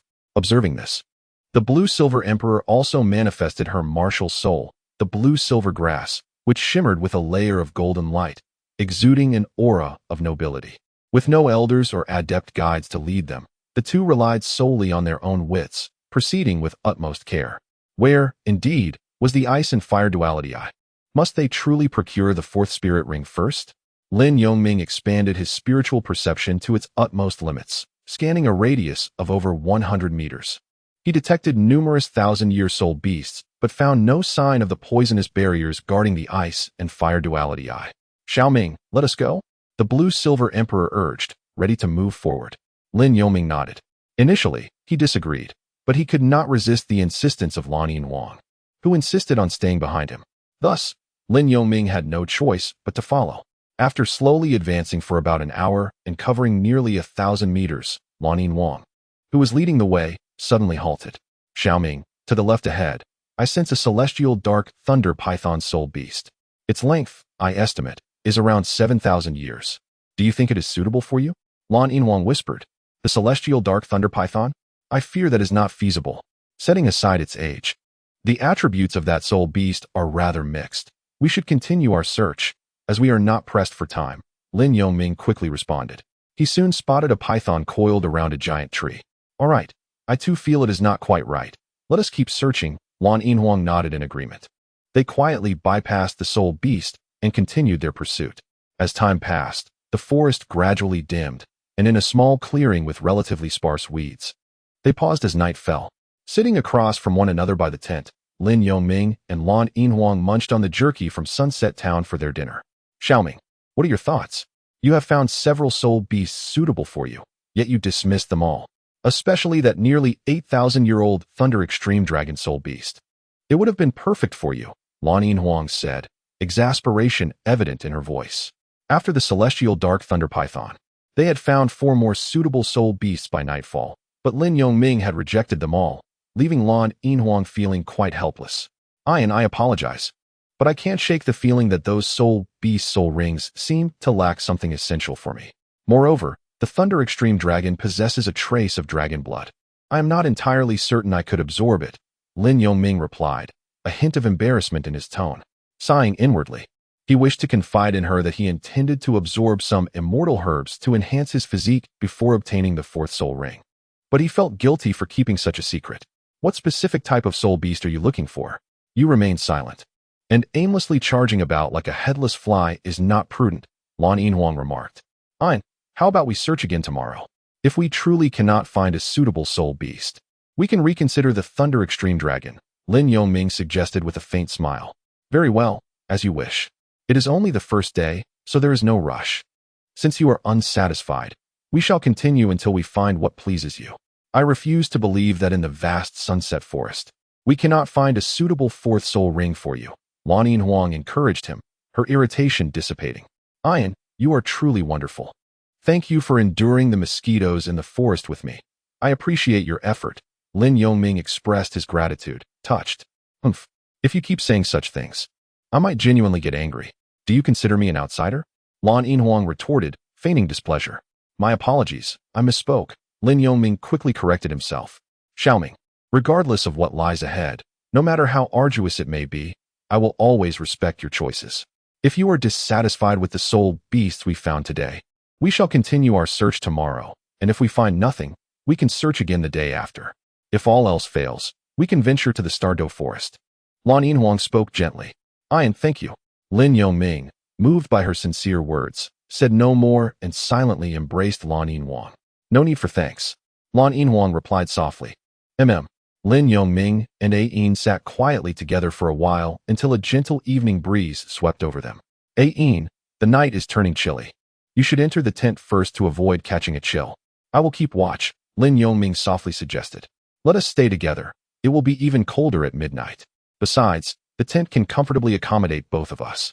As for keeping watch, I can use the nearby blue-silver grass as my eyes, replied Lan Yinhuang. Very well. Lin Yongming nodded in agreement. Subsequently, the two of them entered the tent.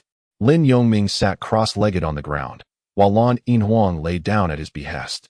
Ian, you have accompanied me through the forest, and your spirit must be quite fatigued. It would be wise for you to rest now. Do not worry. My perceptive abilities are beyond your understanding.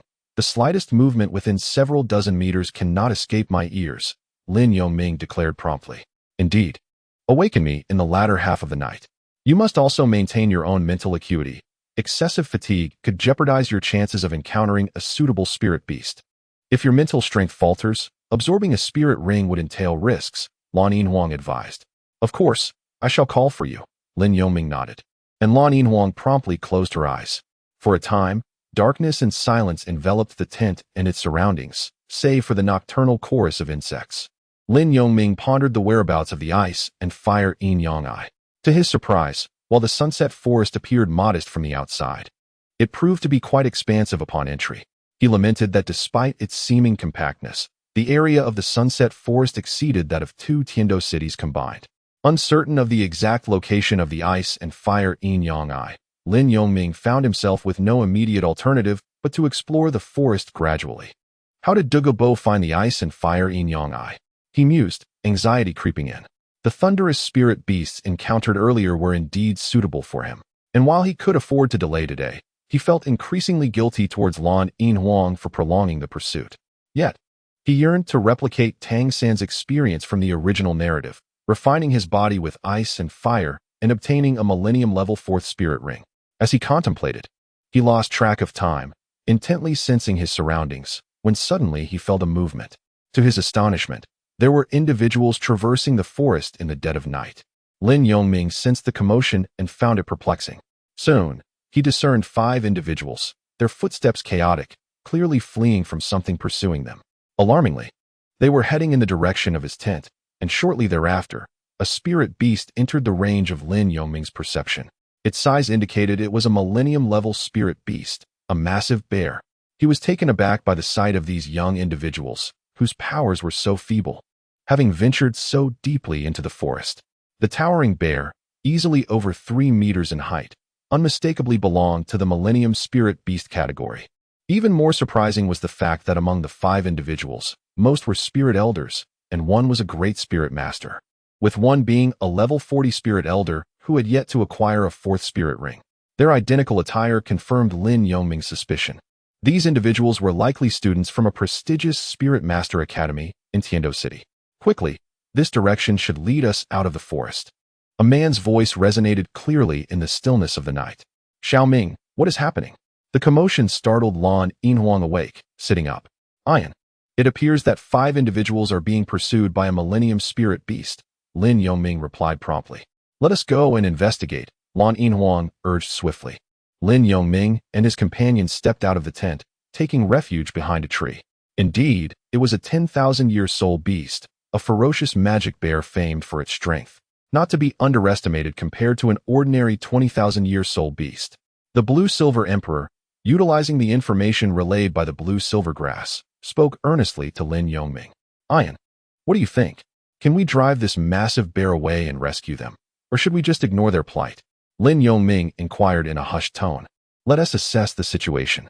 Those 5 individuals are likely students from a Soul Master Academy. They wouldn't have ventured here without a teacher accompanying them. However, their teacher seems to be absent, which could imply dire consequences for them. The Blue-Silver Emperor replied, shaking her head in resignation. Very well, we shall remain adaptable. If they don't approach us, we won't intervene, Lin Yongming nodded. It was not that he lacked the desire to save them, but confronting a 10,000-year soul beast was beyond their current capabilities. Even if they couldn't defeat it, the uncertainty of rescuing them without sustaining injuries would only delay their quest for the Eye of Ice and Fire. Curse it! If only teacher Zhao hadn't been injured by that poisonous barrier, he wouldn't have fallen prey to the ferocious magic bear, Lin Yongming lamented. Enough of this chatter. We must flee to the forest's edge. The bear will likely not pursue us there, and we will be safe. The poisonous barrier. Lin Yongming's expression hardened as he distinctly heard one of the students mention the barrier. Could it be the same one guarding the Eye of Ice and Fire? No. They must rescue them and clarify the situation. Ian, they seem to be heading in our direction. Should we attempt to fend off this soul beast? Lin Yongming proposed. Alas, they are indeed approaching. Very well. I shall prepare a trap while you take the offensive, the Blue-Silver Emperor readily agreed. Agreed, Lin Yongming responded, unleashing his martial spirit. The Thunderblade. Blue-Silver Grass. The Blue-Silver Emperor summoned her martial spirit, manipulating the abundant blue-silver grass around them. The grass intertwined, forming thick vines. As she prepared to ensnare the powerful magic bear, knowing well the gravity of the task at hand. With this resilience, coupled with my 4th soul skill, we should be able to restrain the bear, she assured. All right, let us call them over and guide the bear to us. Hey, friends in front, hurry this way, Lin Yongming shouted, beckoning the 5 individuals. There are people here. We are your salvation. The 5 students, upon hearing Lin Yongming's call, displayed expressions of surprise. In approximately 2 minutes, the Blue-Silver Emperor spotted the 5, now less than 30 meters away. However, their expressions fell as they noticed the number of soul rings adorning Lin Yongming and the Blue-Silver Emperor. Friends, run quickly. Behind us is a 10,000-year soul beast. One of the fastest individuals gasped, arriving breathlessly at Lin Yongming's side. Fear not. My companion possesses formidable control. If we join forces, we can repel the bear. Lin Yongming quickly reassured him. Let it go? That soul beast has a tough hide. It is a ferocious magic bear, far beyond our capabilities. The man replied before taking flight. Wait. Lin Yongming was taken aback. Don't be surprised. He must be terrified, the Blue-Silver Emperor remarked. Soon after, 3 more students rushed over, 2 males and 1 female, with the last one being another girl. Damn it, he actually fled first. Wait for me. The last girl cried out in panic as she sprinted towards them, only to trip over the underbrush. Ah, she screamed in terror, just as the magic bear seemed poised to crush her beneath its paw. Second soul skill, Wave Eruption. With a ghostly speed, Lin Yongming transformed into a bolt of lightning, reaching the bear in an instant. Channeling the power within, he forced the bear back. Fourth soul skill, Blue-Silver Cage. The Blue-Silver Emperor, witnessing the bear's involuntary retreat, swiftly unleashed her prepared soul skill. Vines from all directions ensnared the bear, binding its limbs tightly. Quickly, unleash your strongest attacks, the Blue-Silver Emperor shouted, rousing the dazed students. Yes, yes. The three, all-strong attack-type soul masters, readied their most potent strikes. Meanwhile, Lin Yongming took the opportunity to help the fallen girl to her feet. Hurry, join your friends.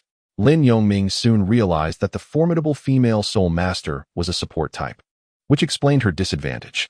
With the activation of his third soul skill, Unmatched Thunder Strike, and bolstered by the enhancement of his second soul skill, he unleashed his most potent attack, the Blue-Silver Piercing Array. The martial soul of the Blue-Silver Emperor emanated a soft blue-gold light, causing the tendrils of the cage to sprout razor-sharp barbs, aimed directly at the raging bear spirit. In an instant, the combined assault of Lin Yongming and his companions struck the ferocious bear. Chapter 94. The emergence of toxic barriers. All their attacks converged upon the frenzied bear, and a surge of violent energy radiated from the spirit beast, causing the surrounding smaller vegetation and trees to be cleaved as if severed in two, leaving chaos in their wake. With a thunderous roar, the enraged bear emitted a flash of crimson light, and the blue-silver cage that ensnared it began to swell ominously. Suddenly, the tendrils composed of blue-silver grass shattered and scattered across the ground, revealing the bear, now covered in wounds and having grown significantly larger, its eyes glowing an ominous red. In a fit of fury, the bear smashed a nearby boulder with a single punch and bellowed towards Lin Yongming and his group, a rancid odor accompanying its roar. We're in trouble. We've provoked it. We must flee. One student quivered in response to the bear's thunderous growl. Run. As the raging bear lifted its foot, another individual hastened to escape the scene. That hulking brute is making a racket at this late hour, and the stench is unbearable, grumbled the Blue-Silver Emperor. Just as the bear took a step forward, the recently severed blue-silver tendrils surged back to life.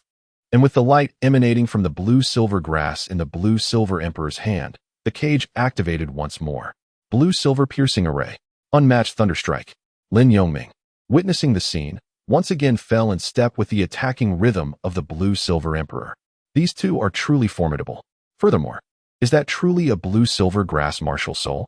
It possesses a certain aesthetic appeal. A female student gazed in astonishment at the martial soul in the hands of the Blue-Silver Emperor. With a roar, the rampaging demon bear let out a painful howl, its bleeding wounds exacerbated by the situation. Subsequently, it managed to break free from the control of the Blue-Silver Emperor once more, though it was already battered and bruised. The rampaging demon bear had exerted considerable effort to escape the blue-silver cage, and after 2 attempts, it was left fatigued. Nevertheless, the tenacious creature was determined to charge forward again. The Blue-Silver Emperor's expression hardened as the blue-silver grass in his hand burst forth with a radiant blue-gold glow. Little bear, do you wish to come again? The Blue-Silver Emperor taunted, as vines sprouted anew. A flicker of fear suddenly crossed the bear's eyes. With a roar, it turned and fled, vanishing in the blink of an eye. The speed of its escape was so swift that the 3 students were momentarily taken aback. Thank you. Thank you both. One of the students finally regained composure and expressed gratitude to Lin Yongming and the Blue-Silver Emperor. Thank you. The other 2 female students echoed in unison. Let us set aside our thanks for now. The commotion here has grown rather loud. We should find a safe place to converse, Lin Yongming suggested to the trio. Of course. The 3, still reeling from their narrow escape, had no objections and followed Lin Yongming and the Blue-Silver Emperor as they departed. After walking 100 steps, they halted in a crevice between 2 massive stones. This spot appears relatively safe. We shall remain here, Lin Yongming remarked after surveying the surroundings. The Blue-Silver Emperor was puzzled by Lin Yongming's sudden politeness towards the trio. All right, they said, wiping the sweat from their brows as they leaned against the stones and gradually sat down. By the way, you all must be students. Why are there no teachers accompanying you? Lin Yongming casually inquired. Don't get me started, one of the boys responded. We are students from the Purple Star Academy in Tiando City. While searching for soul beasts, we inadvertently ventured too deep. Our teacher encountered a poison barrier and was subsequently attacked by the rampaging demon bear. In the end, he stayed behind to buy us time. A poison barrier? What level was your teacher to be unable to withstand it? Lin Yongming asked, intrigued. A Soul King of level 58. If he hadn't encountered the poison barrier, he might have made it through. Alas, it's all our fault that the teacher was left behind, the boy lamented. Indeed, he was a commendable teacher, sacrificing himself for others, a truly admirable act. Lin Yongming replied sincerely, filled with regret. Yes, encountering such a teacher is a privilege for every student. The Blue-Silver Emperor nodded in agreement. It's all our fault that the teacher is gone. The supportive girl sobbed softly, tears falling. Alas, may you find peace. Lin Yongming sighed, observing the trio's despondent expressions. Do you remember the location of that poison barrier? I still have not acquired my soul ring, and I fear we may encounter it as well. We must avoid it at all costs. Lin Yongming seized the opportunity to ask for the information he sought. The night is too dark. I can't recall the exact location. However, we fled from the east, where there are nearly 10 trees around 100 meters tall. The boy replied after some thought. How long did you run before encountering us? Lin Yongming inquired once more. Just over half an hour, I believe. We were so panicked that my memories are a bit hazy, the boy answered. All right, I understand now. Thank you. Lin Yongming nodded, choosing not to ask further questions. It seemed they needed to venture deeper into the forest. Once again, I am grateful for your rescue. I shall never forget it. However, the night is deep, and with your teacher's sacrifice, we dare not linger any longer. My name is Fong Lin. You two are welcome to visit us at the Purple Star Academy. The boy stood up to announce. Thank you. The two girls bowed slightly to Lin Yongming and the Blue-Silver Emperor. Do not mention it. Please take care and proceed straight ahead to exit the forest, Lin Yongming directed. Indeed, may we meet again. The trio clasped their fists in farewell before swiftly disappearing into the darkness. Xiaoming, what are your plans? The Blue-Silver Emperor inquired slowly. Ain, let us replenish our soul power here and wait for dawn, Lin Yongming replied. Subsequently, the pair did not set up a tent. As it was already the latter half of the night, they merely sat in place to restore their soul power. By the time they awakened, the forest was already bathed in a faint light, heralding the approaching dawn. Ain, here, Lin Yongming produced a bottle of water and some food, offering it to the Blue-Silver Emperor. The Blue-Silver Emperor nodded in acceptance. After eating, let us continue our search, Lin Yongming stated as he retrieved his own provisions. Lin Yongming and his companion dined leisurely as the sky gradually brightened. After an hour, they set forth once more. Not long after, they returned to the spot where they had encountered the frenzied demon bear the previous night. The area was in disarray, with even the tent left uncollected, now seemingly half crushed by some force. What a pity for such a fine tent. The Blue-Silver Emperor picked it up, noticing several claw marks inflicted by an unidentified creature. Don't worry, we have several spare tents, Lin Yongming remarked nonchalantly. Let us go find your soul beast. The Blue-Silver Emperor replied with a hint of resignation. Subsequently, Lin Yongming subtly guided the Blue-Silver Emperor toward the traces left by the 5 individuals and the raging demon bear from the night before. In such a dense forest, signs of their hasty retreat would undoubtedly remain, especially those left by the massive bear in pursuit. Thus, following the trail, they were bound to encounter the poisonous barrier eventually. Xiaoming, these traces must belong to them, right? Didn't they mention there was a poisonous barrier here? Why are we still going?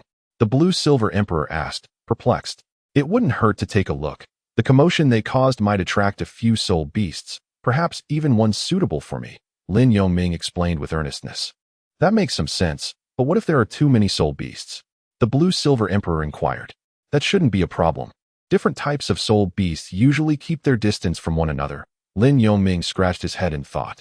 You see, you're scratching your head, which makes me suspect you're not being truthful, the Blue-Silver Emperor remarked skeptically. I'm just a bit embarrassed.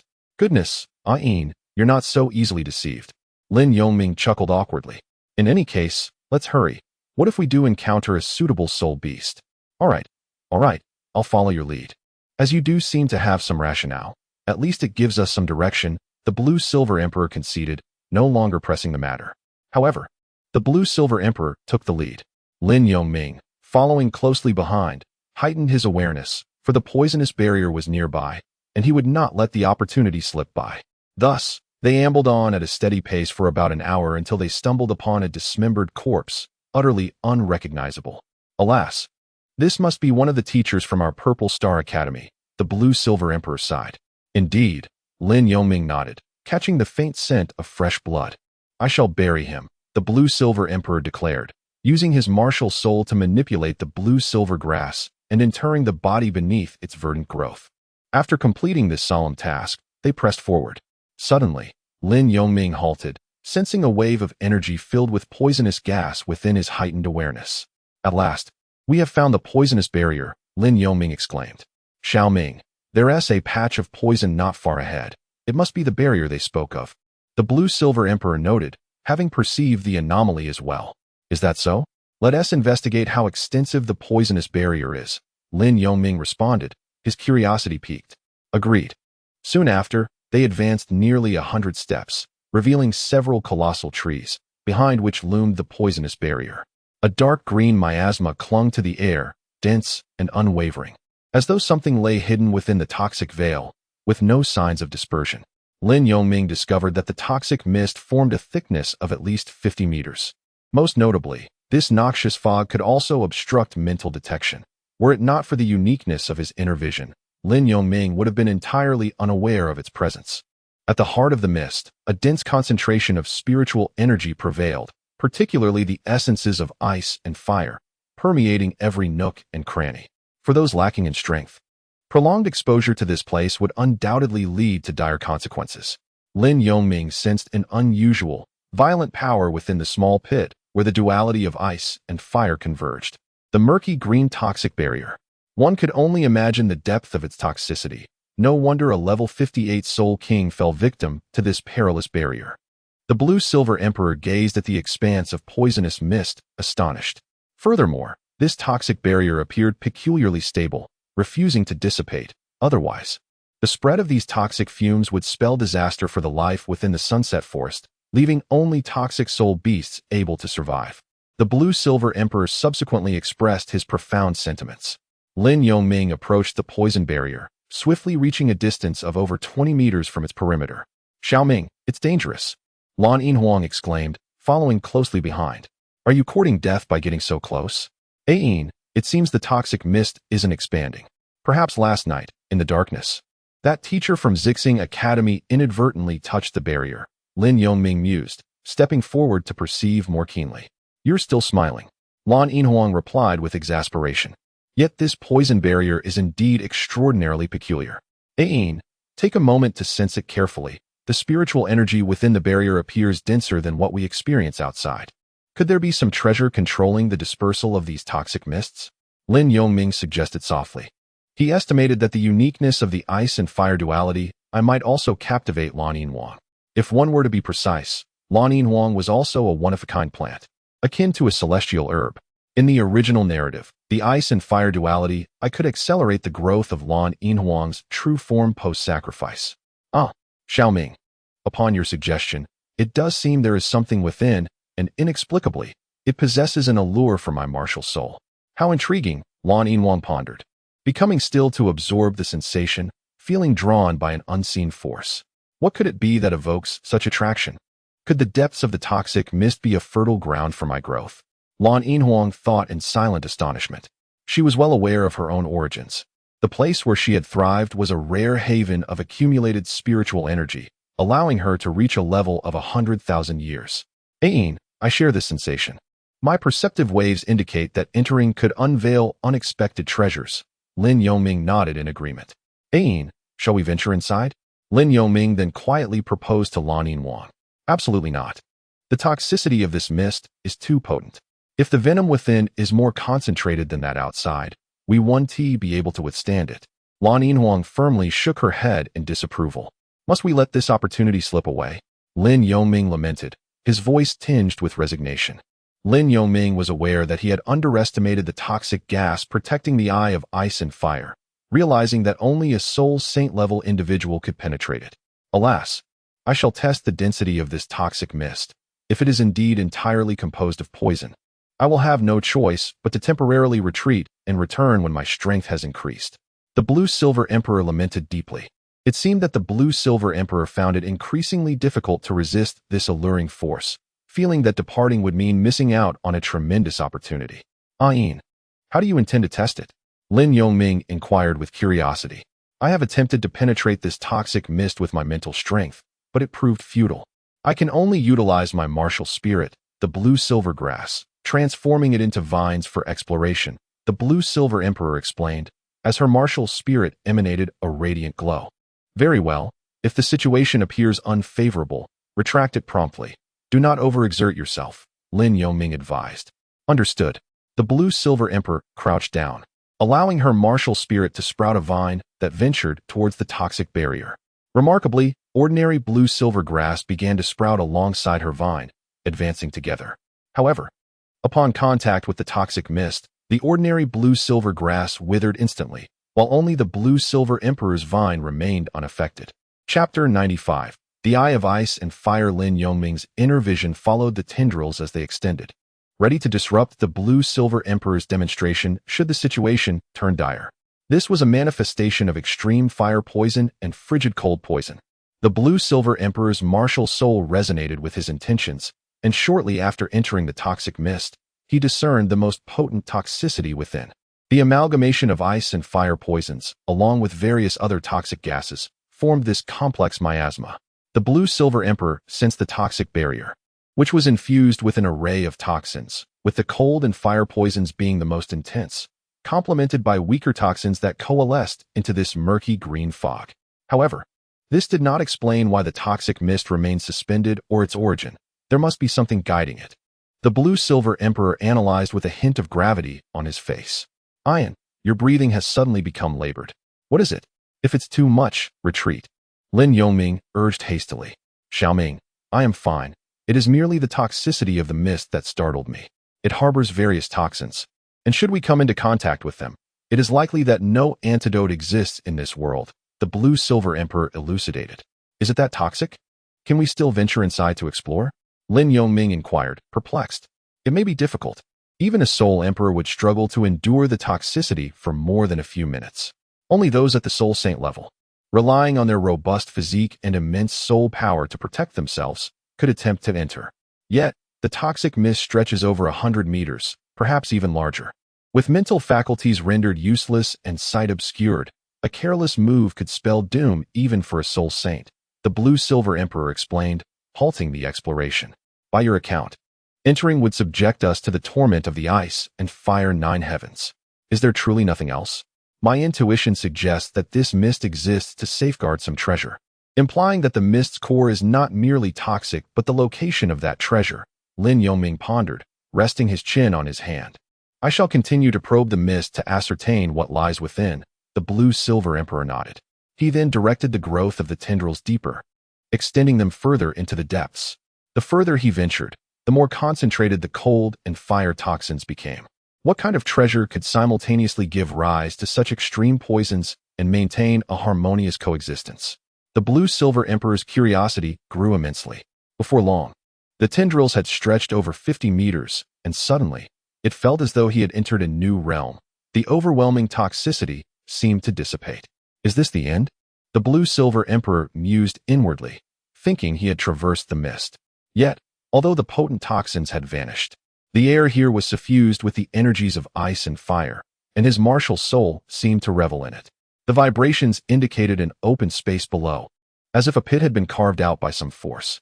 The tendrils, however, lacked the acuity of eyes or mental prowess, relying solely on their tactile sensations to gauge the environmental changes. Could this be the heart of the toxic mist, the location of the treasure? The blue-silver emperor pondered, continuing to guide the tendrils toward the area of densest energy. Suddenly, the tendrils encountered a damp surface. Wet. This must be the center of the pit, where water resides. The blue-silver emperor thought, and proceeded toward the moist direction. Abruptly, his complexion paled, and he trembled uncontrollably as he swiftly retracted the tendrils. Xiaoming, it's so cold, the blue-silver emperor exclaimed, his lips tinged with pallor. Ian, what did you encounter? Lin Yongming hastily embraced the blue-silver emperor, attempting to warm him with his body heat. I'm not sure. It seems I encountered an extremely frigid pool, the blue-silver emperor stammered after a moment of shivering. Look, the tips of my tendrils are frostbitten. Undoubtedly, this is the source of the cold poison. But where does the fire poison originate? The blue-silver emperor held up the frostbitten tendril, its golden hue transformed into a frosty white, voicing his doubts. It appears you stumbled upon the icy spring of the ice and fire duality I, Lin Yongming inferred upon hearing the blue-silver emperor's explanation. Ian, it seems that to unravel the mystery of the mist center, we must brave its depths, Lin Yongming declared solemnly. But is the core also fraught with toxins? The heart of the mist is not merely toxic. It brims with the ferocity of ice and fire. Ordinary individuals and creatures would be obliterated by the inhospitable environment. However, we cannot even breach the outer toxic barrier. Even if there is a treasure within, it would likely be laced with toxins, offering little utility to us. Moreover, as you witnessed, I was nearly incapacitated by the cold poison, so I suggest we wait until we reach the Soul Emperor level to explore. The Blue-Silver Emperor explained resignedly. If you encountered a spring, then in such a potent area, it could potentially cultivate some rare herbs. Like the star-eye grass you previously mentioned for treating eyes, Lin Yongming attempted to sway the Blue-Silver Emperor's opinion. Yet our current strength is insufficient to enter. I might barely manage due to the uniqueness of my martial soul, as my tendrils can traverse, but you would not be able to, the Blue-Silver Emperor clarified. Ian, rest assured, with my relatively pure lightning attribute soul power, I can shield myself with lightning, rendering me impervious to various threats. Thus, the toxins may not be as formidable as they seem. Besides, you still possess your second soul skill, Blue-Silver Protection, which enhances your constitution, Lin Yongming reassured. In order to conceal the true nature of the Eye of Ice and Fire, Lin Yongming exerted considerable effort to persuade the Blue-Silver Emperor to enter the sacred grounds of the Eye.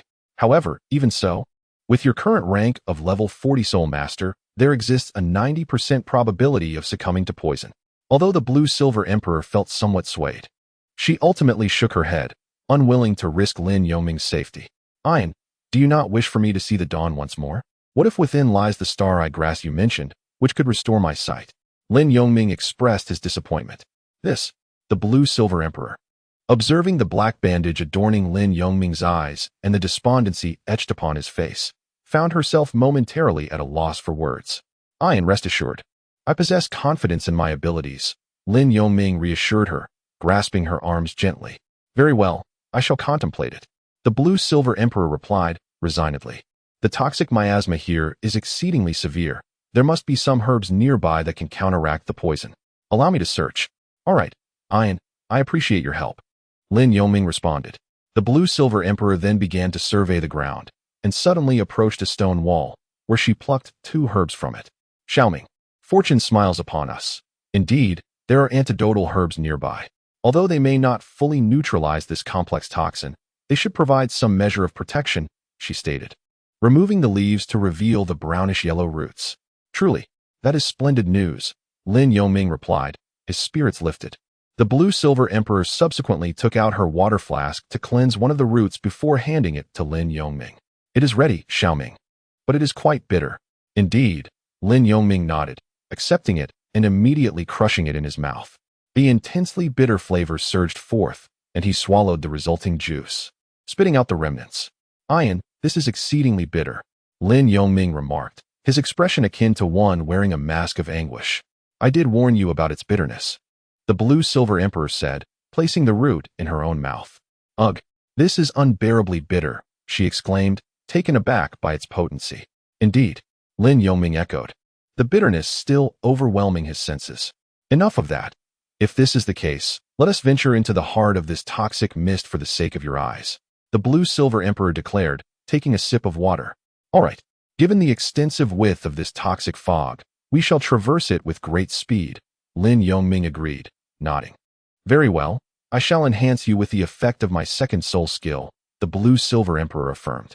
Nodding in agreement as she unleashed her martial spirit, second soul skill, Blue-Silver's Guardian, Lin Yongming summoned his own lightning blade, conjuring a deep blue protective barrier that enveloped him in a 360-degree shield. Xiaoming, hold my hand. I am somewhat anxious about your safety, the Blue-Silver Emperor said, her voice laced with concern. Of course, Ian, Lin Yongming replied, nodding as he took her delicate hand. Together, they advanced cautiously until they stood less than a meter from the toxic barrier. The poison barrier lies just before us, Xiaoming. Are you prepared? The Blue-Silver Emperor asked gravely. Let us proceed. Lin Yongming responded earnestly. A protective azure aura enveloped the Blue-Silver Emperor as well. 3, 2, 1, go. She counted down, and with that, they both plunged into the toxic mist simultaneously. In the midst of a profound stillness, Lin Yongming found himself devoid of sensation, while Lan Yinhuang observed that everything around him had transformed into a deep emerald hue, realizing they were engulfed in a toxic mist. Fortunately, the toxic fog had a radius of merely 50 meters, and with their swift pace, within a minute, the verdant green was replaced by vibrant reds and frosty whites. It was as though they had entered a realm where ice and fire coalesced, the valley illuminated by the interplay of crimson and icy hues. Stop!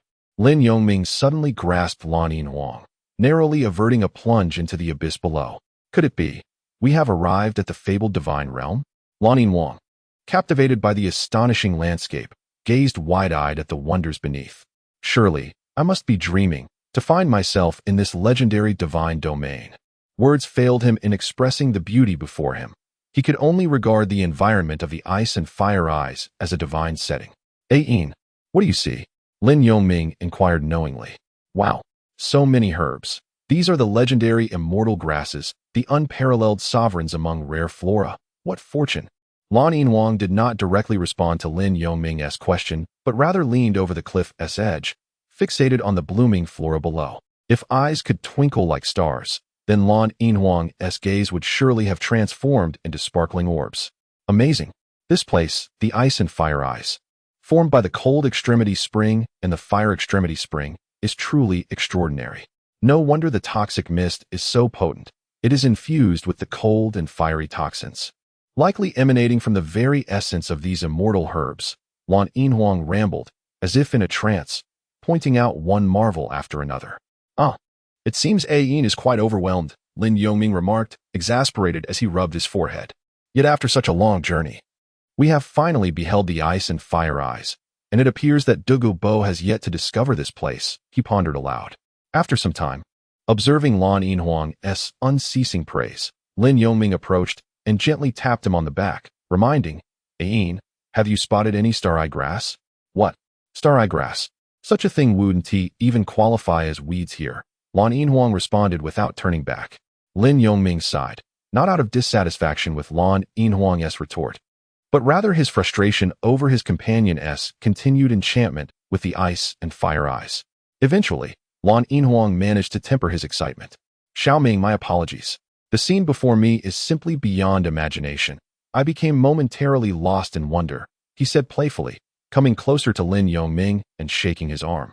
Ayin, this is your second bout of overwhelming emotion, Lin Yongming remarked with a teasing smile, to which Lan Yinhuang furrowed his brow in confusion. When was the first? Do you not recall? The wetland park in Wangcheng, the day we declared our feelings amidst the sea of flowers. Lin Yongming reminded him. That was simply a natural occurrence. I wasn't nearly as excited as I am today, Lan Yinhuang replied, his cheeks flushing. Alas, it saddens me greatly to realize our days pale in comparison to this. Lin Yongming feigned sorrow.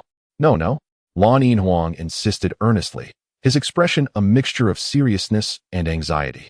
Very well, I shan't tease you further. Are you feeling more composed now? Lin Yongming asked with a gentle smile, noticing Lan Yinhuang's tension. Little Ming, I shall strike you down, Lan Yinhuang exclaimed, taken aback, then quickly retaliated with a playful punch to Lin Yongming's chest. Now that you've wandered around, it's time for you to enlighten me about this place, Lin Yongming said, holding Lan Yinhuang's hand. Indeed, I must properly introduce you to this realm. Recall the legendary herbs I once spoke of? Lan Yinhuang led Lin Yongming to the cliff's edge. I believe you mentioned them, Lin Yongming nodded. The flora surrounding the valley is the result of the ice and fire eyes, formed by the convergence of the cold extremity spring and the fire extremity spring.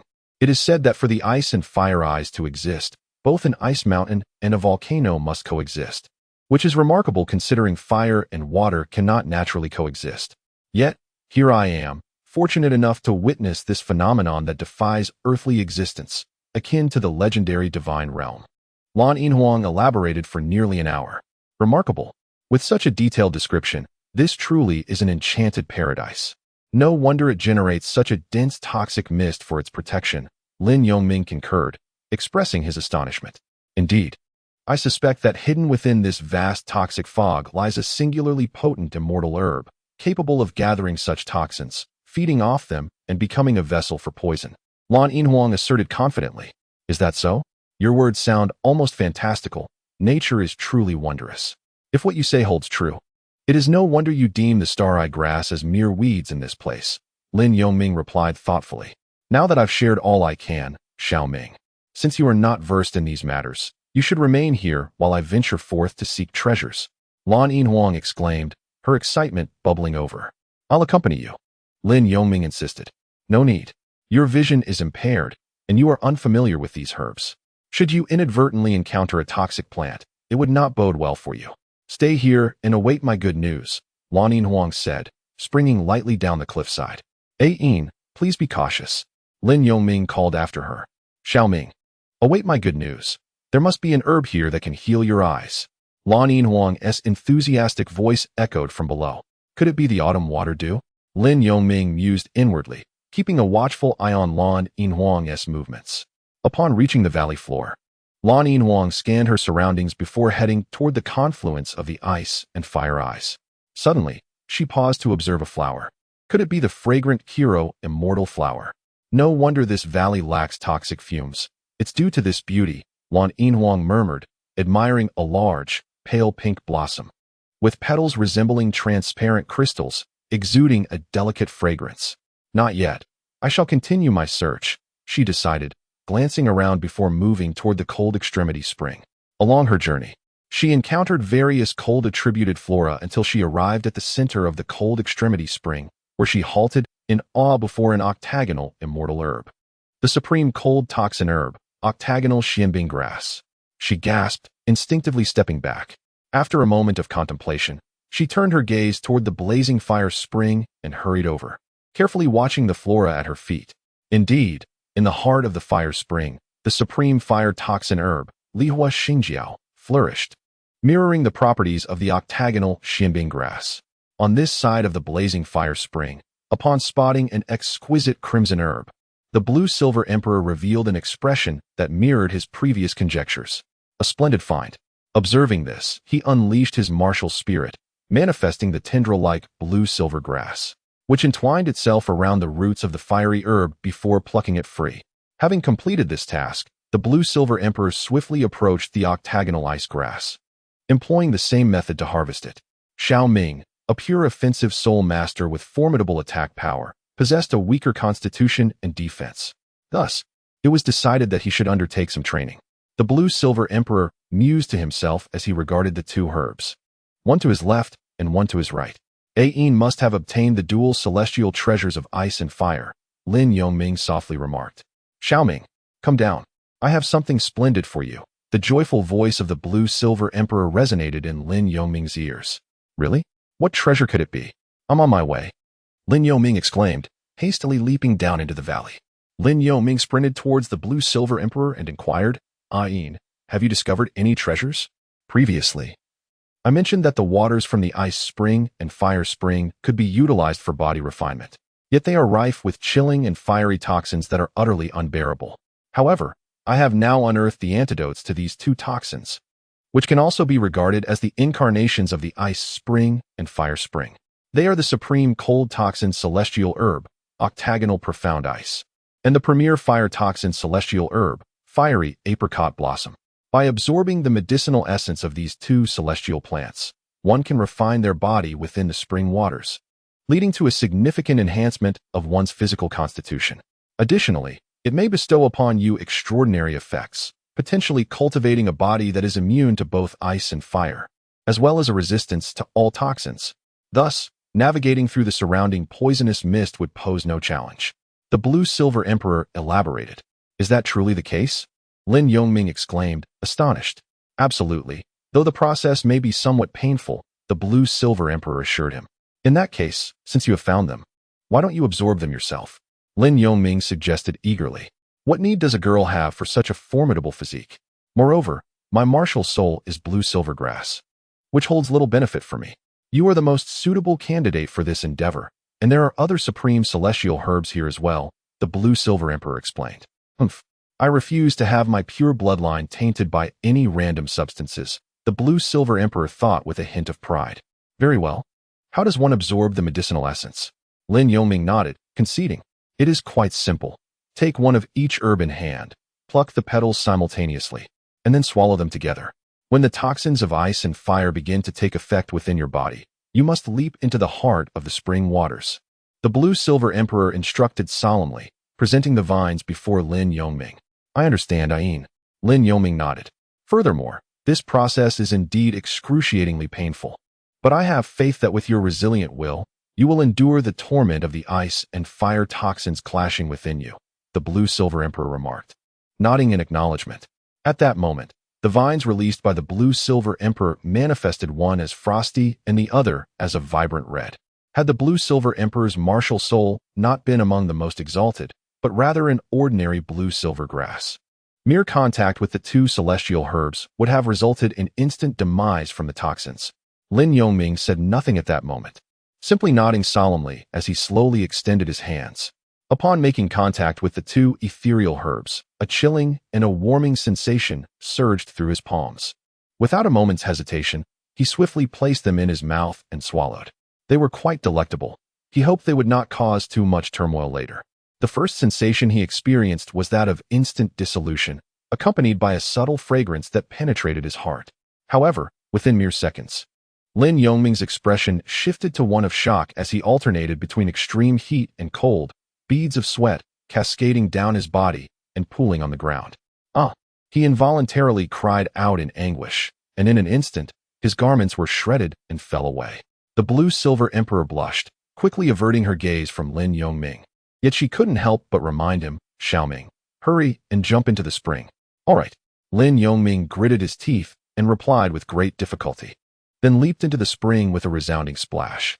Shortly thereafter, he felt a numbing pain, his consciousness growing increasingly hazy.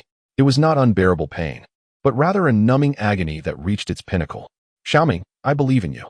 The blue-silver emperor thought anxiously as she watched Lin Yongming gradually submerge beneath the water's surface. However, she understood that at this moment, only Lin Yongming could endure. She was powerless to assist him. Thinking it might take a while for Xiaoming to remain in the spring, she decided to search for other ethereal herbs. As she wandered along the shore, she chanced upon a 9-grade purple ginseng, which was rather mediocre. The chicken crown phoenix flower, not bad, but alas, it's also fire attribute. The 8-petal immortal orchid is acceptable. Oh, the water fairy jade bone. This one is quite good, though it leans toward the cold attribute. Wow, is that the Chihuahua tulip? It should be suitable for me to consume. And this, the autumn water dew, an auxiliary ethereal herb, should remedy Xiaoming's vision issues once he emerges. Suddenly, she spotted a flower that was the epitome of beauty, the king of flowers, the most precious ethereal herb, the heartbreak red. Am I not mistaken? This is mine. The blue-silver emperor rushed forward, unable to contain her excitement as she cradled the exquisite bloom. Yet, doubt crept in as she glanced at a small stone at its root. If I had known, I wouldn't have let Xiaoming consume those two herbs. This heartbreak red would have been far superior, enhancing soul power by at least 10 levels and promoting the evolution of his martial soul, she lamented. Cradling the heartbreak red, she lost interest in searching for other herbs and returned to the edge of the spring, her heart filled with worry. He must succeed, she thought, her anxiety mounting as the spring fell silent. Were it not for the bubbles rising from the water's surface, she might have feared that Lin Yongming had not persevered. Time passed, though she could not ascertain how long, and the valley grew dimmer. Just as she began to feel drowsy, she suddenly noticed bubbles erupting on the water's surface. Is he coming out? Startled, the blue-silver emperor shook off her fatigue and focused intently on the spring. The ripples grew larger, and suddenly Lin Yongming's head broke through the water's surface. I've made it through. My body is brimming with strength. I have fully adapted to the tumultuous energies of ice and fire. This ice and fire duality spring now feels like a mere mountain spring to me, he thought joyfully. Xiaoming, you finally emerged. The blue-silver emperor exclaimed with delight. Ian, Lin Yongming called out, channeling a bit of soul power as he leaped from the water and strode towards her. I thought I might never see you again. Me too. You were inside for nearly 7 hours. I feared you wouldn't make it, she replied, dropping the heartbreak red to the ground as she turned to embrace Lin Yongming, her voice thick with emotion. Ian, I'm sorry for worrying you. It must have been agonizing for you during that time, he said gently, stroking her hair. Not at all. I'm just relieved you're safe, she reassured him, nodding. After a moment, The blue-silver emperor suddenly gasped and released Lin Yongming, hastily covering her eyes. "And what's wrong?" he asked, perplexed. "Xiaoming, your clothes," she exclaimed. "Ah, I forgot." Lin Yongming blushed, awkwardly laughing as he quickly retrieved a set of clothes from his spatial soul guide. Fortunately, he had prepared attire, or he would have had to wear the blue-silver emperor's garments. However, once dressed, he realized the fit was rather snug, with sleeves and pants that seemed shorter. "These clothes don't fit. I must have grown taller," he remarked, astonished, as he noted that the sleeves barely reached his wrists. It seems my clothes have shrunk," he joked.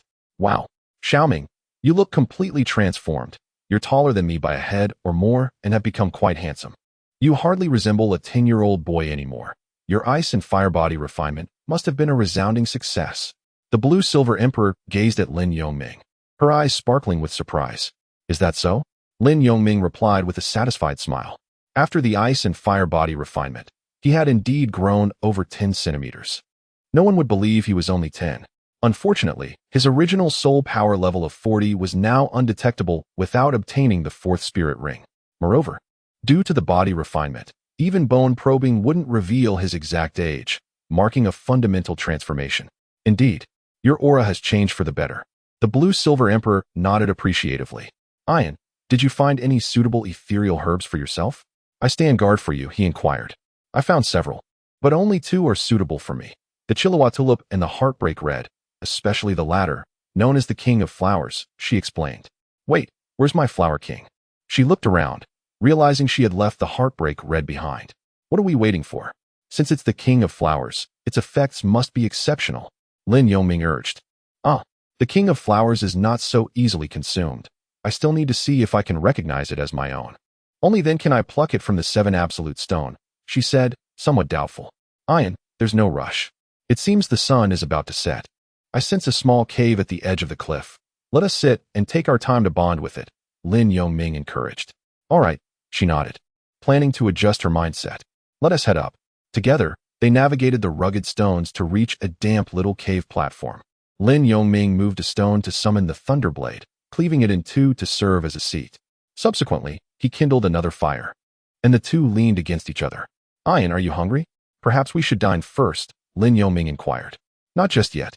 Until the heartbroken red recognizes its master. I find myself lacking an appetite," the blue-silver emperor gently replied, shaking her head. "Very well, I shall not disturb you further. Take your time."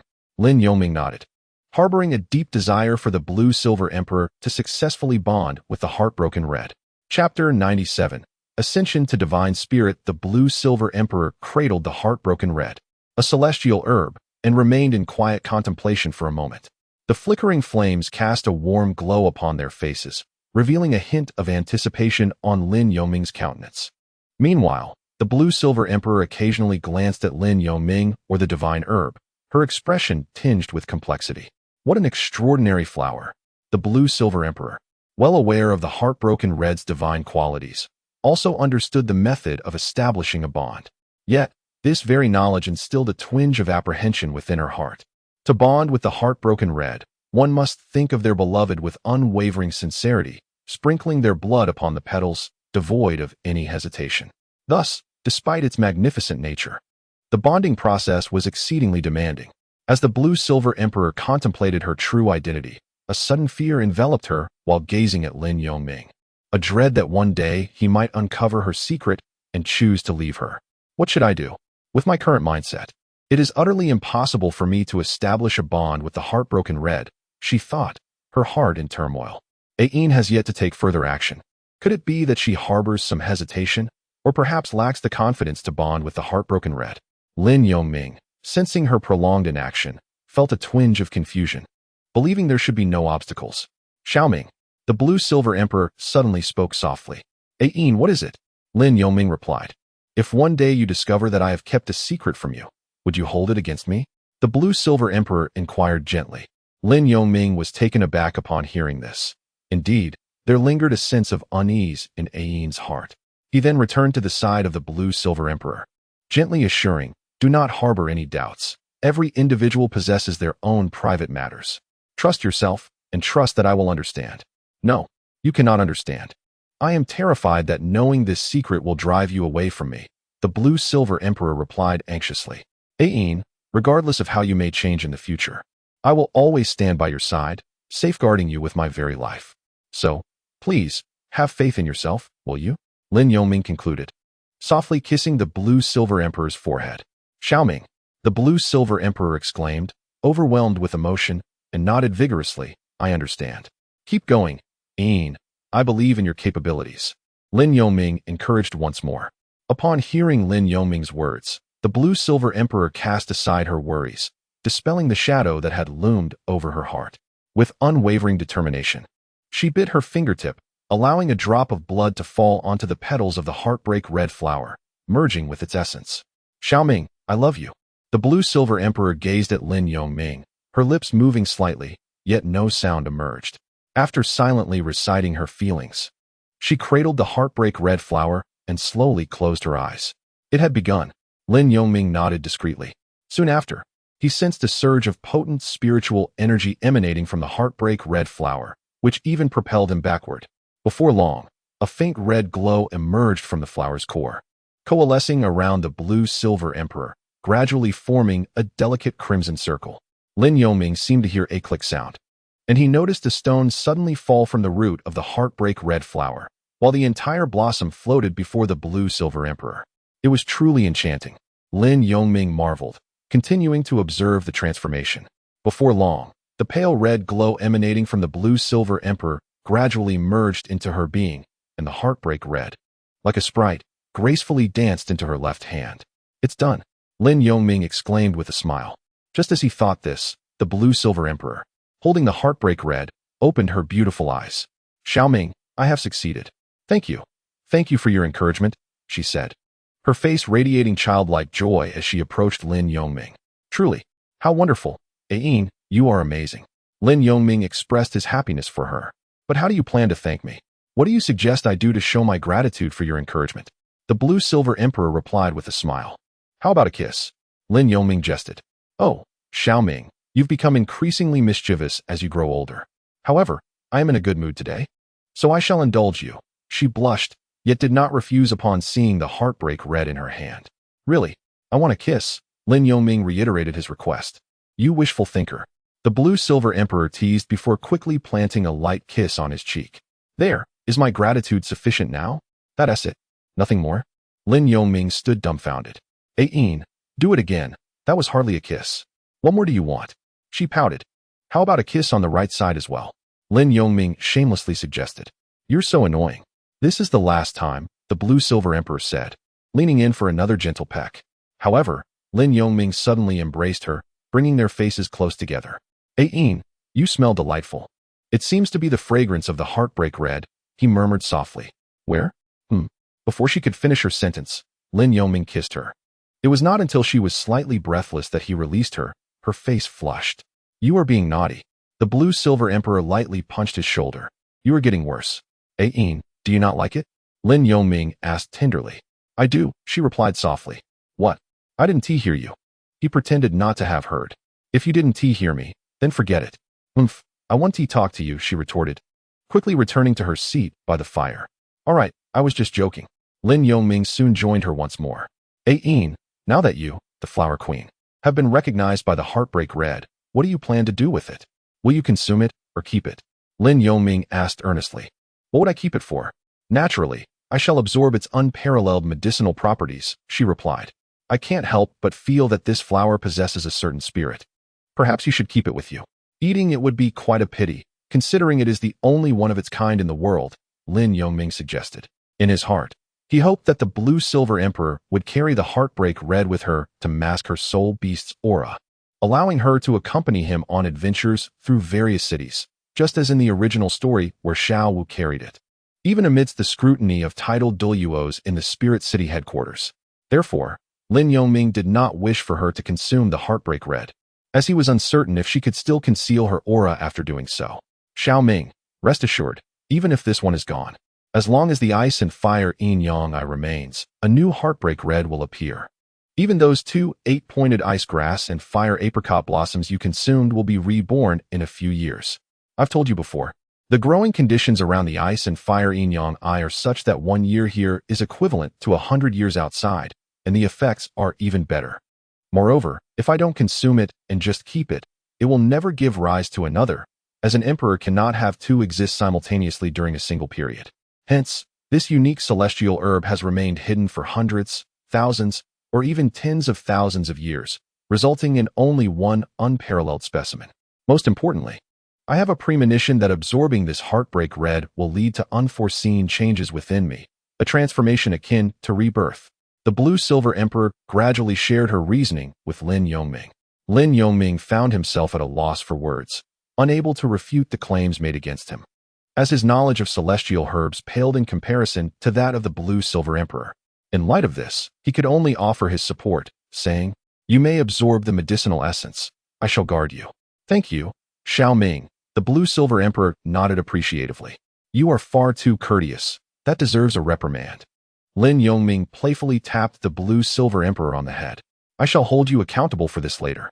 The blue-silver emperor retorted with a glare, before proceeding to the entrance of the cave, retrieving a mat from the tent and laying it on the ground, where he promptly sat in meditation. As the blue-silver emperor plucked a petal and placed it in his mouth, he swiftly consumed all the petals, ultimately swallowing the stamen while leaving the stem behind. For the essence of the heartbroken red flower resided within the petals and stamen. Before long, a soft crimson glow emanated from the blue-silver emperor, enveloping him entirely. He entered a state of tranquility, wholly focused on absorbing the immense medicinal power. Lin Yongming pondered with uncertainty whether a yin's choice was wise or foolish. Nevertheless, he could only concentrate on safeguarding the blue-silver emperor, relieved that no one or any spirit beast would intrude upon their solitude. The valley was eerily quiet, devoid of even the smallest insects, thanks to the presence of the ice and fire yin-yang eyes, resulting in a complete absence of chirping. Time passed unnoticed, and before they knew it, midnight arrived. Lin Yongming, who had been attentively monitoring the blue-silver emperor, felt no pangs of hunger. Instead, he remained fixated on observing the changes in him. Initially unremarkable, the blue-silver emperor's aura gradually intensified, and Lin Yongming distinctly sensed the surrounding spiritual energy merging into the blue-silver emperor's being as he absorbed the medicinal essence. After nearly 6 hours of absorption, the blue-silver emperor's presence surpassed that of a soul king, even exceeding the aura of the recently encountered Tang Hao, who was at the soul king level. Following an additional hour, this potent aura began to stabilize, slowly returning to calm. It should be nearly finished, Lin Yongming thought, feeling a sense of relief. However, just then, a massive surge of soul power erupted from the now tranquil blue-silver emperor, with spiritual energy from all directions converging around him. What is happening? So much soul power. Could something have gone awry?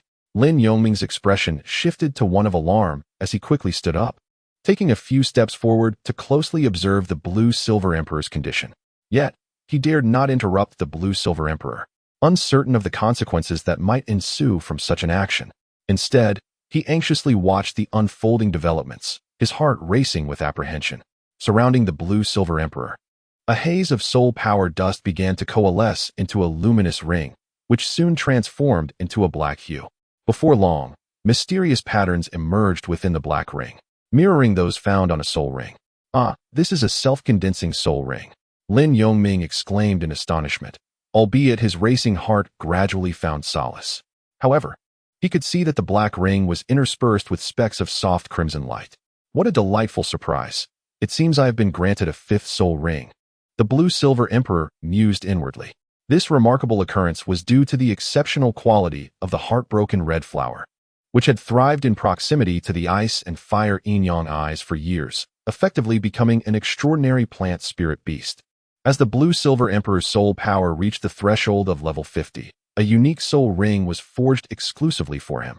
Lin Yongming waited for about an hour, and then the fifth soul ring of the blue-silver empress was completely formed. Once it integrated into her being, a profound tranquility enveloped her.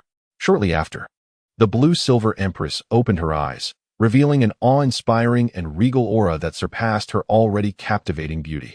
In that moment, she resembled a deity, exuding an essence that commanded respect and could not be trifled with. This transformation seemed to signify a fundamental change rather than a mere fleeting alteration. "Ain, have you awakened? Why are you silent? Is there something amiss with your body?" Lin Yongming inquired anxiously. "Xiao Ming, you were right. Something is indeed wrong with my body. The blue-silver empress replied with a serious tone. What seems to be the issue? Let me take a look, Lin Yongming said, his concern palpable as he approached her. Xiaoming, please do not panic. It appears that this is not a negative issue, but rather a positive one. My martial soul seems to have ascended. The blue-silver empress expressed, astonished by her own transformation, momentarily unable to grasp the magnitude of her change. Ascended in martial soul? If I understand correctly, your mutated blue-silver grass martial soul was already a top-tier one. What does this ascension entail? Lin Yongming feigned ignorance as he probed further. Indeed, my martial soul has reached the level of a divine martial soul, the blue-silver empress confirmed, still in disbelief.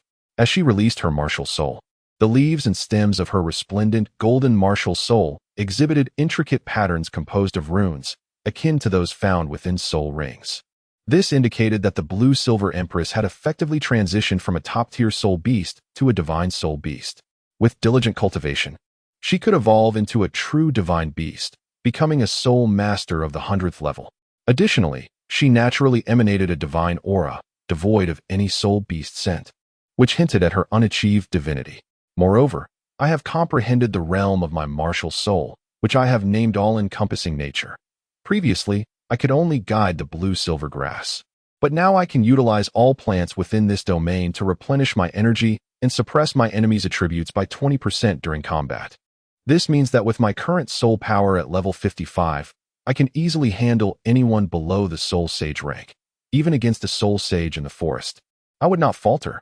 If I were to confront the previous soul sage of the wild tiger, I could deplete his soul power effortlessly, the blue-silver empress explained slowly. Wow, you are truly the protagonist. Lin Yongming exclaimed in astonishment. What do you mean by protagonist? The blue-silver empress asked, puzzled. I mean, you are the destined child. Your abilities leave me in the dust. Lin Yongming responded, genuinely astonished.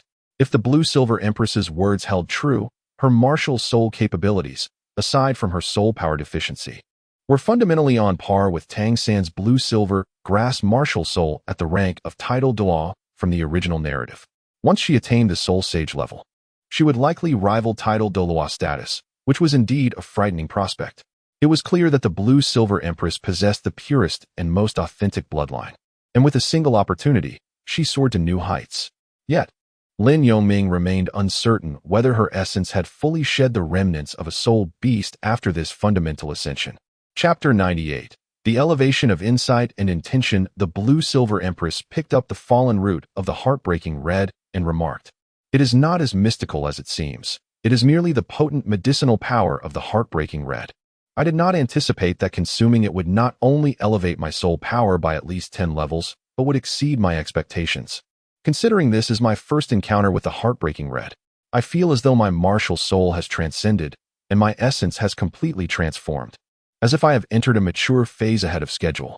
The blue-silver empress mused, relieved, as this concern had troubled her for quite some time. For attaining maturity safely was no simple feat indeed. Regardless, our gains from this encounter are substantial, especially for you.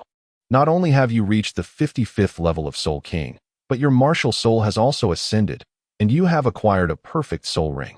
However, now that your martial soul has become divine, will it attract unnecessary attention and trouble in the outside world? Lin Yongming inquired. Rest assured, since I have awakened my martial soul domain and ascended, I now possess a minor skill called disguise. I can alter the color of my soul ring at will and conceal my aura, even disguising my martial soul to resemble a normal blue-silver grass. The blue-silver empress replied confidently. Ah, that is a relief. Lin Yongming nodded in agreement. Do not worry. I understand the need to remain low-key.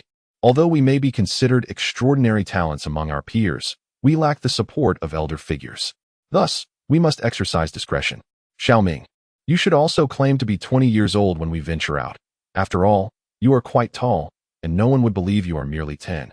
The blue-silver empress advised. That makes sense. We certainly need to consider all possibilities while we are out, Lin Yongming concurred. All right, let us sit and converse. I am quite hungry. It must be late at night by now, the blue-silver empress said. Indeed, the enhancement of their soul power necessitated energy, and soon they consumed the entirety of their provisions for the day. That was satisfying. After finishing their meal, they spread a mat beside the fire and lay back, gazing at the starry sky. Quite a feast. This was our largest meal yet, the blue-silver empress remarked. Ayin, are there more rare herbs in the valley that we can consume? Lin Yongming inquired casually. Not anymore.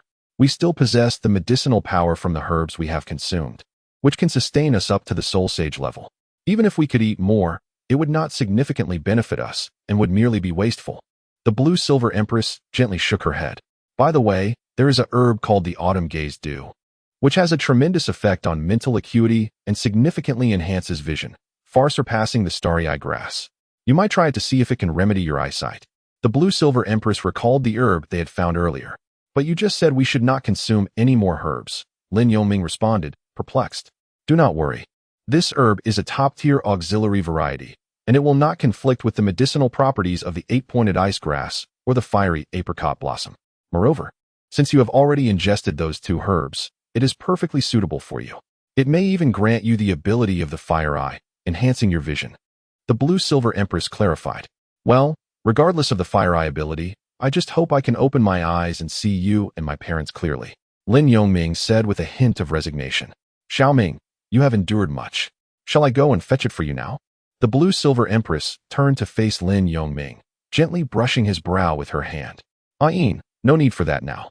Let us discuss it tomorrow. There is no rush, Lin Yongming replied. Very well, we shall speak of it tomorrow. After a long day, let us rest well, the blue-silver empress said tenderly. Soon, the two embraced and drifted into slumber, the poison barrier rendering the need for a night watch unnecessary. At the entrance of Thunderstorm Village, a lavish carriage approached, accompanied by 4 mounted guards. The carriage halted at the roadside, and a remarkably beautiful girl emerged from its compartment, clad in an elegant purple dress. She radiated an air of nobility. All right, you two come with me into the village, while the 3 of you remain here, the girl spoke in a calm tone. Yes, Your Holiness. The person who arrived was Bibi Dong, who had secluded herself for a year. Upon her return, she visited Thunder Rain Village to see Lin Yongming. Nothing has changed here. Bibi Dong gazed at the village from the entrance, expressing her sentiments, before gracefully striding into the village in her high-heeled shoes. Before long, she effortlessly reached the gate of Lin Yongming's home, just as his mother, Englan, was at home washing clothes in the yard. Hello, Auntie. Bibi Dong called out with a smile towards Englan's back. Hearing someone call her, Englan turned around. You are the Saintess of the Spirit Hall. Hello, Your Highness. Englan quickly recognized Bibi Dong, stood up, wiped her hands on her clothes, and walked towards her. Auntie, you are too kind. Just call me Bibi Dong, she replied immediately. What brings you here? Come in and sit down. You must be thirsty. Let me get you some water. Englan warmly welcomed her. All right. Bibi Dong nodded as she entered the yard. Please, have a seat. Englan gestured to a stone table in the shade and then went inside to fetch water. Shortly after, she emerged with a water jug and 3 cups. Your Highness, is there something specific you need from the Spirit Hall? Englan asked curiously after pouring the water. Auntie, there's nothing particularly important. I was just passing by and thought of Lin Yongming, so I came to see him. Is he cultivating on the back mountain? Bibi Dong asked somewhat shyly. I thought the Spirit Hall had a task for him. However, it seems you've come for nothing.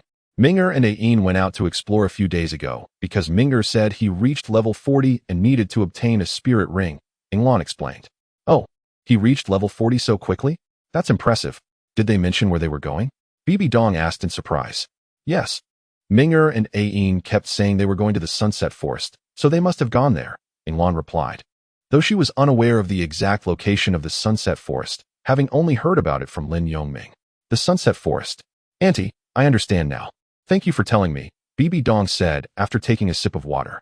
Soon, Bibi Dong bid farewell and left Thunder Rain Village. I didn't expect him to already be at level 40. I need to continue my seclusion and cultivation when I return. I cannot allow that woman to look down on me, Bibi Dong thought to herself. A new day dawned, and since they had only fallen asleep in the early hours of the morning, the sunlight gently illuminated Lin Yongming and Ayin's faces, waking them slowly. It's so quiet. Ayin, what time is it? Lin Yongming asked as he regained consciousness.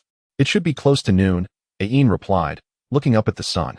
Sleeping in so late is unexpected, Lin Yongming remarked. It's fine. We can lie down a bit longer, Ayin smiled slightly. True, there's no rush at the moment. Lin Yongming nodded, lying back down. He continued, Ayin, do you think there are any longevity-enhancing herbs among the flora in the ice and fire yin-yang?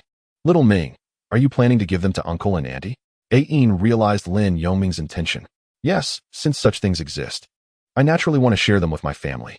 However, my parents are ordinary people, and I'm afraid the potency of these herbs might overwhelm them with its spiritual energy. Lin Yongming expressed his concerns. You're right. Most of the plants here are highly toxic. The spring water of the ice and fire yin yang is something even soul masters cannot withstand. Ordinary people wouldn't last a few minutes here, let alone consume spiritual herbs. But don't worry, I'll go pick some Wang Chuan Xiu Shui Du later, and we'll make sure to look for milder herbs. Even if the potency is too strong, we can dilute it and have Uncle and Annie drink a little every day, Ain suggested. All right, let us do it your way, Ain. It's great to have you here, otherwise, I might have missed this opportunity to encounter the ice and fire yin yang on my own, Lin Yongming replied earnestly. You are also my lucky star. If you hadn't insisted on coming here yesterday, I wouldn't have discovered this treasure, Ain responded gently. In a moment of intimacy, the two embraced once again until the sun was high in the sky, at which point they finally rose. After lunch, Ain descended into the valley to continue her search for herbs. An hour later, Ain returned to Lin Yongming, holding a mystical herb known as the Wang Chuan Xiu Shui Du. Little Ming, here, this is the Wang Chuan Xiu Shui Du I mentioned, she said with joy. Great. Lin Yongming accepted the mystical herb and asked, Did you find a suitable herb for my parents? Yes, I found a good ice mountain snow lotus. It typically grows atop lofty snowy peaks, but thanks to the chilly spring, one has managed to grow in the crevices here. Its effects are mild, and we can brew a petal each day for Uncle and Annie, Ain explained. Wonderful. Let us use it. Why not pick it now? Lin Yongming asked curiously. We can't do that. If we pick it now and leave the valley, it will lose most of its potency within 3 days. Moreover, I believe we should find a soul guide device that can store living things. Otherwise, we won't be able to take these herbs with us. It wouldn't be realistic to stay here indefinitely, and what if no one else comes back? Ain elaborated. A soul guide that can store living things. Such items are rare. Lin Yongming recalled that Tang San had used a similar device to preserve the freshness of herbs. Don't worry. Since we are in the capital of the Heaven Do Empire, we can visit the auction house in Tiando City when we have time. Although they are rare, they are still more plentiful than soul bones, Ain reassured him. You should absorb the Wang Chuan Xiu Shui Du first and see if it can heal your eyes. All right, Lin Yongming said without further thought, sitting cross-legged and consuming the mystical herb under a yin's guidance. A gentle and soothing energy flowed into his body, significantly milder than the effects of the 8-pointed mysterious ice grass and the fiery apricot blossom. As he absorbed the energy, Lin Yongming soon felt his spiritual perception extend, reaching over 230 meters, a full doubling of its previous range. The effectiveness of his murderous intent had seemingly improved as well. He could now pose a threat to soul masters of a higher realm. Previously, only those below his level could feel a significant effect, but now that effect had doubled, marking an unexpected gain for Lin Yongming. Yet, despite these improvements, the primary issue of healing his eyes remained unresolved. Darkness still enveloped his vision. Sigh. I knew it would be like this. It seems I truly need to comprehend the chapter of thunder and the waves of light to unlock my spiritual vision. In Lin Yongming's heart, there was no disappointment. It was all anticipated. He clearly understood that only by cultivating to the level of the chapter of thunder and lightning could one comprehend the fluctuations of light to unlock the eye of wisdom. After years of practice, Lin Yongming recognized that this was a pathway to a deeper understanding of the light's vibrations. Xiaoming, is it still not possible? The blue-silver emperor, hearing Lin Yongming's faint sigh, could not help but speak. Ian, it is still not possible, Lin Yongming replied with a resigned shake of his head. Xiaoming, it's all right.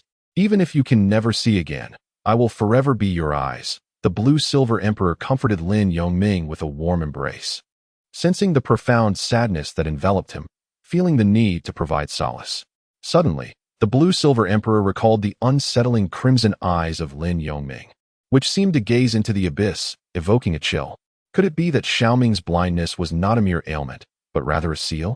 The blue-silver emperor realized that she had misinterpreted the situation from the outset, believing it to be a simple case of congenital blindness.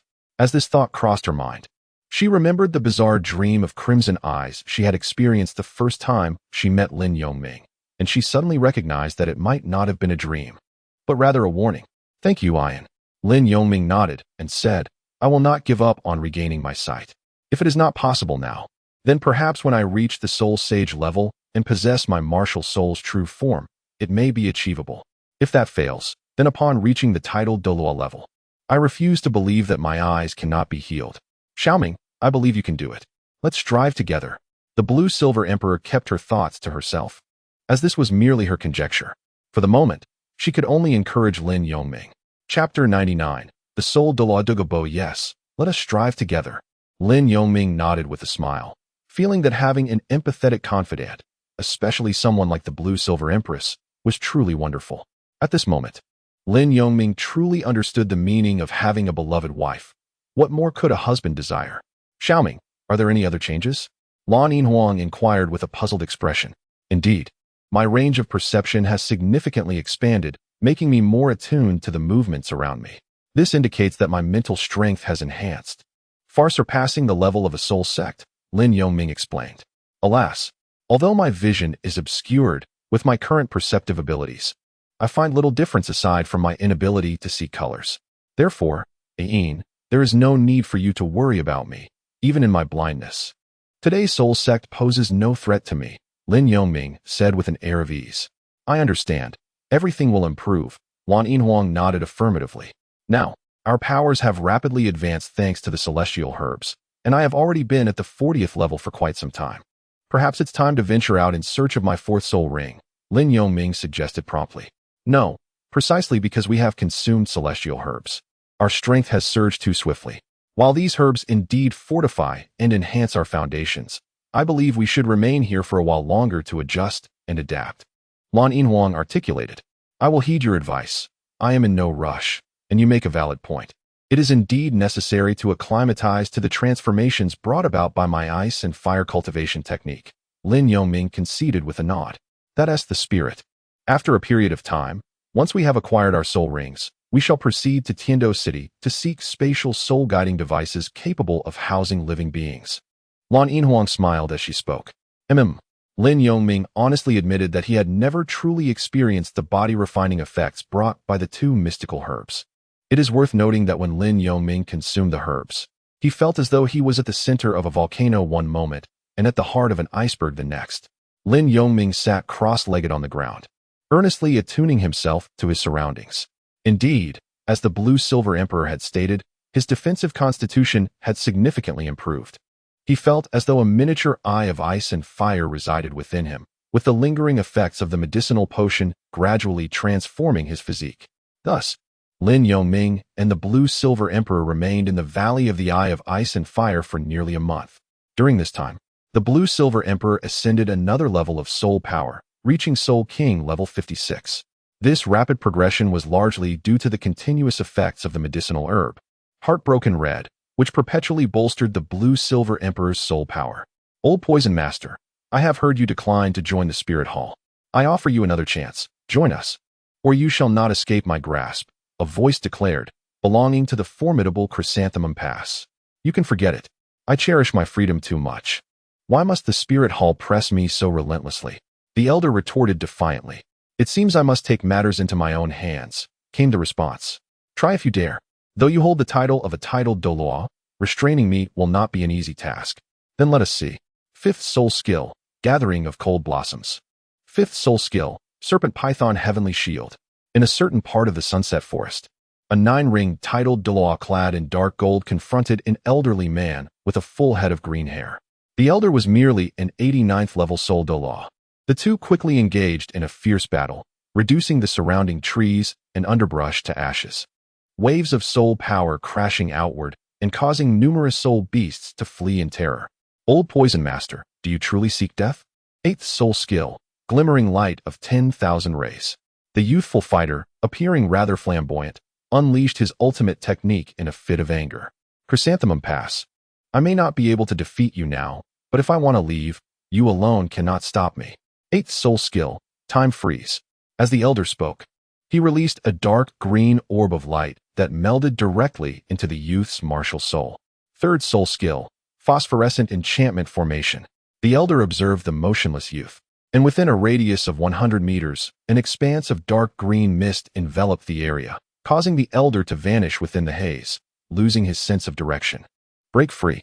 After a long while, the youth finally extricated himself from the elder's control, astonished to discover that the old poison master possessed a spatial confinement technique. How infuriating! The elder appeared in another part of the sunset forest, vexed. Battling a titled Douluo was somewhat overwhelming, but fortunately, the Pope of the Spirit Hall had only dispatched the chrysanthemum pass. Had that old ghost been involved, I would likely have met my end today. Clutching his chest, the elder felt the powerful attack of the titled Douluo had taken a toll on his body. This won't do. The chrysanthemum pass has surely not departed yet. I must find an excellent hiding spot to recuperate. The elder mused, scanning his surroundings until he seemed to discover something, heading in a specific direction. Ah, a poisonous barrier. A natural poison array, what a splendid place. The elder's face brightened as he beheld the vast expanse of poison, radiating a dark green light as he merged with the toxic mist. As night descended upon the valley of the Eye of Ice and Fire, Lin Yongming was roasting meat, while the blue-silver emperor arranged items within a cave. After a month of effort, the cave had been tidied up quite well, featuring a simple wooden bed. Although no soul beast would disturb them within the Eye of Ice and Fire, they would naturally seek shelter from the rain should it fall. Thus, the cave had been transformed into a cozy refuge. Pain, Xiaoming, both exclaimed simultaneously, sensing an intruder in the poison mist. You felt it too. The blue-silver emperor stepped out, approaching Lin Yongming. Indeed, this presence is formidable. It is certainly not that of a soul saint.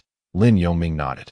I surmise this aura belongs to a soul Douluo, and furthermore, it seems he is quite adept with poison, the blue-silver emperor remarked. Upon sensing the individual approaching, Lin Yongming quickly perceived the figure of an elderly man with a head full of green hair, clad in simple robes. The elder's emerald hair and eyes indicated his mastery over toxins, yet it appeared he himself was afflicted by poison. Ah, I did not expect there to be people in the center of the poison mist. The elder expressed surprise upon encountering Lin Yongming and the blue-silver emperor. Ahem. I am called Douluo. I did not intend to intrude upon you two. This place, my poison is actually suppressed here. What a beautiful location. Brimming with medicinal herbs I have never encountered before. Where exactly is this? To his astonishment, Douluo found that the poison threatening to flare up within him was being subdued by the very environment. Douluo? Lin Yongming was taken aback. He had not anticipated that the first individual to discover the Eye of Ice and Fire in the original narrative would appear here. To possess treasures, yet remain ignorant of their use, ultimately becoming a pawn for others. It is an honor to meet you, Senior Douluo. This place serves as a training ground for me and my companion. The blue-silver emperor replied politely while observing Douluo with a cautious gaze, fully aware that this man was not to be underestimated. Ah, I see. This is indeed a splendid location. I apologize for the intrusion, but may I stay for a while? I am being pursued by enemies outside, and I will depart once I have regained my strength. Though Douluo was a soul Douluo, he had just unleashed his strongest 8th soul skill and currently possessed less than 20% of his soul power. Most importantly, he was unable to discern the strength of the youthful pair before him. Why is Douluo being so courteous? That does not seem right. Could it be that he is being hunted by that chrysanthemum Douluo, leaving him weakened? Lin Yongming surmised, having a sense of the tension between Douluo and the chrysanthemum Douluo. Please, make yourself comfortable, Lin Yongming said, feeling rather at ease upon recognizing Douluo's identity. Xiaoming, the blue-silver emperor whispered, turning back to him. Thank you, young one.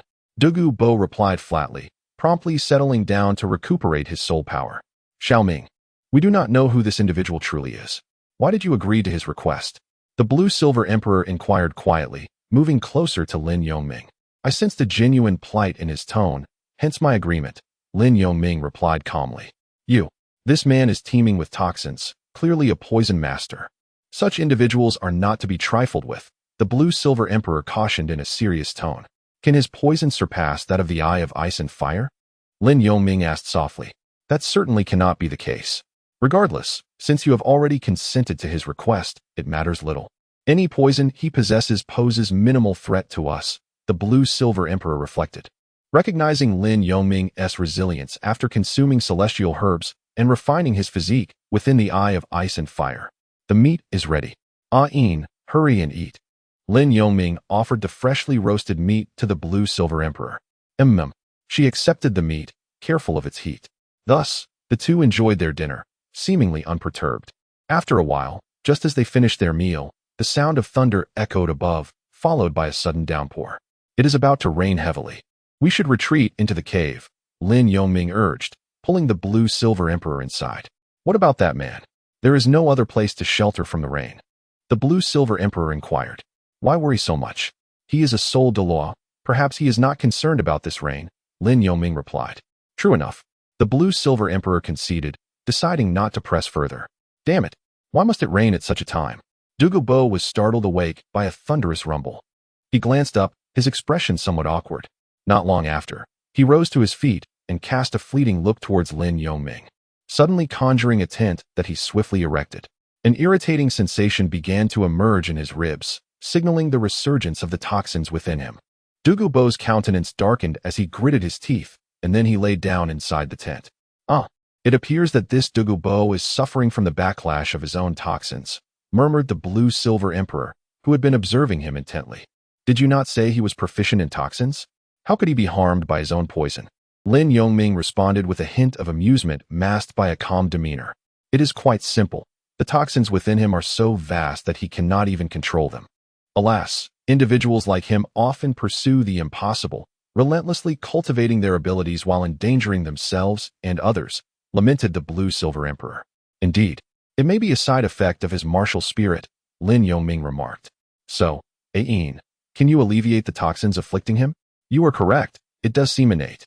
The only toxins capable of being innate are those linked to martial spirits of the poison attribute, which may indeed have adverse effects with no remedy.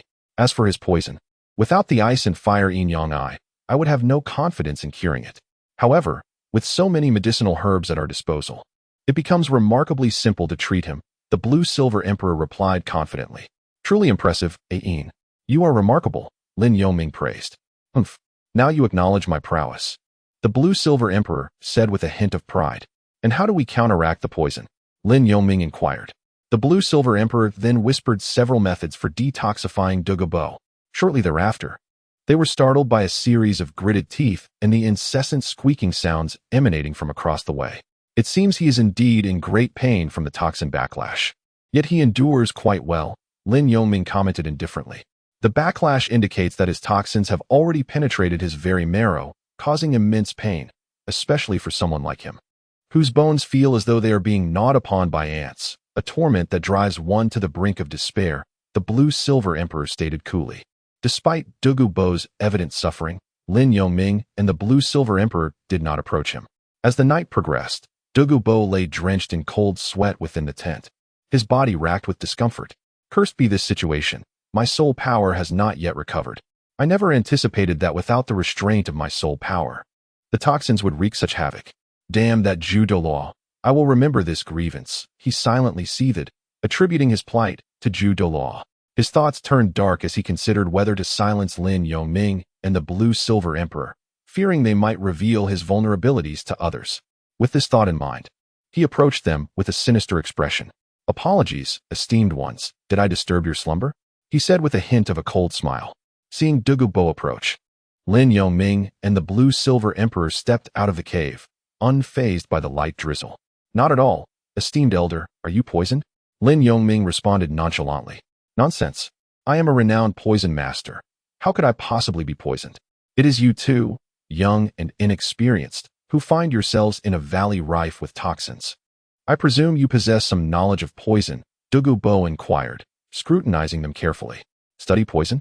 We are not the sort to secretly employ toxins. The blue-silver emperor interjected before Lin Yongming could respond.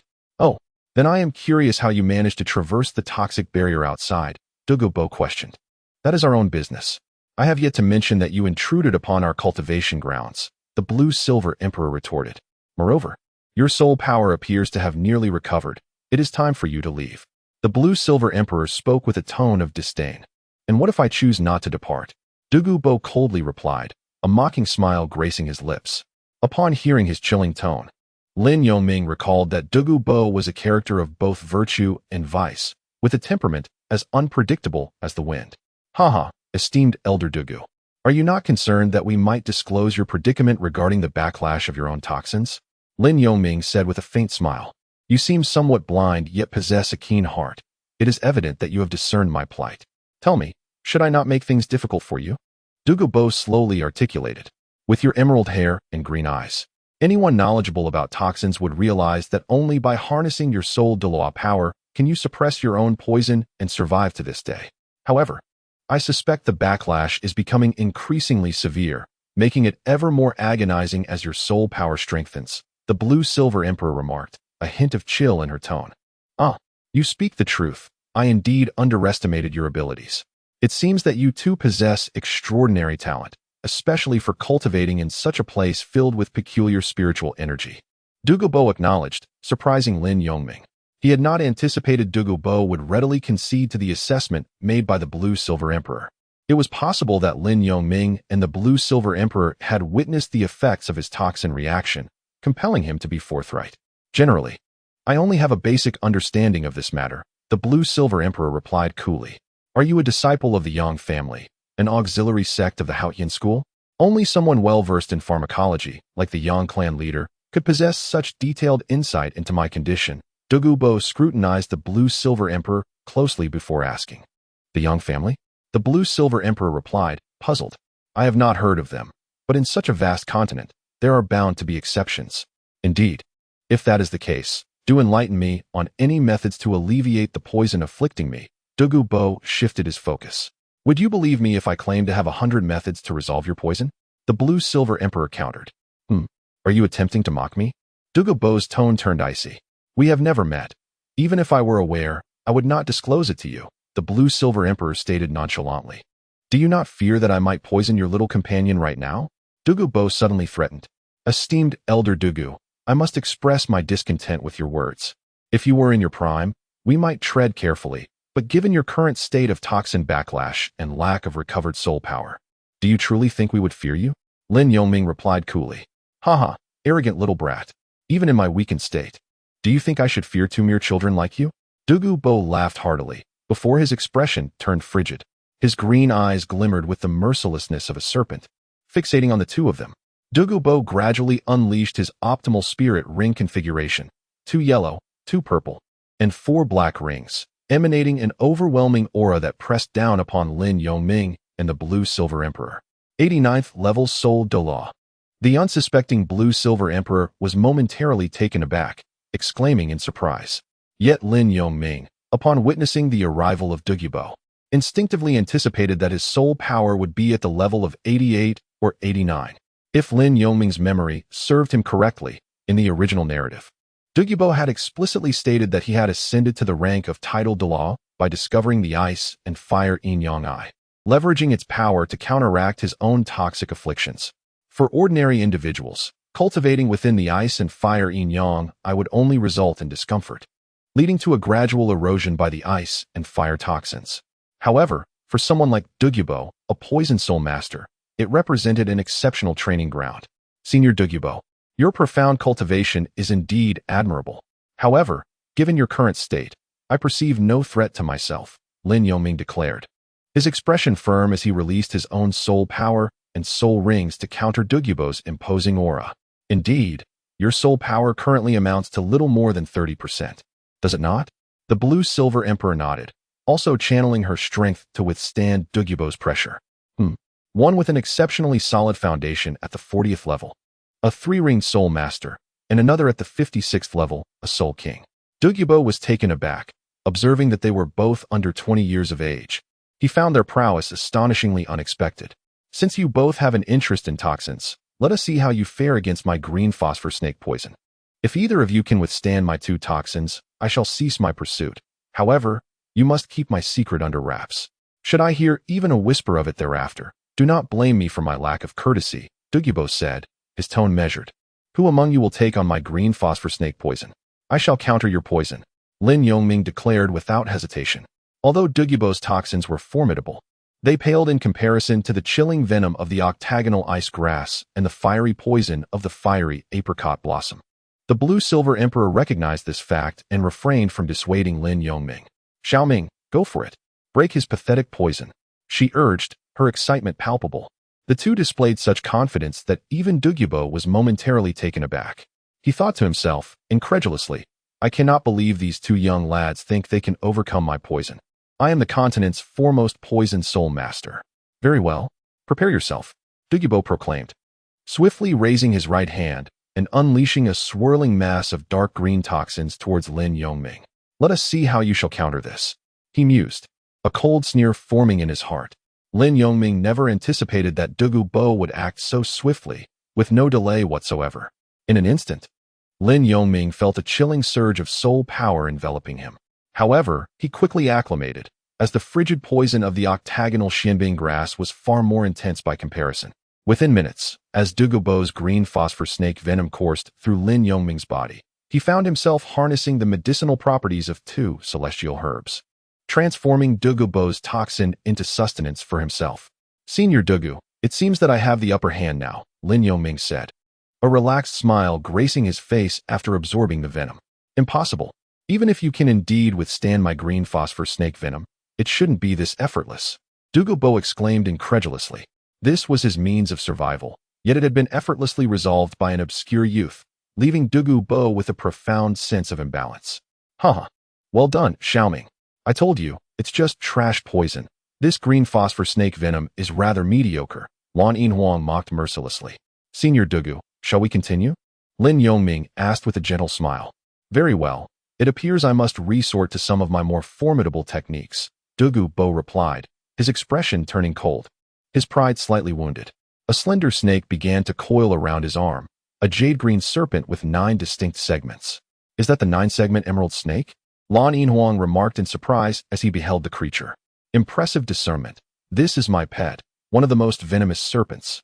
A single bite will lead to death within a quarter of an hour, transforming one into mere pus. If you can withstand the venom of my 9-segment emerald snake, I will concede and agree to assist you with a matter that does not cross my bottom line, Douluo stated with a chilling smile. Xiaoming, this snake's venom is twice as potent as the green phosphor snake's. Perhaps I should take this on, Lan Yinhuang suggested, stepping closer and quietly grasping Lin Yongming's arm. Just in case. No need, Yin. Even if it is more toxic, I doubt it can surpass the chilling and fiery toxins of the ice and fire duality I. Lin Yongming replied softly. Moreover, even if I cannot endure it, I still have you, don't I? All right, just don't overestimate yourself, Lan Yinhuang conceded, then turned to Douluo, saying, since your pet's toxin is so formidable, may I provide Xiaoming with a supportive soul skill? By all means, employ whatever means you wish. If you can withstand my 9-segment emerald snake's venom, I will accept defeat, Douluo nodded in response. Very well, second soul skill, Lan Yin's protection. Lan Yinhuang directly bestowed the effect of the soul skill upon Lin Yongming. Xiaoming, due to your martial soul, the effect of this soul skill has increased from 20% to 40%. Be cautious, Lan Yinhuang advised. Understood. Lin Yongming nodded, stepping forward. Senior Douluo, I am ready. Let us begin. Go. Douluo sneered, waving his right hand as the 9-segment emerald snake lunged towards Lin Yongming. Lin Yongming's ears twitched as he suddenly extended his hand, grasping the 9-segmented emerald serpent with his right hand. Choose any position on your body, Douluo confidently proclaimed. Lin Yongming grasped the neck of the snake and directed it towards the back of his left hand. The 9-segmented emerald snake sank its fangs into him, and suddenly, its body fell lifelessly to the ground. What on earth is happening? Douluo stared in astonishment at the 9-segmented emerald snake, which lay motionless. The venom of the 9-segmented emerald snake coursed through Lin Yongming's body, while the chilling and fiery toxins within him simultaneously invaded the snake's body, resulting in a backlash. Lin Yongming's right hand firmly clutched his left wrist, where the wound had turned completely black and was steadily expanding. Lin Yongming immediately sat cross-legged, channeling the secret techniques of fluctuation, mobilizing the hidden cold and fire toxins within his body to form a miniature eye of ice and fire, gradually dissolving the venom of the 9-segment emerald snake. Half an hour later, the black wound slowly returned to normal, enhancing Lin Yongming's resistance to toxins, marking him as a true embodiment of immunity. As the wound healed, Lin Yongming gently picked up the 9-segment emerald snake and stood up. Senior Douluo, it seems I have unwittingly triumphed once again, and I have even managed to eliminate your pet, Lin Yongming said with a smile. Very well, I accept my defeat. Douluo's expression darkened. However, how did you manage to withstand my venom? I am eager to know. Quite simply, I have cultivated a body impervious to toxins here. Nevertheless, I must admit that your snake's venom is indeed formidable. I could feel my own resistance to toxins strengthening further, Lin Yongming replied. Tossing the 9-segment emerald snake back to Douluo caught his pet snake, remarking, "This little creature indeed harbors a potent toxin. It seems my pet snake has been countered by the poison within you. So, your blood is now filled with toxins?" Douluo inquired. "One could say that. And in fact, my blood might assist you in neutralizing your toxin, though it would come at the cost of some cultivation," Lin Yongming replied confidently. Perhaps we should reconsider. Is there no other mutually beneficial method?" Douluo's tone softened, revealing a hint of belief in Lin Yongming's words, as actions spoke louder than words. "Of course, there is a way to achieve a win-win situation, but given your current condition, it will take some time," Wan Yinhuang interjected. At first glance, this person seemed fearsome, yet upon closer inspection, he resembled an ordinary elder. His tone noticeably softened, indicating a character of both righteousness and wickedness. Lan Yinhuang had been observing closely and realized that Douluo was not the ruthless poison master she initially thought. He had his own principles. "If you truly wish to assist me in neutralizing the poison, I can agree to help you with 3 tasks, provided you do not infringe upon my fundamental principles," Douluo said, maintaining a calm demeanor despite the underlying tension. "Xiaoming, what do you think? Should we help him with the detoxification?" Lan Yinhuang whispered to Lin Yongming. "Yin, I believe we can detoxify him. After all, he is an 89th level soul Douluo, and we could use him as our guardian." Lin Yongming quietly deliberated with Lan Yinhuang. "Using him as our guardian is a fine idea, but we cannot guarantee that he will honor his word," Lan Yinhuang replied softly. "I doubt he would betray us. After all, I currently need a soul ring. Why not let him assist us in obtaining one? It would also provide an opportunity to assess his capabilities. Moreover, I believe his descendants have inherited his toxins," Lin Yongming suggested. "Agreed. We shall proceed as you propose. If he proves untrustworthy and turns against us, we can always escape. He cannot stop us here," Lan Yinhuang nodded. Having reached a consensus, Lin Yongming turned back to Douluo and said, "Senior Douluo, putting other matters aside, you just mentioned my ability to withstand your snake's venom. Would you be willing to assist me with one task?" "Of course, I am at your service. What is it that you require?" Douluo responded confidently. Seeing their lengthy discussion, Douluo sensed their lingering skepticism toward his words, yet he refrained from addressing it directly, understanding that actions would speak louder. "Very well, Senior Douluo. As you can see, I have reached level 40 and require a soul ring. Would you be able to assist me in hunting a suitable soul beast?" Lin Yongming articulated his request. "Is that all? You certainly have my assistance. We are in the Sunset Forest. After all, acquiring a soul ring is quite straightforward," Douluo replied, taken aback by the simplicity of the request. "Absolutely, it is indeed that simple. I trust it will not pose any difficulty for you, Senior Douluo," Lin Yongming confirmed with a nod. "Very well, the dawn is approaching. We shall set off 3 hours after sunrise," Douluo agreed readily. With the arrangements made, Douluo returned to his tent to continue meditating and restoring his soul power. Lin Yongming and Lan Yinhuang also returned to the cave, having been busy for most of the night. Chapter 101. The Dark Celestial Fluctuation, I and Truth. What pleased Lin Yongming the most about Douluo's arrival was not merely the presence of a soul Douluo to serve as a tool, but rather the resolution of the issue regarding Lan Yinhuang's soul beast aura, which was of utmost importance to him.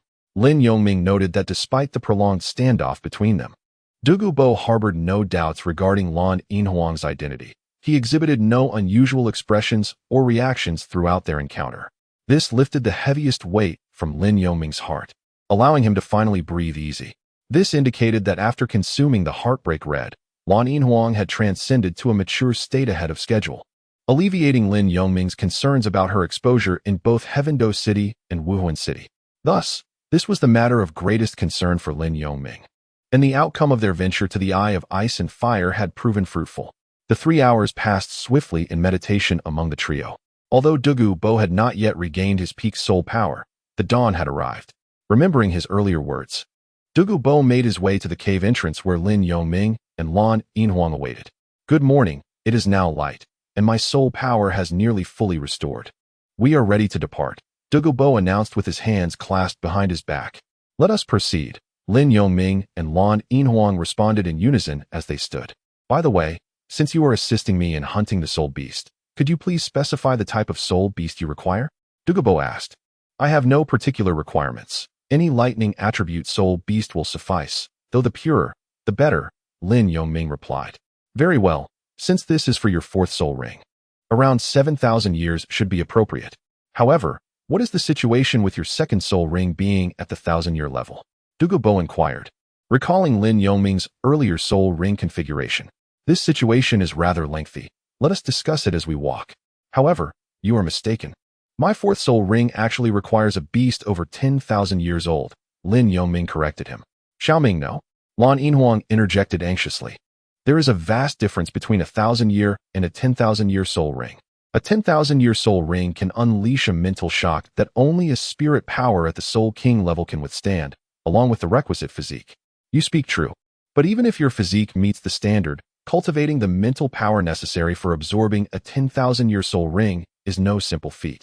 I advise you to aim for a soul ring around 8,000 years. Douluo also offered his friendly advice. Ain, Senior Douluo does not understand. Surely you realize that I consumed the herbs you provided. I must put it to the test, Lin Yongming insisted to Lan Yinhuang. What do you mean by that? Douluo retorted, somewhat displeased. I have no stake in this. You are the one absorbing the soul ring. My only role is to assist you in capturing the soul beast. Your fate is of no concern to me. With a snort, Douluo turned and headed towards the poisonous barrier, soon disappearing into the mists of toxin. Xiaoming, you need not exert yourself so fervently. You have already performed admirably. However, since it is your choice, I shall not oppose it, Blue Silver Emperor said with a hint of resignation. Thank you, Ain. You are truly kind, Lin Yongming replied earnestly, grasping Blue Silver's hand. Rest assured, if I find myself unable to absorb it with your martial spirit's prowess, you will undoubtedly find a way to interrupt me. Very well, let us venture outside, Blue Silver Emperor said with an understanding smile. Lin Yongming and his companion walked hand in hand into the toxic mist, which, at that moment, appeared to them merely as an ordinary fog. They strolled leisurely through the poisonous barrier. Douluo, concealed beside a tree, observed them quietly. By the way, I must remind you that the individuals pursuing me yesterday may still be in the Sunset Forest, searching for me in the vicinity. So you should maintain a certain distance from me, he stated upon seeing the two emerge. Oh, you are an 89th level soul Douluo. Could it be that your pursuers are titled Douluo? Are they from the two great empires or the Spirit Hall? Lin Yongming inquired, feigning ignorance. Needless to say, it is certainly the Spirit Hall. If they were not titled Douluo, I would have eliminated them hundreds of times by now, Douluo replied with a somber expression. Wait a moment. Since both of you possess such remarkable talent, I cannot help but wonder if you are also affiliated with the Spirit Hall. Senior Douluo, to be honest, I did join the Spirit Hall when I first awakened my martial soul, but over the years, I have solely trained at home and have never set foot in Spirit City.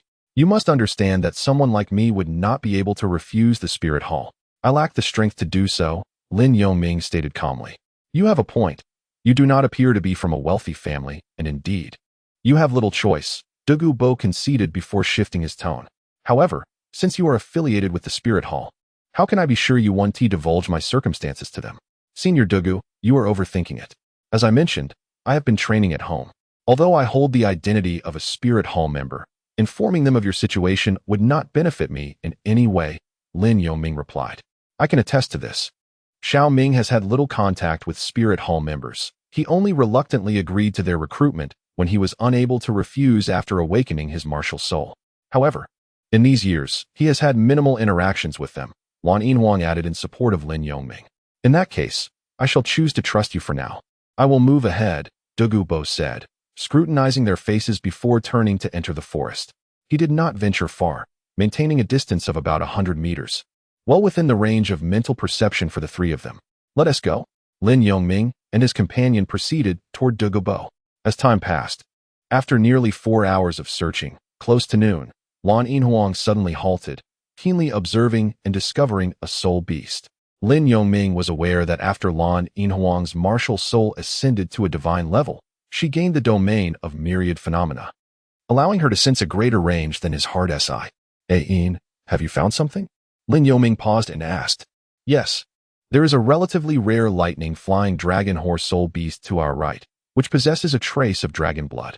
I estimate its age to be around 12,000 years, Lan Yinhuang explained slowly. Really? Then that's the one. Let us go. Lin Yongming nodded, recognizing the rarity of the soul beast and its draconic lineage, which promised a superior soul ring. We will need Senior Duga's assistance. The lightning-flying dragon horse is too swift, Lan Yinhuang remarked. Of course, let us seek it out, Lin Yongming affirmed. Before long, they quickened their pace and soon arrived behind Douluo. Senior Douluo. Lin Yongming called to halt him. What is it? Did you find something? Douluo turned back. Yes. We have discovered a 12,000-year-old lightning-flying dragon horse soul beast to our right, Lin Yongming explained. Lightning-flying dragon horse. You have a discerning eye. Very well. Since you have made your decision, I shall proceed, Douluo replied, moving toward the right and unleashing his mental power. He quickly located the lightning-flying dragon horse, which was grazing on ordinary blue-silver grass. Possessing the phosphor serpent's attachment, I invoke my third soul skill, phosphor illusion formation. Without hesitation, Douluo activated his martial soul and soul skill, swiftly approaching the lightning-flying dragon horse. With a roar reminiscent of a horse but imbued with greater pressure, the creature released arcs of electricity, its hooves crackling with energy as it prepared to flee. However, Douluo was determined not to let the lightning-flying dragon horse escape. Doing so would be a blow to his pride. Trying to run? A black soul ring shimmered around Douluo as he unleashed a soul skill attack to the creature's abdomen. With a resounding thud, the lightning-flying dragon horse was sent flying several meters, crashing into a tree and dislodging a shower of leaves that nearly covered it entirely. All set, come over here. Douluo called, retracting his martial soul.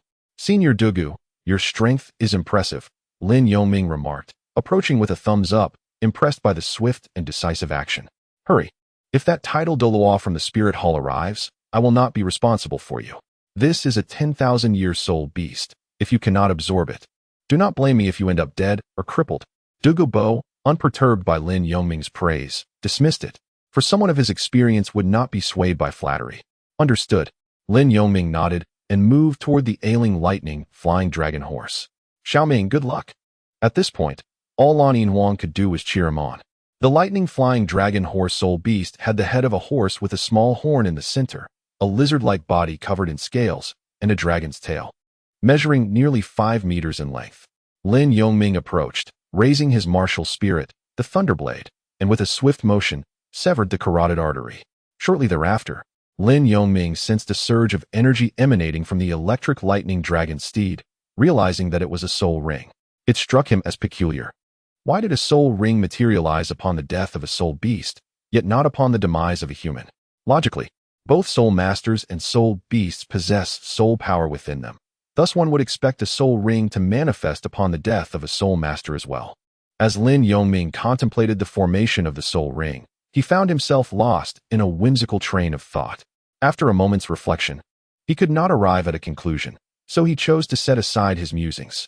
After all, the soul ring before him was swiftly taking shape, manifesting as a pitch-black ring. Lin Yongming promptly settled onto the ground, guiding the soul ring to merge with his body for refinement, thus forming his own soul ring. The formidable power was nearly fatal, and the contained soul energy remained relatively intact. At the moment Lin Yongming integrated the soul ring, his body tensed. Soon, he felt his entire being suffused with soul power, to the point where it seemed his skin might crack, causing him significant pain. Nevertheless, Lin Yongming's focus remained on the shadow of the vengeful spectral dragon horse soul beast manifesting within his sea of consciousness. He used his horn to strike against the sea of consciousness, sending a sharp pain through his head. To the blue-silver emperor, Lin Yongming's complexion had already paled, with fine beads of cold sweat appearing on his forehead. Your boyfriend seems to be struggling against the spiritual shock of the 10,000-year soul ring. Should I interrupt his absorption? Douluo kindly suggested to the blue-silver emperor. No, I believe in him. He will surely succeed. This difficulty pales in comparison to our previous trials, the blue-silver emperor asserted with unwavering confidence. Very well. Douluo fell silent. Meanwhile, within Lin Yongming's dark sea of consciousness, a tumultuous disturbance erupted, as if the entire world were on the verge of collapse. Damn it, is it truly that powerful? Open dark sky wave eye. Lin Yongming grit his teeth, as the true visage of his mind's eye revealed itself at the center of the sea of consciousness. It was a curved red line, which slowly opened to form a dark red eye. Although the blue-silver emperor had seen it before, she did not recognize it. However, Lin Yongming understood that this was the eye condensed from the dark sky wave, known as the dark sky wave eye. Due to his spiritual power having reached the level of a soul king, the dark sky wave eye could manifest within the sea of consciousness. Once both his soul power and spiritual power attained the soul king tier, the dark sky wave eye would reveal the external world, forming a realm of darkness. The dark sky wave eye could only be unlocked once Lin Yongming's secret transmission of fluctuations reached its final chapter, and now he merely lacked the soul power.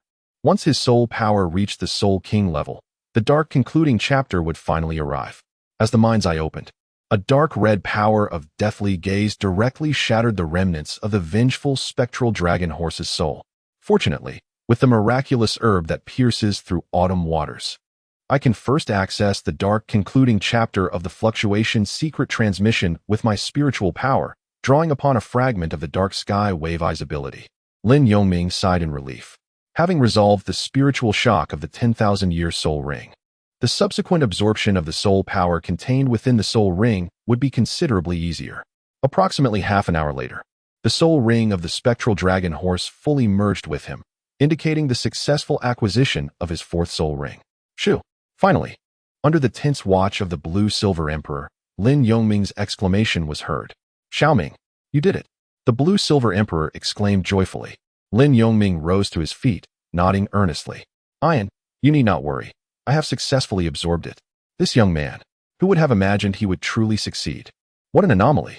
His second soul ring is a millennium old, while his fourth soul ring has already reached 10,000 years. Such a genius. And a member of the Spirit Hall at that. Should we not eliminate future threats? Upon witnessing Lin Yongming's successful absorption of the 10,000-year soul ring, the conflicted Douluo gathered soul power in the palm of his hand. "Thank you, Senior Douluo, for your protection," Lin Yongming said, feeling a surge of emotion. "There's no need for thanks. It is merely the result of your own efforts. I have done little, only hoping that you will honor your word and assist in my detoxification," Douluo replied casually, dispersing the gathered soul power upon hearing Lin Yongming's words. "Of course, although I am a member of the Spirit Hall, there is no animosity between us. There is no need for hostility," Lin Yongming remarked with a faint smile. "It is time for us to return to the valley," Douluo said coldly, turning to leave with an air of arrogance. "What sort of person is this, harboring murderous intent?" Lan Yinhuang remarked, supporting Lin Yongming's arm and pouting slightly. Perhaps he was overwhelmed by my extraordinary talent, coupled with my affiliation to the Spirit Hall, causing him to unconsciously harbor a trace of murderous intent. "It is understandable," Lin Yongming mused. Both he and Lan Yinhuang had certainly sensed Douluo's subtle actions, yet fortunately, he had ultimately dispelled the soul power in his palm. No matter what, if I am to assist in his detoxification, I shall ensure he receives the method to detoxify without the use of soul power for the time being," Lan Yinhuang said with a hint of discontent. Do as you wish. After all, it is you who will be administering the detoxification, and he will be none the wiser." Lin Yongming chuckled softly and nodded in agreement with the blue-silver emperor's approach. Chapter 102, Poison Douluo. After acquiring the fourth soul ring, the trio headed straight towards the ice and fire yin-yang eye. Along the way, the blue-silver emperor did not miss the opportunity to inquire about the effects the fourth soul ring had on Lin Yongming. "Xiaoming, after breaking through to the soul master, what level is your soul power now?" the blue-silver emperor asked, holding on to Lin Yongming's left arm. "Why not take a guess?" Lin Yongming replied cheerfully. "Let me think. You were at level 40 for a month and a half. Although the Wangchuan Xiaoxian grass does not increase soul power, the octagonal Xianbing grass and the fierce fire apricot blossom, while being body-refining herbs, should still grant some soul power. Moreover, since you obtained a 10,000-year soul ring through a breakthrough, I would say your soul power has probably increased by 4 to 5 levels," the blue-silver emperor speculated seriously. Ian, you are truly clever. Your guess is quite accurate." Lin Yongming smiled slightly and praised her. "I am indeed now at level 44, having gained 4 levels of soul power. However, that still pales in comparison to you. You are already at level 56.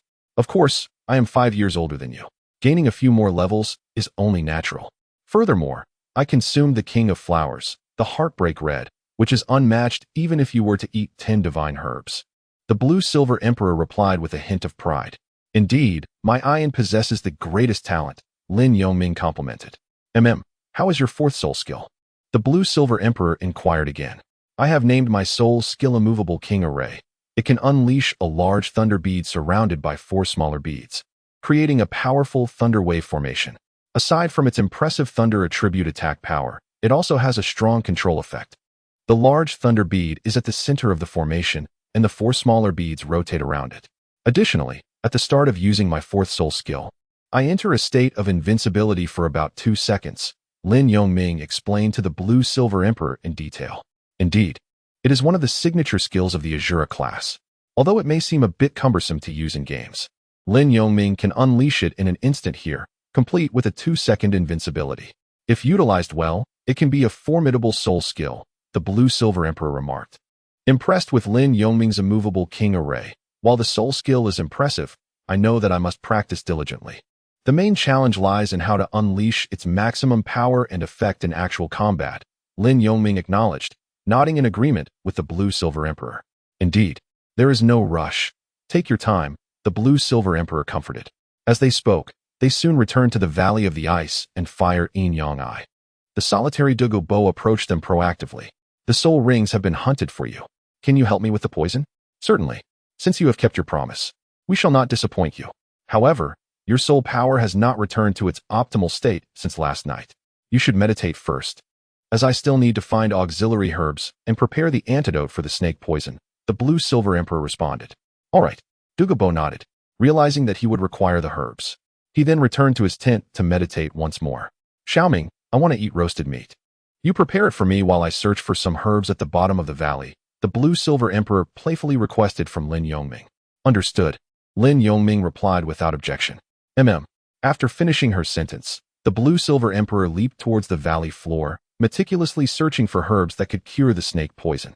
Meanwhile, Lin Yongming stood at the cave entrance, roasting meat while observing the blue-silver emperor. After nearly half an hour, the blue-silver emperor returned with several unfamiliar herbs in hand. I'm back, and the meat should be ready too, Lin Yongming announced. Roast it a little longer. I want it crispier, the blue-silver emperor instructed. All right. Lin Yongming nodded and continued roasting. The blue-silver emperor took out a porcelain jar, placing the herbs she had gathered in varying amounts and adding some water, cooking the mixture over the fire. Almost done, it's ready to eat. The blue-silver emperor said, her eyes shining at the sight of the golden roasted meat. Lin Yongming nodded and called out to Douluo, Senior Douluo. It's time for roasted meat. Douluo slowly opened his eyes and jumped over from the opposite side. Oh, is this the herb for my poison? I do not recognize it, he said, sitting beside Lin Yongming and looking at the porcelain jar. How could you not know this, given your research on herbs? This one is called half-leaf lotus, this is octagonal lotus, and there are also white flower snake tongue grass, among others, the blue-silver emperor explained. Will these truly cure my poison? Douluo asked with skepticism. Having been poisoned for so long, he understood the torment of the toxin's backlash. Knowing that the blue-silver emperor could potentially cure him, he could not help but be concerned. No, this is merely an auxiliary measure. Since your poison has persisted for so long, it has seeped into your very marrow. If it weren't for your powerful soul power suppressing it, you would have perished long ago. Thus, this medicine will slowly cleanse the poison from your marrow to your internal organs. If you wish to retain your soul power, you must guide the toxins from your internal organs to a soul bone. Naturally, during the treatment, you must refrain from using excessive soul power to prevent the toxins from re-entering your marrow, the blue-silver emperor explained. Taking the roasted meat Lin Yongming offered while continuing her explanation to Douluo. Just guiding it to a soul bone will suffice? Douluo asked, taken aback, as the rest of the explanation seemed rather simplistic, causing him to doubt. Do you not possess your own soul bone? The one who ties the knot must also untie it. The poison within you indicates an issue with your own martial soul. If you wish to avoid losing half of your strength, this is the only way, the blue-silver emperor clarified. That makes some sense. I will trust you this once. Naturally, I have my own soul bone. However, how long will this treatment take? It wouldn't take 10 years, would it? Douluo inquired. No, about half a year, perhaps. In fact, if your martial soul were a weapon type, it would not have been susceptible to backlash. Unfortunately, you possess the poison phosphor serpent martial soul, which has evolved to the level of the poison phosphor serpent king. The toxin has thoroughly integrated with you, the blue-silver emperor explained slowly. Your insight is commendable. I did not mention this martial soul matter.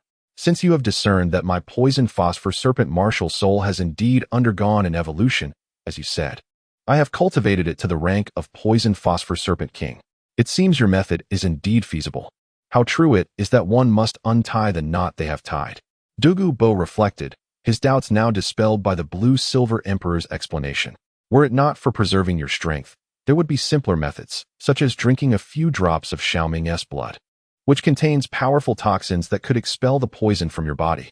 However, this would cost you some of your soul power. The blue-silver emperor shook her head. Very well. If this truly cures my poison, I shall agree to assist you with 3 more tasks. As promised, Douluo nodded, then began to eat the roasted meat Lin Yongming had handed him. Senior Douluo, do not worry. Ian likely possesses knowledge of pharmacology that surpasses even the renowned Peji clan, Lin Yongming assured Douluo. I concur. After all, the leader of the Peji clan, Yang, was at a loss regarding the poison in my body. Although the results are still uncertain, your girlfriend has a concrete treatment plan, and her unwavering confidence has eased my mind somewhat, Douluo expressed. I only agreed to assist you because of Xiaoming. The blue-silver emperor spoke with a hint of affirmation. Soon, the roasted meat was devoured, and the medicinal concoction he had prepared was bubbling vigorously, releasing a potent aroma that enveloped the trio. This herbal remedy was to be consumed once every 3 days, requiring a change of herbs after 3 simmerings. And after nearly 2 months of this regimen, it would be deemed sufficient. The remaining unbrewed herbs were to be taken by you, he instructed Douluo, gazing at the rich medicinal broth. Understood, Douluo nodded, promptly retrieving a large white bowl to pour out the concoction. He inhaled deeply and then tilted his head back, drinking several mouthfuls. As he grimaced, he immediately seated himself on the ground, closing his eyes in concentration to absorb the medicinal energy. That potion must be quite bitter, Lin Yongming remarked, observing Douluo, whose strength resembled that of a soul Douluo, as he furrowed his brow. It is likely quite harsh, yet it is a remedy for ailments. No matter how bitter, it must be consumed to save one's life, the blue-silver emperor replied with a slight smile. As Douluo immersed himself within, he soon felt a strange contrast of heat and cold within his body, accompanied by waves of sharp pain. It felt akin to consuming poison. Had he been deceived? Douluo pondered inwardly. Yet, almost immediately, he sensed a newfound fluidity within himself, as if the weight that had burdened him had lessened slightly. This sensation brought a semblance of relief. Had the medicinal energy begun to take effect? Unbeknownst to him, Douluo had been absorbing the medicinal power for approximately 3 hours when suddenly, a dark green bone appeared upon his forehead, his solitary soul bone. It truly could draw toxins into the soul bone. Though the amount was minimal, it was indeed effective.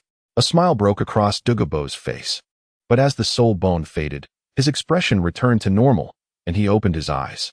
Upon opening his eyes, he noticed Lin Yongming and his companion meditating at the cave entrance, cultivating their soul power. Thus, Douluo closed his eyes once more, engaging in meditation, and suddenly realized that the soul power he had not felt increase in a long time had, to his surprise, grown slightly.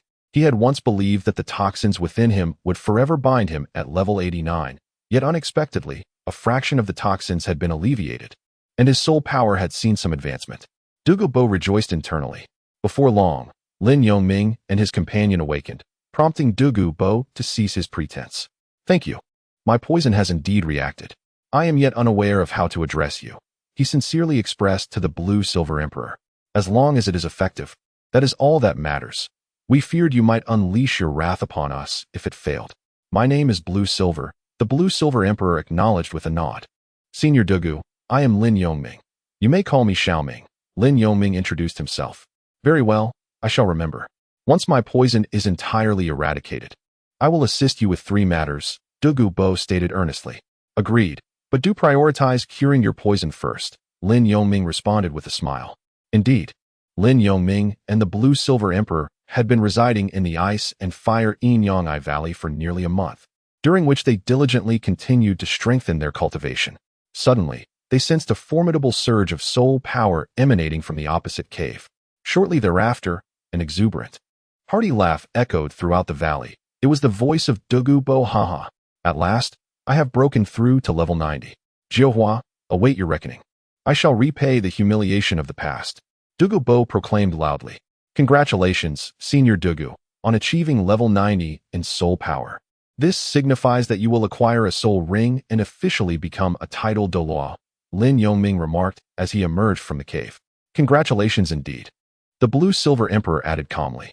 Haha, thanks to both of you. I am now at level 90.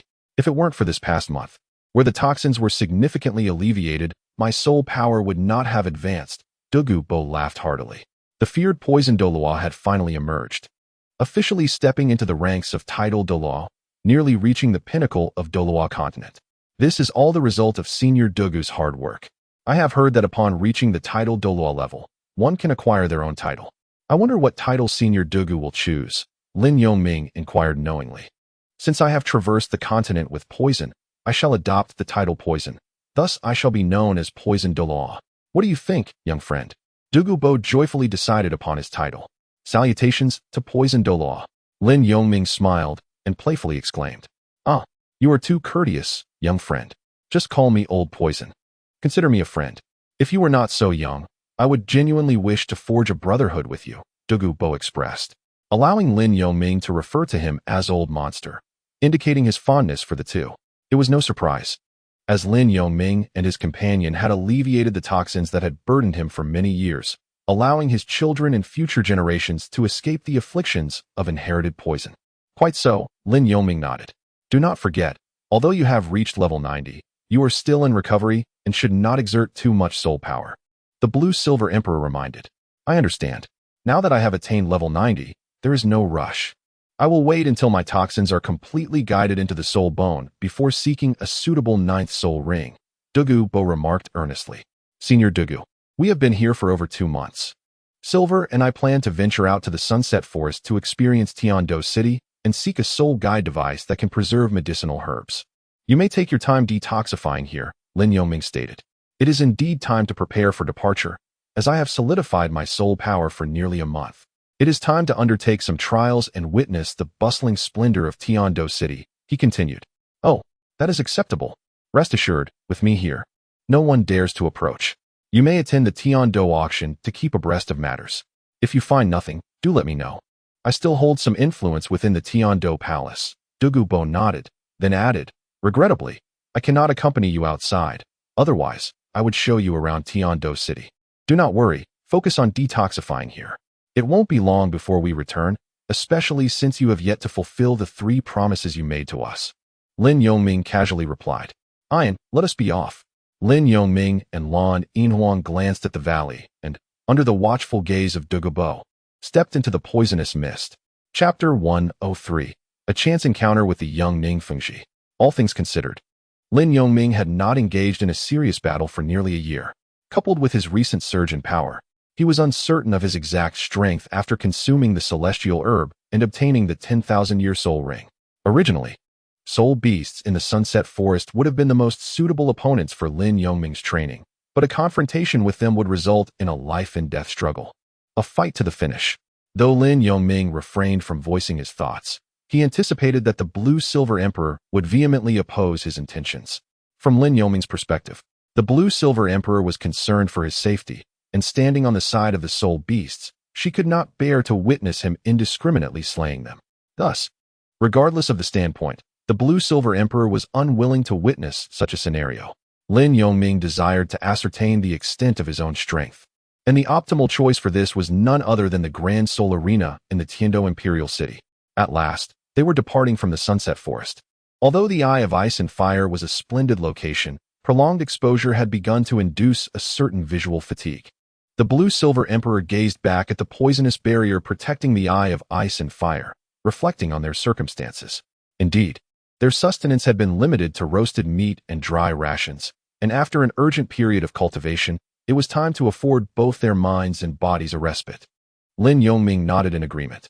Upon reaching Douluo City, I shall indulge in a grand feast and purchase 2 new outfits, the blue-silver emperor expressed, her face alight with longing. Absolutely, let us shop. Lin Yongming concurred, recognizing that the urge to shop was an inherent trait among women, even for someone like the blue-silver emperor. Let us proceed. You make me eager. She joyfully took Lin Yongming's hand, leading him toward the periphery of the Sunset Forest. Ian, do not rush. It is only around 10 o'clock. We must be wary of encountering 1,000-year soul beasts, Lin Yongming cautioned with a hint of resignation. The Eye of Ice and Fire was situated within a range populated by soul beasts aged between 8,000 and 10,000 years. Although the two were not particularly fearful of such creatures, encountering several could still pose a challenge. No worries, my blue-silver grass is ever vigilant of our surroundings. And with your perceptive abilities, we would swiftly react even if a soul beast were within 100 meters, the blue-silver emperor reassured him nonchalantly. Thus, the pair strolled toward the forest's edge as if ambling down a boulevard, their expressions relaxed. After nearly half an hour, they suddenly halted, both sensing the resounding echoes of a fierce battle ahead, accompanied by fluctuations of soul power. "Ah-in, shall we investigate?" Lin Yongming inquired. "It aligns with our direction to the periphery. Let us take a look." The blue-silver emperor nodded in agreement. Soon, they arrived beside a towering tree, where they beheld a battleground occupied by 4 young individuals, 1 male and 3 females, approximately 20 years of age, all clad in matching cream-colored uniforms. Reminiscent of students from a prestigious academy, their attire quite ornate. My goodness, fire beasts, both male and female. What could these students be thinking, provoking them? Previously, there were teachers accompanying the students, yet now they are entirely absent, the blue-silver emperor remarked, observing the 2 fire beasts on the battlefield. One aged 8,000 years and the other 7,000 years, resembling a blend of lion and hunting dog, their bodies enveloped in fiery fur. I sense that one of the young women possesses a soul power of level 40, and her martial soul appears to be a fire attribute weapon. It must be for the sake of acquiring a soul ring. However, she likely encountered one beast and unwittingly stumbled upon another, thus finding herself in a precarious predicament. Lin Yongming articulated. Yet how is it that among the 4, there exist 2 support-type soul masters? One is a level 42 support-type soul master, and the other a level 36 healing soul master. Their attire suggests they are not of ordinary lineage. The blue-silver emperor expressed her profound confusion. Indeed, she was correct. Although the young man was a support-type soul master, he possessed the highest soul power among the 4, and notably, his martial soul manifested as a 7-tiered small tower. A 7-tiered pagoda martial soul. Could they be members of the 7 Treasures glazed tile school? Lin Yongming was momentarily taken aback. It is noteworthy that in the Douluo continent, there are not many martial souls resembling a pagoda. The most prevalent is the 7 Treasure glazed tile pagoda, which belongs to one of the 3 great sects, the 7 Treasure glazed tile sect. Given that the youth's martial soul is also an auxiliary type, Lin Yongming could surmise with a high degree of certainty that the young man is affiliated with the 7 Treasure glazed tile sect, perhaps for some special reason. "Redding, hold on. I have sent a message. My uncle will be here soon," the youth said, positioned behind a girl wielding a fiery spear. The girl with the spear was the one with a soul power level of 40, currently fending off the attacks of an 8,000-year-old flame beast. "First soul skill, Fire Flick," she exclaimed, sweeping her spear forward, each strike enveloped in flames. "Be careful," the youth cautioned from behind. "Shut up," the girl replied, furrowing her brow, seemingly irritated with him, as she raised her spear high to block a claw strike from the flame beast. Another girl, an ice-type control soul master with only a soul power level of 37, was retreating under the relentless attacks of the flame beast. "I can't hold it any longer," she cried out, just as a flaming claw from the beast tore through her clothing, exposing her scalded skin and claw marks. "Xiaoyan, healing staff." A healing soul master rushed forward to tend to her injuries. Meanwhile, the girl with the fiery spear appeared to be at her limit as well. The spear was suddenly knocked from her grasp by the flame beast, and a sweeping tail sent her crashing to the ground. "Ain, make your move," Lin Yongming, sensing the dire situation, urged. Of course, the blue-silver emperor responded, summoning her martial soul. However, her resplendent golden form had already been disguised as ordinary blue-silver grass. Lin Yongming also called forth his martial soul, the Thunderblade, appearing alongside the blue-silver emperor. Fourth soul skill, Blue-Silver Cage. In an instant, the blue-silver emperor manipulated her martial soul to ensnare both flame beasts within a cage crafted from blue-silver grass. First soul skill, Thunder Slash. Following the rhythm set by the blue-silver emperor, Lin Yongming unleashed 2 simultaneous thunder slashes toward the flame beasts. In an instant, the thunder slashes pierced through the cage, accompanied by the sound of a thud as one beast collapsed. First soul skill, blue-silver stab. The blue-silver emperor delivered a finishing blow. And upon retracting the blue-silver cage, the two flame beasts lay before everyone, unable to resist. Are you all right? The blue-silver emperor inquired of the four. Spirit King, such formidable power, instantly vanquishing a millennium-old soul beast. The youth exclaimed, regaining his composure. With his words, the other three girls also snapped back to reality. Thank you for saving us, one said. I'll attend to your injuries now. Second soul skill, blue-silver's protection. Observing the injuries of the four, the blue-silver emperor spoke. As green light divided into four streams, merging into each of them. What remarkable healing effects. Is this the blue-silver grass martial soul? The youth thought, momentarily taken aback by the blue-silver emperor's prowess. It's all good now. You are students, right? Why aren't there any teachers accompanying you? Lin Yongming approached the blue-silver emperor, puzzled. We are currently on break, the youth replied with a hint of bashfulness. I see. Lin Yongming nodded indifferently. All right. Your injuries should be healed by now, and your soul power should have recovered somewhat, the blue-silver emperor declared, retracting her martial soul. Redding, are you all right? Let me check, the youth said, his face filled with concern as he approached the girl with the fiery spear. I'm fine. She responded somewhat impatiently. Thank you for your assistance. My name is Redding.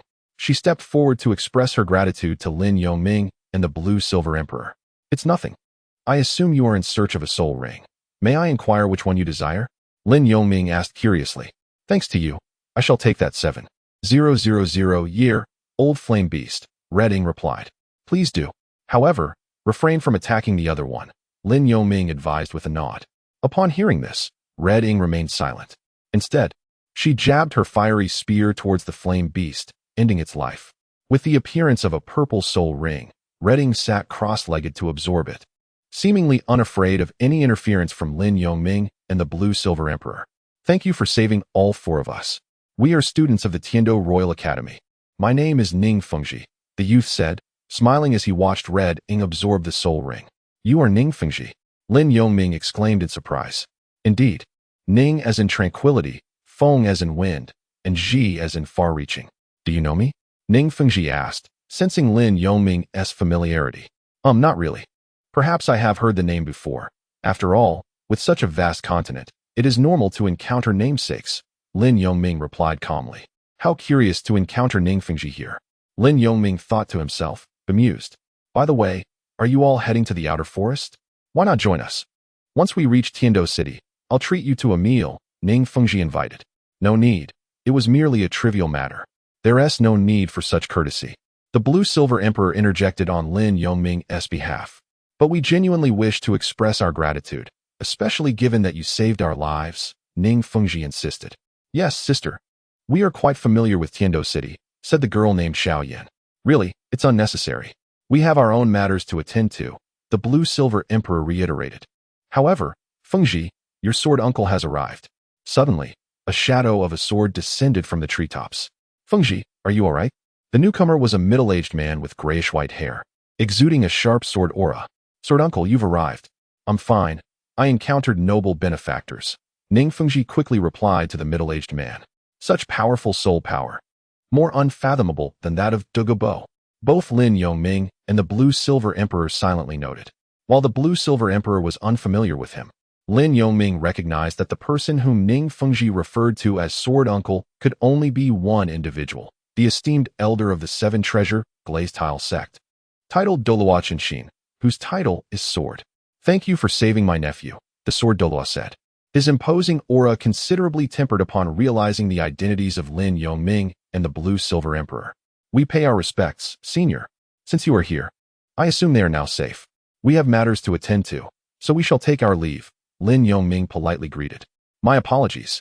Since you have matters to attend to, we shall not detain you, the sword Douluo replied calmly. Let us depart. Lin Yongming nodded, then took the blue-silver emperor by the hand and made their exit. Once they were out of the sword Douluo's sight, Lin Yongming let out a silent sigh of relief, realizing that the sword Douluo could not discern the blue-silver emperor's true identity. Xiaoming, you performed admirably. They are likely nobles from Tiando City. It is prudent not to forge deep connections with them, the blue-silver emperor remarked.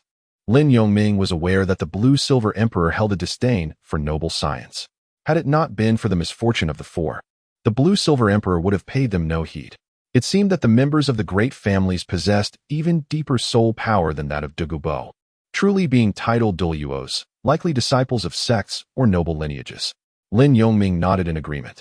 Soon, he and the Blue-Silver Emperor exited the Sunset Forest. Under the guidance of the Blue-Silver Emperor, they made their way to Heaven-Do City, arriving at the city gates around noon. Ian, I believe you should wear a scarf to cover half your face, Lin Yongming suddenly suggested as they stood in line to enter the city. Why? The Blue-Silver Emperor was momentarily taken aback. Think about it. While I cannot see, I can certainly perceive beauty. The most charming and exquisite individuals inhabit Heaven-Do City. And should any of those dandy youths take an interest in you, what then? Lin Yongming praised her. Not at all. I consider myself quite ordinary. The Blue-Silver Emperor replied shyly. However, your suggestion is quite astute, though I do not have a scarf to cover my face. Well, we shall have to purchase one once we enter the city. It is broad daylight, and under the watchful eyes of the Heaven-Do Emperor. They are unlikely to act with impunity, Lin Yongming remarked with resignation. That may not necessarily be the case.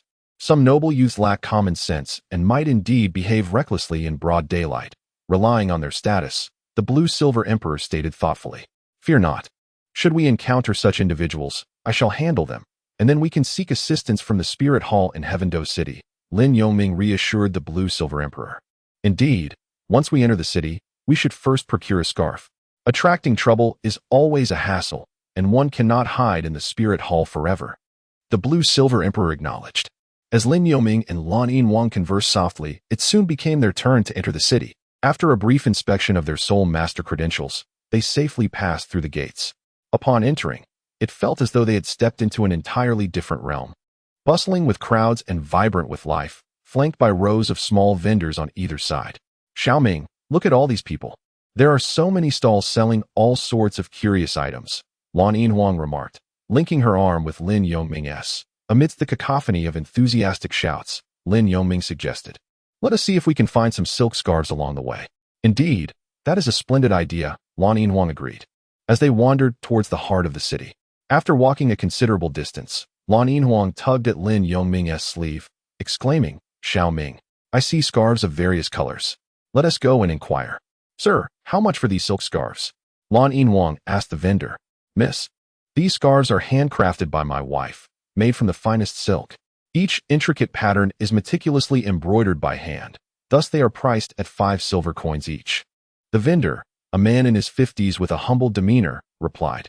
That is rather expensive. Are all the prices the same? Lan Yinhuang inquired. The prices are uniform. He confirmed.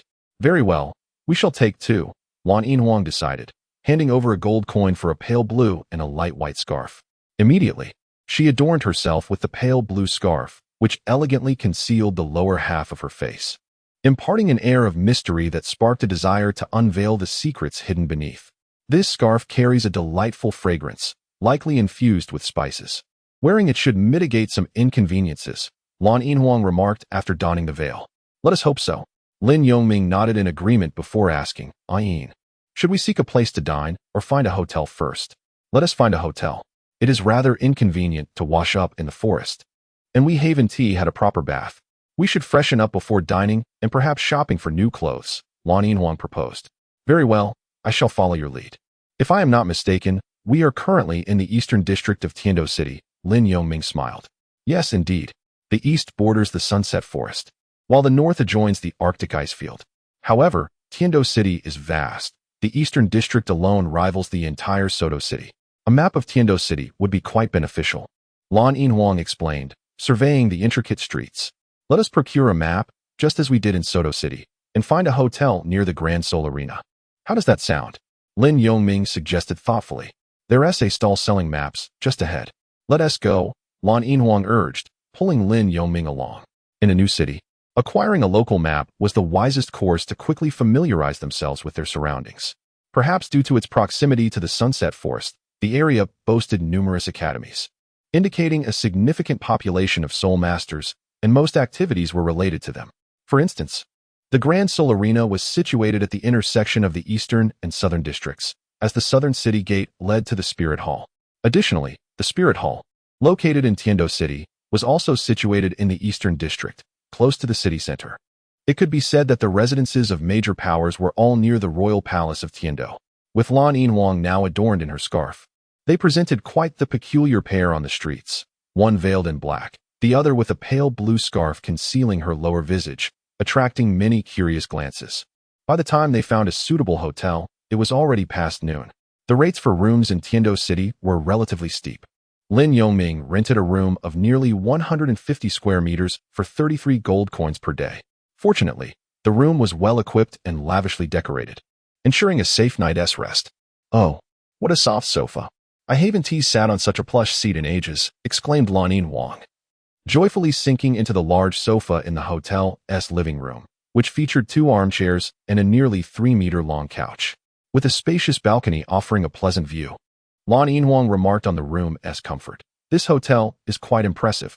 Lin Yongming, however, felt a twinge of pain at the thought of the 33 gold coins spent on a single night's stay. "All right, I allow you to earn some money at the Grand Seoul Arena. After all, the prices in Tiando City are exorbitant," Lan Yinhuang consoled him. "Really?" Lin Yongming was taken aback. "Indeed, but one can only gamble a few times, just enough to suffice," she advised. "Ah-in, you are truly kind. Otherwise, I would have considered visiting the spirit hall to collect my funds." Lin Yongming smiled gently. "You are already part of a soul sect. Can you still collect?" Lan Yinhuang asked, puzzled. "Of course. I possess a yellow medal of merit, which marks me as a distinguished member, allowing me to receive 1,000 gold coins each month." Lin Yongming proudly displayed the medal to her. "In that case, let us forego gambling and head directly to the spirit hall for your funds. Who knows what tasks they might assign you later. It would be foolish not to collect, especially since our hotel is conveniently close to the city center." Making it easy to visit the spirit hall after shopping, Lan Yinhuang suggested. "Very well, I shall heed your advice," Lin Yongming nodded. "Now, enough chatter. I'm off to see how spacious the bathroom is. I am positively starving," Lan Yinhuang declared, hastily heading to the bathroom. After nearly an hour, she emerged from the hotel, clad in a fresh outfit, having not had access to laundry facilities during their time in the Ice and Fire Eyes. She was eager to purchase new clothing. Moreover, following Lin Yongming's body refinement, his clothes had shrunk significantly, necessitating even more new attire. However, having not eaten since departing the Sunset Forest in the morning, the duo headed for a meal, and by the time they finished dining, it was past 3 in the afternoon. After their meal, they strolled towards the spirit hall, stopping at a clothing store along the way where Lin Yongming purchased 5 outfits and Lan Yinhuang 3. The significance of spatial soul guides became apparent, as they no longer needed to carry heavy bags. In addition to clothing, they also acquired several pairs of shoes, including a stunning pair of blue crystal-like high heels that Lan Yinhuang insisted on buying, thanks to Lin Yongming's encouragement. By the time they reached the spirit hall, it was just past 5 o'clock. The spirit hall, a branch of the highest rank aside from the main headquarters in the spirit city, was one of only 2 such establishments in the continent, alongside those in the imperial capitals of the Tiando Empire and the Xinglua Empire. "Xiaoming, we have arrived at the spirit hall. I shall wait for you outside. Make haste," Lan Yinhuang said, gazing at the imposing European-style castle. 2 rows of 20 guards patrolled the entrance, while 2 inspectors and 4 additional guards stood by the gate, ensuring a stringent security presence. A statue of the spirit hall's founder, who bore the 6-winged angel spirit, stood proudly in the small square before the entrance, flanked by the spirit hall's flags that fluttered in the breeze. "Very well, I shall return swiftly," Lin Yongming nodded, understanding Lan Yinhuang's reluctance to interact with the spirit hall's personnel. "Go on," Lan Yinhuang encouraged him. Lin Yongming subsequently made his way towards the grand entrance of the spirit hall, traversing over 100 steps before reaching the statue. Thereafter, he produced his spirit token and yellow record medal, continuing onward to the entrance. "Halt! Who goes there?" demanded the 4 guardians stationed at the gate, brandishing their long spears in a cross formation to obstruct Lin Yongming's path. "I am Lin Yongming, having journeyed to Tiando City, here to receive my stipend from the Holy Hall. This is my identification token and medal," Lin Yongming stated matter-of-factly, presenting his spirit token and yellow record medal with a gesture to his left and right. "Let me see your spirit token," one of the registrars behind the guardians requested. Upon hearing this, the 4 guardians lowered their weapons, allowing Lin Yongming to pass through. Lin Yongming approached and handed over the Wuhuan order and the Huang Lu medal. The Huang Lu medal, upon seeing the token, The inspector stood up in astonishment. Indeed, the Huang Lu medal. Another inspector, hearing his companion's words, also rose and gazed at the medal. It was indeed a rare sight, the Huang Lu medal, an honor bestowed directly by His Holiness the Pope, Lin Yongming. The two quickly recognized the medal and simultaneously noted Lin Yongming's name inscribed on the back. My apologies, esteemed sir. Please accept your Huang Lu medal. Once they confirmed the authenticity, they straightened their postures and solemnly returned the Wuhuan order and Huang Lu medal to Lin Yongming. May I now enter to receive my stipend? Lin Yongming inquired calmly as he accepted the token. However, he did not anticipate the profound respect exhibited by the two individuals, which was not directed at him, but rather at the Huang Lu medal. This was an accolade personally awarded by the Pope of the Wuhuan Temple, and naturally, they could not afford to offend it. Indeed, however, sir, your Huang Lu medal requires verification from Bishop Salas, one of the inspectors, around 30 years of age, replied. I see. As this is my first visit, might you escort me to meet the esteemed bishop of the temple? Lin Yongming suggested. Please follow me. Lin Yongming promptly followed the inspector through the grand entrance of the Wuhuan Hall, traversing the corridor for nearly 10 minutes before arriving at the main sanctuary. My subordinate, Shi Liang, has matters to discuss with your excellency, Bishop Salas, the inspector announced as they reached the entrance. Please enter. A deep, resonant voice echoed from within. Bishop Salas, is it truly so early for you to be here? Lin Yongming mused, recalling the name with some familiarity. However, considering the original text, where the character made his appearance at an age exceeding 60 or 70, it was hardly surprising. The bishop has consented. Let us proceed. Shi Liang beckoned to Lin Yongming before stepping through the door. Greetings, Your Excellency. Shi Liang knelt on one knee, while Lin Yongming clasped his fists in a gesture of respect, refraining from kneeling himself. He would only contemplate such an act if the Pope of the Wuhuan Hall were seated above. Shi Liang, who is this young man? Bishop Salas inquired. His hair still dark, untouched by age, though his frame was frail. Encountering Lin Yongming for the first time, he appeared somewhat perplexed. Your Excellency, this individual bears the yellow record medal, known as Lin Yongming. He has traveled to Tiando City specifically to collect his stipend from the Wuhuan Hall, Shi Liang explained, relaying Lin Yongming's words. Oh, a holder of the yellow record medal? Are you certain? Bishop Salas scrutinized Lin Yongming's visage with skepticism. Wait a moment. The one veiled in black fabric. I recall you now. You are the sightless one who aided Her Highness in vanquishing evil spirit masters over the past 3 years, thus earning the honor bestowed by His Holiness the Pope, Salas remarked, recognizing Lin Yongming upon seeing the black veil. Indeed, that is I. Lin Yongming nodded affirmatively. Here is my yellow record medal. He presented the medal for inspection. Bishop Salas swiftly approached Lin Yongming, examining the medal closely. All appears in order. You wish to collect your stipend? He confirmed after inspecting the insignia. Shi Liang, go to the finance department and have them procure 1,000 gold soul coins. Bishop Salas instructed. Understood, Your Excellency. Shi Liang responded before exiting the main sanctuary. Thank you, Your Excellency, Lin Yongming expressed with gratitude. If I recall correctly, it was due to you that His Holiness the Pope initiated a restructuring within the Wuhuan Hall last year. You hail from the Barak Kingdom, do you not? Bishop Salas casually remarked while returning the medal to Lin Yongming. What brings you to Tiando City? I had assumed you were in Wuhuan City honing your skills. Not at all. I have been cultivating at home. Recently, I broke through to level 40 soul power and thought it was time to venture out for some experience. Having just acquired my 4th soul ring, Lin Yongming replied nonchalantly. What? You are already a soul master? If our Wuhuan Hall records are accurate, you are yet to surpass 12 years of age. Is this the advantage of innate full soul power? Bishop Salas exclaimed in astonishment. You flatter me, Your Excellency. It is merely that His Holiness the Pope and Her Highness the Saintess have valued my potential and provided me with some resources for cultivation, Lin Yongming quickly replied. Indeed. His Holiness the Pope and the Saintess will surely be pleased to hear your words.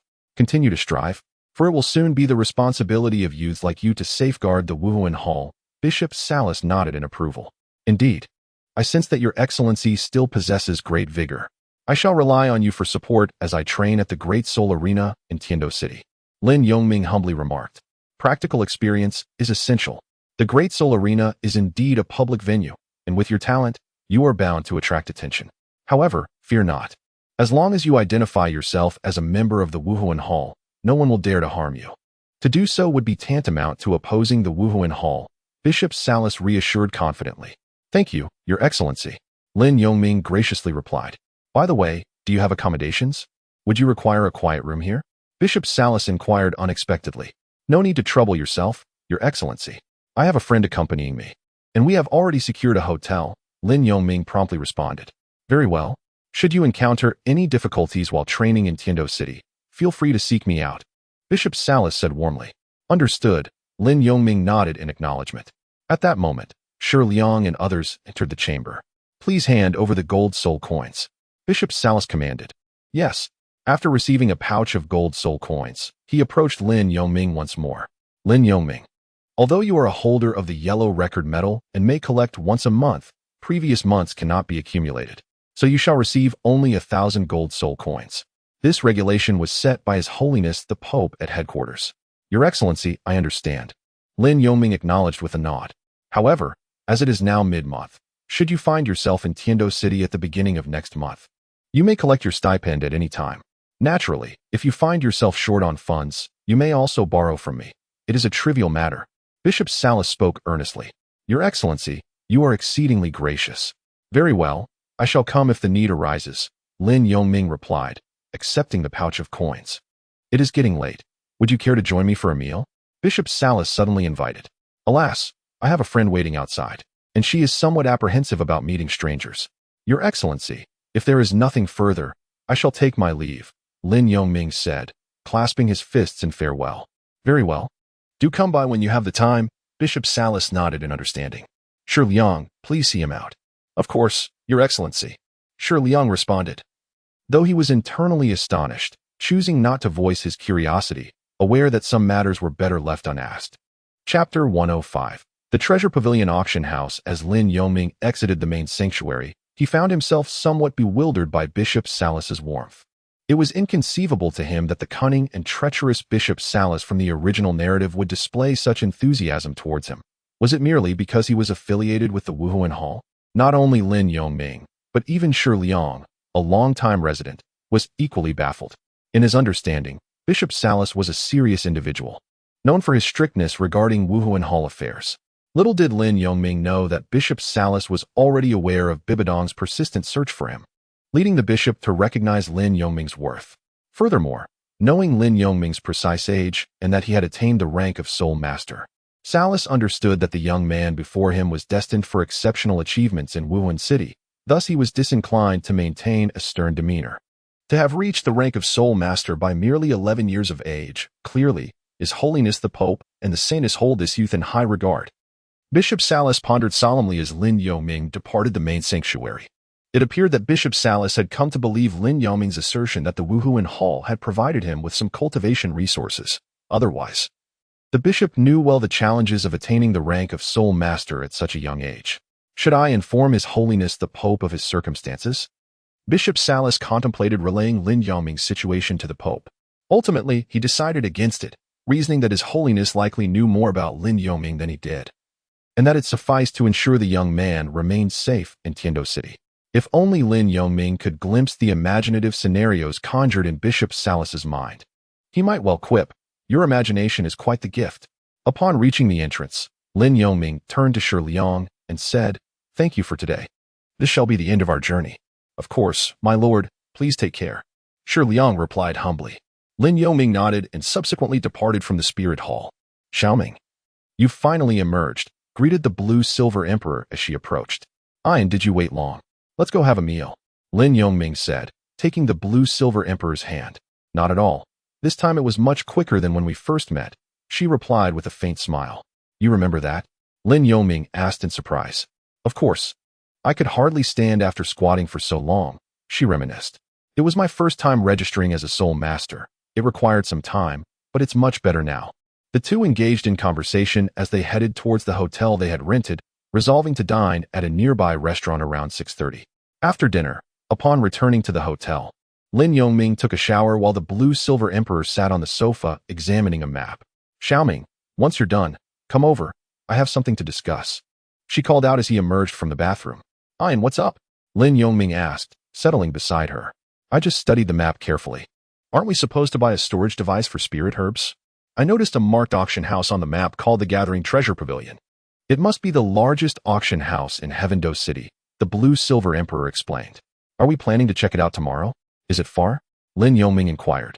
Nodding. Not far.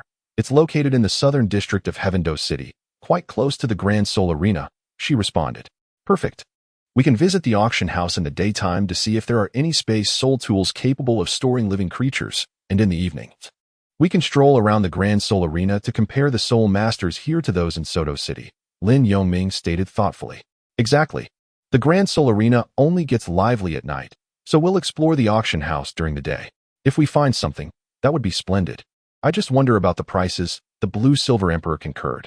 Ordinary space soul tools with smaller storage spaces start at over 1,000, while those with larger capacities can exceed 10,000. As for devices capable of storing living creatures, they will likely be no less than 20,000, or even higher. We can only ascertain the exact prices at the auction, Lin Yoming speculated. No worries, as long as we have the ambition to earn. It shouldn't be difficult for us as soul masters. Now, I'll head for a shower, the Blue Silver Emperor declared, rising from her seat. All right, go ahead. Lin Yoming nodded. When the Blue Silver Emperor finished her shower, it was shortly after 9 o'clock. She changed into fresh pajamas. Ian, you smell delightful. After washing away the impurities, I can smell the unique fragrance of the King of Flowers, the heartbroken red, Lin Yoming remarked, taking in her scent. Oh, suddenly calling me sister again. What are you up to? The Blue Silver Emperor teased, rolling her eyes, unseen by him. Ian, having spent so much time in the Sunset Forest without a proper bath, you must have had quite a struggle as a girl, Lin Yoming said gently as he approached her. Humph, you know, but just remember not to get too hands-on, she replied, playfully swatting away his outstretched hand. Not at all. I merely wish to embrace you, Ian. It's all that Douluo's fault for robbing us of our cherished moments, he grinned. He may be fine, but you seem to be preoccupied with your own desires, she retorted, pouting. The Blue Silver Emperor then stepped onto the balcony to enjoy the evening breeze and the enchanting nightscape of Heaven-Do City. It's so beautiful, Lin Yoming exclaimed as he approached. It's better that you can't see it. I fear you'd be dazzled by the colorful lights, she teased. How cruel. I'm feeling uneasy. I need an embrace from Ian, Lin Yoming shamelessly declared. How cheesy. The Blue Silver Emperor rolled her eyes once more. However, this time she did not resist as Lin Yoming wrapped his arms around her waist, her back to his chest, both savoring the tranquil night view outside. After a long while, a strong gust of wind swept across their faces. All right, Xiaoming, we've embraced enough. It's time to retire for the night. It's getting late, she reminded him. Okay. He returned to the living room and drew the curtains on the balcony. Good night, Ian. Lin Yoming waved. Good night, Xiaoming, she nodded. And together they returned to their respective rooms. Once in his room, Lin Yoming had not yet laid down when he heard the pleasant voice of the Blue Silver Emperor from next door. Wow, what a soft bed. I haven't slept on such a fine mattress in ages, she exclaimed, bouncing onto the bed with delight. Lin Yoming revealed a knowing smile and then reclined on the pristine bed, gradually drifting into slumber. The following day, the two unusually slept until nearly 10 in the morning before emerging from their room. Good morning, Ian. Did you sleep well last night? Lin Yoming yawned. I slept soundly. Far better than in the cave. There were no insects, and the bed was firm. Wan Yinhuang nodded in satisfaction. It seems the room at 33 gold soul coins a day is quite worth it, Lin Yoming remarked cheerfully. Nothing brings greater joy than waking up naturally. And he appeared invigorated. We slept in a bit late today. We must hurry and freshen up, as we still need to attend the auction, Lan Yinhuang reminded. Oh right. Lin Yoming and his companion donned the new attire purchased yesterday and exited their room. Excuse me, our stay in room 306 has been satisfactory. I intend to rent it for a month. Would 900 gold soul coins suffice? Upon reaching the front desk, Lin Yoming initiated the room renewal. A month's rental is agreeable, 900 it is. Thank you for your patronage, the attendant replied with a gleam of delight on her face. After securing the room, they stepped out of the hotel and grabbed a quick breakfast from a street vendor nearby. Subsequently, Lin Yoming and his companion made their way to the Treasure Pavilion auction house in the Southern District. Around 1 o'clock, they arrived at the auction house, which resembled an ancient castle, with the words Treasure Pavilion prominently displayed on the sign at the entrance.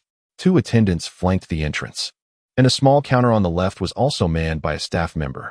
Dear guests, I apologize, but entry to the viewing area requires an admission fee of 10 gold soul coins per person. This is our policy, one attendant explained with a smile. 10 gold soul coins just to enter? Lan Yinhuang exclaimed in surprise. Indeed, that is the case. Regardless of whether you intend to purchase, the fee is mandatory. We appreciate your understanding. The attendant maintained a professional demeanor. Very well. Lin Yongming produced 20 gold soul coins. Welcome. Here are your passes. To prevent unauthorized entry and potential losses, please keep your passes on hand at all times while inside, the attendant said, accepting the coins and handing them 2 passes. Please proceed. With a gesture, the attendant indicated the way. Understood. Thank you. Lin Yongming nodded and led Lan Yinhuang inside. Upon entering, they found themselves in the front courtyard of the treasure pavilion, which was adorned with marble as white as jade, featuring a central fountain, surrounded by pathways and vibrant flora. What a lavish auction house. It surpasses even the hotel we are staying in, Lan Yinhuang remarked, admiring the scenery. Considering the entrance fee alone is 10 gold soul coins and that it thrives in Heavendo City, their wealth is evident, Lin Yongming observed thoughtfully. Let us go inside the hall and see if we can find what we are looking for, Lan Yinhuang suggested, linking arms with Lin Yongming. At the entrance of the hall stood 4 guards, exuding an aura of soul power, unmistakably soul masters. However, with their passes in hand, Lin Yongming and Lan Yinhuang were not impeded. Upon entering, they were greeted by a spacious hall, where a variety of items were meticulously displayed beneath glass domes, with guards stationed at intervals between the columns. There are so many items, swords, armor, and an array of gemstones. How are we to find what we seek? Lan Yinhuang said, somewhat overwhelmed. With such an extensive collection, there must be a list, or perhaps we could inquire with the supervisor here, Lin Yongming suggested. Good day to you both. Is this your first visit? It can feel a bit unfamiliar, a woman in her 30s, clad in a qipao that accentuated her elegance, approached them gracefully, her presence captivating. Lin Yongming and Lan Yinhuang simultaneously turned their gazes towards her. Greetings, I am Caichi, the supervisor here. If you are in search of any items or have specific needs, do not hesitate to inform me. We also offer various pieces of information for sale. Caichi introduced herself with a charming smile. Information? What kind of information? Lin Yongming inquired, momentarily taken aback. For instance, where rare minerals have been discovered, or the locations where unique soul beasts can be found, Caichi replied with a subtle smile. Oh, I would like to ask if you have heard of the Extreme Sea Thunder Domain, and if so, where it is located, Lin Yongming asked nonchalantly. The Extreme Sea Thunder Domain? I'm afraid I am not familiar with it, Caichi responded, momentarily startled, then offered an awkward smile. However, from the name, it sounds like it is situated at sea. Lin Yongming found himself at a loss for words. As for the question of whether it was indeed located at sea, he had already confirmed that the Extreme Sea Thunder Domain was indeed maritime in nature. However, he estimated that the area of the Douluo continent was likely only a mere 10% of that of the ocean, which made it a rather daunting task, like searching for a needle in a vast ocean. Xiaoming, refrain from asking such questions. Blue Silver Emperor remarked helplessly. Dear sister, we wish to purchase a spatial soul guide capable of storing living creatures. Blue Silver Emperor subsequently inquired of Caichi. A storage device for living beings. That rings a bell. Let me check my records, Caichi responded, flipping through a notebook she held. Ah, I found it. It's called the Rui Baobao bag. It allows you to place your pets inside, where they can survive for a month. As for flowers and plants, it can ensure they do not wither, preserving their freshness. Even after a month, their fragrance will remain intact. I wonder if this is what you're looking for. Caichi continued, turning a few pages in her list to provide further details. Oh, indeed, but I am curious about the spatial dimensions and the price, Lin Yongming asked. The size of the space is 10 cubic meters, and the minimum price starts at 10,000 gold soul coins, with no upper limit. As this Rui Baobao bag is an item up for auction, you must understand, 10 cubic meters is rather modest. A standard spatial soul guide typically costs just over 1,000 gold soul coins. However, the technique for creating a soul guide that can store living beings has long been lost, making this item rare and therefore valuable. I can assure you that in Tiando City, there are likely no more than 10 such items in existence, whereas ordinary spatial soul guides are commonly possessed by almost every soul master.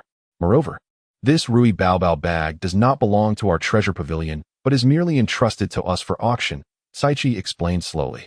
How often do you hold these auctions? Lin Yongming inquired, somewhat resigned.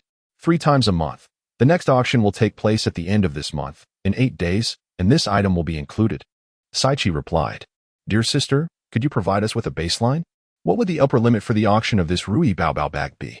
Blue Silver Emperor posed the crucial question. It seems you truly desire this item. Saichi smiled at Blue Silver Emperor. Well, how should I put it? For those who do not need it, spending so much on a 10 cubic meter storage device would be illogical when one could acquire a 20 or 30 cubic meter standard storage device instead. Therefore, I can't guarantee specifics. If I were to bid, I would likely cap my offer at 30,000 gold soul coins. Thus, I estimate it will not exceed 50,000 gold soul coins. Of course, this is merely my personal estimate based on years of observation. The actual auction price will be determined on the day itself. Perhaps even 10,000 gold soul coins might not attract any bidders, as the auction can be unpredictable. To be frank, we have only auctioned this item once before, and that was for a 30 cubic meter bag, which fetched 60,000 gold soul coins. Thank you for your insights. We are now informed, Lin Yongming acknowledged. Chapter 106, Tiando Great Soul Arena. Thank you. We shall continue to browse and see if there is anything else we require. Lin Yongming nodded in response to Saichi. Feel free to look around, and should you need assistance, do not hesitate to call for me. Saichi replied politely with a smile before turning her attention to other clients. Lin Yongming and the other individual turned towards another direction, conversing as they perused the various items displayed in the hall. Ian, it seems we must acquire some gold soul coins at the Great Soul Arena to purchase the auspicious treasure pouch, Lin Yongming remarked softly. There's no other choice. According to the auction house manager's introduction, we need to prepare 50,000 gold soul coins. In that case, let us aim for 100,000. Lan Yinhuang replied with a hint of resignation. Although the two were aware that the prices would likely exceed those of ordinary spatial soul devices, they had not anticipated such a significant disparity, rendering these items scarce and overpriced. After browsing for a while, Lin Yongming and his companion realized that they could not afford any of the items exhibited in the hall. It was hardly surprising, as the auction was not likely to showcase any worthless trinkets. Thus, each item was valued at no less than 10,000 gold soul coins. Consequently, around 3 in the afternoon, the two exited the Treasure Pavilion auction house, and under Lan Yinhuang's guidance via a map, they soon arrived near the Great Soul Arena in Tiando City.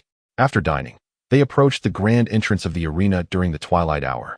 A lengthy pathway led them to a vast plaza, where a towering warrior statue, over 20 meters high, stood prominently in the center. The architecture of the Great Soul Arena was twice the size of that in Sada'a City, resembling a circular fortress akin to a medieval coliseum. There were multiple entrances to the arena, not just one, with 4 passageways situated in the north, south, east, and west, and a considerable number of people were bustling about. As expected in one of the 3 major cities of the continent, there are many people here. It seems there will be quite a few Soul Kings participating in the arena battles. Xiaoming, this place should provide you ample opportunity for training, Lan Yinhuang mused. Haha, is that so? I certainly hope so, Lin Yongming replied with a slight smile, taking Lan Yinhuang's hand as they ventured into the passageway. Upon entering the Great Soul Arena, they discovered it was divided into several sections. Competitions for Great Soul Masters and Soul Venerables occupied one area, while Soul Sects, Soul Kings, and Soul Emperors each had their designated spaces. The 7-person team battles were allocated to a separate section, which also served as the main venue for competitions among some of the schools in Tiando City. Each area was well soundproofed, allowing spectators to choose their preferred viewing sections. Shall we take a look at the Soul Sect area? Lan Yinhuang suggested after explaining the situation to Lin Yongming. Let us go check it out. Lin Yongming nodded in agreement. Following the signposts, Lan Yinhuang led Lin Yongming to the outer corridor of the Soul Sect area, resting against the railing to observe. Although this was a Soul Sect area, there were 3 arenas, not just a single one as they had imagined. Currently, all 3 arenas were in action, with 6 participants, all from the Soul Sect, engaging in matches with optimal configurations. Lin Yongming and Lan Yinhuang both observed that in the city of Tiando, the majority of Soul Masters possessed the optimal configuration of 2 yellow and 2 purple soul rings. The audience fervently cheered for their favored competitors, creating a cacophony of voices in the arena. The atmosphere was indeed exhilarating, as the skill level of the Soul Masters present was commendable. After watching for a while, Lin Yongming couldn't help but exclaim, "It's quite lively. It makes me want to step onto the stage and join in the fun." Lan Yinhuang nodded in agreement. Exactly. We could form a duo, allowing me to compete twice in one day, Lin Yongming quickly suggested. Let's not, though. I prefer not to be in the spotlight. And I might inadvertently cause you some trouble, Lan Yinhuang replied thoughtfully. Lin Yongming sighed. That's a pity. Well, it isn't too late, and with such a vast arena, we can't know how many are queuing up. If you wish to compete, let us go register now. Otherwise, we might end up waiting too long and returning late. After all, we cannot be certain of safety in Tiando at night, Lan Yinhuang proposed. You make a valid point. Let us proceed to the registration desk, Lin Yongming agreed, no longer hesitating, considering that the Soul Master area was populated with competitors of the Soul Master level. Lin Yongming believed that even a 50th level Soul Master without a 5th Soul Ring would likely not pose a challenge to him. Upon reaching the registration area, they were greeted by a young and beautiful receptionist. May I assist you, gentlemen, with your registration for the duel? She inquired, noticing Lin Yongming and Lan Yinhuang's presence. Yes. Lin Yongming affirmed with a nod. You seem a bit unfamiliar here. Have you competed at other arenas before? The receptionist asked again. Yes, here is my duel badge. I've competed alone. She's just here to watch, Lin Yongming replied, presenting his long-missed duel badge from the Grand Arena, a gold badge. Gold badge. The receptionist exclaimed in surprise, her eyes widening as she regarded the emblem in Lin Yongming's hand. Given their youthful appearance, both appearing no older than 20, the receptionist, who had worked at the Grand Arena for many years, recognized that achieving a gold badge at such an age indicated exceptional prowess and potential for extraordinary abilities in Soul Masters. Oh, is there an issue? Lan Yinhuang asked, noticing the receptionist's astonishment. Not at all. Typically, Soul Masters below the gold badge level are required to pay a gold soul coin for registration to prevent disruptions caused by mismatched competitors. Especially with the abundance of Soul Masters in Tiando, particularly those still in academies. However, those with gold badges are exempt from this rule, as their level indicates trustworthiness. The receptionist explained gently. I see. I thought you would mention that holders of gold badges can only match against Soul Kings, which startled me. So, it's merely a waiver of a gold soul coin, Lin Yongming remarked with a hint of jest. Not quite so extreme, but you're correct. We prioritize matching gold badge holders with other gold badge competitors to avoid significant disparities in strength. She smiled as she clarified. Quite considerate, indeed. Far more so than the Grand Arena in Succumbed City, Lin Yongming acknowledged. Now, sir, please hand me your gold badge.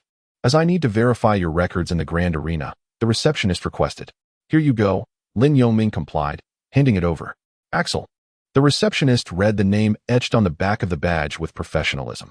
Please hold on a moment. She then turned and entered a small room behind her. After nearly 10 minutes, the receptionist emerged, holding Lin Yongming's gold badge. Mr. Axel, I've confirmed with my supervisor, and there are no discrepancies in your records. 2 years ago, you acquired your gold badge at the Grand Arena in Succumbed City, she stated, returning the badge to Lin Yongming. Mr. Axel, you wish to register for a match now, correct? Yes, let us proceed with the registration, Lin Yongming affirmed. Very well, I will match you with an opponent now. The receptionist nodded and began her process. Done. Your opponent is another Soul Master with a gold badge. The specific soul power level will be announced shortly. Thank you for your assistance, Lin Yongming replied, taking Lan Yinhuang's hand as they departed. Yin, I just remembered. When I registered at the Grand Arena in Succumbed City 2 years ago, I must have been 13. Lin Yongming quietly confirmed with Lan Yinhuang. That seems accurate. She nodded. I may have reported my age a bit lower. Had I known, I would have claimed a few years more, Lin Yongming lamented. As he retrieved the long-lost gold badge, it struck him that he had previously registered as a Soul Master at a younger age. This meant that claiming to be 20 was no longer feasible. If someone were genuinely interested in him, it would be easy for them to uncover his true age through the Grand Arena's records. Looks like you miscalculated. You've advanced so quickly. Being a 44th level Soul Master at merely 15, that's quite the prodigious talent, Lan Yinhuang chuckled softly. Lowering my age is unfortunate, but what can be done? Besides, you're already a Soul King at 15. What does that make me? Lin Yongming replied with resignation. Honestly, it's fine. If anyone tries to entice you or has ulterior motives, simply claim you belong to the Spirit Hall. Sometimes, being affiliated with the Spirit Hall can be quite advantageous and spare you from many troubles, Lan Yinhuang reassured him, patting his shoulder. That's all I can resort to. Lin Yongming sighed in resignation. After registering for his match, nearly an hour passed before Lin Yongming and Lan Yinhuang heard the announcement calling their names. Next on stage at Arena 2, Soul Master Axel will compete against Soul Master Fire Lion. Please both contestants report to the entrance within 10 minutes. Xiaoming. After waiting an hour, it's finally here. Lan Yinhuang exclaimed joyfully. Indeed. The betting should have opened by now. Let us go check the odds, Lin Yongming suggested. All right. Lan Yinhuang followed Lin Yongming to a room designated for betting on the matches. Upon entering, they were met with a cacophony of voices. The Fire Lion with the gold badge is back. He is a 49th level Soul Master. What are we waiting for? The Fire Lion is a 49th level Soul Master. There are hardly any competitors in the Soul Master region for him. And have you heard of Axel's name? Xiaoming, since this is your first time here. Everyone seems to favor the Fire Lion. Moreover, from what they say, he has some renown in this arena, Lan Yinhuang whispered to Lin Yongming. Doesn't that play right into our hands? It suggests my odds are favorable, and the more I win, the more I gain, Lin Yongming replied with a subtle smile. How much should we wager? Lan Yinhuang asked, her brow furrowed in confusion, as this was also her first experience. Let us go with 500 gold soul coins. What do you think, Ayin? Lin Yongming sought her opinion. 500 gold soul coins. So much has transpired. Yet we are left with merely 7 days before the auction begins on the 8th day. The Blue-Silver Emperor contemplated. Realizing that with only a meager amount of golden soul coins at his disposal, he had no choice but to acquiesce to Lin Yongming's proposed sum.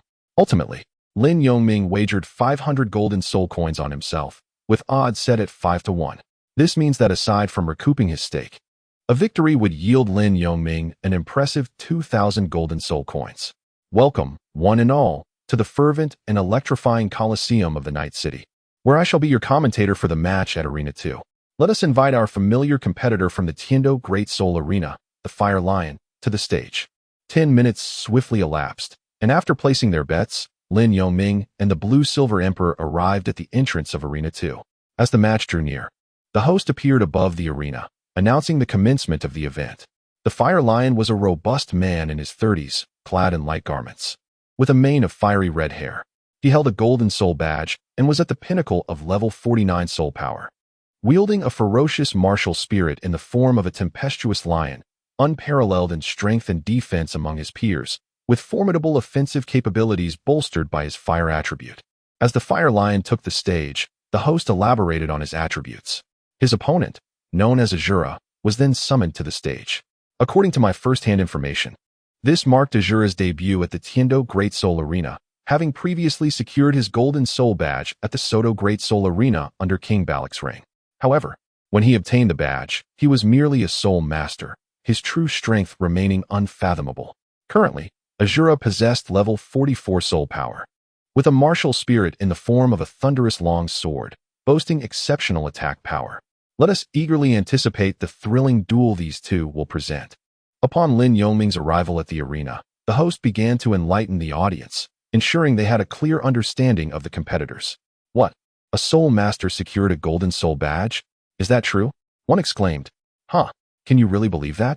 It's likely that the Soto Great Soul Arena lacks true experts, allowing him to claim the badge.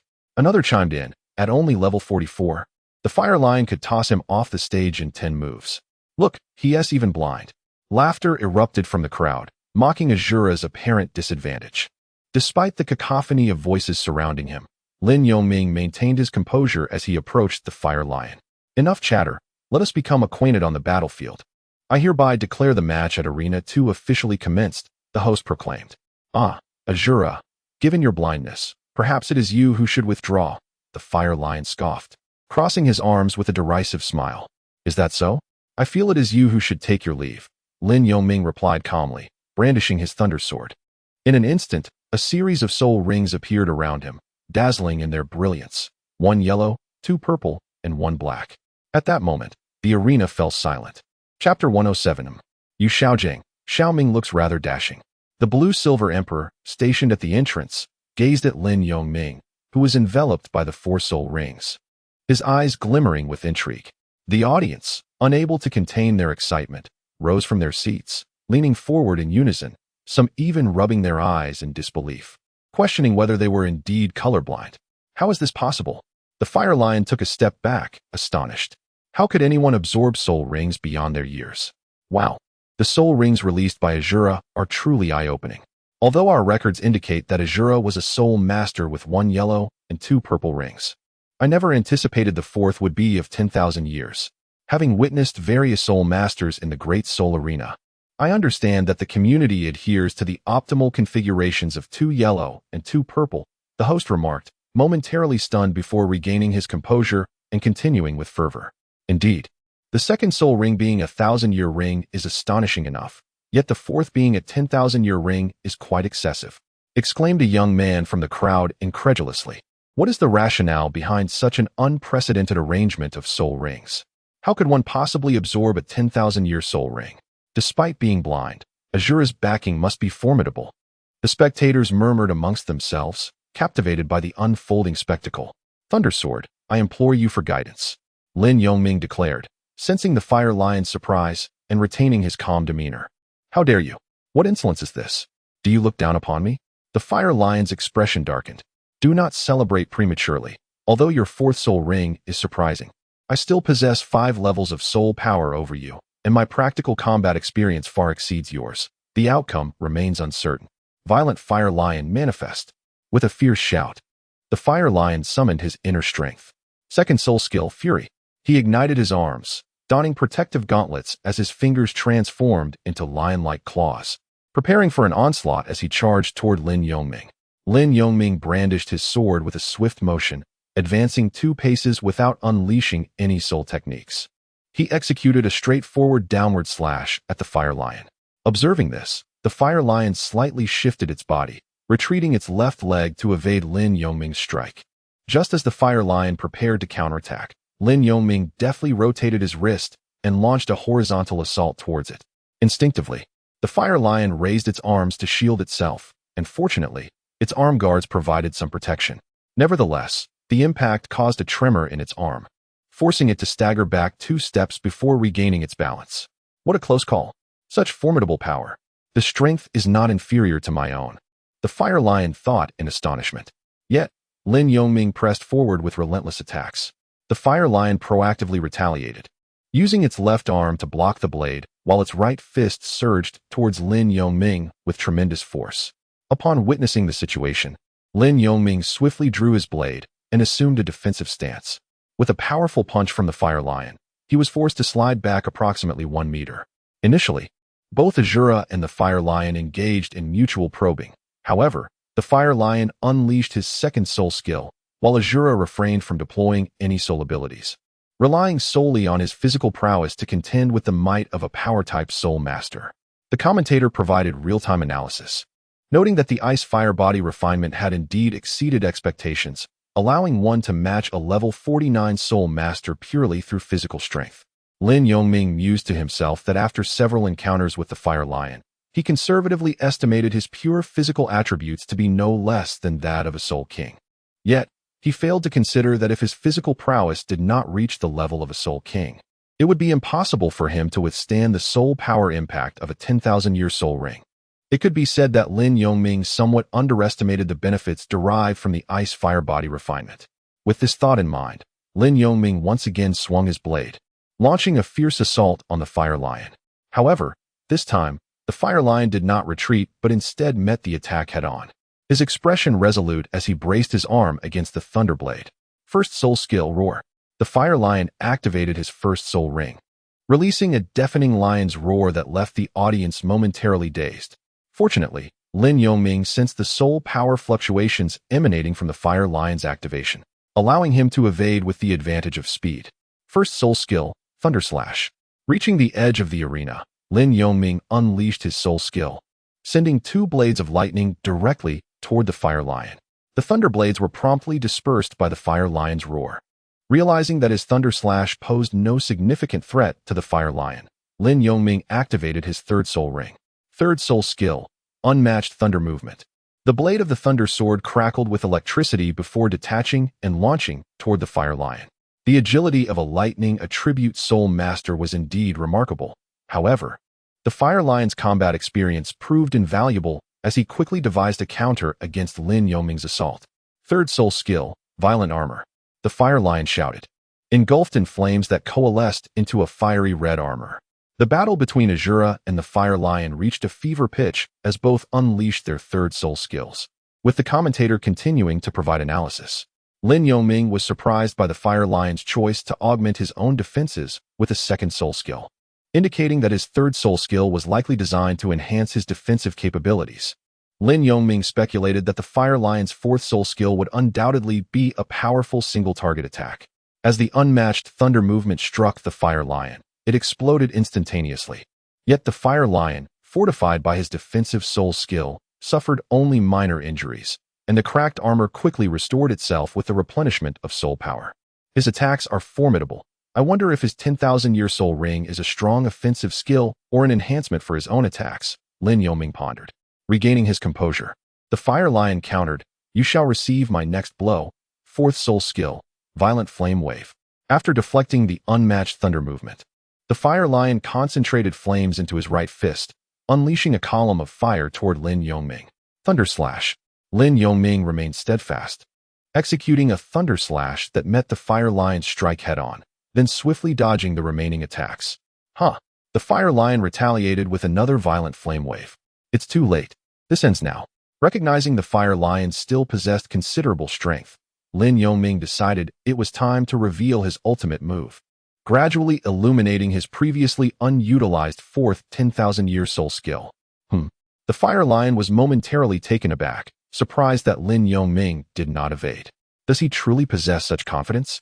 The Fire Lion's right fist followed suit, activating his soul skill. Fourth soul skill, Immutable King Formation. Lin Yongming disregarded the Fire Lion's attack, focusing solely on unleashing the Immutable King Wave Formation. Surrounding himself with 4 orbs of lightning, he waved his Thunderblade, expanding more lightning spheres. Before the Fire Lion could react, 5 lightning orbs enveloped him, creating a lightning formation beneath his feet. "Damn it! You dare not evade my attack." The Fire Lion's expression shifted, but upon seeing his assault reach Lin Yongming, he felt a surge of hope. However, in the next moment, 2 violent flame waves struck Lin Yongming, yet he remained impervious, merely causing his clothing to flutter slightly. A faint blue shield materialized, protecting him, as the Fire Lion's attack was nullified by the invincible effect of the Immutable King Formation. "How is it possible to withstand my fourth soul skill without a scratch?" The Fire Lion stammered in disbelief. Down you go. Formation, activate." Lin Yongming chuckled softly, and as the lightning formation rotated, the orbs began to spin around one another. The Fire Lion attempted to dodge, but was struck by the lightning orbs repeatedly, ultimately leading to the shattering of his violent armor, leaving him defenseless. Explosion. Observing the situation, Lin Yongming detonated the largest lightning orb at the center, sending the Fire Lion crashing down from the arena, rendering him unconscious. The commentator rushed to the fallen Fire Lion's side, assessing his condition before announcing the outcome of the match. After all, in a battle of this nature, it was imperative to avoid fatalities. Even if such a tragedy were to occur, the commentator needed to verify the Fire Lion's state before proceeding with the appropriate announcements. With the Fire Lion severely injured and unconscious, the commentator declared, "The victor of this match is Azura, the Soul Master. Congratulations to him." Standing upright in the center of the arena, he pointed at Lin Yongming, announcing loudly, "I'm utterly bankrupt. Unbelievable, defeating an opponent 5 levels higher." The most astonishing aspect was indeed Azura himself, a soul master wielding a 10,000-year soul ring. Even if he lost money, it was worth the spectacle. Lin Yongming nodded to the host and proceeded towards the entrance where Lan Yinhuang stood. "Xiao Ming, we have triumphed. It's time to reap our rewards."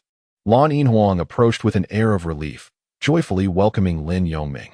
"Ah, Sister Yin." Lin Yongming spoke softly. "What? I didn't catch that," Lan Yinhuang replied. "I said I'm going to collect the money," Lin Yongming articulated. "Let us go." Lan Yinhuang eagerly tugged Lin Yongming along. "However, your earlier disregard for dodging attacks startled me a bit. Fortunately, your fourth soul skill's invincibility effect came into play. Please refrain from such recklessness in the future, understood?" Lin Yongming explained with a hint of resignation. "I had no choice. Activating the fourth soul skill leaves me somewhat immobilized, which may be the reason for the accompanying invincibility." "Oh, is that so? Very well, but do be more cautious in the future," Lan Yinhuang responded, somewhat exasperated by Lin Yongming's explanation. As Lin Yongming and the other conversed, they swiftly arrived at the betting room. Subsequently, Lan Yinhuang produced the betting proof. Mr. Azura, this is your wager for victory, totaling 3,000 gold soul coins including your stake. Very well, thank you.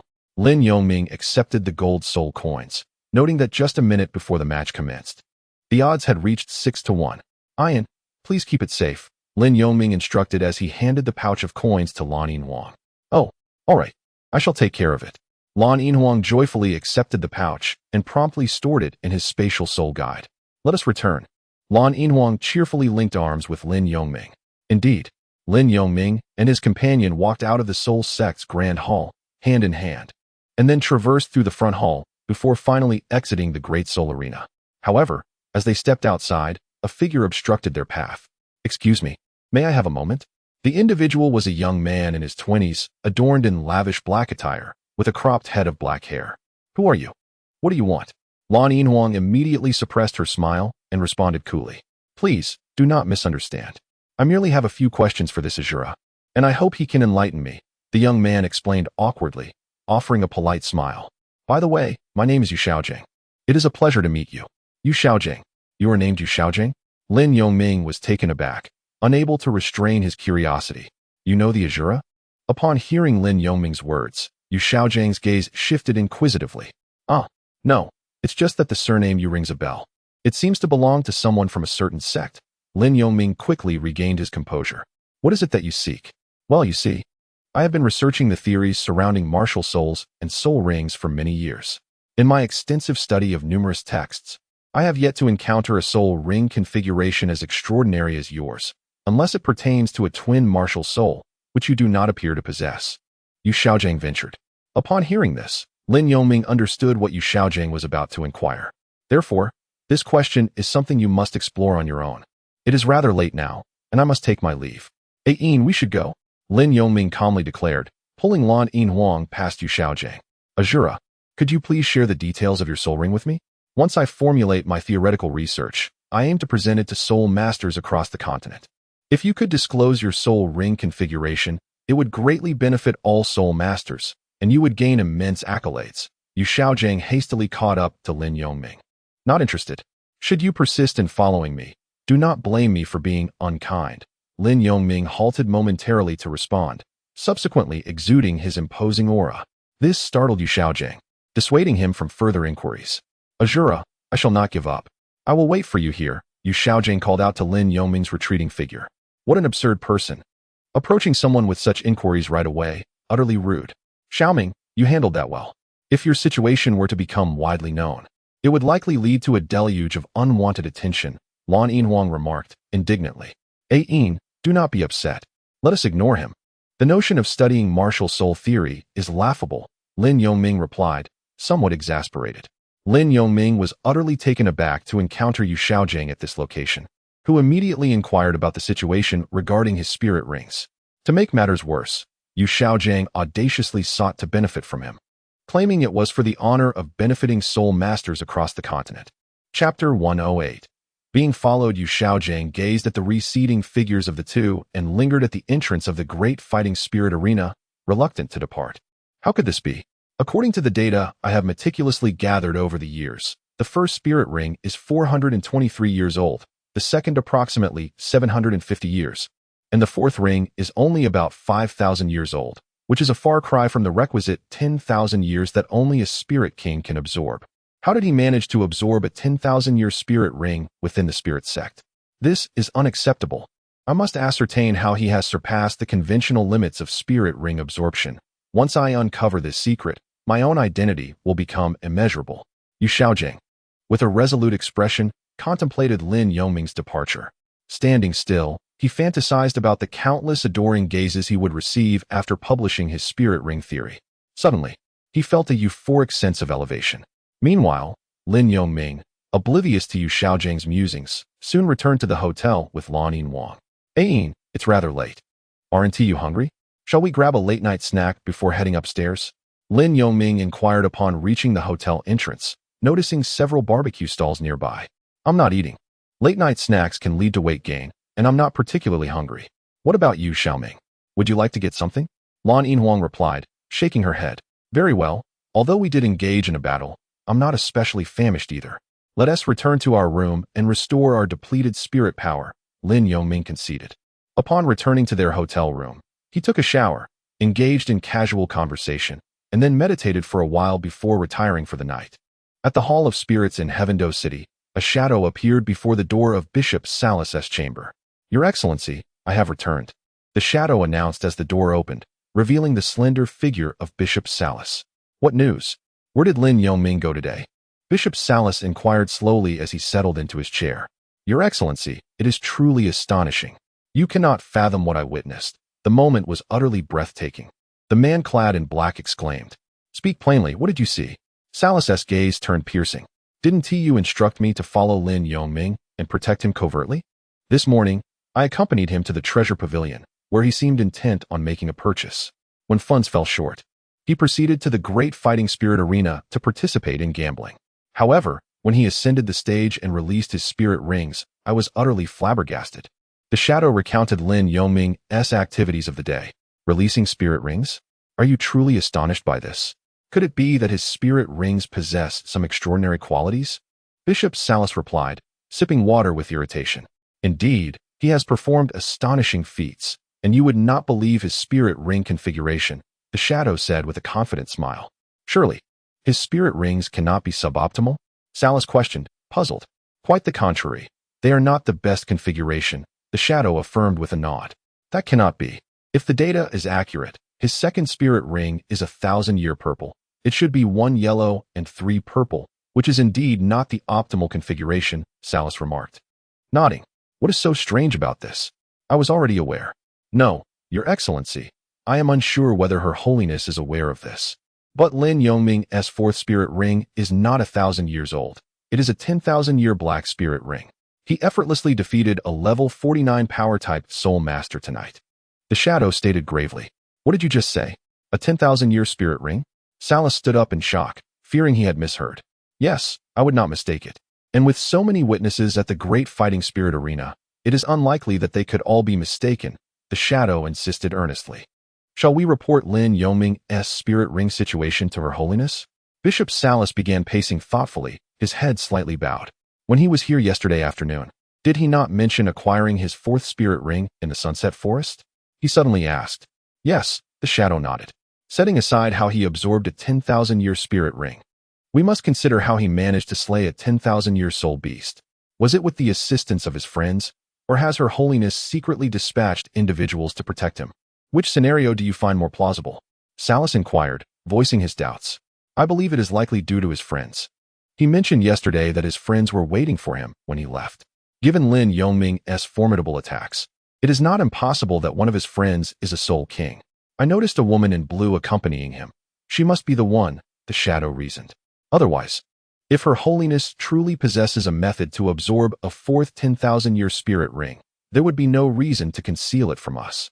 The implications of him discovering such a method independently are profound. Regardless of whether Her Holiness is informed or not, we must report his situation faithfully, Bishop Salas acknowledged. Nodding in agreement. Coral, you have shadowed him for a day. You may retire for the night. Continue to follow him tomorrow morning. Heavendo City is neither too large nor too small, and since this matter has been revealed at the Great Fighting Spirit Arena, it won't be long before others learn of it, Salas instructed. Understood. I take my leave. Coral nodded, his form vanishing as he exited Salas's chamber. Once Coral departed, Salas immediately retrieved a sheet of paper from his study, documenting Lin Yongming's circumstances, and rushed to the intelligence office to dispatch the letter swiftly. The revelations regarding Lin Yongming's spirit rings had indeed caught the attention of various factions, as it occurred in a public setting. It was impossible to keep it under wraps. However, Lin Yongming appeared unfazed by the situation, rising as usual the next day and heading out to the streets for breakfast. Lin Yongming and Lan Yinhuang sat face to face at a small table, sipping millet porridge. Ian, it seems that someone is indeed following us.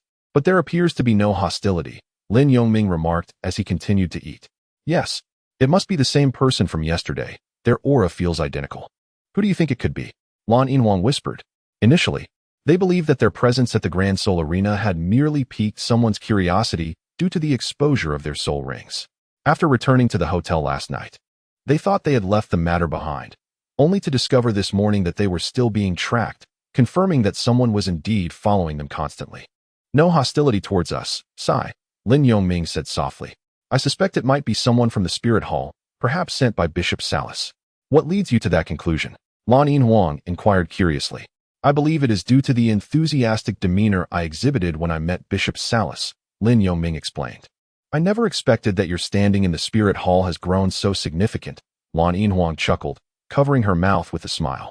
A dignified bishop of the hall, a figure of great renown, actually sends someone to follow you. I find it puzzling as well. This is my first encounter with Bishop Salas. As you know, this is our first time in Tiando City, and we do not know anyone here. How could he possibly display such warmth? Is he simply an exceptionally amiable person? Lin Yongming pondered, somewhat confused. Haha, he is a bishop of the hall. Perhaps he possesses your information, and with the yellow record medal, he may have sent someone to safeguard you. However, the most likely reason is your connection with Bibi Dong. She is the holy maiden of the spirit hall. They might suspect that your relationship with her is not ordinary, and fearing potential repercussions in Tiando City, they sent someone to protect you. Lan Yinhuang said with a hint of jealousy. That has nothing to do with it. I've only collaborated with her on 2 missions, Lin Yongming replied helplessly. Who knows what you're really thinking? Lan Yinhuang pouted. Sai, why don't we just call him over and ask? That would clarify everything, Lin Yongming suggested, unable to provide a satisfactory explanation. Then let us inquire. Lan Yinhuang nodded in agreement. Lin Yongming had no choice but to rise and head towards the corner of the alley where Coral was concealed. Could this fellow have possibly detected my presence? Surely not. How could a mere soul master discern the whereabouts of one as formidable as I, a level 72 soul sage? Coral mused inwardly as he observed Lin Yongming approaching. He is likely just here to relieve himself. I shall simply step aside. With an air of nonchalance, Coral gracefully leaped onto the balcony of the 2nd floor. Lin Yongming arrived at the alley's entrance, facing Kaluoer, and said, Senior, you've come to my place early in the morning without having breakfast yet. Come down and join me for a bite. Is he talking to me? Kaluoer looked around, realizing there was no one else present. Senior, are you not coming down? Did Bishop Salas send you? Seeing that Kaluoer seemed rather dull, Lin Yongming had no choice but to mention Salas. He can truly sense my presence. How is that possible? Upon hearing Lin Yongming invoke Salas's name, Kaluoer understood that he had indeed been exposed. Hey, how did you discover me when you can't even see?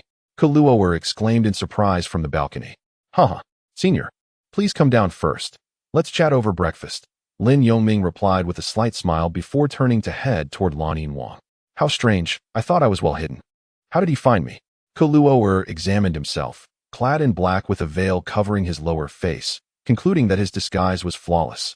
Filled with confusion, he jumped from the balcony into the alley, approaching Lin Yongming and the others.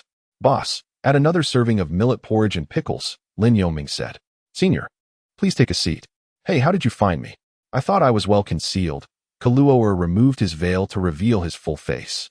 He was a middle-aged man with slightly sunken cheeks, a distinct black mustache, and a hooked nose. Did Bishop Salas not inform you? Although I cannot see, I am somewhat sensitive to sound waves. I call it wave perception. This should be noted in my records, Lin Yongming explained slowly with a smile. Wave perception? The bishop did not mention that, Kaluoer replied with curiosity. It is indeed so, Lin Yongming succinctly elaborated on the ability of wave perception. I see now. I was wondering how a soul saint could detect my presence. I am a soul Douluo with the martial spirit of a shadow hawk, Kaluoer realized, finally understanding. Senior. Hello. I am Xiaoming's companion, Lan Yinhuang greeted. You are the friend Lin Yongming spoke of. Are you a soul king? Kaluoer asked, nodding. Senior. How did you know? Lan Yinhuang was taken aback, having never revealed her soul power since arriving in Tiando City. Just a guess, Kaluoer said, recalling his conversation with Salas the previous night. I see. You guessed correctly. I am currently a level 56 soul king. Xiao Ming and I fought a wounded thunder dragon horse soul beast in the Sunset Forest, Lan Yinhuang admitted, secretly relieved. I thought my aura had not changed, but it was merely a guess, she thought, shaking her head in resignation. No wonder. However, given what happened at the Great Soul Arena yesterday, it is likely that the Tiando Imperial Palace and other factions are aware of Lin Yongming's situation. You should exercise caution, Kaluoer advised. Senior, but you have been following us since yesterday, sent by Bishop Salas. I feel he is being overly enthusiastic, Lin Yoming remarked, recalling how they had called Douluo out. Well, you see, we are aware that you are still just under 11 years old. Yet you are already a soul master with the yellow record medal bestowed by the Pope. We fear that if you were to be exposed in Tiando City, the Pope might hold us accountable, hence why Bishop Salas sent me, Douluo explained slowly. Ayin, did you see? Bishop Salas was acting on his own initiative. Likely due to the yellow record medal, Lin Yoming said with a smirk. Fine, I was wrong, Lan Yinhuang replied cheerfully. Senior, I appreciate your efforts. May I ask your name? I am Lin Yoming, and this is Lan Yin. Lin Yoming introduced himself. Oh, I am Douluo, a member of the judgment team. Working alongside Bishop Salas, Douluo stated. As for my purpose in protecting you, aside from the lack of other matters in Tiando City, it is due to your talent. Now that I am aware of your soul ring configuration, I cannot leave. I shall wait to see how the Pope responds in a few days, Douluo explained. Isn't that inappropriate? Lin Yoming replied helplessly. I did not expect to be under Bishop Salas's watchful eye. While it may be well-intentioned, having someone follow me feels rather odd. By the way, what treasures did you discover at the Treasure Pavilion auction that led you to gamble for profit at the Great Soul Arena? Douluo inquired with curiosity. Nothing much, just a spatial soul guide device capable of holding living things, a handy treasure pouch. Ayin enjoys flowers and plants and plans to use it to keep them fresh, Lin Yoming casually explained. Yes, Senior, please forgive us for that. Lan Yinhuang nodded in agreement. I see. Such an item is indeed rare, Douluo acknowledged, not delving too deeply. How about this? Since you need it, would you like us to assist you in purchasing it? I wonder how many gold soul coins it costs, Douluo suggested. Senior Douluo, you are too polite. We can purchase it ourselves. How can we trouble the Spirit Hall for something we need? We are capable of earning money at the Great Soul Arena and enhancing our practical experience. After all, this item is not a necessity. It would be better for you to use that money to build or assist those truly in need, Lin Yoming quickly declined. Xiao Ming is right. How could we trouble the Spirit Hall for our personal desires? If it comes to that, I would rather do without. Lan Yinhuang echoed Lin Yoming's refusal of Douluo's proposal. Although tens of thousands of gold soul coins are not significant for the Spirit Hall in Tiando City, Lin Yoming certainly would not accept it for free, as it would create discontent among others in the Spirit Hall. Very well, you may proceed as you wish. Let us enjoy breakfast, Douluo nodded, not insisting further. After all, Douluo had only made a casual suggestion, not genuinely expecting Lin Yoming to accept it. However, had he agreed, Douluo believed that with Lin Yoming's potential, he would certainly have mentioned it to Bishop Salas under the pretext of borrowing money. Senior Douluo, may I propose something? Could you refrain from following us? Ayin and I are accustomed to solitude, and having someone shadow us feels a bit strange, Lin Yoming said as he took a sip of millet porridge. That is not possible. You do not understand the intricate power dynamics in Tiando City.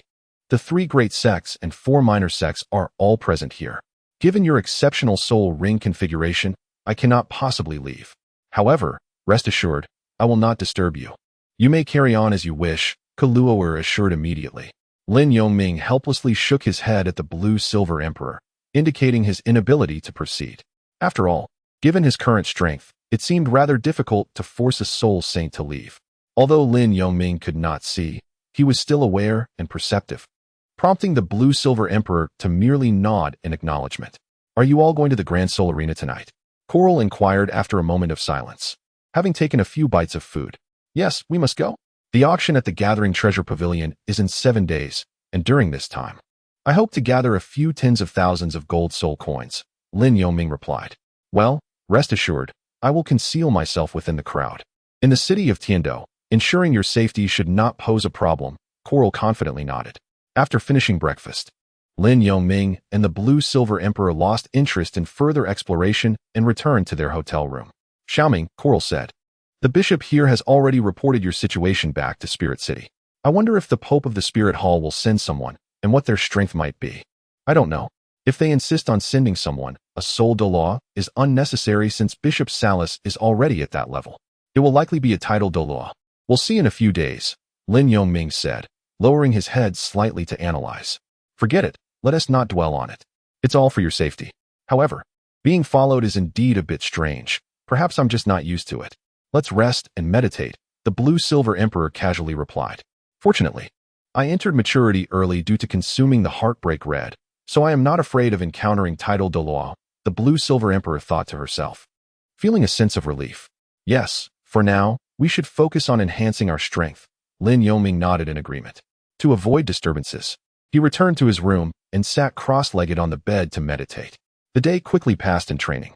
At 6:30, they left the hotel, dined at a restaurant, and proceeded towards the Grand Seoul Arena.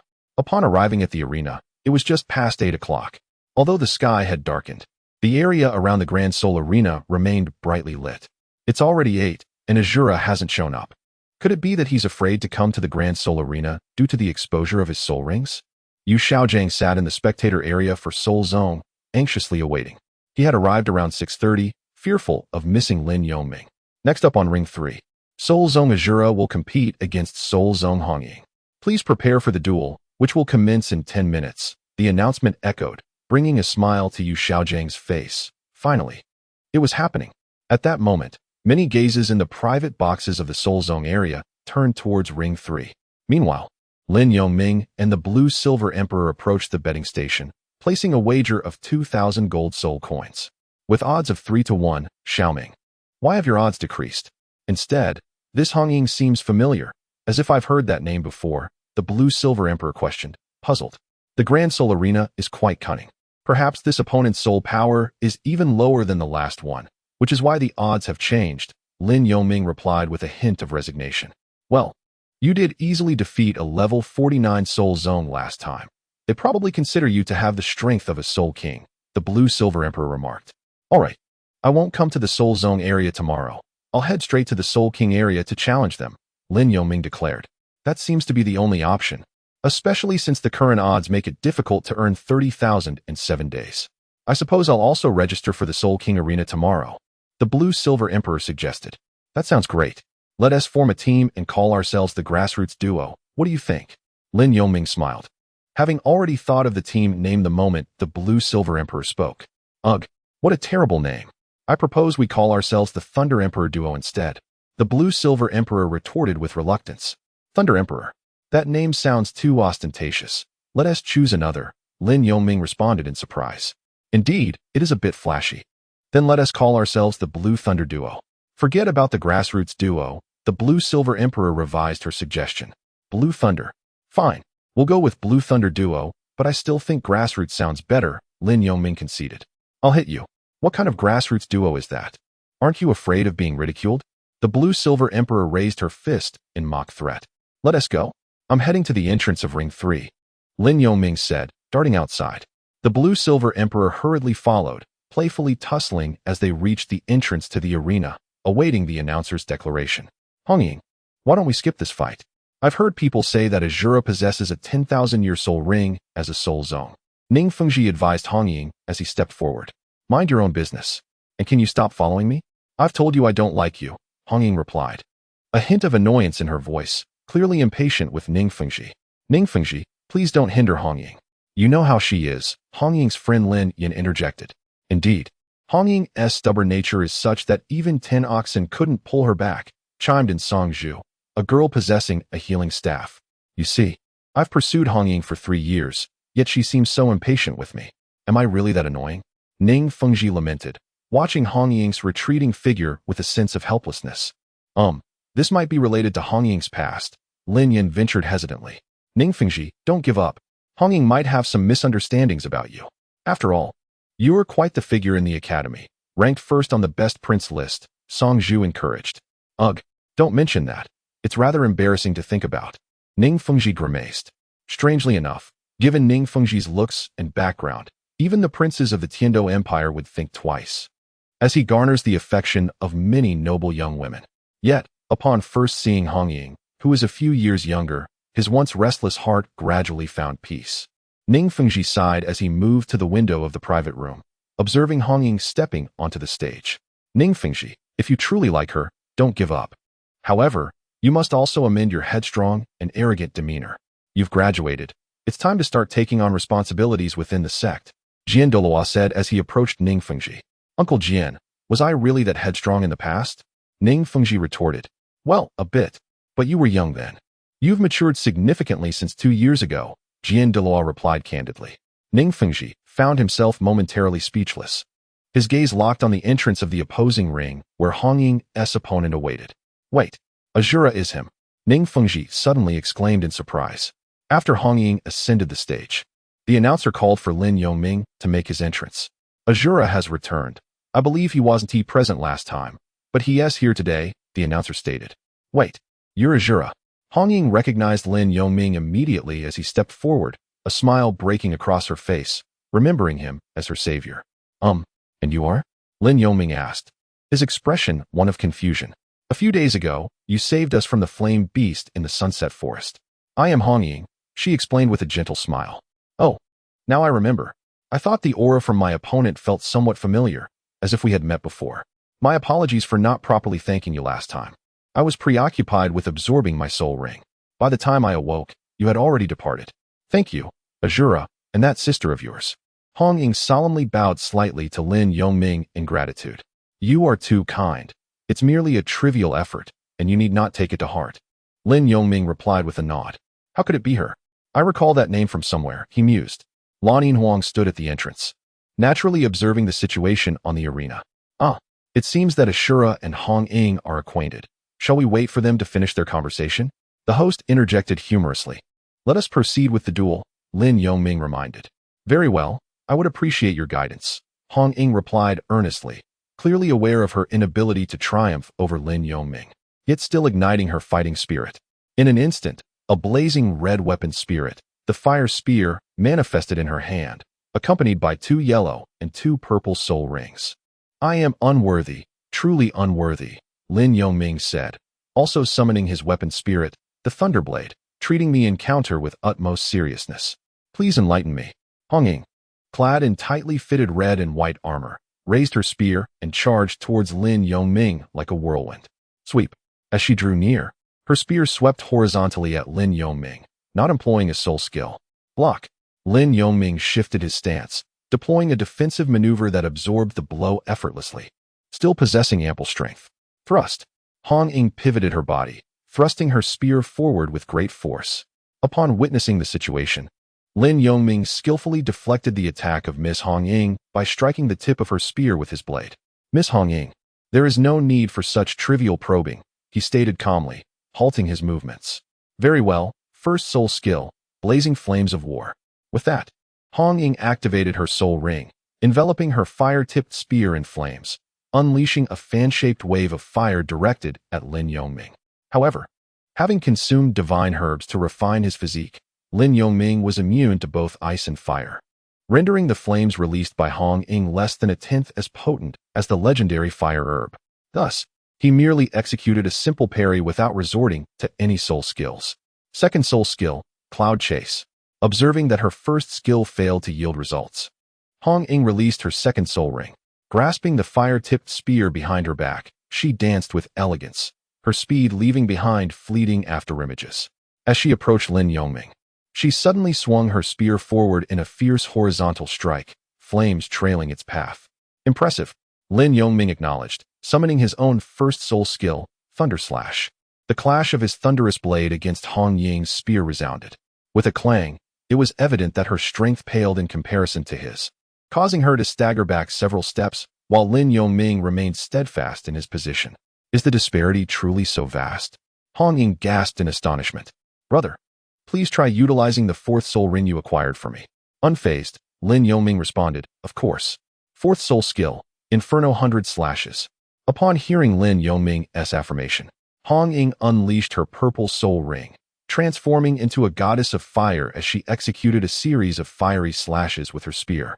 Though she claimed to deliver 100 strikes, given her current soul power, managing to unleash a dozen potent attacks was already quite the feat well done, Lin Yongming complimented, releasing his own second soul skill, Wave Eruption, with calm composure. In an instant, Hong Ying's fiery strikes were obliterated by the overwhelming force of his technique, even causing her to reel back from the impact, blood trickling from the corner of her mouth. Brother Azura, I concede, Hong Ying said, propping herself up with her spear, her voice tinged with resignation.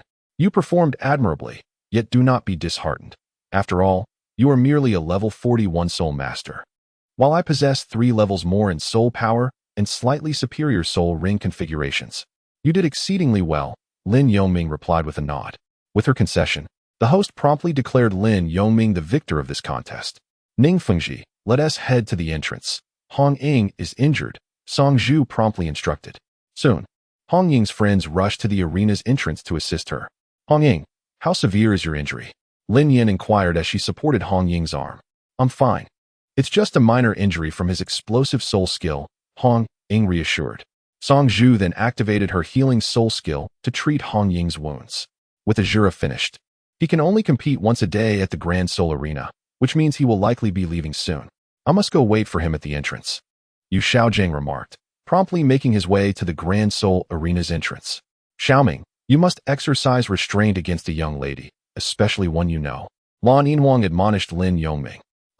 I may have lost control a bit, Lin Yongming replied with an awkward smile.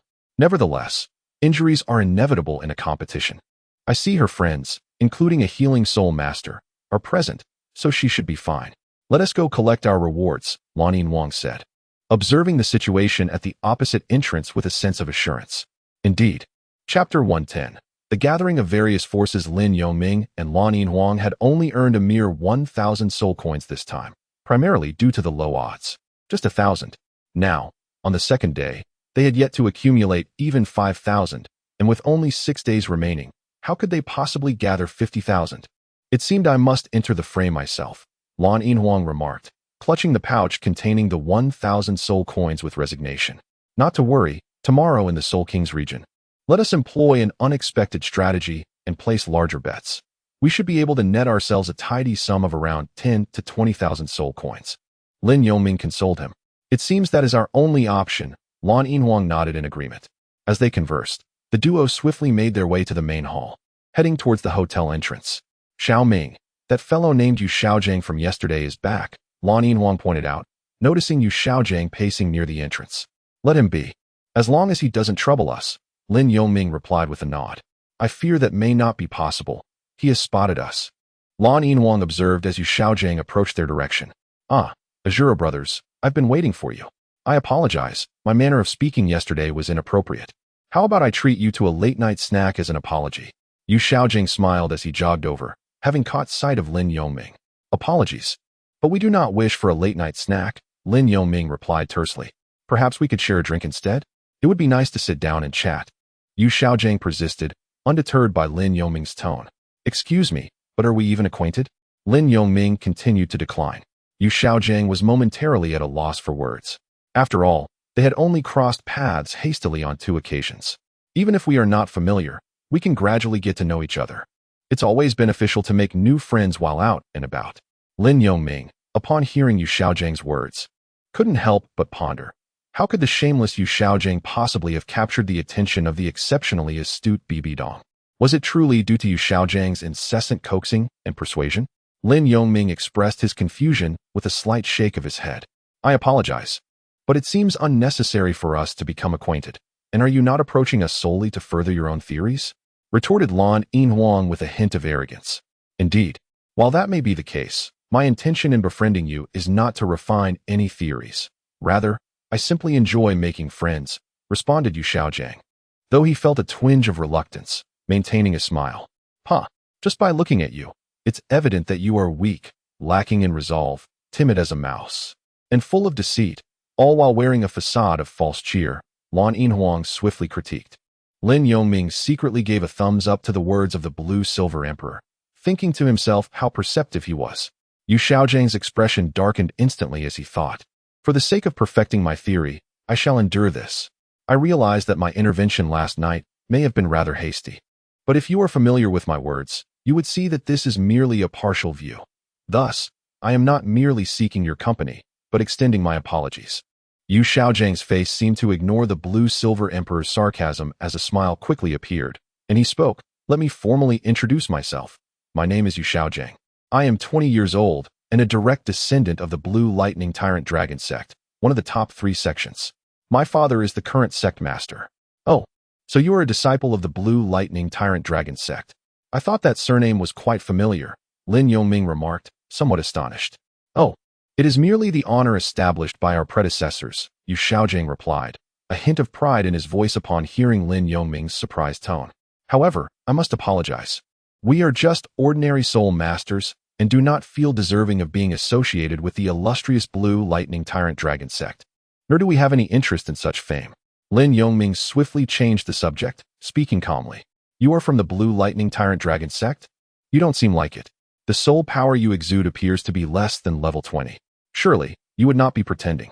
Why not demonstrate your formidable and majestic martial spirit, the Blue Lightning Tyrant Dragon, to confirm your identity? The Blue Silver Emperor scrutinized Yu Xiaojing before slowly speaking. Oh, Ain, you make a valid point.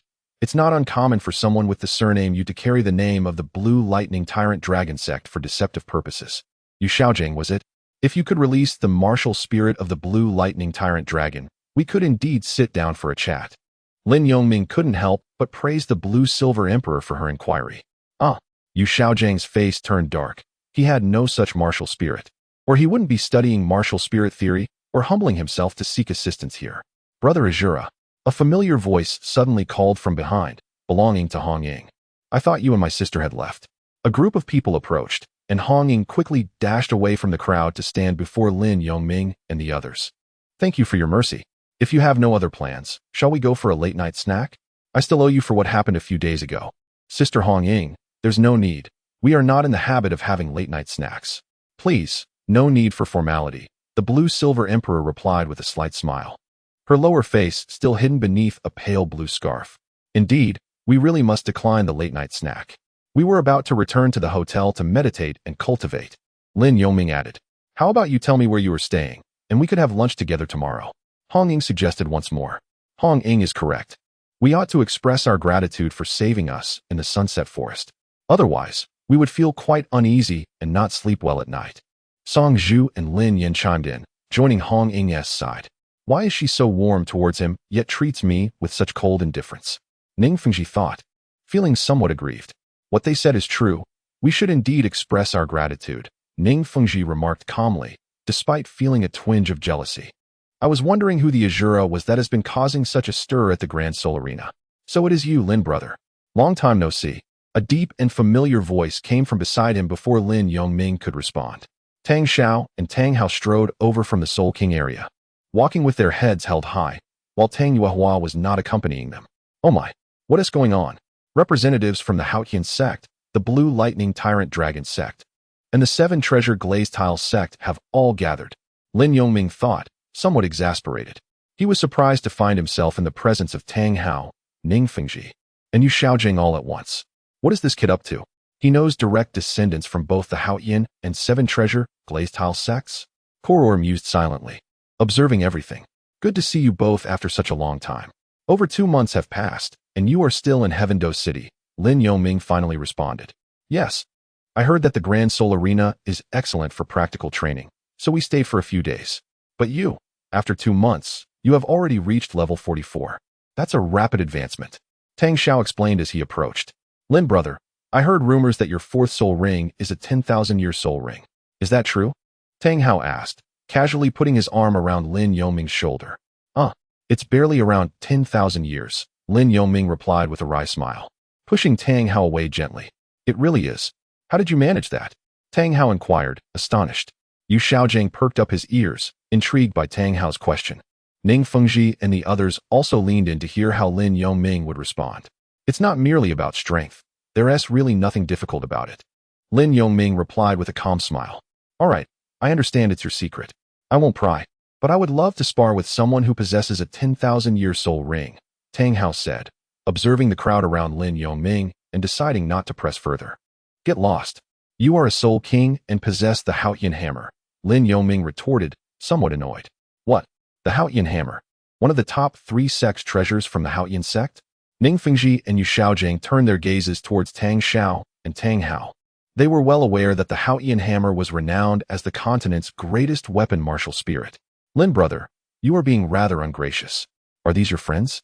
Tang Xiao asked with a resigned smile. We've only just met, Lin Yongming replied. Could it be that you two are the legendary Haotian twin heroes? Tang Xiao and Tang Hao, Yu Xiaojing interjected. Hello, I'm Yu Xiaojing, a member of the Blue Lightning Tyrant Dragon sect. You are Yu Xiaojing, Ning Fengji exclaimed. his expression one of surprise. Since he was near Heavendo City, he had certainly heard of Yu Xiaojiang's reputation. Greetings, everyone. I am Ning Fengji, and my martial spirit is the seven-treasure glazed tile pagoda. Ning Fengji introduced himself, stepping forward as he recognized his peers from the top three sections. The seven-treasure glazed tile pagoda, the inherited martial spirit of the seven-treasure glazed tile sect, is said to be the finest auxiliary martial spirit in the continent. I have heard of your name. You are the next prospective sect master, correct? Tang Xiao inquired with a smile. Oh, it's merely a prospect, Ning Fengji replied humbly. Since that is the case, everyone, please continue your conversation while we take our leave, Lin Yongming said, deciding not to intrude as he saw them becoming familiar with one another. Don't go, Lin brother.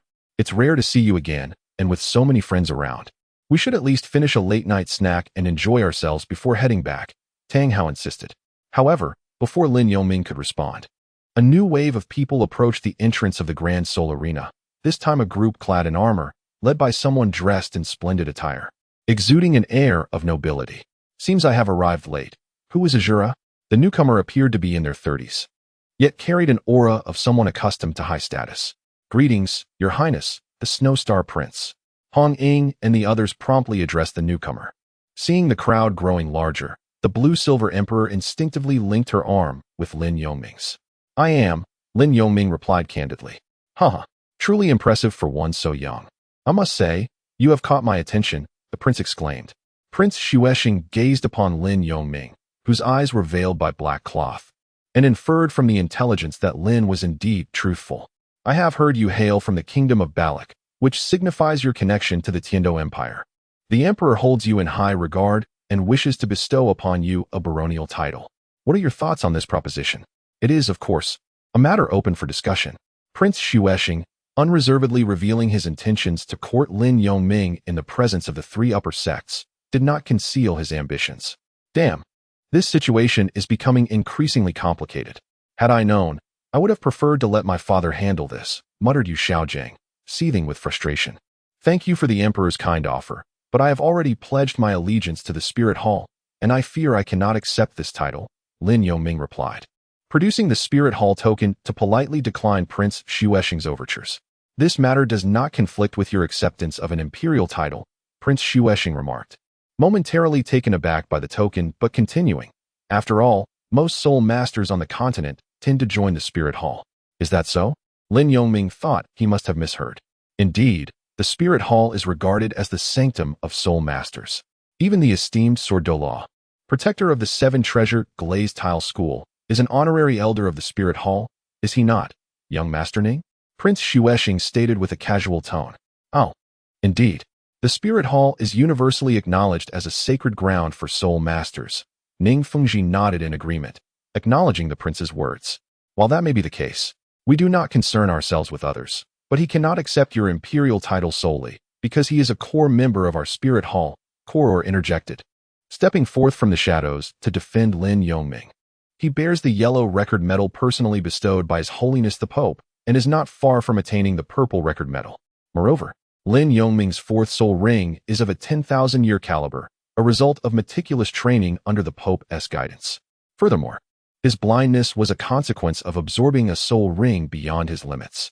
Koror fabricated an explanation as he approached Lin Yongming. Ah, yes, indeed. Lin Yongming was momentarily taken aback, realizing that he could only acquiesce to Koror's narrative at this juncture. Brother, I recall him mentioning that he was born blind. Tang Hao whispered to Tang Xiao. Shoo. Tang Xiao gestured for silence. Lin Yongming, please display your yellow record medal for Prince Xuexing to see, Koror suggested. Noticing the prince's skeptical expression, Lin Yongming reluctantly produced the distinctive yellow medal of honor for all to see. Behold the yellow medal of honor. It is truly formidable, murmured the three members of Hongying in awe. It is indeed a pity. We did not anticipate that he is a core member of your Spirit Hall. We acted hastily, Prince Xuexing remarked darkly before departing with his entourage. Everyone, it is getting late, and we shall forego the late-night feast. I appreciate your kindness. Lin Yongming addressed Tang Hao and the others upon witnessing Prince Xuexing's genuine departure. Following this, he too exited the Grand Soul Arena alongside Coral. Could it be that he is indeed a product of Spirit Hall's meticulous training, capable of absorbing a 10,000-year spirit ring at the fourth spirit ring? Yu Xiaojing sensed that there might be underlying circumstances. However, it was not the appropriate time for further discussion, so he too departed alone. Hongying, perhaps we should invite him another day. Since he is present in the Grand Soul Arena, he likely will not leave anytime soon. I suspect Spirit Hall has sent him here for training.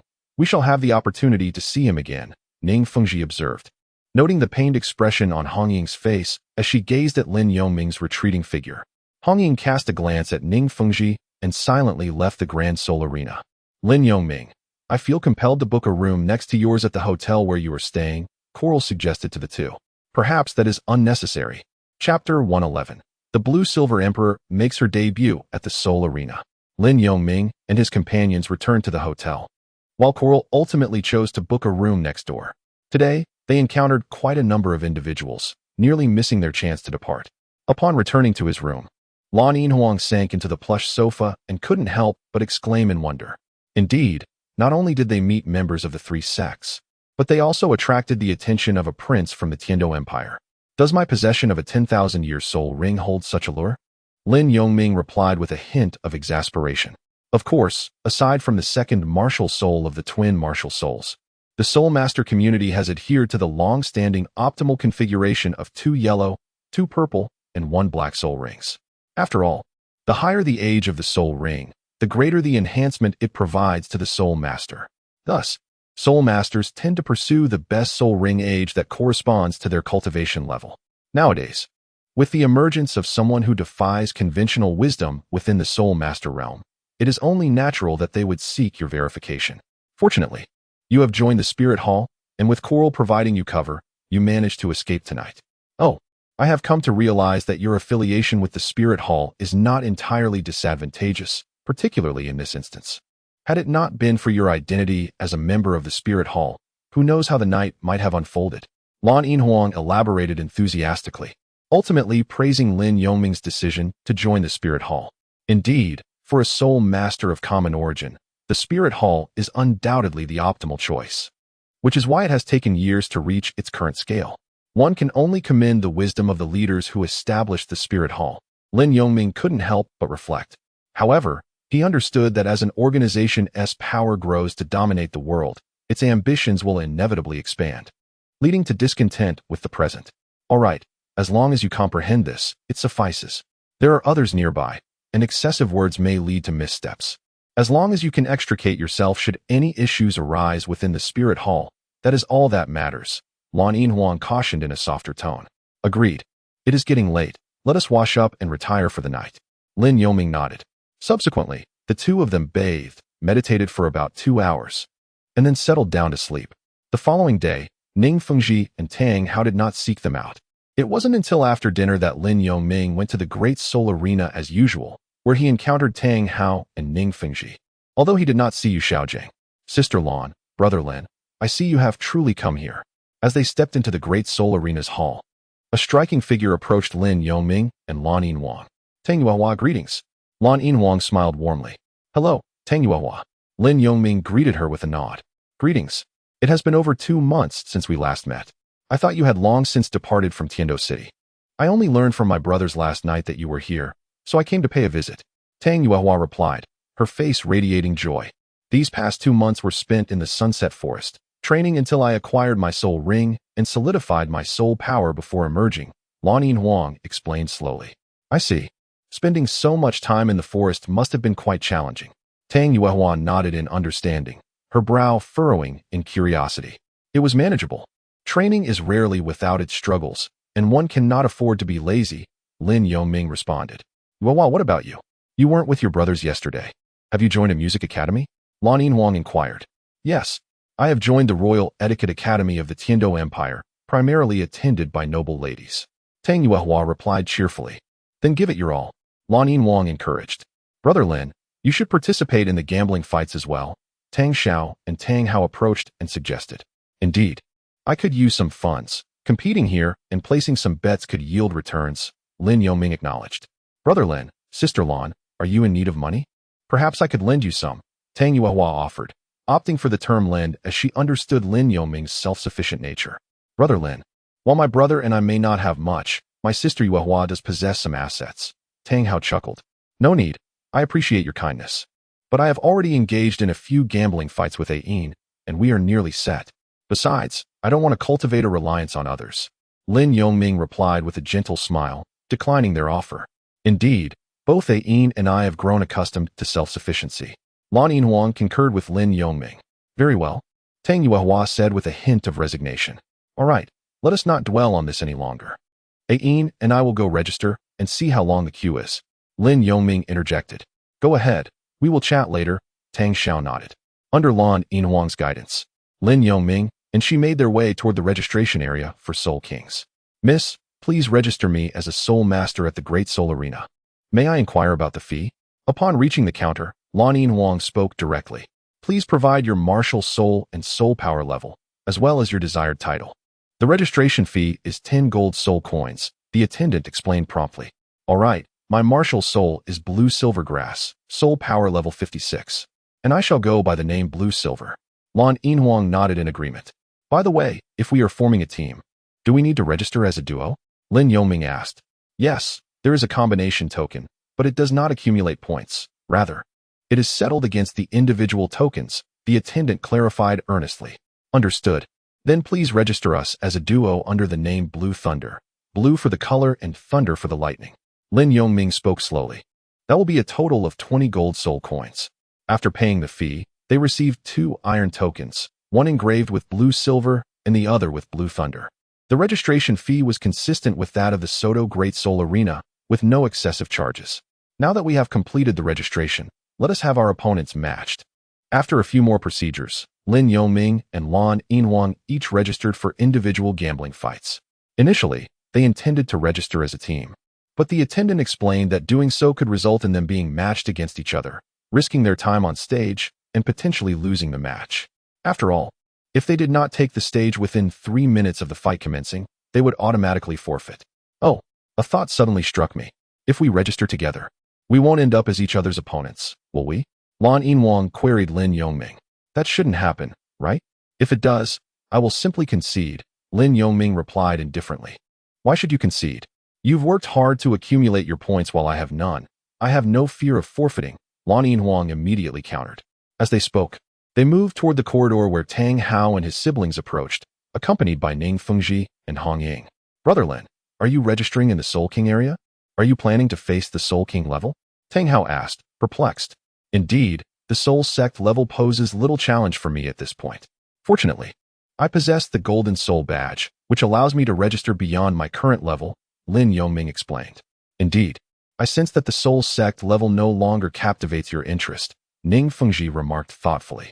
By the way, your surname is Lin? Yes, my true name is Lin Yongming. While Azura is the moniker I adopted at the Great Soul Arena, Lin Yongming replied candidly. Lin Yongming, I find that the name Azura carries a certain resonance. Ning Fengji mused.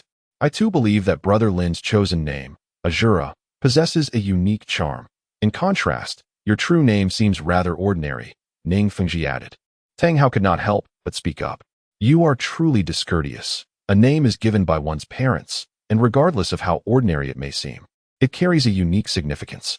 Tang Yuehua retorted somewhat irritably. Not at all, I merely expressed my feelings. Tang Hao, having received a reprimand from Tang Yuehua, spoke helplessly. It's nothing, Lin Yongming said casually.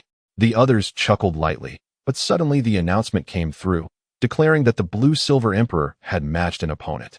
The next battle will commence, Soul King Blue Silver versus Soul King Rose, starting in 10 minutes. Blue Sister, you signed up too? Tang Yuehua asked curiously.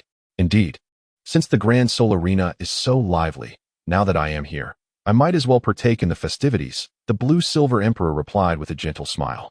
Go for it. You can do it. Tang Yuehua cheered enthusiastically. Wait. If I recall correctly, when we first met, you were merely a level 46 Soul Master. Tang Xiao interjected, his brow furrowing. I am a plant-type martial soul, the Blue Silver Emperor. Due to a mutation, I can cultivate using ordinary blue silver grass, which makes the forest akin to a simulated training ground, thus allowing for rapid progress, the Blue Silver Emperor explained with a soft smile. Indeed, Brother Tang, you may not know, but my reaction at that time was even more exaggerated than yours. I was breaking through a level of soul power every few days. It left me speechless, Lin Yongming added, dramatically supporting the blue-silver emperor's claims. Is that so? Tang Xiao could hardly believe it. A 10-level gap from Soul Master to Soul King was something even the most renowned Soul Masters would find hard to accept, especially to ascend 10 levels in just 2 months. Ian, be careful and good luck. Lin Yongming instructed the blue-silver emperor, ignoring Tang Xiao's skepticism. All right, don't worry. Here's the money. Place a hefty bet on my victory, the blue-silver emperor said confidently. Of course, Lin Yongming replied, nodding. I'll wager too. Since we're acquaintances, I might as well join in on the excitement. Ning Feng chimed in enthusiastically. Well then, let us join in the revelry as well. Tang Xiao said. Subsequently, except for the girls, Lin Yongming, Tang Hao, and Ning Feng, the 4 of them headed towards the betting room. Lin Yongming wagered all 3,000 gold soul coins given by Blue-Silver Emperor. I bet 10,000 gold soul coins, Ning Fengji declared, producing his coins. Then let's each wager 5,000 gold soul coins, brother, the Tang brothers suggested. Are you newcomers unaware of who Rose is? She is a distinguished graduate of the Botanical Academy, currently a level 58 control system Soul King, adept in both offense and defense. Ha, how foolish. They must be friends of that blue-silver, someone mocked. Graduating from the Botanical Academy means she wields a plant-type martial soul. Lin Yongming scoffed inwardly, thinking that if she possessed a plant-type martial soul, even a soul sage might struggle to defeat Blue-Silver Emperor. Lin, ignore them. We trust you and Blue-Silver. Tang Hao said, patting Lin Yongming on the shoulder. No worries. Their coins will surely end up in our pockets. Lin Yongming replied with a slight smile. Indeed. After tonight's match, Lin, you won't be running off, will you? We should gather outside, Tang Hao added with a grin. If it weren't so late, we could sit down for some tea. Lin Yongming nodded in agreement. Exactly. We are all of the same age and should not be judged by our backgrounds. What matters is our own capabilities. Let us not dwell on anything else, Tang Xiao interjected.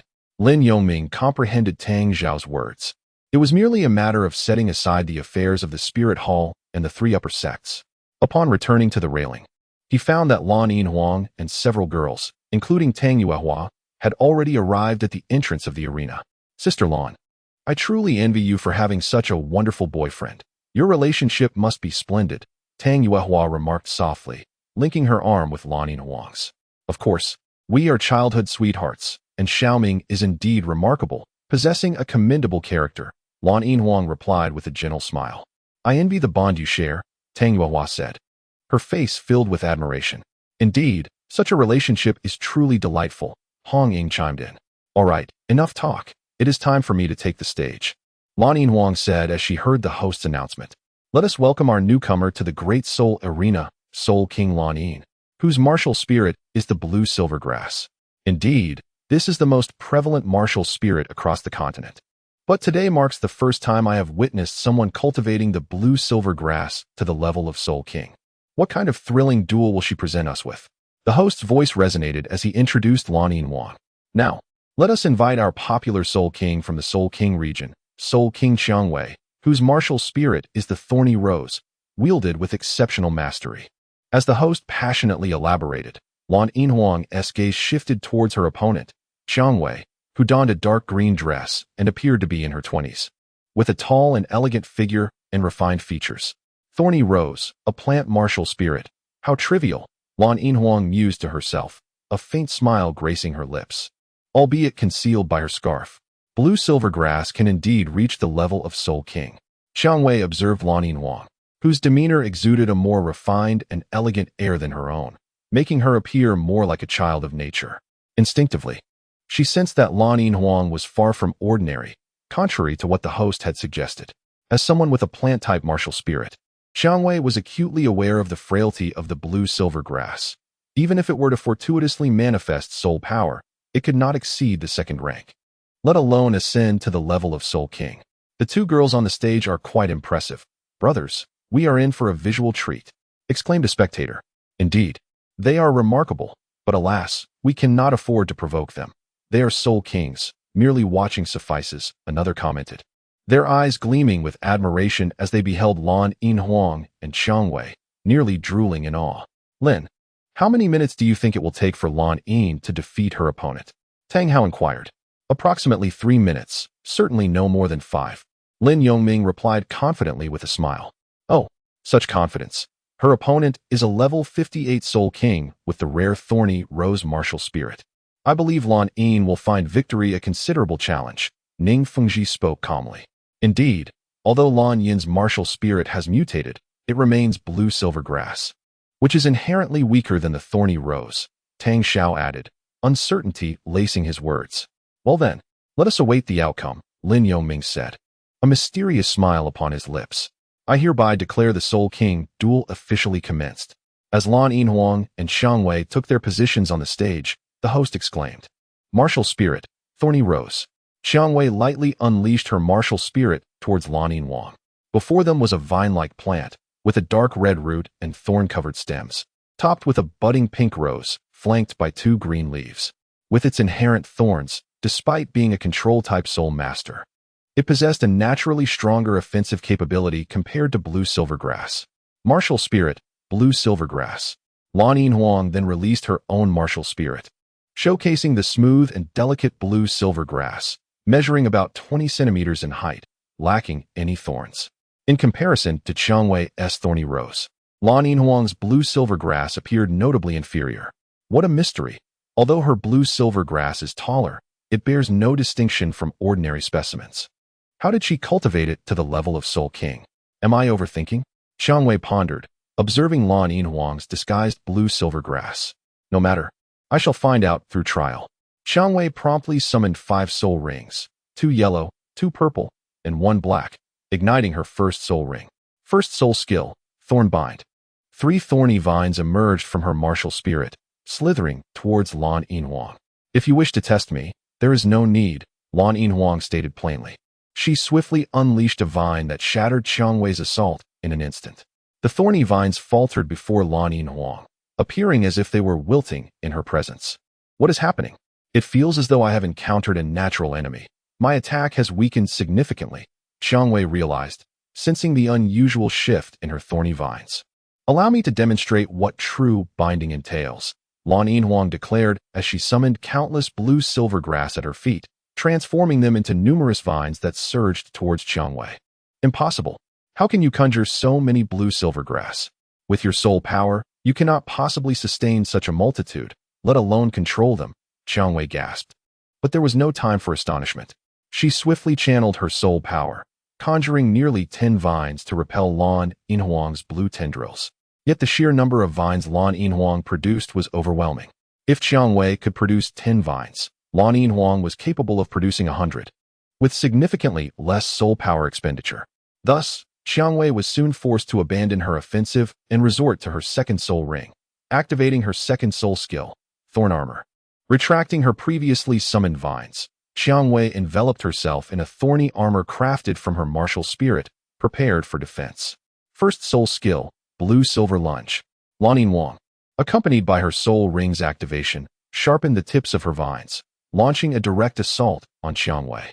Strike after strike, Lan Yinhuang's repeated offensives left Xiang Wei's armor increasingly fragile. Third soul skill, Rose Dance. Xiang Wei unleashed her third soul ring, summoning a multitude of thorny roses that swiftly cleared Lan Yinhuang's encroaching vines. Seeing this, Xiang Wei quickly vacated her surrounded position, allowing her a moment of respite. However, the vines that Xiang Wei had shattered swiftly reformed into blue-silver grass, continuing their pursuit. Damn it, is this never-ending?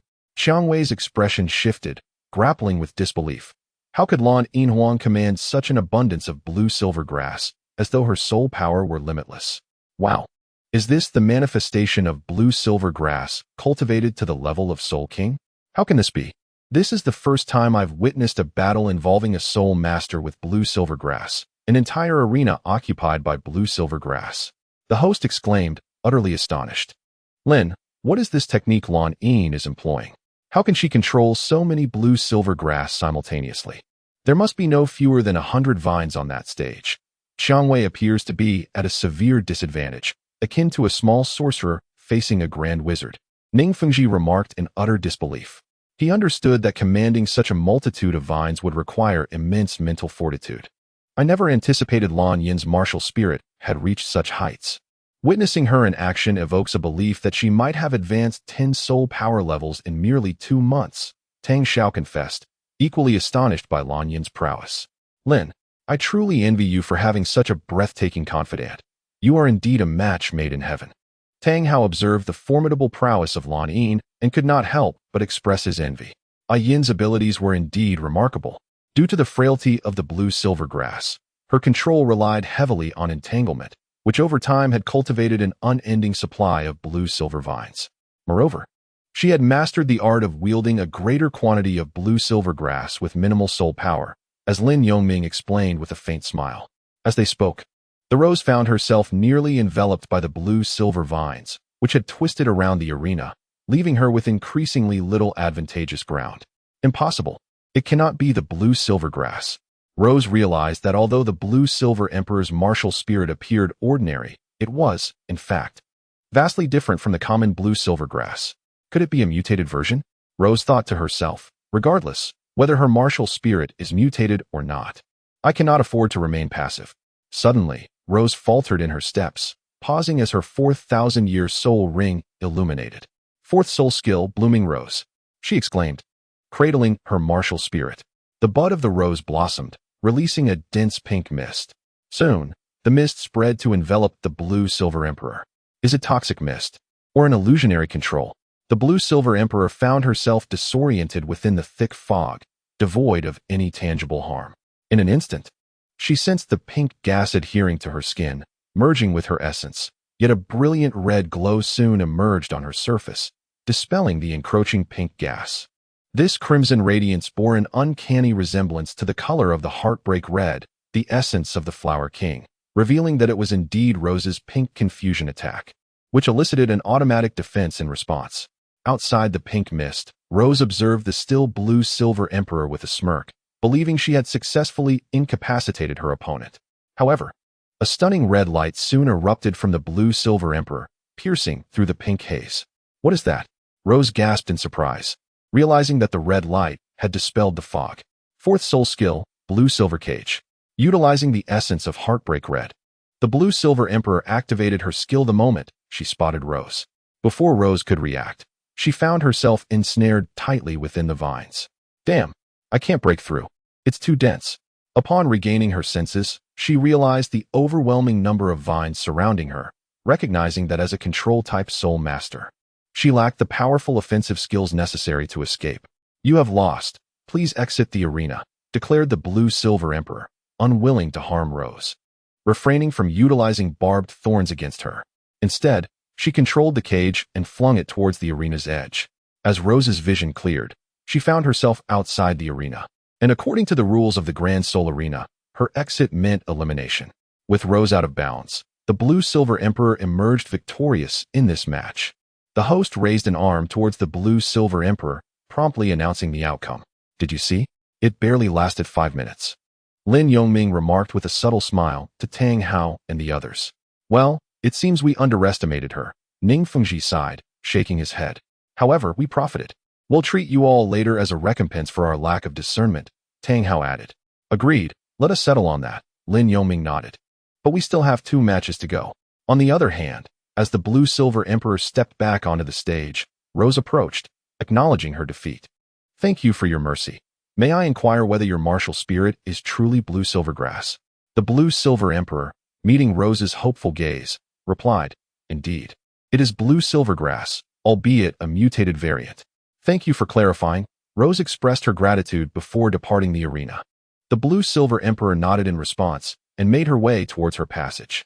Tang Yuehua stepped forward, exclaiming, Sister Lan Yin, you are truly formidable, effortlessly defeating an opponent 2 levels above you. Oh, I merely capitalized on a slight advantage and magnified it.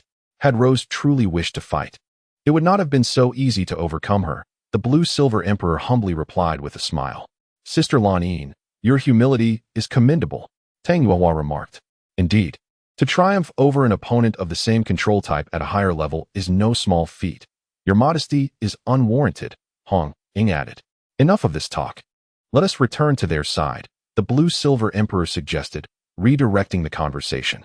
The group nodded in agreement, while Lin Yongming, having noticed the Blue-Silver Emperor exiting the entrance, approached to greet her. Yin, that was a splendid battle. I trust you were not injured? What was that pink mist? He inquired with concern. It seemed like a paralyzing control, but rest assured, Such trivial toxins have no effect on me. The blue-silver emperor assured him. That's a relief. Lin Yoming nodded. Blue Yin, we underestimated your capabilities. Our apologies, Tang Hao and the others admitted sheepishly. Oh, we just placed a small bet, Lin Yoming informed the blue-silver emperor. It seems my little Ming truly understands me. The blue-silver emperor smiled joyfully. Speaking of bets, little Ming, how much did we win this time? She asked eagerly. Let us find out, Lin Yoming suggested, taking her hand. Subsequently, the group made their way to the betting room, where they discovered nearly 5-to-1 odds, indicating that Lin Yoming had won 15,000 gold soul coins excluding his initial stake. After a half-hour wait, Lin Yoming finally heard the announcement regarding his next opponent. In the next match, the duel featuring the Golden Soul badge shall commence, with Soul Zong Azura facing off against Soul King Xianming. Lin Yoming's adversary is a defensive soul master, wielding the ice attribute spirit of the Xianming turtle, which possesses formidable defensive capabilities and freezing effects. Ultimately, Lin Yoming triumphed by leveraging his immunity to ice attributes and the penetrating prowess of his Thunderblade. Lin Yoming, akin to a master in a training ground, shattered the passive defenses of the enigmatic Xianming, thus securing victory in the competition. In the final match, amidst a strategic duel, Lin Yoming and the Blue-Silver Emperor confronted two Soul Kings, each averaging level 55. With the Blue-Silver Emperor orchestrating control, Lin Yoming launched a decisive assault, ultimately vanquishing their adversaries with the indomitable Ming Wang formation. As they exited the Grand Soul Arena, the clock had already surpassed 9:30. Xiaoming, we VE amassed 30,000 gold soul coins tonight. A few more rounds should allow us to catch up with the auction at the Treasure Pavilion. The Blue-Silver Emperor remarked joyfully. It was primarily our unexpected performance that garnered such an outcome for the audience, Lin Yoming interjected. Thanks to your efforts, we have also won quite a bit, Tang Xiao expressed with satisfaction. I must say, the synergy between you two on the stage, facing two Soul Kings, was impeccable. Is this the harmony of childhood friends?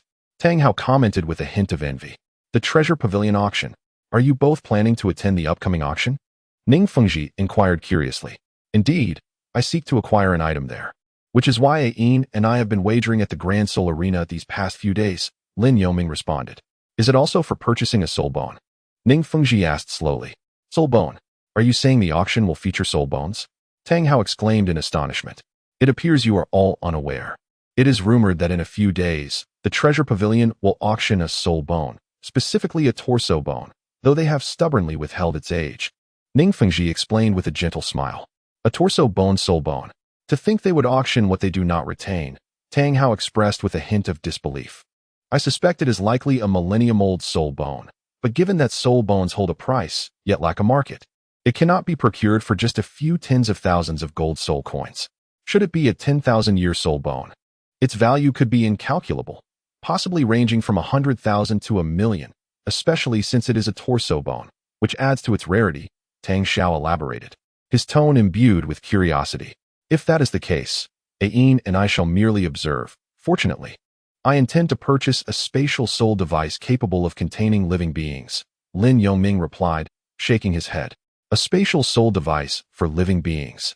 I have heard that while the space may be limited, it is priced several times higher than ordinary soul devices. Lin, if you require a spatial soul device, do let me know.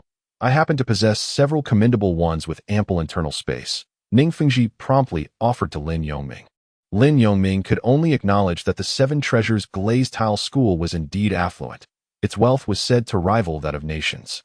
Thus, it was no surprise to him that they possessed an abundance of soul guide devices. No, this is because Ain adores flowers and small animals. I wish to purchase some to present to her. However, once the flowers are picked, they cannot be preserved for long.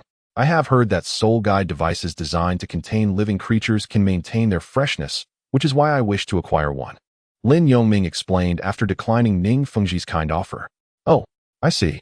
Although you may be blind, you certainly possess a romantic spirit, Ning Fengji remarked with a hint of envy. Sister Lanin, is this true? Tang Yuehua inquired softly. Indeed, I have a fondness for appreciating rare flowers and plants. I mentioned this to Xiao Ming, and he intends to buy one for me. Lan Yinhuang nodded in affirmation. Wow, how enviable. Such love. Tang Yuehua exclaimed with a hint of playful jealousy. Tang Hao and Ning Fengji, along with the others, indulged in the couple's affectionate display. All right, enough of this. It feels a bit awkward. Where shall we go for a late-night snack? Lin Yongming quickly shifted the topic. We understand. Soon after, Lin Yongming and his companions arrived at a bustling night market to enjoy their supper. They did not part ways until nearly 11 o'clock. Before they knew it, the time for the Golden Treasure Pavilion's auction had arrived. Chapter 113. Douluo meets Lin Yongming a few days later, one morning. Coral knocked on Lin Yongming's hotel room door. Senior Coral, is there something you need? Lin Yongming asked in confusion, as Coral had not sought him out since their last candid conversation, merely following him discreetly from the shadows. Lin Yongming, Bishop Salas sent me a message last night, stating that a representative from His Holiness, the Pope, has arrived. You are to accompany me back to the Sacred Hall to meet the elders, Coral stated directly. Elder level? Lin Yongming expressed some surprise. Indeed, it is a title Douluo, and quite possibly one of the Pope's esteemed aides. Therefore, His Holiness likely places significant importance on your situation. Coral explained, having only heard from Bishop Salas, but not knowing which elder had come to Heaven-Do City. Senior Coral, I understand. Since it is an elder's summons, I shall certainly attend. However, I have yet to freshen up. May I request a moment?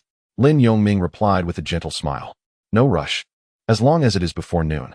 The elder just arrived last night. Coral nodded and then left Lin Yongming's door. After closing the door, Lin Yongming's expression turned pensive, uncertain of how to deflect inquiries regarding his fourth soul ring. Xiaoming, what troubles you?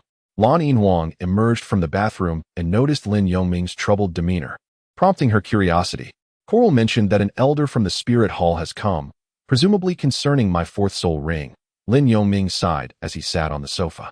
I am contemplating what reasonable excuse I might employ to downplay this matter. Is the elder from the Spirit Hall a title Douluo? Lan Yinhuang inquired, sitting beside Lin Yongming with a gentle demeanor. Essentially, yes. The matter concerning the celestial herb must not be disclosed. To possess such a treasure is to invite peril. I cannot avoid the meeting, yet I am at a loss as to what excuse to provide, Lin Yongming lamented. Your situation is indeed quite challenging. A common excuse may not suffice to deceive them, but since the Pope has sent someone, they clearly seek a definitive answer. Lan Yinhuang offered consolation. If all else fails, I may have to reveal my external soul bone, the purple lightning wing. By embellishing its capabilities, I should be able to evade scrutiny, Lin Yongming suggested, seeking Lan Yinhuang's opinion. I believe that is a viable approach. After all, the purple lightning wing has fully integrated with you following your ice and fire tempering. And even if they desired it, there would be no means to obtain it. Should they attempt to eliminate you, the external soul bone would perish as well. Therefore, with your innate talent, they would only value you more and seek to cultivate your potential. Lan Yinhuang shared her thoughts. Following the ice and fire tempering, the purple lightning wing had indeed fused completely with Lin Yongming. Moreover, its 3,000-year age had now matured to 9,000 years, and it was expected that upon Lin Yongming's ascension to Soul King, the purple lightning wing would reach the level of a 10,000-year soul bone. The bond between the soul bone and its host was mutually beneficial. As the purple lightning wing grew, it also enhanced Lin Yongming's physical capabilities. Thus, using the purple lightning wing as an excuse, Lin Yongming was confident that the Spirit Hall would believe he could endure the soul power impact of a 10,000-year soul ring. As for the mental turbulence caused by the 10,000-year soul ring, Lin Yongming's rationale was straightforward. He could simply state that his rapid mental growth was due to his innate blindness. I fear that if they discover the truth, they will compel me to return to Spirit City. What about you, Ayin? I cannot bear to be apart from you. Lin Yongming grasped Lan Yinhuang's hand. How could that be? Even if we go to Spirit City, I will remain by your side. Wherever you are is my home, Lan Yinhuang replied softly. Ayin, you are truly wonderful, Lin Yongming nodded. However, did you not express reluctance to go to Spirit City? I do have some reservations, but since we are together, I would accompany you into any den of dragons or tigers, Lan Yinhuang declared with deep affection. Ayin, Lin Yongming gently embraced Lan Yinhuang in a silent hug. Humph, do not misunderstand. I merely fear you may be captivated by the Spirit Hall's saintess. Lan Yinhuang feigned a tough exterior. I have no sight. How could I be entranced? Lin Yongming was taken aback. I do not care. Regardless, if you go to Spirit City, I will go too, Lan Yinhuang asserted with a hint of pride. Very well, Lin Yongming acquiesced. Now that we have devised a plan, hurry and freshen up. I shall accompany you to meet the elder, Lan Yinhuang gently urged. Perhaps you should not accompany me. It is merely an initial meeting, and there should be no issues. Lin Yongming released Lan Yinhuang's hand. That will not do. What if he attempts to take you away? Lan Yinhuang protested. All right, then we shall go together, Lin Yongming conceded, recognizing Lan Yinhuang's determination. Despite her gentle appearance, she possessed a resolute inner strength. Lin Yongming entered the bathroom for his morning ablutions and subsequently made his way to a nearby hotel for breakfast. By the time he finished, it was around 10 o'clock, and he proceeded towards the Heavenly Dough Palace. He arrived at the palace at nearly 11, at a leisurely pace. Upon greeting Lord Coral, Bishop Salas instructed him to head straight to the main hall. At the entrance, Member Shi Liang spoke up. Understood, Coral nodded. Lin Yongming, let us proceed inside. I trust the elder is already awaiting us in the main hall. Very well, Lin Yongming and the Blue-Silver Emperor replied in unison, following Coral as they made their way to the main hall of the temple. Standing at the entrance, Coral called out, I pay my respects to the bishop. Enter, came the response. Coral turned back to Lin Yongming and the Blue-Silver Emperor, nodded, and then pushed open the heavy door. Lin Yongming once again entered the main hall, which remained as desolate as ever. However, seated upon the throne was not Bishop Salas, but rather a man clad in dark golden armor, his eyes serenely closed. Surrounding this individual were Bishop Salas and his 4 assistants. The subordinate recognized the elder Jew. As Coral approached the center of the hall and beheld the figure on the throne, he quickly discerned the identity of the man. After all, Coral belonged to the Judgment Corps. Despite being in Heaven Dough City, he was well aware of his superiors, namely the Jew Douluo and the Ghost Douluo, with the Pope and the Grand Elder above them. I have brought Lin Yongming to report to the elder, Coral spoke promptly. Greetings, Elder Jew and esteemed Bishop Salas. Lin Yongming bowed slightly, though he did not kneel as Coral had. The Blue-Silver Emperor merely offered a polite nod, refraining from uttering a word. Lin Yongming, why do you not kneel before the elder? Bishop Salas inquired, a hint of urgency in his tone. Enough. Jew Douluo slowly opened his eyes, adjusting his gloves. Though this is our first meeting, I have heard of your accomplishments in Spirit City. At such a young age, you have achieved 2 great feats and earned the recognition of His Holiness the Pope, who conferred upon you the Yellow Record Medal. I do not place much importance on formalities, especially for a talent such as yourself. Even the old ghost has spoken of you in glowing terms. Your choice not to kneel is not of great consequence. As Jew Douluo spoke, he gradually rose to his feet. However, the moment he began to speak, Lin Yongming felt a shiver run down his spine. He was unaccustomed to the androgynous and somewhat alluring quality of Jew Douluo's voice. The Blue-Silver Emperor, too, was taken aback by the ambiguity of the voice's gender. You flatter me, Elder. I must strive to improve further, Lin Yongming humbly replied. Nonetheless, Jew Douluo, in an instant, flashed to within 2 meters of Lin Yongming. Immediately, Lin Yongming felt a pressure emanating from Jew Douluo, directed solely at him. Let me test the extent of your growth, Jew Douluo declared, and as his words fell, the pressure enveloped Lin Yongming like a ravenous beast. Yes, Elder, Lin Yongming responded, bracing himself against Jew Douluo's overwhelming force. Xiaoming, the Blue-Silver Emperor called out in concern, unable to contain her anxiety. Ayin, I am fine, please step back a bit. The elder merely wishes to assess my strength. Lin Yongming gestured reassuringly to the Blue-Silver Emperor. Oh, you still have the strength to speak.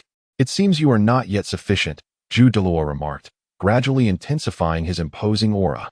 Jew Douluo was merely testing Lin Yongming, incrementally increasing his pressure to gauge the threshold of Lin Yongming's endurance. After all, with Jew Douluo's current soul power at level 94, should he unleash his full might, Lin Yongming understood that he would likely be crushed to the ground in an instant, unable to rise. Lin Yongming felt an overwhelming force, transitioning from the Soul Sect to the Soul King, and swiftly ascending to the level of the Soul Emperor, evolving from the ferocity of a beast to the vastness of the ocean. As the waves of pressure intensified, Lin Yongming's complexion grew increasingly flushed, beads of sweat forming on his forehead, gradually soaking his entire body in cold perspiration. Enduring the pressure of a Soul King at level 55 without releasing his spirit rings was commendable. It seemed his potential was far greater than anticipated, remarked the Jew Douluo. Astonished. I am capable, Lin Yongming stated emphatically. Boom. A tempestuous aura enveloped him, as Jew Douluo elevated the pressure to the level of a Soul Emperor. Approaching the Soul Sage level, Lin Yongming finally unleashed his spirit power, adorned with one yellow, two purple, and one black spirit ring, alongside his martial soul, the Thunderblade, alleviating some of the burden. Indeed, the fourth 10,000-year black spirit ring. Impressive. Your physique is exceptional. The Soul Sage is merely the beginning. Is there more concealed within? Said Douluo, continuing to amplify his aura, now at the Soul Sage level. Suddenly, a colossal wave of pressure completely enveloped Lin Yongming, forcing him to crouch on the ground. As he neared the point of kneeling, sweat drenched his body, and he clenched his teeth. Indeed, to withstand the aura of a Soul Sage at level 71 is remarkable, Douluo noted, preparing to retract his pressure when he suddenly observed a change in Lin Yongming. A sphere of lightning manifested on Lin Yongming's back, gradually extending into a pair of wings crackling with electricity. What is this? An external spirit bone. Douluo exclaimed in astonishment, taking a couple of steps forward. An external spirit bone. Bishop Salas and others also gazed at the purple lightning wings on Lin Yongming's back, utterly shocked. What extraordinary fortune! They marveled. As Lin Yongming released the purple lightning wings, he slowly stood up amidst the pressure emanating from Douluo at the Soul Douluo level. In truth, Lin Yongming had intended to inform Douluo about the external spirit bone, and now, seizing the opportunity, he rationally released it. As he needed to explain how he absorbed a 10,000-year spirit ring at the Soul Sect level. In the hall, as Lin Yongming flapped the wings of the purple lightning, a gust of wind arose, as if he could take flight at any moment. Very well, the external spirit bone must be your ultimate trump card. Indeed, it is quite impressive. Douluo chuckled lightly, retracting his aura. Thank you for your acknowledgement, Elder Ju, Lin Yongming sighed in relief. Your external spirit bone appears to be completely integrated with you, Douluo inquired. Yes, I acquired it unexpectedly while obtaining my third spirit ring.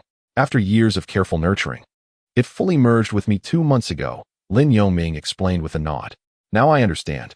You were able to absorb a 10,000-year spirit ring at level 40 due to the enhancement of the external spirit bone, which has already elevated your physique to the level of a Soul King, enabling you to withstand the energy impact of a 10,000-year spirit ring.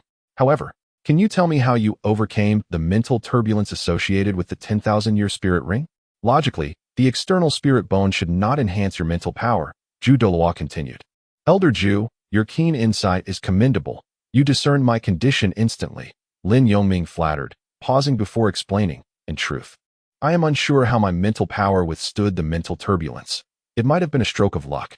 You should know that I was born blind and have relied on my senses to navigate the world. I have been utilizing my mental power daily to observe my surroundings. And over time, this training has gradually enhanced my mental acuity. However, unlike spirit power, mental power does not exhibit noticeable growth. So perhaps my mental strength surpasses even my physical prowess. Is that so? Could you inform me of the range of your perception? Douluo inquired further. Approximately 400 meters, Lin Yongming replied confidently. 400 meters, indeed. This distance approaches the mental power of a Soul Emperor. Very well, I find your reasoning acceptable. And thus your Soul Sect level qualifies you to absorb a 10,000-year spirit ring, Douluo conceded, beginning to believe Lin Yongming's explanation. However, I have one more question. Who is she? Our database contains no record of her, indicating she is not a member of the Spirit Hall. She appears no more than 3 years older than the Saintess, yet is already a level 56 Soul King. Her martial soul, merely a commonplace blue-silver grass. Douluo scrutinized Lin Yongming, focusing intently on the blue-silver emperor. Douluo's tone made Lin Yongming's heart race. Elder Ju, although Ain has yet to formally join the Spirit Hall, I am a member, and thus, as my companion, she naturally belongs to the Spirit Hall as well. Lin Yongming slowly clarified. Since she is your companion, and you are a member of the Spirit Hall, she indeed belongs to the Spirit Hall. Douluo nodded in agreement. Chapter 114. The Blue-Silver Emperor astounds Douluo. Lin Yongming sighed in relief upon hearing the words of Douluo, particularly regarding the Blue-Silver Emperor. He initially feared that a true title Douluo would see through his identity. The might of a title Douluo is formidable. Fortunately, having consumed the Heartbreak Red, his essence had been elevated, and the aura of the Soul Beast had completely vanished. It was the first time the Blue-Silver Emperor had encountered a genuine title Douluo. The last time she met Douluo, he had merely been a Soul Douluo who had yet to obtain his 9th spirit ring at level 90. Thus, When the blue-silver emperor realized that Douluo, a level 94 title Douluo, could not detect her, her worries dissipated entirely. Elder Ju was truly perceptive, rest assured. I have known Aine for several years. She is neither from the three great sects nor any other faction. Lin Yongming, aware of Douluo's concerns, explained. Though that may be the case, how do I face her? There is a sense of familiarity, yet it feels as though I am standing before a deity, exuding an air of nobility. As Douluo spoke, she stepped past Lin Yongming to scrutinize the blue-silver emperor intently. Ah, a yin's martial soul has evolved. It cannot be that Douluo has noticed something. There must be another reason for her attention. Lin Yongming gasped silently. Yet upon recalling that the blue-silver emperor had consumed the Heartbreak Red, he suddenly comprehended the situation. The Heartbreak Red, along with the essence of the blue-silver emperor, had drawn Douluo's attention, primarily because Douluo's martial soul was a celestial herb, the celestial chrysanthemum. Thus, the blue-silver emperor possessed a unique allure for Douluo. May I ask your name? Since you are considered part of our spirit hall, there is no need to conceal your visage, Douluo inquired, unable to discern the matter at hand. My apologies, Elder. I have been remiss, the blue-silver emperor replied with a smile, removing her scarf to reveal her exquisite features. Indeed, she is a breathtaking beauty, Douluo praised, her eyes glimmering with admiration. However, to have cultivated to the rank of Soul King at such a young age, your blue-silver grass martial soul must be extraordinary, Douluo continued. I am called blue-silver. It seems I cannot hide from your discerning eyes, Elder. My martial soul is a variant, and due to this, I endured ridicule in my youth, leading to a life of wandering until I met Xiao Ming, which finally gave me a sense of belonging, the blue-silver emperor explained, casting a glance at Lin Yongming with a gentle smile.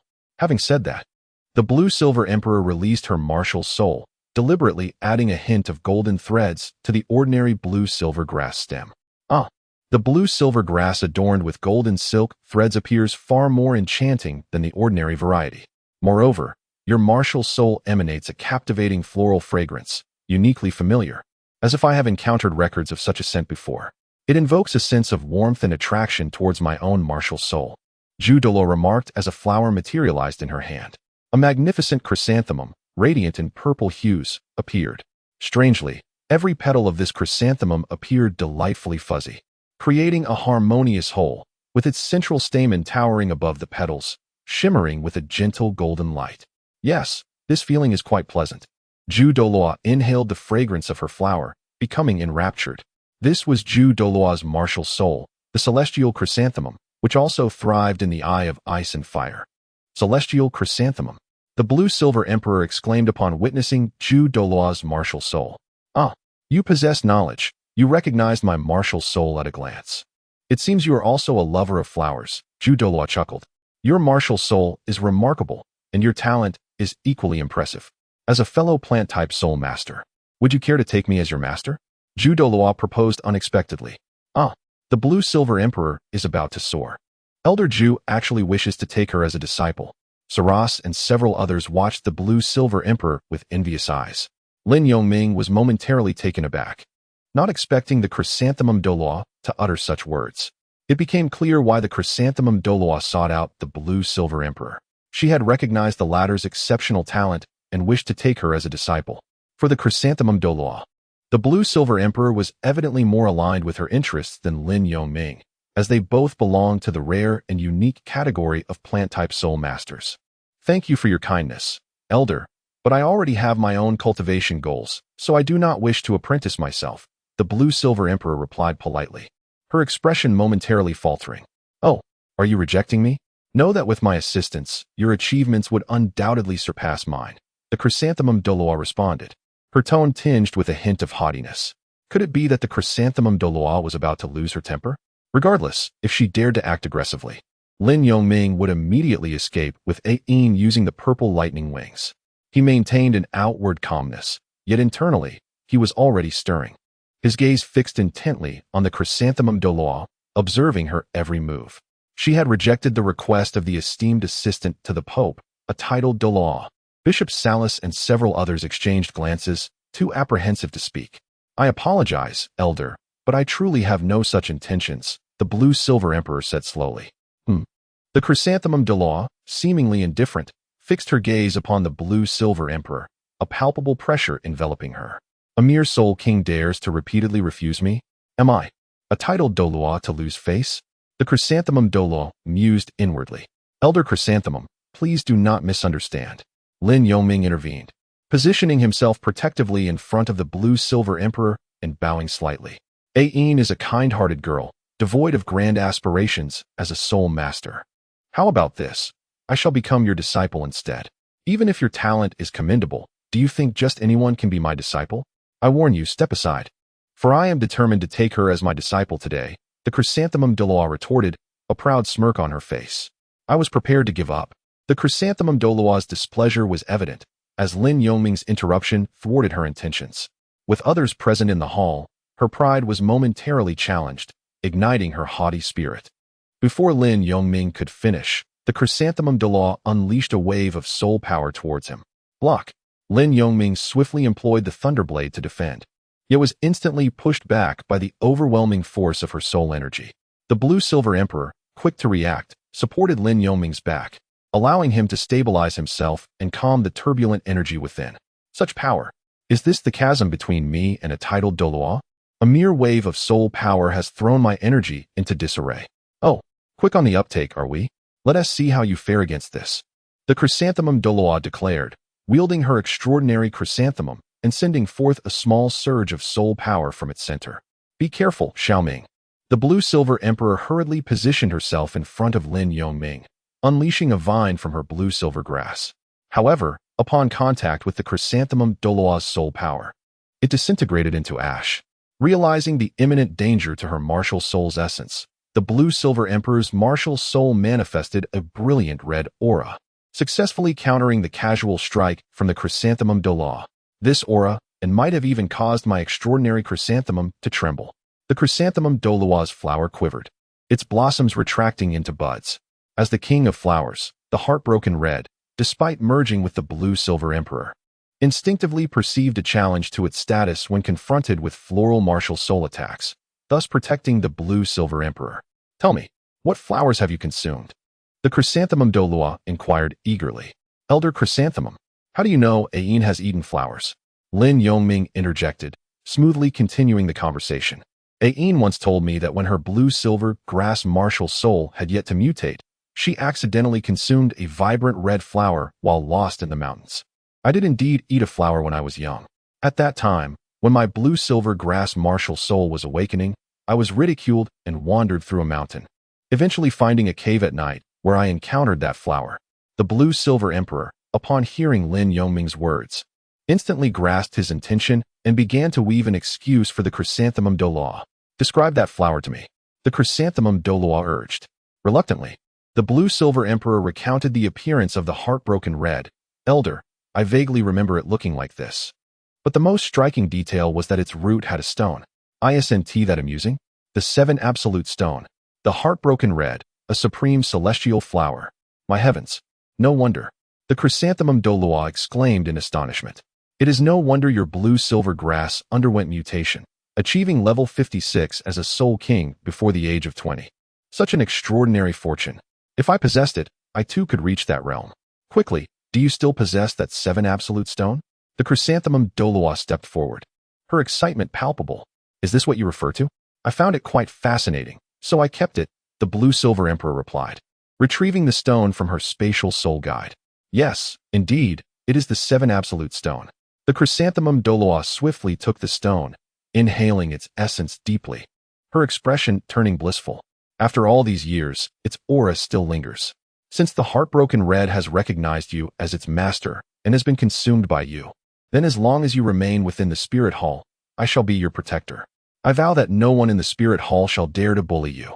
The chrysanthemum Douluo bowed deeply to the blue-silver emperor and presented her with the 7 absolute stone. Elder Chrysanthemum, you are too courteous. However, since you cherish this stone, please keep it, the blue-silver emperor replied, somewhat flustered. Truly, thank you.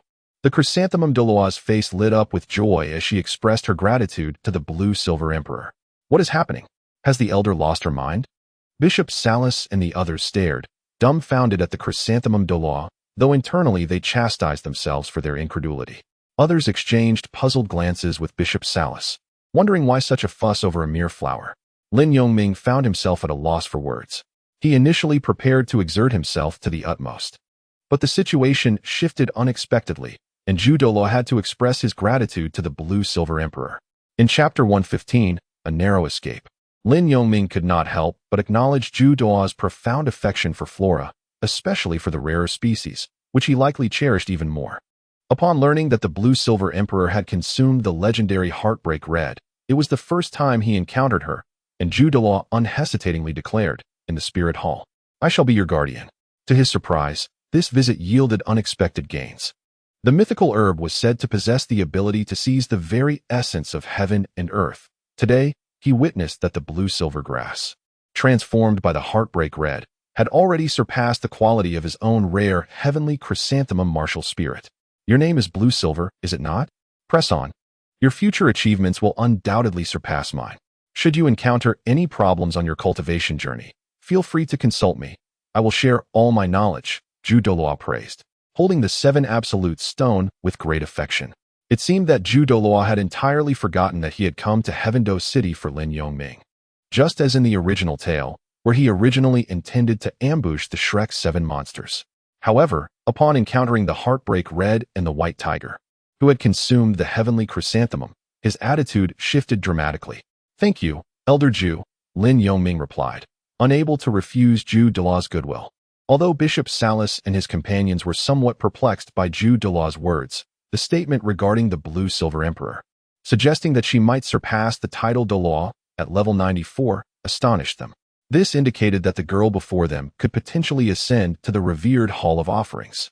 Naturally, they dared not question Douluo's judgment, and while they struggled to comprehend fully, they concluded that the Spirit Hall would soon add another formidable figure. "Elder Ju, you are overly gracious," Lin Yongming remarked. "Ah, I almost forgot the matter at hand. You seemed a bit defiant earlier, but considering your girlfriend's presence, I shall let it slide," Douluo retorted, casting a glance at Lin Yongming. "Well, Elder Ju, you startled me just now. Aine is my girlfriend, and I must protect her," Lin Yongming awkwardly chuckled, successfully diverting the topic. "Indeed, although your character is somewhat stubborn, your talent is undeniable. However, it still pales in comparison to your girlfriend's," Douluo stated with a hint of pride. "Elder Ju, that sounds rather hurtful," Lin Yongming replied, feeling disheartened. "Elder Ju, I must concur with that sentiment. Lin Yongming has just withstood your aura's pressure. It is rare for a lower-tier soul master to endure the direct pressure from a higher-tier soul master equal to 2/3 of their soul power. To match their own soul power is remarkable. He only released his martial spirit at level 65. And it was not until level 68 that he unleashed his external spirit bone, finally succumbing to your pressure at level 71, Bishop Salas explained. In the minds of Bishop Salas and his companions, they still believed that Lin Yongming's talent surpassed others, especially given his 4th 10,000-year spirit ring at merely 11 years of age and a soul power of level 44, which placed him among the elite in the continent. However, you do not grasp the significance of the Heartbreak Red, the king among rare flowers. Even if I were to explain it to you, you would not comprehend it, Douluo replied dismissively. "Elder Ju is correct. To be honest, Aine is only around 16 years old, and her talent does seem to surpass mine. My ability to acquire a 10,000-year spirit ring from my 4th spirit ring was largely due to luck," Lin Yongming admitted, agreeing with Douluo. "Not at all. Xiaoming, you are the best," the Blue-Silver Emperor said, feeling bashful from the praise of the two. "Now, let us turn our attention to you. Originally, His Holiness the Pope summoned me to see if you possessed any special methods for absorbing spirit rings beyond your level. I have now realized it is due to the enhancement of your external spirit bone and your lifelong blindness," Douluo stated with resignation. "I appreciate the concern of His Holiness the Pope, but I assure you it is merely coincidence. I possess no special methods. If there is anything, it is the early acquisition of external spirit bones and the cultivation of my mental strength from a young age," Lin Yongming explained. "That may be true, but do you think external spirit bones are easily obtained? Not to mention, even ordinary spirit bones have a mere 1 in 1,000 chance of appearing when hunting spirit beasts, and even lower. Generally, only exceptionally powerful spirit beasts that experience unique circumstances at the moment of death may leave behind spirit bones," which is why they are so scarce on the continent. Thus, you should realize how fortunate you were to acquire an external spirit bone at your third spirit ring. To be honest, if it weren't for your complete fusion with it, I would have contemplated removing your wings, Douluo remarked, incredulous. Is that so? I thought spirit bones were easy to obtain. If they are so rare, why is the treasure pavilion auctioning off body bones soon? Lin Yongming feigned ignorance. Salus, is this true? Douluo inquired of Bishop Salus. Indeed, elder. However, the treasure pavilion has not specified whether the spirit bone is of the 1,000 or 10,000-year variety, Bishop Salus responded. Interesting. It seems I shall have to stay a few more days, Douluo said, his interest piqued, for who would not desire spirit bones? After some further discussion, Bishop Salus instructed the kitchen to prepare a lavish feast. Lin Yongming, besides inquiring about your spirit rings, His Holiness the Pope wishes for you to come to Spirit City for training. Would you prefer to return with me, or how would you like to proceed? Douluo asked as they sat at the dining table. Elder, I must express my thoughts. As you know, I am still not yet 11 years old, and I feel my soul power is advancing too rapidly. I intend to hone my practical combat experience at the Grand Spirit Arena in Heaven-Do City. Given my lifelong blindness, although I possess mental strength, what I truly need is to accumulate battle experience through combat with various soul masters. Rather than engaging in blind soul power cultivation, which could hinder my combat abilities, Lin Yongming explained, setting down his chopsticks. That makes sense. Very well, after lunch, I shall write a letter to see what His Holiness the Pope says. If he agrees with your plan, upon my return, Bishop Salus will ensure your safety along with the Blue-Silver Emperor, Douluo replied thoughtfully. Elder Ju, rest assured that while I remain in the Heaven-Do Sacred Hall, I will not allow any harm to come to them in Heaven-Do City, Bishop Salus promptly assured upon hearing Douluo's words. Thank you, Elder. Thank you, Bishop Salus. Lin Yongming expressed his gratitude promptly. After lunch, with nothing else to do, Lin Yongming and the Blue-Silver Emperor returned to their hotel, with Koror naturally accompanying them. Lin Yongming, Blue-Silver, I genuinely feared you would provoke the Elder in the main hall, and lo and behold, you did. Yet, once Elder Ju saw the Blue-Silver Emperor's martial spirit, his attitude shifted immediately. By the way, what is this heartbreak red flower you mentioned? Koror inquired with curiosity. Senior Koror, it is merely a rare flower, and as you have seen, Elder Ju's martial spirit is also a flower, which could explain the change. The Blue-Silver Emperor explained with a gentle smile. I still do not quite understand, but never mind. Elders have their own thoughts. However, please refrain from calling me senior in the future. Just call me by my name, Koror concluded. Koror shook his head in resignation, still unable to comprehend how a mere flower could possess such immense allure, compelling the esteemed Elder Chrysanthemum to alter his stance so abruptly. Upon returning to the hotel around 2 in the afternoon, as soon as the door was closed, Blue-Silver Emperor collapsed onto the sofa, feeling as though a heavy burden had been lifted. Xiaoming, you terrified me. I thought we had truly provoked that chrysanthemum Douluo. Fortunately, his martial spirit is the wondrous heavenly chrysanthemum. It is my first encounter witnessing a celestial herb manifesting as a martial spirit. After resting for a moment, Blue-Silver Emperor sat up, leaning against the back. Indeed, it is fortunate that the Pope dispatched Chrysanthemum Douluo. Had it been another title Douluo, who knows what revelations might have emerged. At least this time, they have finally come to believe us. Lin Yongming remarked as he settled beside Blue-Silver Emperor, feeling a bit warm and removing his outer garment.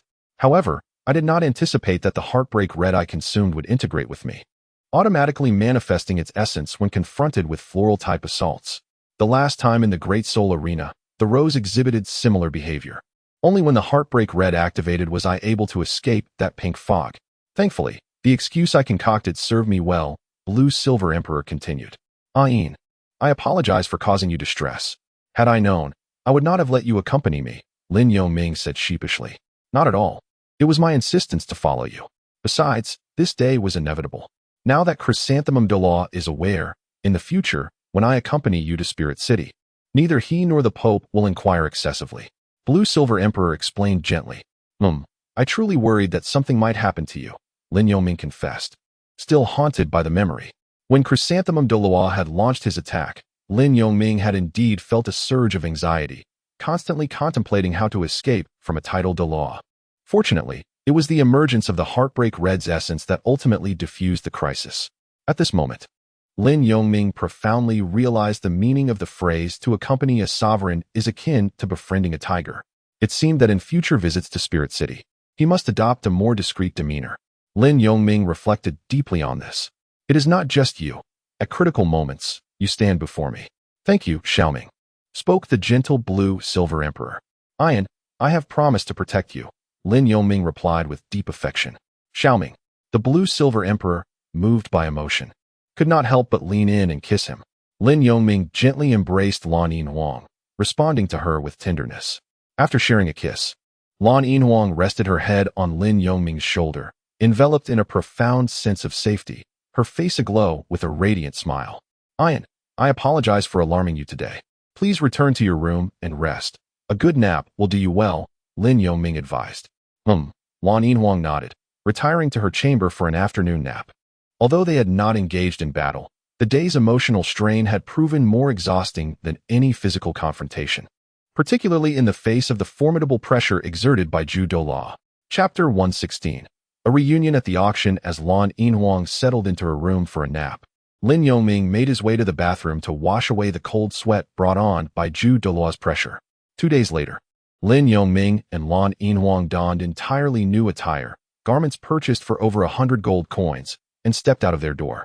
The auction at the Treasure Pavilion was set to commence after lunch, and Lin Yongming had, over the past few days at the Grand Soul Arena, amassed nearly 100,000 gold soul coins through betting. Around 10 in the morning, they arrived at the Tiando Palace. As it was agreed they would attend the auction alongside Douluo, we pay our respects to Elder Zhu and Bishop Salas. Upon entering the main hall, Lin Yongming and Lan Yinhuang bowed in unison. Notably, Lan Yinhuang had removed the silk scarf that concealed half her face before entering the hall. You arrived quite early, Douluo remarked, stroking his hands. By the way, regarding your situation, His Holiness the Pope has provided me with a definitive response. Please enlighten me, Elder Zhu. Lin Yongming replied with a smile. The Pope has stated that he can grant your request. However, you must participate in the Continental Advanced Soul Master Academy Elite Competition in 2 years. Should you attain the rank of Soul King within this time, you will be awarded the rare purple medal, surpassing the yellow medal in distinction. Furthermore, upon the conclusion of the Continental Elite Competition, you will be granted a position equivalent to that of a sub-bishop. Naturally, as you ascend to the ranks of Soul Emperor, Soul Sage, and so forth, your corresponding privileges will also increase, Douluo conveyed with a smile, relaying the Pope's conditions. Thank you for His Holiness's acknowledgement. I shall strive even harder. Lin Yongming replied earnestly. Indeed, dedicate yourself to your training to showcase your greater value to His Holiness. Douluo nodded in agreement. I appreciate Elder Zhu's guidance, Lin Yongming acknowledged. After engaging in conversation for a while within the Grand Hall, they enjoyed an early lunch before proceeding to the Treasure Pavilion auction house. Lin Yongming, along with the Blue-Silver Emperor, Douluo, Bishop Salas, an assistant, and Coral, were accompanied by the necessary guards from the Spirit Hall. Along the way, they encountered numerous dignitaries traveling in horse-drawn carriages to the auction, while commoners were unlikely to frequent such establishments unless they bore items for sale. These carriages were parked along the roadside surrounding the auction house, their occupants clutching notices as they approached the castle. Esteemed Elder, it appears that the attendance is quite substantial this time. It seems that the Treasure Pavilion's promotion of soul bones has proven effective, Salas observed, subtly positioning himself slightly behind Douluo, emphasizing their respective statuses while providing an update. I am merely here to partake in the excitement. After all, a millennium-grade soul bone is merely a fragment of bone to me. Only those of 10,000 years possess true significance, Douluo remarked, expressing a lack of optimism regarding the auction of soul bones. However, a flicker of hope lingered in his heart. What if it were indeed a 10,000-year soul bone? Missing such an opportunity would be the greatest loss. Indeed, with Elder Zhu's formidable strength, a millennium soul bone would hardly warrant attention, Bishop Salas complimented subtly. Lin Yongming and Lan Yinhuang naturally trailed behind Bishop Salas and others. Bishop Salas, you are here too. Who might this be? A middle-aged man approached to greet them, glancing at Douluo with curiosity. Is this something you ought to know? Salas responded with a stern expression. Yes, I shall take my leave. The man, noticing that Bishop Salas was merely standing behind Douluo, wisely retreated, having presided over the Heavenly Do's sacred hall for many years. Bishop Salas inevitably had to engage with the aristocrats of Heavenly Dose City. Even if they were not well acquainted, there was a degree of mutual recognition. Upon arriving at the familiar entrance, Bishop Salas had received no less than 10 greetings along the way. Bishop Salas, what a rare visitor. What brings you here today? At the entrance inspection, Saichi still wore her perfectly tailored pink and white cheongsam, accentuating her graceful silhouette, revealing a slender leg and the alluring curves of her figure, which was undeniably seductive. Bishop, you are too complimentary, Salas smiled graciously. However, we do not possess invitations to the auction. Must we go through formalities? My lord, you jest. Your presence here is an honor for our treasure pavilion. Your status alone serves as the finest invitation, Saichi replied with a radiant smile. Bishop Salas, you flatter me. He responded with a smile. Enough with the pleasantries. Let us proceed inside. Douluo interjected with a dismissive glance. Yes, elder. Salas promptly replied. My lord, for the safety of our patrons, a mask is required for entry, Saichi said somewhat apologetically. Oh, is our spirit hall not safe enough in Heavenly Dose City? Or do you doubt my strength? Douluo scoffed, fixing his gaze on Saichi. Elder, she merely follows her own protocols. It is not a slight on your prowess. Salas quickly interjected to smooth the situation. I apologize, my lord. I was merely inexperienced. Please forgive me, Saichi said, sensing Salas's discreet signal, and then graciously invited them inside. It was the first time Lin Yoming had witnessed Bishop Salas display such deference to anyone. Could this captivating figure truly be a titled Douluo of the Spirit Hall? Saichi was astonished by her own conjecture. It was not surprising, as aside from the hidden titled Douluos, there were only about 20 publicly acknowledged, half of whom belonged to the Spirit Hall. Thus, while soul bones were scarce, titled Douluos were even rarer. Many soul masters might never encounter one in their lifetime. Given that titled Douluos represented the pinnacle of the Douluo continent. Big brother, second brother, look over there. Lin Yoming and Sister Lan are over there. Should we go say hello? Tang Yuehua exclaimed as she spotted Lin Yoming nearby. Little sister, it would be best not to approach. Did you not notice the two individuals before him? Especially that woman. If I recall correctly, she is Douluo, a favored aide to the Pope of the Spirit Hall. Tang Xiao cautioned, gripping Tang Yuehua's arm firmly. Indeed, the person next to Douluo is likely the bishop overseeing the Spirit Hall in Heavenly Dose City. Tang Hao nodded in agreement. Ah, is it for the soul bones at the auction? Tang Yuehua wondered aloud. What else could it be? However, Lin Yoming is highly regarded within the Spirit Hall. It is no wonder, given his talent, Tang Xiao reflected. Such a talent as Lin Yoming would certainly be valued in the Haotian sect, let alone within the Spirit Hall, which is built on the foundation of soul masters. Tang Hao acknowledged with rare seriousness. And little sister, do not dwell on this. Remember why you came to Heavenly Dose City, Tang Xiao subtly reminded her. Understood. Tang Yuehua pouted, feeling somewhat helpless. Sir Uncle, is that indeed Douluo of the Spirit Hall? Meanwhile, Ning Fengji had also arrived at the auction with Sword Douluo. Indeed, that is Douluo. His distinctiveness is unmistakable, Sword Douluo confirmed. It is strange. A soul bone of unknown origin would not warrant Douluo traveling such a distance to Heavenly Dose City, unless it pertains to Lin Yoming, Ning Fengji mused. Precisely. Aside from Lin Yoming, why would the Pope send his esteemed aide? Yet, it is puzzling. Did the Spirit Hall not know of Lin Yoming acquiring his fourth spirit ring? Was it not the Spirit Hall that assisted him? Sword Douluo pondered aloud, growing increasingly perplexed. Let us not dwell on this. We should proceed into the auction. Ning Fengji sighed, shaking his head. Shortly thereafter, 3 more individuals arrived, among them the long-absent Yu Xiaojiang. Father, there he is, the one with the second 1,000-year spirit ring and the fourth 10,000-year spirit ring, Yu Xiaojiang said to a tall, middle-aged man beside him. This man was none other than Yu Xiaojiang's father, Yu Yuanjin, the leader of the Blue Lightning Tyrant Dragon sect. Yu Xiaojiang's absence these past few days was due to seeking his father's counsel. Father, if you can capture him and extract the secret of his spirit rings, it could be immensely beneficial for us, potentially allowing us to surpass the Haotian sect and ascend to the top 3 sects, Yu Xiaojiang explained with excitement. Lower your voice. Yu Yuanjin admonished him quietly. Do you see the 2 individuals ahead?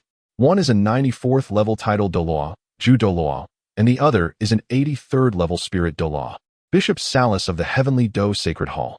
Do you intend to snatch him under their noses? Douluo? I have heard of him. But this is my first time seeing such a unique person, Yu Xiaojiang said, his expression growing serious.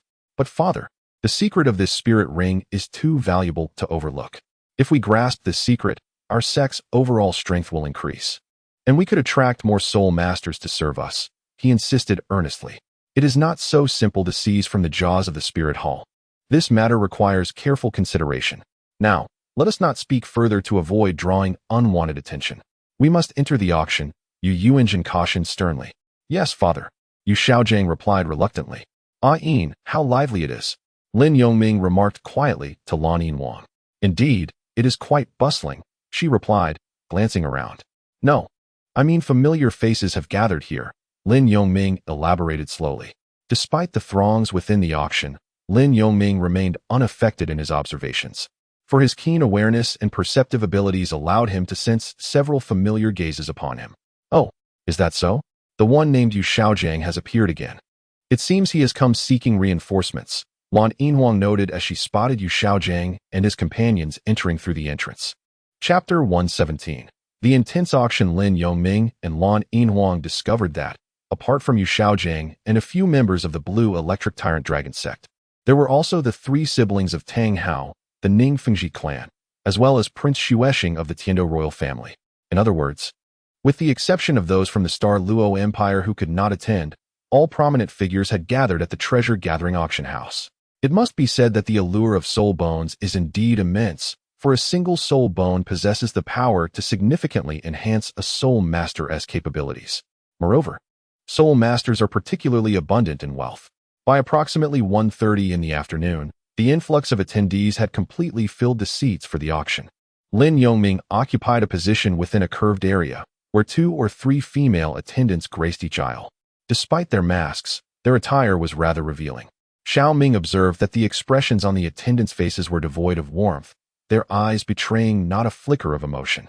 When Lan Yinhuang noticed several individuals taking liberties as they passed by the attendants, she was taken aback by their utter lack of reaction. Miss Lan Yin, she began.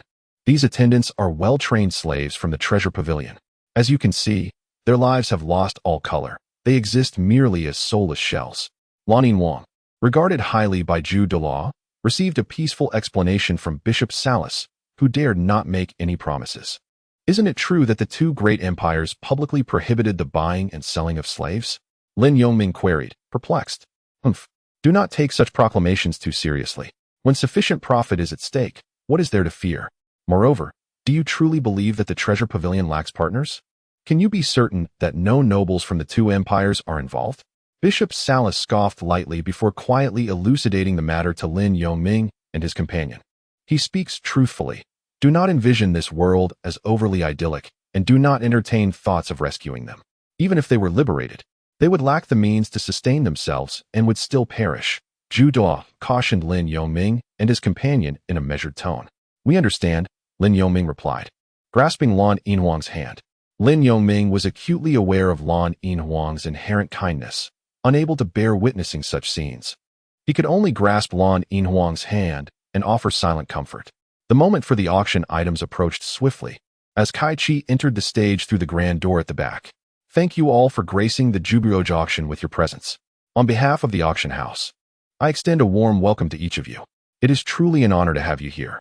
With that, she continued, without further ado, let us unveil our first auction item. As she spoke, 2 figures clad in black emerged from a side entrance, pushing a table adorned with a crimson cloth, bringing it to Kai Chi's side. Are you not filled with anticipation? The first item will soon be revealed. Lin Yongming had initially believed that the first item up for auction would be the coveted Rui treasure pouch he desired. However, it turned out to be an artistic piece, entirely crafted from blue crystal, with a starting bid of 1,000 soul coins. Soon, this item was acquired by others for 5,000 soul coins. As most attendees were primarily interested in soul bones, while it was aesthetically pleasing, it could merely serve as a decorative piece in the living room. As the previous 5 items were auctioned off, the 6th item was presented, and at last, the Rui treasure pouch was unveiled. This was a spatial soul tool boasting 10 cubic units. What a ridiculous item to be featured at an auction. Indeed, everyone, do not rush. The item is called the Rui treasure pouch, distinct from other spatial soul tools in that it can contain living creatures, such as pets, as well as fresh food, flowers, and plants. Whatever you place inside, its freshness remains unchanged after several days.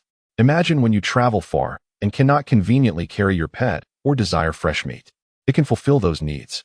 Saichi promptly began to elaborate on the functions of the Rui treasure pouch, which had a starting bid of 8,000 soul coins, with increments of no less than 100 soul coins. Xiaoming, it's time. The blue-silver emperor gently tapped Lin Yongming's arm to remind him. Calm down. There are so many people here. There will surely be a few who desire it, and we will compete in the end, Lin Yongming replied. It was indeed somewhat practical. I bid 8,000. I bid 8,500. After a few minutes, the price of the Rui treasure pouch soared to 30,000 soul coins, and the number of bidders significantly dwindled, just as Saichi had previously surmised. Is there anyone else wishing to bid? 35,000 for the first time. 35,000 for the second time. 35,000. I bid 40,000. Lin Yongming rose, holding up a bidding paddle and calling out. This esteemed guest has bid 40,000 soul coins. Is there anyone else willing to compete? Saichi looked towards Lin Yongming and then announced loudly. Tang Hao and his 3 siblings, along with Ning Fengji, turned their attention towards him, clearly in need of the item. Little sister, do you still want it? If so, I will place a bid for you, Tang Xiao inquired. No, since he desires it, I shall refrain from participating, Tang Yuehua replied, shaking her head. In truth, Tang Yuehua had a fondness for flowers and had initially intended to bid on the Rui treasure pouch, but upon hearing Lin Yongming speak, she chose to withdraw. Very well then, Tang Xiao nodded and ceased to bid. 40,000 for the second time. Saichi continued to count down. I bid 40,100. A familiar voice rang out, Yuxiagang.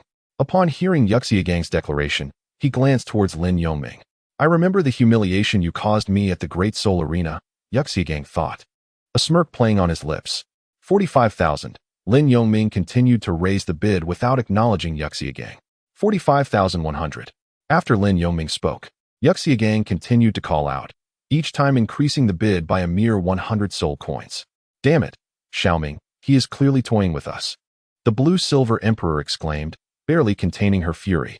Oh, is that the old Dragon King, the blue lightning tyrant dragon sect? Douluo furrowed his brow and spoke. Do they have a grudge against you? Elder Zhu, it is as follows, Collar explained the background, recounting how Yuxiagang had previously harassed Lin Yongming at the Great Soul Arena. So it is the son of the old Dragon King, rumored to be a failure in his martial soul mutation, born with innate half-level soul power. Yet he aspires to study martial soul theory. What a farce. Douluo scoffed upon hearing the story. Indeed, it is Yuxiagang. I have heard that he begged his father for resources to pursue knowledge, and Yu Enjin sent numerous items to the Tiando royal family, as well as to the Royal Academy and other schools, Bishop Salas added. Given his demeanor, I suspect that after the auction concludes, I will need to caution their family. Douluo remarked slowly. Otherwise, they may act out once I depart. Understood, Elder Zhu, Bishop Salas nodded. 60,000 soul coins. Lin Yongming ultimately exclaimed. 60. Xiaojing. Do not overstep your bounds, Douluo warned, glancing over. Stop now. Very well, father, Yuxiagang replied, noticing Bishop Salas's gaze upon him, and he reluctantly took his seat. That Yuxiagang is truly insufferable. Tang Yuehua could hardly tolerate Yuxiagang's shameless antics. Due to Lin Yongming's 5 consecutive bids, Yuxiagang had matched each with an additional 100 soul coins, while the onlookers simply enjoyed the spectacle, fully aware that Yuxiagang was attempting to sabotage Lin Yongming. Little sister, let us not concern ourselves with this matter. I noticed Elder Zhu glance at them twice. Tang Xiao whispered to Tang Yuehua. However, Yuxiagang lacks talent. What audacity does he possess to hinder Lin Yongming? Simply because his father is the leader of the Blue Lightning Tyrant Dragon sect. Tang Hao regarded Yuxiagang as one would a fool. Perhaps, Tang Xiao replied, somewhat resigned. Ning Fengji, meanwhile, remained silent, shaking his head as he observed Yuxiagang. He was aware of some of Yuxiagang's background. In the past, Yu Enjun had sought assistance from the 7 Treasure Glazed Tile sect, hoping to have Yuxiagang access related materials in the library, but Ning Fengji's father had refused. Xiaoming, this is utterly shameless. It makes me want to punch him. We are losing thousands of soul coins for nothing, the blue-silver emperor said, clenching her fist. Ah-in, do not fret, we will ultimately secure the Rui treasure pouch. As for him, perhaps we will encounter him again in the future, Lin Yongming replied calmly. Yuxiagang, you wretched soul. How dare you anger such a kind-hearted person as Ah-in? Lin Yongming's other hand subtly clenched into a fist. Yet, Lin Yongming understood that Yuxiagang was accompanied by powerful allies at that moment, rendering him powerless to confront Yuxiagang. However, he had not anticipated Yuxiagang's pettiness, taking offense simply for being rejected twice, and resorting to humiliating him here. 60,000 for the third time. Congratulations to this esteemed guest. Saichi promptly announced the item's acquisition. As the Rui treasure pouch was secured, a service staff member approached Lin Yongming. Esteemed guest, congratulations on acquiring the item. Please proceed to the transaction area to collect your purchase, the staff member stated indifferently. Elder, Bishop, I will step over for a moment, Lin Yongming said. Go ahead. Douluo nodded. Lin Yongming and Lan Yinhuang followed the attendant to the item trading area. Sir, please inspect your item. If everything is in order, kindly sign and make your payment, and the wishful treasure bag shall be yours. Lan Yinhuang picked up the wishful treasure bag for inspection. It appeared to be a mere cloth pouch, but in truth, it was crafted from the silk of century-old soul beasts. After confirming its quality, Lan Yinhuang signed and paid 60,000 gold soul coins. Xiao Ming, it is finally in our possession, Lan Yinhuang exclaimed joyfully. Indeed, however, we need not visit that place just yet. Let us wait until we are ready to depart from Tiando City, Lin Yongming advised. You must understand, we are currently attracting quite a few gazes. It would not be wise to venture to the Eye of Ice and Fire at this time. I comprehend your sentiment.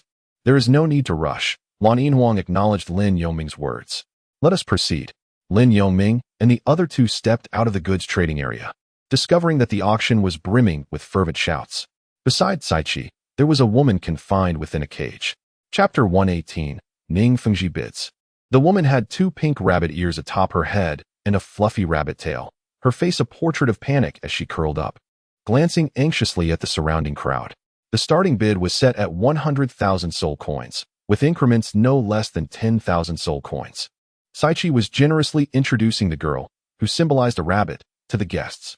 What a joy it would be to possess such a rare and exquisite rabbit-like beauty. So, do place your bids, Saichi enticed loudly. How despicable, to treat a person as a mere pet. I was beginning to feel some fondness for this auction. Lan Yinhuang clenched her fists, her expression icy. Ian, what troubles you so? Lin Yongming inquired gently. When a martial soul awakens. If an accident occurs, especially with beast martial souls, it may retain some characteristics of soul beasts. The girl currently being auctioned was clearly one of those cases. Lan Yinhuang explained to Lin Yongming. Xiaoming, how much do we have left? I wish to rescue her, Ian said, her gaze filled with hope. Ian, our combined funds amount to less than 100,000, yet they have already bid up to 130,000, Lin Yongming replied helplessly. What shall we do? We cannot stand idly by while she suffers. If we do nothing, her fate will be akin to that of the auction staff, becoming soulless and devoid of emotion. Lan Yinhuang exclaimed anxiously. Ian, if you truly wish to save her, let us seek Elder Ju for assistance, Lin Yongming suggested without hesitation. Yes, let us find him.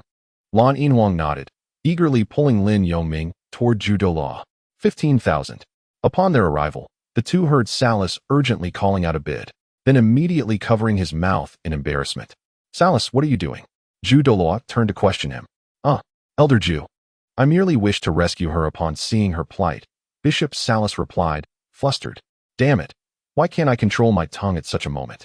Bishop Salas silently cursed himself. Let it be so, Douluo remarked with a sidelong glance, returning his attention to the auction platform. Lin Yongming regarded Saras' actions with a tinge of skepticism. Vaguely, he recalled that someone had cast a rather dubious judgment upon Bishop Saras, suggesting a propensity for indulgence. Elder Ju, could I trouble you to rescue her? The blue-silver emperor implored anxiously. Oh, you wish to save her? Elder Ju inquired, puzzled. Indeed, Elder Ju, otherwise. If she falls into the hands of these nobles, she may find herself reduced to the status of a mere servant, Lin Yongming responded, approaching the blue-silver emperor. I fully comprehend your sentiments, yet my financial resources are limited. The current bidding has already escalated to 180,000. That is no trifling sum. Moreover, even if we were to rescue her, how do you intend to keep her? There may well be future appearances of cat girls, leopard girls, fox girls, and so forth. Elder Ju replied, shaking his head. Perhaps we could resort to outright force? The blue-silver emperor suggested hastily. Blue-silver, although I have pledged to be your guardian. That commitment is predicated upon your safety, not on becoming your subordinate. Furthermore, The treasure pavilion wields considerable influence on the continent, and there are several titled Douluos present. If you urge me to resort to force, are you not compelling me to establish enmity with the spirit hall? Elder Zhu responded, his expression darkening. Ayin, cease your words, Lin Yongming interjected. Recognizing that the blue-silver emperor's gaze upon the bunny girl not only evoked memories of Sister Xiaoro, but also reflected her compassionate nature, which had led her to momentarily lose her composure. Elder Zhu, please do not take offense. Ayin is merely overly concerned. He apologized to Elder Zhu, subsequently guiding the blue-silver emperor to retreat to the side. Xiao Ming, I am truly sorry for putting you in such a predicament, the blue-silver emperor lamented. Ayin, it is of no consequence. I will contemplate alternative methods, Lin Yongming reassured her, then began pondering ways to rescue the bunny girl. Lin Yongming's keen perception swiftly enveloped the entire scene, surveying the surroundings until his gaze fell upon Ning Fengji, who was observing the lively atmosphere with a contented expression. Suddenly, an idea blossomed in his mind. Ayin, come with me. I have a plan, Lin Yongming said, beckoning the blue-silver emperor towards Ning Fengji's location. Xiaoming, what plan? The blue-silver emperor inquired, momentarily taken aback, as even the esteemed Douluo of Chrysanthemum was reluctant to intervene. He could hardly fathom what alternative could possibly exist. 200,000, called out a red-vested VIP, raising the bid to 200,000, with an even higher offer looming. 210,000. As Lin Yongming and his companion approached Ning Fengji, the sword Douluo had already noticed their presence. Young man, he remarked, why are you not by the side of the Chrysanthemum Douluo? What brings you here? Senior, might I have a word with Ning Fengji? Lin Yongming inquired politely. What's the matter, Brother Jian? Ning Fengji, sensing someone behind him, turned around. Ah, Brother Lin, what brings you and the blue-silver here? Is there something you need? Ning brother, I wish for you to purchase the rabbit girl, Lin Yongming stated without hesitation. Ning brother, you seem to have misunderstood. I am not that kind of person. My heart belongs solely to Miss Hongying. Ning Fengji replied, his expression darkening. No, I meant for you to bid for her, and then release her, Lin Yongming clarified. Why would I do that? Do you expect me to rescue her? Ning Fengji was taken aback. Of course, Lin Yongming said as he moved closer to Ning Fengji.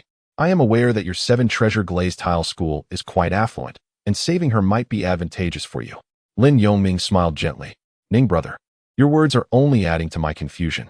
If I spend money to save her, what benefit could I possibly gain? Ning Fengji queried, perplexed. Ning brother, through our interactions over the past few days, I have discerned your feelings for Hongying, Lin Yongming said slowly. How did you know? Ning Fengji asked, feeling a bit embarrassed. Well, you just mentioned it, and honestly, your relentless pursuit of that girl is evident to anyone. Even a pig could see it, Lin Yongming thought to himself, suppressing the urge to voice his sarcasm. I have observed that Miss Hongying has been indifferent towards you these past few days. Are you not troubled by this? If she were to learn that you spent a substantial sum at the auction to rescue a girl you have never met, perhaps she would regard you in a new light. Wouldn't that improve her opinion of you? In such a case, your chances with her would undoubtedly increase. Lin Yongming analyzed thoughtfully. Ning Fengji leaned back, an expression of enlightenment dawning upon his face as he regarded Lin Yongming. Brother Lin, you make a compelling point. It may appear that I am rescuing the rabbit girl, but in truth, I am salvaging my relationship with Hongying. How could I not have realized this sooner? After hearing this, Ning Fengji was visibly excited as he expressed his newfound understanding to Lin Yongming. Indeed, perhaps Miss Hongying is also present at this auction.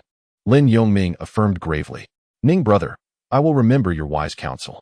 If my relationship with Hongying flourishes, I shall certainly invite you to witness our wedding, Ning Fengji said, his expression filled with dreams of the future. 250,000 once. 250,000 twice. 300,000 gold soul coins. As the countdown neared its conclusion, Ning Fengji promptly raised his bidding paddle. 300,000. The white VIP has bid 300,000. Is there anyone willing to offer more? Xiaoming, is this the plan you had in mind? The blue-silver emperor exclaimed in surprise. Indeed, I believe the wealthiest here must be Ning Fengji of the 7-treasure glazed tile school. Lin Yongming nodded in agreement. By the way, could this Miss Hongying possibly be the future mother of Ning Rongrong, or is she someone else entirely? Lin Yongming pondered silently to himself. Lin Yongming found himself perplexed, as the original text offered no substantial information regarding Ning Rongrong's mother.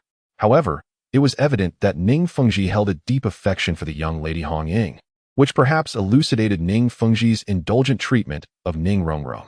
After contemplating this, Lin Yongming ultimately found himself at an impasse. Fengji, how could you possibly spend such a sum? I fear your father may reprimand you, Jian Doa remarked with a hint of helplessness. Uncle Jian, worry not. If my father dares to scold me, he shall find himself without a daughter-in-law, for if I cannot wed Hong Ying, I would rather remain unmarried for life. Let us see how he would respond. Ning Fengji declared with an air of pride. Moreover, I suddenly feel that spending 300,000 gold soul coins to save a life seems quite worthwhile, he added, directing his gaze toward the platform where the rabbit girl stood.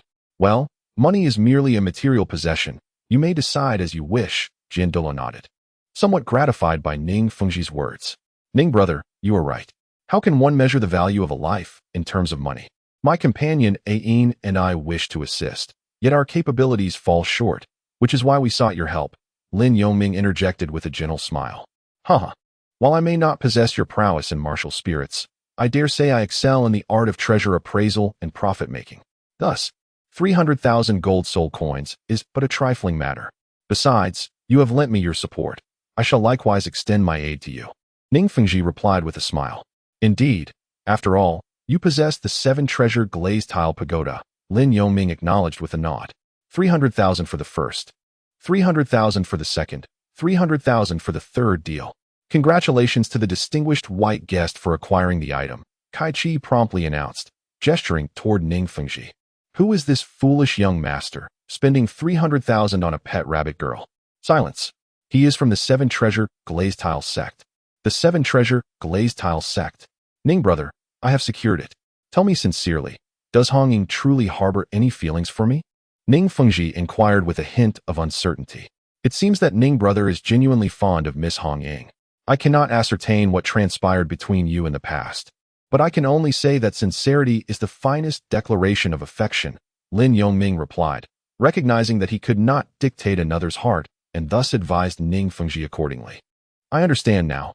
Thank you very much for today, Ning Fengji said earnestly, nodding in gratitude. Since you have made your purchase, Ain and I shall return to our original position, Lin Yongming remarked as he noticed a server approaching. Ning brother, until we meet again, Ning Fengji nodded in farewell. Lin Yongming nodded and returned to the spirit hall alongside the blue-silver emperor. Chapter 119. Yu Xiaozhang's interception upon returning to the side of Zhu Douluo and the others. He sensed Ning Fengji entering the goods trading area, accompanied by a servant. Did you just visit the 7-treasure glazed tile sect? Zhu Douluo inquired nonchalantly. Indeed. We have had a few dealings, Lin Yongming replied, nodding, recalling their previous encounters in the Sunset Forest. Lin Yongming promptly recounted the circumstances of his encounter with Ning Fengji to Zhu Douluo. Indeed, it was to repay your kindness that the lad made such an offer, Zhu Douluo remarked, nodding in agreement. Yes, Lin Yongming replied. Zhu Douluo chose not to elaborate further. Ladies and gentlemen, we are about to unveil the final item of this auction, which I know many esteemed guests have been eagerly anticipating. Please bring it forth, Kai Chi announced with enthusiasm. As soon as her words fell, the staff wheeled out a cart covered with a red cloth through a small door. The item has been presented. Let us count down together. 3, 2, 1. Kai Chi declared, pulling back a corner of the red cloth. Welcome to the auction's last item. The 5,000-year-old torso bone spirit bone. She proclaimed loudly. A spirit bone indeed. Just look at its hue and color. Yet, it appears somewhat dim, a voice murmured. Alas, it is undeniably a spirit bone, but it is at least half damaged. Zhu Douluo shook his head, the glimmer of anticipation in his eyes extinguished. Even disregarding the damage, the mere 5,000-year age was insufficient to captivate Zhu Douluo's interest. However, as the torso bone is the most powerful among the 6 types, even this 5,000-year-old damaged piece is comparable to a complete 2,000-year spirit bone. For those below the Spirit King level, it can still enhance one's soul power, and its primary benefit lies in its augmentation of physical constitution. I suspected as much. How could the Treasure Pavilion benevolently offer a spirit bone for auction? It turns out to be a damaged one. If it were of a 10,000-year caliber, the Treasure Pavilion would likely keep it for themselves, never allowing it to appear before the public, remarked Bishop Salas. Given the extent of the damage, it seems the spirit bone's previous owner was likely overpowered and slain by another, resulting in such severe deterioration, Douluo analyzed, nodding in agreement. As they gazed upon the spirit bone, both Douluo and Bishop Salas lost interest. I see now, the treasure pavilion is indeed adept at commerce, leveraging the allure of spirit bones to attract such a multitude, thereby inflating prices for other items, Lin Yongming concluded. Indeed, Bishop Salas concurred with a nod. However, despite their criticisms, even if Lin Yongming and his companions were unimpressed, many others placed bids, and in a short time, the price soared to an astonishing 500,000 gold soul coins, with bidding still ongoing. Spirit bones are valued, yet scarce, and this is no mere platitude. Ultimately, this damaged 5,000-year torso bone spirit bone was secured for 990,000 gold soul coins. With the sale of the spirit bone, the auction was officially declared at an end. Lin Yongming and his companion followed Douluo and the others out of the auction venue. Well, you all should return now, for I shall depart for Spirit City tomorrow, Douluo remarked slowly as they walked halfway. Understood, Elder Ju. Take care on your journey, Lin Yongming nodded. Subsequently parting ways with Douluo. You two should head back to the hotel. I will join you later this evening, Koror said to the pair. All right, Ain and I have no objections, Lin Yongming affirmed, making his way towards the hotel with Lan Yinwang. Ain, where shall we dine for dinner? Lin Yongming inquired, taking Lan Yinwang's hand. Let us go to that roast duck restaurant. It's rich yet not greasy, with a crispy exterior and tender interior. Absolutely delicious, Lan Yinwang replied joyfully. By the way, where do you think Ning Fengji will be?